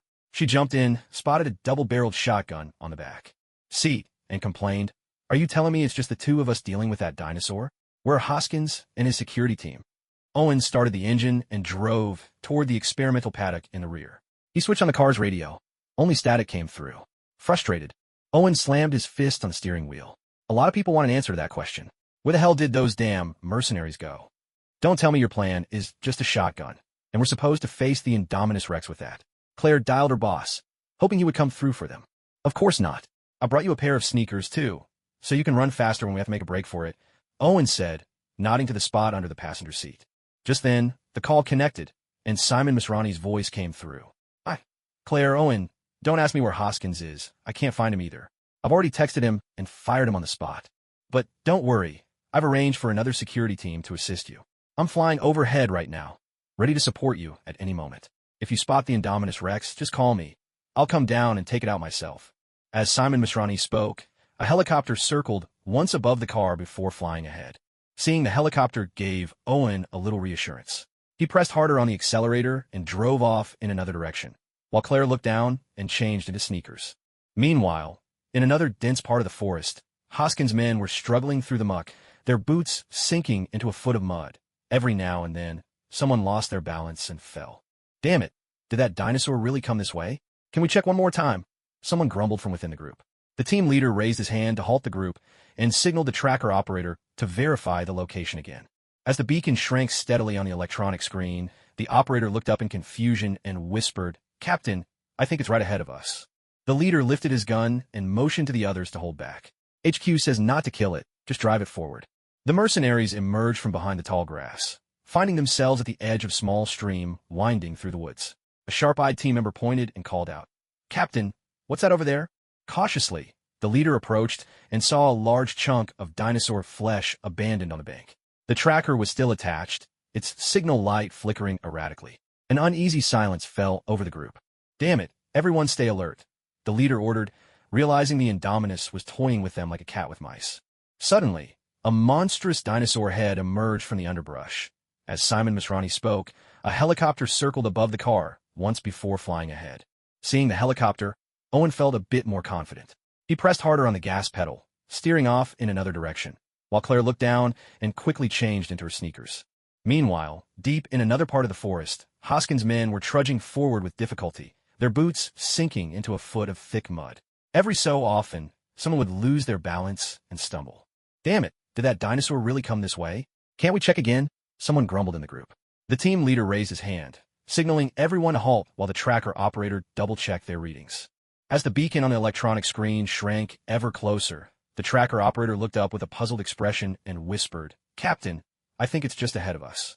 The team leader raised his gun and gestured for the others to follow at a distance. HQ said not to kill it, just drive it forward. The mercenaries emerged from behind the tall grass, facing a small stream that wound its way through the woods. One sharp-eyed team member pointed to the creek's edge and called out, "Captain, what's that?" Cautiously, the leader moved closer and saw a huge chunk of dinosaur flesh abandoned on the bank. The tracker attached to it was still sending out a steady signal, its light flickering on and off. An eerie tension settled over the group. "Damn it, stay alert," the leader snapped, realizing too late that the Indominus was playing a deadly game of cat and mouse with them. Suddenly, a monstrous dinosaur head emerged from the undergrowth, silently clamping down on half of a team member's body. The victim didn't even have time to scream before being torn into 3 pieces. The massive 40-foot creature then thundered into the middle of the squad, its thick tail sweeping through the group and ending several lives in a single brutal motion. Gunfire echoed through the forest, but the team leader, seeing the Indominus completely unscathed, could only lower his arm in despair. A foul, gaping maw closed over his head, and crimson water began to seep from the woods as the Indominus vanished once again. A few minutes later, a security team drawn by the gunfire entered the forest. Soon after, photos from the carnage were sent to Simon Misrani's phone. "Claire, are you with Owen? I need both of you to get out immediately. We're in serious trouble." Claire ended her call with her boss, and a series of photos came through. As she took a closer look, shock overtook her, and she dropped her phone. "Claire, what's going on?" Owen, searching nearby, heard the commotion and shouted. The two of them were in an abandoned facility, searching for clues. Claire snatched up her phone and ran toward Owen. "Owen, we need to get out of here right now. I'm sorry, I was wrong. We can't handle that Indominus Rex." Owen wrapped Claire in his arms, gave her a quick kiss, and looked outside. "I thought you'd never admit you were wrong. If we make it out alive, we should really talk." Following Owen's gaze, Claire saw a massive figure crashing through the outer perimeter of the base. Simon Misrani clapped the helicopter pilot on the shoulder. "Come on, man, faster." The helicopter sped toward the old base, and in the distance, the muffled crack of gunfire could be heard. Owen dragged Claire, dodging the Indominus Rex's rampage inside the building, but there were fewer and fewer places left to hide. As the last bullet was fired, Owen, desperate, pushed Claire behind a door and closed it. "Claire, goodbye." He shouted through the door, then bolted outside. The Indominus Rex roared and thundered after him, enraged by the pain this tiny human had caused. In the middle of the plaza, the monster lowered its head, ready to finish him off. Suddenly, the rattle of machine gun fire erupted as the helicopter swooped in overhead. Shells from the chopper's cannons tore into the Indominus Rex, sending blood and flesh flying, forcing the beast to retreat to the far side of the plaza. Owen collapsed on the ground, exhausted, watching the helicopter overhead. Out of the corner of his eye, he saw Claire racing toward him. "Easy, everything hurts right now." Owen groaned as Claire helped him to his feet. He glanced up at the helicopter flying off into the distance. "Claire, there's something I need to ask you," Owen said, his expression suddenly serious. "What is it?" Claire blushed and lowered her head shyly. Owen pointed in the direction the helicopter was heading. "Isn't that the aviary?" Claire looked in confusion, following his gesture. Suddenly, realization hit. She quickly dialed Simon Misrani. "Boss, don't drive the Indominus that way. That's the aviary." Gunfire crackled through the phone, followed by Simon Misrani's regretful voice. "Claire, get out of here. We've messed up." As he spoke, a cluster of small dark shapes rose into the sky in the distance. Within moments, Owen and Claire watched as a swarm of pterosaurs shrieked overhead, heading straight for the amusement park. A thunderous explosion echoed across the grounds, and a column of black smoke rose in the distance. The pterosaurs had taken out Simon Misrani's helicopter. Claire's phone slipped from her fingers and fell to the ground. Owen, what do we do now? Owen bent down, picked up the phone, and pressed it back into Claire's hand. Do you have a number for a new boss? At this moment, Chun Xing and Tony Stark were fiddling with a barbecue grill on the beach in front of the hotel. The two culinary novices had been struggling with the contraption for quite a while. Are you sure you two don't need any help? Blade asked from the side, slicing meat as thick smoke from the charcoal drifted over his head like a dark cloud. Frank walked over carrying a case of ice-cold beer, set it down next to the grill, and shot the two of them a look of pure disdain. Chun Xing and Tony Stark kept their heads down, silently wrestling with the grill. Suddenly, a phone rang. Tony Stark leapt up in delight, as if being rescued, and dashed off into the distance. Hey, I've got a call. Important business to take care of. With a sigh, Frank stepped up to take over Tony's spot. The pace of progress on the grill immediately picked up. Chun Xing breathed a sigh of relief and said with a grin, now that Frank's on the job, things are moving a lot faster. I think we've all figured out where the problem was. They had barely exchanged a few words when Tony Stark came running back, phone in hand. Guys, we got a job. A few minutes later, everyone had gathered in the plaza in front of the hotel. Chun Xing opened a portal, and Frank went through to fetch some appropriate weapons. Chun Xing sent the non-combatant researchers back first, then had the Queen arrange for a squad of gargoyles to join them. Chun Xing and Tony Stark compared maps and assigned everyone their areas to defend. With a clap of his hands, Chun signaled, and the teams scattered in a flurry, each rushing toward their designated target. Chun Xing and Tony Stark flew off together toward the amusement park. By now, the fastest pterosaurs were already causing chaos among crowds. Effortlessly dispatching a few pterosaurs, Chun Xing landed atop the tallest building, frowning as he watched the pterosaurs scatter through the sky. Tony, can you help me herd them together? No problem. Iron Man swooped through the air, firing off a series of sonic bombs. The din forced the pterosaurs to cluster together in the sky. Chun Xing raised his sword to his chest and began channeling mana into the blade. Heaven and earth, lend me your strength. Let 1,000 swords fly now. A soft, clear light shimmered from the sword. Then it vanished from Chun Xing's hands. Forming a sword gesture with his fingers, Chun Xing locked his mind on the densest cluster of pterosaurs. In the void, sword shadows appeared, falling like threads of rain upon the pterosaurs. It was as if a bloody storm swept the sky. Mangled pterosaur bodies dropped by the dozens. When Chun Xing saw that most of the pterosaurs had been slain, he decisively halted the sword rain. There were too many tourists below. One wrong move could spell disaster. Just then, Owen and Claire arrived back at the amusement park, mouths agape, as they stared up at the sky. So that's our new boss. That's right, the immortal sword hero. Iron Man's good friend. Claire regretfully smacked her hand. If she hadn't cared so much about her pride and had asked the new boss for help sooner, things wouldn't have gotten so out of hand. You two, which of you is going to explain exactly what happened here? Iron Man landed beside them, surveying the chaotic scene with a deep frown. At this moment, Chun Xing also joined the group. With no other choice, Claire recounted everything she knew to the two men. After hearing the story, Chun Xing felt a strong sense of confusion, as if there was something missing from the puzzle. Just then, a violent explosion erupted from the direction of the laboratory in the distance. Flames shot into the air, and thick smoke billowed skyward. Suddenly, Chun Xing's eyes lit up with realization. I think I know who's behind all this. Tony Stark nodded. Both of them immediately thought of the duo who had come by last night to peddle their technology. Our team will help you round up all these dinosaurs, Tony said. You two can start your operation now.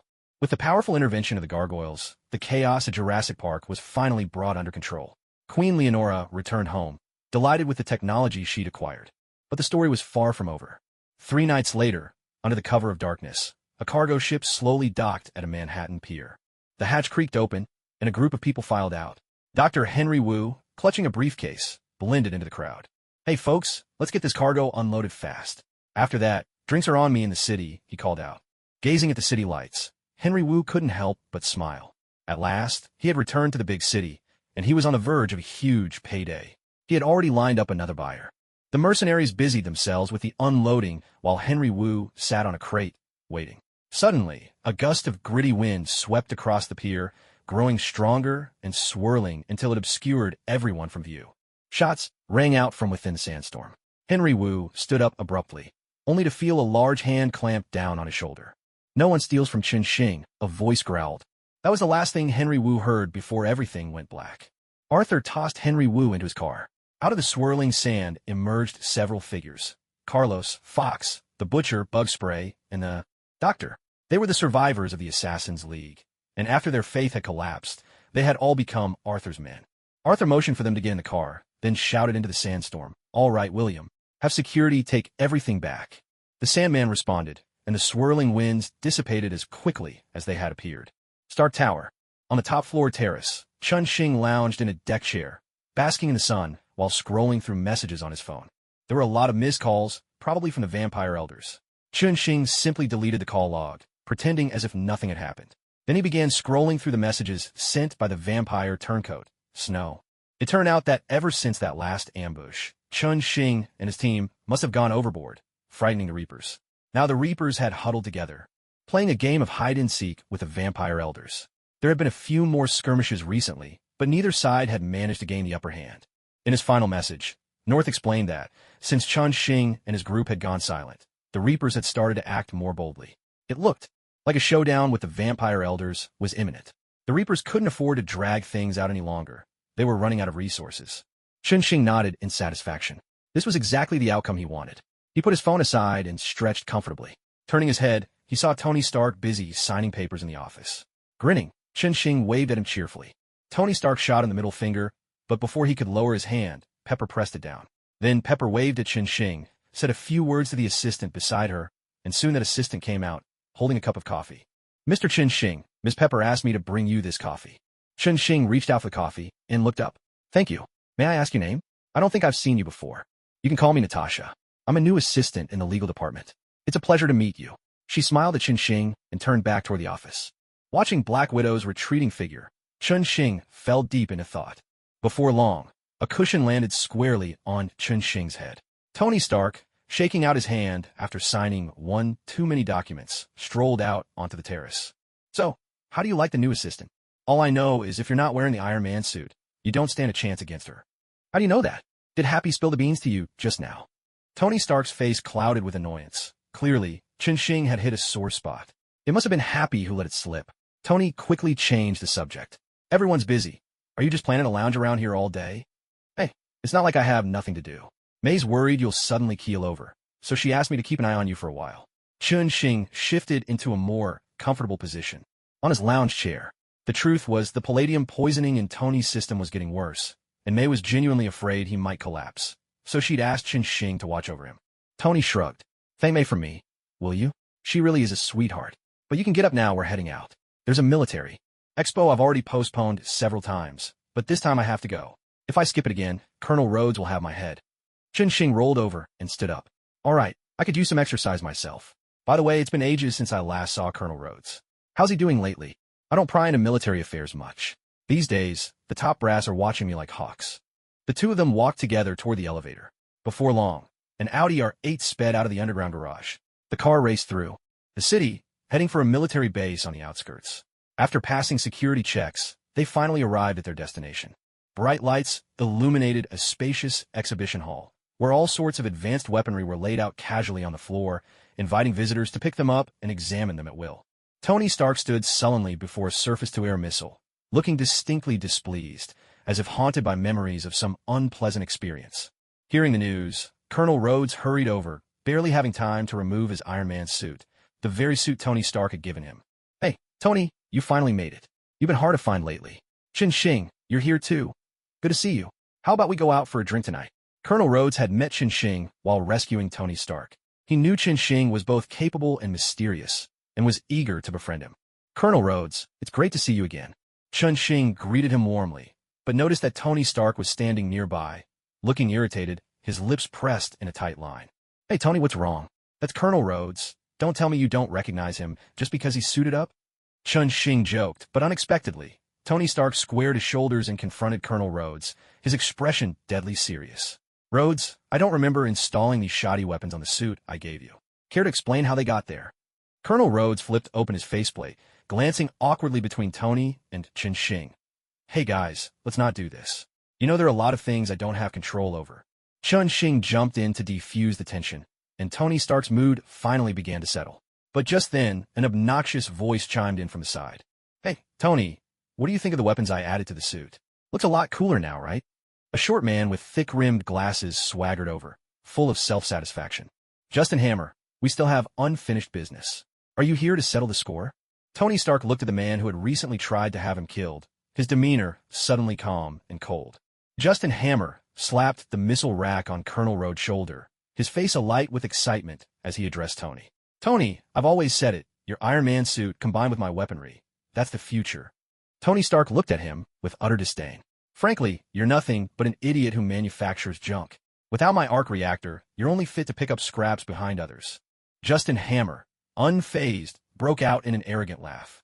Tony, let me give you some good news. I've figured out how to build an arc reactor, and I have you to thank for it. You're the one who brought him to me.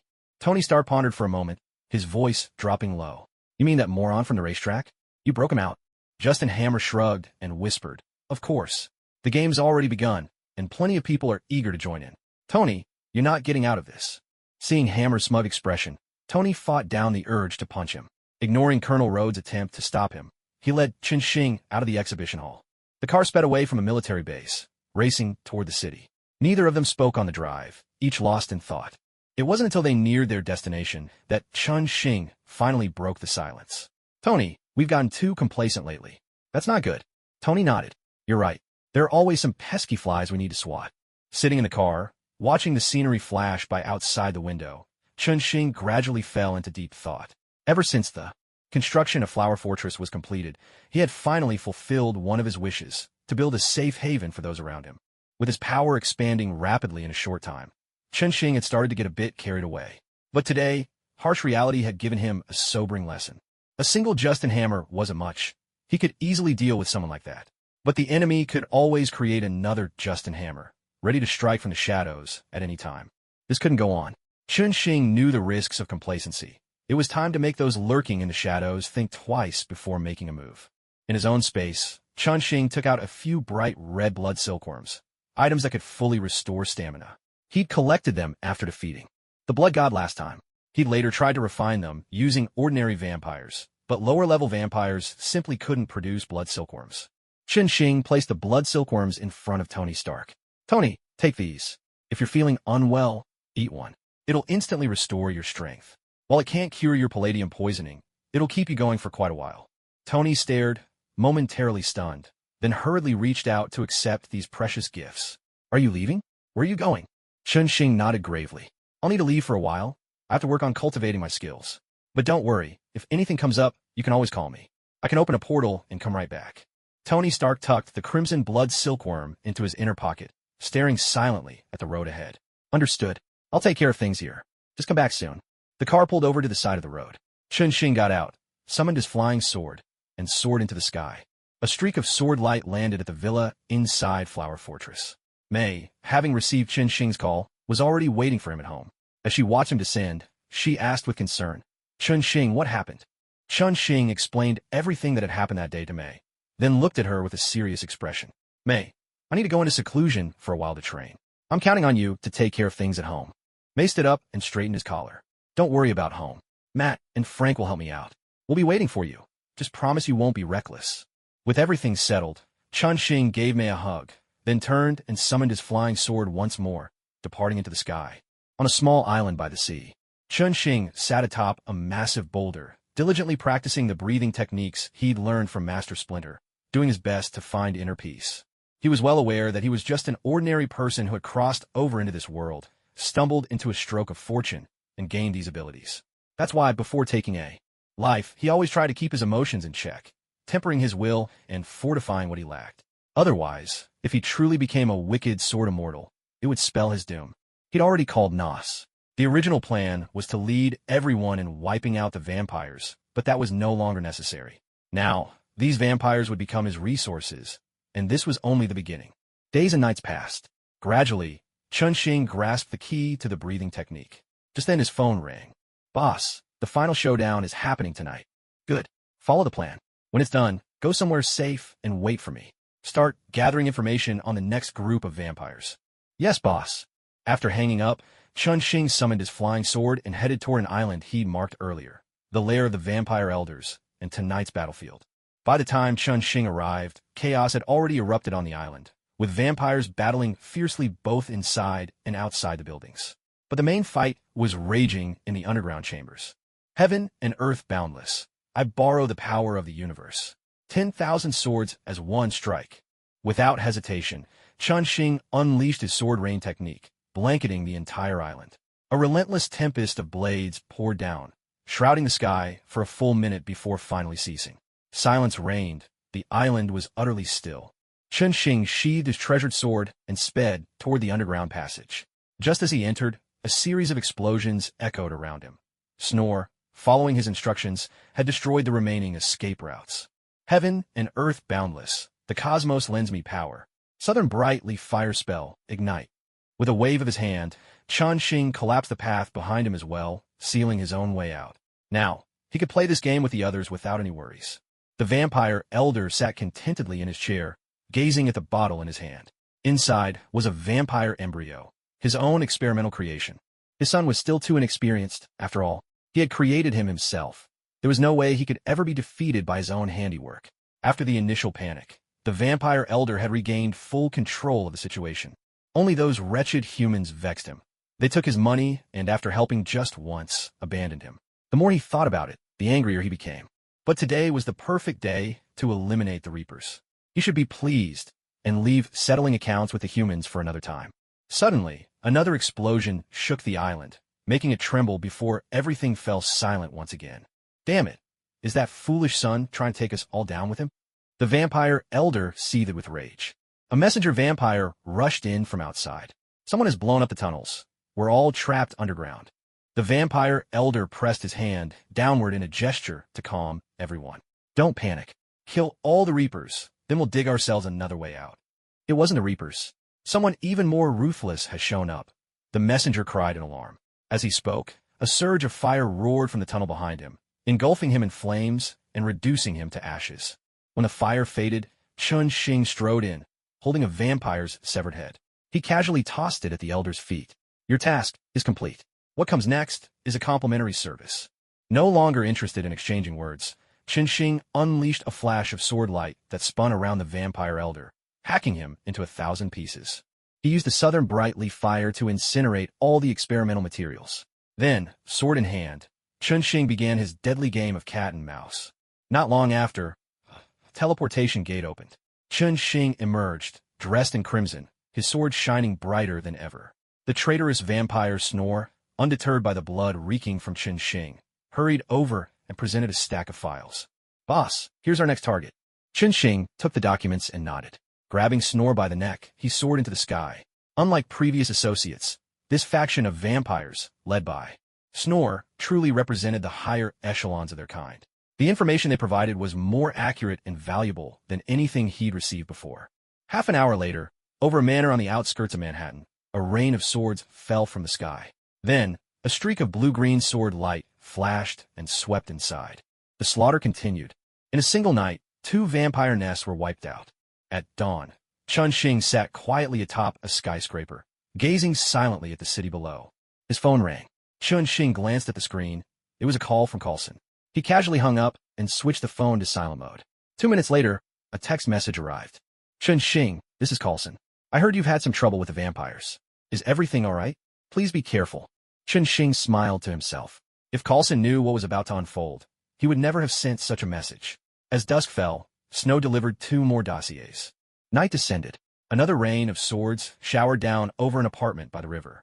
Witnesses later claimed the attacker showed no restraint, turning the entire street into a river of blood. Strangely, the media, usually so bold, chose utter silence on the matter.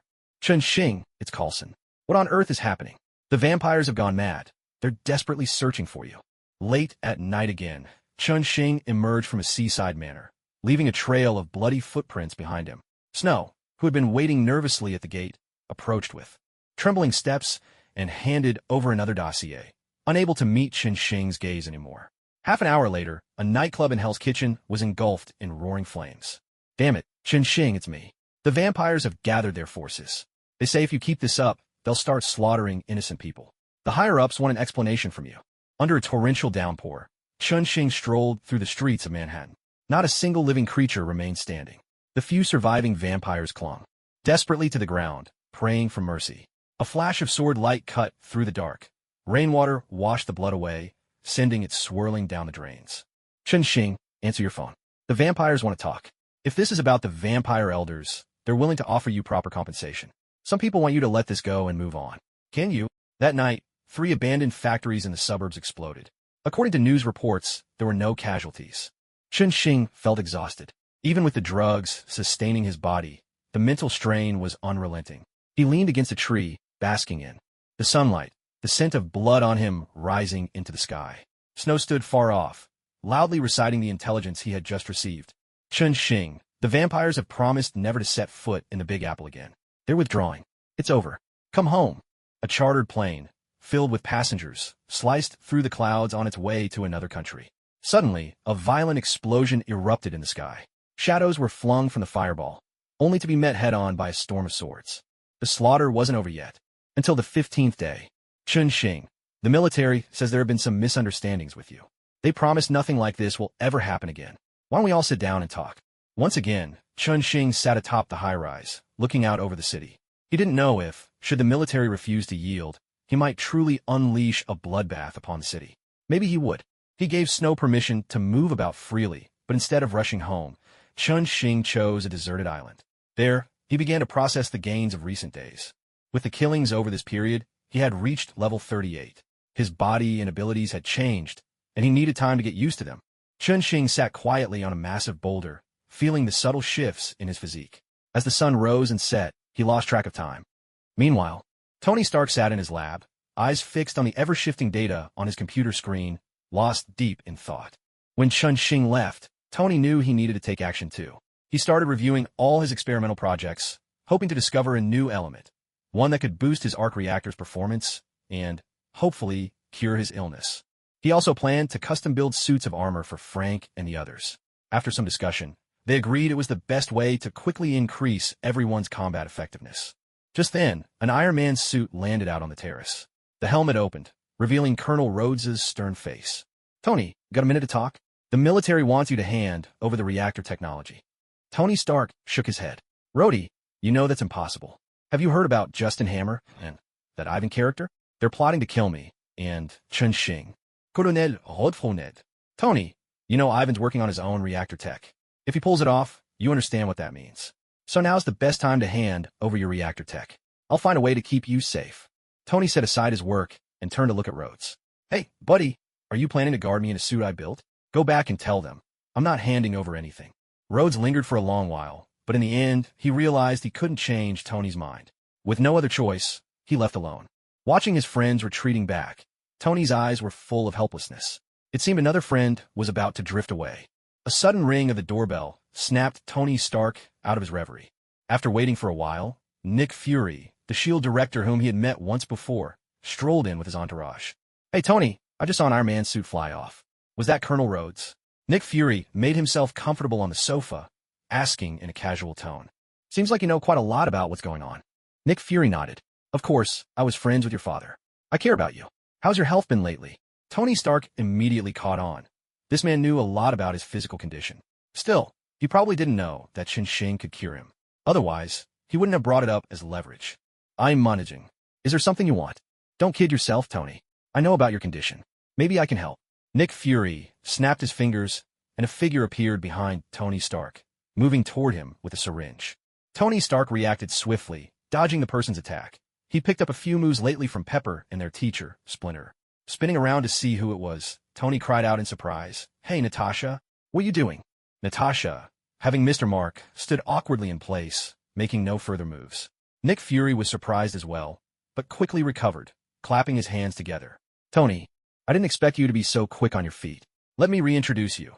Natasha is a S.H.I.E.L.D. agent, code-named Black Widow. We've actually been protecting you all along. Tony Stark laughed. It seemed there were plenty of people eager to protect him. One military type had just left, and now S.H.I.E.L.D. had shown up. So, what do you want from me? Inside the seaside villa, Nick Fury took the syringe from Natasha and placed it in front of Tony Stark. This is lithium dioxide. It can help ease your symptoms. Tony Stark picked up the syringe and toyed with it in his hand, pondering. You know, just easing the symptoms isn't going to solve anything. Nick Fury nodded in agreement. Of course. This will just make things a bit easier for you. Our techs have looked into it too. Unless someone invents a new element, there's no way to truly fix your problem. But I've tried every energy element I can think of.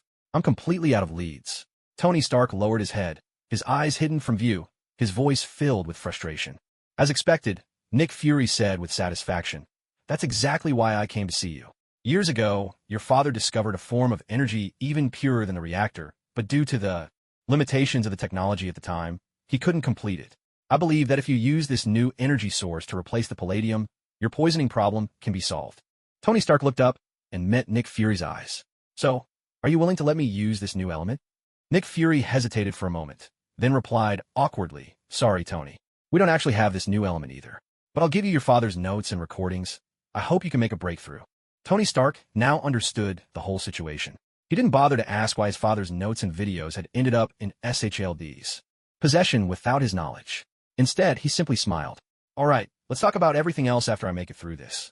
Nick Fury assumed Tony was worried about his own survival and didn't want to discuss anything further. Saying nothing more, he placed the materials he'd brought on the table and left with his team. Tony Stark started flipping through the notes, while his father's recordings played repeatedly on the nearby television. There was no doubt the messages had been left for him, yet he'd never been told about them before. Time passed.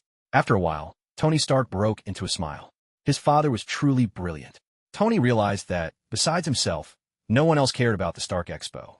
But anyone who didn't care would never discover the secret hidden within the recordings, because the new element had been concealed within the architecture of the expo itself. A day later, Tony had assembled a ring-shaped accelerator at home. For little turtles he'd recruited as helpers were busily hauling heavy machinery back and forth.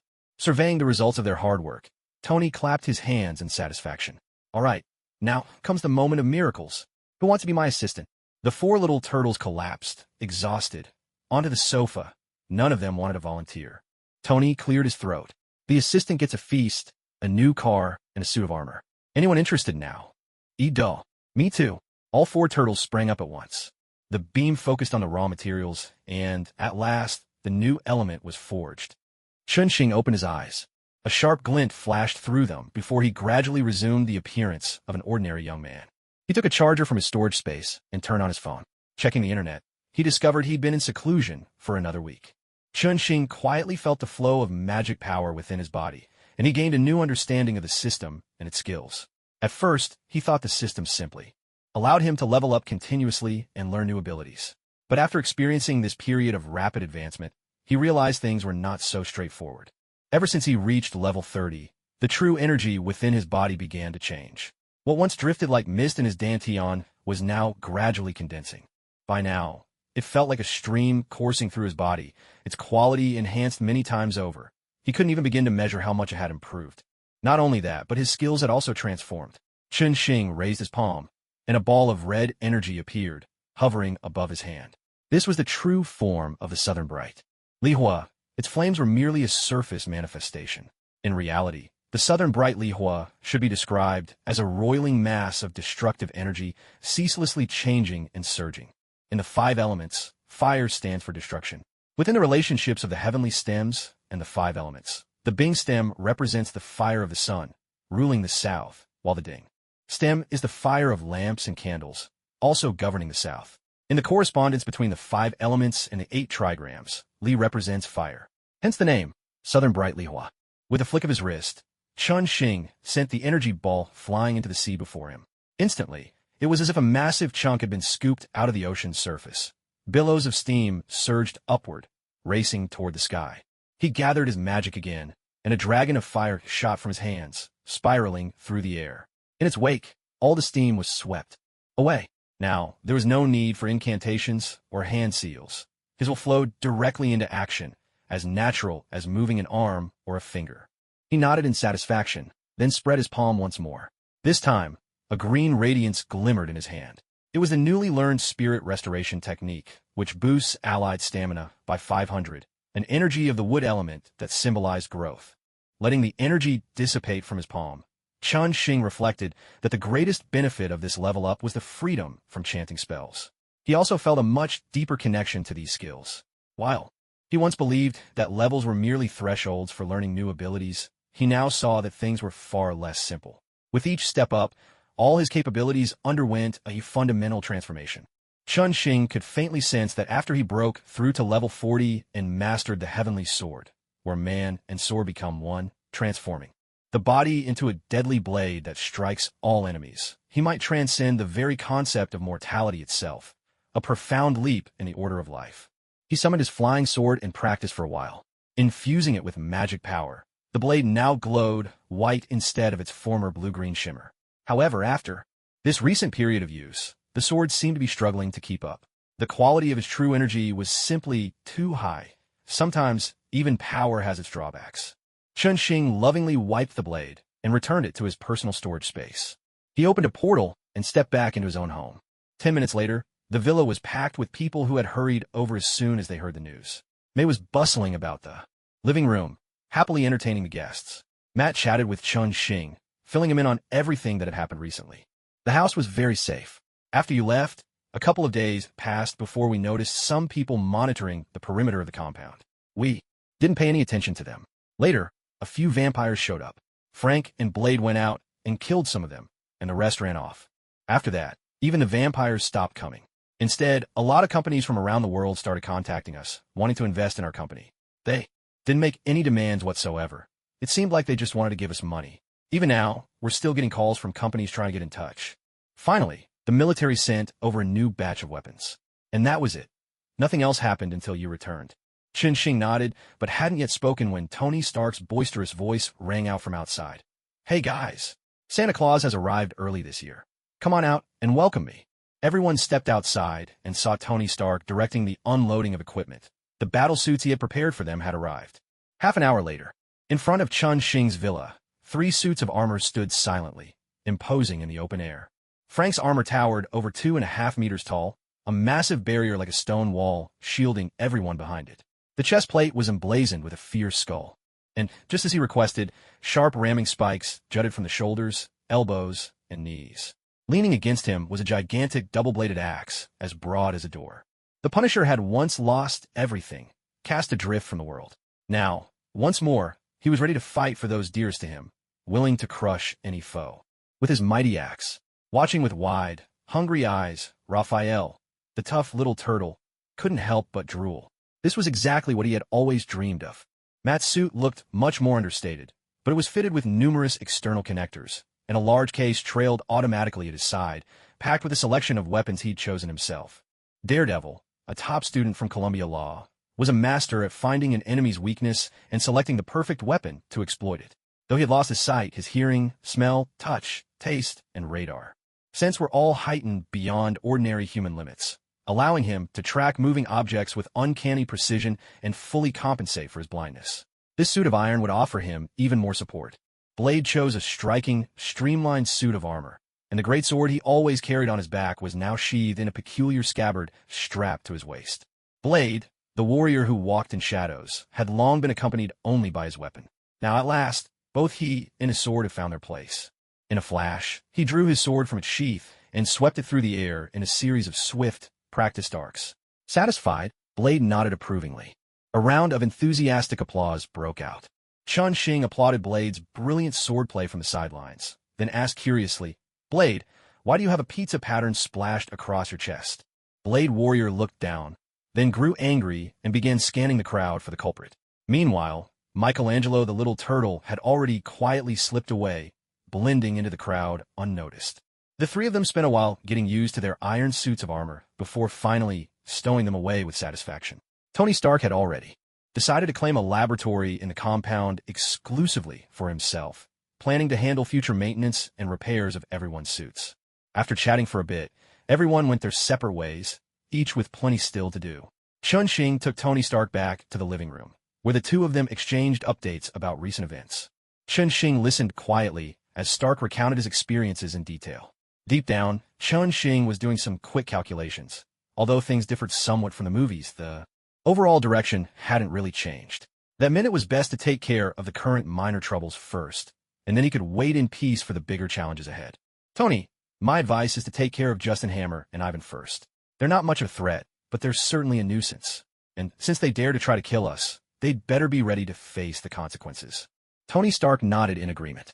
Taking business competition to the level of hiring assassins was crossing a line. For the sake of those around them, he couldn't let Hammer and Ivan walk away unpunished. Chunxing pondered a bit more. He still remembered some of the key plot points from the movies. Tony, When does the Stark Expo start? I bet Justin Hammer will show up for it. Tony Stark understood what Chun-Shing was getting at and thought for a moment. In 3 days, Hammer Industries has a product showcase during the expo. He'll definitely be there. Having reached an agreement, Chun-Shing dialed Arthur's number. Before beginning his training, Chun-Shing had ordered everyone back to the compound to defend it, so Arthur, responsible for intelligence and assassinations, had returned with his team. Now it was time to send them out on a new mission. Arthur, who had been bored out of his mind in the compound, was thrilled to get Chun-Shing's call.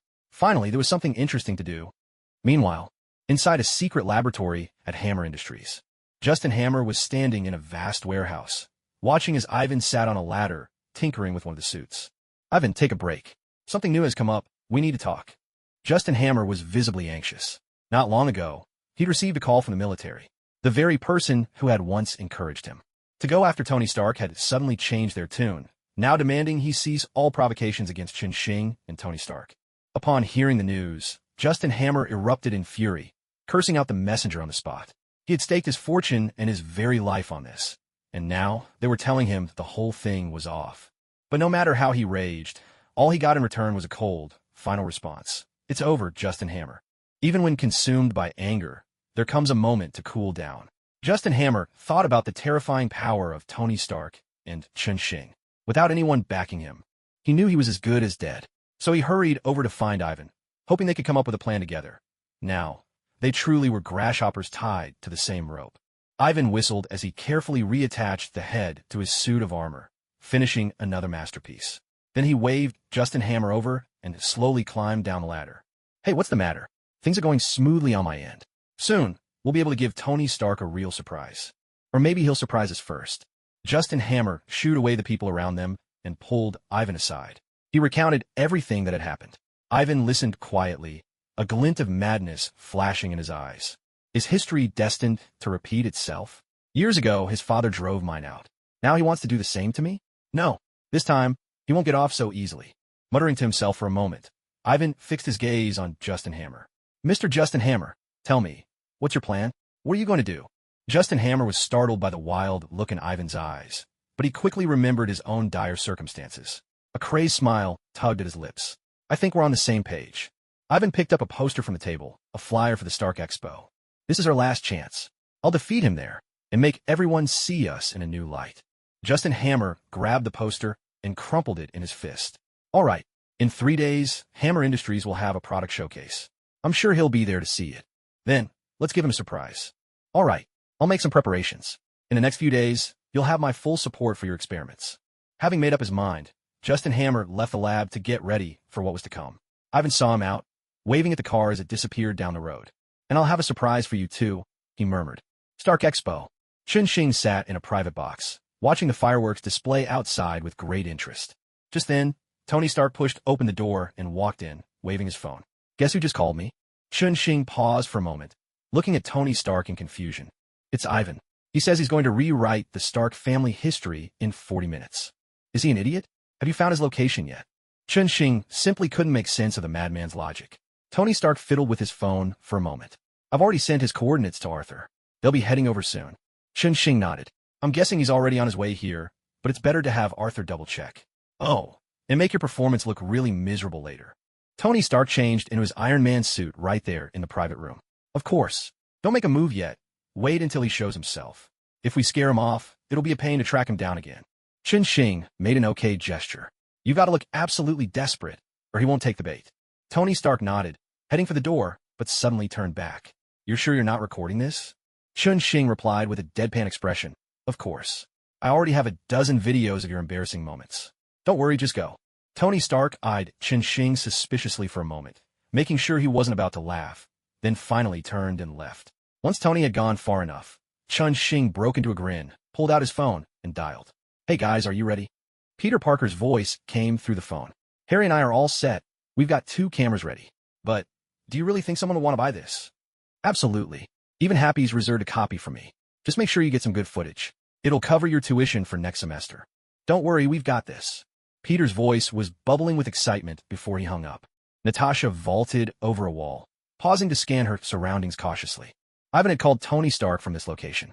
Her mission was to search the place thoroughly, either find Ivan or get her hands on his research notes. Director Nick Fury was intensely interested in the reactor Ivan had designed. He wanted everything. The courtyard was empty. Natasha slipped toward the laboratory at its center. This time, her mission clearance allowed for lethal force, so she didn't have to be overly cautious. The front lobby was deserted too, every light blazing, the whole building glaringly bright. Natasha listened intently for a moment. Footsteps echoed from upstairs. It seemed everyone was holed up on the upper floor. She ascended the stairs to the second-floor security corridor, peering carefully through the little window set in the door to assess the situation. The sound of flushing filled the air, and then a security guard stepped out of the restroom. With his back to Natasha, he strolled down the hallway in the opposite direction, completely oblivious to any danger. Natasha gently pushed the door open and slipped in silently, her footsteps making no sound as she followed close behind. Just as she was about to remove the security guard's helmet, he suddenly darted forward 2 steps and spun around. I knew someone was behind me. The guard's voice came muffled from inside the helmet. Without a word, Natasha lashed out with a kick at his knee, but to her surprise, he dodged nimbly.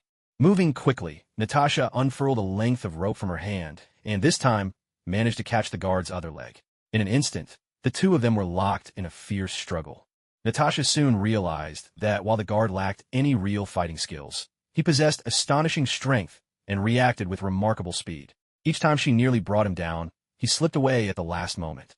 Flicking a trigger on her wrist, Natasha sent a jolt of electricity through the rope, finally knocking the guard to the ground. Seeing him still twitching on the floor, she moved in to finish the job. Her hand had barely touched his shoulder when a voice called out, "Stop, stop. That's enough." With practiced agility, Natasha spun, using the guard's body as a shield in front of her.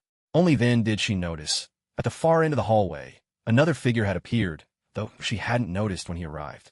This newcomer was also dressed in a security uniform, leaning casually against the wall, head tilted as he watched her. "Who are you people?" Natasha asked quietly. It was clear that these two were far beyond the usual capabilities of security staff. The guard against the wall straightened up and removed his helmet. Under the harsh lights, his bald head gleamed. "Arthur," Natasha exclaimed in surprise. She'd seen his file before. Once a contract killer, now working for Star Group, and known to be one of Chun Xing's most loyal men. Arthur flashed her a toothy grin. "Hey, let him go, will you? You're about to suffocate the poor guy. I think we're on the same side here." Natasha pulled the helmet off her captive, revealing the face of a young man. "Hi, I'm Wesley. Nice to meet you. Can you let me go now?" With a resigned sigh, Natasha tossed Wesley aside and walked over to Arthur. "Have you found anything?" Arthur motioned for Wesley to keep patrolling the corridor, then led Natasha toward a lab deeper inside. "We got here too late. Ivan's already gone to the exhibition, but he left behind some interesting things you might want to see." Inside the lab, Fox was working at a computer. Above them, the bodies of 2 security guards hung from the ceiling. "It was Ivan," Arthur said. "He killed the guards here, then left." He pulled up a chair and gestured for Natasha to sit down at the computer. The monitor was showing a live broadcast from the exhibition. At that moment, Justin Hammer was on stage, introducing his own line of armored suits. "Take a look at this computer. It's a remote control program for one of the suits. The problem is, we don't know which suit it's controlling," Arthur explained, pointing to another computer nearby. Natasha sat down in front of that second machine, started sifting through its files, and, after a brief search, looked up at Arthur. "This is Colonel Rhodes' suit. They must have secretly implanted the remote program while they were installing weapons on it." Arthur nodded, then called Chun Xing to report what they'd discovered. After a brief exchange, he hung up. Natasha, now more relaxed since it was clear any important files would have already been taken by these people, asked curiously, "Should we destroy the remote program now? I have a feeling they're going to use Colonel Rhodes to attack Tony Stark." Arthur shook his head. "Not yet. Chun Xing says to let them make their move. This is all part of setting the trap." Natasha understood, nodded knowingly, and settled back in her chair, ready to watch the drama unfold. "And now, let's welcome our military representative, Colonel Rhodes," Justin Hammer announced enthusiastically from the stage. With that, Colonel Rhodes landed on stage in his war machine armor. Chun Xing, observing the lively scene, pressed his earpiece and gave the order, "All units, get ready. Tony, it's your cue. Frank, keep a close eye on Justin Hammer." At Chun Xing's command, Iron Man soared onto the stage, landing beside Rhodes to a wave of cheers from the crowd. "Hey, Tony, have you changed your mind?" Colonel Rhodes asked quietly. "I'm just here to enjoy the show," Tony Stark replied, waving enthusiastically at the audience. Colonel Rhodes was puzzled, not sure why Tony had decided to come up. Meanwhile, Justin Hammer, seeing Iron Man arrive, quietly retreated, slipping off stage toward a nearby lounge. A burly figure shadowed him at a distance. "Rhodey, are you ready?" came a sudden question. "Ready for what?" Rhodes asked, completely in the dark, standing beside Tony Stark. Suddenly, every armored soldier on stage swung their weapons toward Iron Man. Colonel Rhodes realized his own suit was out of his control. The gun on his shoulder turned to target Iron Man as well. "Damn it, those idiots in the military," Iron Man muttered. Rhodes' sudden movement had startled him, but he quickly grasped the situation. After cursing under his breath, Tony shot into the sky without hesitation. At the sound of Colonel Rhodes's astonished cry, the steel soldiers on stage simultaneously fired up their thrusters, chasing after Iron Man. Bullets wove a deadly web through the air behind him. Relying on the superior performance of his new armor, Iron Man burst through the encirclement amid the hail of gunfire, then launched a fierce counterattack. It had to be said, the iron soldiers manufactured by Hammer Industries were poor in quality. Even with Iron Man deliberately holding back, many of them were still shot down. "Tony, this won't do. You need to let them rough you up a bit." Chun Xing's voice sounded gleeful over the communicator, clearly enjoying the spectacle. Iron Man glanced around helplessly, then rammed straight into Colonel Rhodes's armor. The two suits of armor collided with a heavy crash, and Iron Man let himself be seized and hurled to the ground by Rhodes. Colonel Rhodes immediately pursued, pinning Iron Man down and unleashing a furious barrage of fire. "Hey, Tony, what's going on? My suit's out of control. Do something quick." Colonel Rhodes was trapped inside his armor, shouting frantically as the chaos before his eyes nearly drove him mad. Beneath him, Iron Man shifted into a more comfortable position. "Rhodey, is this how you're planning to protect me?" Chun Xing watched as the remaining iron soldiers gathered around Iron Man and Colonel Rhodes. He sent a signal to Arthur, instructing him to disable the control program on Rhodes's suit. It was time for the main act to take the stage. Freed from the override, Colonel Rhodes collapsed weakly beside Iron Man, who glanced around, got to his feet, and began dispatching the nearby iron soldiers with the laser weapons mounted on his wrists. Deliberately rationing his shots, Iron Man made the laser beams smaller and smaller, until at last, as he brought down the final iron soldier, all his power was spent. "Chun Xing, have you found him yet? If he doesn't show up soon, I'm out of options," Iron Man called out, feigning exhaustion as he slumped to the ground, then spoke into the comms channel to Chun Xing. Watching as a sudden energy source appeared on his scanner, Chun Xing broke into a smile. "All right, he's here." Iron Man let out a breath of relief, sat up from the ground, and patted the prone Colonel Rhodes. "Come on, time to get back to work." Realizing his suit was back under his control, Colonel Rhodes scrambled to his feet, eyes warily scanning the surroundings. Suddenly, a whip lashed across his armor, knocking him down once again. "Ivan, looks like you built yourself a new toy. Does this tie into your particular hobbies?" Iron Man stood up, facing Ivan as he spoke. "Let's hope, in a minute, your body is as tough as your mouth," Ivan retorted, swinging his electrified whip and once again sending Colonel Rhodes crashing to the ground. The other whip coiled around Iron Man's arm, crackling with energy. Ivan tightened the whip with confidence, hoping to rip off one of Iron Man's arms. But after several tugs, he realized Iron Man stood firmly in place, gripping the other end of the whip. "Is this what you wanted?" A beam of light flashed. Ivan's arm was severed from his body, and he collapsed to the ground with a scream of agony. "What?" Ivan clutched his arm, his face full of disbelief. "Because you're just as foolish as your father. Both of you chose the wrong opponent, stepped into the wrong ring." Chun Xing strolled over with his hands behind his back, while Frank, dragging Justin Hammer, followed closely behind. Justin Hammer struggled desperately in Frank's grasp. "No, you have no right to kill me. You should hand me over to the police." Tony Stark, having survived the wars between vampires and demons, was no longer the naive young man he once was. He stepped in front of Justin Hammer, raised his hand, and a red light flared. Justin Hammer's voice was cut off in an instant. "Now only this fool is left, though he hardly has any experience." Chun Xing walked over to Ivan, extending his palm toward him. A red glow began to shine in his hand. Ivan stirred, his voice hollow and devoid of hope. "Don't bother. I've already prepared my own funeral." As soon as Ivan finished speaking, a red indicator light suddenly lit up on his armor. "Damn it, he's rigged the suit to self-destruct. Has everyone else gotten out?" Tony Stark asked anxiously. "Of course.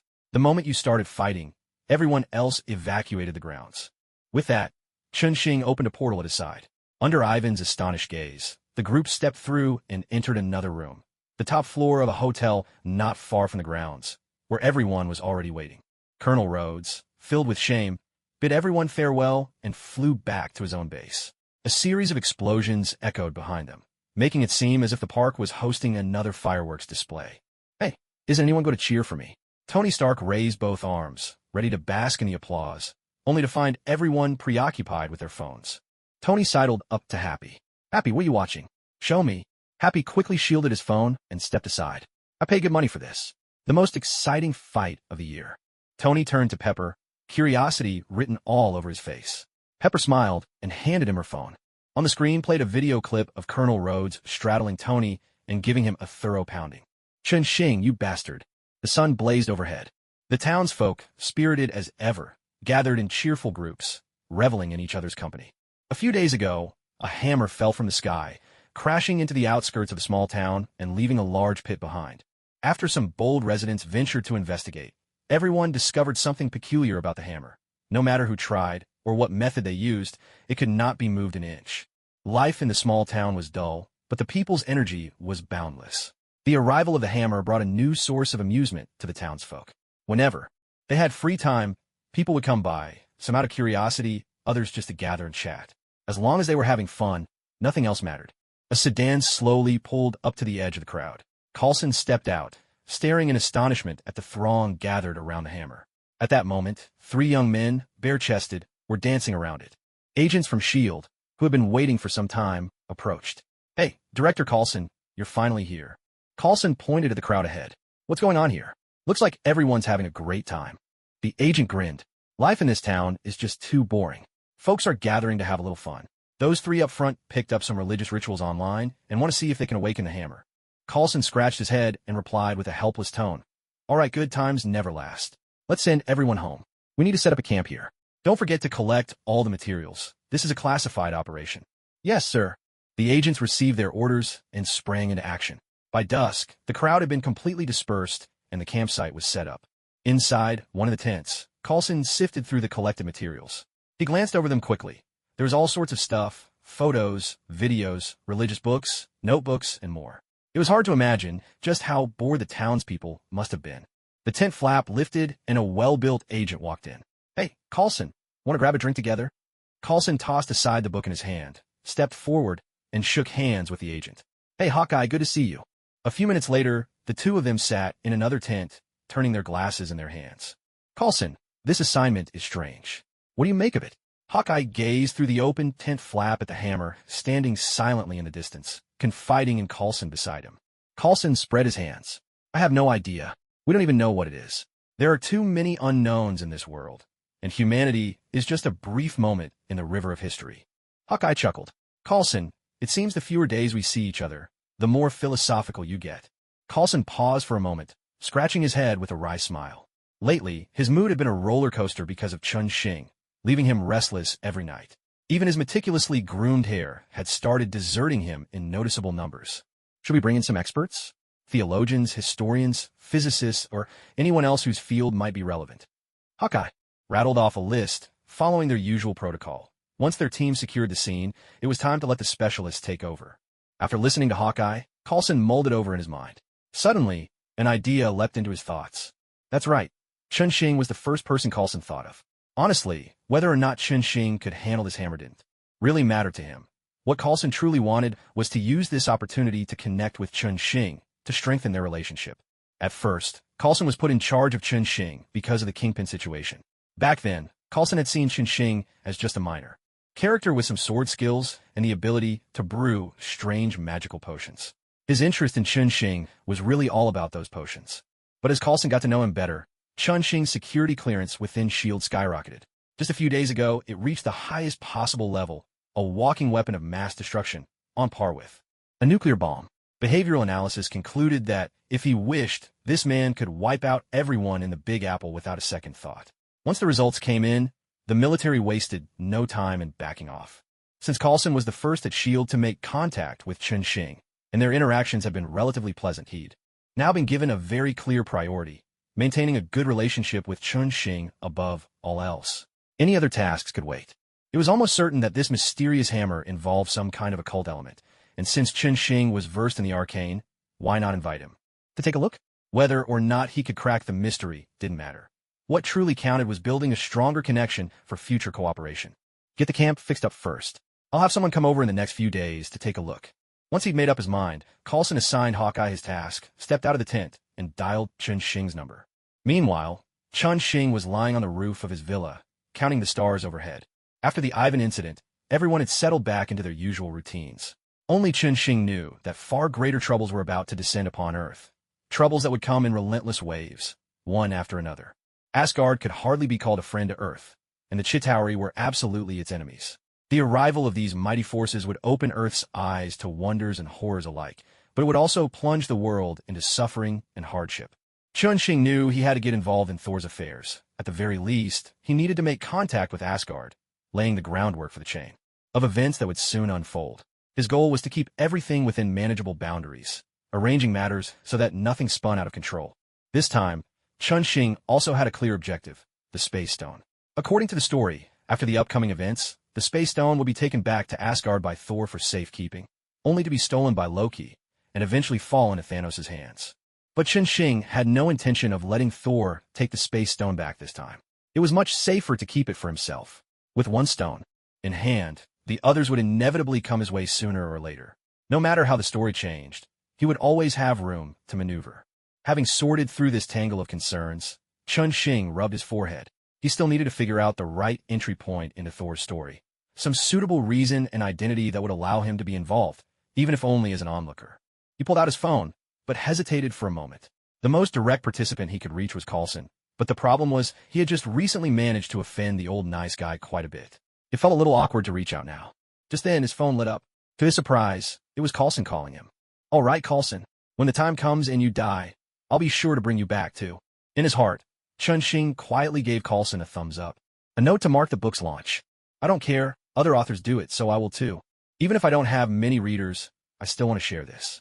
As a newcomer, a rookie, from the first chapter until now, it's been an absolute joy. Honestly, every day sitting in front of the computer and pounding out words, I feel a special kind of satisfaction. Let me share something that really stuck with me. One morning, as usual, I scrolled through the comments after getting up. I always make a habit of reading through them, deleting the ones that curse me out, highlighting the ones that praise me. That day, I noticed a reader who'd started my book in the middle of the night. He read slowly, and every 20 minutes or so, he'd leave a comment on whatever passage caught his interest. He kept it all night, right up until after 7 in the morning. I figured he either went to sleep at last, or had to leave for work. Seeing this guy, it felt like looking at a younger version of myself, spending the whole night lost in a book, content, and entertained. That day, I was especially happy. It felt like coming full circle. Once, it was someone else's book that kept me company through the night.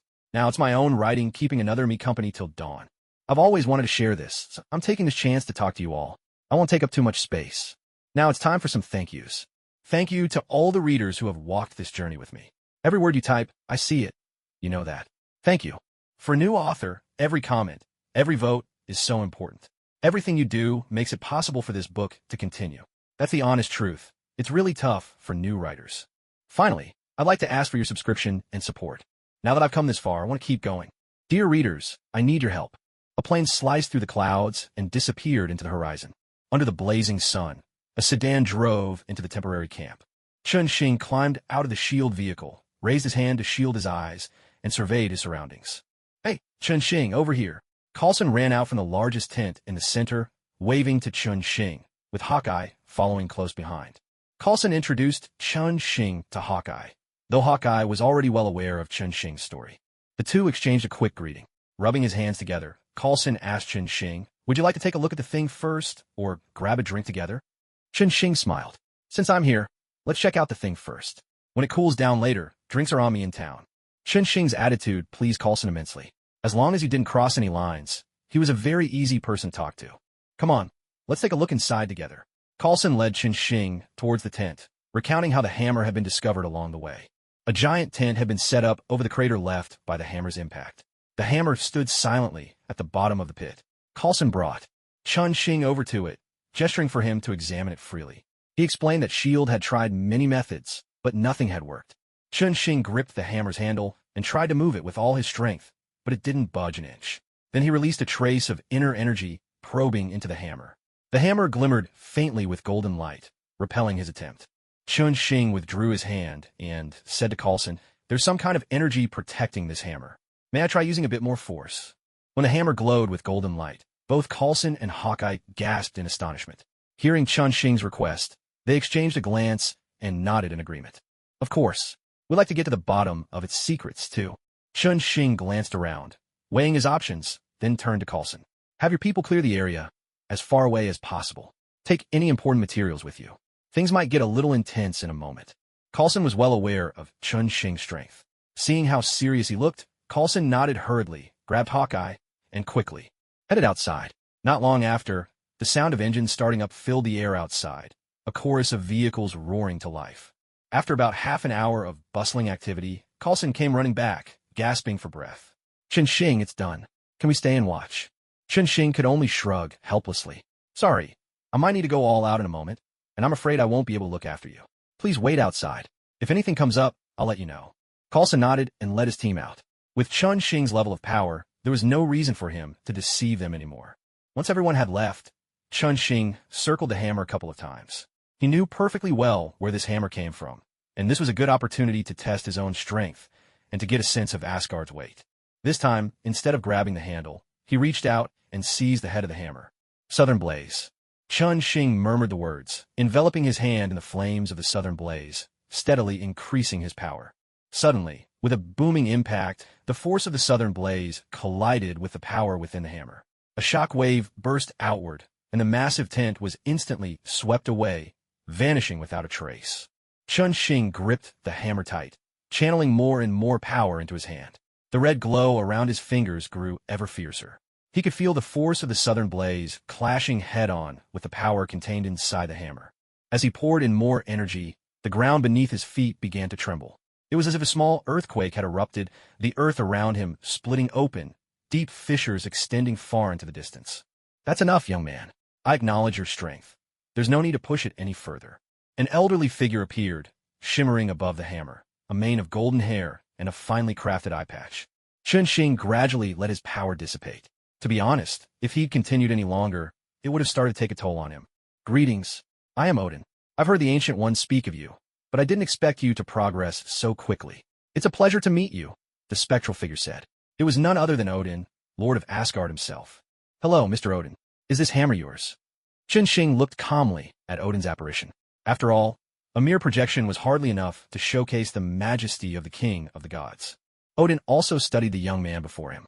The Ancient One had mentioned Chun Xing and had warned him not to corner this young man, lest dire consequences follow.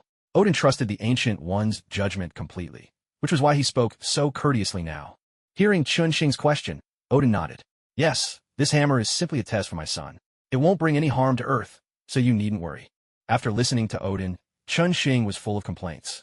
These three father and sons, each one is more unreliable than the last. If this had happened in my old world, I'd have scattered your ashes by now. Well then, I have no problem with it. I wish your child good luck with his test. Chun Xing waved his hand cheerfully. Since he had already gotten involved, he decided to just watch from the sidelines for now. Odin thought for a moment, then continued. If possible, please don't interfere with this trial. It's extremely important to Thor. Chun Xing chuckled inwardly. The Ancient One is giving out trials. Odin is giving out trials. Are you all running some kind of Marvel Masterclass? No problem. I won't interfere, but I might observe from a distance, Chun Xing replied, putting on a look of deep concern for Earth's safety. Of course, you're always welcome to visit Asgard. If you have the chance, we can meet and talk, Odin said. With that, Odin ended the call. Before leaving, he restored the hammer he'd just dented with his grip to its original state. The projection faded away. Chun Xing took out his phone in the quiet of the space and dialed Coulson. S.H.I.E.L.D. would need to rebuild their camp from scratch. Evening fell. Chun Xing, Coulson, and Hawkeye sat in a small town bar, eating barbecue that tasted rather odd. Facing their curious stares, Chun Xing took a swig of cold beer and explained, "You can think of this as an alien elder testing his child. For now, it has nothing to do with Earth. Our job is just to watch." Coulson pondered for a moment after hearing Chun Xing's words, then asked, "Are these aliens powerful? We need to assess their threat level." Chun Xing spread his hands. To be blunt, Earth has absolutely no chance against them. Not long ago, they were worshipped as gods on this planet.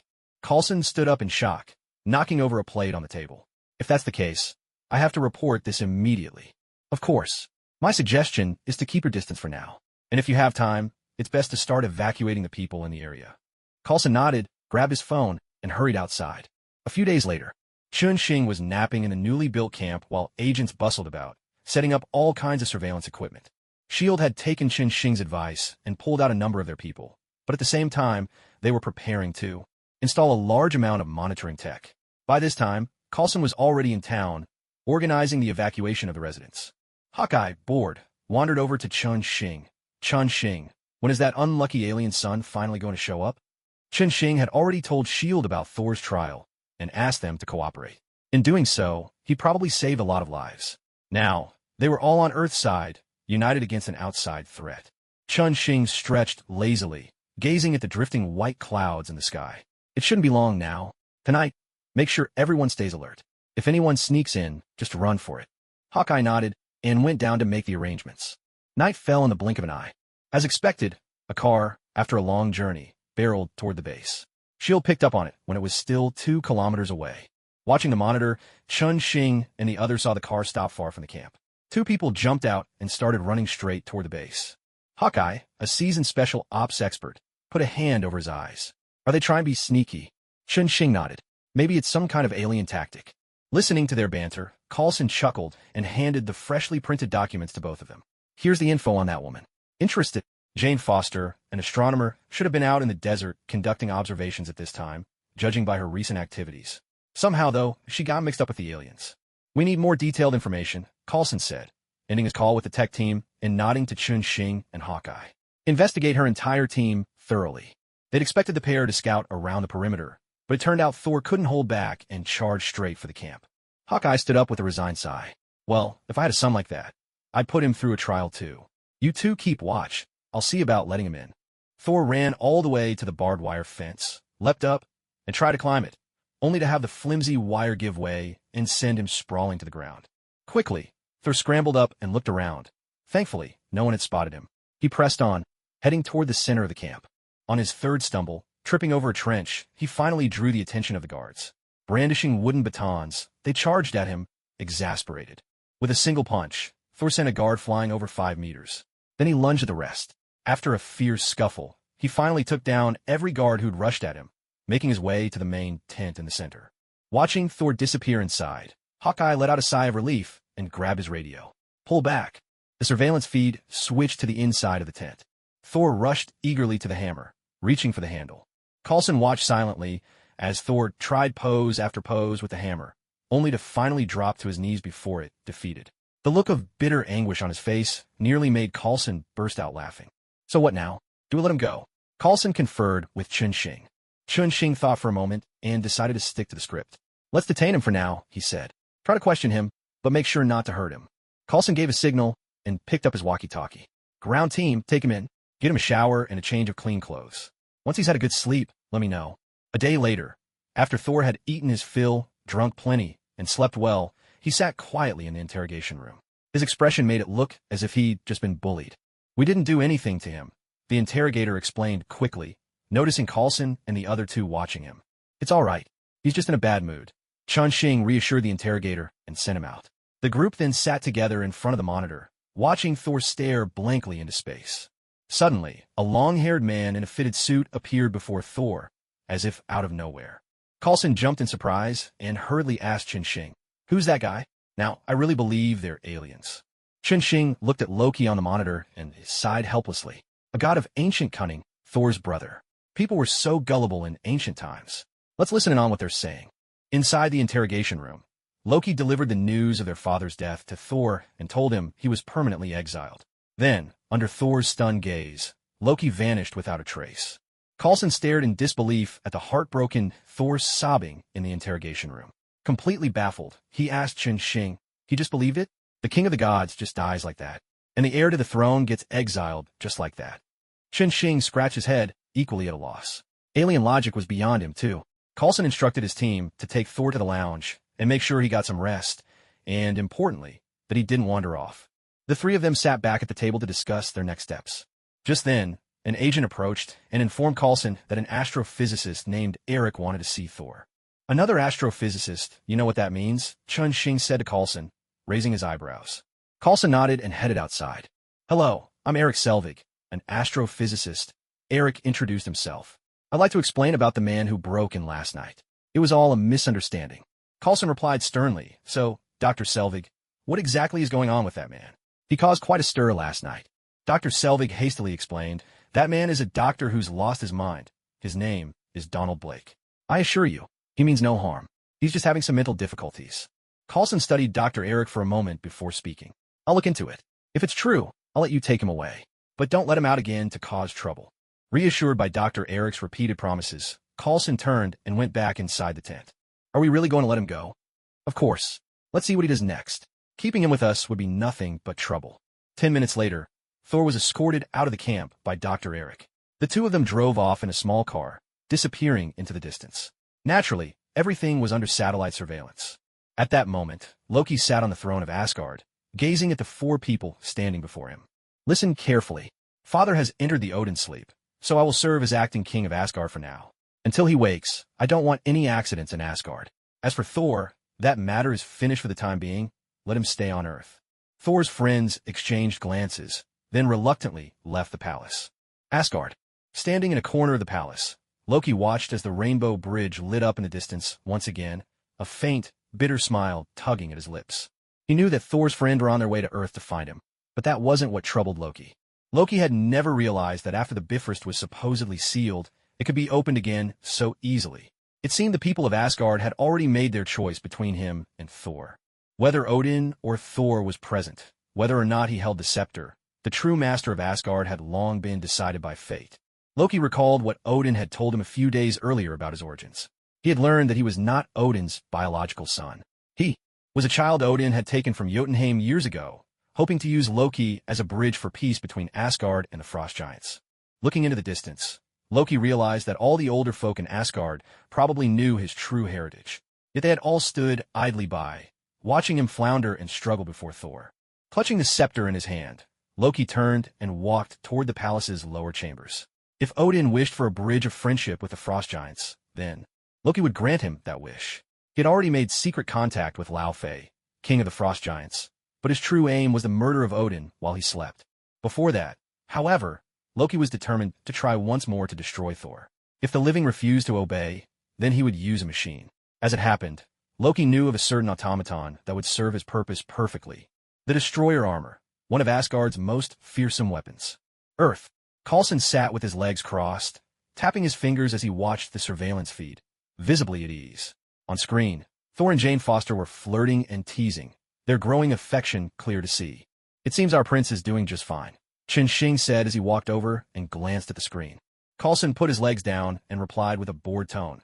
I wonder when his father will come take him home. Does this even count as a trial? Chen Xing shrugged. If your son could finish elementary school in 1,000 years, you wouldn't be in a hurry either. Coulson let out a sigh. These damn immortal races made it impossible for him to conduct any proper behavioral studies. After all, who could predict what a person would become after thousands of years, or what attitude they'd eventually have toward Earth? But I think this should wrap up soon. We've all seen what his brother's been up to, and I doubt that's still part of the trial. As the two chatted, an alarm suddenly blared. The satellites had picked up a massive energy surge. Coulson sprang to his feet, quickly pulling up the satellite map on his computer. A small red dot blinked incessantly at the edge of the town. Just then, Hawkeye rushed in. Coulson, what's going on? Coulson didn't answer immediately. The technicians at his side were frantically adjusting the surveillance feeds. In a short moment, a clear image appeared on the screen. For people dressed in medieval garb were approaching the town. Is Thor in town? Chen Xing asked from side. Coulson nodded, motioning for the technician to display Thor and the 4 newcomers on the same feed. Through the footage, they could see the 4 strangers easily found Thor. The group gathered and spoke, and Thor's expression shifted dramatically, from dejection to excitement to intense anger. The show's about to begin. Are you two planning to grab front row seats? Chen Xing, spotting Thor's friends, sensed this farce was drawing to a close. He planned to head over, hoping to introduce himself to Thor. Coulson and Hawkeye nodded in unison. The 3 of them piled into a car and drove toward the town. Halfway there, the car's alarm blared. Coulson quickly picked up the communicator. On the other end, a technician reported another surge of intense energy, this time at the opposite end of town. Chen Xing sighed, surprised at how quickly things were escalating. He knocked on the window and said, Coulson, order everyone to evacuate the town. Get as far away as possible. I'll go check it out. Wait for my signal. Without waiting for Coulson's response, he pushed open the car door and launched himself into the air. Coulson slammed on the brakes, exchanging a glance with Hawkeye, and the two hurriedly relayed the evacuation orders to the agents. Out the window, they could already see crowds of people fleeing the town in a frantic rush in the opposite direction. Loki sat upon the throne, mentally commanding the destroyer armor. The armor scanned the ground, intending to first investigate where the hammer was. A sharp metallic sound rang out just then. A small stone had struck the destroyer's helmet, producing a crisp echo. The destroyer looked up and saw a figure perched atop his sword, casually waving in its direction. Blinding red light flared. The annihilation beam shot skyward at the figure. Loki had no patience for conversation. The beam pierced through the figure, vaporizing a white cloud behind it in an instant. Slowly, the shadow of the person in the sky faded, dissolving into thin air. It had only been an illusion. Hey, I know what you're after. Follow me. Another pebble landed atop the destroyer's helmet. Chun-Shing soared toward the town. Loki, frustrated, stomped his foot, but after a moment's thought, he decided to follow the man toward the town. The destroyer armor gave him confidence. He was not afraid of being tricked. Jane, I have to go deal with my father's situation, but I swear I'll come back for you. This is where we first met, and it holds our dearest memories. Thor was saying goodbye to Jane Foster. He planned to return with his companions to expose Loki's schemes and awaken his father. He pointed to the house behind him, making his vow. Within those walls were memories of their happiest days together. Suddenly, a flash of red light streaked by, and the house collapsed into ruins. Heavy footsteps thundered as the colossal destroyer armor charged forward. Loki had found his target. Thor, watch out! A shout rang out. Sif, Thor's loyal friend, rushed in, sword in hand. She had clearly been watching over them. She leapt high, her blade piercing through the destroyer's chest. The destroyer's head spun a full circle. Red light blazed, and the annihilation beam fired at Sif, who was now within arm's reach. Sif twisted midair, narrowly dodging the blast, only to be sent flying by a powerful punch from the destroyer. The sword lodged in its chest was yanked out and tossed aside. By now, all of Thor's friends had arrived. Together, they launched an assault on the destroyer armor. Yet, in the end, they wound up laid out in neat rows behind Thor. Back on his throne, Loki began to laugh. At last, victory was his. All he had to do now was deal with Thor, join King Laufey in destroying Odin, and everything would be finished. Thor stood tall, resolve etched into his face. Take my life, but spare them. Thor faced the destroyer armor with unwavering courage, while his companions wept with emotion behind him. As Loki gazed at his brother, memories of their past together flashed through his mind. The destroyer hesitated for a moment, then drew back its fist and swung it at Thor. It's over, Loki said to himself. His fist landed squarely on Thor, sending him flying 3 meters through the air. Thor's heart sank. He wondered, if he died, would his enemy harm his friends? Loki's heart turned heavy as well. The destroyer armor, Asgard's most formidable weapon, had just sent this powerless mortal tumbling with a single blow. Odin, could you be any more of a puppet master? Thor struggled to his feet, dazed, and in that moment, it seemed he could hear his father's voice. My son, you have grown. Loki rose from the throne. When he saw Mjolnir hurtling through the sky, he knew it was finished. He withdrew his consciousness from the destroyer armor. Now, he would face the return of the rightful king, Thor. Loki hurried toward the chamber where Odin lay in his deep slumber. By now, the frost giant king Laufey must be close. If this was all Odin's plan, then Loki had to stop Laufey, at least to deny Odin any excuse to strike him down. Thor caught Mjolnir as it crashed down from the heavens, divine power once again surging through him. He felt the weight of his father's approval, and tears welled at the corner of his eyes. With a crack of lightning, Mjolnir shot forth and struck down the destroyer armor. Thor soared into the sky, swinging his hammer to summon a fierce storm. The winds swept up the armor, tearing it apart with unstoppable force. As the storm overhead began to fade, Chun-Shing yawned and rode his sword down toward the town below. By now, Thor had landed back on the ground. His companions gathered around him in a circle, their faces beaming with joy. Hello, I'm with Earth's official organization. May I ask who's in charge here? Chun-Shing approached from the side. Everyone turned their eyes to this new arrival. Chun-Shing flashed Coulson's badge in front of them. Thor stepped forward. Hello, I am Thor, but you may also call me the God of Thunder. We come from Asgard. Chun-Shing shook Thor's hand and gestured to the damaged houses nearby. Hi, did you do all this? Thor frowned, uncertain of Chun-Shing's intent, but answered honestly with a nod. Sorry, this was an Asgardian affair. Chun-Shing smiled. Well, at least no one was hurt. I'm curious. How do you plan to compensate the town for the damage? Thor hesitated at the question. Jane Foster quickly stepped forward, placing herself protectively in front of him. She addressed Chun-Shing. Sir, he's not from Earth. Chun-Shing nodded, turning to Jane. But you are, aren't you? Are these houses not owned by Earthlings? If you break something, shouldn't you pay for it? Xing's question left Jane Foster utterly speechless. She looked helplessly at Thor. Thor could feel the divine power surging within him, but there was nothing he could do about the situation. They weren't here to fight, after all. At that moment, Sif stepped forward. Hello. We're willing to make reparations, but we don't have Earth's currency. Can we pay in something else? Xing nodded indifferently. By the time Coulson arrived, he found Xing standing in the center of the small town, fiddling with a gleaming sword in his hand. You're too late. They've already returned to Asgard, Xing said as he sheathed the sword and greeted Coulson. Coulson's expression was grim. The days spent observing, Thor had gradually eased his wariness of these extraterrestrials. But the recent storm had shattered all his illusions. Harsh reality now stared him in the face. Xing patted Coulson on the shoulder. The incident was over, and he was ready to head home. It wouldn't be long before they all crossed paths again. Asgard. King Laufey stood beside Odin, silently watching the slumbering Allfather. His whole body trembled with excitement. The nightmare that had haunted the frost giants was about to vanish forever. Laufey raised a dagger, aiming it at Odin. In the next instant, a beam of light knocked him to the ground. Loki stood at the doorway, one hand gripping his scepter, the other steadying himself against the wall, out of breath. He made it just in time. Thor appeared on the other side of the room, glaring furiously at Loki. Loki, your scheme has failed. Prepare to face Father's punishment. Loki pointed to the floor. Thor, didn't you see? I just saved Father. The one lying there is the leader of the frost giants. They were about to start a war. Thor looked warily at King Laufey's fallen figure. He half believed Loki's words, but couldn't make sense of the scene before him. It never occurred to him that Loki had brought Laufey in himself, especially since Loki had just vanquished him. Listen, Thor. The frost giants have already made their move. The scepter is in my hand. I'm going to finish them. With that, Loki dashed out of the room. King Laufey was dead. The frost giants would never let this go, nor would Asgard forgive him. In that case, let war erupt. Once war began, no one would have time to deal with him.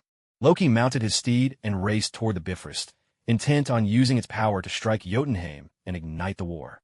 The world tree blazed with light as energy surged out of control. Loki's face was illuminated, white as snow in the storm of power. Loki, stop it. Now is not the time to start a war. Thor hurried over, recalling Odin's teachings and determined to halt Loki's actions. Idiot, stop meddling. Loki's patience snapped as he launched an attack against Thor. The two of them clashed fiercely. Though Loki wielded the scepter, he was still no match for Thor. Their battle raged through the control room all the way to the edge of the Rainbow Bridge. At last, Loki collapsed, powerless, onto the Rainbow Bridge, but still managed to smile as he said, Thor, stop fighting. The Rainbow Bridge can't be closed anymore. Only then did Thor realize that, caught up in struggling with Loki, he had missed his chance to shut the bridge down. That's what you think. I can still close it. Thor raised Mjolnir and brought it crashing down on the bridge. Are you out of your mind? Do this, and you'll never see Jane again. Loki, witnessing Thor's desperate action, wasted no time in warning him with Jane's name. Thor hesitated for a moment, but then lifted his hammer and struck the Rainbow Bridge once more. With an earth-shattering crash, the bridge shattered beneath them, sending both of them plummeting toward the cosmic abyss. Suddenly, Odin appeared, seizing both of them in a firm grip. The moment Thor saw his father, his face lit up with excitement. But Loki gazed quietly at Odin, his eyes asking, was all of this your design? Odin returned Loki's look, answering silently, I gave you your chance. Loki smiled faintly, then let go of Odin's hand, allowing himself to fall into the void of the universe. SHIELD headquarters. Director Nick Fury sat behind his broad desk, going over the mission report Coulson had delivered several days earlier, again and again. Odin, Thor, Loki, Asgard. When myth had stepped into reality, Nick Fury's feelings grew impossibly complex. A veteran forged in the fires of war, Nick Fury knew all too well how terrifying conflict was for ordinary people. Yet he also understood that in war lay countless opportunities, and he was the man best suited to seize them. Over the years, countless comrades had come and gone by his side, some disappearing quietly at unknown moments. In the end, only he remained, rising from a rank-and-file soldier with no background to become director of S.H.I.E.L.D., a journey paid for with unimaginable effort. Nick Fury examined the photographs, carefully analyzing the brief conversations of these extraterrestrial visitors, an old king, a forthright elder son, an ambitious younger son. Such a combination seemed made for war. With characteristic acuity, Nick Fury sensed that since they had chosen to come to Earth, it wouldn't be long before they returned. Whatever they were bringing, good or ill, it was time to start preparing. Nick Fury organized the reports, knowing they would secure him more funding and greater authority. But before that, As a seasoned veteran, his first task was to find some qualified teammates, people who would bring him both honor and protection. Thinking of his future teammates, Nick Fury allowed himself a brief smile. Someone was arriving at just the right time. He gathered up the files, rose to his feet, and made his way toward the parking lot.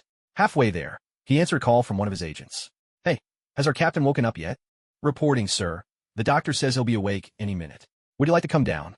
"I'm on my way. Keep him under close watch." An explosion ripped through the silence, followed by a rush of icy seawater. Steve Rogers jolted awake from a nightmare, his memory frozen at the moment before his crash. A familiar radio broadcast crackled in his ears, and the sharp scent of disinfectant filled his nose. Steve exhaled, his gaze unfocused on the overhead lamp in the hospital room. It seemed he'd been rescued after all. Strength gradually returned to his body. Steve Rogers sat up in bed, eager, almost desperate, to learn what had happened after his plane went down. A gentle breeze drifted in through the open window, brushing cool and fresh against his face. Steve turned to look outside, relishing a lightness he hadn't felt in so long. The sound from the radio caught his attention, a broadcast of a baseball game from May 1941. Steve smiled to himself. He'd been at that very game and had enjoyed it immensely. Steve Rogers burst out of the room and ran into the corridor. No one tried to stop him. No gunshots, no bullets flying his way. Only strangeness, unfamiliar streets, unfamiliar towering buildings, unfamiliar cars and pedestrians. He stood in the middle of the street, disoriented, his mind overwhelmed by noise and fleeting images. "Where am I?" A black sedan pulled up beside him. Nick Fury stepped out of the car. "I'm truly sorry for the little performance just now, Captain, but we thought it was the best way to help you ease into all of this." Steve Rogers stared at the man who had suddenly appeared before him, struggling to keep his emotions in check. Ease into what exactly? Nick Fury glanced around, then lowered his voice. "You've been asleep for 70 years, Captain." Chun Xing pedaled his bicycle through the sea of flowers, heading toward the laboratory. Recently, many people had taken a liking to this activity, saying it was a great way to relieve stress. The gargoyles were planning to start a cycling club, led by none other than their queen herself, a hobby, it was said, that she'd picked up from watching television. After participating enthusiastically twice, Tony Stark completely distanced himself from the activity. Instead, he led the 4 baby turtles he had bribed and set out to form a motorcycle club. Today marked the founding of the club, and Tony Stark had invited a crowd to join the celebration. At the entrance, Happy was polishing his beloved Ducati. The bike had cost him a month's worth of pocket money, and rumor had it that riding it increased his chances of impressing women by 50%. Chun Xing parked his bicycle next to Happy and called out cheerfully, "Hey, Happy, I heard Tony ate dust behind the night gargoyle for 2 days straight. Is that true?" Happy looked up, saw it was Chun Xing, and grinned. He pulled out his phone and waved it at Chun Xing. "Hey, Chun Xing, $100, and it's worth every penny. I guarantee you'll get to see the most spectacular side of it." Chun Xing readily completed the deal with Happy at the door, and the two of them put their arms around each other's shoulders, laughing heartily. "Even though I can't see it, I can feel just how lascivious your laughter sounds." The ever-elegant Daredevil stepped in front of them, his half-smile adding yet another layer of charm to his already striking looks. Chun Xing threw his arm around Daredevil's shoulders as they walked into the club together, quietly sharing Tony's embarrassing stories with Matt as they went. Inside the hall, several motorcycles stood scattered about, and Dr. Bruce Banner was busy making adjustments. Chun Xing called out from a distance, "Hey, Dr. Banner, what brings you here? Did you join their club too?" Dr. Banner looked up and waved back. "That's right. If I don't turn into the Hulk, there's no way I can catch up with the night gargoyles, so I figured I might as well go with motorcycles instead." Chun Xing walked over and saw Dr. Banner fitting a small reactor into the engine compartment of a motorcycle. Intrigued, he asked, "Are you guys planning to send these bikes into the sky?" Dr. Banner chuckled. "This is Dr. Otto's latest invention. We thought we'd give it a try. As for getting motorcycles airborne, we do have some new ideas. If you're interested, you can check the files on your desk." Thinking of the pile of documents on his desk, Chun Xing shuddered and quickly shook his head. "I have absolute faith Dr. Otto will send us sky-high sooner or later. No need to read the paperwork to convince me." Dr. Banner waved towards the door and called out loudly, "Jane, could you bring me the small wrench?" In no time, a female researcher came running in with a wrench and nearly bumped right into Chun Xing. "Hey, I know you. Aren't you with the government? You even took Sif's sword." Jane Foster stared at Chun Xing with wide eyes. Chun Xing shrugged. "That's just my side job. Actually, my main work is being the boss here." "What brings you here?" Dr. Banner stood up and explained to Chun Xing, "Dr. Eric Selvig is a good friend of mine. He asked me to look after Jane Foster for a while. Do you know her?" Chun Xing asked curiously. Where did Dr. Eric Selvig go? Dr. Banner spread his hands. He seems to have joined a classified project. I don't know the details. Xing quickly caught on and smiled. I might know a little about that. Everyone get ready. In the lounge, Xing gave everyone a detailed account of his experiences during his business trip. After listening, everyone fell silent, lost in thought. For a long moment, no one spoke. Then Matt tapped his cane, drawing everyone's attention. An old king, a straightforward eldest son, and an ambitious younger brother. Well, I think we'd better prepare for battle. You mean the war will spill over to us? Tony Stark asked, hesitation in his voice. Matt replied with certainty, absolutely. In fact, it's already begun. A small town has been destroyed by them, and it seems they couldn't care less. Everyone turned to Xing. He nodded. Yes, they don't care about the lives of people on Earth. To them, it's like stepping on someone else's lawn. It's a shame, but hardly worth a second thought. Xing beckoned to Jane Foster, who was sitting in the corner. Jane, maybe you see things differently. Please, share your thoughts. Jane Foster stood up, her face clouded. She wanted to defend Thor, but honesty won out. She nodded. Xing is right. The difference is, Thor and his people wouldn't attack humans on purpose. But they also don't see it as their duty to protect us. Xing nodded to Jane, offering a word of comfort. No need to feel conflicted. We all have our own perspectives, and Thor hasn't done anything wrong. What matters now is how we respond. Queen Leonora raised her hand. The Gargoyle clan awaits your orders, Xing. One by one, the others raised their hands, signaling their agreement. Xing glanced around the room. Frank, draft a defense plan as soon as possible. Also, gather our families and key personnel here in the compound. If necessary, have them take shelter in the underground facilities. Frank nodded, stood up, and left with William the Sandman. The two of them had a lot of work ahead. Ladies, please take stock of how many people we can help. We may not be saints, but we'll do what we can for others within our ability. May stood up and led Erica and Pepper outside. Stark Industries also fell under Pepper's management.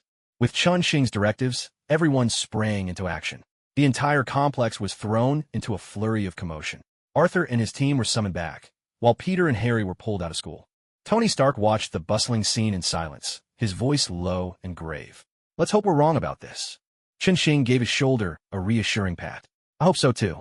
But for everyone's safety, we have to act. Xing gazed into the distant sky. This time, it wasn't just a struggle for power, but for the stones as well. And more terrifying than all of that, this was only the beginning. Somewhere inside, a secret shield facility. Nick Fury strode quickly toward the lab, with Coulson right on his heels, both faces set and tense. When did this start? Fury asked for the third time, undeterred by the lack of new answers. The moment it happened, I called you right away, Coulson replied, patient despite wishing he could say something different. Nick Fury now deeply regretted his recent decision. Not long ago, he'd approached Dr. Eric Selvig and secretly asked him to study the Tesseract. He hadn't expected the research to be so successful. So successful it was now out of control. According to Coulson's report, the Tesseract had suddenly emitted a surge of energy not long ago. What's worse, the energy was still climbing, threatening to erupt at any moment. Information about the Tesseract kept swirling in Fury's mind. He'd first learned about it back during World War II. Back then, the Red Skull had seized it, harnessing its extraordinary power to develop devastating weapons. Later, Captain America thwarted Red Skull's plans, crashing into the ocean with both the villain and the Tesseract. In the end, Howard Stark, Iron Man's father, recovered the Tesseract from the sea, studied it for a time, and then entrusted it to S.H.I.E.L.D. for safekeeping. After the incident with Thor some time ago, Fury had been mulling over how to gain even greater power. Eventually, his thoughts turned to the Tesseract. If the Red Skull could use it, surely he could too. He'd approached Dr. Selvig in secret, hoping the scientist could help him unlock the Tesseract's power. The doctor had readily agreed. If they really managed to develop a powerful new weapon, Fury would be the one to benefit most. But if something went wrong, the consequences would be dire. After all, this was an unauthorized experiment, with no official record of its existence. Nick Fury quickened his pace, determined to nip this problem in the bud before it could grow. Coulson, evacuate all personnel immediately. Have them go back and review the confidentiality protocols. And make sure the prototype Mark II is moved to a secure location as well. Yes, sir. Coulson snapped to attention, eager to get away from the center of all this trouble. At that moment, Dr. Eric approached, his face clouded with concern. Fury hurried over to him. Doctor, have you figured out what went wrong? Dr. Eric frowned, his voice uncertain. The Tesseract itself is an energy source. Right now, all we're able to detect is a small amount of gamma radiation being emitted. We simply don't have the technology or conditions needed to control it. The doctor rambled on, but Fury, growing impatient, shook his head to show he hadn't understood a word. He offered a few words of reassurance before urging the doctor to continue his work. Then, Fury moved toward the Tesseract himself. Hawkeye was standing guard beside the Tesseract. When he saw Fury approach, he quickly acknowledged him. Fury waved him off and came to stand by his side. "Have you noticed anything unusual?" Hawkeye spread his hands. "Boss, I promise, everyone checks out. No issues." Fury's expression remained grim. Inwardly, he wondered who would make the best scapegoat for this mess. The clever staffers kept their heads down as they hurried past, rushing to get out of the line of fire. Sensing the tension, Hawkeye tried to lighten the mood. "Boss, since this thing's supposed to be a gateway to the other side of the universe, do you think maybe the real problem's on the other side of the door?" Fury shot him a look of exasperation. There was no way a reason like that would fly with the committee. Suddenly, he saw Hawkeye's expression shift. His face contorted in alarm as he pointed over Fury's shoulder. Spinning around, Fury saw the Tesseract emitting a beam of light. At the far end of the beam, a cosmic doorway was opening. Relief washed over Fury. Whatever happened next, at least now he knew who to blame. Inside SHLD's secret base, the Tesseract's energy surged, and the portal widened. Loki stepped through, a triumphant smile on his face as he appeared before them all. Director Fury, secretly feeling reassured, quickly stepped forward to engage. "Was it you who opened the Tesseract?" Loki glanced around, brandishing his scepter with a flourish. "Indeed, it was I. I have returned." "Perfect," Fury thought, silently giving Loki a mental nod of approval. Then, putting on his sternest face, he addressed Loki. "Drop your weapon. Otherwise, your actions will be considered an act of aggression against humanity." Loki looked at Fury with utter contempt. "You're not even worthy of my provocation, mortal. Open fire." Nick Fury gave the order without hesitation. He'd seen plenty of aliens in his day, and even now, he had a pager in his pocket that could summon the most powerful alien of them all. After a burst of gunfire, Loki, who had been standing before the portal, began to fade away, revealing himself to be nothing more than an illusion. A few security guards collapsed limply to the ground as Loki materialized behind everyone. "I need some servants. Any volunteers?" Hawkeye spun around swiftly, only to find Loki's scepter pressed against his chest. In an instant, his mind clouded, and he fell under Loki's control. "Well then, I'll just pick a few myself. Let's start with the quickest one here." Loki turned to Dr. Eric Selvig, who stood nearby. "You as well. Asgard respects knowledge, after all." Dr. Selvig shook his head in resignation, offering no resistance as Loki took control. Loki glanced around at the rest, clearly unimpressed, but the loudest protester from earlier was nowhere to be seen. The truth was, the moment Nick Fury shouted "Open fire," he had lunged toward the Tesseract, deftly packed it into a bag, and made his way toward the elevator. "No need to run. It's already over." Hearing Loki's words, Nick Fury stood up with a sigh, raising the remote control high above his head. A gunshot rang out. Hawkeye fired, knocking Fury to the ground. The case in Fury's hand skidded far away. That remote in his hand could blow up the entire base, Hawkeye explained, then dashed over to retrieve the case as Loki led the group out.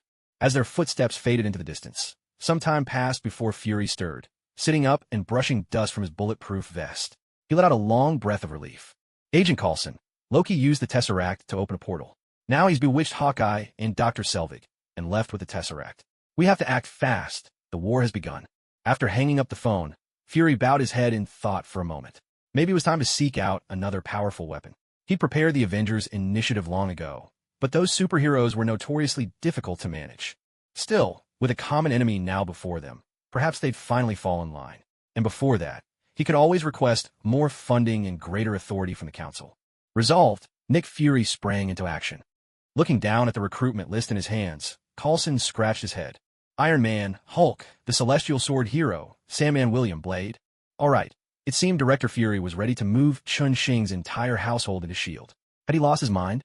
Coulson knew one thing for sure. Chun-Xing wasn't the type to fall for moral persuasion.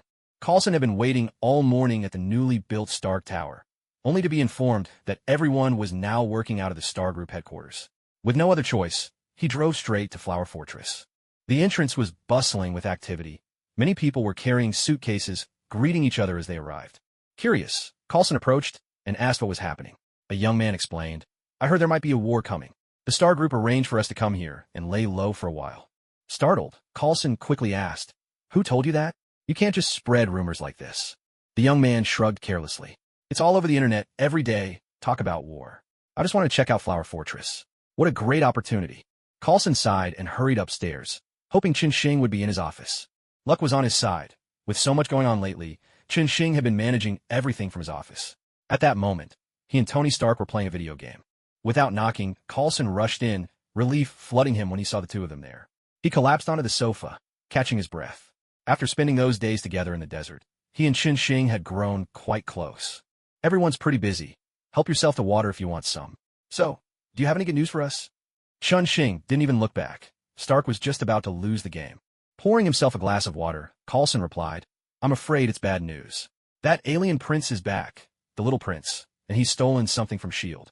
Tony Stark feigned shock, tossing aside his controller and settling onto the sofa, waiting for Coulson to elaborate.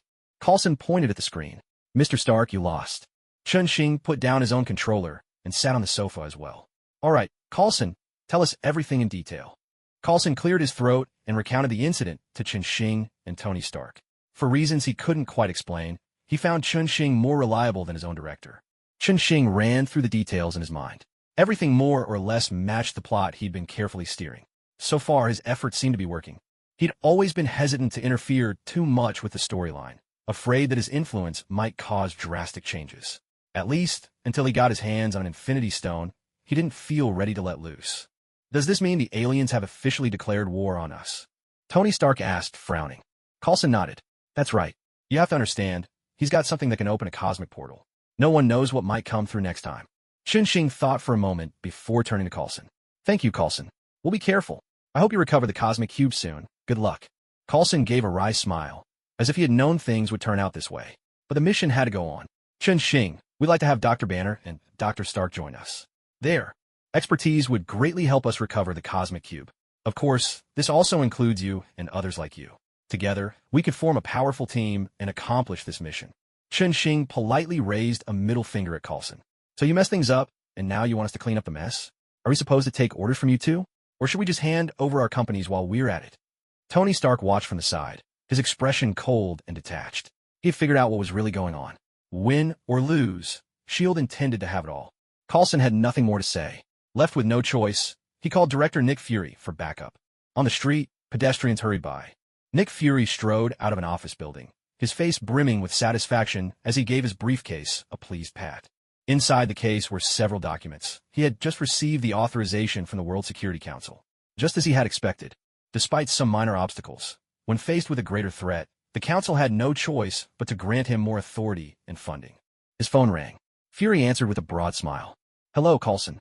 How's the recruitment going? What? Qin actually said that? All right, I'll be there right away. I'll talk to him myself. Fury hung up, his earlier delight slightly dampened by the bad news. He decided to handle things with Qin in person. Standing by the window with his arms crossed, Qin watched Fury's SUV pull into the parking lot. He turned back with a grin. Tony, get some drinks ready. Our cash cow is here.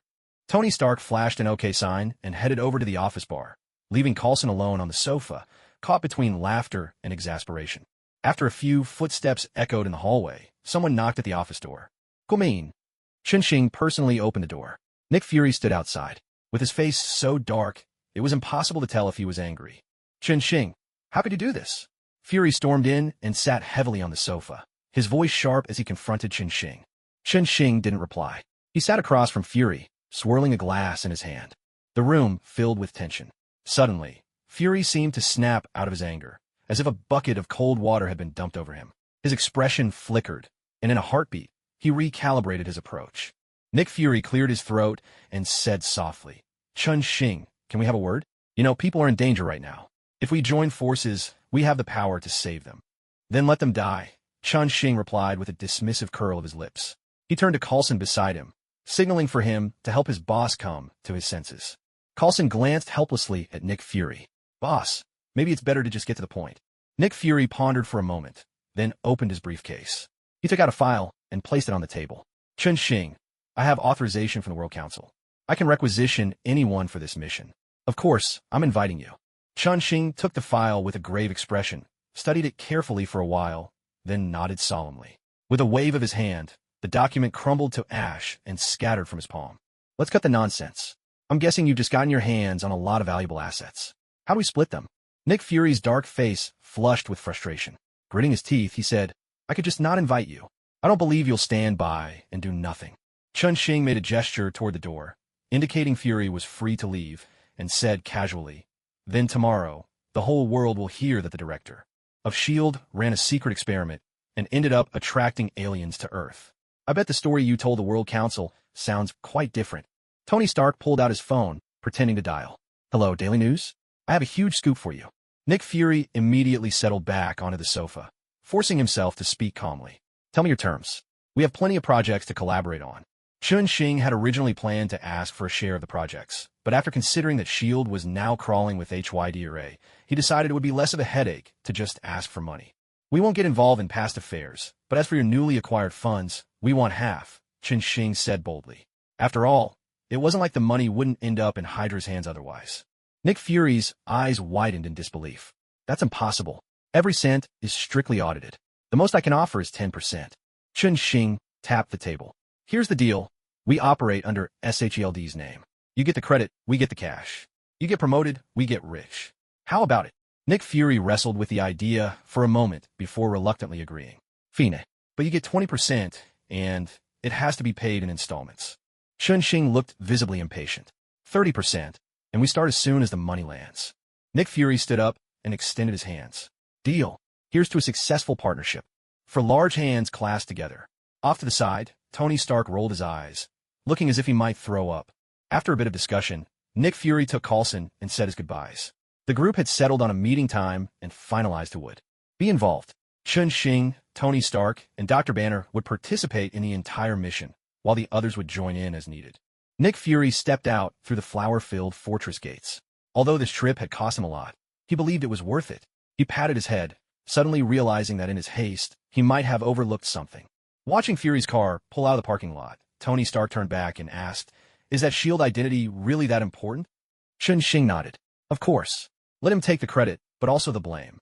If anything goes wrong in the future, we'll just pin it all on S.H.I.E.L.D. and cut ties with them." Tony Stark grinned, then headed off to find Dr. Banner for a round of motorcycle fun. A few days later, inside an airplane, Natasha sat at the controls, her face tense and brows furrowed as she piloted the aircraft. Tony Stark was in the co-pilot's seat, leaning his chin on his hand, intently studying her face. "Mr. Stark, I'm really sorry about having to keep you under surveillance. It was just an assignment. I didn't choose it. Could you please stop staring at me like that?"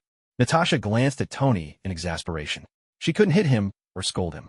If she'd known, she would have rather disobeyed orders than spy on him. Tony Stark flashed a toothy smile. "It's fine. Where's your base? Do you have a bar? Would you buy us a drink?" Black Widow was left speechless. Chun Xing's voice cut in. "Hey, Tony, stop bothering Natasha. She might just take us all down with her. By the way, Natasha, where did Coulson go?" Natasha, grateful for Chun Xing coming to her rescue, smiled and replied, "Thank you. Mr. Chun Xing Coulson went to pick up another team member. That one's his idol. You've definitely heard of him." "These days belong to Iron Man," Tony Stark muttered, then went to sit next to Dr. Banner. "Hey, Dr. Banner, how's your class going?" "I've been too busy lately to attend Professor Splinter's lectures. More importantly, do you think Pepper could beat me in a fight?" Tony whispered conspiratorially.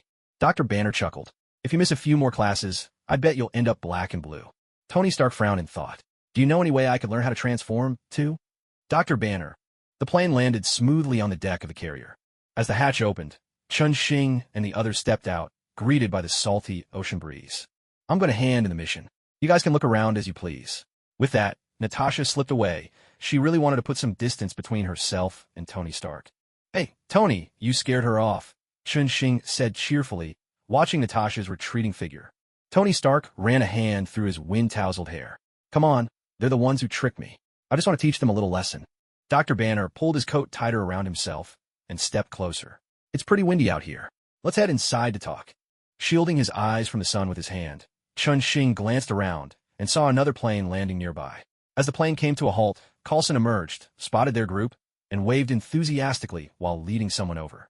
"Hey, Chun Xing, look who I've brought along," Coulson said as he approached, stepping aside to reveal the person behind him. "Hello, I'm Steve Rogers. It's a pleasure to meet you all. Are you my teammates for this mission?" The captain, handsome and striking, with an impressive physique, reached out to shake Chun Xing's hand. Chun Xing shook his hand with delight, feeling the warmth and strength of the captain's grip. It radiated a reassuring sense of security. "Hello, I'm Chun Xing. This is Dr. Bruce Banner, and that's Tony Stark." "Hey, Tony, stop staring. He's exactly who you think he is. Tony's exaggerated expression made everyone laugh, instantly breaking the ice and warming the once strange atmosphere. Tony Stark, curiosity piqued, asked, "Hey, Captain, nice to meet you. How do you stay so young? Is there some secret?" The captain smiled. "That's a long story. If you're interested, I'll tell you all about it when we have some free time." Tony shook the captain's hand enthusiastically. "Deal. Actually, I'm pretty interested in fitness myself." The group chatted for a while, getting to know each other better. Soon, Natasha returned. "All right, folks, time to head inside the carrier. Pretty soon, you won't be able to breathe out here." Tony Stark tightened his coat and raised an eyebrow at Natasha. "Are you planning to do something to me out here?" Natasha shot Tony a middle finger and strode towards the carrier without looking back. "Keep up, boys, idiots not included." At that moment, the agents on the deck hurriedly wrapped up their work and rushed inside. The deck shook violently beneath their feet, and the sea all around was thrown into turmoil.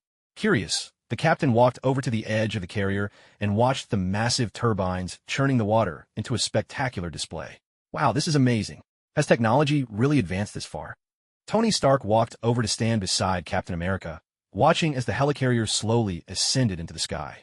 With a note of admiration, he remarked, "Impressive technology, but the designer was obviously an idiot. If it were up to me, a single missile would bring that thing down in no time."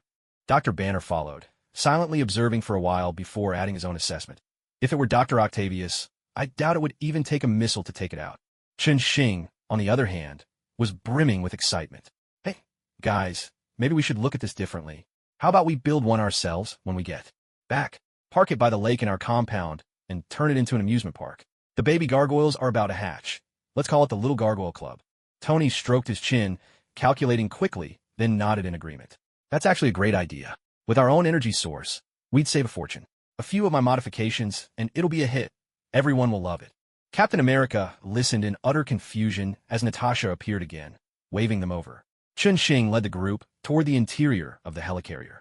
"Tony, Bruce, remind me about this later. Once all this is over, we'll get to work." Tony Stark and Dr. Bruce Banner nodded in unison. Nick Fury stood proudly at the command platform, gazing at the helicarrier as if, in that moment, he ruled the world. "Hey, Director Fury, are you planning to sell this flying fortress?" Chen Xing entered, calculating how much hassle he could save if Fury was willing to make a deal. "No way. The propulsion system on this thing is terrible. We don't want second-rate goods." Tony Stark immediately shot down the idea from behind. "I have to agree with Tony. Plus, I need to check for any design flaws," Dr. Banner added from the back. Fury's proud expression faded. Suddenly, his precious helicarrier didn't seem so special anymore. Stepping down from the platform, Fury greeted everyone. "The files are ready. Tony Stark, Dr. Banner, please take a look and see what Loki is really up to. A lot of scientists have gone missing lately, and we suspect it's all connected to him." Coulson led Tony and Banner to the lab to review the files, leaving Chen Xing and Captain America behind. Chen Xing picked up a stack of documents from the table and flipped through them. "Any news besides the scientist abductions?" Fury shook his head. "No leads at all. These people have vanished without a trace. That's what worries me most. I fear they're planning something big." Chen Xing had no intention of giving away spoilers. "All right, let's wait for Tony and Bruce's analysis. Are you sure you don't want to sell this helicarrier?" "Sure, the propulsion and design need work, but I think it's pretty cool. You and the captain can look around. Coulson will take care of you," Nick Fury said, his face dark as he strode out of the control room. A few days later, Tony Stark stood by the electronic board, explaining to the group, "Based on my research with Dr. Banner, it's highly likely that Loki intends to reactivate the Tesseract, and he's gathering the materials he needs for it. Coulson can vouch for this." Coulson nodded. "With the list Tony and Dr. Banner gave me, we've conducted a series of raids. A lot of materials have indeed been secretly moved. Their destinations are almost impossible to trace. Either the people involved have vanished, or they can't remember anything at all. I suspect Loki's magic is at work again." Tony Stark continued. "After narrowing things down with Dr. Banner, we think their next target is iridium." A string of complex symbols appeared on the board. Tony Stark switched it off with a flick of his hand. "Everyone clear?" The captain nodded. "All right, then we'll just stake out wherever the iridium is." Coulson handed out files to everyone. "No, the iridium itself is secure. What we need to do is protect the person who controls the iridium." Chen Xing picked up a photo from the file. A white man in a tailcoat. "Where's this guy?" 28, Kuhn Street, Stuttgart. "He'll be attending a banquet there tonight. If we hurry, we should catch him before the party ends." Everyone stood up and headed out. Night fell. The banquet hall dazzled with lights. Once again, the well-dressed elite raised their glasses in lively conversation. Loki toyed with his scepter as he descended the stairs. He was here to help Hawkeye obtain a retinal scan from a target. He scanned the room. The target was not far away. Loki strode over and placed a hand on the man's shoulder. "Is there something you need?" the man asked, puzzled. "You are not worthy to speak with me," Loki replied silently, then forced the man onto a table behind them, as easily as pinning down a lamb for slaughter. A message crackled through his earpiece. Hawkeye's task was complete. Loki released his grip. The man twitched a few times on the table, then fell still. Panic erupted in the banquet hall as guests scrambled for the exits, but Loki followed behind them at a measured pace, as calmly as a shepherd herding his flock. Gleaming armor enveloped the shepherd, his true form revealed. Not long ago, he had been a god.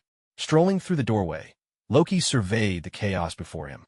Raising his scepter high, illusions blossomed and closed in on the panicked crowd. "Kneel before me," Loki shouted, his voice ringing out just as his fathers had once done.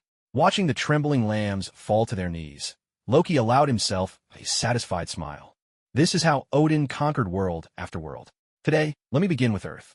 One day, I'll stand where he stands. Loki swore silently to himself. It wasn't about proving how great he was. It was about reclaiming what he had lost with his own hands. "Are you out of your mind?" An elderly voice shattered Loki's reverie. An old man had risen from the crowd. Loki raised his scepter, intent on making this insolent mortal taste divine punishment. A streak of blue light shot toward the old man. Cries of alarm broke out, but a shield flashed between them, blocking the attack. The magic rebounded, knocking Loki down amidst the crowd. "I've put bullies in their place before," Rogers said, approaching with a shield in hand. "You're not nearly as tough as they were." Loki swung his scepter at Rogers. He was clever enough to hold back his magic now. Relying instead on the strength of a frost giant, he quickly gained the upper hand. Rogers struggled to defend himself.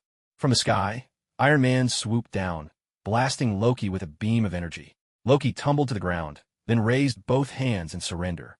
Iron Man frowned. He knew Loki's easy surrender was nothing but a ploy, but with things as they were, there wasn't much else to do. Suddenly, a flash of sword light pierced Loki's shoulder, the blade jutting out behind him, quivering faintly as it lodged in his flesh.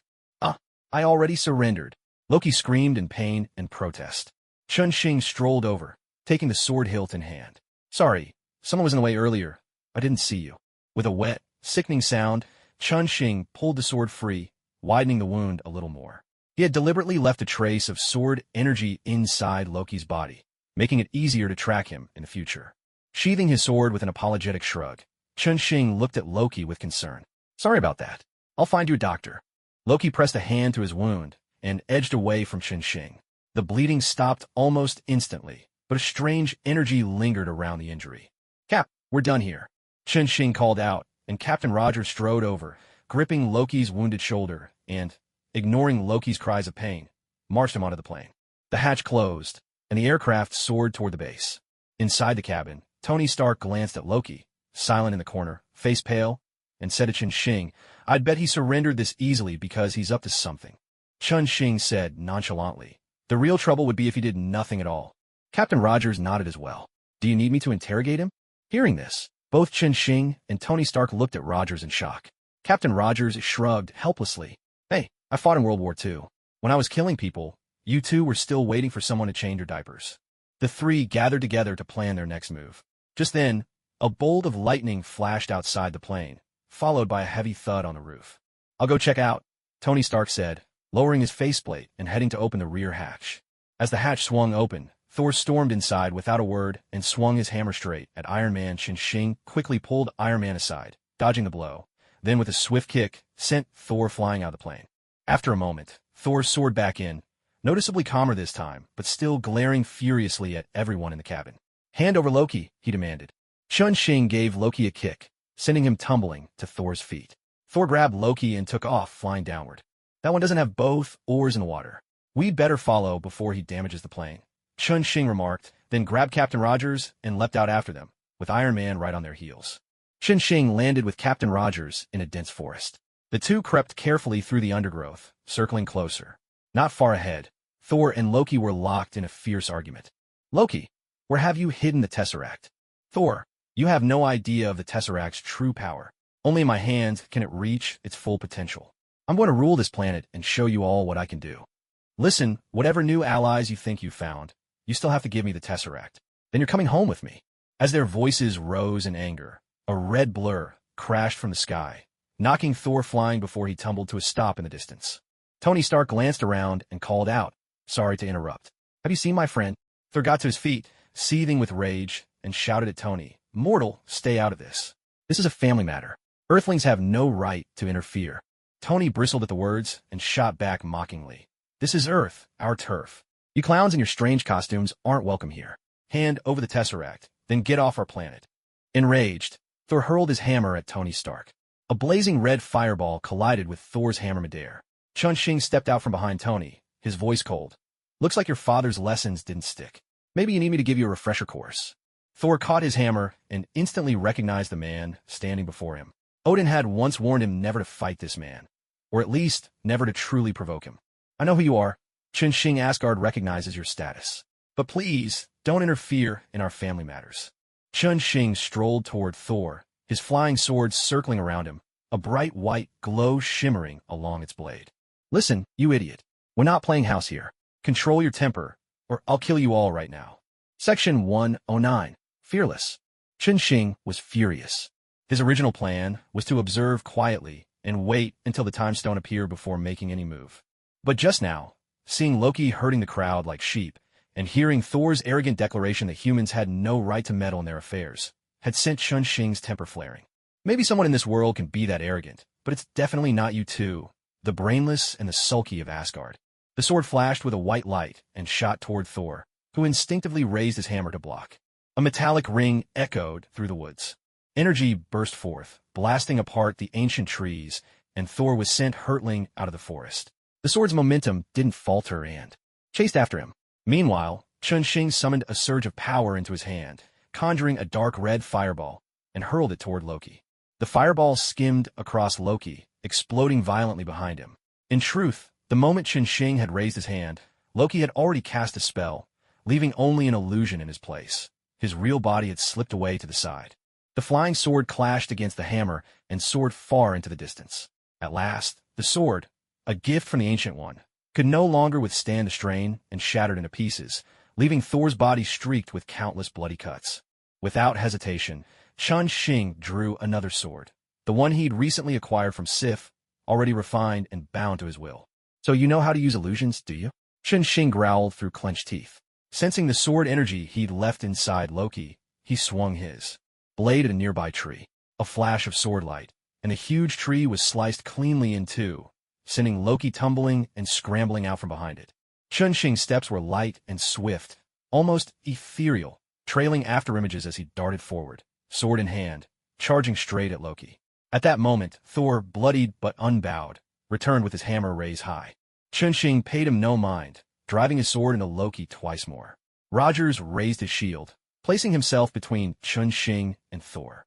A deafening crash erupted as the shield met the hammer, unleashing a shockwave that swept through the entire forest. The ground trembled beneath their feet before finally settling into silence. At last, everyone calmed down. "That's enough, Chun-Shing. I apologize for what I said, but you must know, you can't kill me or Loki. Doing so would mean all-out war between Earth and Asgard." Thor put his hammer away and walked up to Chun-Shing. At this moment, his intelligence took charge once again. Chun-Shing pulled his sword out from Loki's body and kicked Loki aside like a dead dog. Looking at Thor, he said, "This must be the reason you all act with such impunity. Captain Rogers won't kill you, but I will. Trust me." Thor met Chun-Shing's serious gaze and nodded silently. He was beginning to understand why his father had warned him not to provoke this man. The Quinjet returned, and this time, Thor obediently carried Loki on board with the rest of the group. An hour later, Nick Fury stood in front of the glass cell containing Loki, his eye twitching. "Should we get him a doctor first?" Chun-Shing stood nearby with his arms crossed. "No need. Gods heal quickly. That's what the books say." Nick Fury shrugged indifferently, then turned to shout at Loki, "Loki, anything you want to say?" Loki lay limp on the ground, pretending to be dead and refusing to speak. His carefully crafted plan had run into serious trouble. Originally, he was supposed to be running circles around these Earthlings with his silver tongue, but now, say anything might just get him killed right here. Seeing Loki play dead, everyone lost interest. Just as Thor had said, as long as Loki remained the Prince of Asgard, they couldn't simply kill him. Back in the conference room, everyone gathered and began to question Thor about what he knew. Wrapped in bandages, Thor reclined in his chair and explained, "Loki commands a Chitauri army. He intends to lead them in an invasion of Earth. Dr. Banner raised his hand. I see. He stole the Tesseract, along with iridium and a lot of other materials, to create a larger, more stable portal and bring the Chitauri here. Right? Thor nodded. All eyes turned to Nick Fury, the man in charge of intelligence. Whether or not they could recover the Tesseract depended entirely on his skills. Nick Fury was silent for a moment, his expression grim. How powerful are the Chitauri? Though nobody actually hissed, the room was filled with looks of disappointment.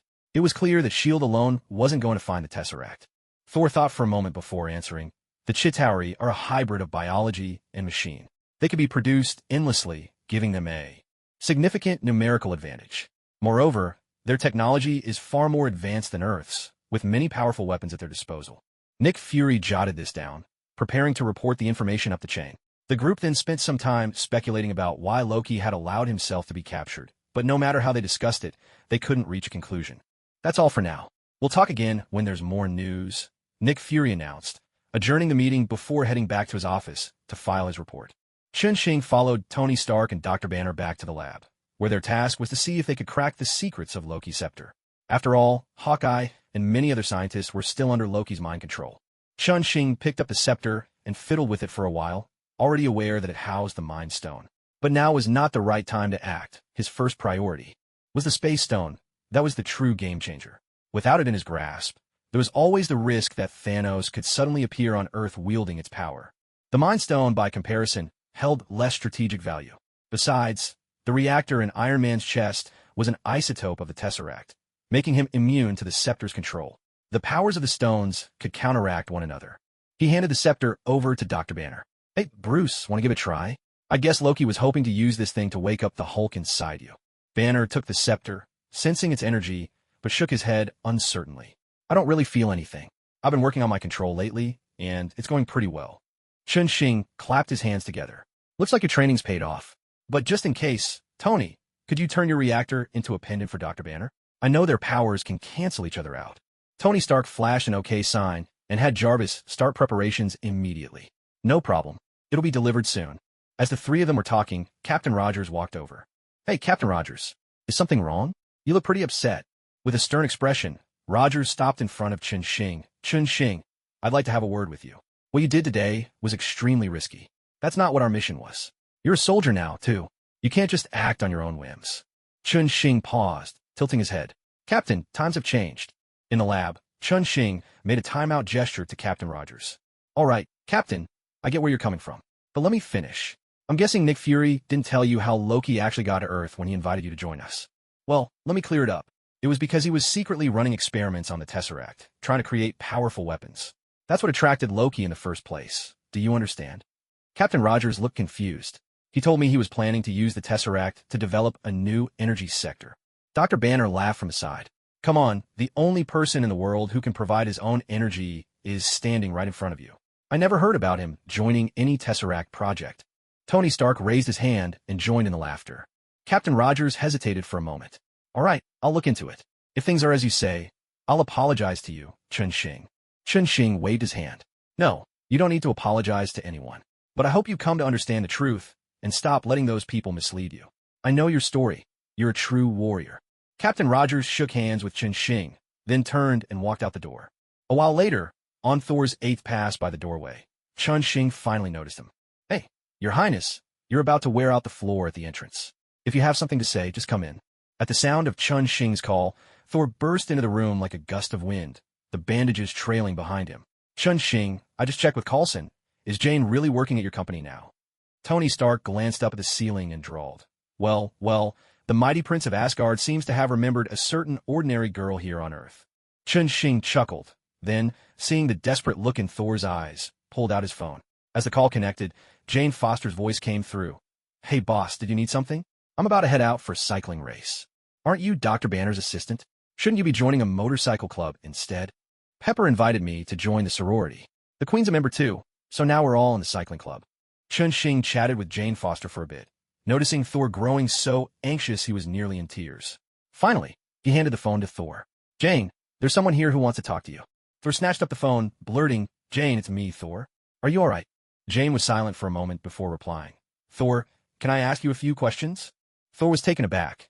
This wasn't how he'd imagined things. Of course, ask me anything.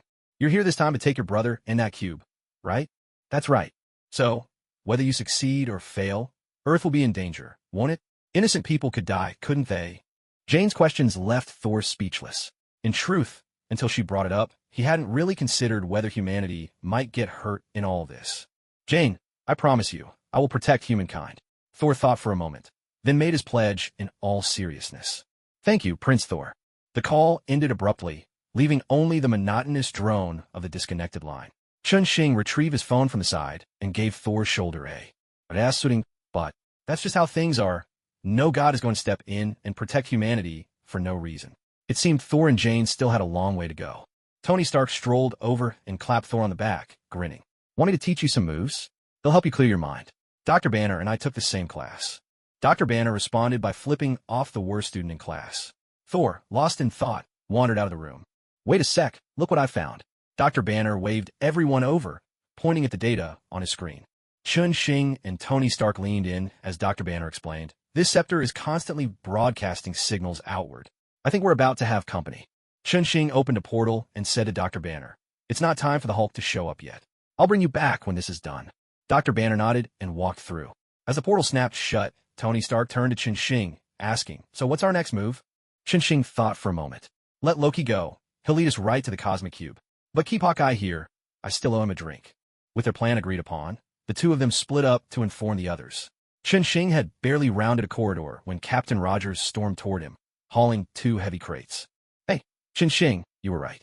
I found some weapons, stuff I'd seen before at Hydra. All right, Captain Rogers. Now's not the time for that. We've got visitors on the way. Go get ready. Chun-Shing quickly filled Captain Rogers in on what he'd discovered.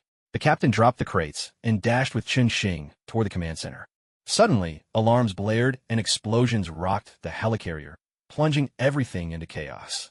In the command center, Nick Fury was shouting at the top of his lungs, Tony, the ship's acting up. Can you check it out?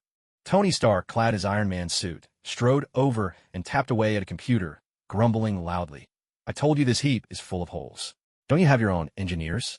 I need a hand here. Captain Rogers grabbed hold of a pillar and waved. If you just need someone to help out, I can go with you. It was pretty clear Captain Rogers wasn't interested in playing along with S.H.I.E.L.D. anymore. He'd rather go lend a hand with Tony Stark. Thor, clutching his hammer, came running up. Chun-Shing pointed behind him and said, Go keep an eye on Loki. You know what to do. Thor nodded and ran back, tasked with keeping an eye on Loki, who, by all accounts, would almost certainly make a run for it. Ignoring everyone else, Chun-Shing leaned against the wall and wandered slowly through the helicarrier. He wanted to find Hawkeye. The two of them had gotten along well during their time in the desert. As he casually dispatched a minor enemy who rushed at him, Chun-Shing pressed his communicator and asked, By the way, has anyone seen Hawkeye? Natasha's voice came through instantly. He's on the lowest deck. Do you want to come help me? Chun-Shing chuckled. Sure. You search from the front, I'll search from the back. We'll meet in the middle. He dashed down the spiral staircase to the bottom level and began searching from the rear of the helicarrier, moving forward. After what felt like a long trek, he finally heard the sounds of fighting drifting toward him. Quickening his pace, Chun-Shing hurried over, only to see Hawkeye lying flat on his back, taken down by Natasha. Hawkeye, when did you get so rusty?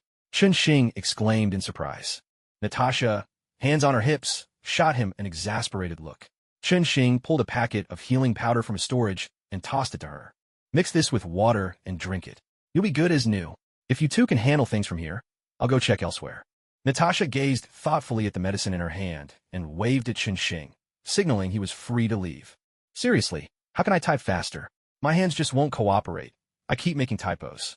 Aboard the helicarrier, watching Hawkeye get saved by Natasha with his own eyes, Chun-Shing finally let out a sigh of relief. He truly didn't want to see Hawkeye go down like that. After giving the healing powder to Natasha, Chun-Shing glanced at the time. It was probably about time to check in on Coulson. Following a wild roller coaster ride through the helicarrier, news crackled in over the communicator. Tony Stark had handled his end. Chun-Shing gripped the railing, stumbling a bit as he made his way toward the glass cell where Loki had been held. Sure enough, the glass cell was now completely empty. The disgruntled Asgardian had escaped, and the simple-minded one had been tricked yet again. Coulson was lying in Nick Fury's arms, speaking his final words. Chun-Shing walked over to listen. Coulson, his voice broken and weak, said, Director, a lot of people say you'll do anything to get the job done, but I know you've always been one of us. Isn't that right? Nick Fury nodded silently. Coulson, I've seen too much darkness. I have to find ways to protect myself and to protect everyone. But I promise you, we're on the same side. With a look of contentment, Coulson nodded. They're all good people. Take care of them for me. With that, Coulson's head slumped and his breathing stopped. Chun-Shing stepped forward and patted Nick Fury on the shoulder, speaking softly. Now's not the time for sorrow. The command center needs you. Let me take care of things here. Nick Fury handed Coulson's body to Chun-Shing and silently walked back toward the control room. He had witnessed too many separations by life and death throughout his life. This time, it simply made his back a little more stooped. Lifting Coulson onto his shoulder, Chun-Shing opened a portal and stepped through. Instantly, he arrived on a deserted island. During the fierce battles with the Blood Clan, he had marked many uninhabited islands. This was just one of them. He gently laid Coulson flat on the ground, then took out a stick of soul-reviving incense and lit it above Coulson's head. Watching the curling smoke slowly seep toward Coulson's body, Chun-Shing waited in silence for the next hellish creature to appear. As expected, a magic circle flared to life, and a massive ram-headed monster leapt out. The creature brandished a huge sword, immediately catching sight of Chun-Shing's raised fingers poised like a blade. Wait! The ram-headed monster had barely uttered a word before its enormous head parted cleanly from its body. Chun-Shing walked over, picked up its large sword, and flicked the blade with magic-empowered fingers. A sharp metallic ring echoed. Then the sword snapped cleanly in two. Chun-Shing shrugged in disappointment. As he suspected, small fry never dropped anything worthwhile. With a wave of southern bright flame, both the ram-headed monster and its shattered sword were reduced to drifting ash. As the magic circle faded from the air, a faint sound of breathing came from Coulson, lying on the ground. Chun-Shing walked over and poured half a bottle of healing potion down his throat. He tapped Coulson on the head and said, "Hey buddy, you awake? Sleeping on the ground like this is a sure way to lose your hair." Coulson slowly opened his eyes. Damn, why didn't anyone warn me sooner? I used to have a full head of hair, until I became an agent. The two of them burst out laughing together. Propping himself up, Coulson looked at Chun-Shing and said, "Hey, Chun-Shing, that was incredible. You'll never guess what I just saw." Chun-Shing shoved the remaining half bottle of healing potion into his arms. "I know. Someone already told me. If you liked it that much, next time I visit, I'll bring you along." Coulson polished off the rest of the potion, then lay back on the ground, hands behind his head, letting the sea breeze wash over him. With a deep sigh, he said, "It's good to be alive." Chun-Shing said nothing. The two of them quietly enjoyed the sea breeze, letting Coulson gather himself. After a while, Coulson sat up, looking utterly exhausted. "Chun-Shing, thank you. I'm all right now. Let's head back. I've got a lot of work to do." Chun-Shing waved him off. "No, Guru-san, your work is done for now. It's our turn to take over. The Flower Fortress needs someone experienced to run things. May and the others don't have your expertise. Head over there for now." Coulson thought for a moment, took out his phone, and said to Chun-Shing, "All right, I'll give Director Nick Fury a call, and then head over to Flower Fortress." But Chun-Shing stopped him, placing a hand on Coulson's. "Don't tell Nick Fury just yet. Let's see how he reacts next. Otherwise, your last words will have been for nothing." Coulson saw Chun-Shing wink at him, and couldn't help but smile. "I hope my words can move Director Fury." Chun-Shing helped Coulson to his feet and opened a portal to send him straight to Flower Fortress. Then, he himself returned to the helicarrier. At that moment, the atmosphere in the command room was heavy with gloom. Everyone sat in silence around the table. Nick Fury had already broken the news of Coulson's death to the team. Chun-Shing found a seat and sat down. He gave Tony Stark a meaningful wink, then spoke to the group in a hushed voice. "I've put Coulson somewhere safe. We can bring him back after all this is over." Tony Stark, knowing about Chun-Shing's resurrection ability, played along and lowered his head. The mood in the room grew even more somber. "Our people are searching every corner of the city. If anyone spots Loki, we move immediately." Nick Fury knocked on the table to assign tasks, then walked out of the command room in silence. The others exchanged glances and quietly dispersed. At that very moment, Loki was lying in a hospital. After escaping from the helicarrier, his wounds had only grown worse. The sword injury Chun-Shing gave him still throbbed with a strange power that kept the wound from healing. Not daring to draw attention to himself, Loki had taken over a small hospital. Now a doctor on duty was stitching up his wound. "Hey, easy there. How did you even become a doctor?" Loki grumbled under his breath, trying to endure the pain. Under Loki's mind control, the doctor answered truthfully, "Sorry, I'm not actually a surgeon. My name's Hannibal. Maybe I could help you with something else?" "No need. Just finish up and get out of my sight," Loki replied impatiently. The doctor gave Loki a friendly smile, hastened his work, and after finishing, quietly left the room. Loki stood and stretched. The wound still ached, but at least it had stopped bleeding. He reached for the phone nearby and dialed. "Hey, doctor, is the portal ready?" Dr. Eric's voice came over the line. "Everything's set. What do you want to open the portal?" Loki considered it. He'd had his sights set on the newly finished Stark Tower, but now wasn't the time for anything so flashy. He decided to find a more discreet spot in the city center. "Wait for my call, doctor." Loki hung up the phone and strolled out of the hospital at a leisurely pace. Under the watchful and expectant eyes of the doctor, he made his way toward the city center. On the rooftop of a small building downtown, Loki slumped wearily on the edge of the roof, watching as his subordinates assembled the portal device. He had already lost count of how many times he'd sighed today. Any remnants of his former ambition had been completely washed away by his injuries. Now, all he wanted was to open the portal as soon as possible, bring the Chitauri army through, and lay waste to this place. Dr. Eric shouted up from below, "It's assembled. Should we activate it now?" Without even turning his head, Loki waved a hand dismissively. "Go ahead. Once it's on, everyone evacuate." He wasn't ready to dispose of these scientists just yet. They might still prove useful in the future. At Loki's command, the portal device powered up, encasing itself in a shimmering energy shield. On the helicarrier, alarms erupted in a deafening chorus as the radar picked up a massive energy surge. Several of the flyers, including Chun-Shing, shot out of the carrier, racing toward the location marked by the radar. The signal wasn't entirely clear, so they would need to search further. Chun-Shing soared through the gaps between skyscrapers, focusing intently on the trace of sword energy he'd left on Loki's wound. As long as he got close enough, he would be able to pinpoint Loki's exact location. But as he passed by a small building, Chun-Shing suddenly slowed down. He saw the Ancient One gently swinging on a rooftop swing. With a twist of his flying sword, he landed on the rooftop in front of her. "Hey, Master, are you planning to step in today?" he asked. The Ancient One shook her head at Chun-Shing. "No, I'm here waiting for someone. Though, truth be told, I rather hope that person never arrives." Chun-Shing understood immediately. According to the storyline, once Thanos succeeded in wiping out half the universe, the Avengers would travel through time to gather the 6 stones, and the Ancient One was here, waiting for those time-traveling heroes. "Then I hope you're disappointed," Chun-Shing replied with a nod, joking lightly with the Supreme Sorcerer. She smiled back and said, "You really do know quite a bit, don't you?" Seeing Chun-Shing momentarily taken aback, the Ancient One added, "Don't worry. Many people can glimpse the future. It's nothing special. The future holds countless possibilities. Do you remember our agreement?" Chun-Shing made an okay gesture. "Don't worry. I won't heal that person." The Ancient One nodded, then added, "And about Thor, please, don't kill him." Chun-Shing paused in surprise. There was a lot hidden in her words. He nodded seriously. "As long as he doesn't provoke me, I won't kill him." "Then I'm relieved. On behalf of Odin, thank you. Go on with your work." The Ancient One nodded in satisfaction and vanished from the rooftop. Chun-Shing remained where he was, turning the Ancient One's words over and over in his mind. A chill crept over him. So that's how it is. Neither the Ancient One nor Odin cared about Thanos at all.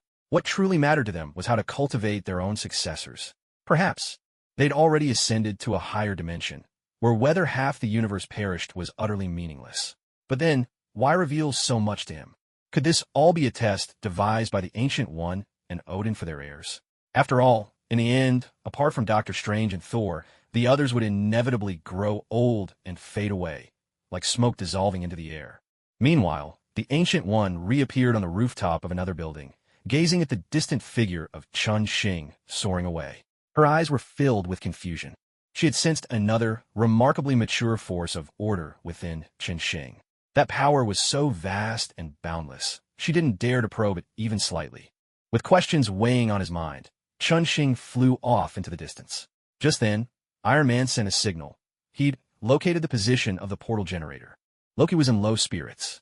He had just pressed the scepter to Iron Man's chest, yet somehow this mortal hadn't fallen under his control. Watching Thor and Chun-Shing approach from afar, Loki shouted, "The transmission has begun. No one can stop it." With that, Loki's figure gradually faded into thin air, vanishing once again. Iron Man, Thor, and Chun-Shing landed beside the portal generator. There was a loud crash. Thor's hammer was flung high into the sky, and Chun-Shing stopped everyone from attacking. "It's useless. Get ready for battle." A beam of blue light shot heavenward. A massive portal tore open in the sky. Through it, they could see the Chitauri mothership, clear as day. Though Chun-Shing had anticipated this, and had listened to Thor's accounts of the Chitauri, seeing it with his own eyes still made his heart sink. A shadow blotted out the sun, unending and relentless, spreading across the earth. The clouds were swept away, and even the wind seemed to halt. At last, Chun-Shing understood. These invaders had come to destroy not just the city, but the entire planet. "Guard me," Chun-Shing called out to his two companions before sitting down on the rooftop. Thor didn't quite understand what it meant to guard, but like Iron Man, he took up position at Chun-Shing's side, on high alert. "Heaven and earth without limit, I borrow the power of creation. Let 1,000 swords fly now." He normally didn't need to chant an incantation, but in this situation, it was unavoidable. Channeling his magic into the sword, a dazzling white light blazed atop the rooftop. The treasured sword in his hand vanished into the void as Chun-Shing formed a sword seal with his fingers, letting his spiritual awareness sweep across the sky. An endless rain of blades crashed down upon the Chitauri army. Thor gazed up at the sky, where a sea of blood churned in the storm. For the first time, a look of dazed astonishment crossed his face. He had always known Chun-Shing was powerful. They'd even crossed swords before, but he had never imagined he was this formidable. After braving the sword rain in the air for 3 agonizing minutes, the Chitauri army finally reached the ground. Their shattered bodies scattered across every corner of the city, while blood poured down ceaselessly, like a torrential downpour. Wiping the blood from his face, Thor listened as the only sound left was the steady patter of rain. The entire city had fallen eerily silent, as if someone had pressed the pause button on the world. Hiding in a distant corner, Loki stared blankly at the sky. Of everyone present, he was the one who understood the Chitauri's strength best. The scene before him shattered everything he thought he knew. Deep down, he made a silent vow. No matter what happened in the future, he would keep as far away from Chun-Shing as possible. Meanwhile, Chun-Shing silently swallowed 2 snow lotus seeds, quietly restoring his inner energy. Iron Man raised a shield above Chun-Shing's head to protect him. Suddenly, May's anxious voice crackled through the communicator. "Chun-Shing, is that you? Are you all right? I'm Fine. Just make sure you keep yourself safe. They're about to land, and I can't hold them off much longer." Chun-Shing reassured her, then looked up at the sky. This time, the Chitauri deployed a different kind of ship. A massive vessel, completely encased in steel, emerged from the other side of the portal. Chun-Shing sighed. "Get ready for battle." Across the city, piercing alarms blared, and National Guard helicopters ascended into the sky. Inside a shopping mall, Chun-Shing casually shut the portal behind him. He had just evacuated a group of civilians trapped in the building, sending them to a floating island by the sea, where someone would be waiting to receive them. After double-checking that no one was left behind, he strode quickly toward the main entrance. There, Captain Rogers had already constructed a makeshift barricade from Chitauri corpses. The semi-mechanical bodies made for a surprisingly sturdy defense. "Captain, it's taken care of inside. Let's move to the next one," Chun-Shing called out, slicing apart a few stray Chitauri that had circled behind the captain. He then took his place at Rogers' side. With a wave, Captain Rogers signaled to the police officers who had been providing cover fire from the corners. They hurried over, ready to regroup. "Chun-Shing, this is taking too long. You'd better help track down Loki instead. We can handle things here," the captain said thoughtfully. Having Chun-Shing simply open portals behind them felt like a waste of his abilities. If he could find Loki sooner, maybe all this could end more quickly. Chun-Shing nodded and tossed 2 pouches of healing powder to the captain. "Use it sparingly, we're running low." After that, Chun-Shing soared into the sky on his sword, and the Chitauri's airship immediately followed in hot pursuit. Chun-Shing led them on a short chase, then pulled out 2 watermelon-sized grenades and tossed them behind him. These were special grenades designed by Dr. Otto for the night gargoyles. A violent explosion erupted, but Chun-Shing didn't even turn his head as he continued to fly off into the distance. He flew slowly, carefully sensing the sword energy he had left inside Loki. The Space Stone was already in place. Now all that remained was to get Loki's scepter and close the portal. The problem was, no one knew where in the city Loki was hiding. At that moment, Chun-Shing spotted a familiar van parked in a narrow alleyway. Curious, he eased his sword down and flew over for a closer look. He knocked on a van door, and Donatello's big head popped up in the window. "Hey, Chun-Shing, aren't you supposed to be super busy right now? What brings you here?" Chun-Shing looked at him with a puzzled expression and asked, "What are you all doing here?" Donatello was just about to answer when suddenly, from the other end of the alley, Harry's voice rang out. "Guys, get ready. We got company." Chun-Shing looked that way and saw Harry zooming toward them on his glider, with 3 Chitauri flying bikes hot on his tail. As Harry shot through the alley, Peter Parker leapt out of a window and began firing webs in rapid succession, weaving a massive net between the buildings in an instant. The flying bikes crashed into the web, tumbling through the air and then plummeting toward the ground. At the same time, the three little turtles rushed in, pushing a cart piled high, with thick straw, positioning it right beneath the falling bikes. Peter, help slow them down. Don't wreck the bikes. Michelangelo shouted. Peter quickly shot a few more webs, cushioning the bike's fall and allowing them to land safely on the straw-laden cart. The group sprang into action, dispatching the web-entangled Chitauri soldiers and tossing them aside. Donatello hurriedly backed the van over, popped open the roof, and a few tow hooks extended outward. Working efficiently, the team quickly secured the flying bikes.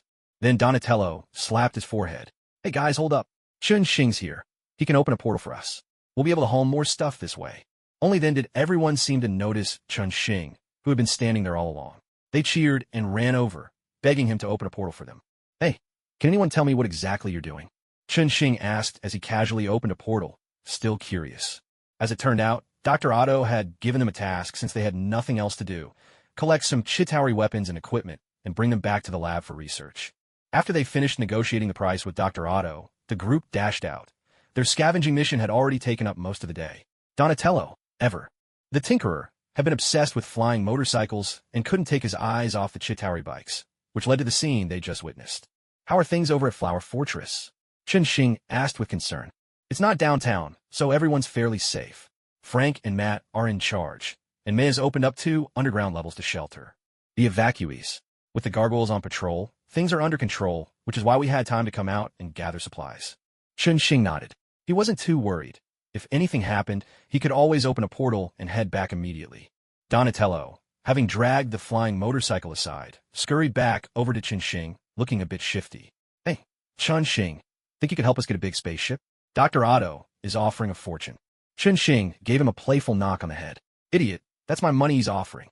Still, Chun-Shing mulled it over. The idea of capturing one of those massive biomechanical spaceships, capable of interstellar travel, was tempting, certainly worth studying. No sooner thought than done. Chun-Shing pulled out his phone and dialed Tony Stark. Hey Tony, we're thinking about snagging one of those biomechanical ships. Got any advice? A burst of explosions sounded in the background before Tony's voice finally came through. The big ones? They're part biological. Just knock one out and haul it back. All right, you lure one over. I'll round up a team to take it down. Chun-Shing ended the call and quickly dialed again. Minutes later, Dr. Banner arrived on a tiny scooter, while Sandman William followed behind, his body a swirling trail of sand. Chun-Shing briefed the two of them, but Dr. Banner admitted he still couldn't control the transformation. He looked over at William, who nervously rubbed his hands together and stepped forward. Boss, I heard Dr. Otto's paying big. I'd like to buy my daughter some new clothes. Chun-Shing shot the doting father a look of disdain, but signaled for him to get ready. Before long, Tony Stark appeared, leading a colossal biomechanical ship. The ship's massive, serpentine form twisted through the air behind him, writhing like some enormous insect crawling through the sky. William broke into a run, his body gradually turning to sand and growing larger and larger, swelling to a towering height of 20 meters. He clenched his fists, grinning with excitement as the ship barreled toward him. Suddenly, the ship fired a blazing projectile, blasting away half of William's sandy body. Speechless, Chun-Shing simply tossed Dr. Banner at the ship. With a smack, Dr. Banner landed right on the creature's head. Chun-Shing, you idiot! As Dr. Banner shouted, his body began to expand rapidly, and the Hulk emerged once more. With a thunderous roar, the Hulk slammed his fist down, smashing the semi-mechanical spaceship to the ground. Sandman had regained his senses by now, his face full of disappointment as he dragged the battered semi-mechanical spaceship to the other side of the portal. Aboard the helicarrier, Nick Fury sat in the command center chair, his face set in stone as he stared at the screen before him. The senators were busy discussing the current situation, spouting one impractical suggestion after another. Suppressing his disgust, Nick Fury forced himself not to retch. He banged on the table to draw their attention. Gentlemen, I've explained this before, the Chitauri's individual strength isn't that great. I believe our troops could handle them. Director Fury, your suggestion is noted, but we have to look at the bigger picture. Do you understand what the bigger picture means? One senator replied flippantly, prompting a few others to exchange knowing smiles. After another round of pointless bickering, a senator eager to clock out spoke up. I believe we should use nuclear weapons against the alien army. Solve everything once and for all. The communications channel fell silent. Everyone began weighing the consequences of such a move in their minds. Nick Fury shot to his feet in anger. Are you insane? Do you know how many people are in the city right now? Our soldiers are still fighting on the front lines. History will remember their sacrifice. This is for the safety of the entire planet. The senators suddenly adopted a somber tone, each expressing their condolences for the city. Without further obstacle, the motion to use nuclear weapons passed. As the call ended, Nick Fury stared wordlessly out at the blue sky beyond the window. He couldn't believe what he had just heard and seen, but it was already too late to change anything. "Boss, they're all good kids. Take care of them for me." Coulson's final words echoed in Nick Fury's ears as he stood and walked out, as if transported back to those war-torn days, a time that was both the hardest and the happiest of his life. Hawkeye released the arrow, a sharp pain tearing through his arm as if it were being ripped apart. Setting down his bow, he grabbed a flask from his belt and took a swig. This was Chun-Shing's magical potion, a true marvel. After using it, his arm would soon be as good as new. "Natasha, how are things on your end?" Hawkeye sat down, waiting for his body to recover. Natasha's voice came through. "I'm holding up, but look at the sky. We won't last much longer." Hawkeye glanced upward. On the other side of the portal, the Chitauri showed no sign of letting up. As time went on, he and his companions could hold out thanks to Chun-Shing's serum. But down below, the police and ordinary citizens were already suffering heavy casualties. "This isn't working. We need to find a way to close the portal. Otherwise, we'll all be exhausted to death," Natasha emphasized over the comms.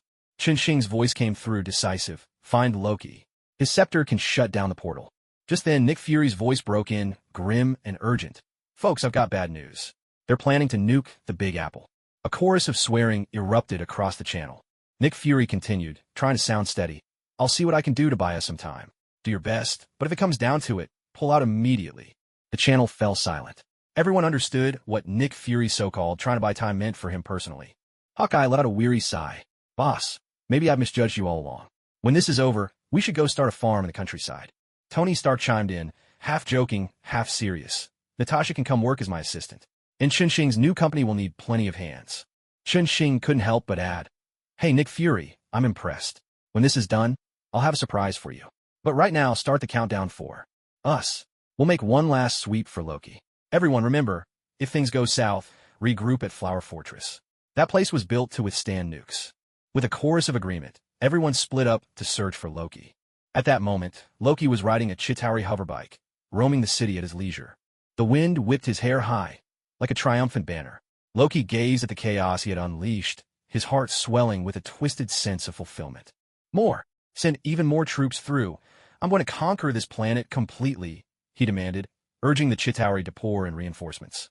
Surrounded by an ever-growing fleet of alien ships, Loki's mind began to wander.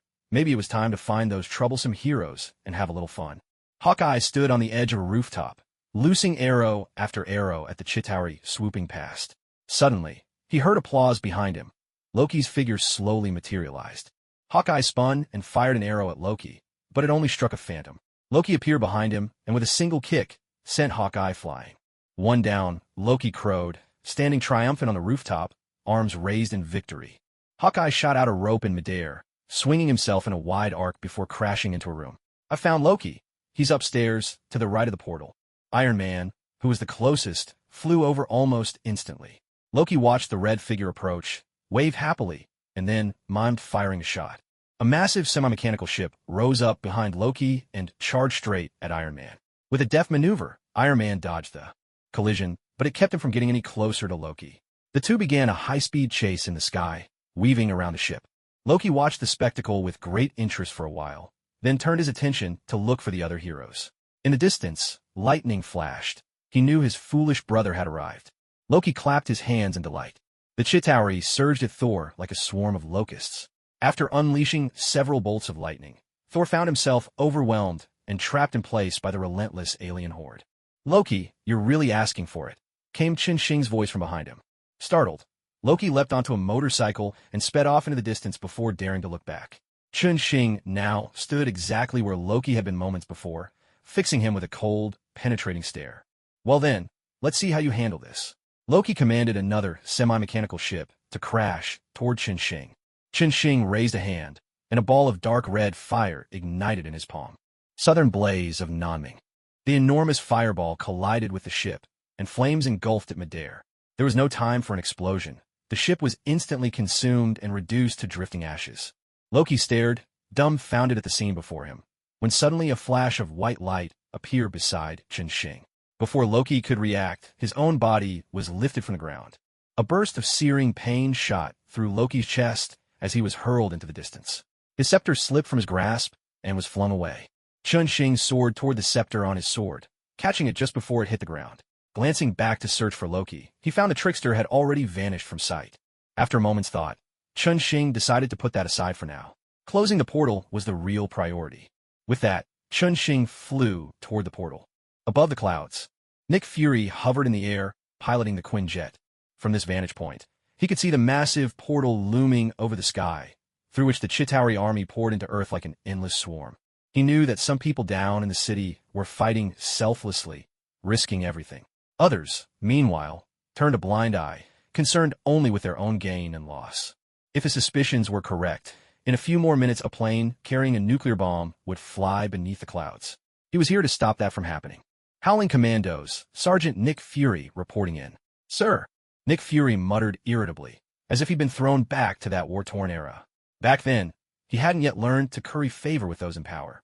Instead, everyone would gather together, calling out the hypocrisy and injustice of the times, risking their lives to build the society they loved. A small red dot appeared on the radar. The target was approaching. Nick Fury patted himself down, pulled out his phone, and slotted it into the console before him. On the screen, Coulson was smiling at him from a photograph. Coulson, you idiot. Nick Fury glared at Coulson's photo, raised his middle finger, and traced a cross over his chest. God damn it. May the Lord protect us. Let's get this started. He yanked the control stick, sending the Quinjet diving sharply. Soon, it leveled off, flying parallel to another incoming jet. Nick Fury switched to an encrypted channel and began to call out. Hey, idiot next to me. Can you see me? A burst of static crackled through the speakers. Then a voice full of confusion replied. Hey, who are you? You're not on my mission roster. Nick Fury Liesiga.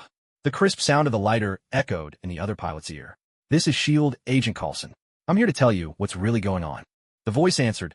Hey, Agent Coulson, I love SHLD's flight training. Can you guys smoke in the cockpit over there? Nick Fury coughed twice. Of course, if your clearance is high enough, you can even retake out mid-flight. Listen, kid, I don't have time for small talk. Are you aware you're carrying a nuclear warhead to blow up the Big Apple? A startled voice shot back. No way. My orders are to bomb those damned aliens. Nick Fury nodded to himself, just as he thought. They never told the pilots the whole truth about these kind of missions. He sent over an encrypted file. Listen, kid, take a good look at the file I just sent. No matter what you decide, in 2 minutes, I'm taking you down. I'm not joking. There was a pause. Then the other voice came through again. Listen, Agent Coulson. My jet seems to be malfunctioning. I'm preparing to eject. Got it? Nick Fury chuckled. Good. Head east when you bail out. It's closer to the shore over there. Sure enough, the pilot ejected from his cockpit moments later. Nick Fury set his own jet to autopilot, then followed suit, ejecting into the open sky. All records of this Quinjet had already been wiped from the database by Nick Fury. It was never meant to be recovered. 2 minutes later, the two jets collided in midair, erupting into a blazing fireball. As for the nuclear warhead, it would sink to the ocean floor, retrievable another day. Nick Fury caught Chun-Shing's message over the communicator while still descending through the air. Hey, everyone, I've got Loki's scepter. I'm heading to shut down the portal. Get ready to wrap things up. A wave of cheers erupted through the comms, and Nick Fury let out a sigh of relief.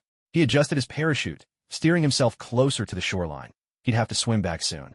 Chun-Shing searched around, but couldn't find any trace of the vanished Loki. So, scepter in hand, he flew toward the portal device. This time, he easily shattered its protective shield and reached out, taking the space stone into his grasp. Finally, it was done. Hey, Chun-Shing, could you hand over the space stone? I need to take it back to Asgard. Thor called out as he flew over. Soon, Iron Man, Captain Rogers, and the others all gathered at the scene. Chun-Shing tucked the space stone away in his own storage space and faced Thor. Sorry, but this stone belongs to me now. Thor instinctively tightened his grip on his hammer. At the sight, Iron Man and Captain Rogers stepped to Chun-Shing's side, making their positions clear. Hawkeye knocked an arrow to his bow, while Natasha flicked the safety off her pistol. Both of them kept their eyes locked on Thor, ready to act at a moment's notice. Seeing this, Thor quickly raised his hands in a placating gesture. Hey guys, I'm not looking for a fight. There's just something I need to discuss. Can I have a word with Chun-Shing alone? All right, since we just fought side by side, I'll hear you out. Chun-Shing signaled for the others to stand down, then led Thor to a quiet corner of the rooftop. Thor scratched his head, looking a bit embarrassed. Sorry, I didn't explain myself earlier.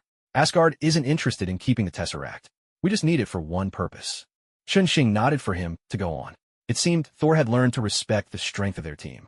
Thor continued, "A while back, Loki and I broke Asgard's Bifrost Bridge during our battle, which means we lost the ability to travel to other worlds. There's been a lot of unrest across the 9 realms, and we desperately need to repair the Bifrost. The Tesseract happens to have the power we need. That's really why I came here. Does that make sense to you?" Chun-Shing nodded. "I understand, but the Tesseract is very important to me. I can't hand it over, though I might be able to let you borrow it." Chun-Shing remembered that in the original story, Asgard used the Tesseract to repair the Bifrost and then kept it in their vault. Thor was telling the truth. Thor nodded happily. "That works as well. I can invite you to Asgard as a guest for a while. My father would be delighted to meet you." Chun-Shing waved the scepter in his hand again. "Do you still want Loki's scepter?" Thor shrugged, unconcerned. "I doubt Loki will have much chance to use a scepter again. If you like it, I'll ask my father to let you have it." Only then did Chun-Shing nod in satisfaction and store the scepter away in his personal space. According to the plot, this scepter would bring a lot of trouble, so it was safer in his own hands.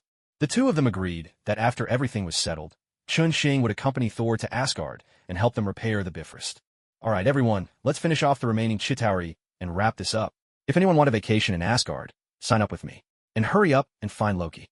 Clapping his hands to get everyone's attention, Chun-Shing returned to the group. Meanwhile, Loki lay on a hospital bed, allowing the doctor to stitch up his wound. Chun-Shing had slashed his chest with a sword. The resilience of a frost giant's body had saved him from being sliced in two on the spot, but he still stumbled away with a gaping wound. Loki had made his way back to the small hospital under his control and asked a familiar doctor there to stitch him up. Waves of sharp pain radiated from his chest, but Loki gritted his teeth and stared blankly up at the operating light above. "If it hurts too much, you can let it out," the doctor murmured softly in his ear. Loki turned his head to look at this doctor. He seemed to remember the man, saying his name was Hannibal. For some reason, this doctor was a good conversationalist. He kept talking, gently coaxing Loki to share his story. "Say something, at least let me have something to do," Loki said weakly. It had been a long time since he'd talked to anyone. He decided that once their conversation was over, he would kill this doctor to keep his secret safe. The doctor took his time stitching Loki's wound, his voice calm and quiet. "You know how I see you? You have excellent taste in clothes. You look every inch the prince. But it's only an appearance. You still lack the bearing of a true prince. Your body is powerful, and you do everything you can to escape your bloodline, the pure blood of a frost giant. My dear, what does your father do? He's a frost giant, and he carries the stench of lamb about him. In Asgard, everyone points fingers at you. You dream of escaping, of joining another power in the universe." As the doctor's murmuring faded into the background, Loki's thoughts drifted far away. Memories of his past played out before his eyes once more, and at some point, he slipped into unconsciousness. Dr. Hannibal carefully tied a neat bow on Loki's bandage, then, rubbing his hands together in satisfaction, picked up his lunch and began to eat. The city had been in chaos today, and it had delayed his meal for quite some time. Watching Loki's peaceful, sleeping face, Dr. Hannibal smiled, took out his phone, and dialed a number. "Hello, is this the police station? I've got a little lost lamb here who seems to have wandered off. Could you come and take him away? His name's Loki, and he's in very low spirits." "Yes, I'll wait for you. Goodbye." When Loki awoke, the first people he saw were Chun-Shing and Thor, standing side by side, arms crossed, silently watching him. With a resigned sigh, Loki swung his legs over the edge of the hospital bed. "So what's your plan? Are you going to kill me now?"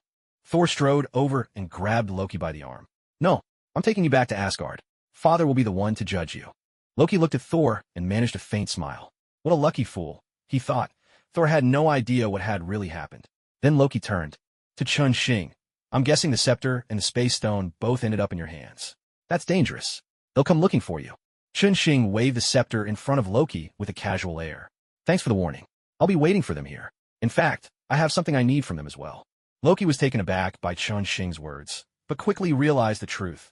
This man had been hiding his intentions deeper than anyone else, and he had known all along. With that, Chun-Shing and Thor escorted Loki out of the hospital. At the entrance, they ran into Dr. Hannibal. "May I have a word with my patient?" the doctor asked. Chun-Shing glanced at the eccentric doctor and shrugged indifferently. Dr. Hannibal stepped to Loki's side and whispered gently, "When no one else trusts you, silence and perseverance are the best forms of defiance and proof." Instinctively, Loki nodded. Before he could reply, Thor grabbed him roughly, and together they shot up into the sky. Dr. Hannibal watched the three figures vanish into the distance, his face lighting up with a wide grin, as if he'd just discovered a fascinating new toy.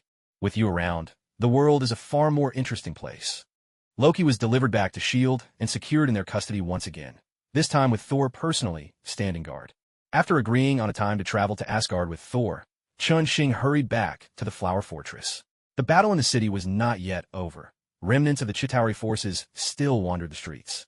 Stepping through the portal, Chun-Shing saw the night gargoyles lining up at various spots, displaying their trophies, while the ladies busily took inventory and registered each one. "Hey, May, what are you all up to?" Chun-Shing strolled over to May's desk, curiosity in his eyes. He tapped lightly on the tabletop, drawing May's attention. May slipped a freshly written note into the hand of Nightstalker Dragon perched in front of her, watching as the creature clutched the note and soared off in high spirits. Then did she turn to Chun-Shing and explain, "We're cataloging the spoils of war. The Chitauri left behind plenty of good stuff, and the lab is paying top dollar to buy it all up." Chun-Shing nodded in approval. The researchers at the lab were doing a fine job, seizing this lull to pull resources right out from under the government's nose. "Anything I can help with?" May waved him off. "Feel free to wander around. Let's have dinner together tonight." Glancing at the long line of Nightstalker dragons behind him, Chun-Shing waved to everyone before heading off to the side. "Hey, Jane, wanna go see Thor? I can give you a ride," Chun-Shing said, making his way over to Jane Foster. Jane looked up, her face twisted with indecision. After a long moment of hesitation, she quietly asked, "Will he come back?" Chun-Shing paused to think. If the Bifrost could be repaired, Thor would be able to come and go as he pleased. He nodded to Jane. "Give it a little time. He'll be able to return whenever he wants." Jane lowered her gaze and let a small smile slip through. But then she looked up at Chun-Shing, her expression serious. "I'm busy right now. I don't want to see him." Chun-Shing nodded. "Oh, well, we're planning a trip to Asgard. Want to come along? I've heard Thor's father isn't exactly the friendliest host." Jane flashed him a middle finger in response. "I hear someone's bad-mouthing Odin," came a voice as a portal opened and the Ancient One stepped through. "Hello, Master. Is there something I can help you with?" Chun-Shing was momentarily taken aback. The Sorcerer Supreme never showed up for idle chit-chat. The Ancient One nodded gravely. "Chun-Shing, I have some news for you. Please come with me." After a quick word to May, Chun-Shing followed the Ancient One through the portal, emerging into a land of snow and ice. "Master, what's going on?" Chun-Shing asked, curiosity piqued. The Ancient One studied Chun-Shing for a moment before speaking in a serious tone. "I'm here to deliver some rather troubling news. I know you've come into possession of the Space Stone and the Mind Stone, but trust me, having both together is courting disaster." Chun-Shing froze for a moment, recalling the storyline. Odin had said something similar and had even given the Reality Stone to the Collector for safekeeping. "Can you tell me exactly why?" Chun-Shing asked, unable to hide his curiosity. The Ancient One shook her head. "With two stones together, a resonance occurs, unleashing a surge of uncontrollable energy. Chun-Shing, you have incredible potential, but now is not the time for you to possess both stones. Please, trust me on this." Chun-Shing nodded thoughtfully. "All right, thank you for bringing me this news. I'll give it serious consideration." S.H.I.E.L.D.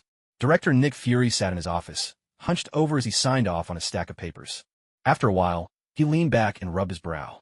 The past few days had been utterly exhausting, unexpected crises erupting one after another. After falling into the sea that day, he'd had to swim for an entire day and night before finally reaching the shore. No sooner had he returned to S.H.I.E.L.D. than the endless workload began. He had thought the war was finally over, but now it seemed as if the real battle was only just beginning. Nick Fury picked up his water glass, took a sip, and then set it down in front of Coulson's photo frame on the desk. "Man, if only you were still here. You could help me with so much," he thought silently. Just then, a shimmering portal opened up in the office. Chun-Shing and Tony Stark stepped through, each carrying a large case. "Hey, fellas, this happens to be my office. Would it kill you to knock first?" Nick Fury grumbled, his mood clearly in tatters. Chun-Shing glanced around, then slowly walked over to the door and rapped on it. "Hello, is Director Nick Fury in? We need to see him." Cradling his head in his hands, Nick Fury sighed in resignation. "All right, come in. Thor and Captain Rogers will be here soon, with Loki in tow. Good luck with your trip." Today was the day to send Thor and Loki back home. Chun-Shing had agreed to lend the Space Stone to Asgard, so he planned to go with them as well. In truth, Chun-Shing could have simply handed the stone to Thor, but he wanted to meet Odin and have a conversation. The advice he'd gotten from the Ancient One had weighed on his mind for quite some time. Chun-Shing decided that if Odin agreed, he would temporarily leave the Mind Stone in Asgard, while keeping the Space Stone on his own person. This way, the two stones would be separated. Storing them in Asgard would be safe for a long time to come. When trouble arose, he could make other arrangements. Of course, Qinshing had no intention of telling anyone the details of how he planned to store the stones. This trip was mainly a pretense to help out in Asgard. Settling onto the sofa, Qinshing looked at the gloomy-faced Nick Fury and asked curiously, "Did they find out about your plane crash? Are they coming after you?" Nick Fury shook his head irritably. "That's not it.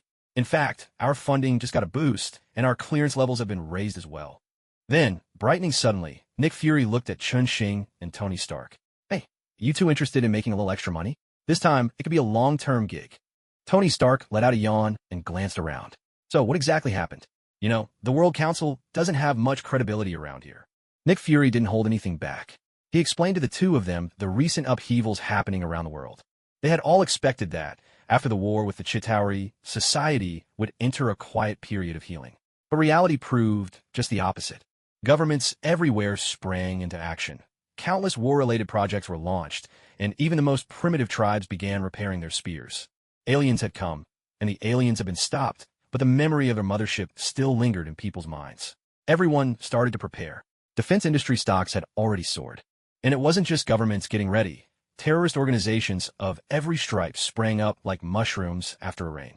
They would pick a name at random and immediately dive into looting and lawlessness. Most bizarre of all were certain religious groups. Who knew how they managed to gather so many followers? All over, strange and eccentric rituals were being performed. It was said that the most devoted believers barely had time to catch their breath, hurrying from one ceremony to the next each day. In response to all this, the World Council wanted to give S.H.I.E.L.D. more authority and a wider scope of action. Their idea was to turn S.H.I.E.L.D. into something like a safety valve for the planet, to make sure nothing spiraled out of control. When Nick Fury finished, he spread his hands and looked at Qinshing and Tony Stark, who were both listening in stunned silence. Just then, the door swung open. Thor strode in, with Captain Rogers following close behind, escorting Loki. Thor waved at Qinshing and Tony Stark, then turned to Nick Fury. "I caught the last part of what you said. I need to warn you. It's best to put a stop to those civilian rituals. If you keep this up, you really will attract some unwanted attention." Nick Fury had thought it was just a joke, but after hearing Thor's warning, his expression turned grave, and he quickly pressed for an explanation. Thor gave him a rough outline. Ever since the loss of the Bifrost, the 9 realms had become exceedingly chaotic, and with Earth located at the center of the world tree, it was dangerously likely to draw the gaze of deities from other dimensions. Nick Fury's face grew darker. He hurriedly asked Thor, "How soon can the Bifrost be repaired?" Thor did some quick calculations before replying, "Sorry, even if the Bifrost is fixed, it'll take several more years to restore order. I'm afraid we won't be much help to Earth in the meantime." Nick Fury slumped into his chair, deeply troubled, then turned his gaze back to Qinshing and the others. "Are you planning to lend a hand?" Qinshing tossed the box he and Tony Stark had just brought onto Nick Fury's desk. "Take a look at these. This is exactly why we don't want to help." Nick Fury opened the box with a puzzled expression and began flipping through its contents, stacks of paper slips. "What are these?" Qinshing, visibly annoyed, replied, "They're bills sent in by citizens. Since they couldn't find SHLD's address, they sent them to Stark Industries instead. After all, everyone knows who Iron Man is. They believe S.H.I.E.L.D. should be responsible for the damages caused in the recent battle." Tony Stark walked over and pulled out one of the notes to read aloud. "Dear Iron Man, Mr. Tony Stark, first of all, thank you for your bravery during the battle. However, during your fight with the aliens, my only car was destroyed. I hope you can reimburse me at full price. Love, Marcin Isla." Attached was an itemized bill. Tony Stark, irritated, said, "Jarvis, pull up any footage related to this Mr. Marcin Isla." After a few minutes of searching, Jarvis began playing the video. It showed a bearded man driving a Jeep, stuck at the side of the road. Suddenly, a Chitauri leaped onto his hood and began smashing the windshield. At that moment, a streak of red zipped by. A missile struck the Chitauri dead-on, but the explosion also totaled the Jeep's engine. The footage was brief, automatically recorded by Jarvis. Qinshing tapped Nick Fury's desk, gesturing at the 2 large boxes of bills. "So, do you still think we should get involved in this mess?" Nick Fury's brow furrowed deeply. Inside Nick Fury's office, Captain Rogers had overheard the conversation and, in disbelief, came over to join them. He pulled out a few slips from the box and looked them over, confusion written all over his face. "Hey, I feel like I've only been asleep for 70 years, but how did the world end up like this?" Captain Rogers was utterly baffled. The commanding officers who should have had his back had, without hesitation, launched a nuke, showing no concern for those on the front lines. And the people he'd risked everything to protect, they turned around and sent him bills, as if he were just a cash machine. Chun-Shing picked out a few bills addressed to Captain Rogers and placed them in his hand. Captain, times have changed. This is just how people are now. Tony Stark, still fuming, turned to Nick Fury. Pepper took down 7 thugs today who blocked the street, demanding money. If you don't come up with a solution soon, I can't promise what I'll do next. Nick Fury flipped through the papers awkwardly, picking out a few that weren't bills as he tried to explain. See, it's not all bills. There are a lot of letters. Thanking you all. Someone wants Captain Rogers' autograph. Another wants a photo with Iron Man. Damn. This guy wants a nude photo of Thor, claims he's a die-hard fan. Everyone turned to Thor, faces full of distaste, frowning and shaking their heads. Loki lowered his head, standing off to the side. Chun-Shing tapped the table and said to Nick Fury, "Let's settle this today. The ladies are really unhappy about the situation." Nick Fury looked troubled, but nodded. "I'll arrange for someone to take care of it." Chun-Shing tossed the slips of paper back into the box and said, "All right, I'll help you find someone to handle this. Remember, I promised you a surprise." Nick Fury looked at Chun-Shing, puzzled. Chun-Shing snapped his fingers, the portal opened again, and on the other side, Coulson poked his head through. "Hey boss, how have you been? I heard all about what happened." "Nicely done. Coulson, you idiot." Nick Fury stared at Coulson in confusion, then realization dawned. Fury's face twisted in anger as he lunged at Coulson, grabbing the photo frame with Coulson's picture off the desk as he passed. Chun-Shing silently took out his phone, just as Nick Fury performed a perfect cross choke and pinned Coulson to the ground. "Boss, that was impressive. You fool, I ought to kill you." Coulson straightened his tie at the edge of the table, while Nick Fury glared at him, then suddenly broke into laughter. "All right, Coulson's vacation is officially canceled. He'll take care of all of this." That was exactly what Chun-Shing had in mind. Having Coulson handle it was perfect. Lately, he'd been helping out at Flower Fortress and was familiar with everyone here. "Okay then, I'll head to Asgard first. I'll be back as soon as I can. Let's deal with the rest when I return." Everyone agreed with Chun-Shing's suggestion, and then Thor activated the portal, taking Chun-Shing and Loki with him. Chun-Shing felt solid ground under his feet again. He clutched his chest, fighting the urge to be sick. "Ugh, teleporting really makes me nauseous. Luckily, I'll be able to open portals myself in the future." Thor patted him on the back. "The Bifrost is still broken. We had to have Heimdall use dark energy to bring us over." A tall man in golden armor, wielding a giant sword, walked over to them. "Thor, you're finally back. Looks like your mission went well." Thor clapped the man on the shoulder, beaming. "Hey, Heimdall, I'm home. This is a friend I made on Earth, Chun-Shing. I'm guessing you've met him before." Heimdall nodded at Chun-Shing. "Yes, I've seen you fight bravely. You are a formidable warrior. It's a pleasure to meet you, Chun-Shing." Chun-Shing looked up at Heimdall and joked, "Wow, you really are tall." Heimdall grinned. "His Majesty Odin is waiting for you inside. Please follow me." Chun-Shing followed behind Heimdall, stepping into the ancient palace for the very first time. The grand hall exuded solemn majesty, and murals along the walls depicted the rise and fall of the 9 realms. Splendidly dressed ladies watched Chun-Shing with curiosity. Visitors were a rare sight in this place. In the center of the hall, Odin stood waiting for Chun-Shing's arrival, his wife Frigga standing just behind him. Thor brought Loki before Odin. "Father, I brought Loki back. The Space Stone is with Chun-Shing, and he has agreed to let us use it." Odin nodded, signaling for Thor to take Loki to the dungeon first. After Thor left, Odin finally nodded to Chun-Shing. "Chun-Shing, greetings. At last we meet." Chun-Shing returned the gesture politely. "Your Majesty Odin, Queen Frigga. It's an honor to meet you both." Queen Frigga greeted Chun-Shing warmly, then quietly excused herself, knowing Odin had matters to discuss with their guest.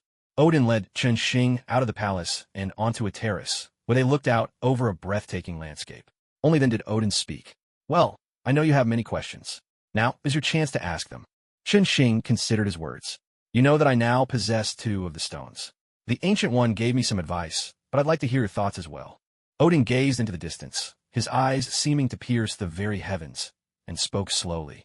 "The 9 realms are merely a corner of the vast universe. Beyond them lie even greater powers. The stones grant tremendous strength, but they also draw the attention of those who covet it.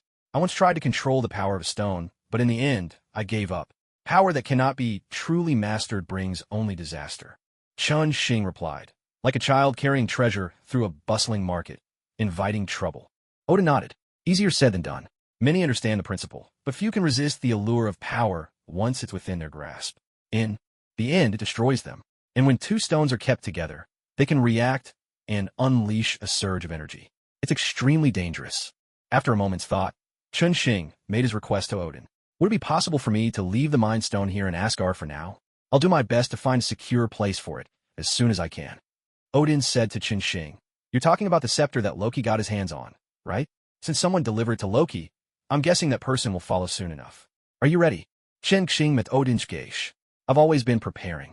Odin gave a faint smile. I'm glad you understand. I agree to let you keep the scepter in Asgard. You can come and retrieve it whenever you wish. But I do hope you'll look after Thor in the future, will you? Qin Shing blurted out the question on his mind. Are you and the Ancient One preparing to ascend to a higher dimension? He couldn't bring himself to believe that these two would simply perish so easily. Odin didn't answer him. He just patted Qin Shing on the shoulder and led him to the vault to store away the scepter.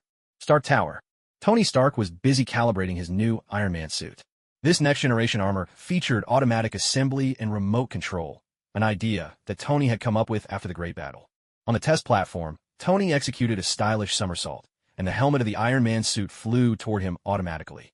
With a sharp smack, the helmet collided squarely with his face, knocking him onto the floor. Tony groaned, reluctant to get back up. Pepper had just finished signing the last document at her desk and looked over at Tony, exasperated. Tony, why don't you come train with me? The way you jump is really pathetic. Tony rubbed his face and sat up. Hey, there's no way I'm joining the sorority. Qin Shing and the others would never let me hear the end of it. Pepper gathered up the papers, stood, and said, Come on, their training methods wouldn't suit you anyway. Frank and his crew could flatten you with a single finger. Tony hesitated, then muttered, All right, what time are you starting tonight? I might stop by and take a look. Pepper checked her watch, walked to the window, and glanced down at the street. We've got a group event tonight, an internal sorority meeting. Once that's done, we'll head back to Miss Splinter's for training. I'll let you know when it's time. That annoying crowd downstairs still hasn't left, so we'll have to sneak out the back. At that moment, a crowd was gathered outside, holding signs in protest. Apparently, during the recent battle, Iron Man had damaged some of their personal property. Tony scowled with annoyance. Pepper, maybe we should just move our operations to the Flower Fortress. These people block the door every day. It's driving me crazy. Pepper looked down at the street with resignation. Maybe we should just buy up the land around the Flower Fortress, move everything over, and build a proper campus. That way, when Qin Shing isn't around to open a portal, we won't have to run back and forth all the time. Tony Stark quickly nodded. That's a great idea. Let's find out who owns those properties now and buy them up. By the way, Qin Shing should be back soon, right? Pepper thought for a moment. Qin Shing said it would take about 10 days. You should be back any day now. Tony walked over to the console and sifted through some recent files S.H.I.E.L.D. had sent him. Then I'd better discuss the helicarrier project with Dr. Banner as soon as possible. Once Qin Shing gets back, we'll need to get started right away. Pepper spoke up, her voice brimming with excitement. I know about that plan. It's to build an amusement park that can fly, right? It's called the Little Dragon Club. Queen Leonora is absolutely thrilled and has been looking forward to it for ages. Tony saved the helicarrier data from S.H.I.E.L.D., planning to go over it with Dr. Banner later. He casually scrolled through a recent briefing from S.H.I.E.L.D. A video caught his attention. A bizarrely dressed madman was preaching his doctrine and loudly threatening to take the president's head. Below the video, internal S.H.I.E.L.D. information was displayed. This terrorist, known as the Mandarin, had already been linked to multiple bombing incidents. There are more lunatics in this world every day. Now I finally understand why Qin Shing likes building fortresses. Watching the video, Tony murmured to himself. Meanwhile, Pepper gathered her files and headed for the door. I have to meet with a few clients. Afterwards, let's go over to see May together. Tony waved his hand. All right, take Happy with you. He's just been promoted to head of security and is very enthusiastic about his new role. Pepper flashed an OK sign and walked out. 10 minutes later, Pepper appeared at the door of another meeting room. Happy, sharply dressed in a suit, followed right behind her, his expression stern, still very much the bodyguard. As Pepper looked at the well-dressed man waiting inside, she paused, struck by a sense of déjà vu. The man looked incredibly familiar. He opened his arms and spun around the room. Hey, Pepper, long time no see. Pepper gasped in surprise. Dr. Killian, is that really you? Dr. Killian nodded and shook her hand. Thank you for remembering me. Pepper was astonished. In her memory, Dr. Killian had always been rather shabby and walked with a limp. She'd never expected him to look like this now.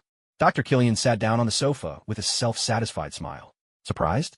I cured my illness through therapy, and this time I brought along a truly remarkable technology.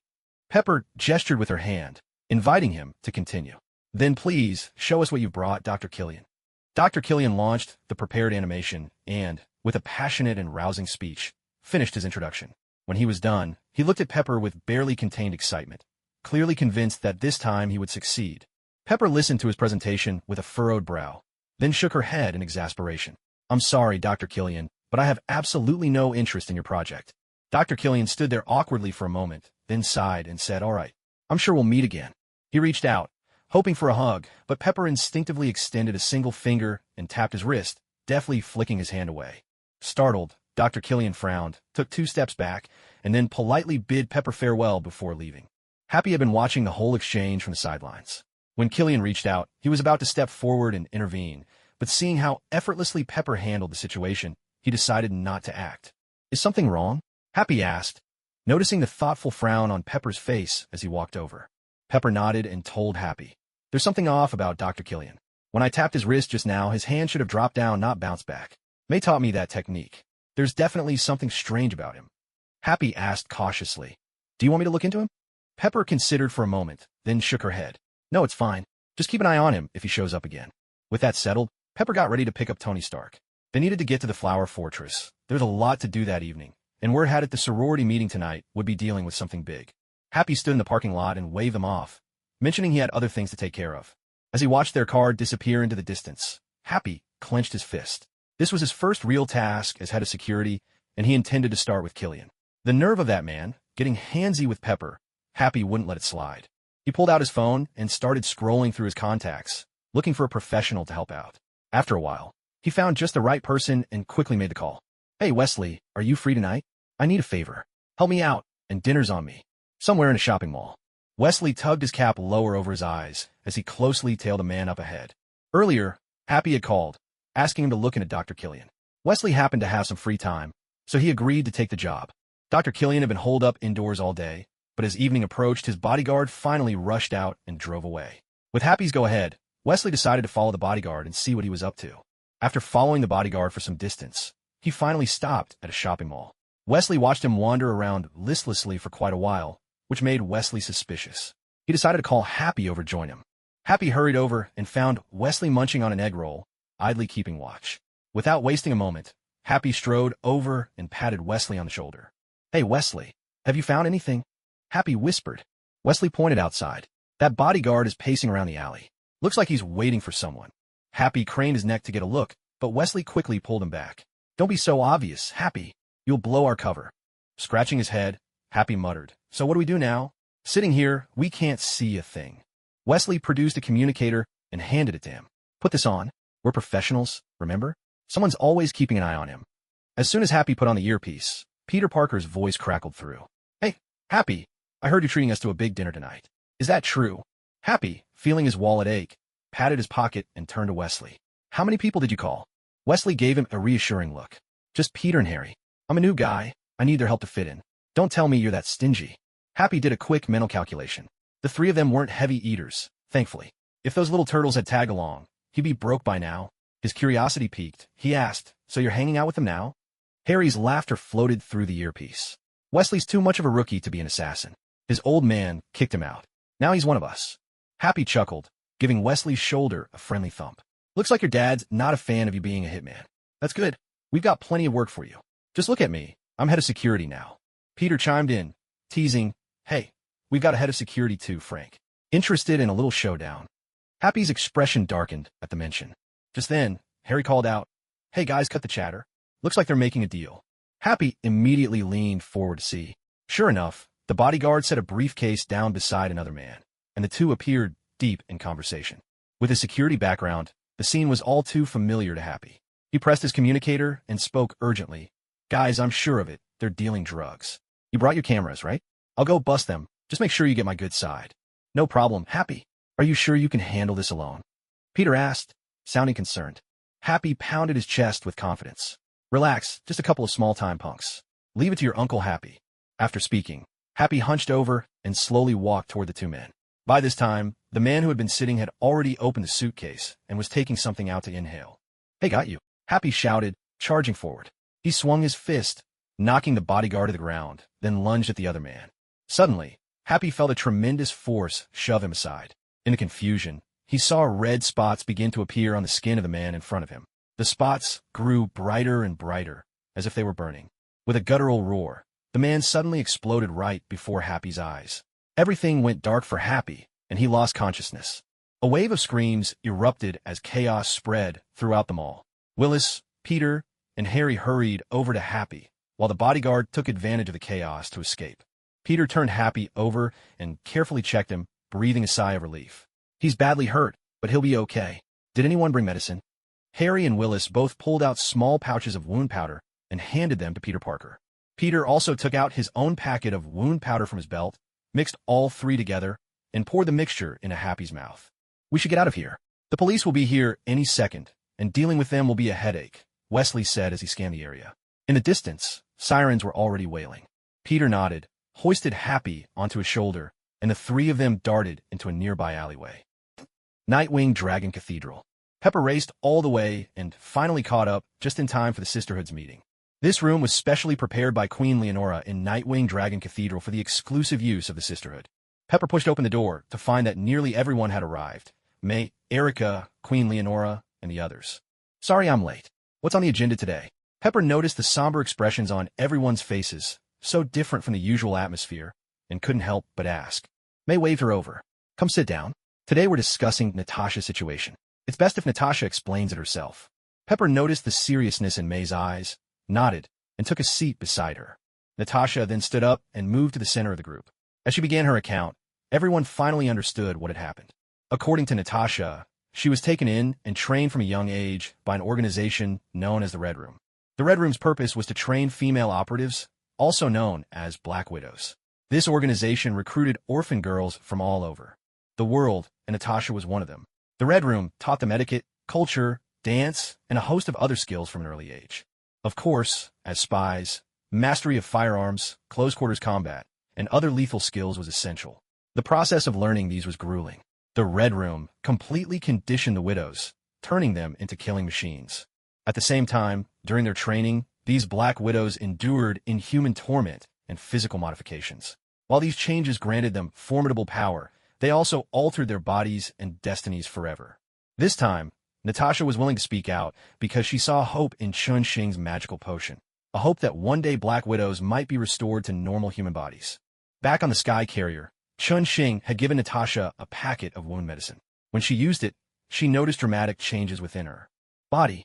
Upon further examination, it was confirmed that even previously dead organs and cells were beginning to show signs of vitality. Natasha hesitated for a long time before finally coming to May to discuss it. This wasn't just for herself, but also for her sister and the other Black Widows who suffered as she did. Upon learning this, May realized that rescuing all the Black Widows would require everyone's strength. With Natasha's consent, she convened this meeting. I agree. Pepper was the first to raise her hand. Flower Fortress Laboratory. Happy sat slumped on the sofa, flanked by Peter, Harry, and Wesley, all of them looking thoroughly dejected. Tony Stark stood before them, staring in astonishment, especially at Happy, who hadn't even had time to change out of his tattered clothes and looked like a beggar. All right, gentlemen, who's going to tell me what happened? Happy, were you mugged? I hope your backside's okay. With little energy, Happy recounted to Tony Stark the events of the day, Dr. Killian's visit to the company, and their attempt to tail his bodyguard afterward. When he finished, the four of them looked at Tony with pitiful expectation. After listening, Tony pondered for a moment. Just then, Jarvis's voice rang out. Sir, the latest news broadcast seems to be connected to this incident. Tony pulled up the laboratory's massive screen and had Jarvis replay the news segment he'd just retrieved. On the screen appeared the terrorist, known as the Mandarin, announcing he had orchestrated yet another attack. The background was clearly a shopping mall. Tony pointed at the scene behind the Mandarin and asked Happy, Take a look. Was this the mall where the attack happened? The group examined the image closely, exchanged glances, and then nodded in unison. That's right, this is the place. Peter was right there on that wall at the time. Tony Stark stroked his chin, countless speculations flashing through his mind. All right, gentlemen, it seems you've stumbled onto some serious trouble. Let's think about how to fix this. He began instructing Jarvis to pull up SHELD's files, comparing them one by one. While he waited, he waved at Happy, signaling him over. Happy, go get changed and take everyone out for a meal. I'll stay here and wait for the results. Happy stood up and led Peter and the others out of the room. Once Happy had changed, the four of them had just stepped outside when the roar of engines filled the air. For little turtles zipped over on motorcycles. Hey, Peter, heard you all got into trouble again. We're betting Chun Xing is going to give you a serious scolding when he gets back. The four turtles laughed so hard they nearly lost their balance, circling around them. That's what happens when you go out without telling your turtle pals. Happy rubbed his face in defeat. All right, quit laughing, guys. I'm buying dinner. Are you coming? The four turtles spun their bikes around and whisked Happy and the others off toward a nearby Chinese restaurant. They were regulars there, so they could walk in and eat without any disguises. At the dining table, the four turtles listened as Happy and the others recounted everything that had happened. Michelangelo clapped Happy on the shoulder. Hey, Happy, you can't just let this slide. You've only just become head of security. This isn't the kind of start you want. Raphael, always the most impulsive, thumped his own chest. Happy, my advice, we keep digging. We're going to find these villains, no matter what. Leonardo, the steady one, nodded in agreement. That's right, we should keep investigating. These creeps have hurt a lot of people. Donatello quietly nodded along from the side. Happy looked at the four little turtles, deeply moved. They might be young, but each one was eager to help and had a strong sense of justice. All right, let's finish eating quickly, then go check on Tony's progress. Honestly, I'd hate to give up just like that. He also made up his mind in secret. It was time to dip into his private savings. Back in the lab, Tony Stark froze the screen and turned to explain to Happy and the rest. All right, folks, here's what I found. Tennessee, Rose Hill. I think there's something there we're interested in. Happy, keep an eye on things here. I'm heading out. Happy stood up, looking at Tony. Boss, how about letting me handle this investigation? After all, I was nearly blown up by them. And honestly, I'd like to give it a try. We can't always rely on you to do everything when trouble comes knocking. Tony Stark was momentarily stunned, staring at Happy as if seeing him for the first time. Beside him, Peter Parker also stood up. Mr. Stark, we all want to do this. You can't carry everything on your shoulders. Tony looked at the eager young turtles gathered around and suddenly broke into a warm smile. All right, boys, but just a lot of you won't be enough. I'll have Jarvis assist you every step of the way. Thank you, Mr. Stark. The turtles cheered, practically bouncing with excitement.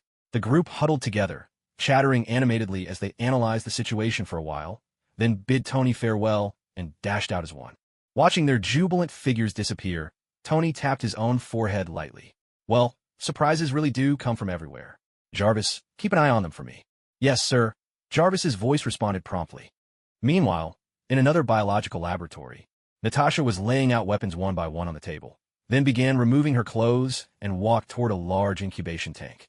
Dr. Lowles, with Jane Foster assisting, was nervously adjusting the doses of various medications. Mara held Natasha's hand, making a final attempt to dissuade her. Natasha, maybe we should wait for Chan Xing to return before starting. You know he always has a way. Natasha glanced at the incubation tank, hesitated for a moment, then answered resolutely. Thank you, Mara, but I can't wait any longer to end this nightmare. My sister and the other Black Widows, they're all waiting. And when it comes to medicine, Dr. Lowles is definitely more of an expert than Chen Xing. Queen Leonora stepped forward and gently patted Natasha's hand. Natasha, we will succeed. You'll become a real woman again. We have Chen Xing's magical elixir, the Blood Clan's serum, and the best genetic technology. I see no reason why we should fail. Pepper Potts approached, carrying a large glass case. She set it down on the table and pointed to it. This is my contingency plan. Maybe this thing can help if needed. Venom wriggled weakly inside the glass case and spoke up. Just give me something to do, or I'll die of boredom. Don't worry, I'm not going anywhere. I can tell. Chan Xing is getting scarier, especially that fire of his. Natasha embraced everyone in turn, then, without hesitation, climbed into the incubation tank, gazing calmly at those outside. As the nutrient solution began to fill the tank, she slowly closed her eyes. Pepper whispered, So, when do we go to rescue the other girls? Mara stroked the glass of the tank, her voice unwavering. We need a detailed plan. We must succeed. Failure is not an option. Jane Foster clapped her hands. Leave this to us. We have to succeed. Failure is not an option. The women present all nodded firmly in unison. Asgard. Chen Xing stood on the newly built Rainbow Bridge, glancing around with curiosity. Thor placed the space stone in his hand. Thank you, Chen Xing. It feels like your strength has grown again lately. Chen Xing smiled, tucked the space stone away into his system space, and waved goodbye to Thor. He had spent 10 days in Asgard, not only to take in the sights, but more importantly, to process everything accumulated during the Great Battle.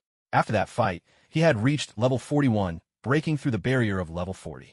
He could clearly sense new changes taking place in his body. His magical energy was denser, and using it felt more natural than ever. His physical strength and reflexes had entered a phase of rapid improvement. After 10 days of steady adjustment, he finally regained control over his newly acquired powers. Chen Xing mused to himself, that level 45 was now within reach, and the realm of unity between man and sword was just around the corner. Moreover, his synthesis limit had increased to 4 times a day. The battle had drained his supply of potions far too quickly. He urgently needed to restock. Heimdall, could you send me back? I'd like to experience the Rainbow Bridge myself. Chen Xing spoke to Heimdall, who stood nearby. Although Chen Xing could open portals on his own, he was still very curious about the Rainbow Bridge. Heimdall nodded, walked over to the console, and activated the bridge. Chen Xing vanished from Thor's sight. He gazed with fascination at the shimmering tunnel of rainbows around him, far more comfortable than when he had arrived. He resisted the urge to leap out, and, as the scenery shifted before his eyes, he found himself back on familiar earth. He was greeted by a stern, dark face. Chen Xing smacked his forehead in frustration. He'd forgotten to tell Heimdall where he wanted to go. As a result, Heimdall had sent him back to his departure location, Nick Fury's office. Hey, Director Fury, when's S.H.I.E.L.D. serving lunch? Nick Fury sat behind his desk, staring at him in silence. Chen Xing gave a quick wave and quietly slipped out.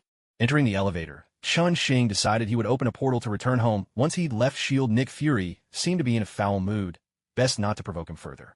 One by one, agents entered the elevator, gradually surrounding him in the center. Chen Xing glanced around with curiosity, then suddenly called out, "Before the fight starts, does anyone want to step out first?" Everyone froze for a moment, all eyes turning toward him. Then a timid agent behind Chen Xing asked, "Mr. Chen Xing, what are you planning to do?" Chen Xing glanced around awkwardly, then whispered, "It's nothing. Let me give you a little rehearsal first." As the elevator doors opened, Chen Xing strode out quickly. The agents behind him all wiped sweat from their brows in unison. They'd just been afraid Chen Xing was about to beat them up. Stepping outside, Chen Xing looked around and suddenly spotted a familiar figure squatting beneath a large tree, smoking a cigarette. He walked over, his face filled with disbelief. "Hey, Captain Rogers, is that you? I just got back from outer space. Thought I was seeing things." Captain Rogers flicked away his cigarette and stood up, looking rather frustrated. He hadn't expected Chen Xing to catch him at such a low point. "Chen Xing, you're back. Did you get everything sorted out in Asgard?"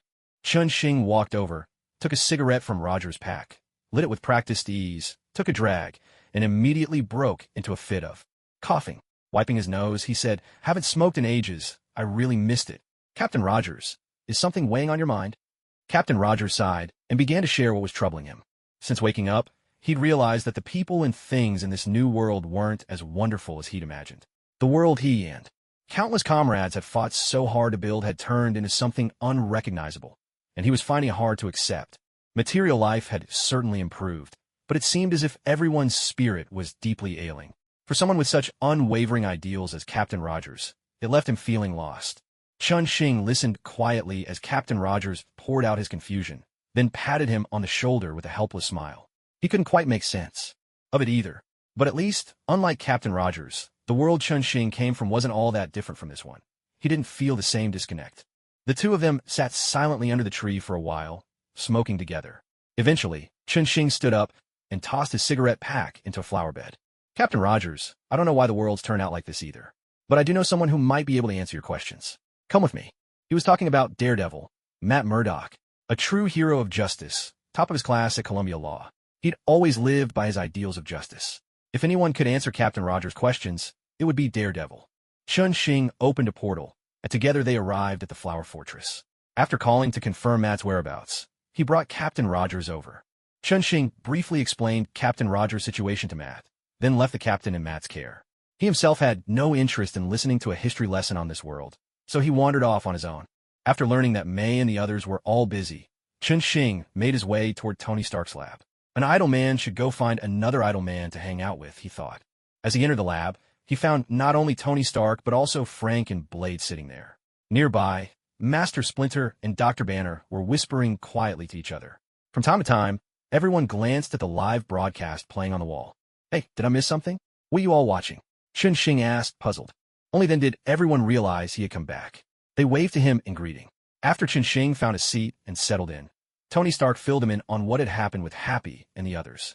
Right now, what they were watching was a live feed sent by Jarvis from the scene. Peter and his team were selecting weapons in the armory. Frank offered his commentary from the side. If they know the enemy might self-destruct, they ought to take more long-range weapons. These idiots still go with what they're familiar with. That's a bad habit. Master Splinter nodded in agreement. In the past, Their options were limited, so they didn't have much choice. But from now on, they need to train for situations like this.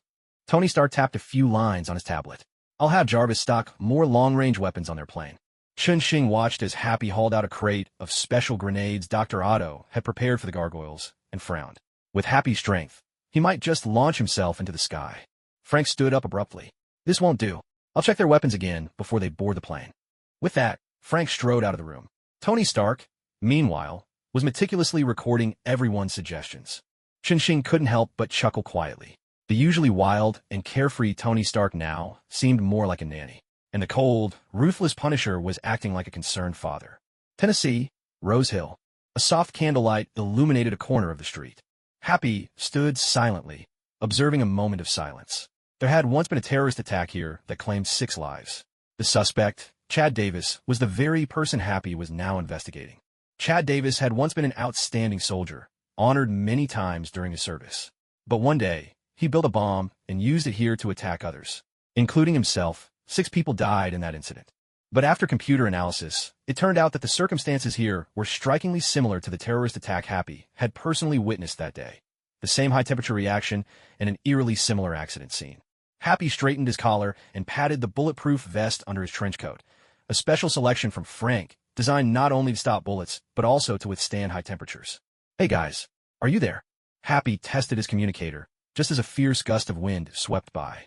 He hugged his plump body tightly against the chill. We're all here, Happy. Let's get started, came Peter Parker's voice. He and Harry were circling overhead on their glider, while Wesley, sniper rifle in hand, was hidden farther away. The Ninja Turtles, masters of stealth, were also concealed close to Happy. Nervously, Happy glanced around, trying to get his bearings. His mission today was to make contact with Chad Davis's mother. According to their investigation, Mrs. Davis stopped by the bar on the corner for a few drinks every day. The town was small, and the bar was easy to find. Happy hadn't even needed to ask for directions before he spotted its sign glowing in the dusk. He pushed open the door, and a wave of warmth washed over him. Happy shivered with pleasure, shaking off the cold. The place was crowded. Clearly, entertainment options in town were limited, and everyone gathered here whenever they had free time. Happy's eyes swept quickly across each face, expertly comparing them to the photo etched in his memory. His gaze was sharp, professional.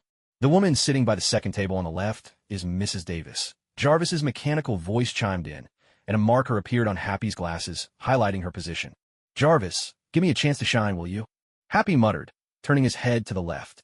Sure enough, an elderly lady with a mane of blonde hair sat there, her face etched with exhaustion.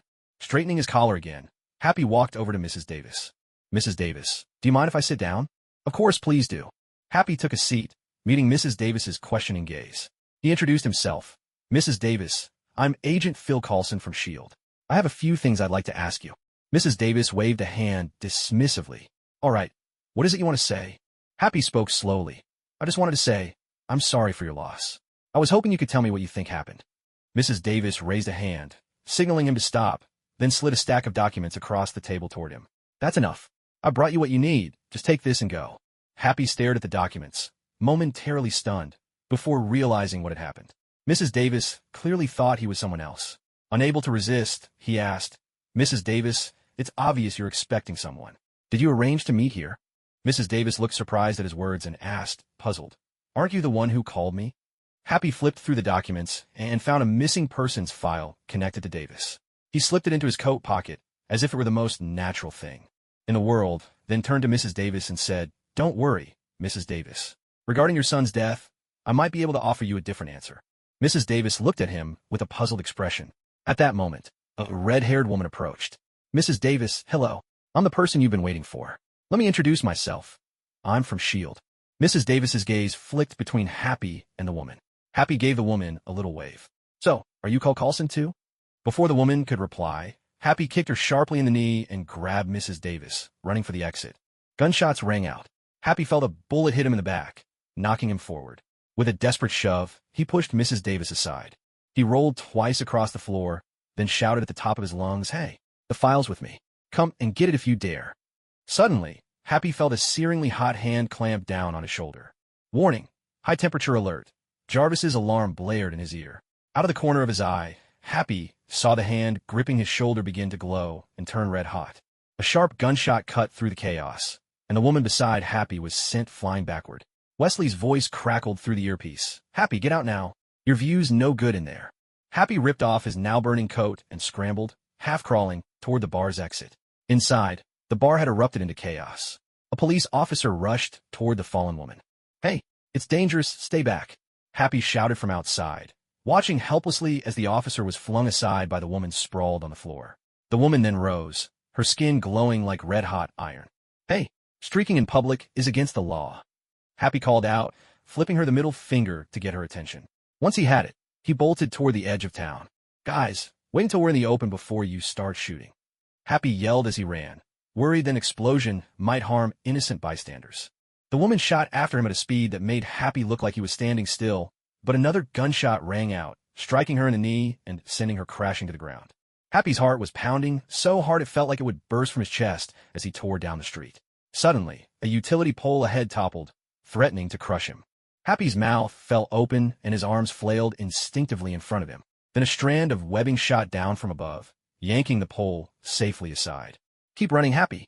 Two shadows darted out from the tall grass, one on each side, supporting Happy by the arms. It was Leonardo and Raphael.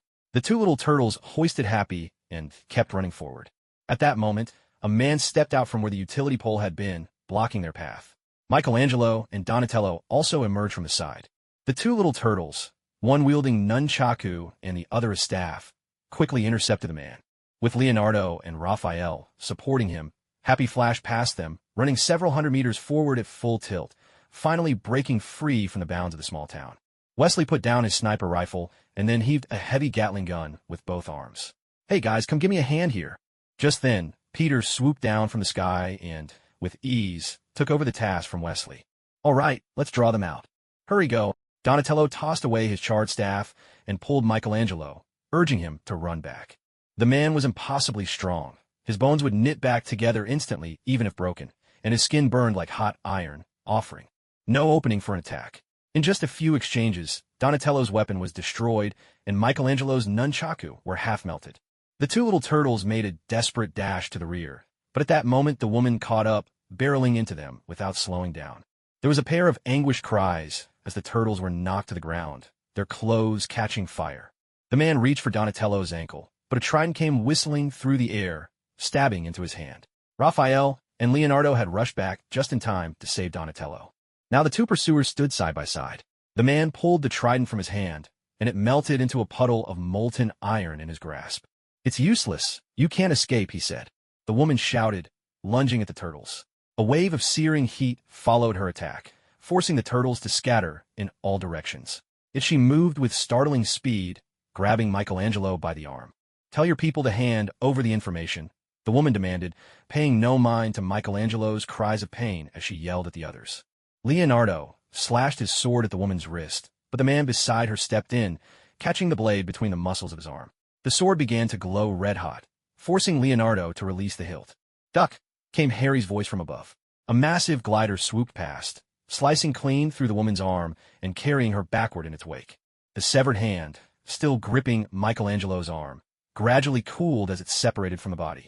The turtles rushed over and quickly pried the hand off Michelangelo's arm. At this moment, half of Michelangelo's arm had already been scorched, and Leonardo, heart aching with worry, carried Michelangelo on his back and dashed away from the danger. Donatello and Raphael were once again locked in fierce combat with the man. Raphael, left with only a single sigh, found it quickly twisted into a useless heap of metal under the man's wild, battering style. Nearby, Harry kept flinging throwing knives one after another, peppering the man's body, but the attacks seemed to have little effect. Go! Now! Raphael, summoning all his strength, clung to the man's leg and hurled him aside. As he struggled to his feet, both his hands were nearly burnt beyond recognition. Fortunately, Harry's glider swooped back in a timely arc. He leaped onto it, scooping up the two little turtles, and soared away from the chaos. Once safely outside the town, Harry set the two turtles down gently. Despite their own injuries, Raphael and Donatello ignored their pain and rushed to Michelangelo's side. At that moment, Happy was tending to Michelangelo's wounds. In this brief span of time, two of the four turtles were gravely injured, while the other two were smeared with blood. Don't worry, Chun Xing brought us more than enough medicine. We'll patch you up in no time. Happy soothed the two turtles, then hurried to treat Raphael's hands, which were so badly burned they were barely recognizable. Suddenly, two crimson shadows flashed onto the scene. The woman's hand had already regenerated. Happy sprang to his feet, positioning himself protectively in front of everyone. As the two adversaries charged right at him, twin Gatling guns roared to life on either side, unleashing a torrent of custom bullets that blew the attackers apart in twin bursts of fire and flame. The searing blast hurled Happy far back, tumbling him head over heels before he managed to scramble up again, gazing wide-eyed and shaken at the smoking devastation. "Guys, we need to get out of here now." Peter Parker and Wesley tossed aside their Gatlings, rushed over, and hoisted the turtles onto their backs, sprinting away into the distance. If any more enemies like those appeared, the consequences would be unthinkable. Under the cloak of night, their figures gradually vanished into the darkness. Far away, in the Flower Fortress laboratory, several viewers watching the live broadcast via Jarvis wore grim expressions. "When you go to finish them off, let me know." Frank left behind a single sentence before rising to leave. No one could miss the fury burning in his eyes.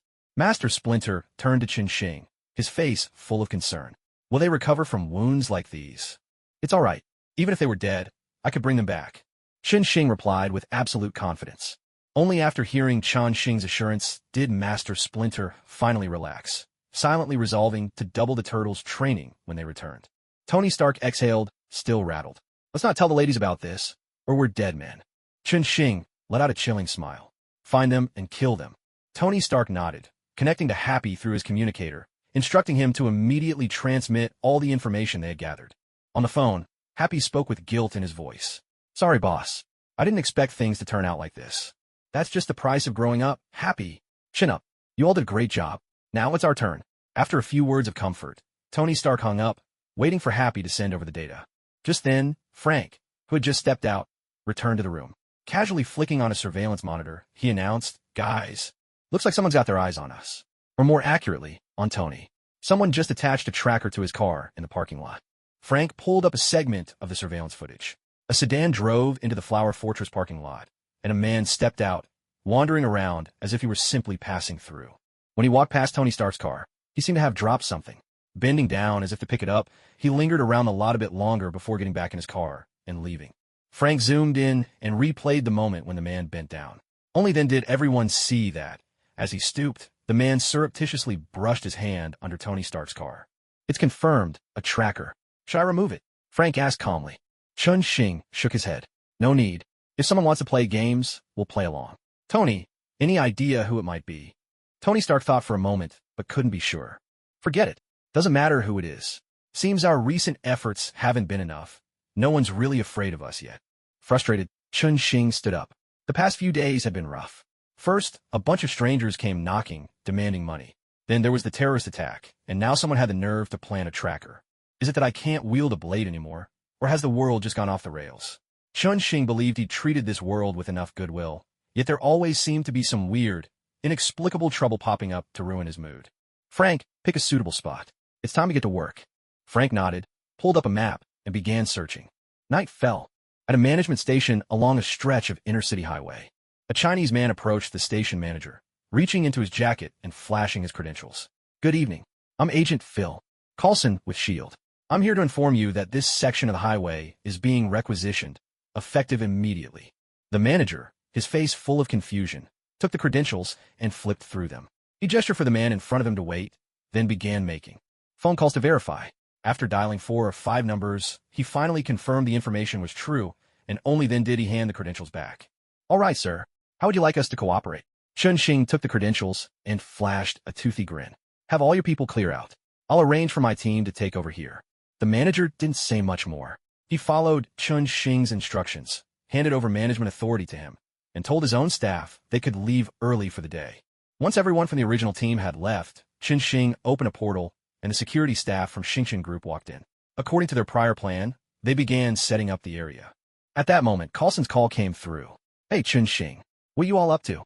I've been getting a lot of complaints lately. Try to keep things under control."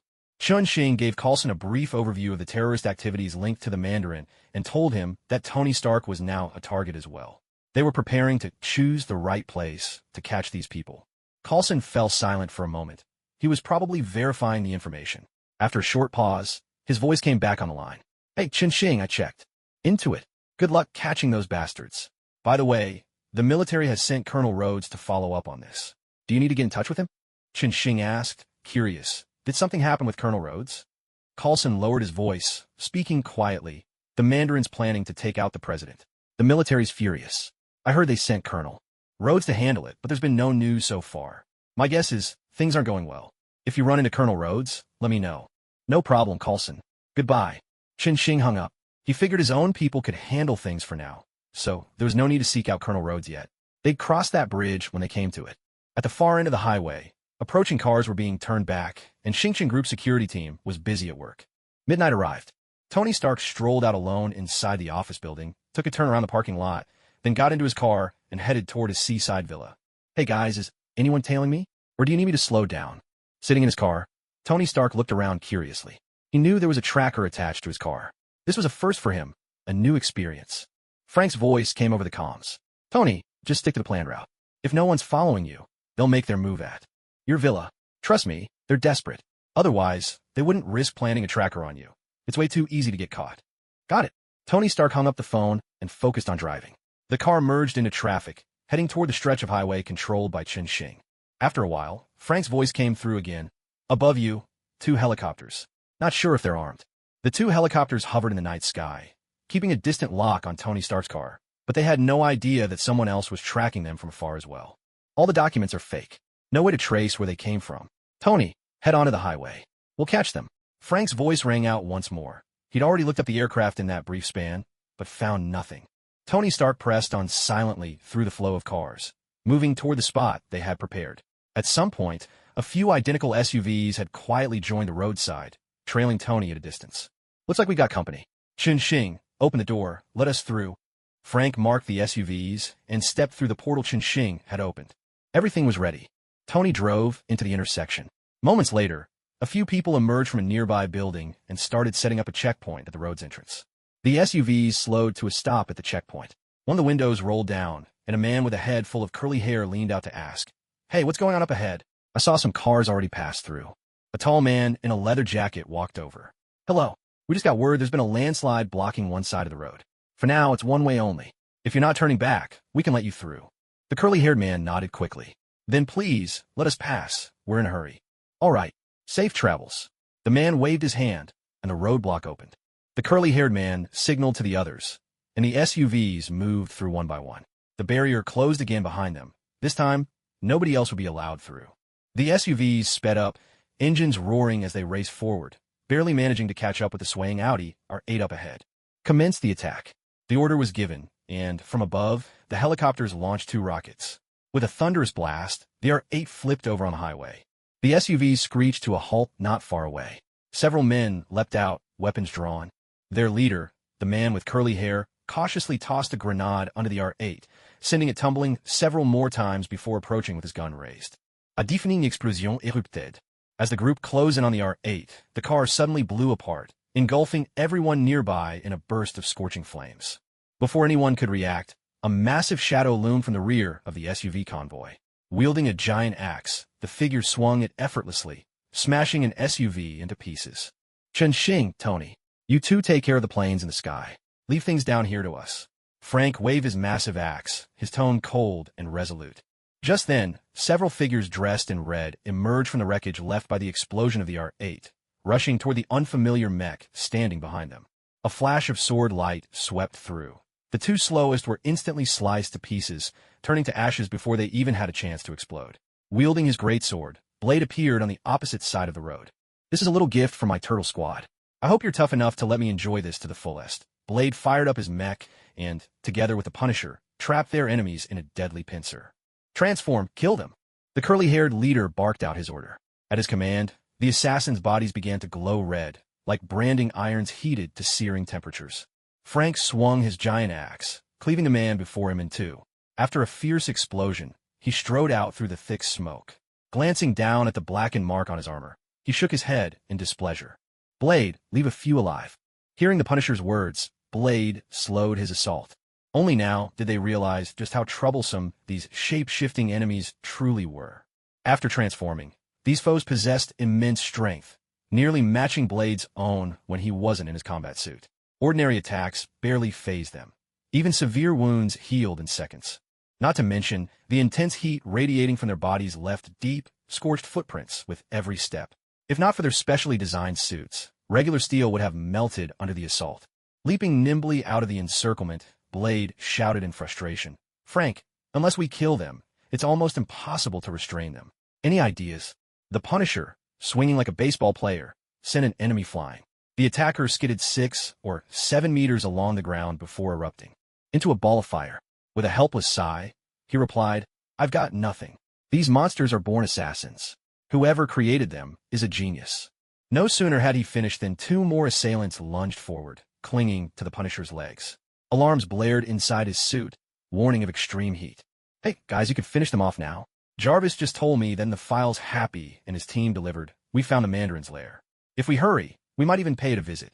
At last, Tony Stark's voice crackled over the comms, bringing a glimmer of good news. Up above, Chun-Shing hovered on his sword in front of a circling helicopter, making sure the pilot could see him. He waved toward the cockpit, then pointed down to indicate where he wanted them to land. The helicopter pilot, knowing when to yield, obediently lowered the aircraft and landed it on the highway. Chun-Shing followed the helicopter down to the ground. As soon as the door opened, several men jumped out, hefting a Gatling gun and unleashing a wild barrage of bullets in his direction. The bullets tore through Chun-Shing's afterimage, then flew off into the distance. In the blink of an eye, Chun-Shing appeared behind the attackers and swiftly severed their hands. Meanwhile, Tony Stark forced another helicopter to land in much the same way, perhaps shaken by what had just happened to their comrades. The men in this second helicopter behaved themselves. They emerged, placed their hands behind their heads, and lay flat on the ground. "Tony, keep an eye on them.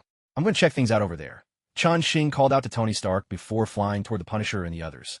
The Punisher's armor was still blaring high-temperature warnings, making him wary of letting these enemies get too close. Yet these foes were as tough as cockroaches, hard to kill, and incredibly fast. Frustrated, the Punisher hacked the nearest enemy to pieces. Not waiting for the explosion, he quickly kicked the remains far away. He glanced down with a pang of regret at his battle axe. The blade was glowing red-hot and had become badly warped. Blade was faring much better. Thanks to his agility, it was hard for the attackers to pin him down. However, his rate of killing was slower. As long as these enemies protected their vital spots, they were difficult to finish off. Even after being stabbed multiple times, they would quickly heal. Blade raced along the highway, circling around with the attackers in tow like a runaway train. Every so often, he'd find an opening to take one down, all the while having to stay alert to dodge the explosions that followed their deaths. "Hey guys, looks like you're having a tough time." Chun-Shing hovered overhead, watching the assassins below with keen interest. "It's a bit of a hassle, but we can handle it." "No wonder the little turtles got such a beating," Frank remarked, taking the opportunity to explain things to the Ninja Turtles. "All right, step back. I'll take care of them," Chun-Shing said. At his words, Frank and Blade fired up the boosters on their backs and soared into the air. Chun-Shing, not wanting to pit his own sword against these blazing hot enemies, conjured a dragon of fire in his hands with the power of the Southern Flame. The fire dragon twisted and wound around the enemies, triggering a chain of thunderous explosions along the highway. This time, the road truly collapsed. When the dust finally settled, all that remained on the ground were a few massive craters and charred shadows. Chun-Shing opened a portal and led everyone back to base. The rest would be handled by Coulson. This was exactly why Chun-Shing had insisted on handling things under the shield banner. Frank and Blade hurried off to the lab to swap out their damaged armor. Tony Stark had claimed a lab for himself. After all, each of them had a backup suit ready for action. Chun-Shing and Tony Stark sat together, poring over the intelligence Jarvis had just cracked. It was the file that Happy and the others had brought back. After cross-referencing the data, all evidence pointed to a single location, most likely the Mandarin's lair. "Are we going now?" "Yes." "Well, they haven't gotten far. Get the plane ready." Chun-Shing thought it over and decided they should set out immediately. After all, the previous battle had only just ended. Even if the enemy wanted to relocate, it would take them some time. If they managed to escape now, in a world this vast, who knew when they'd get another chance to find them? A few minutes later, Frank and Blade hurried back. This time, both men independently opted for Gatling guns loaded with Dr. Otto's specially made bullets. Relying on close combat weapons had put them at too much of a disadvantage. Chun-Shing didn't know the location, so he couldn't open a portal. The group boarded the plane and headed straight for the Mandarin's stronghold. Dawn was just breaking. After a night of frantic activity, the group now stood beside a grand villa by the sea. "Let's go. We're breaking in directly." Everyone seen the background on the Mandarin. Chun-Shing quickly assigned attack positions to the team, then strode toward the villa. I just want to know why they want to kill me, Tony Stark muttered, still baffled by why such a massive operation had been staged to assassinate him. Everyone split up and hurried to their designated positions.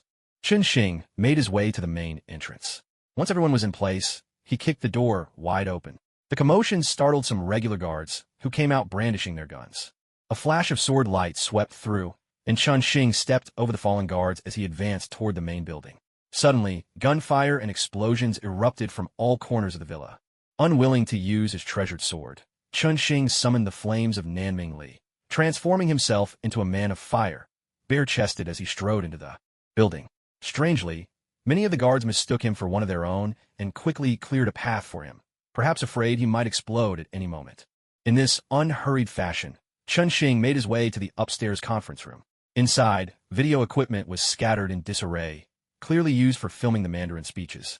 Chun-Shing glanced around and headed toward an inner chamber. "Who are you? This isn't a place for you," the guard at the door said, reaching out to block him. But upon seeing Chun-Shing's appearance, his tone softened, almost deferential. Chun-Shing patted the guard's shoulder, then walked right in. An elderly man sat dazed on the sofa, staring blankly at Chun-Shing and the flickering flames behind him. "Hello, I'm Agent Coulson of S.H.I.E.L.D. I have some questions for you." Chapter 127, The Extremist Virus. The Mandarin's Hidden Lair. A sharp, crisp sound of slapping echoed through the room.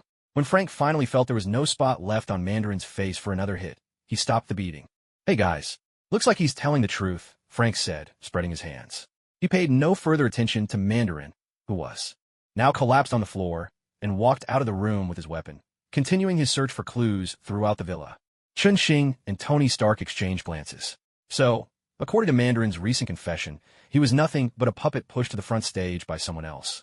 The real mastermind behind him was named Killian, and those viruses capable of causing mutation were also supplied by Killian. However, Mandarin knew nothing more concrete.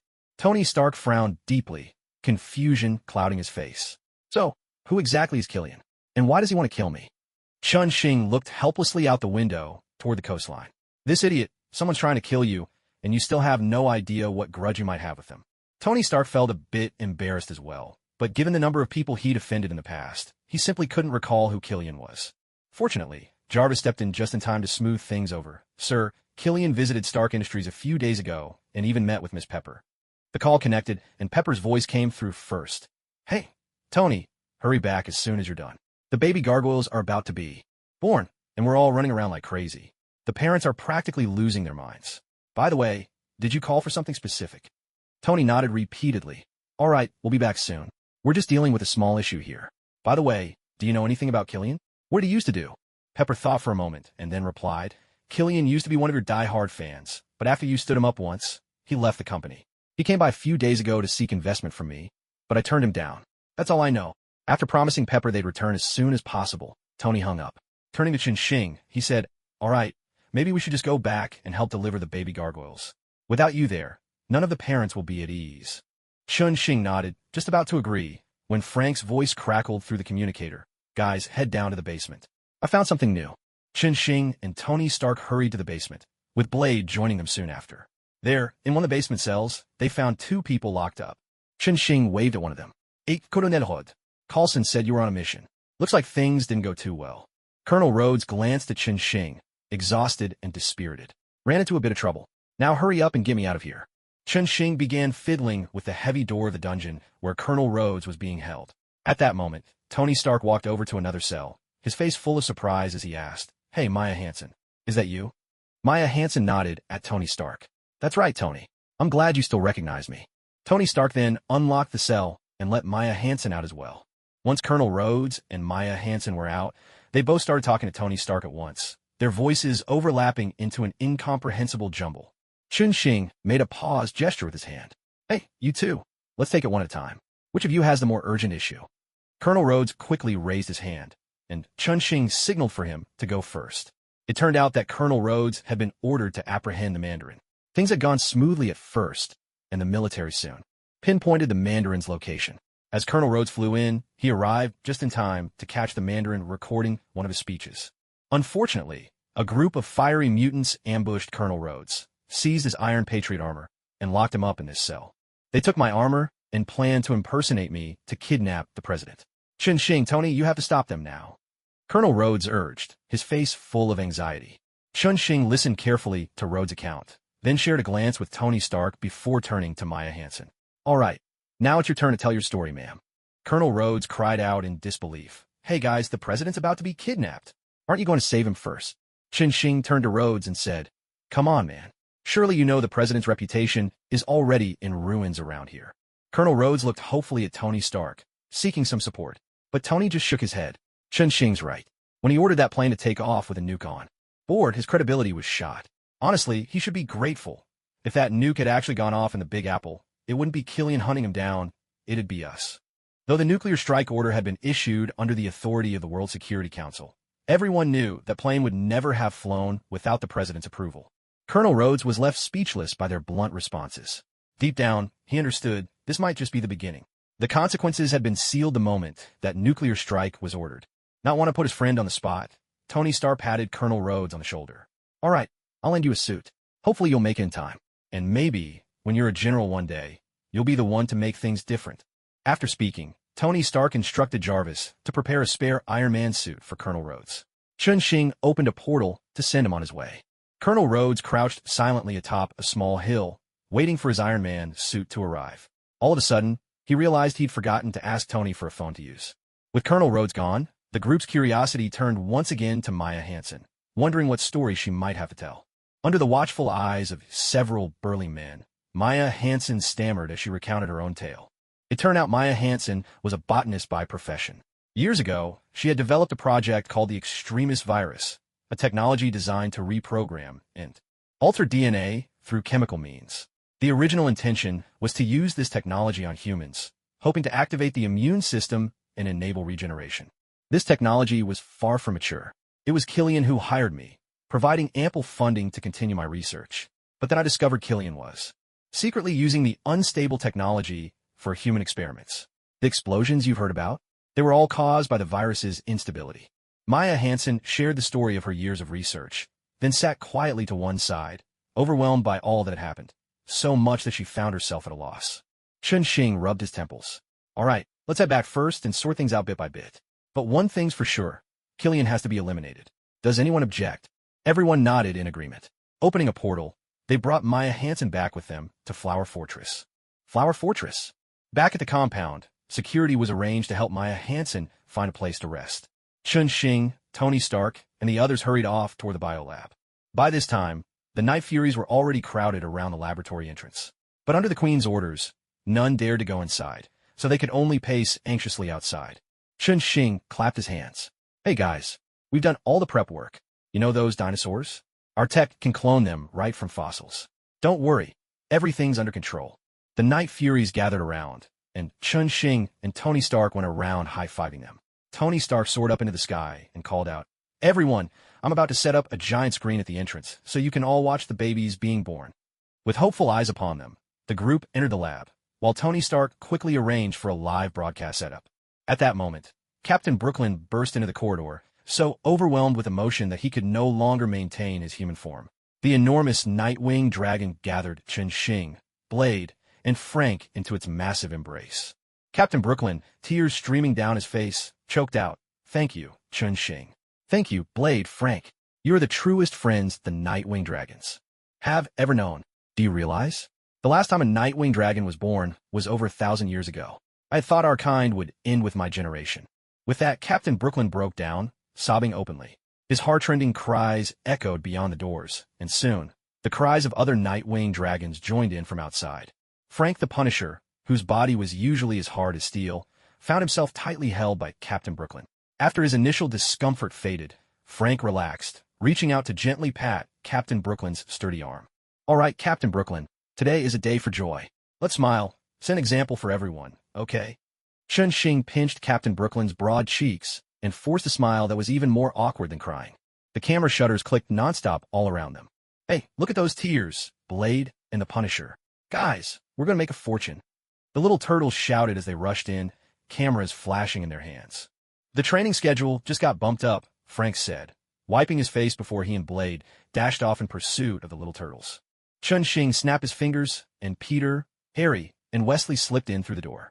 Peter handed a magnetic card to Chun Xing and gave him a conspiratorial wink. It was the footage they had just captured. Chun Xing smiled and tucked the card away, then looked at the three and asked, "Are you all healed up?" Peter made an OK sign with his hand. "We're good as new." "Chun Xing, your magic potions really did the trick." A quiet sigh of relief escaped Chun Xing. He raised his hand and tapped each of them 3 times on the head. "You rascals can't even handle something this small. Get ready for extra training." The 3 ducked their heads and quickly ran inside. Chun Xing followed after them, heading towards the incubation room. The crowd inside was growing. Upon seeing Chun Xing, everyone straightened up a bit, almost instinctively, and parted to make way for him. Queen Leonora was practically pressed against the observation window, eyes glued to the scene inside. Researchers in protective suits bustled about, working nonstop. On a vast lab table, the Nightwing dragon eggs were lined up in perfect rows, radiating a gentle, pearly glow under the lights. May and Pepper stood on either side of the queen, each holding one of her hands, chatting softly with her to help keep her transformation urges under control. "Hey, how's everything going?" Chun Xing asked quietly as he approached the 3 of them from behind. May turned around and saw Chun Xing returning. Overjoyed, she grabbed his hand. "Dr. Rawls just sent word. Everything is proceeding as planned, and everyone is waiting." Curious, Chun Xing peered inside, though at this point, there was nothing much to see. He asked May casually, "How was Natasha doing?" May broke into a smile. "Better than we expected. All her bodily functions are recovering rapidly. I think we have your serum to thank for that." Chun Xing nodded in happiness. At that moment, Queen Leonora finally noticed him. She hurriedly turned and clasped his hands. Only then did Chun Xing realize how much sweat had gathered in the queen's palms. Meeting her grateful gaze, Chun Xing spoke first. "There's no need to thank me.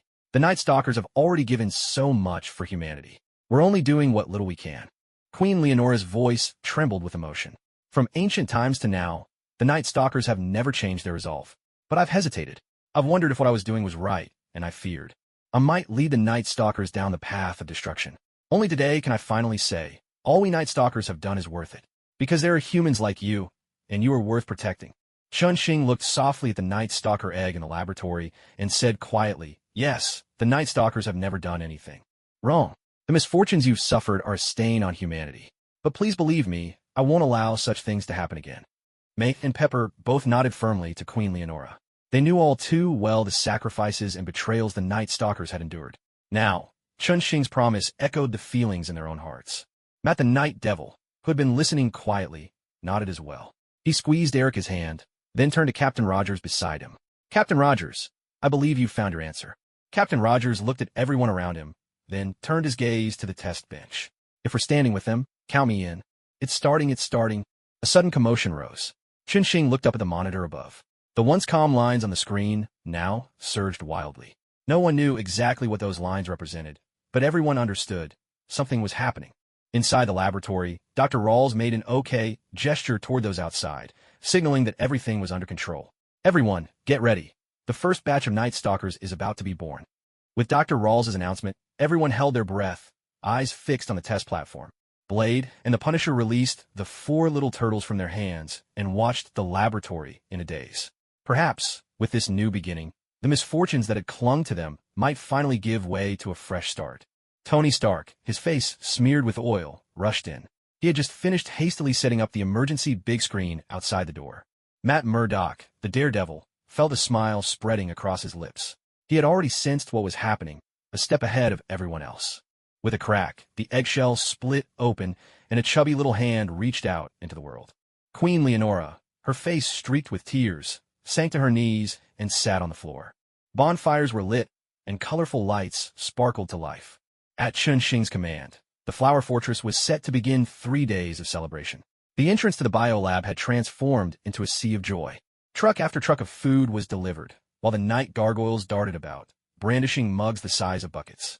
Their mission was clear: make sure every guest was well and truly drunk before the night was through. Diana sat beside Queen Leonora. Of all the guests, she had known the night gargoyles the longest and was also the queen's confidant. The moment she heard the news, she hurried over. Queen Leonora clutched Diana's hand and spoke incessantly. Ever since the first night gargoyle hatchling broke free of its shell, the queen had been unable to stop talking, as if she had instantly slipped into grandmother mode. "Diana, thank you. I remember it was you who first brought Chun Xing and May to us. Back then, things were bleak, but Chun-Shing changed everything so quickly. Honestly, it feels like a dream. Diana patted the queen's hand, smiling as she replied, "Hey, old friend. No need to thank me. I'm just happy to see how far the night gargoyles have come. I know it hasn't been easy, but it's exactly because of your efforts that Chun-Shing and the others are so determined to help you. You know, that guy isn't exactly selfless. It's the night gargoyle's actions that moved him." The queen lifted her gaze, watching Chun-Shing as he high-fived people and chatted in the crowd. "No, Diana. Chun-Shing has carried a heavy burden too. He always looks out for every one of us, even if he never says it aloud. That's why the night gargoyles will always stay by his side, guarding everything he holds dear." Diana nodded gently, fully aware of the weight behind the queen's promise. The night gargoyles had once vowed to protect humanity, and, for millennia, they had never broken their word. Now, with a new purpose, you could always count on the night gargoyles' promise. Nick Fury and Coulson sat together, having also been invited to the celebration. By now, Coulson had downed 2 drinks and was already starting to feel a bit tipsy. He forgot that there weren't many normal people present. The drinks that seemed just right for them were, for ordinary folks, far too strong. Nick Fury shot a sideways glance at Coulson, who looked endearingly silly. Sidling up beside him, Fury whispered, "Hey Coulson, can I ask you something? On the day you died, you said a lot of people called me ruthless. Can you tell me who said that?" Coulson sat in his chair, holding a mug bigger than his own head, gesturing wildly in his happiness. Hearing Fury's question, he shouted, "Hey, boss, we all know you're ambitious and a little suspicious by nature. Whenever I chat with Hawkeye, Natasha, and the others, this always comes up. But it's all right. Everyone understands." Not far away, Hawkeye stared at Coulson in shock, then clutched his own drink and quietly slipped away into the crowd. Coulson, still with his arm around Fury's shoulders, was shouting with glee, "Hey boss, you know what? That day you crashed the plane, I was watching from the control room in Fort Flower. You were amazing. I never thought you'd actually go through with it." Fury's expression darkened even more. He pried Coulson's arm off his shoulder and started counting on his fingers. "Coulson, you skipped too much work during that period. I've canceled all your vacation days for next year. When you sober up, don't forget to thank me." With that, Fury began searching the crowd for Chun-Shing. He had some news to deliver. At that moment, Chun-Shing was helping May distribute gifts to everyone. These were quirky little trinkets brought back from Asgard. They hadn't had time to hand them out until now, but finally, everyone could enjoy them. Chun-Shing kept pulling out items and setting them on the table, while May carefully picked through the gifts, handing them out one by one. Tony Stark was holding a floating orb, his face full of astonishment.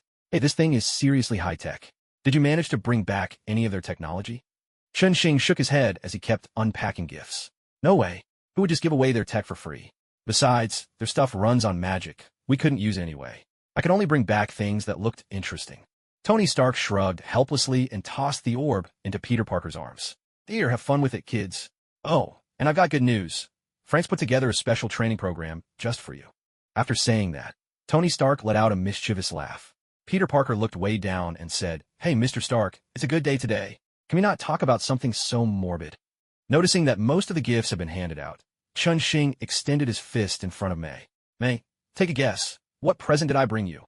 May gazed at Chun-Shing's fist with curiosity. With a sweeping motion, Chun-Shing raised his fist toward the sky. Suddenly, countless fireworks shot up from the gardens of the Flower Fortress. In the night sky, the fireworks blossomed into patterns shaped like plum blossoms. Cheers erupted from the crowd, and May looked up at the sky, her face aglow with delight and surprise. Standing at her side, Chun-Shing said softly, "May, I'm sorry. I've been so busy lately and haven't had much time for you." May wrapped her arm around Chun-Shing's, eyes fixed on the fireworks above. She said, "There's no need to apologize. You have to know, I'll always support you. And everyone here will always have your back, too." Ahem. Nick Fury cleared his throat twice, interrupting at an awkward moment. "Sorry, Chun-Shing. I have a few things to discuss with you, or we'll run out of time." May smiled and gave Chun-Shing a gentle push toward Nick Fury. With a puzzled look, Chun-Shing walked over. "Buddy, your business had better be important, or S.H.I.E.L.D. might need a new director." Nick Fury took a swig from the bottle and handed it to Coulson sitting beside him, then looked up at Chun-Shing. "A new director would be the least of our worries. Didn't you catch the news today? Someone attacked the president. Luckily, Colonel Rhodes arrived just in time. Otherwise, we'd be welcoming a new president by now." Chun-Shing smacked his forehead. He'd been so preoccupied with the gargoyle business that he completely forgot about Colonel Rhodes. Curiosity piqued, he asked, "Did Colonel Rhodes make it back in time? How'd things turn out? Was Killian caught?"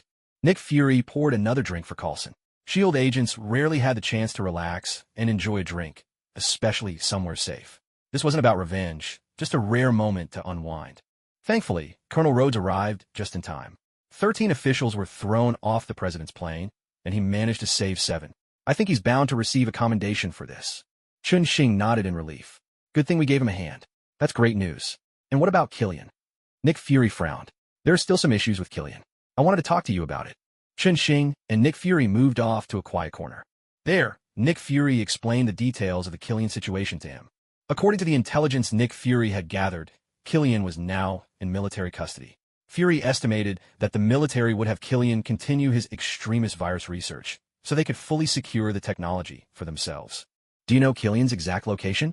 Chun-Shing asked. This was a man who absolutely had to die. His grudge with Tony Stark had reached a point where only one could survive. Besides, after all the people Killian had killed, it would be intolerable for everyone if he walked away unpunished. Nick Fury nodded and handed a file to Chun-Shing. They're about to move Killian. Once that happens, we might lose track of him for good. Honestly, I hate interrupting your date like this. Chun-Shing shot Fury a middle finger. Fury just laughed, waved it off, and went back to the table, hoisting Coulson onto his own shoulder. He planned to spend the night at Flower Fortress, a place secure enough to finally get some decent sleep. Watching Fury walk off, Chun-Shing waved to Tony Stark. This was a minor issue, one the two of them could easily handle. Tony Stark deserved a final reckoning with Killian. Tony walked over, looking puzzled, and Chun-Shing quickly shared Fury's intelligence with him. The two of them crouched down and began to whisper their plans. A truck rumbled quietly down the highway. No one would have guessed that in the back of that truck, behind locked doors, a dangerous criminal was being held. Killian, hands shackled, sat at the far end of the cargo hold. Across from him, a military officer carried on with an endless stream of chatter. Just as Killian had expected, after his capture, a military officer approached him soon enough, hoping to persuade him to continue his extremists. Virus research at a secret lab.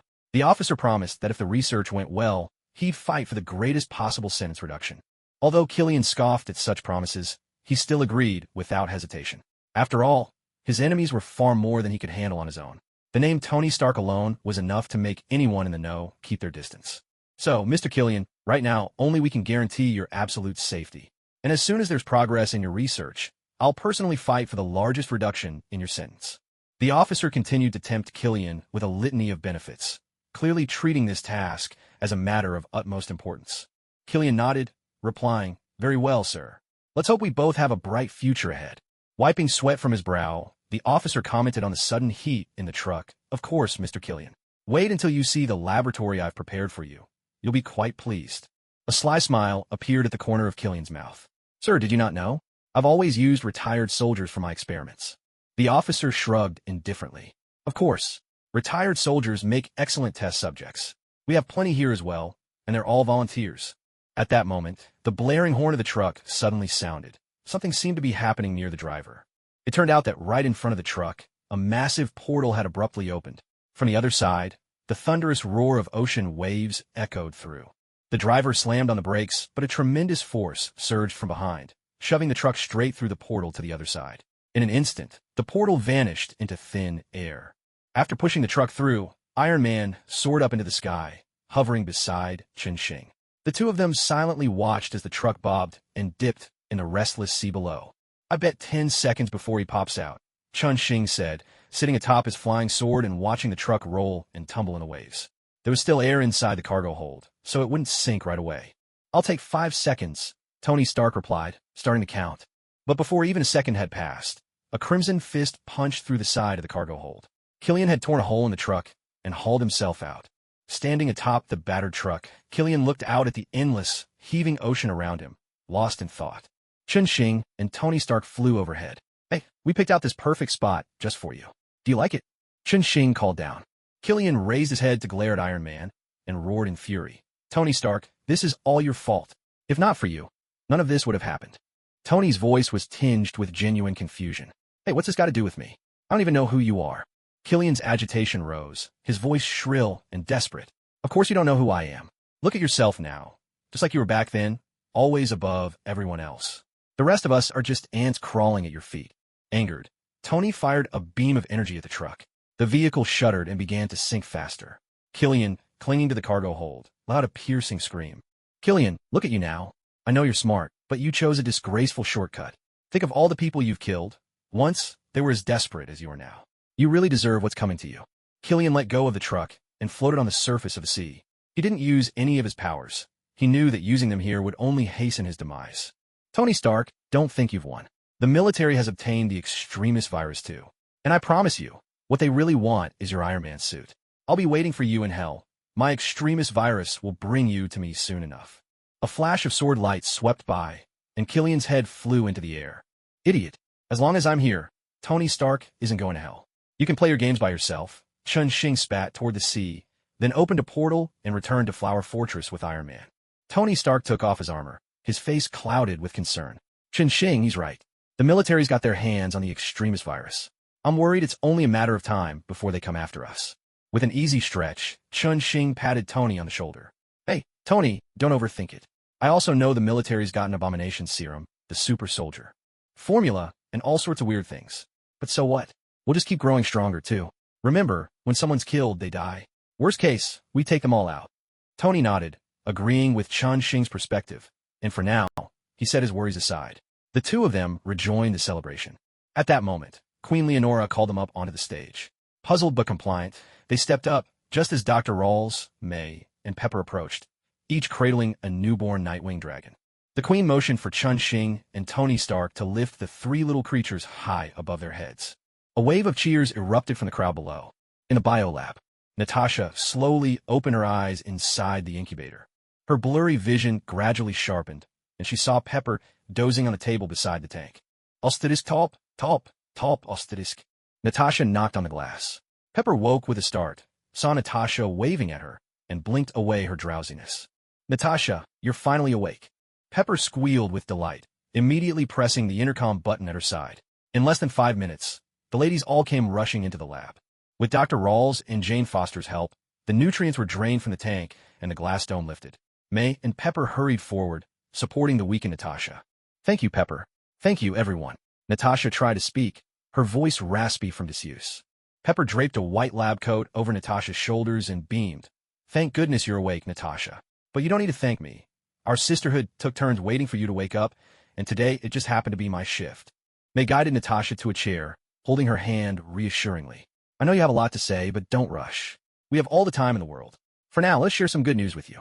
Natasha nodded, her face full of anticipation as she followed May's gaze to Dr. Rawls. Dr. Rawls stepped forward under everyone's expectant gaze and gently took Natasha's hand. My dear, the experiment was a complete success. Your body has fully recovered. As the room erupted into cheers, tears welled up in Natasha's eyes, blurring her vision. May supported Natasha as she moved about slowly, helping her get used to her body again. Gradually, strength returned to Natasha's limbs. After a refreshing shower, the vibrant, spirited Black Widow once again stood before them all. Queen Leonora approached, cradling a baby nightshade dragon in her arms. She placed the little creature into Natasha's embrace, stroked her hair, and said, "Ah, I love the feeling of a new beginning. Welcome back, Natasha." Natasha beamed as she played with the baby nightshade dragon in her arms. Thank you. And not just for me, for all the other widows too. May chimed in from the side. All right, that brings us to our next task. Let's move to another conference room. Tell us everything you know in detail. I think you'll be seeing your sisters very soon. A few minutes later, in a different meeting room, Natasha recounted her story with the Red Room in vivid detail to the other women. As she spoke, Jarvis projected her words onto the computer screen, mapping out all the connections. The Sisterhood's operation was about to begin. Meanwhile, Chun-Shing strolled into Dr. Ethan's laboratory. After a brief greeting, the two made their way to the room where venom was kept. Chun-Shing tapped on the glass, drawing venoms. Attention. Hey, I've heard you've been on your best behavior lately. The lady spoke up for you, so I'm here to give you a chance. As Chun-Shing spoke, the glass enclosure holding Venom slowly opened, releasing him. Ecstatic, Venom bounced around the room, shouting. At the top of his voice, I knew it. I read in a book somewhere that following the lady's path is always the right choice. Chun-Shing held out his hand, conjuring a ball of Nanming Lihua, Southern Bright Departure Flame, in his palm. Venom immediately flattened himself at Chun-Shing's feet. Boss, whatever you say goes. Chun-Shing let the flame dissipate and knocked on Venom's head. Venom trembled from head to toe, sensing that his boss's power was growing stronger than ever. Stroking his chin, Chun-Shing said, I told you, your freedom comes at a price. Your friends need to pay it. So, does betraying them bother you? Like an eager puppy, Venom licked his lips. Not one bit, boss. Back on my planet, they picked on me every single day. Chunxing looked at Venom with a hint of exasperation. No wonder he seemed a little out of it. Being bullied every day would do that to anyone. All right then, tell me what you know. Where can I find them? Venom thought for a moment, then spoke uncertainly. I don't know where they are, but I can guess their goal. They'll definitely want to take control of the spaceship and head back, then bring more of their kind to conquer Earth. Chunxing asked in confusion. Why would they think like that? Earth is a dangerous place. Venom replied in a low voice. Before I met you all, I also thought conquering Earth would be easy. I guess they haven't had my kind. Oh, good luck. So, boss, you might want to check on any upcoming spaceship launches. I bet they'll try to sneak on board somehow. After considering for a while, Chunxing made up his mind. All right, I happen to have some free time lately. Let's get your situation sorted out first. Let's go. With that, Chunxing turned and headed out. Venom flapped about anxiously behind him, calling out, Boss, could you help me find a host? I really can't move around like this. Chunxing looked around. Everyone seemed to be busy with their own work. Maya had just joined the lab with the extremist virus, and once again they were short-staffed. After a moment of observation, realizing there wasn't anyone suitable, Chunxing offered his hand to Venom. All right, if there's no one else, why don't you stay with me for now? Venom cautiously climbed up along Chunxing's pant leg and poked its head out on his shoulder, its voice almost tearful. Boss, please, whatever you do, don't set anything on fire or I'm finished. Chunxing felt a strange sensation, but it was still within the range of what he could accept. He patted Venom reassuringly on the head, then walked out of the lab with it. He had a quick word with Dr. Ethan, then, after a moment's thought, dialed Coulson's number. Hey, Coulson, could you do me a favor? I want to check if any companies have upcoming rocket launches. Coulson grumbled. Chunxing, you've really put me in a tight spot. Director Nick Fury tripled my workload. Besides, couldn't you just have Tony check the database? I'm really busy here. Chunxing laughed. That's your own fault for running your mouth after drinking. Don't blame me. Tony and Dr. Banner are busy with the helicarrier project and told me not to bother them right now. I'm investigating something related to Venom. Wanting to get you one too? After all, you do tend to get yourself killed rather often. Coulson was clearly tempted, but after hesitating for a while, he declined Chunxing's offer. Forget it. I'll just wait for you to bring me back to life again. Having an alien inside me would make me way too anxious. With that, Coulson hung up. After a short wait, a file appeared on Chunxing's phone. Chunxing glanced over it. 2 projects had been specially marked by Coulson. Dr. Victor Von Doom, the scientist, was about to organize an experimental mission into space. At the same time, the Life Foundation had also applied for a rocket launch. The morning sunlight stretched the shadows of the trees long across the ground. The car came to a stop by the roadside. Chunxing climbed out from the vehicle, tidied up his trench coat, and walked toward the building ahead. This was his first surveillance target, the building owned by Dr. Victor Von Doom, who had recently submitted an application to the space agency for a new space mission.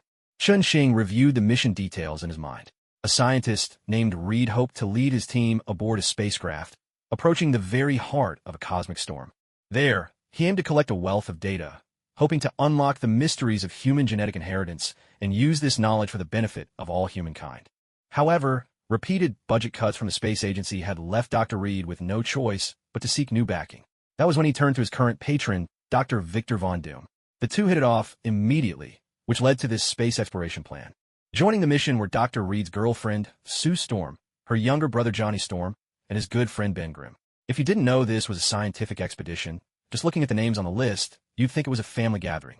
But Chunxing had no interest in their experiments.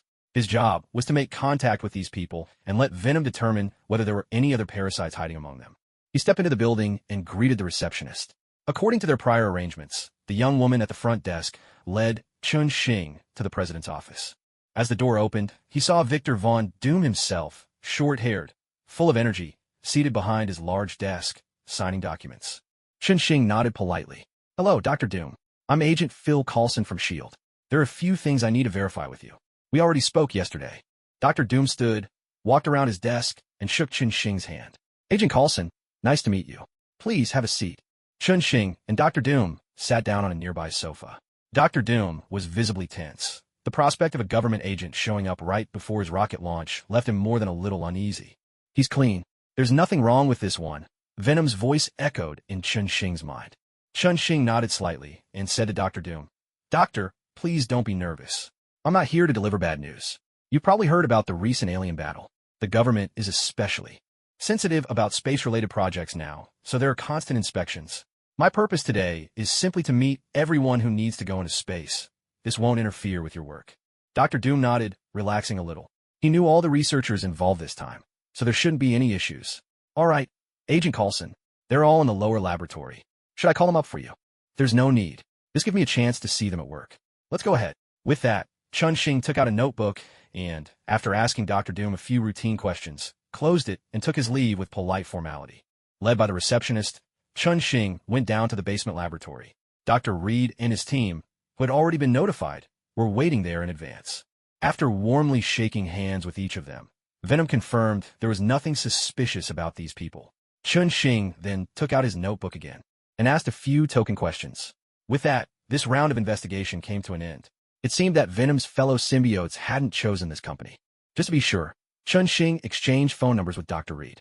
He told Dr. Reed that if anything strange happened during the mission, he should contact him immediately. Stepping out of the company's main entrance, Chun-Shing saw it was still early.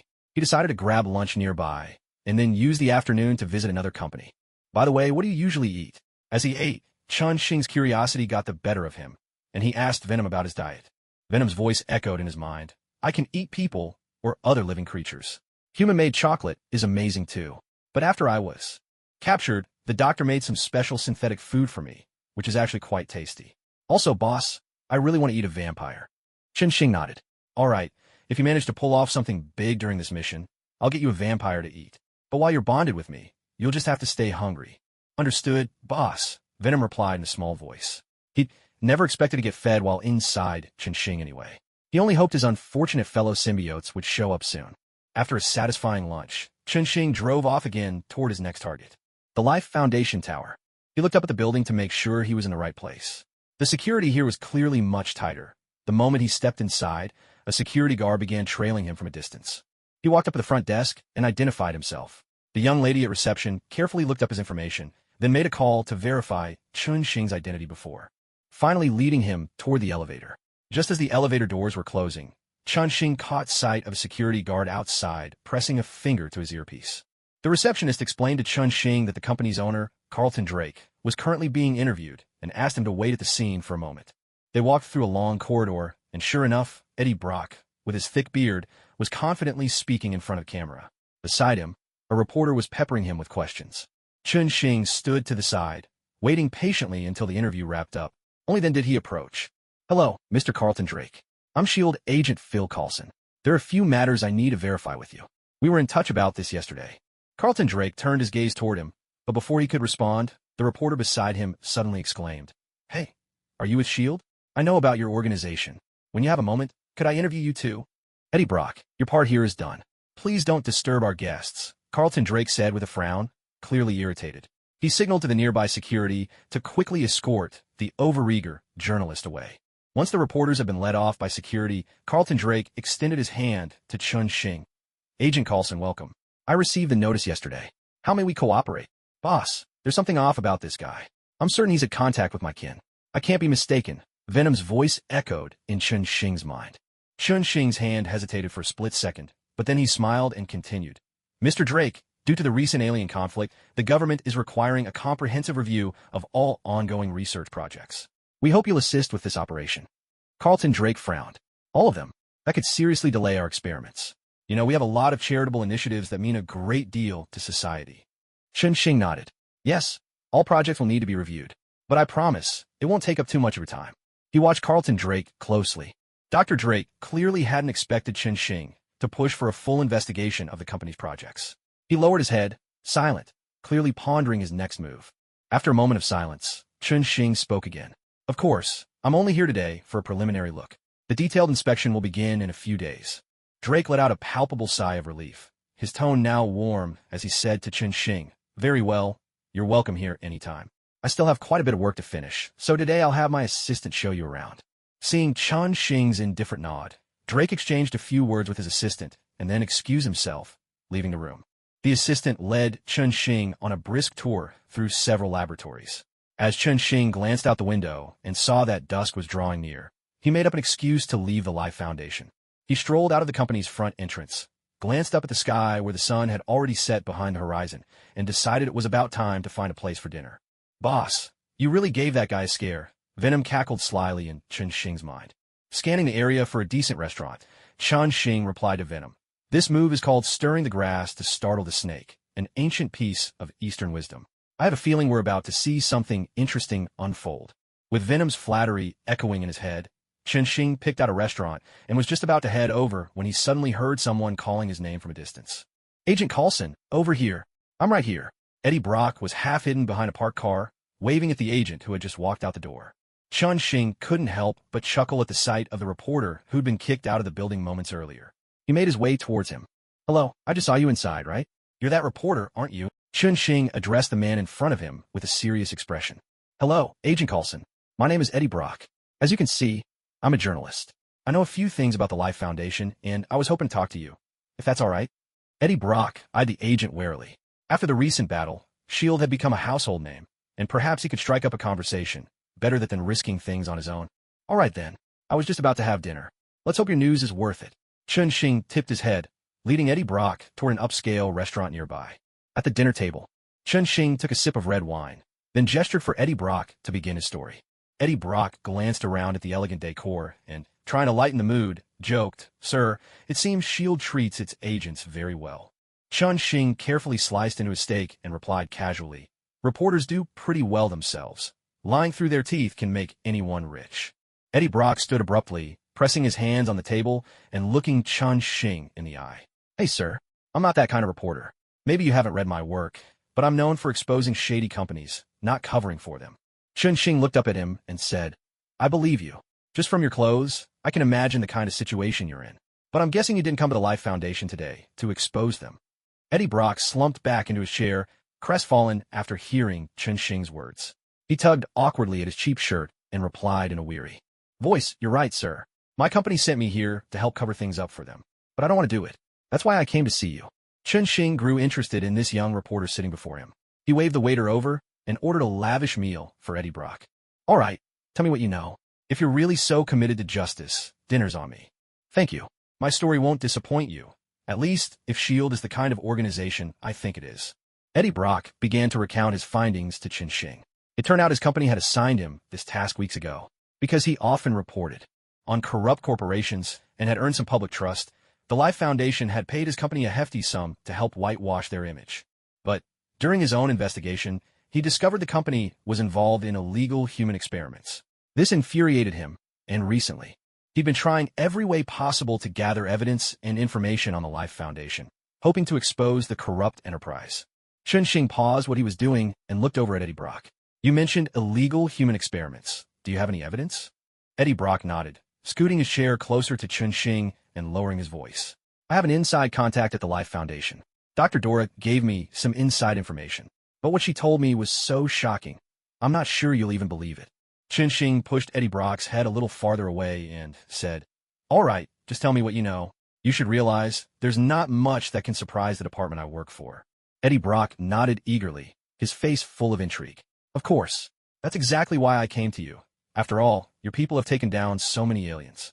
Recently, Dr. Doris saw Drake bring back several extraterrestrial life forms. Word is they were brought back by a rocket from outer space, and these life forms can parasitize humans and grant their hosts terrifying powers. Chen Xing tapped the table, signaling Eddie Brock to lean in a little. Go on. I'm particularly interested in this part. Give me all the details. Eddie Brock, having caught Chen Xing's anxious mood, glanced warily around and lowered his voice. I heard those life forms can't just bond with anyone. If there's no match, they treat the host as food. Drake's been kidnapping people illegally for his experiments. Chen Xing tilted his head, pondering for a moment before asking curiously, They treat the host as food? Of course not. Venom's voice wailed in Chen Xing's mind, sounding almost on the verge of tears. Yes, terrifying alien creatures, Eddie Brock muttered, keeping a sharp lookout, as if those extraterrestrials might be lurking in the shadows nearby. Chen Xing patted Eddie Brock reassuringly on the shoulder. Aliens aren't as frightening as you think. What you just told me is really interesting. I'd like to look into it further. Do you have any advice for me? Eddie Brock hung his head, sounding dejected. Here's the thing, sir. I got fired because I refused to help the Life Foundation cover up what they're doing. I wanted to get to the bottom of this, maybe break a big story, and see if I could turn my luck around. My plan was to sneak into the company tonight and investigate. But after meeting you, I changed my mind. After all, You're the real professionals. Chen Xing smiled. That was smart, not risking it alone. Still, I think you should keep digging. This time, let me be your assistant. Eddie Brock looked up at Chen Xing, surprise and doubt flickering across his face. Late at night, Chen Xing sat in the car, watching as Eddie Brock hurried over to meet a woman. The two whispered together for a while, then the woman slipped 2 access cards into Eddie Brock's hand. As she walked away, Eddie Brock waved at Chen Xing, who got out of the car and walked over to him. Eddie Brock handed one of the cards to Chen Xing. Hey, Dr. Dora sorted us out with 2 security passes. Just stick close behind me. Chen Xing took the card, turning it over in his fingers, then pulled a hat down over his head and silently stood behind Eddie Brock. Boss, I get it. This is called using bait to lure out the enemy. That kid'll draw them right to us, Venom said, racking his brain for compliments, feeling that victory was within reach and freedom was calling. Do you know exactly how many aliens there are? Chen Xing asked. No idea, said Eddie Brock and Venom in unison. Chen Xing nodded. Well, they'd have to take it one step at a time. Let's head up. The two of them slipped into the building without a hitch. Eddie Brock led the way confidently, a hint of pride in his voice. I've used interviews as an excuse to wander these halls plenty of times. Stick with me, we're almost there. The two of them swiped their access cards through several doors, making their way smoothly to the heart of the building. Chen Xing glanced around. The security here was surprisingly lax. With their heads down, they brushed past a team of patrolling guards. Eddie Brock stopped in front of a glass door, swiped his card, and then entered a series of numbers. With a soft click, the glass door slipped open just a crack. Well, here we are, Eddie Brock said, wiping sweat from his brow. He pushed the door open and led Chen Xing inside. Chen Xing paused in mild disbelief. He hadn't expected it to be this easy. He waved at the security camera on the door, following Eddie Brock inside. Hopefully, he thought, the security team would do their job and discover them soon. Suddenly, with a sharp thud, the glass door swung shut. Eddie Brock jumped, spinning around to see Chen Xing right behind him. He patted his chest in relief and said, I brought a camera. I'll send you the photos later. Looking at the rows of glass enclosures glowing with a cold, blue light, Chen Xing nodded. All right, let's have a look around. I have a feeling you're going to hit the jackpot with this. Eddie Brock nodded excitedly, not bothering to reply, and dashed off with his camera to snap photos. Chen Xing strolled slowly past the lab enclosures. Inside nearly every small compartment, someone was locked up. Can you sense if anyone's been possessed? Chen Xing asked Venom, gazing at the limp test subject sprawled on the ground. A black tendril slipped out from within Chen Xing, extending through the ventilation slot into the lab. After gently brushing against a few of the people on the floor, Venom's voice echoed. Boss, the parasitism isn't complete. The other Venoms aren't in them. Chen Xing didn't open the cell doors. Not yet. The time wasn't right. After these experiments, these people probably would not have many days left anyway. Eddie Brock was still snapping away, his camera's flash popping repeatedly in the room. Chen Xing thought for a moment, broke off an iron pipe, and then pressed it hard against the metal wall, scraping it with all his strength. The harsh screech filled the room, and the previously dormant test subjects began to stir restlessly. Listening carefully, Chen Xing made his way toward the loudest uproar. As he drew closer, he saw it was a woman, hurling herself again and again at the glass wall. Her hands were already bent and deformed from the impacts, but she hadn't stopped. Approaching her, Chen Xing raised the iron pipe in his hand and smashed it against the glass. A chorus of pounding sounds erupted, and enormous cracks spiderwebbed across the glass. The woman, who had been curled up in fright from all the noise, suddenly let out a piercing scream. In an instant, her skin was covered in a vivid pattern of red and yellow, and her arms, which had been bent awkwardly from the impact, snapped back to normal. Venom's head peeked out over Chen Xing's shoulder, calling out with palpable excitement. Hey, Shriek, long time no see. You're dead meat. With a single punch, Shriek, her skin now a fierce blend of red and yellow, struck the glass, widening the cracks even further. She shouted back at Venom. Venom, you idiot! Did you forget how badly I beat you last time? Venom raised a hand, shaping it into a megaphone, and yelled at Shriek. You're finished, Shriek. The great Venom will finally win his freedom, and you'll be the reason why. Chen Xing simply crossed his arms, watching the two fools hurl insults at each other. Just then, hurried footsteps echoed down the corridor. Eddie Brock came running over, his voice edged with anxiety. Hey, Agent Coulson, could you keep it down? We're going to get caught. But the second Eddie took in the scene before him, he clamped his mouth shut and obediently stepped aside, saying nothing more. Chen Xing tilted his head at Eddie and said to Venom, Go keep him company for a bit. I need to drag Shriek out. Make sure he's safe. At once, boss. Venom slithered across the floor and latched himself onto Eddie Brock. On Eddie's shoulder, Venom's head popped up, eagerly watching the unfolding chaos. "Hey, Venom, did you turn into a puppy or something?" Shriek taunted, pounding the glass relentlessly, clearly oblivious to how dire her situation had become. Channeling the southern bright, leaving fire, Chun-Shing's hand gleamed with a scarlet glow as he reached for the glass. His fingers slid through it as effortlessly as if he were cutting in a cake, grabbing Shriek firmly by the throat on the other side. Shriek began to howl desperately, thrashing with all her might. Venom's teeth started chattering at the sight, and he instantly retreated, vanishing into Eddie Brock's body. "What the hell is going on?" Eddie Brock asked, bewildered. A large black hand emerged from his chest, clamping over his mouth, while Venom's voice echoed directly in his mind. "Shut up, you fool. Don't interrupt the boss." Chun-Shing silently counted to 3, then let go. Shriek collapsed to the floor, scrambling backward until she pressed herself flat against the far wall, frozen in fear. Chun-Shing pulled out a glass bottle he had prepared in advance, leveled it at the hole he had made, and addressed Shriek, who was now playing dead. "Crawl out of there yourself, or I'll cremate you on the spot." After waiting for 2 seconds, the red and yellow wailing separated itself from the woman and obediently slipped into the glass bottle. In Chun-Shing's hand, Chun-Shing tossed the bottle to Eddie Brock. Venom hurried to control Eddie Brock's body and caught it just in time. "Let's look for the others," Chun-Shing said, and without another word, started walking toward the back on his own. Venom dared not speak, but raised the glass bottle high, shaking it frantically as he followed behind Chun-Shing. Suddenly, alarms blared. The security team had finally realized something was wrong. The laboratory's glass door shattered from the outside with a crash. A shrill voice called out from beyond the door, "Hey, let's see who's causing trouble in here." At that moment, Venom instantly transformed, covering Eddie Brock's entire body. "Whiplash, is that you? I recognize your voice. Today's the day I'll kill you all." The one Venom called Whiplash poked his head in from the hallway. His enormous green body blocked the entire doorway. "Hey, Venom, I knew you'd show up. Ever heard the saying? When you want to kill me, I want to kill you too."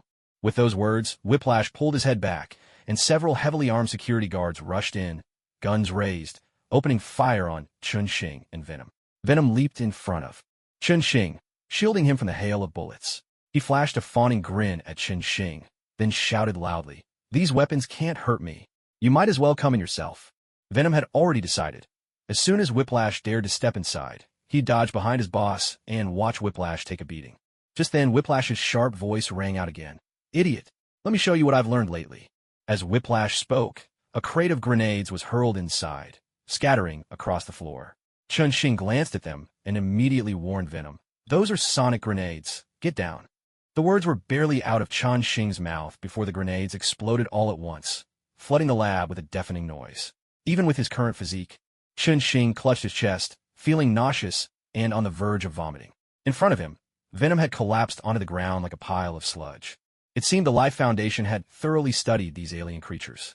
After a while, Chun-Shing's heartbeat finally returned to normal, but Venom was still twitching on the floor. Only then did Whiplash speak again. "Hey, you okay in there? I'm coming in." Apparently, Whiplash had taken cover far away during the blast and was just now returning. His massive green body squeezed through the doorway, and at a glance, he spotted Venom sprawled on the floor and Chun-Shing standing protectively over him. "It seems you found yourself a decent host, but that doesn't matter. I'll send both of you straight to hell."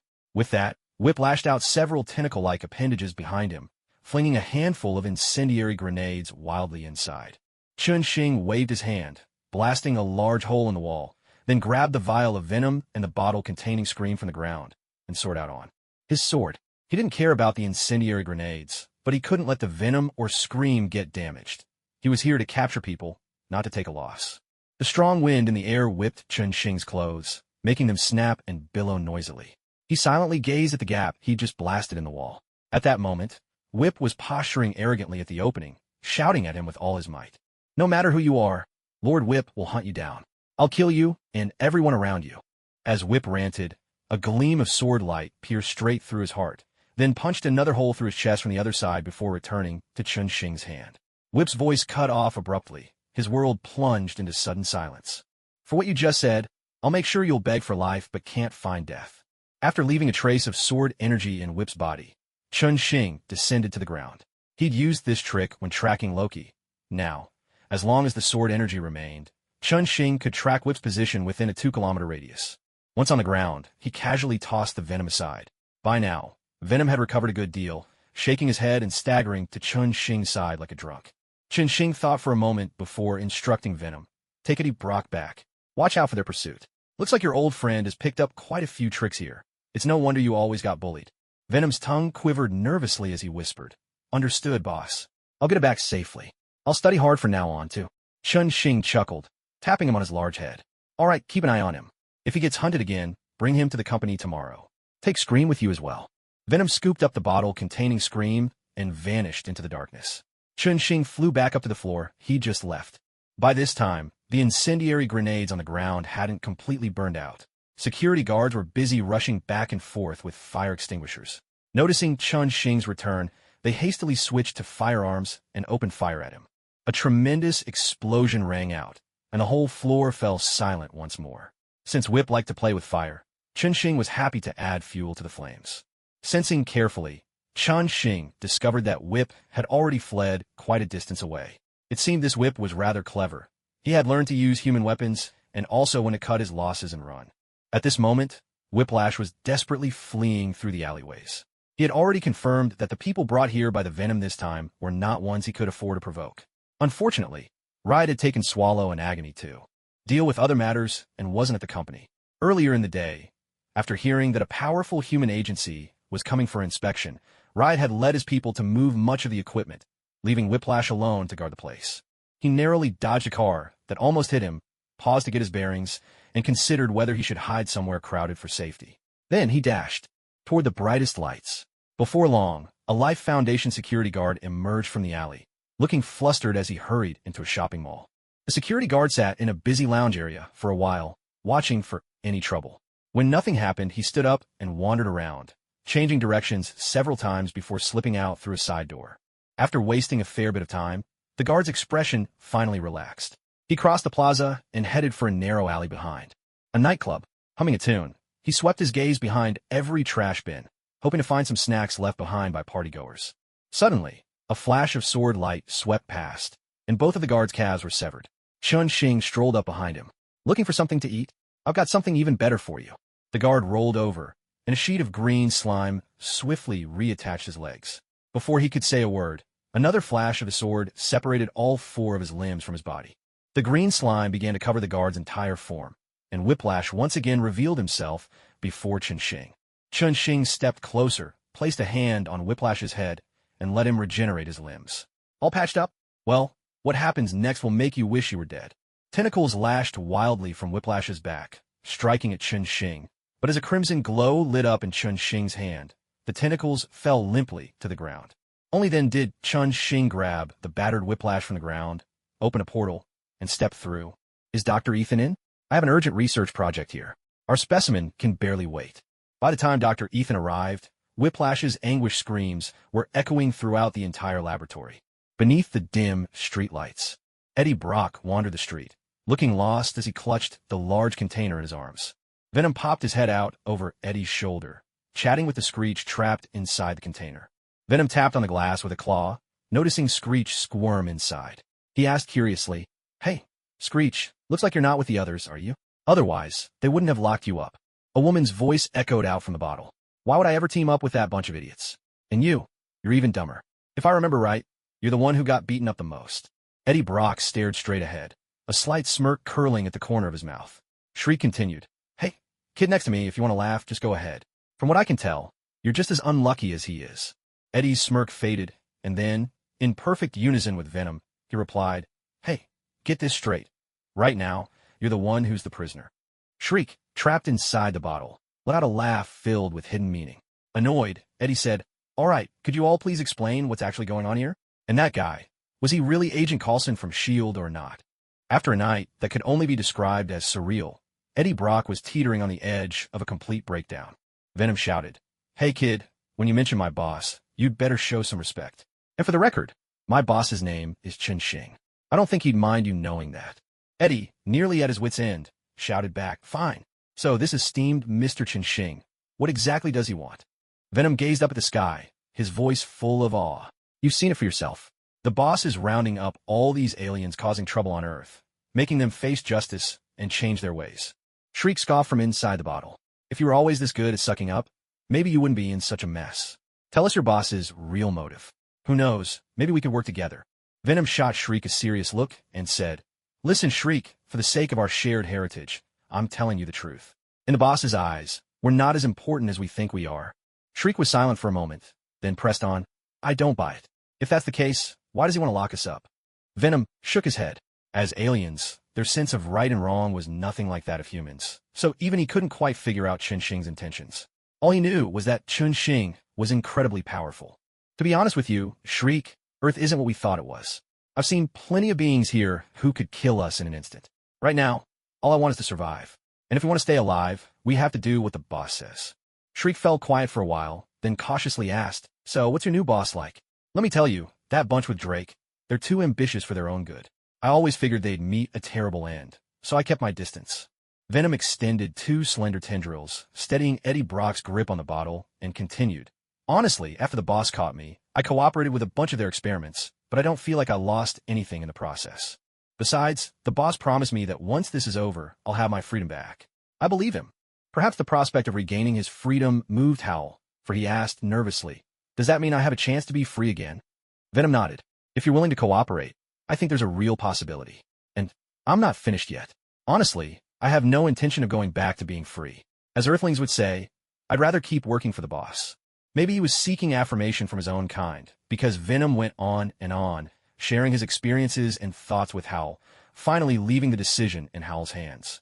Howl mulled over Venom's words in silence. At last, Eddie Brock found his chance to jump in. I'd like to ask, does Mr. Chen Xing still need employees? I just lost my job.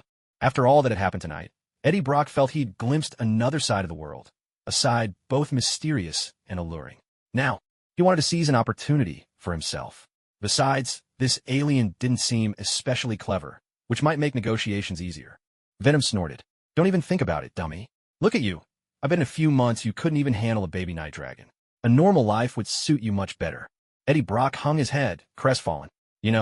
Maybe you'll never understand what it's like to be bullied and distrusted by everyone. I just want a chance to be better. Venom shouted back, indignant. Hey, don't look down on me. I've been beaten up more times than you could ever imagine. Howl's laughter made the whole bottle tremble. Come on, you two are made for each other. Why not team up? Looks to me like your body isn't. Rejecting him at all? And to be honest, a compatible host is hard to find. Unless, of course, you'd rather have your boss as your host. The thought of Chen Xing as his host sent a chill down Venom's spine. He shook his head so hard it looked like a rattle. Don't even joke about something that terrifying. Boss has a good temper, but I always worry he might accidentally kill me. Kid, if you're willing, how about coming with me for an interview tomorrow? You can call me Eddie. And honestly, I could really use a new job. Having settled on their partnership, Venom and Eddie grew much closer. Together, they continued trying to persuade Howl, the three of them chatting all the way to the bottom of Eddie's apartment building. Hey guys, don't you think it's unusually quiet? Eddie Brock stopped in his tracks. This wasn't the environment he was used to. Normally, the building was filled with noise, especially from the neighbor who loved to blast music. Tonight, though, it was eerily silent. Suddenly, a yellow figure appeared under the street lamp. With a casual swipe of its massive claws, the lamppost was sliced clean in half, plunging the entire street into darkness. Hey, what a clever boy you are. I'll make sure your death is less painful later. Venom swiftly engulfed Eddie, his form shimmering under the moonlight as he clashed head-on with the yellow shadow. Both monsters staggered back at the impact, but in the scuffle, the jar containing Scream was shattered, and her wailing faded into the darkness. Venom glanced around warily, unsure if more enemies were lurking nearby. Carnage, did you come alone? You can take a guess. Maybe Scream will be back soon. After all, you locked her up, and she must be furious. Without hesitation, Venom lunged at Carnage. Whatever the case, he had to deal with what was in front of him first. The two monsters collided with a brutal force, but suddenly, a sonic grenade detonated at their feet. After the deafening blast, both Venom and Carnage retreated into their host bodies, leaving only a lone security guard and Eddie lying prone on the street. Dealing with idiots is just too easy. As a woman's voice echoed in the night, a streak of violet appeared at one end of the street. The silent street held its breath. Carnage's head emerged over the security guard's shoulder, glaring at the approaching violet figure and cursing, Agony, you idiot! Why are you attacking me too? Agony sauntered over to Eddie Brock, her steps light and feline. She nudged his head with her foot, then turned to Carnage and said, Isn't this better? Venom may be tough in a fight, but if he wants to run, none of us can catch him. Venom made Eddie roll over, gazing up at the moon with obvious irritation. Hey, Agony, don't make it sound so bad. I'm pretty good at fighting, you know. Fine, I just wanted to save myself some trouble. Agony extended her razor-sharp claws and reached for Eddie's chest. With a sudden clang, an iron pipe struck Agony squarely on the head, sending her flying aside. At that moment, Scream reappeared from the shadows, hefting another steel pipe on her shoulder. Kneeling on the ground, Agony yanked the pipe out of her head and shouted furiously at Scream, "Scream, what are you doing? We're here to rescue you." Scream lifted the security guard possessed by carnage with her foot, then swung him away with the steel pipe as if playing baseball. Only then did she turn to Agony and say, "Please, if it's between idiots and fools, I'd rather play with fools. At least they cause less trouble and don't end up killing themselves. Am I supposed to thank you for the compliment?" By now, Venom had recovered, once again enveloping Eddie as he stepped up to stand beside Scream. Extreme Pain took a few steps toward Devourer, who still looked like he needed some time to recover. She turned to Howl and Venom and said, "Hey, I think you two should join us. If Ride's plan works, we'll take over this planet. Isn't that a good thing?" Venom rolled his eyes so far back they almost disappeared into his skull, his tone dripping with sarcasm. "Let me guess, Ride's grand plan is to get a spaceship and bring in more of our kind, right? Do you really think that's enough to conquer Earth?" Devourer gestured at the security guard lying to the side. "There are people like this all over Earth. Perfect hosts, perfect food. This is paradise for us, don't you think?" A flash of his host's smile flickered through Venom's mind, sending a shiver down his entire body. "That would just get our whole species wiped out early, you idiots. You know nothing about Earth." Seeing that Devourer was about to recover, Howl tugged at Venom. "Let's go, we should talk to your boss." Venom, who had been itching for a fight, paused in surprise. "Why don't we just take them down now?" Howl, annoyed, smacked Venom with a metal pipe. "Because you're my teammate, got it?" Venom fell silent and turned to dash away, with Howl close on his heels. Extreme Pain watched quietly as they disappeared down the street. She knew that even if she chased after them, a 2-on-2 fight would end in a stalemate. No one would win. Devourer, rubbing his head, returned to her side and asked, puzzled, "Hey, I think they know something we don't. Maybe Earth really isn't what we imagined. Otherwise, Howl would never have sided with Venom." Extreme Pain lowered her head and thought for a moment, then said, "Don't tell Ride about this. Let him carry on with his plan. Maybe we should prepare ourselves an escape route." Devourer nodded. "All right, let's head back and get ready." Venom led Howl in a wild dash across rooftops for nearly an hour before finally stopping atop a tall building. "So, where does your boss live, anyway?" Howl asked, glancing at the sea of lights below. Venom stood up and looked around awkwardly. "If I said I had no idea, would you hit me?" The truth was, Venom really didn't know where Flower Fortress was. When he was captured, they hadn't even started building it yet. He'd been running on autopilot and had completely forgotten he didn't know the way. Howl looked up at the sky in exasperation. "Tell me something useful, or I'll beat you to a pulp." Venom hurried to say, "I bet Eddie knows the place. Give me a second, I'll get him to come out." After saying this, Venom quickly retreated into Eddie's body. Eddie let out a sharp scream, clutching Shriek's leg as the gale on the rooftop nearly swept him off his feet. "Venom, you idiot! Shriek, maybe we ought to form a new team." Shriek nodded silently, and Venom quickly poked his head out from Eddie's shoulder to change the subject. "Hey, we're all on the same side. Now, why don't you see if you can figure out how to get to Flower Fortress?" "Flower Fortress? I know that place. It's a very mysterious company, and news about Star Group is completely banned from airing. So, Chun Xing is the owner of Star Group. Is that right? That's incredible." Just hearing the name, Flower Fortress set Eddie Brock's mind racing, conjuring up all sorts of possibilities in an instant. No wonder he's a reporter. His instincts are razor sharp. Save your flattery for later. We need to find the place quickly. This idiot already wasted too much time. "It's almost dawn," Shriek grumbled, glancing at the sky, turning pale in the distance, her nerves on edge. She was beginning to doubt her decisions. Eddie Brock reoriented himself, finally steering everyone back onto the right path. Venom emerged once more, and together with Shriek, they hurried toward Flower Fortress. The sky was just beginning to lighten. Two figures, one man, one woman, appeared at the entrance of Flower Fortress's headquarters. At this hour, the company's doors had only just opened. A few early morning trainees were practicing in the gym, while all other areas remained strictly off-limits. The woman was the same person Shriek had casually possessed in the residential area the day before. Now, she followed Eddie Brock with a look of astonishment on her face. "Faye, Mom, this is just a standard close encounter of the third kind, all right? Remember that alien war a while back? Well, you're now one of Earth's defenders. Thanks for your service to the planet. Someone will take you home soon. And don't worry, there's even a certificate of appreciation on its way to you." Eddie kept whispering reassurances to the woman as he scanned the building for staff members. Why aren't we just heading straight to the base in the back? Shriek's impatient voice sounded from within the woman. If we tried that, we'd be torn to pieces. Trust me, Venom quickly interjected, his gaze following Eddie's as they surveyed their surroundings. Just then, two boys carrying buckets caught Venom's attention. Hey, Peter. Peter Parker. Remember me? Over here, Venom called out, his voice ringing through the morning air. Peter Parker set down his bucket and glanced around. In the distance, he saw a man waving at him. Are you calling me, sir? Peter asked as he approached Eddie.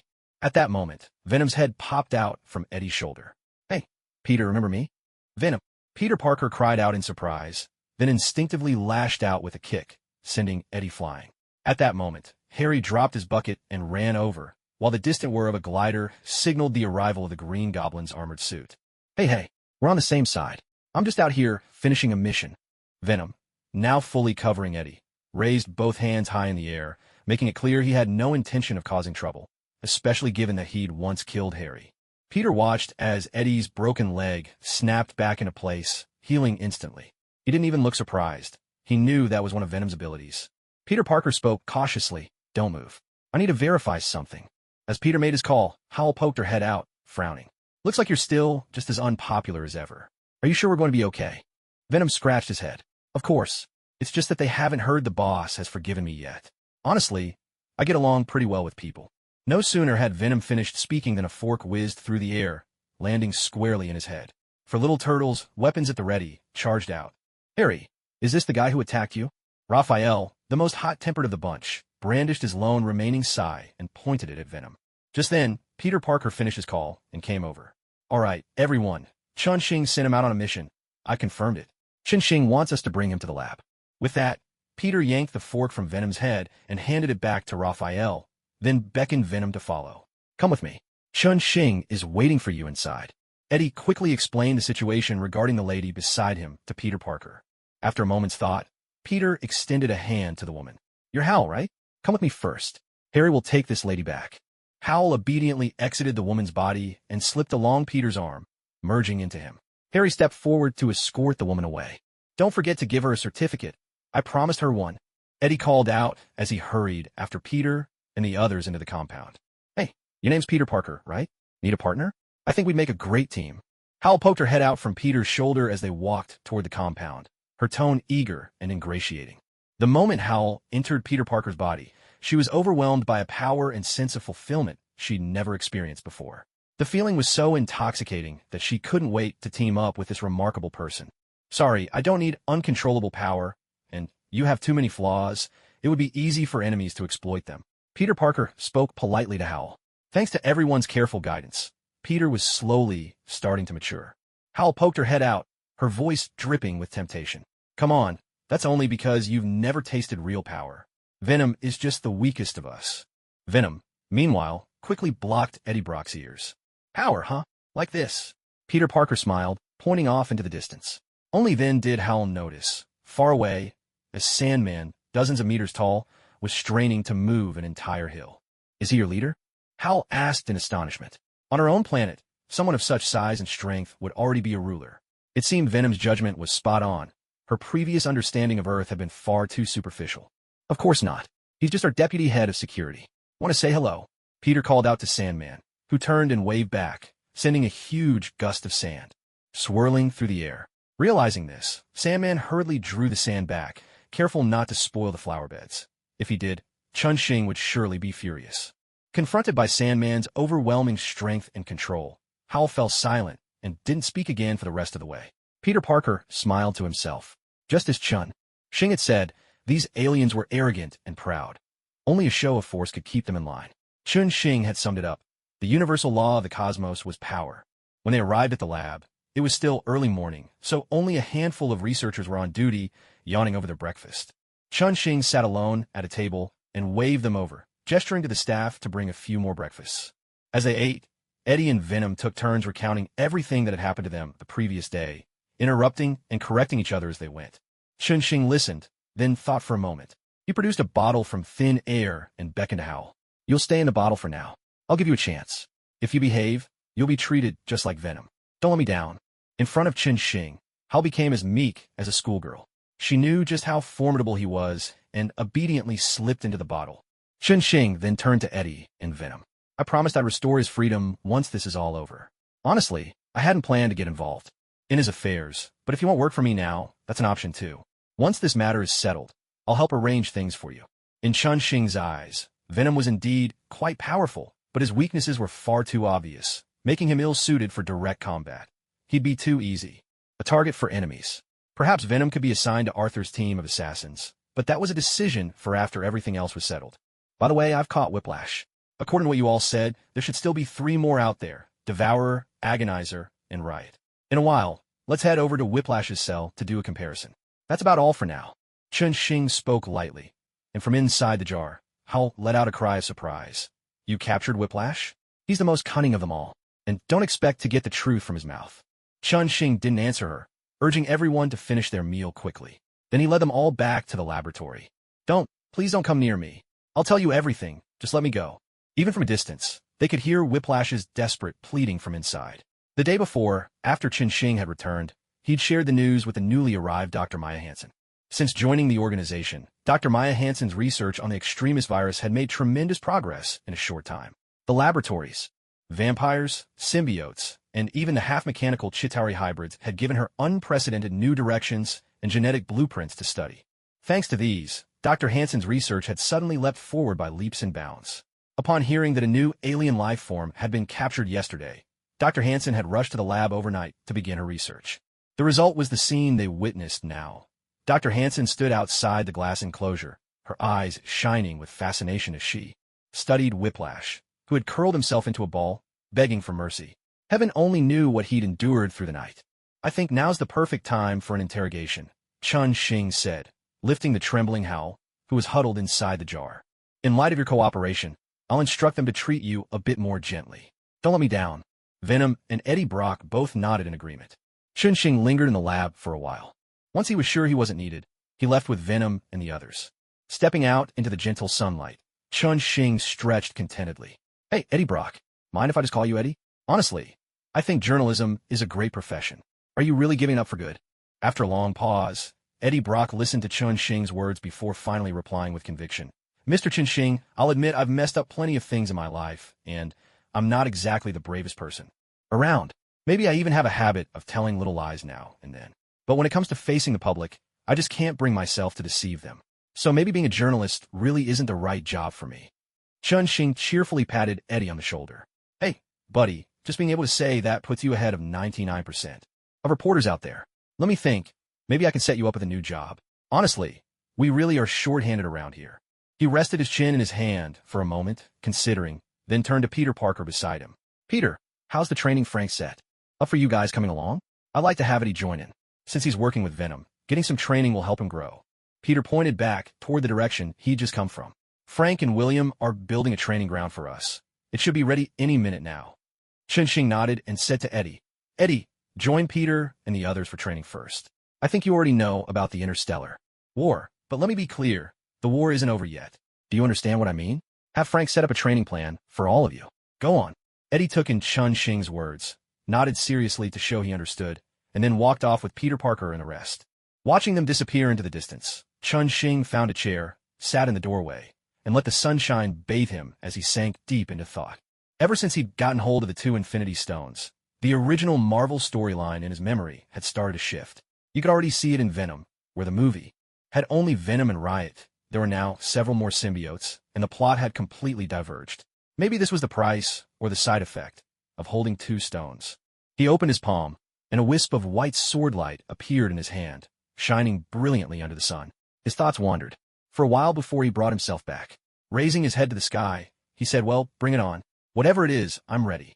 What are you getting ready for? Tony Stark called out, pulling up above Chun-Shing on a flying motorbike. He cocked his head curiously, looking down at him. Chun-Shing waved him over. I'm about to check on how May and the others are doing. Is this a Chitauri bike you've modded? Looks pretty sharp. How's progress on our helicarrier? Tony Stark brought the motorbike down to the ground, gestured with his thumb for Chun-Shing to hop on, and said offhandedly, May and the others went to Africa. Word is, they found Natasha's sister. Their whole sisterhood seems busy with this. Do you think we should lend a hand? Chun-Shing settled onto the back of the motorcycle, feeling around on both sides. It was actually quite comfortable. He then patted Tony Stark on the shoulder, signaling him to take a spin, and said, "Have. Jarvis, keep an eye on them. If anything comes up, we'll head over. I've heard there's an organization that takes in girls and turns them into Black Widows. May and the others have sworn to rescue those girls." Tony Stark revved up the motorcycle and soared into the sky. The wind howled past their ears, forcing him to shout, "By the way, we've bought up a lot of land around Flower Fortress. I'm thinking of relocating Stark Tower there. We could even build an apartment for those girls now. I'd advise you not to get your hopes up," Chun Xing replied with a good-natured warning.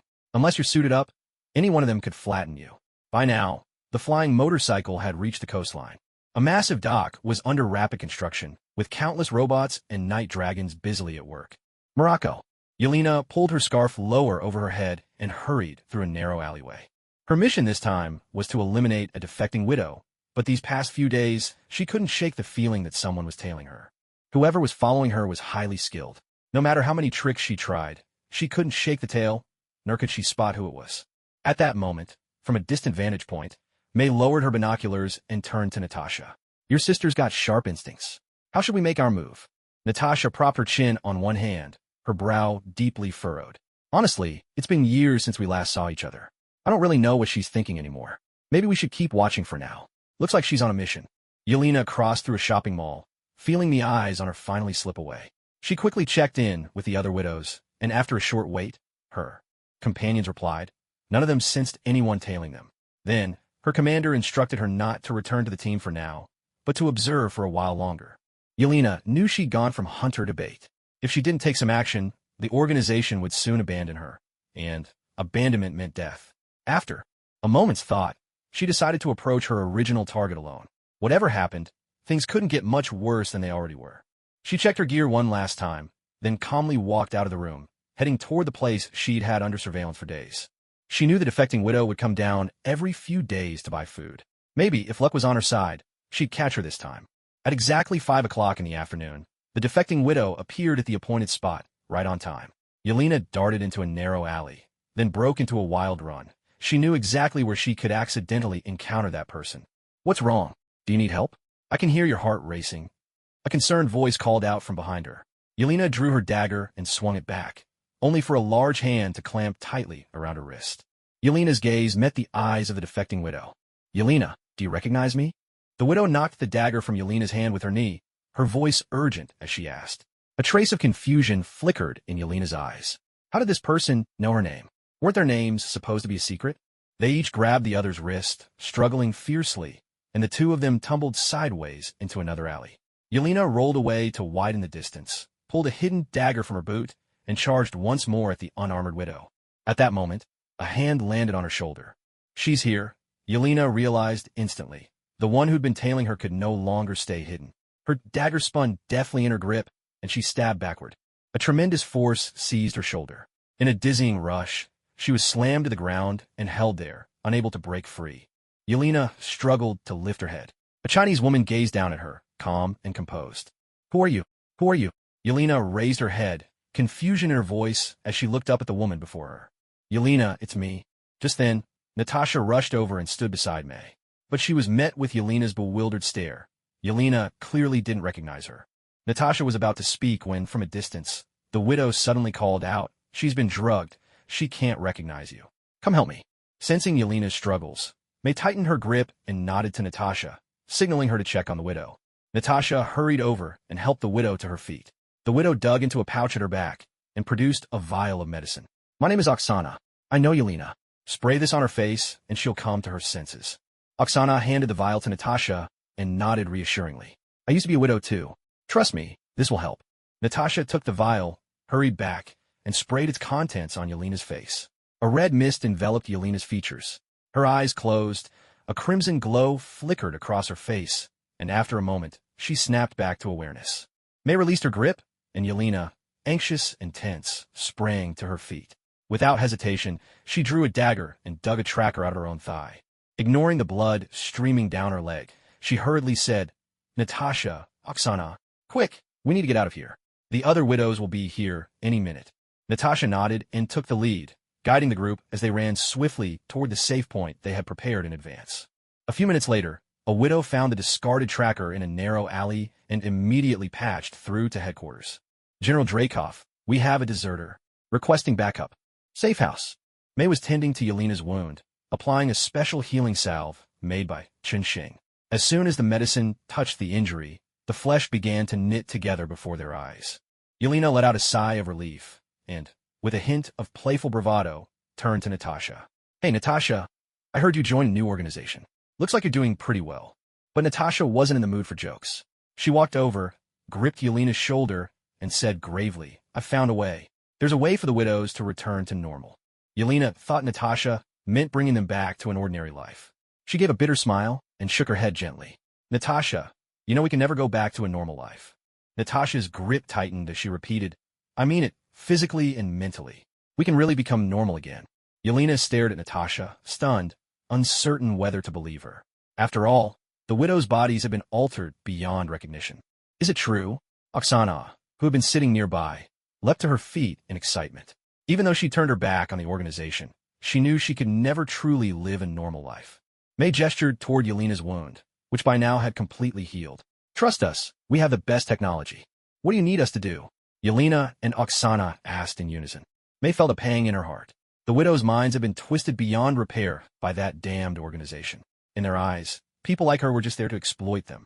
Looking them in the eyes, May said, nothing. Once you're healed, you're free to go wherever you want. Just, please, no more killing.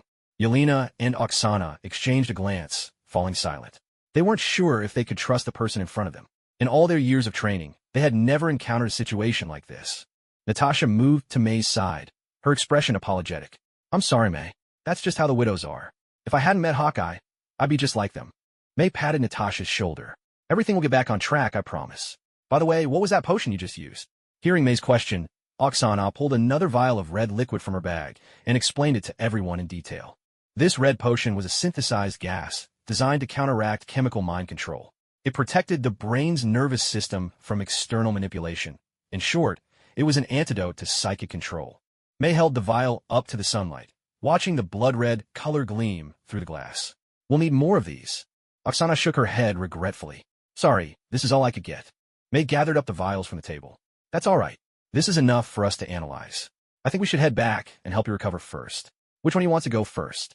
Yelena and Oksana exchanged a glance, excitement sparkling in both their eyes. Suddenly, Yelena asked, How are we getting back? Natasha checked her weapon and replied, Our plane's parked at a small airfield, under guard. Yelena's voice turned anxious. The mission failed, and I went missing. The Red Room will definitely be combing every airport. We need to hurry. Your people are in danger. May stood and headed for the door. Then let's go now. But don't worry, the guards at the airfield are trustworthy. Everyone headed downstairs and drove off toward the airport. Meanwhile, at a small airfield on the outskirts of Morocco, Pepper was watching the surveillance monitors, grumbling. Hey, Jarvis, I really think I should be in on the action, don't you? I even brought the iron suit. Jarvis responded with a low, crackling static. Pepper shot a middle finger up at the sky. Hey, Jarvis, don't pretend to be offline. I know you're still linked to the satellites up there. Jarvis's voice came through. Very well, Miss Potts. I do believe you're fully capable in combat. Pepper nodded in satisfaction, then turned and shouted toward the cabin. Erica, Queen Leonora, want some coffee? Almost ready. Erica, dressed head to toe in red, poked her head out. Pepper, need a hand? Just then, alarms blared, and the monitors flashed with urgent red light. Jarvis's voice rang out. Unidentified armed hostiles approaching. Prepare for combat, ladies. Don't let them damage the plane. Otherwise, we'll have to call Chunxing to pick us up, and that would be way too embarrassing, Pepper said, then got to her feet and dashed outside. An iron suit soared through the air to meet her. I'll take care of the enemies in the distance, declared Queen Leonora.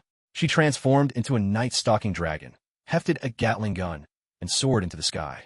Erica casually picked up 2 short swords, stepped off the plane, and strolled toward the grassy field at the edge of the airstrip. With a few swift movements, she vanished from sight. Suddenly, the screech of brakes pierced the air as a group of hastily hired mercenaries armed themselves and moved in. Their mission was simple: blow up the plane and retreat. Trailing far behind them were the widows, far more skilled and dangerous professionals, watching every move from a distance. On a low hill at the airport's perimeter, the mercenaries parted the grass and pulled out binoculars to survey the silent airfield. An older mercenary turned to his leader and muttered, Hey, boss, that plane doesn't look cheap. Are we sure we aren't biting off more than we can chew? The mercenary leader was silent, peering intently at the plane through his binoculars, anxiety gnawing at his heart. The rules of the underworld were often brutally unforgiving. Make one wrong move, and death was the likely outcome. Just like with this very plane. The moment he laid eyes on it, he knew in his gut that this was no ordinary machine. Certainly not. Something small-time operators like them could hope to destroy. In other places, just glancing at a plane like this might get you killed. But then he remembered the person who'd assigned the job. Offending that client was every bit as deadly. The leader steeled himself and said, "Listen up. In a moment, we rush in, drive off anyone on board, then rig the plane to blow. Remember, no killing on this job." Understood. Aside from a few clueless youngsters, the veteran mercs nodded, fully aware of what the boss meant. Then, with a crack of gunfire, the mercenaries burst from the grass, swarming toward the plane. The younger ones sprinted ahead, guns raised, hooting with excitement. The older hands limped along behind, as if a collective injury had slowed them all. Every so often, someone stumbled over a stone in the field. A razor-sharp line of laser light sliced across the tarmac. Pepper, clad in her iron armor, blocked their path. "Turn around and leave now. This is your first and only warning." Weapons fell from the hands of the seasoned mercenaries as they scrambled back toward the hillside, tumbling and crawling in panic. They instantly recognized power far beyond their means. Shots rang out behind them. The headstrong youngsters, unable to restrain themselves, had already opened fire on the lone figure standing in their way. A deep, thunderous roar filled the air. The specially modified Gatling gun, a masterpiece of Dr. Otto's engineering, spun up with its signature whir. Queen Leonora handled the massive weapon effortlessly, unleashing a whirlwind of metal upon the ground below. The specially designed explosive rounds, firing at a rate of 10,000 per minute, effortlessly tore through every enemy wielding a weapon within sight. Smoke billowed across the airfield, gradually restoring the solemn silence that had just been broken. Pepper soared high once again. Figures detected by infrared were all raising their hands above their heads, their feet scrambling desperately to crawl away. Meanwhile, two widows, hidden in the shadows, calmly swapped out their ammunition for armor-piercing rounds, steadily zeroing in on the iron suit and the night dragon circling above. "Erica, we're secure on our end. How's it going over there?" Pepper's voice sounded. Startled, the two widows realized the transmission was coming from right behind them. Before they could turn, darkness swept over their vision, and they lost consciousness. Erica withdrew her hands from their necks, then pressed her communicator and said, "All clear here too. Pepper, next time, no open comms until the fight is over." "Sorry, Erica. I promise I'll be more careful next time," Pepper replied with a playful tone, sticking out her tongue into the mic. Just then, she spotted a jeep approaching from the distance. "Hey, Mel and the others are back," Pepper called out excitedly. Yelena jumped off the jeep, surveying the blood-stained airfield, and remarked to Natasha, "Looks like your new partner really is as reliable as you said." Standing at the doorway, Pepper waved and called, "Mel, Erica just caught two widows. What should we do with them?" Hearing this, Mel quickened her pace and called back, "Yelena, Oksana, come take a look and see if you recognize them." Yelena and Oksana exchanged a glance, grabbed their antidote kits, and hurried over. With everyone aboard, the plane soon took off into the sky. The two widows quickly regained consciousness, freed from the Red Room's control by the antidote. Natasha settled them in, then headed to the cockpit. Pepper and Mel were chatting in the cockpit when Natasha entered. Mel turned to her with concern. "How's everyone holding up?" Natasha slumped into the seat behind Mel, finally allowing herself to relax. Her voice was low as she said, "Mel, their situation is worse than I imagined. Back in my day, it was all psychological conditioning. But now, the Red Room is using chemical agents to control them. I'm genuinely worried about what the future holds for these girls." Mel nodded thoughtfully and replied, "That's why we need to act faster. The longer this goes on, the deeper the damage. First, we help their bodies recover, then we can guide them step by step. Hey, we're not little girls anymore. Don't get any ideas about controlling us." Yelena chimed in, squeezing into the cockpit and settling beside Natasha. Natasha turned to look at Yelena, gazing into her eyes as she said, "Listen, Yelena, we never meant to use you. For me personally, this is just part of my own atonement." Yelena turned her head away, stubbornly replying, "Please stop deceiving yourself." After a long while, the plane returned to the skies over New York, the Big Apple. Through the window, the beautiful sight of Flower Fortress could be seen. Inside the fortress, several projects were underway at once. Frank was building the training base, Tony Stark was constructing a dock by the shore, and a new Star Tower was rising fast. Yelena gazed out the window, for a long time before quietly bowing her head. Natasha sat beside her, feeling her body relax slightly, and immediately understood. She gently patted Yelena's hand and said, "Hey, did you really think I'd sell you all out to S.H.I.E.L.D.? With her head lowered, Yelena answered, "I don't know. Maybe S.H.I.E.L.D. wouldn't be so bad for us, at least you'd be there." Natasha fell silent. Only the widows truly understood what each of them had been through. It was no wonder Yelena doubted. The Red Room had long since stripped the word trust from their hearts. May turned to Yelena and spoke softly. "Yelena, don't rush to a conclusion. I'm guessing you've been trained to observe and analyze, so start now. Everything about us is out in the open." Yelena asked curiously, "Aren't you all Avengers? SHIELD's agents? I've seen news reports about you on TV, especially about Natasha." Pepper chimed in from the side. "Hey, S.H.I.E.L.D. couldn't afford us. We only answer to ourselves." Yelena pressed on, "But aren't you superheroes? After all, only superheroes would bother to save a bunch of widows." May recalled something Chun Xing had once said, and with a smile, she told Yelena, "We're not superheroes. In someone's words, we're just heroes for fun." Blauer Fortris Biolab. Chun Xing and Tony Stark hurried over as soon as they heard May and the others had returned. Dr. Rolls and Dr. Maya Hansen were busy at work. Oksana and the two later arriving widows had already obediently lain down inside the incubation pods. Only Yelena still stubbornly stayed outside. At this moment, Natasha sat across from her, gently persuading, "Yelena, trust me. Once you come out, everything will be better." Yelena shook her head defiantly. "No, I don't want to miss the fall of the Red Room. I want to see it disappear with my own eyes." Natasha placed both hands on her shoulders, comforting her as though she were a child. "Don't worry, I'll take care of the Red Room for you. Right now, the most important thing for you is to recover." But Yelena shook her head again, her voice soft. "I don't want to miss out on any of this. Are you going to see them? They're the only ones who might know where the Red Room is." Natasha was a little surprised, but quickly understood. She looked into Yelena's eyes and asked, "Is it that you want to see them?" Yelena nodded slightly, then fell silent, sitting quietly on her chair. "Who does Yelena want to see?" Melina walked over and asked gently. Natasha turned her head, her voice drifting a little as she replied, "Melina and Alexei. They once pretended to be our parents when we were children. If we want to track down the Red Room, we'll have to deal with them soon." Melina nodded in understanding, then said to them, "Let's respect Yelena's wishes. We need a detailed plan. Do you have any ideas?" Hearing Melina agree to her request, a faint smile tugged at the corner of Yelena's mouth, and her fondness for Melina grew. When she heard the question, she answered quickly, "I know where Alexei is being held. We can break him out of prison." Natasha quickly ran through the possibilities in her mind, then said, "We'll need blueprints of that prison. Guard profiles, too. The more detailed, the better. I can reach out to some old friends for help. And we'll need some heavy firepower to breach the walls." The women chimed in one after another, each adding their suggestions, until Pepper mentioned borrowing some heavy artillery from Dr. Otto. At that moment, Tony Stark wiped the cold sweat from his forehead and stepped forward. Tony Stark raised his hand and called out, "Hey ladies, calm down, please. Let's not get so violent. How about hearing my plan for change?" The women fell silent, all turning their gazes toward Tony Stark. He swallowed nervously, then pointed at Yelena and said, "Hey, your name is Yelena, right?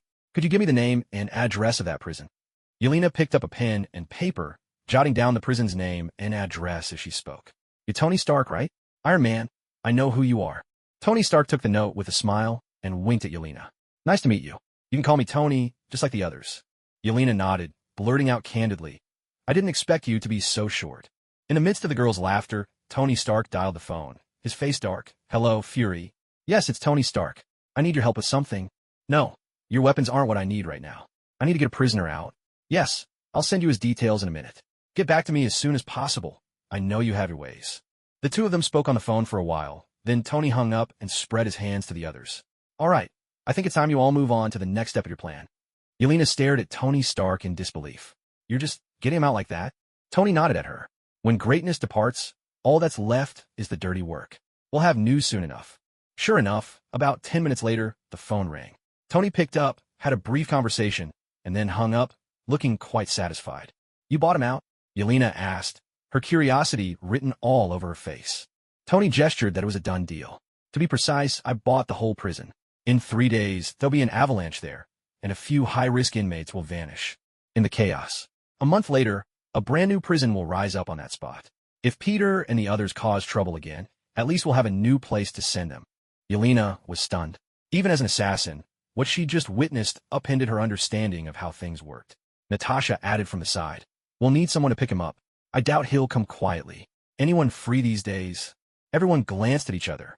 It was a men's prison, after all, probably best to send a man. But everyone seemed tied up with their own business, except for one person who never seemed busy. All eyes turned to Chunxing. He looked around, shrugged in resignation, and said, "All right, I'll go get him. The rest of you can start planning the next steps."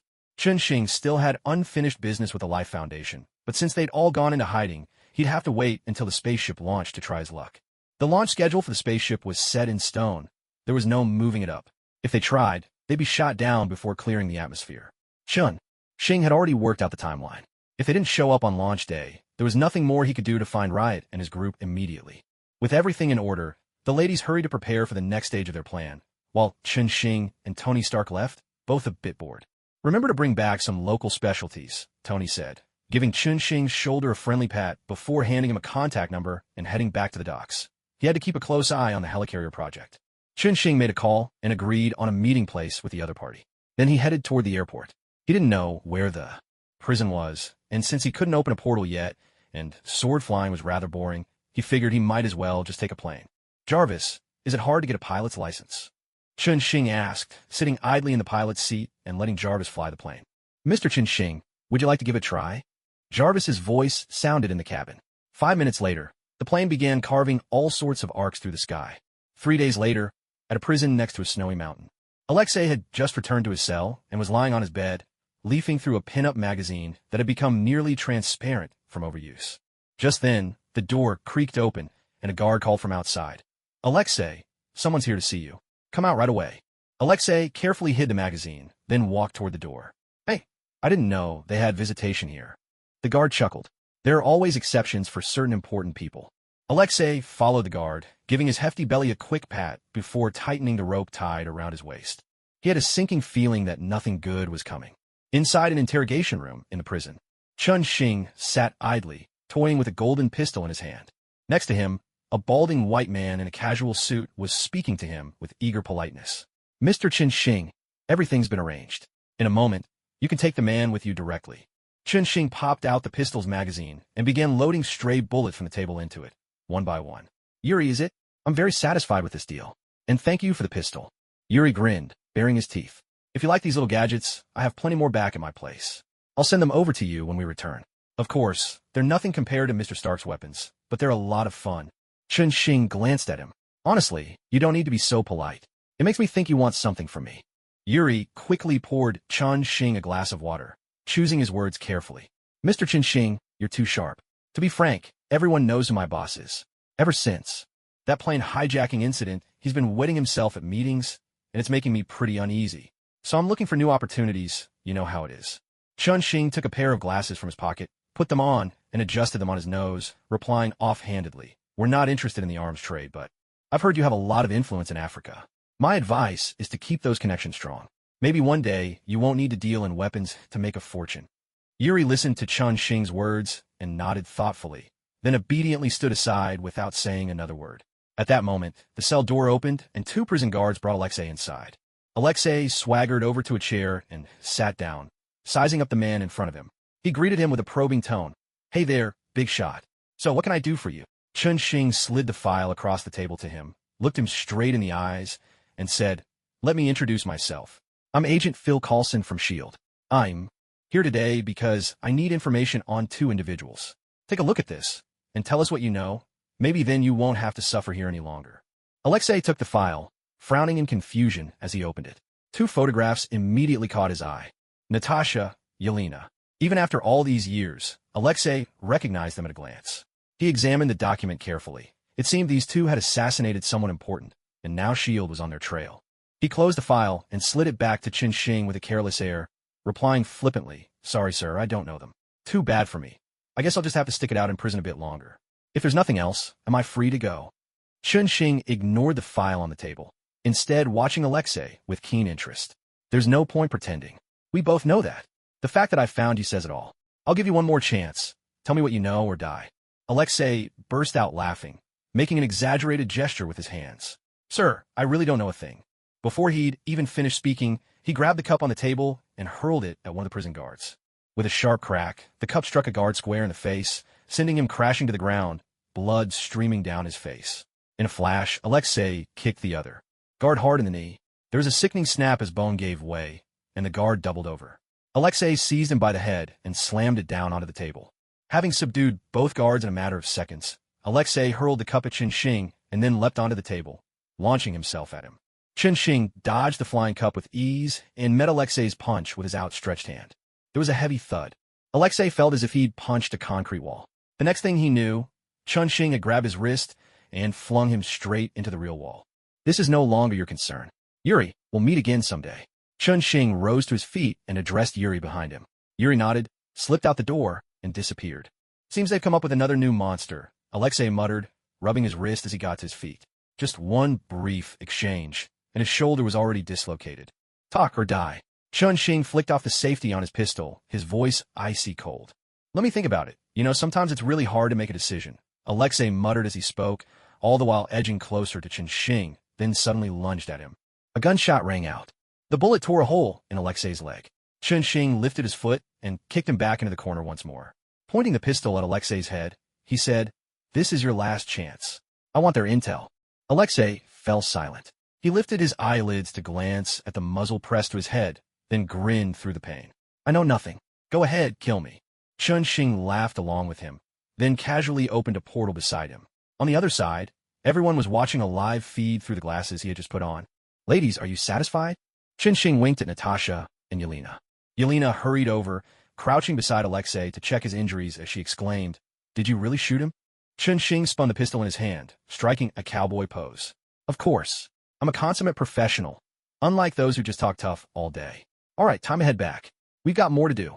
Walking over, Qin hauled Alexei up and dragged him through the portal, carelessly dropping him on the other side. Alexei's agonized screams echoed through the laboratory, and Yelena rushed to help him up. May pressed a packet of wound powder into Natasha's hand, giving her a gentle squeeze. "I think the two of you have a lot to talk about. Remember, get all the shrapnel out before you use the medicine." With that, everyone filed out of the lab. Natasha gripped the medicine tightly, a faint smile curling at her lips. "Hey, Natasha, Yelena, what on earth is going on?" Alexei looked bewilderedly at the two women before him, his mind struggling to catch up. Natasha stepped toward him. "Don't move. Let me take care of your wound. Otherwise, you really might end up crippled." Qin and May sat at the lab entrance, listening to Alexei's cries from inside, sharing a laugh. "Do you think this will work?" Qin asked. May nodded. Their hearts had been closed off for so long. Only when faced with life and death can they reveal their true selves. Look at how well they're getting along now. After the screams faded, the lab fell quiet. The three of them talked for a long time before finally emerging. "May, I want to take Yelena shopping for some clothes. Will you come with us?" Natasha called out as she stepped out, greeting May. She could tell Yelena trusted May deeply. May nodded and led them outside. After waiting for a while, Alexei poked his head out of the lab and called to Qin, who was standing guard at the door. "Could you help me find a pair of pants?" In the lab's small cafeteria, Qin sat at the table, watching Alexei devour a whole pig in just 3 bites. "Slow down. There's plenty of food here," Qin reminded him kindly, frowning a little. Alexei downed a bottle of beer and leaned back with a satisfied belch. "Ah, that hit the spot. Thank you, Qin. That shot you gave me earlier, we'll call it even." Qin tapped his fingers on the table and said to Alexei, "Hey, I think you should thank me for that shot. Otherwise, do you think Natasha and the others would have accepted you so quickly?" Alexei wiped his mouth, his eyes wide as he pondered for a moment. He finally nodded with a resigned look. "You have a point, but it still feels strange. This is the first time I've ever thanked someone for shooting me." Qin waved it off. "No need to thank me. Next time you get on their nerves, I'll help out again. Honestly, you do seem like the type who gets into trouble easily." Alexei looked miserably at his own out-of-shape body. "After so long in prison, you pick up some bad habits. I never thought I'd actually see the outside again." Qin shook his head with a sigh. "It's all right. You can always get yourself back in shape. By the way, did Natasha and the others fill you in? What's your plan now?" At the mention of serious business, Alexei wiped his hands and stood up. "Qin, please allow me to formally thank you all for everything you've done for Natasha, Yelena, and the widows." Qin stood to shake his hand. "No need to thank me. I'd say you just needed the chance." Alexei let go of his hand and slumped back into his seat, defeated. "Don't try to comfort me. I know I don't have that kind of courage. Otherwise, I wouldn't be who I am now." Qin changed the subject. "At least it's not too late to start now. Are you ready?" Alexei nodded. "First, we need to find Melina. She might know where the Red Room is, or at least how to get in touch with them.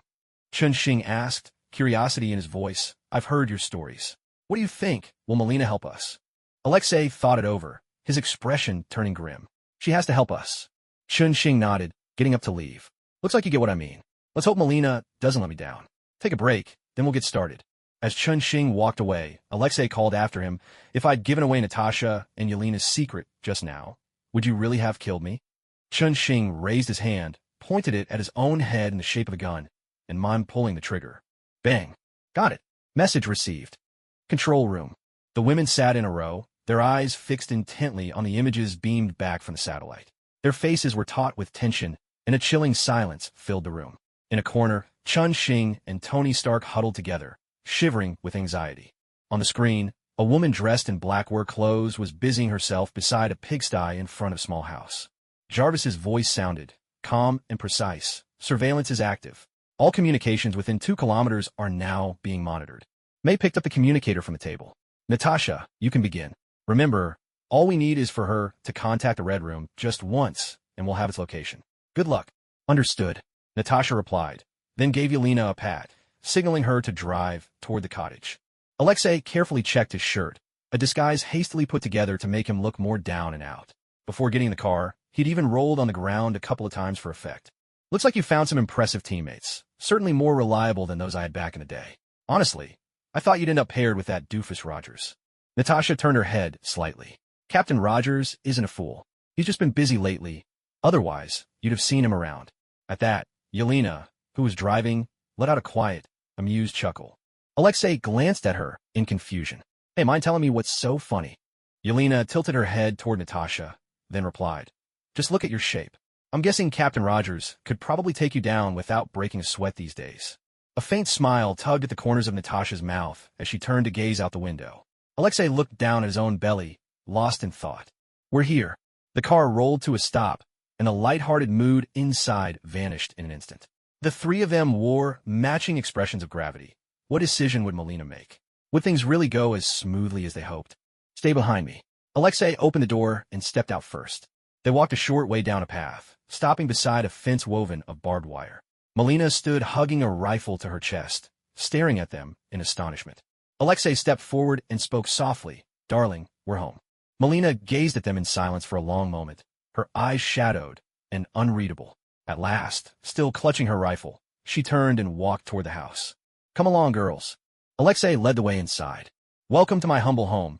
Make yourselves comfortable, Melina said over her shoulder, her voice cool as she disappeared further into the house. Natasha followed her in. Yelena, meanwhile, circled the room, discreetly tucking surveillance devices into hidden corners. Crisp images from the cameras soon appeared on the monitors. The signal is very clear. May spoke, glanced at Yelena on the screen, and nodded, then set down the microphone in her hand. I'm so nervous I could die. What choice will Melina make? If she chooses wrong, Natasha and Yelena will be heartbroken. Pepper whispered, her palms slick with sweat. No one replied. No one knew the answer. Everyone's eyes stayed glued to the screen. In the house, Melina had sent Alexei off to take a shower. Then the 3 women sat down together at the dining table. It seems you're getting along quite well. I can see that, Melina said casually as she poured wine into Natasha and Yelena's glasses. Yelena glanced at Natasha, saying nothing. Natasha met Melina's eyes. He's planning to do us a favor. Melina paused at Natasha's words, surprised for a moment, but didn't ask what kind of favor. The 3 of them fell silent around the table. The door opened, and Alexei bounced in, wearing an ill-fitting uniform. Melina clapped her hands in delight, and at last, the 4 of them sat together. Alexei tapped his glass, looking at Melina. The family is together again. Both Natasha and Yelena turned to Melina, but Melina lowered her head, fiddling with her wine glass. If this so-called family was just a 3-year-long deception, maybe we shouldn't call it that anymore, right? Hey, Melina, I just got out of prison. Aren't you going to say something to me? Alexei quickly cut in, anxious. Any moment now, someone could come to finish the job. Melina looked at Alexei. You look a little heavier, but it's not too bad. Yelena, though a spy, had always worked as an assassin and wasn't great at hiding her feelings. Growing irritated, she said, Hey, shouldn't we talk about what we came here for? Natasha squeezed Yelena's hand, signaling her to calm down, then turned to Melina. Melina furrowed her brow, studying the 3 most familiar strangers she'd ever known. She couldn't even remember the last time they'd sat together like this. But as they did now, Melina felt an unexpected sense of fullness inside. Natasha, sit up straight, or you'll end up with bad posture. The words slipped out naturally, as if her imagination had become reality. Natasha instinctively straightened her back, then caught herself. Hey, what we need to talk about is... Natasha, listen to your mother. Alexei interrupted, winking at her. Yelena set down her utensils, and, nostalgia in her voice, said, Hey, don't look at me. I had nothing to do with this. At that moment, far away in a distant conference room, the women exchanged knowing smiles. May spoke softly. It seems Melina has awakened. Let's get ready. Everyone rose and began to walk outside. Pepper tilted her head, glancing at Chun-Xing and Tony Stark seated in the corner, and asked, Are you two coming with us? Tony Stark raised his hand and replied, Of course. Let's go rescue the Sailor Guardians. As a large quantity of supplies was loaded onto planes, 2 Quinjet aircraft rose from the Flower Fortress and soared off into the distance. Meanwhile, back in Melina's cottage, the group inside was still unaware of what was unfolding elsewhere. Natasha, exasperated, tapped the table. Once everyone had quieted down, she looked into Melina's eyes and said, All right, I'll be direct. You need to tell us where the Red Room is. Melina lowered her head in thought, her mood somber as she replied, You can't defeat people who are bound by someone else's will. With that, Melina lifted her gaze to the 3 of them, her eyes full of reluctance. In her mind, there was simply no way that those seated at the table could accomplish this mission. Melina stood up and moved to the side. Perhaps I should show you what kind of enemy you're really up against. As Melina went to retrieve something, Alexei whispered, Natasha, pay attention. This is what you wanted to hear. Natasha and Yelena exchanged a look. Though both were products of the Red Room, neither had ever seen its true face. Now, they finally had a chance to learn more. Melina returned holding a tablet, casting a glance around the table before making some adjustments on the device. Come in. At Melina's command, the door swung open. To their astonishment, a pig wobbled into the room. Curious, Natasha asked, Did this pig open the door by itself? Can it really understand your commands? Melina nodded, picking up a piece of vegetable from the table and feeding it to the pig. Don't doubt it. It's just as you imagine. Natasha then patted the pig's head. Good job, Alexei. Beside her, Alexei suddenly found his drink had lost its flavor. He shrugged and said, Well, at least you still remember me. Ignoring him, Melina turned to Natasha and Yelena. Watch closely. Stop breathing. Melina gave the order, then swiped on the tablet. Instantly, the pig held its breath and sat motionless. Yelena loosened her collar, realizing that if she hadn't been rescued, she might have ended up just like that pig. Melina began to explain to them, We infiltrated the Northern Research Institute in Ohio. It operates under the SHIELD banner, but in reality, it's filled with Hydra scientists. Working in tandem with the Winter Soldier program, they dissected and deconstructed the human brain. They created the first and only cellular blueprint of the basal ganglia. Do you know what we obtained back then? Science now is so precise, it can even make a test subject stop breathing with a command. Yelena's face turned ashen, haunted by memories of being controlled.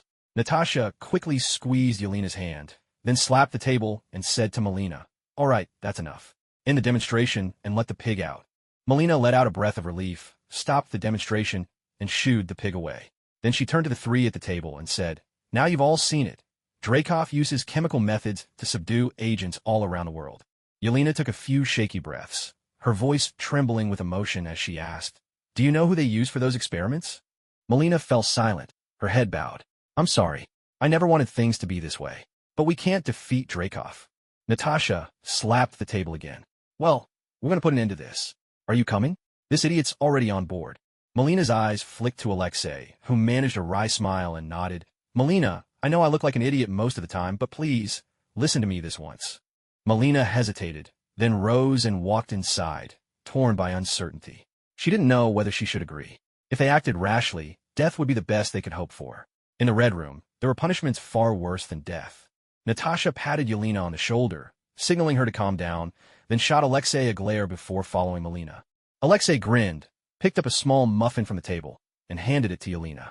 She reached for it, and as she did, she recalled the image of Alexei getting thrashed by Chun-Xing in prison. Suddenly, she burst out laughing, and crumbs from the muffin sprayed all over Alexei's face. Meanwhile, Melina's fingers drifted blindly across the bookshelf, her mind in turmoil. Second row, 5th book. Yelena's short, so she always puts the photo album there, Natasha said from the doorway, marveling at the familiar bookshelf. Melina's fingers landed on the right spot. She pulled out a photo album, opened it, and gently brushed her hand over the photographs inside. So, you've all made up your minds? Don't listen to Alexei's plan. He's never reliable. Let's make a new plan. Natasha burst out laughing and casually tossed a communicator, gesturing for Melina to put it on her ear. Of course there's a plan. And this time, we're not fighting alone. Mel's voice came through the earpiece. Ladies, we're already on our way. Natasha turned around, walking back to the table with an easy spring in her step. Leaning in, she whispered something to Yelena, who joined her in laughter. Melina, holding the earpiece, stormed out and glared at Alexei, her voice sharp with anger. So, you're just testing me just now, weren't you? Alexei scratched his thigh awkwardly. Although the gunshot wound Chen had given him had healed, the memory of it still made his leg itch. Come on, Melina, I wasn't the one calling the shots this time. But trust me, our backup is stronger than ever. Relief washed over Melina, but she still grabbed a bottle and hurled it at Alexei. You idiot. Inside Melina's small cottage. At that moment, Melina was sitting with Mel, going over the plan, while Chen and Tony Stark sat to the side, bored out of their minds. Melina flipped through the plan Mel and the others had put together, shaking her head in clear displeasure. This is your plan? I see only 3 steps. Storm in, rescue the widows, and blow the place up. Before Mel could respond, Tony Stark chimed in from the side. Hey, I ran this through my computer a dozen times. That's the optimal plan. What's not to like? Melina shook her head and looked at Tony. Mr. Stark, or should I call you Iron Man? I'm glad you're on board. With you, our chances of success just shot up. But we need a more detailed plan. Mel tapped the table. All right, Melina, if you have concerns, lay them out. We'll make sure to address them. Ever since learning they had reinforcements, Melina had been overjoyed, but she hadn't expected their plan to be so slapdash. Fine. First, the question of getting inside. I'm thinking of staging a scene. So the Red Room will capture us and bring us to their headquarters. But you can't follow right behind us. That would give us away. And we can't carry trackers either. They'd find them in a heartbeat. Tony Stark pointed skyward. No worries. I've got 3 satellites above us. I won't lose track of you. Damn rich people, Melina muttered under her breath, unfamiliar with such tactics. Then she continued, and then there's the issue with the widows. Over the years, Dreykov has used pheromone locks on every Black Widow. As long as we can smell him, we can't hurt him. The antidote Yelena got won't work on this. Tony Stark gave Chun-Shing a nod. In response, Chun-Shing snapped his fingers, opening a portal. On the other side, Dr. Maya Hansen and Dr. Lors pushed through 2 crates filled with vials of red serum. Dr. Maya Hansen wiped the sweat from her brow and complained, Hey, next time, a little advance notice would be nice. Honestly, if we didn't have so many samples right now, cracking these information locks would have been a real headache. Tony Stark slid the crates over in front of Melina and asked Dr. Maya Hansen, So, does this mean you cracked it completely? Dr. Maya Hansen nodded. Of course. Compared to vampire mind control, this is child's play. All you have to do is smash the vials near the widows and you're all set. Good luck. As Dr. Maya Hansen left, Tony Stark gave Melina a quick nod. All right, let's move on to the next topic. Melina toyed with a vial in her hand and turned to Alexei. Dreykov is finished, right? So all you need from me is to locate him. Alexei scratched his thigh, shot Chun-Shing a grin, and said cheerfully, Hey, Melina, don't you love working with a team like this? This is perfect for me. Natasha and Yelena walked over and linked arms with Melina. Don't worry, they said. Let's get started. Time to end this nightmare. Late at night, with the roar of helicopter blades overhead, several beams of light swept through the little house, bathing it in a stark glow. Now that Melina knew the strength of their backup, she felt completely unruffled. She even found herself wanting to laugh.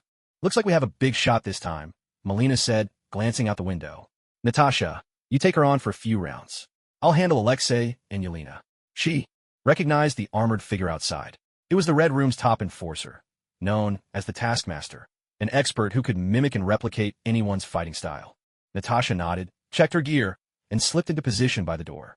Melina loaded her tranquilizer gun and asked Yelena, Will the wound heal completely? Yelena glanced at Alexei's leg and nodded. It'll be as good as new. Don't worry. Step 1 of the plan was for Melina to pretend to betray them by taking out Alexei and Yelena, while Natasha let herself be captured by the pursuers. That way, all 4 of them would be taken back to the Red Room together.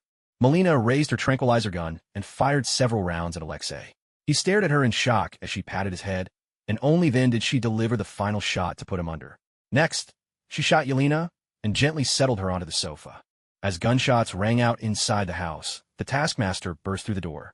Natasha crouched and aimed to kick at his shin, but he rolled on the ground with surprising ease, using the momentum to create distance between them. Natasha drew her pistol and fired several shots in quick succession. The taskmaster swiftly raised his shield, deflecting every bullet. Damn it, did you learn that from Rogers? Natasha hurled her empty pistol aside and lunged at him, her legs scissoring around his head in a powerful twist. The taskmaster spun with her, skillfully mirroring Natasha's move. Neither gained the upper hand. Both crashed apart in opposite directions. Suppressing her astonishment, Natasha charged at him again. Their fight became a near-perfect mirror, every move matched for move. 2 minutes later, a squad of widows burst in, guns drawn, encircling Natasha. After a while, a plane carried several figures into the distance. These villains really do think alike, Chun-Shing muttered, watching the satellite feed as 3 planes soared into the clouds and descended upon a colossal floating fortress. Take a picture for Nick Fury when you get a chance. Dreykov is way more generous than he is. Tony Stark scoffed at the airborne command center. He had always found such things laughable. Unless it could make it to outer space, it was nothing but a giant target. All right, it's our move, Chun-Shing said, heading outside. The women were already prepped and ready. The biggest challenge would be to find as many widows as possible and get them out. No one could predict what they might do once their minds were freed. Aerial fortress. Alexei awoke from sedation to find himself locked in a cell. He shouted, "Hey, is anyone there?" Natasha's voice answered from nearby. "Keep it down. I thought you'd be used to prison by now." Alexei thumped his chest. "Come on. I was afraid you'd forget me again. My pinup isn't in this cell, you know. So what's the plan?" Natasha tore a button off her suit, pressed it to the door, and retreated a few steps. With a pulse of vibration, the cell door shattered into pieces, scattering across the floor. She repeated the move, freeing Alexei from the next cell. The two made their way outside. "Have you seen Yelena?" Alexei asked. Suddenly, Yelena's voice crackled in his earpiece. "You're too slow. Meet in the central hall." Alexei scratched his ear in confusion. Why is it nobody tells me when they install these comms? While the team searched the floating fortress, Melina, after passing one security check after another, walked a long corridor and entered a lavishly appointed office. An elderly man rose from behind his desk, adjusting his glasses as he looked intently at Melina, and said, "Hi, Melina. It's good to see you. You know, it's been a long time since any old friends have visited me here." Melina looked at the old man before her and replied with disdain, "General Dreykov, aren't all your old friends dead by your hand?" Dreykov was taken aback by Melina's sarcasm, surprise flashing across his face. "Hey, Melina, what's happened to you? This isn't like you at all." With both hands pressed firmly on the desk, Melina met his gaze and said, "I'm tired, that's what's happened. I'm tired of you, executioner. It's time to end this. Maybe we should go to hell together." Dreykov sat back down in his chair, looking at Melina with confusion. At that moment, another side door in the room opened. The taskmaster entered and whispered a few words in Dreykov's ear. A look of sudden realization washed over Dreykov's face. He stood up and stared at Melina. "You brought people with you, didn't you? Natasha has escaped from her cell, and there are 2 planes circling outside the base." Melina nodded, her resolve hardening. She was ready to go down with him. "General Dreykov, this is the last time I'll call you General. Let those poor girls go and bring an end to this." Dreykov fell silent, adjusting his glasses as he walked out from behind the desk. "Melina, have you forgotten? Who forced us to live? Like hunted dogs in this world? Who keeps driving our people into corners? Let me tell you what we've had to do all these years." With that, Dreykov pressed a button on the corner of the desk. A curtain on the wall lifted, revealing a massive display screen. Dreykov pointed at the countless red dots scattered across the screen and said to Melina, "Look, these are our girls. They were abandoned on the streets, and I took them back. I gave them purpose, a way to survive. Without me, most of them would have died, lost somewhere in this world. But now, they can fight by our side whenever we need them." Melina stared in shock at the sea of red dots on the wall. The map showed these girls were spread all over the world. "What are you planning? A world war?" Melina asked, her voice full of disbelief. Dreykov waved a hand dismissively and chuckled. "Don't be naive, Melina. Do you know who wants her the most? Our enemies. You stand here accusing me, but you should know better than anyone who starts the most wars in this world." Melina stepped back 2 paces and spat at Dreykov. "Scum like you all deserve to be sent to hell." Dreykov merely shrugged, unconcerned. "That's right, we're all scum. The only difference is some of them like to give themselves grand titles, while I don't need to. I'd rather lurk in the shadows." He walked up to Melina. "Don't look at me like that. You can't even muster the strength to throw a punch at me. And even if you killed me, what then? What would happen? To these girls? They just end up as someone else's tools. Do you really think there's anyone out there selfless enough to help you all with no strings attached?" A sharp crack echoed through the air. Melina's fist sent Dreykov flying across the room, But before she could pursue him, the taskmaster rushed in to block her path. The two of them clashed fiercely, locked in combat. Off to the side, Dreykov struggled to his feet, spitting out a tooth and staring in disbelief at the blood on his hand. His mind was racing. If Melina had broken free from chemical control, the situation would become dire. Ignoring the ongoing fight, Dreykov panicked and bolted for the exit. The base was no longer safe. He needed to secure his own safety first, and then figure out what had gone wrong. While chaos consumed the Sky Fortress, two Quinjet aircraft circled outside. The hatch doors swung open, and Chun Xing and Tony Stark led the charge. The pair swiftly cleared the plaza, finally carving out enough space for the aircraft to land. Don't split up. Gather the widows together. I'll get them all out at once, Chun Xing instructed. Only then did he and Tony Stark head into the fortress. Their mission: find the control center and plant explosives to destroy the stronghold. Meanwhile, the women armed themselves with the antidote, searching for ways to rally the widows together. The two men pressed deeper along the corridor, taking down any enemies who crossed their path. Chun Xing bent down and pulled off a fallen foe's mask. A young girl's face appeared beneath, still soft with innocence. Without hesitation, Chun Xing smashed a vial. A crimson mist filled the hallway, and soon the girls began to regain their senses. Even so, they eyed the two men warily. This place is about to blow. We're here to help you, Tony Stark quickly explained from the side, but the girls huddled together, still on guard. Chun Xing and Tony Stark exchanged a glance, both feeling overwhelmed by the situation. Chun Xing, think of something. This is way too slow, Tony said helplessly. Chun Xing paused, then opened a portal and shouted through, Frank, hurry up and bring some tranquilizer darts or something. We've got a serious problem here. After a moment, Frank arrived, lugging a crate with a few Night Furies following close behind. Frank took one look and immediately understood the situation. With a helpless sigh, he said, We don't have that many tranquilizer darts. You know, we hardly ever need them. Can you knock these girls out? Chun Xing shook his head. No, their bodies have been so badly altered that even if we knock them out, they'll wake up almost instantly. Frank frowned and glanced around the room. We'll handle things here. You go and take out the person controlling them. Do it quickly. And, Tony, you head to the control center. We need to get a layout of this place. Chun Xing and Tony Stark nodded, then dashed down the corridor according to Frank's orders.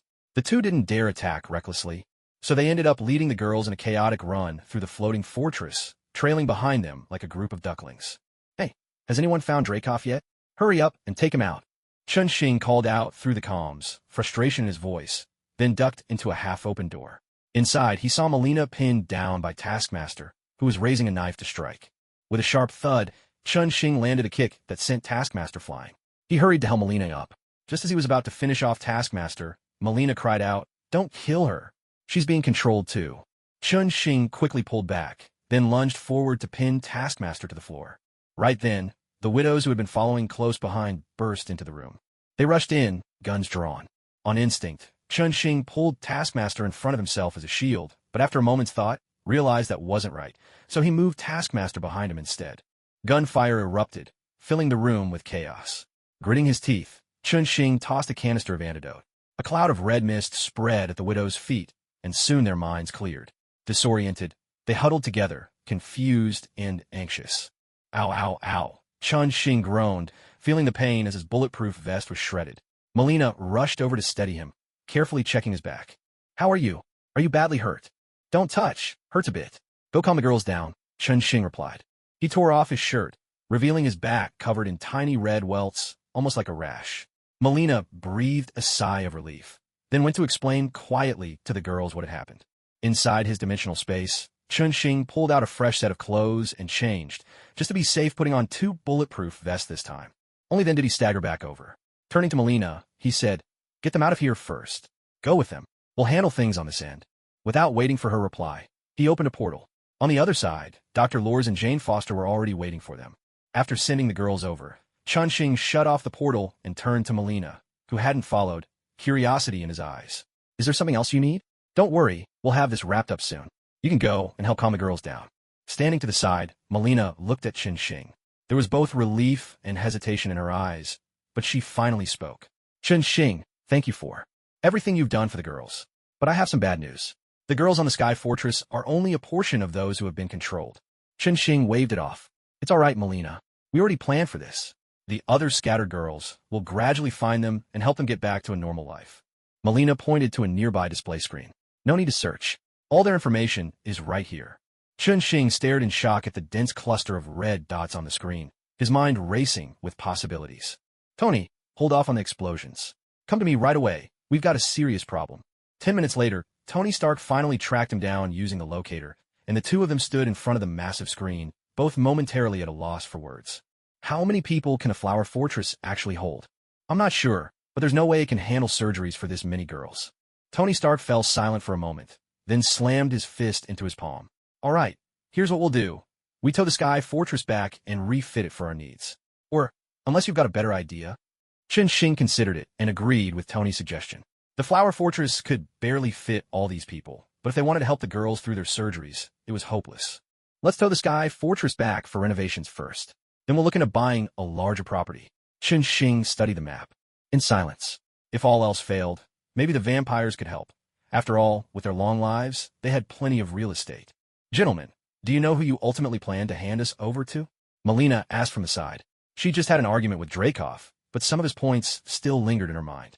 These highly trained girls were enough to tempt any organization. If they were simply sent back to a life of killing, what difference would that make from the present? Chun-Shing scratched his head. He hadn't expected there to be so many widows. Letting S.H.I.E.L.D. handle them was definitely out of the question. That would hand them straight to HYDRA.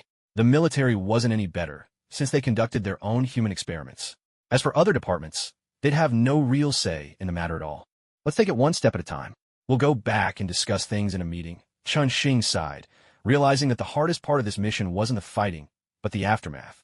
After that, Chun-Shing and Tony Stark went their separate ways. Tony, along with Dr. Banner and the others, began working to crack the control program of the airborne fortress. Chun-Shing took charge of quickly relocating the girls to the Flower Fortress. He opened a portal and, after sending a group of the girls through, May asked with concern, I heard you got hurt. How are you holding up? Chun-Shing waved his arm. I'm fine, it's all healed now. But we've stirred up a huge mess. When we get back, we'll need to sit down and figure it all out. May nodded. We all know what's happened. There will always be a way to fix things. As they spoke, Natasha's voice came through their earpieces. We found General Dreykov. He's escaping by plane. Chun-Shing, Tony, stop him. If he gets away, the world will be in chaos. No problem, answered Chun-Shing. He opened a portal and dashed through, just as Tony Stark flew in from the other side. At that moment, Dreykov was sitting in his plane, silently watching the pursuers below. He recognized Natasha, one of the earliest widows to escape from the Red Room.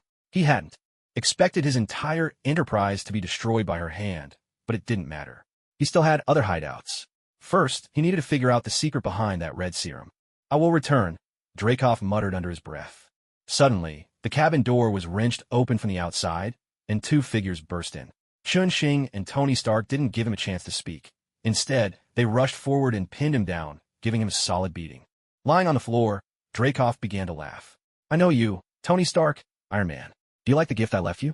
These highly trained girls could plunge the world into war at any moment. Tony Stark shot him a middle finger. You are the most disgusting coward I've ever met. Annoyed, Chun-Shing stomped and broke one of Dreykov's hands. You think you've done something brilliant, don't you? Don't worry. Everything those girls went through, I'll make you experience it all, piece by piece.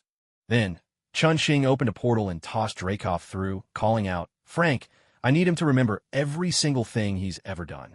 Frank's voice echoed back, no problem. As it happens, I've got plenty of time these days.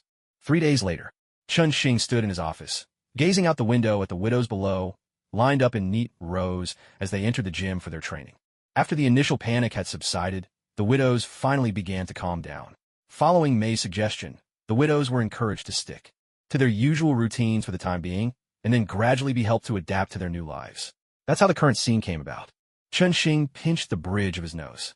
The location for the aerial fortress had already been decided, not in the sky, but anchored in the sea knot. Far from the docks, Tony and Dr. Banner were busy piloting the fortress back, while all the necessary paperwork was left in Nick Fury's hands. With so many things demanding his attention, Chun-Shing felt like his hair had been thinning more and more lately. As Chun-Shing stood by the window, lost in thought, suddenly there was a loud bang. Nick Fury burst through the office door, storming in with fury written all over his face. Chun-Shing turned around, surprised to see Nick Fury stride in like a whirlwind and drop heavily onto the sofa. Fury clenched a cigar between his teeth, eyeing Chun-Shing with obvious irritation. So, is it that time of the month for you? Chun-Shing asked, curiosity lacing his voice. Nick Fury took a deep drag on his cigar and, exhaling like an enraged bull, snapped, "What exactly did you people get up to? Natasha just told me she's got a new job and is leaving S.H.I.E.L.D. Chun-Shing froze for a second, immediately realizing that only those widows could have prompted Natasha to make such a choice. He couldn't comment on Natasha's decision, but as for what Nick Fury was going through, all he could do was offer his sincere sympathy. "Hey man, calm down. Actually, I need your help with all this." Chun-Shing explained everything about the widows and the Red Room to Nick Fury. When he finished, he spread his hands, showing he was already overwhelmed and barely keeping up himself. Nick Fury listened in silence for a long while. Finally, he sighed and started to vent his frustrations. Ever since Thor showed up, and then the alien invasion, the whole world had been in a state of feverish excitement. New illegal organizations were springing up everywhere, and cults were beginning to stir as well. Museums and ancient ruins, once quiet and deserted, were now constantly trampled by people with all kinds of motives. Historians had to ask for police protection just to leave their homes, while so-called explorers were now flooded with sponsorships from various organizations. "It's just too chaotic," Nick Fury muttered, scratching his bald head in exasperation. His team had been overwhelmed even before, and if Natasha really left, it would feel like the last straw. Chun-Shing patted him sympathetically on the shoulder, then reached into Fury's pocket for a cigar and lit one for himself. "You know my situation here. There's simply no way I can spare anyone to help you. Hang in there. Life is always like this. Just grit your teeth, and you'll get through it." Nick Fury had originally hoped to come and fish for some favors from Chun-Shing, but seeing the state he was in, he gave up on that idea. Still unwilling to let it go, he pressed on, "At least help me with some small tasks, all right? You know, when it comes to supernatural incidents, regular agents are pretty much useless." Chun-Shing nodded. Since Natasha had already come over to work with him, regardless of whether he'd poached her or not, he felt he should offer Fury some reassurance. "I can help, but the scientists are off limits, and if the mission has to be quick, I'll handle it myself." Doing a quick mental calculation, Chun-Shing figured that Tony Stark and Dr. Banner would be swamped for the foreseeable future, with no time to spare. Frank wasn't keen on dealing with organizations like S.H.I.E.L.D., so it looked like he'd have to step up himself. After that, Chun-Shing produced 2 blood silkworms and placed them before Nick Fury. "These, if they're still alive, just eat one and you'll recover completely." Without any hesitation, Nick Fury pocketed the blood silkworms before continuing. "You originally asked me to sort out some paperwork for IDs and land approvals for you. But I didn't expect you to bring back so many people. And these widows, honestly, they're so formidable that the gangs in Hell's Kitchen look like toddlers next to them. That worries me. I need to see them for myself." "No problem. The girls are training downstairs. I'll take you to meet them. But let me be clear, if anyone tries anything with them, I won't hesitate to kill."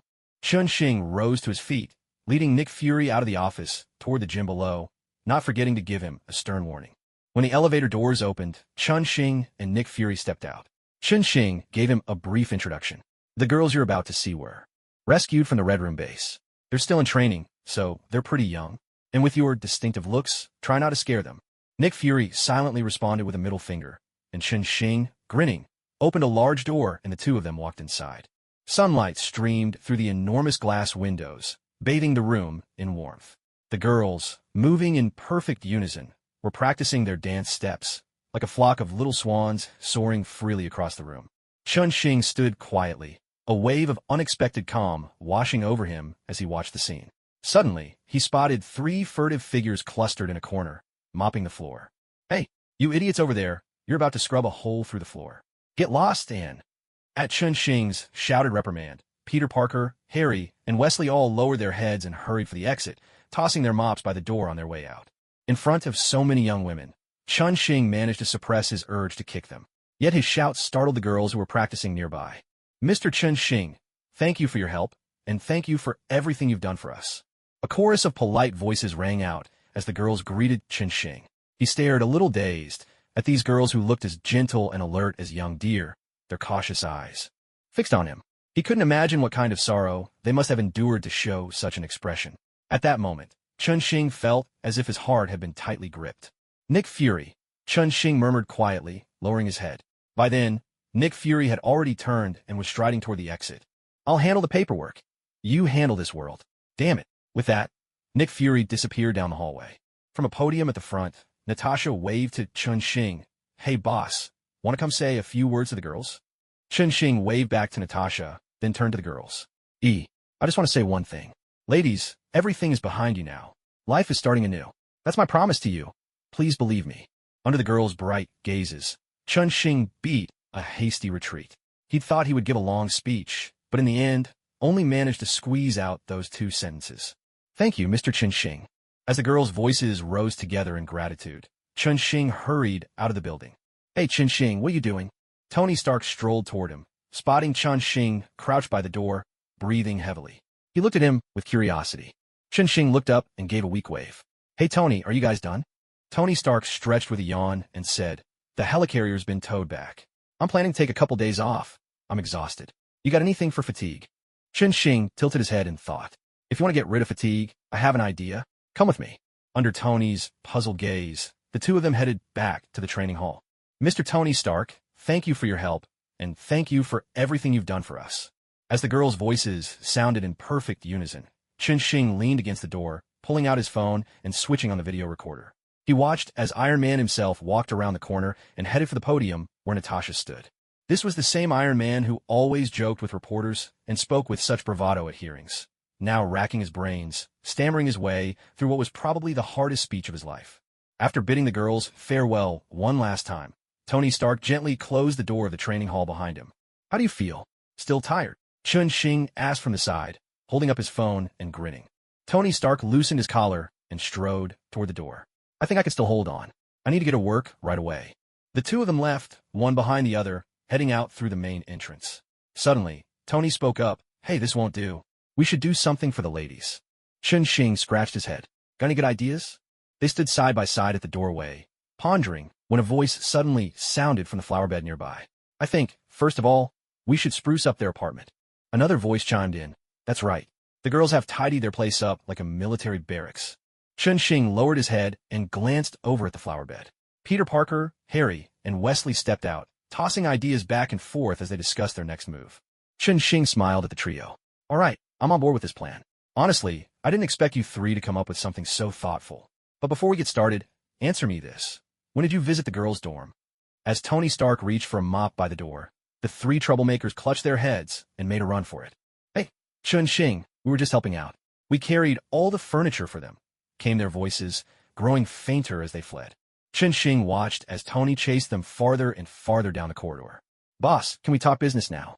At that moment, Eddie Brock jumped out from the side. The head of Venom stretched out from his shoulder. The 2 of them had clearly been waiting for some time. Any movement over there? Chun-Shing asked, frowning. Everything seemed to be happening at once these days. Eddie Brock nodded. Yes, boss. The rocket launches tomorrow. We want to check things out. There are signs of past unrest. Chun-Shing considered for a moment, then gave his instructions to Eddie. Everyone's swamped. The 2 of us can handle this. Venom let out a gleeful shout. No problem, boss. I'll go get some big containers ready. Chun-Shing sent them off to Dr. Otto's lab to collect some equipment, then went to brief May and the others on the situation. Meanwhile, the conference room was a whirlwind of activity. Each woman clutched a thick stack of reports, frantically cross-checking figures. The operation to gather widows from around the world was in full swing. How to arrange accommodations, how to schedule surgeries, how to manage recovery, a slew of challenges waiting to be tackled, one by one. Hey, Nick Fury has agreed to help handle the paperwork, Chun-Shing announced as he brought May the good news, casually picking up a report covered in names from her desk. That's fantastic.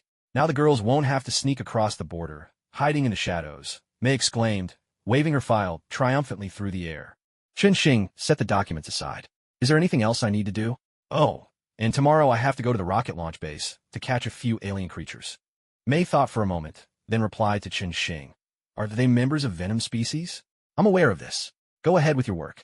If anything comes up, I'll call you. There's nothing urgent here for now. Chun-Shing glanced around. Everyone was busy, so he quietly bid farewell to May and slipped out. Rocket launch base. Chun-Shing, using Coulson's identity, had already made his way into the control center early in the day. Now he and Eddie were driving a small vehicle toward the launch pad, with several large bottles, found by Venom, stowed in the car. Can you pinpoint their location? Chun-Shing looked around. The area surrounding the launch platform was vast and open. There didn't seem to be anywhere to hide. I think they'll only show up right before the launch, Eddie said, brimming with excitement. This was his first time taking part in such an exhilarating mission. I'm going to check around. You drive the car and circle the area, Chun-Shing instructed, then hopped out, straightened his work uniform, and headed into the building. At that moment, Dr. Drake was hiding with 2 security guards in a small meeting room. Riot, Phage, and Agony were peeking over their shoulders, observing the scene outside the window. Just half an hour more, and we'll soar smoothly into the sky. When we return, we'll be the rulers of this planet, Riot proclaimed, utterly pleased with himself. Phage and Agony exchanged uneasy glances. Unlike Riot, they weren't so cheerful. They had concealed from Riot the details about Venom mixing with Shriek. Only Dr. Drake, possessed by Riot, asked warily, "I'm still uneasy. There's no word from whoever took Shriek and Whip. We have no idea what happened." Agony quickly tried to reassure him. Shriek was never really one of us. I suspect Whip's disappearance is connected to her. We shouldn't worry about them. Once we board the ship, none of this will matter. Dr. Drake wanted to say more, but Riot interrupted him. Agony is right. Shriek has never been willing to work with us. When we're back, I'll teach her a lesson. It's time. Let's move. Dr. Drake and the 2 security guards stood up and calmly drove a convertible tour vehicle toward the rocket. Phage and Agony kept a vigilant eye on their surroundings, hoping for a smooth operation but ready to bolt at any moment. The tour vehicle drew closer and closer to the rocket. Just then, a small car appeared in the distance, heading straight toward them. It might be the patrol. I'll handle it. Dr. Drake pulled a stack of documents from his coat, signaling the group to stay still. The little vehicle drew closer and closer, and just as Dr. Drake waved his hand, the 2 cars collided with a loud crash. Venom's massive form squeezed out of the car, casually tossing aside a dangling car door. He greeted them with barely contained excitement. "Hey, are you all heading home?" After the transformation, Riot lunged at Venom, furious. "No more seats left. You'd better wait for the next ride."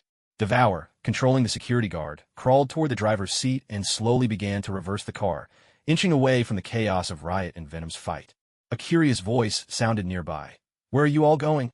Agony turned her head, only to see a flaming hand reaching straight for her. Agony screamed in pain as the tour bus toppled over and crashed onto the roadside.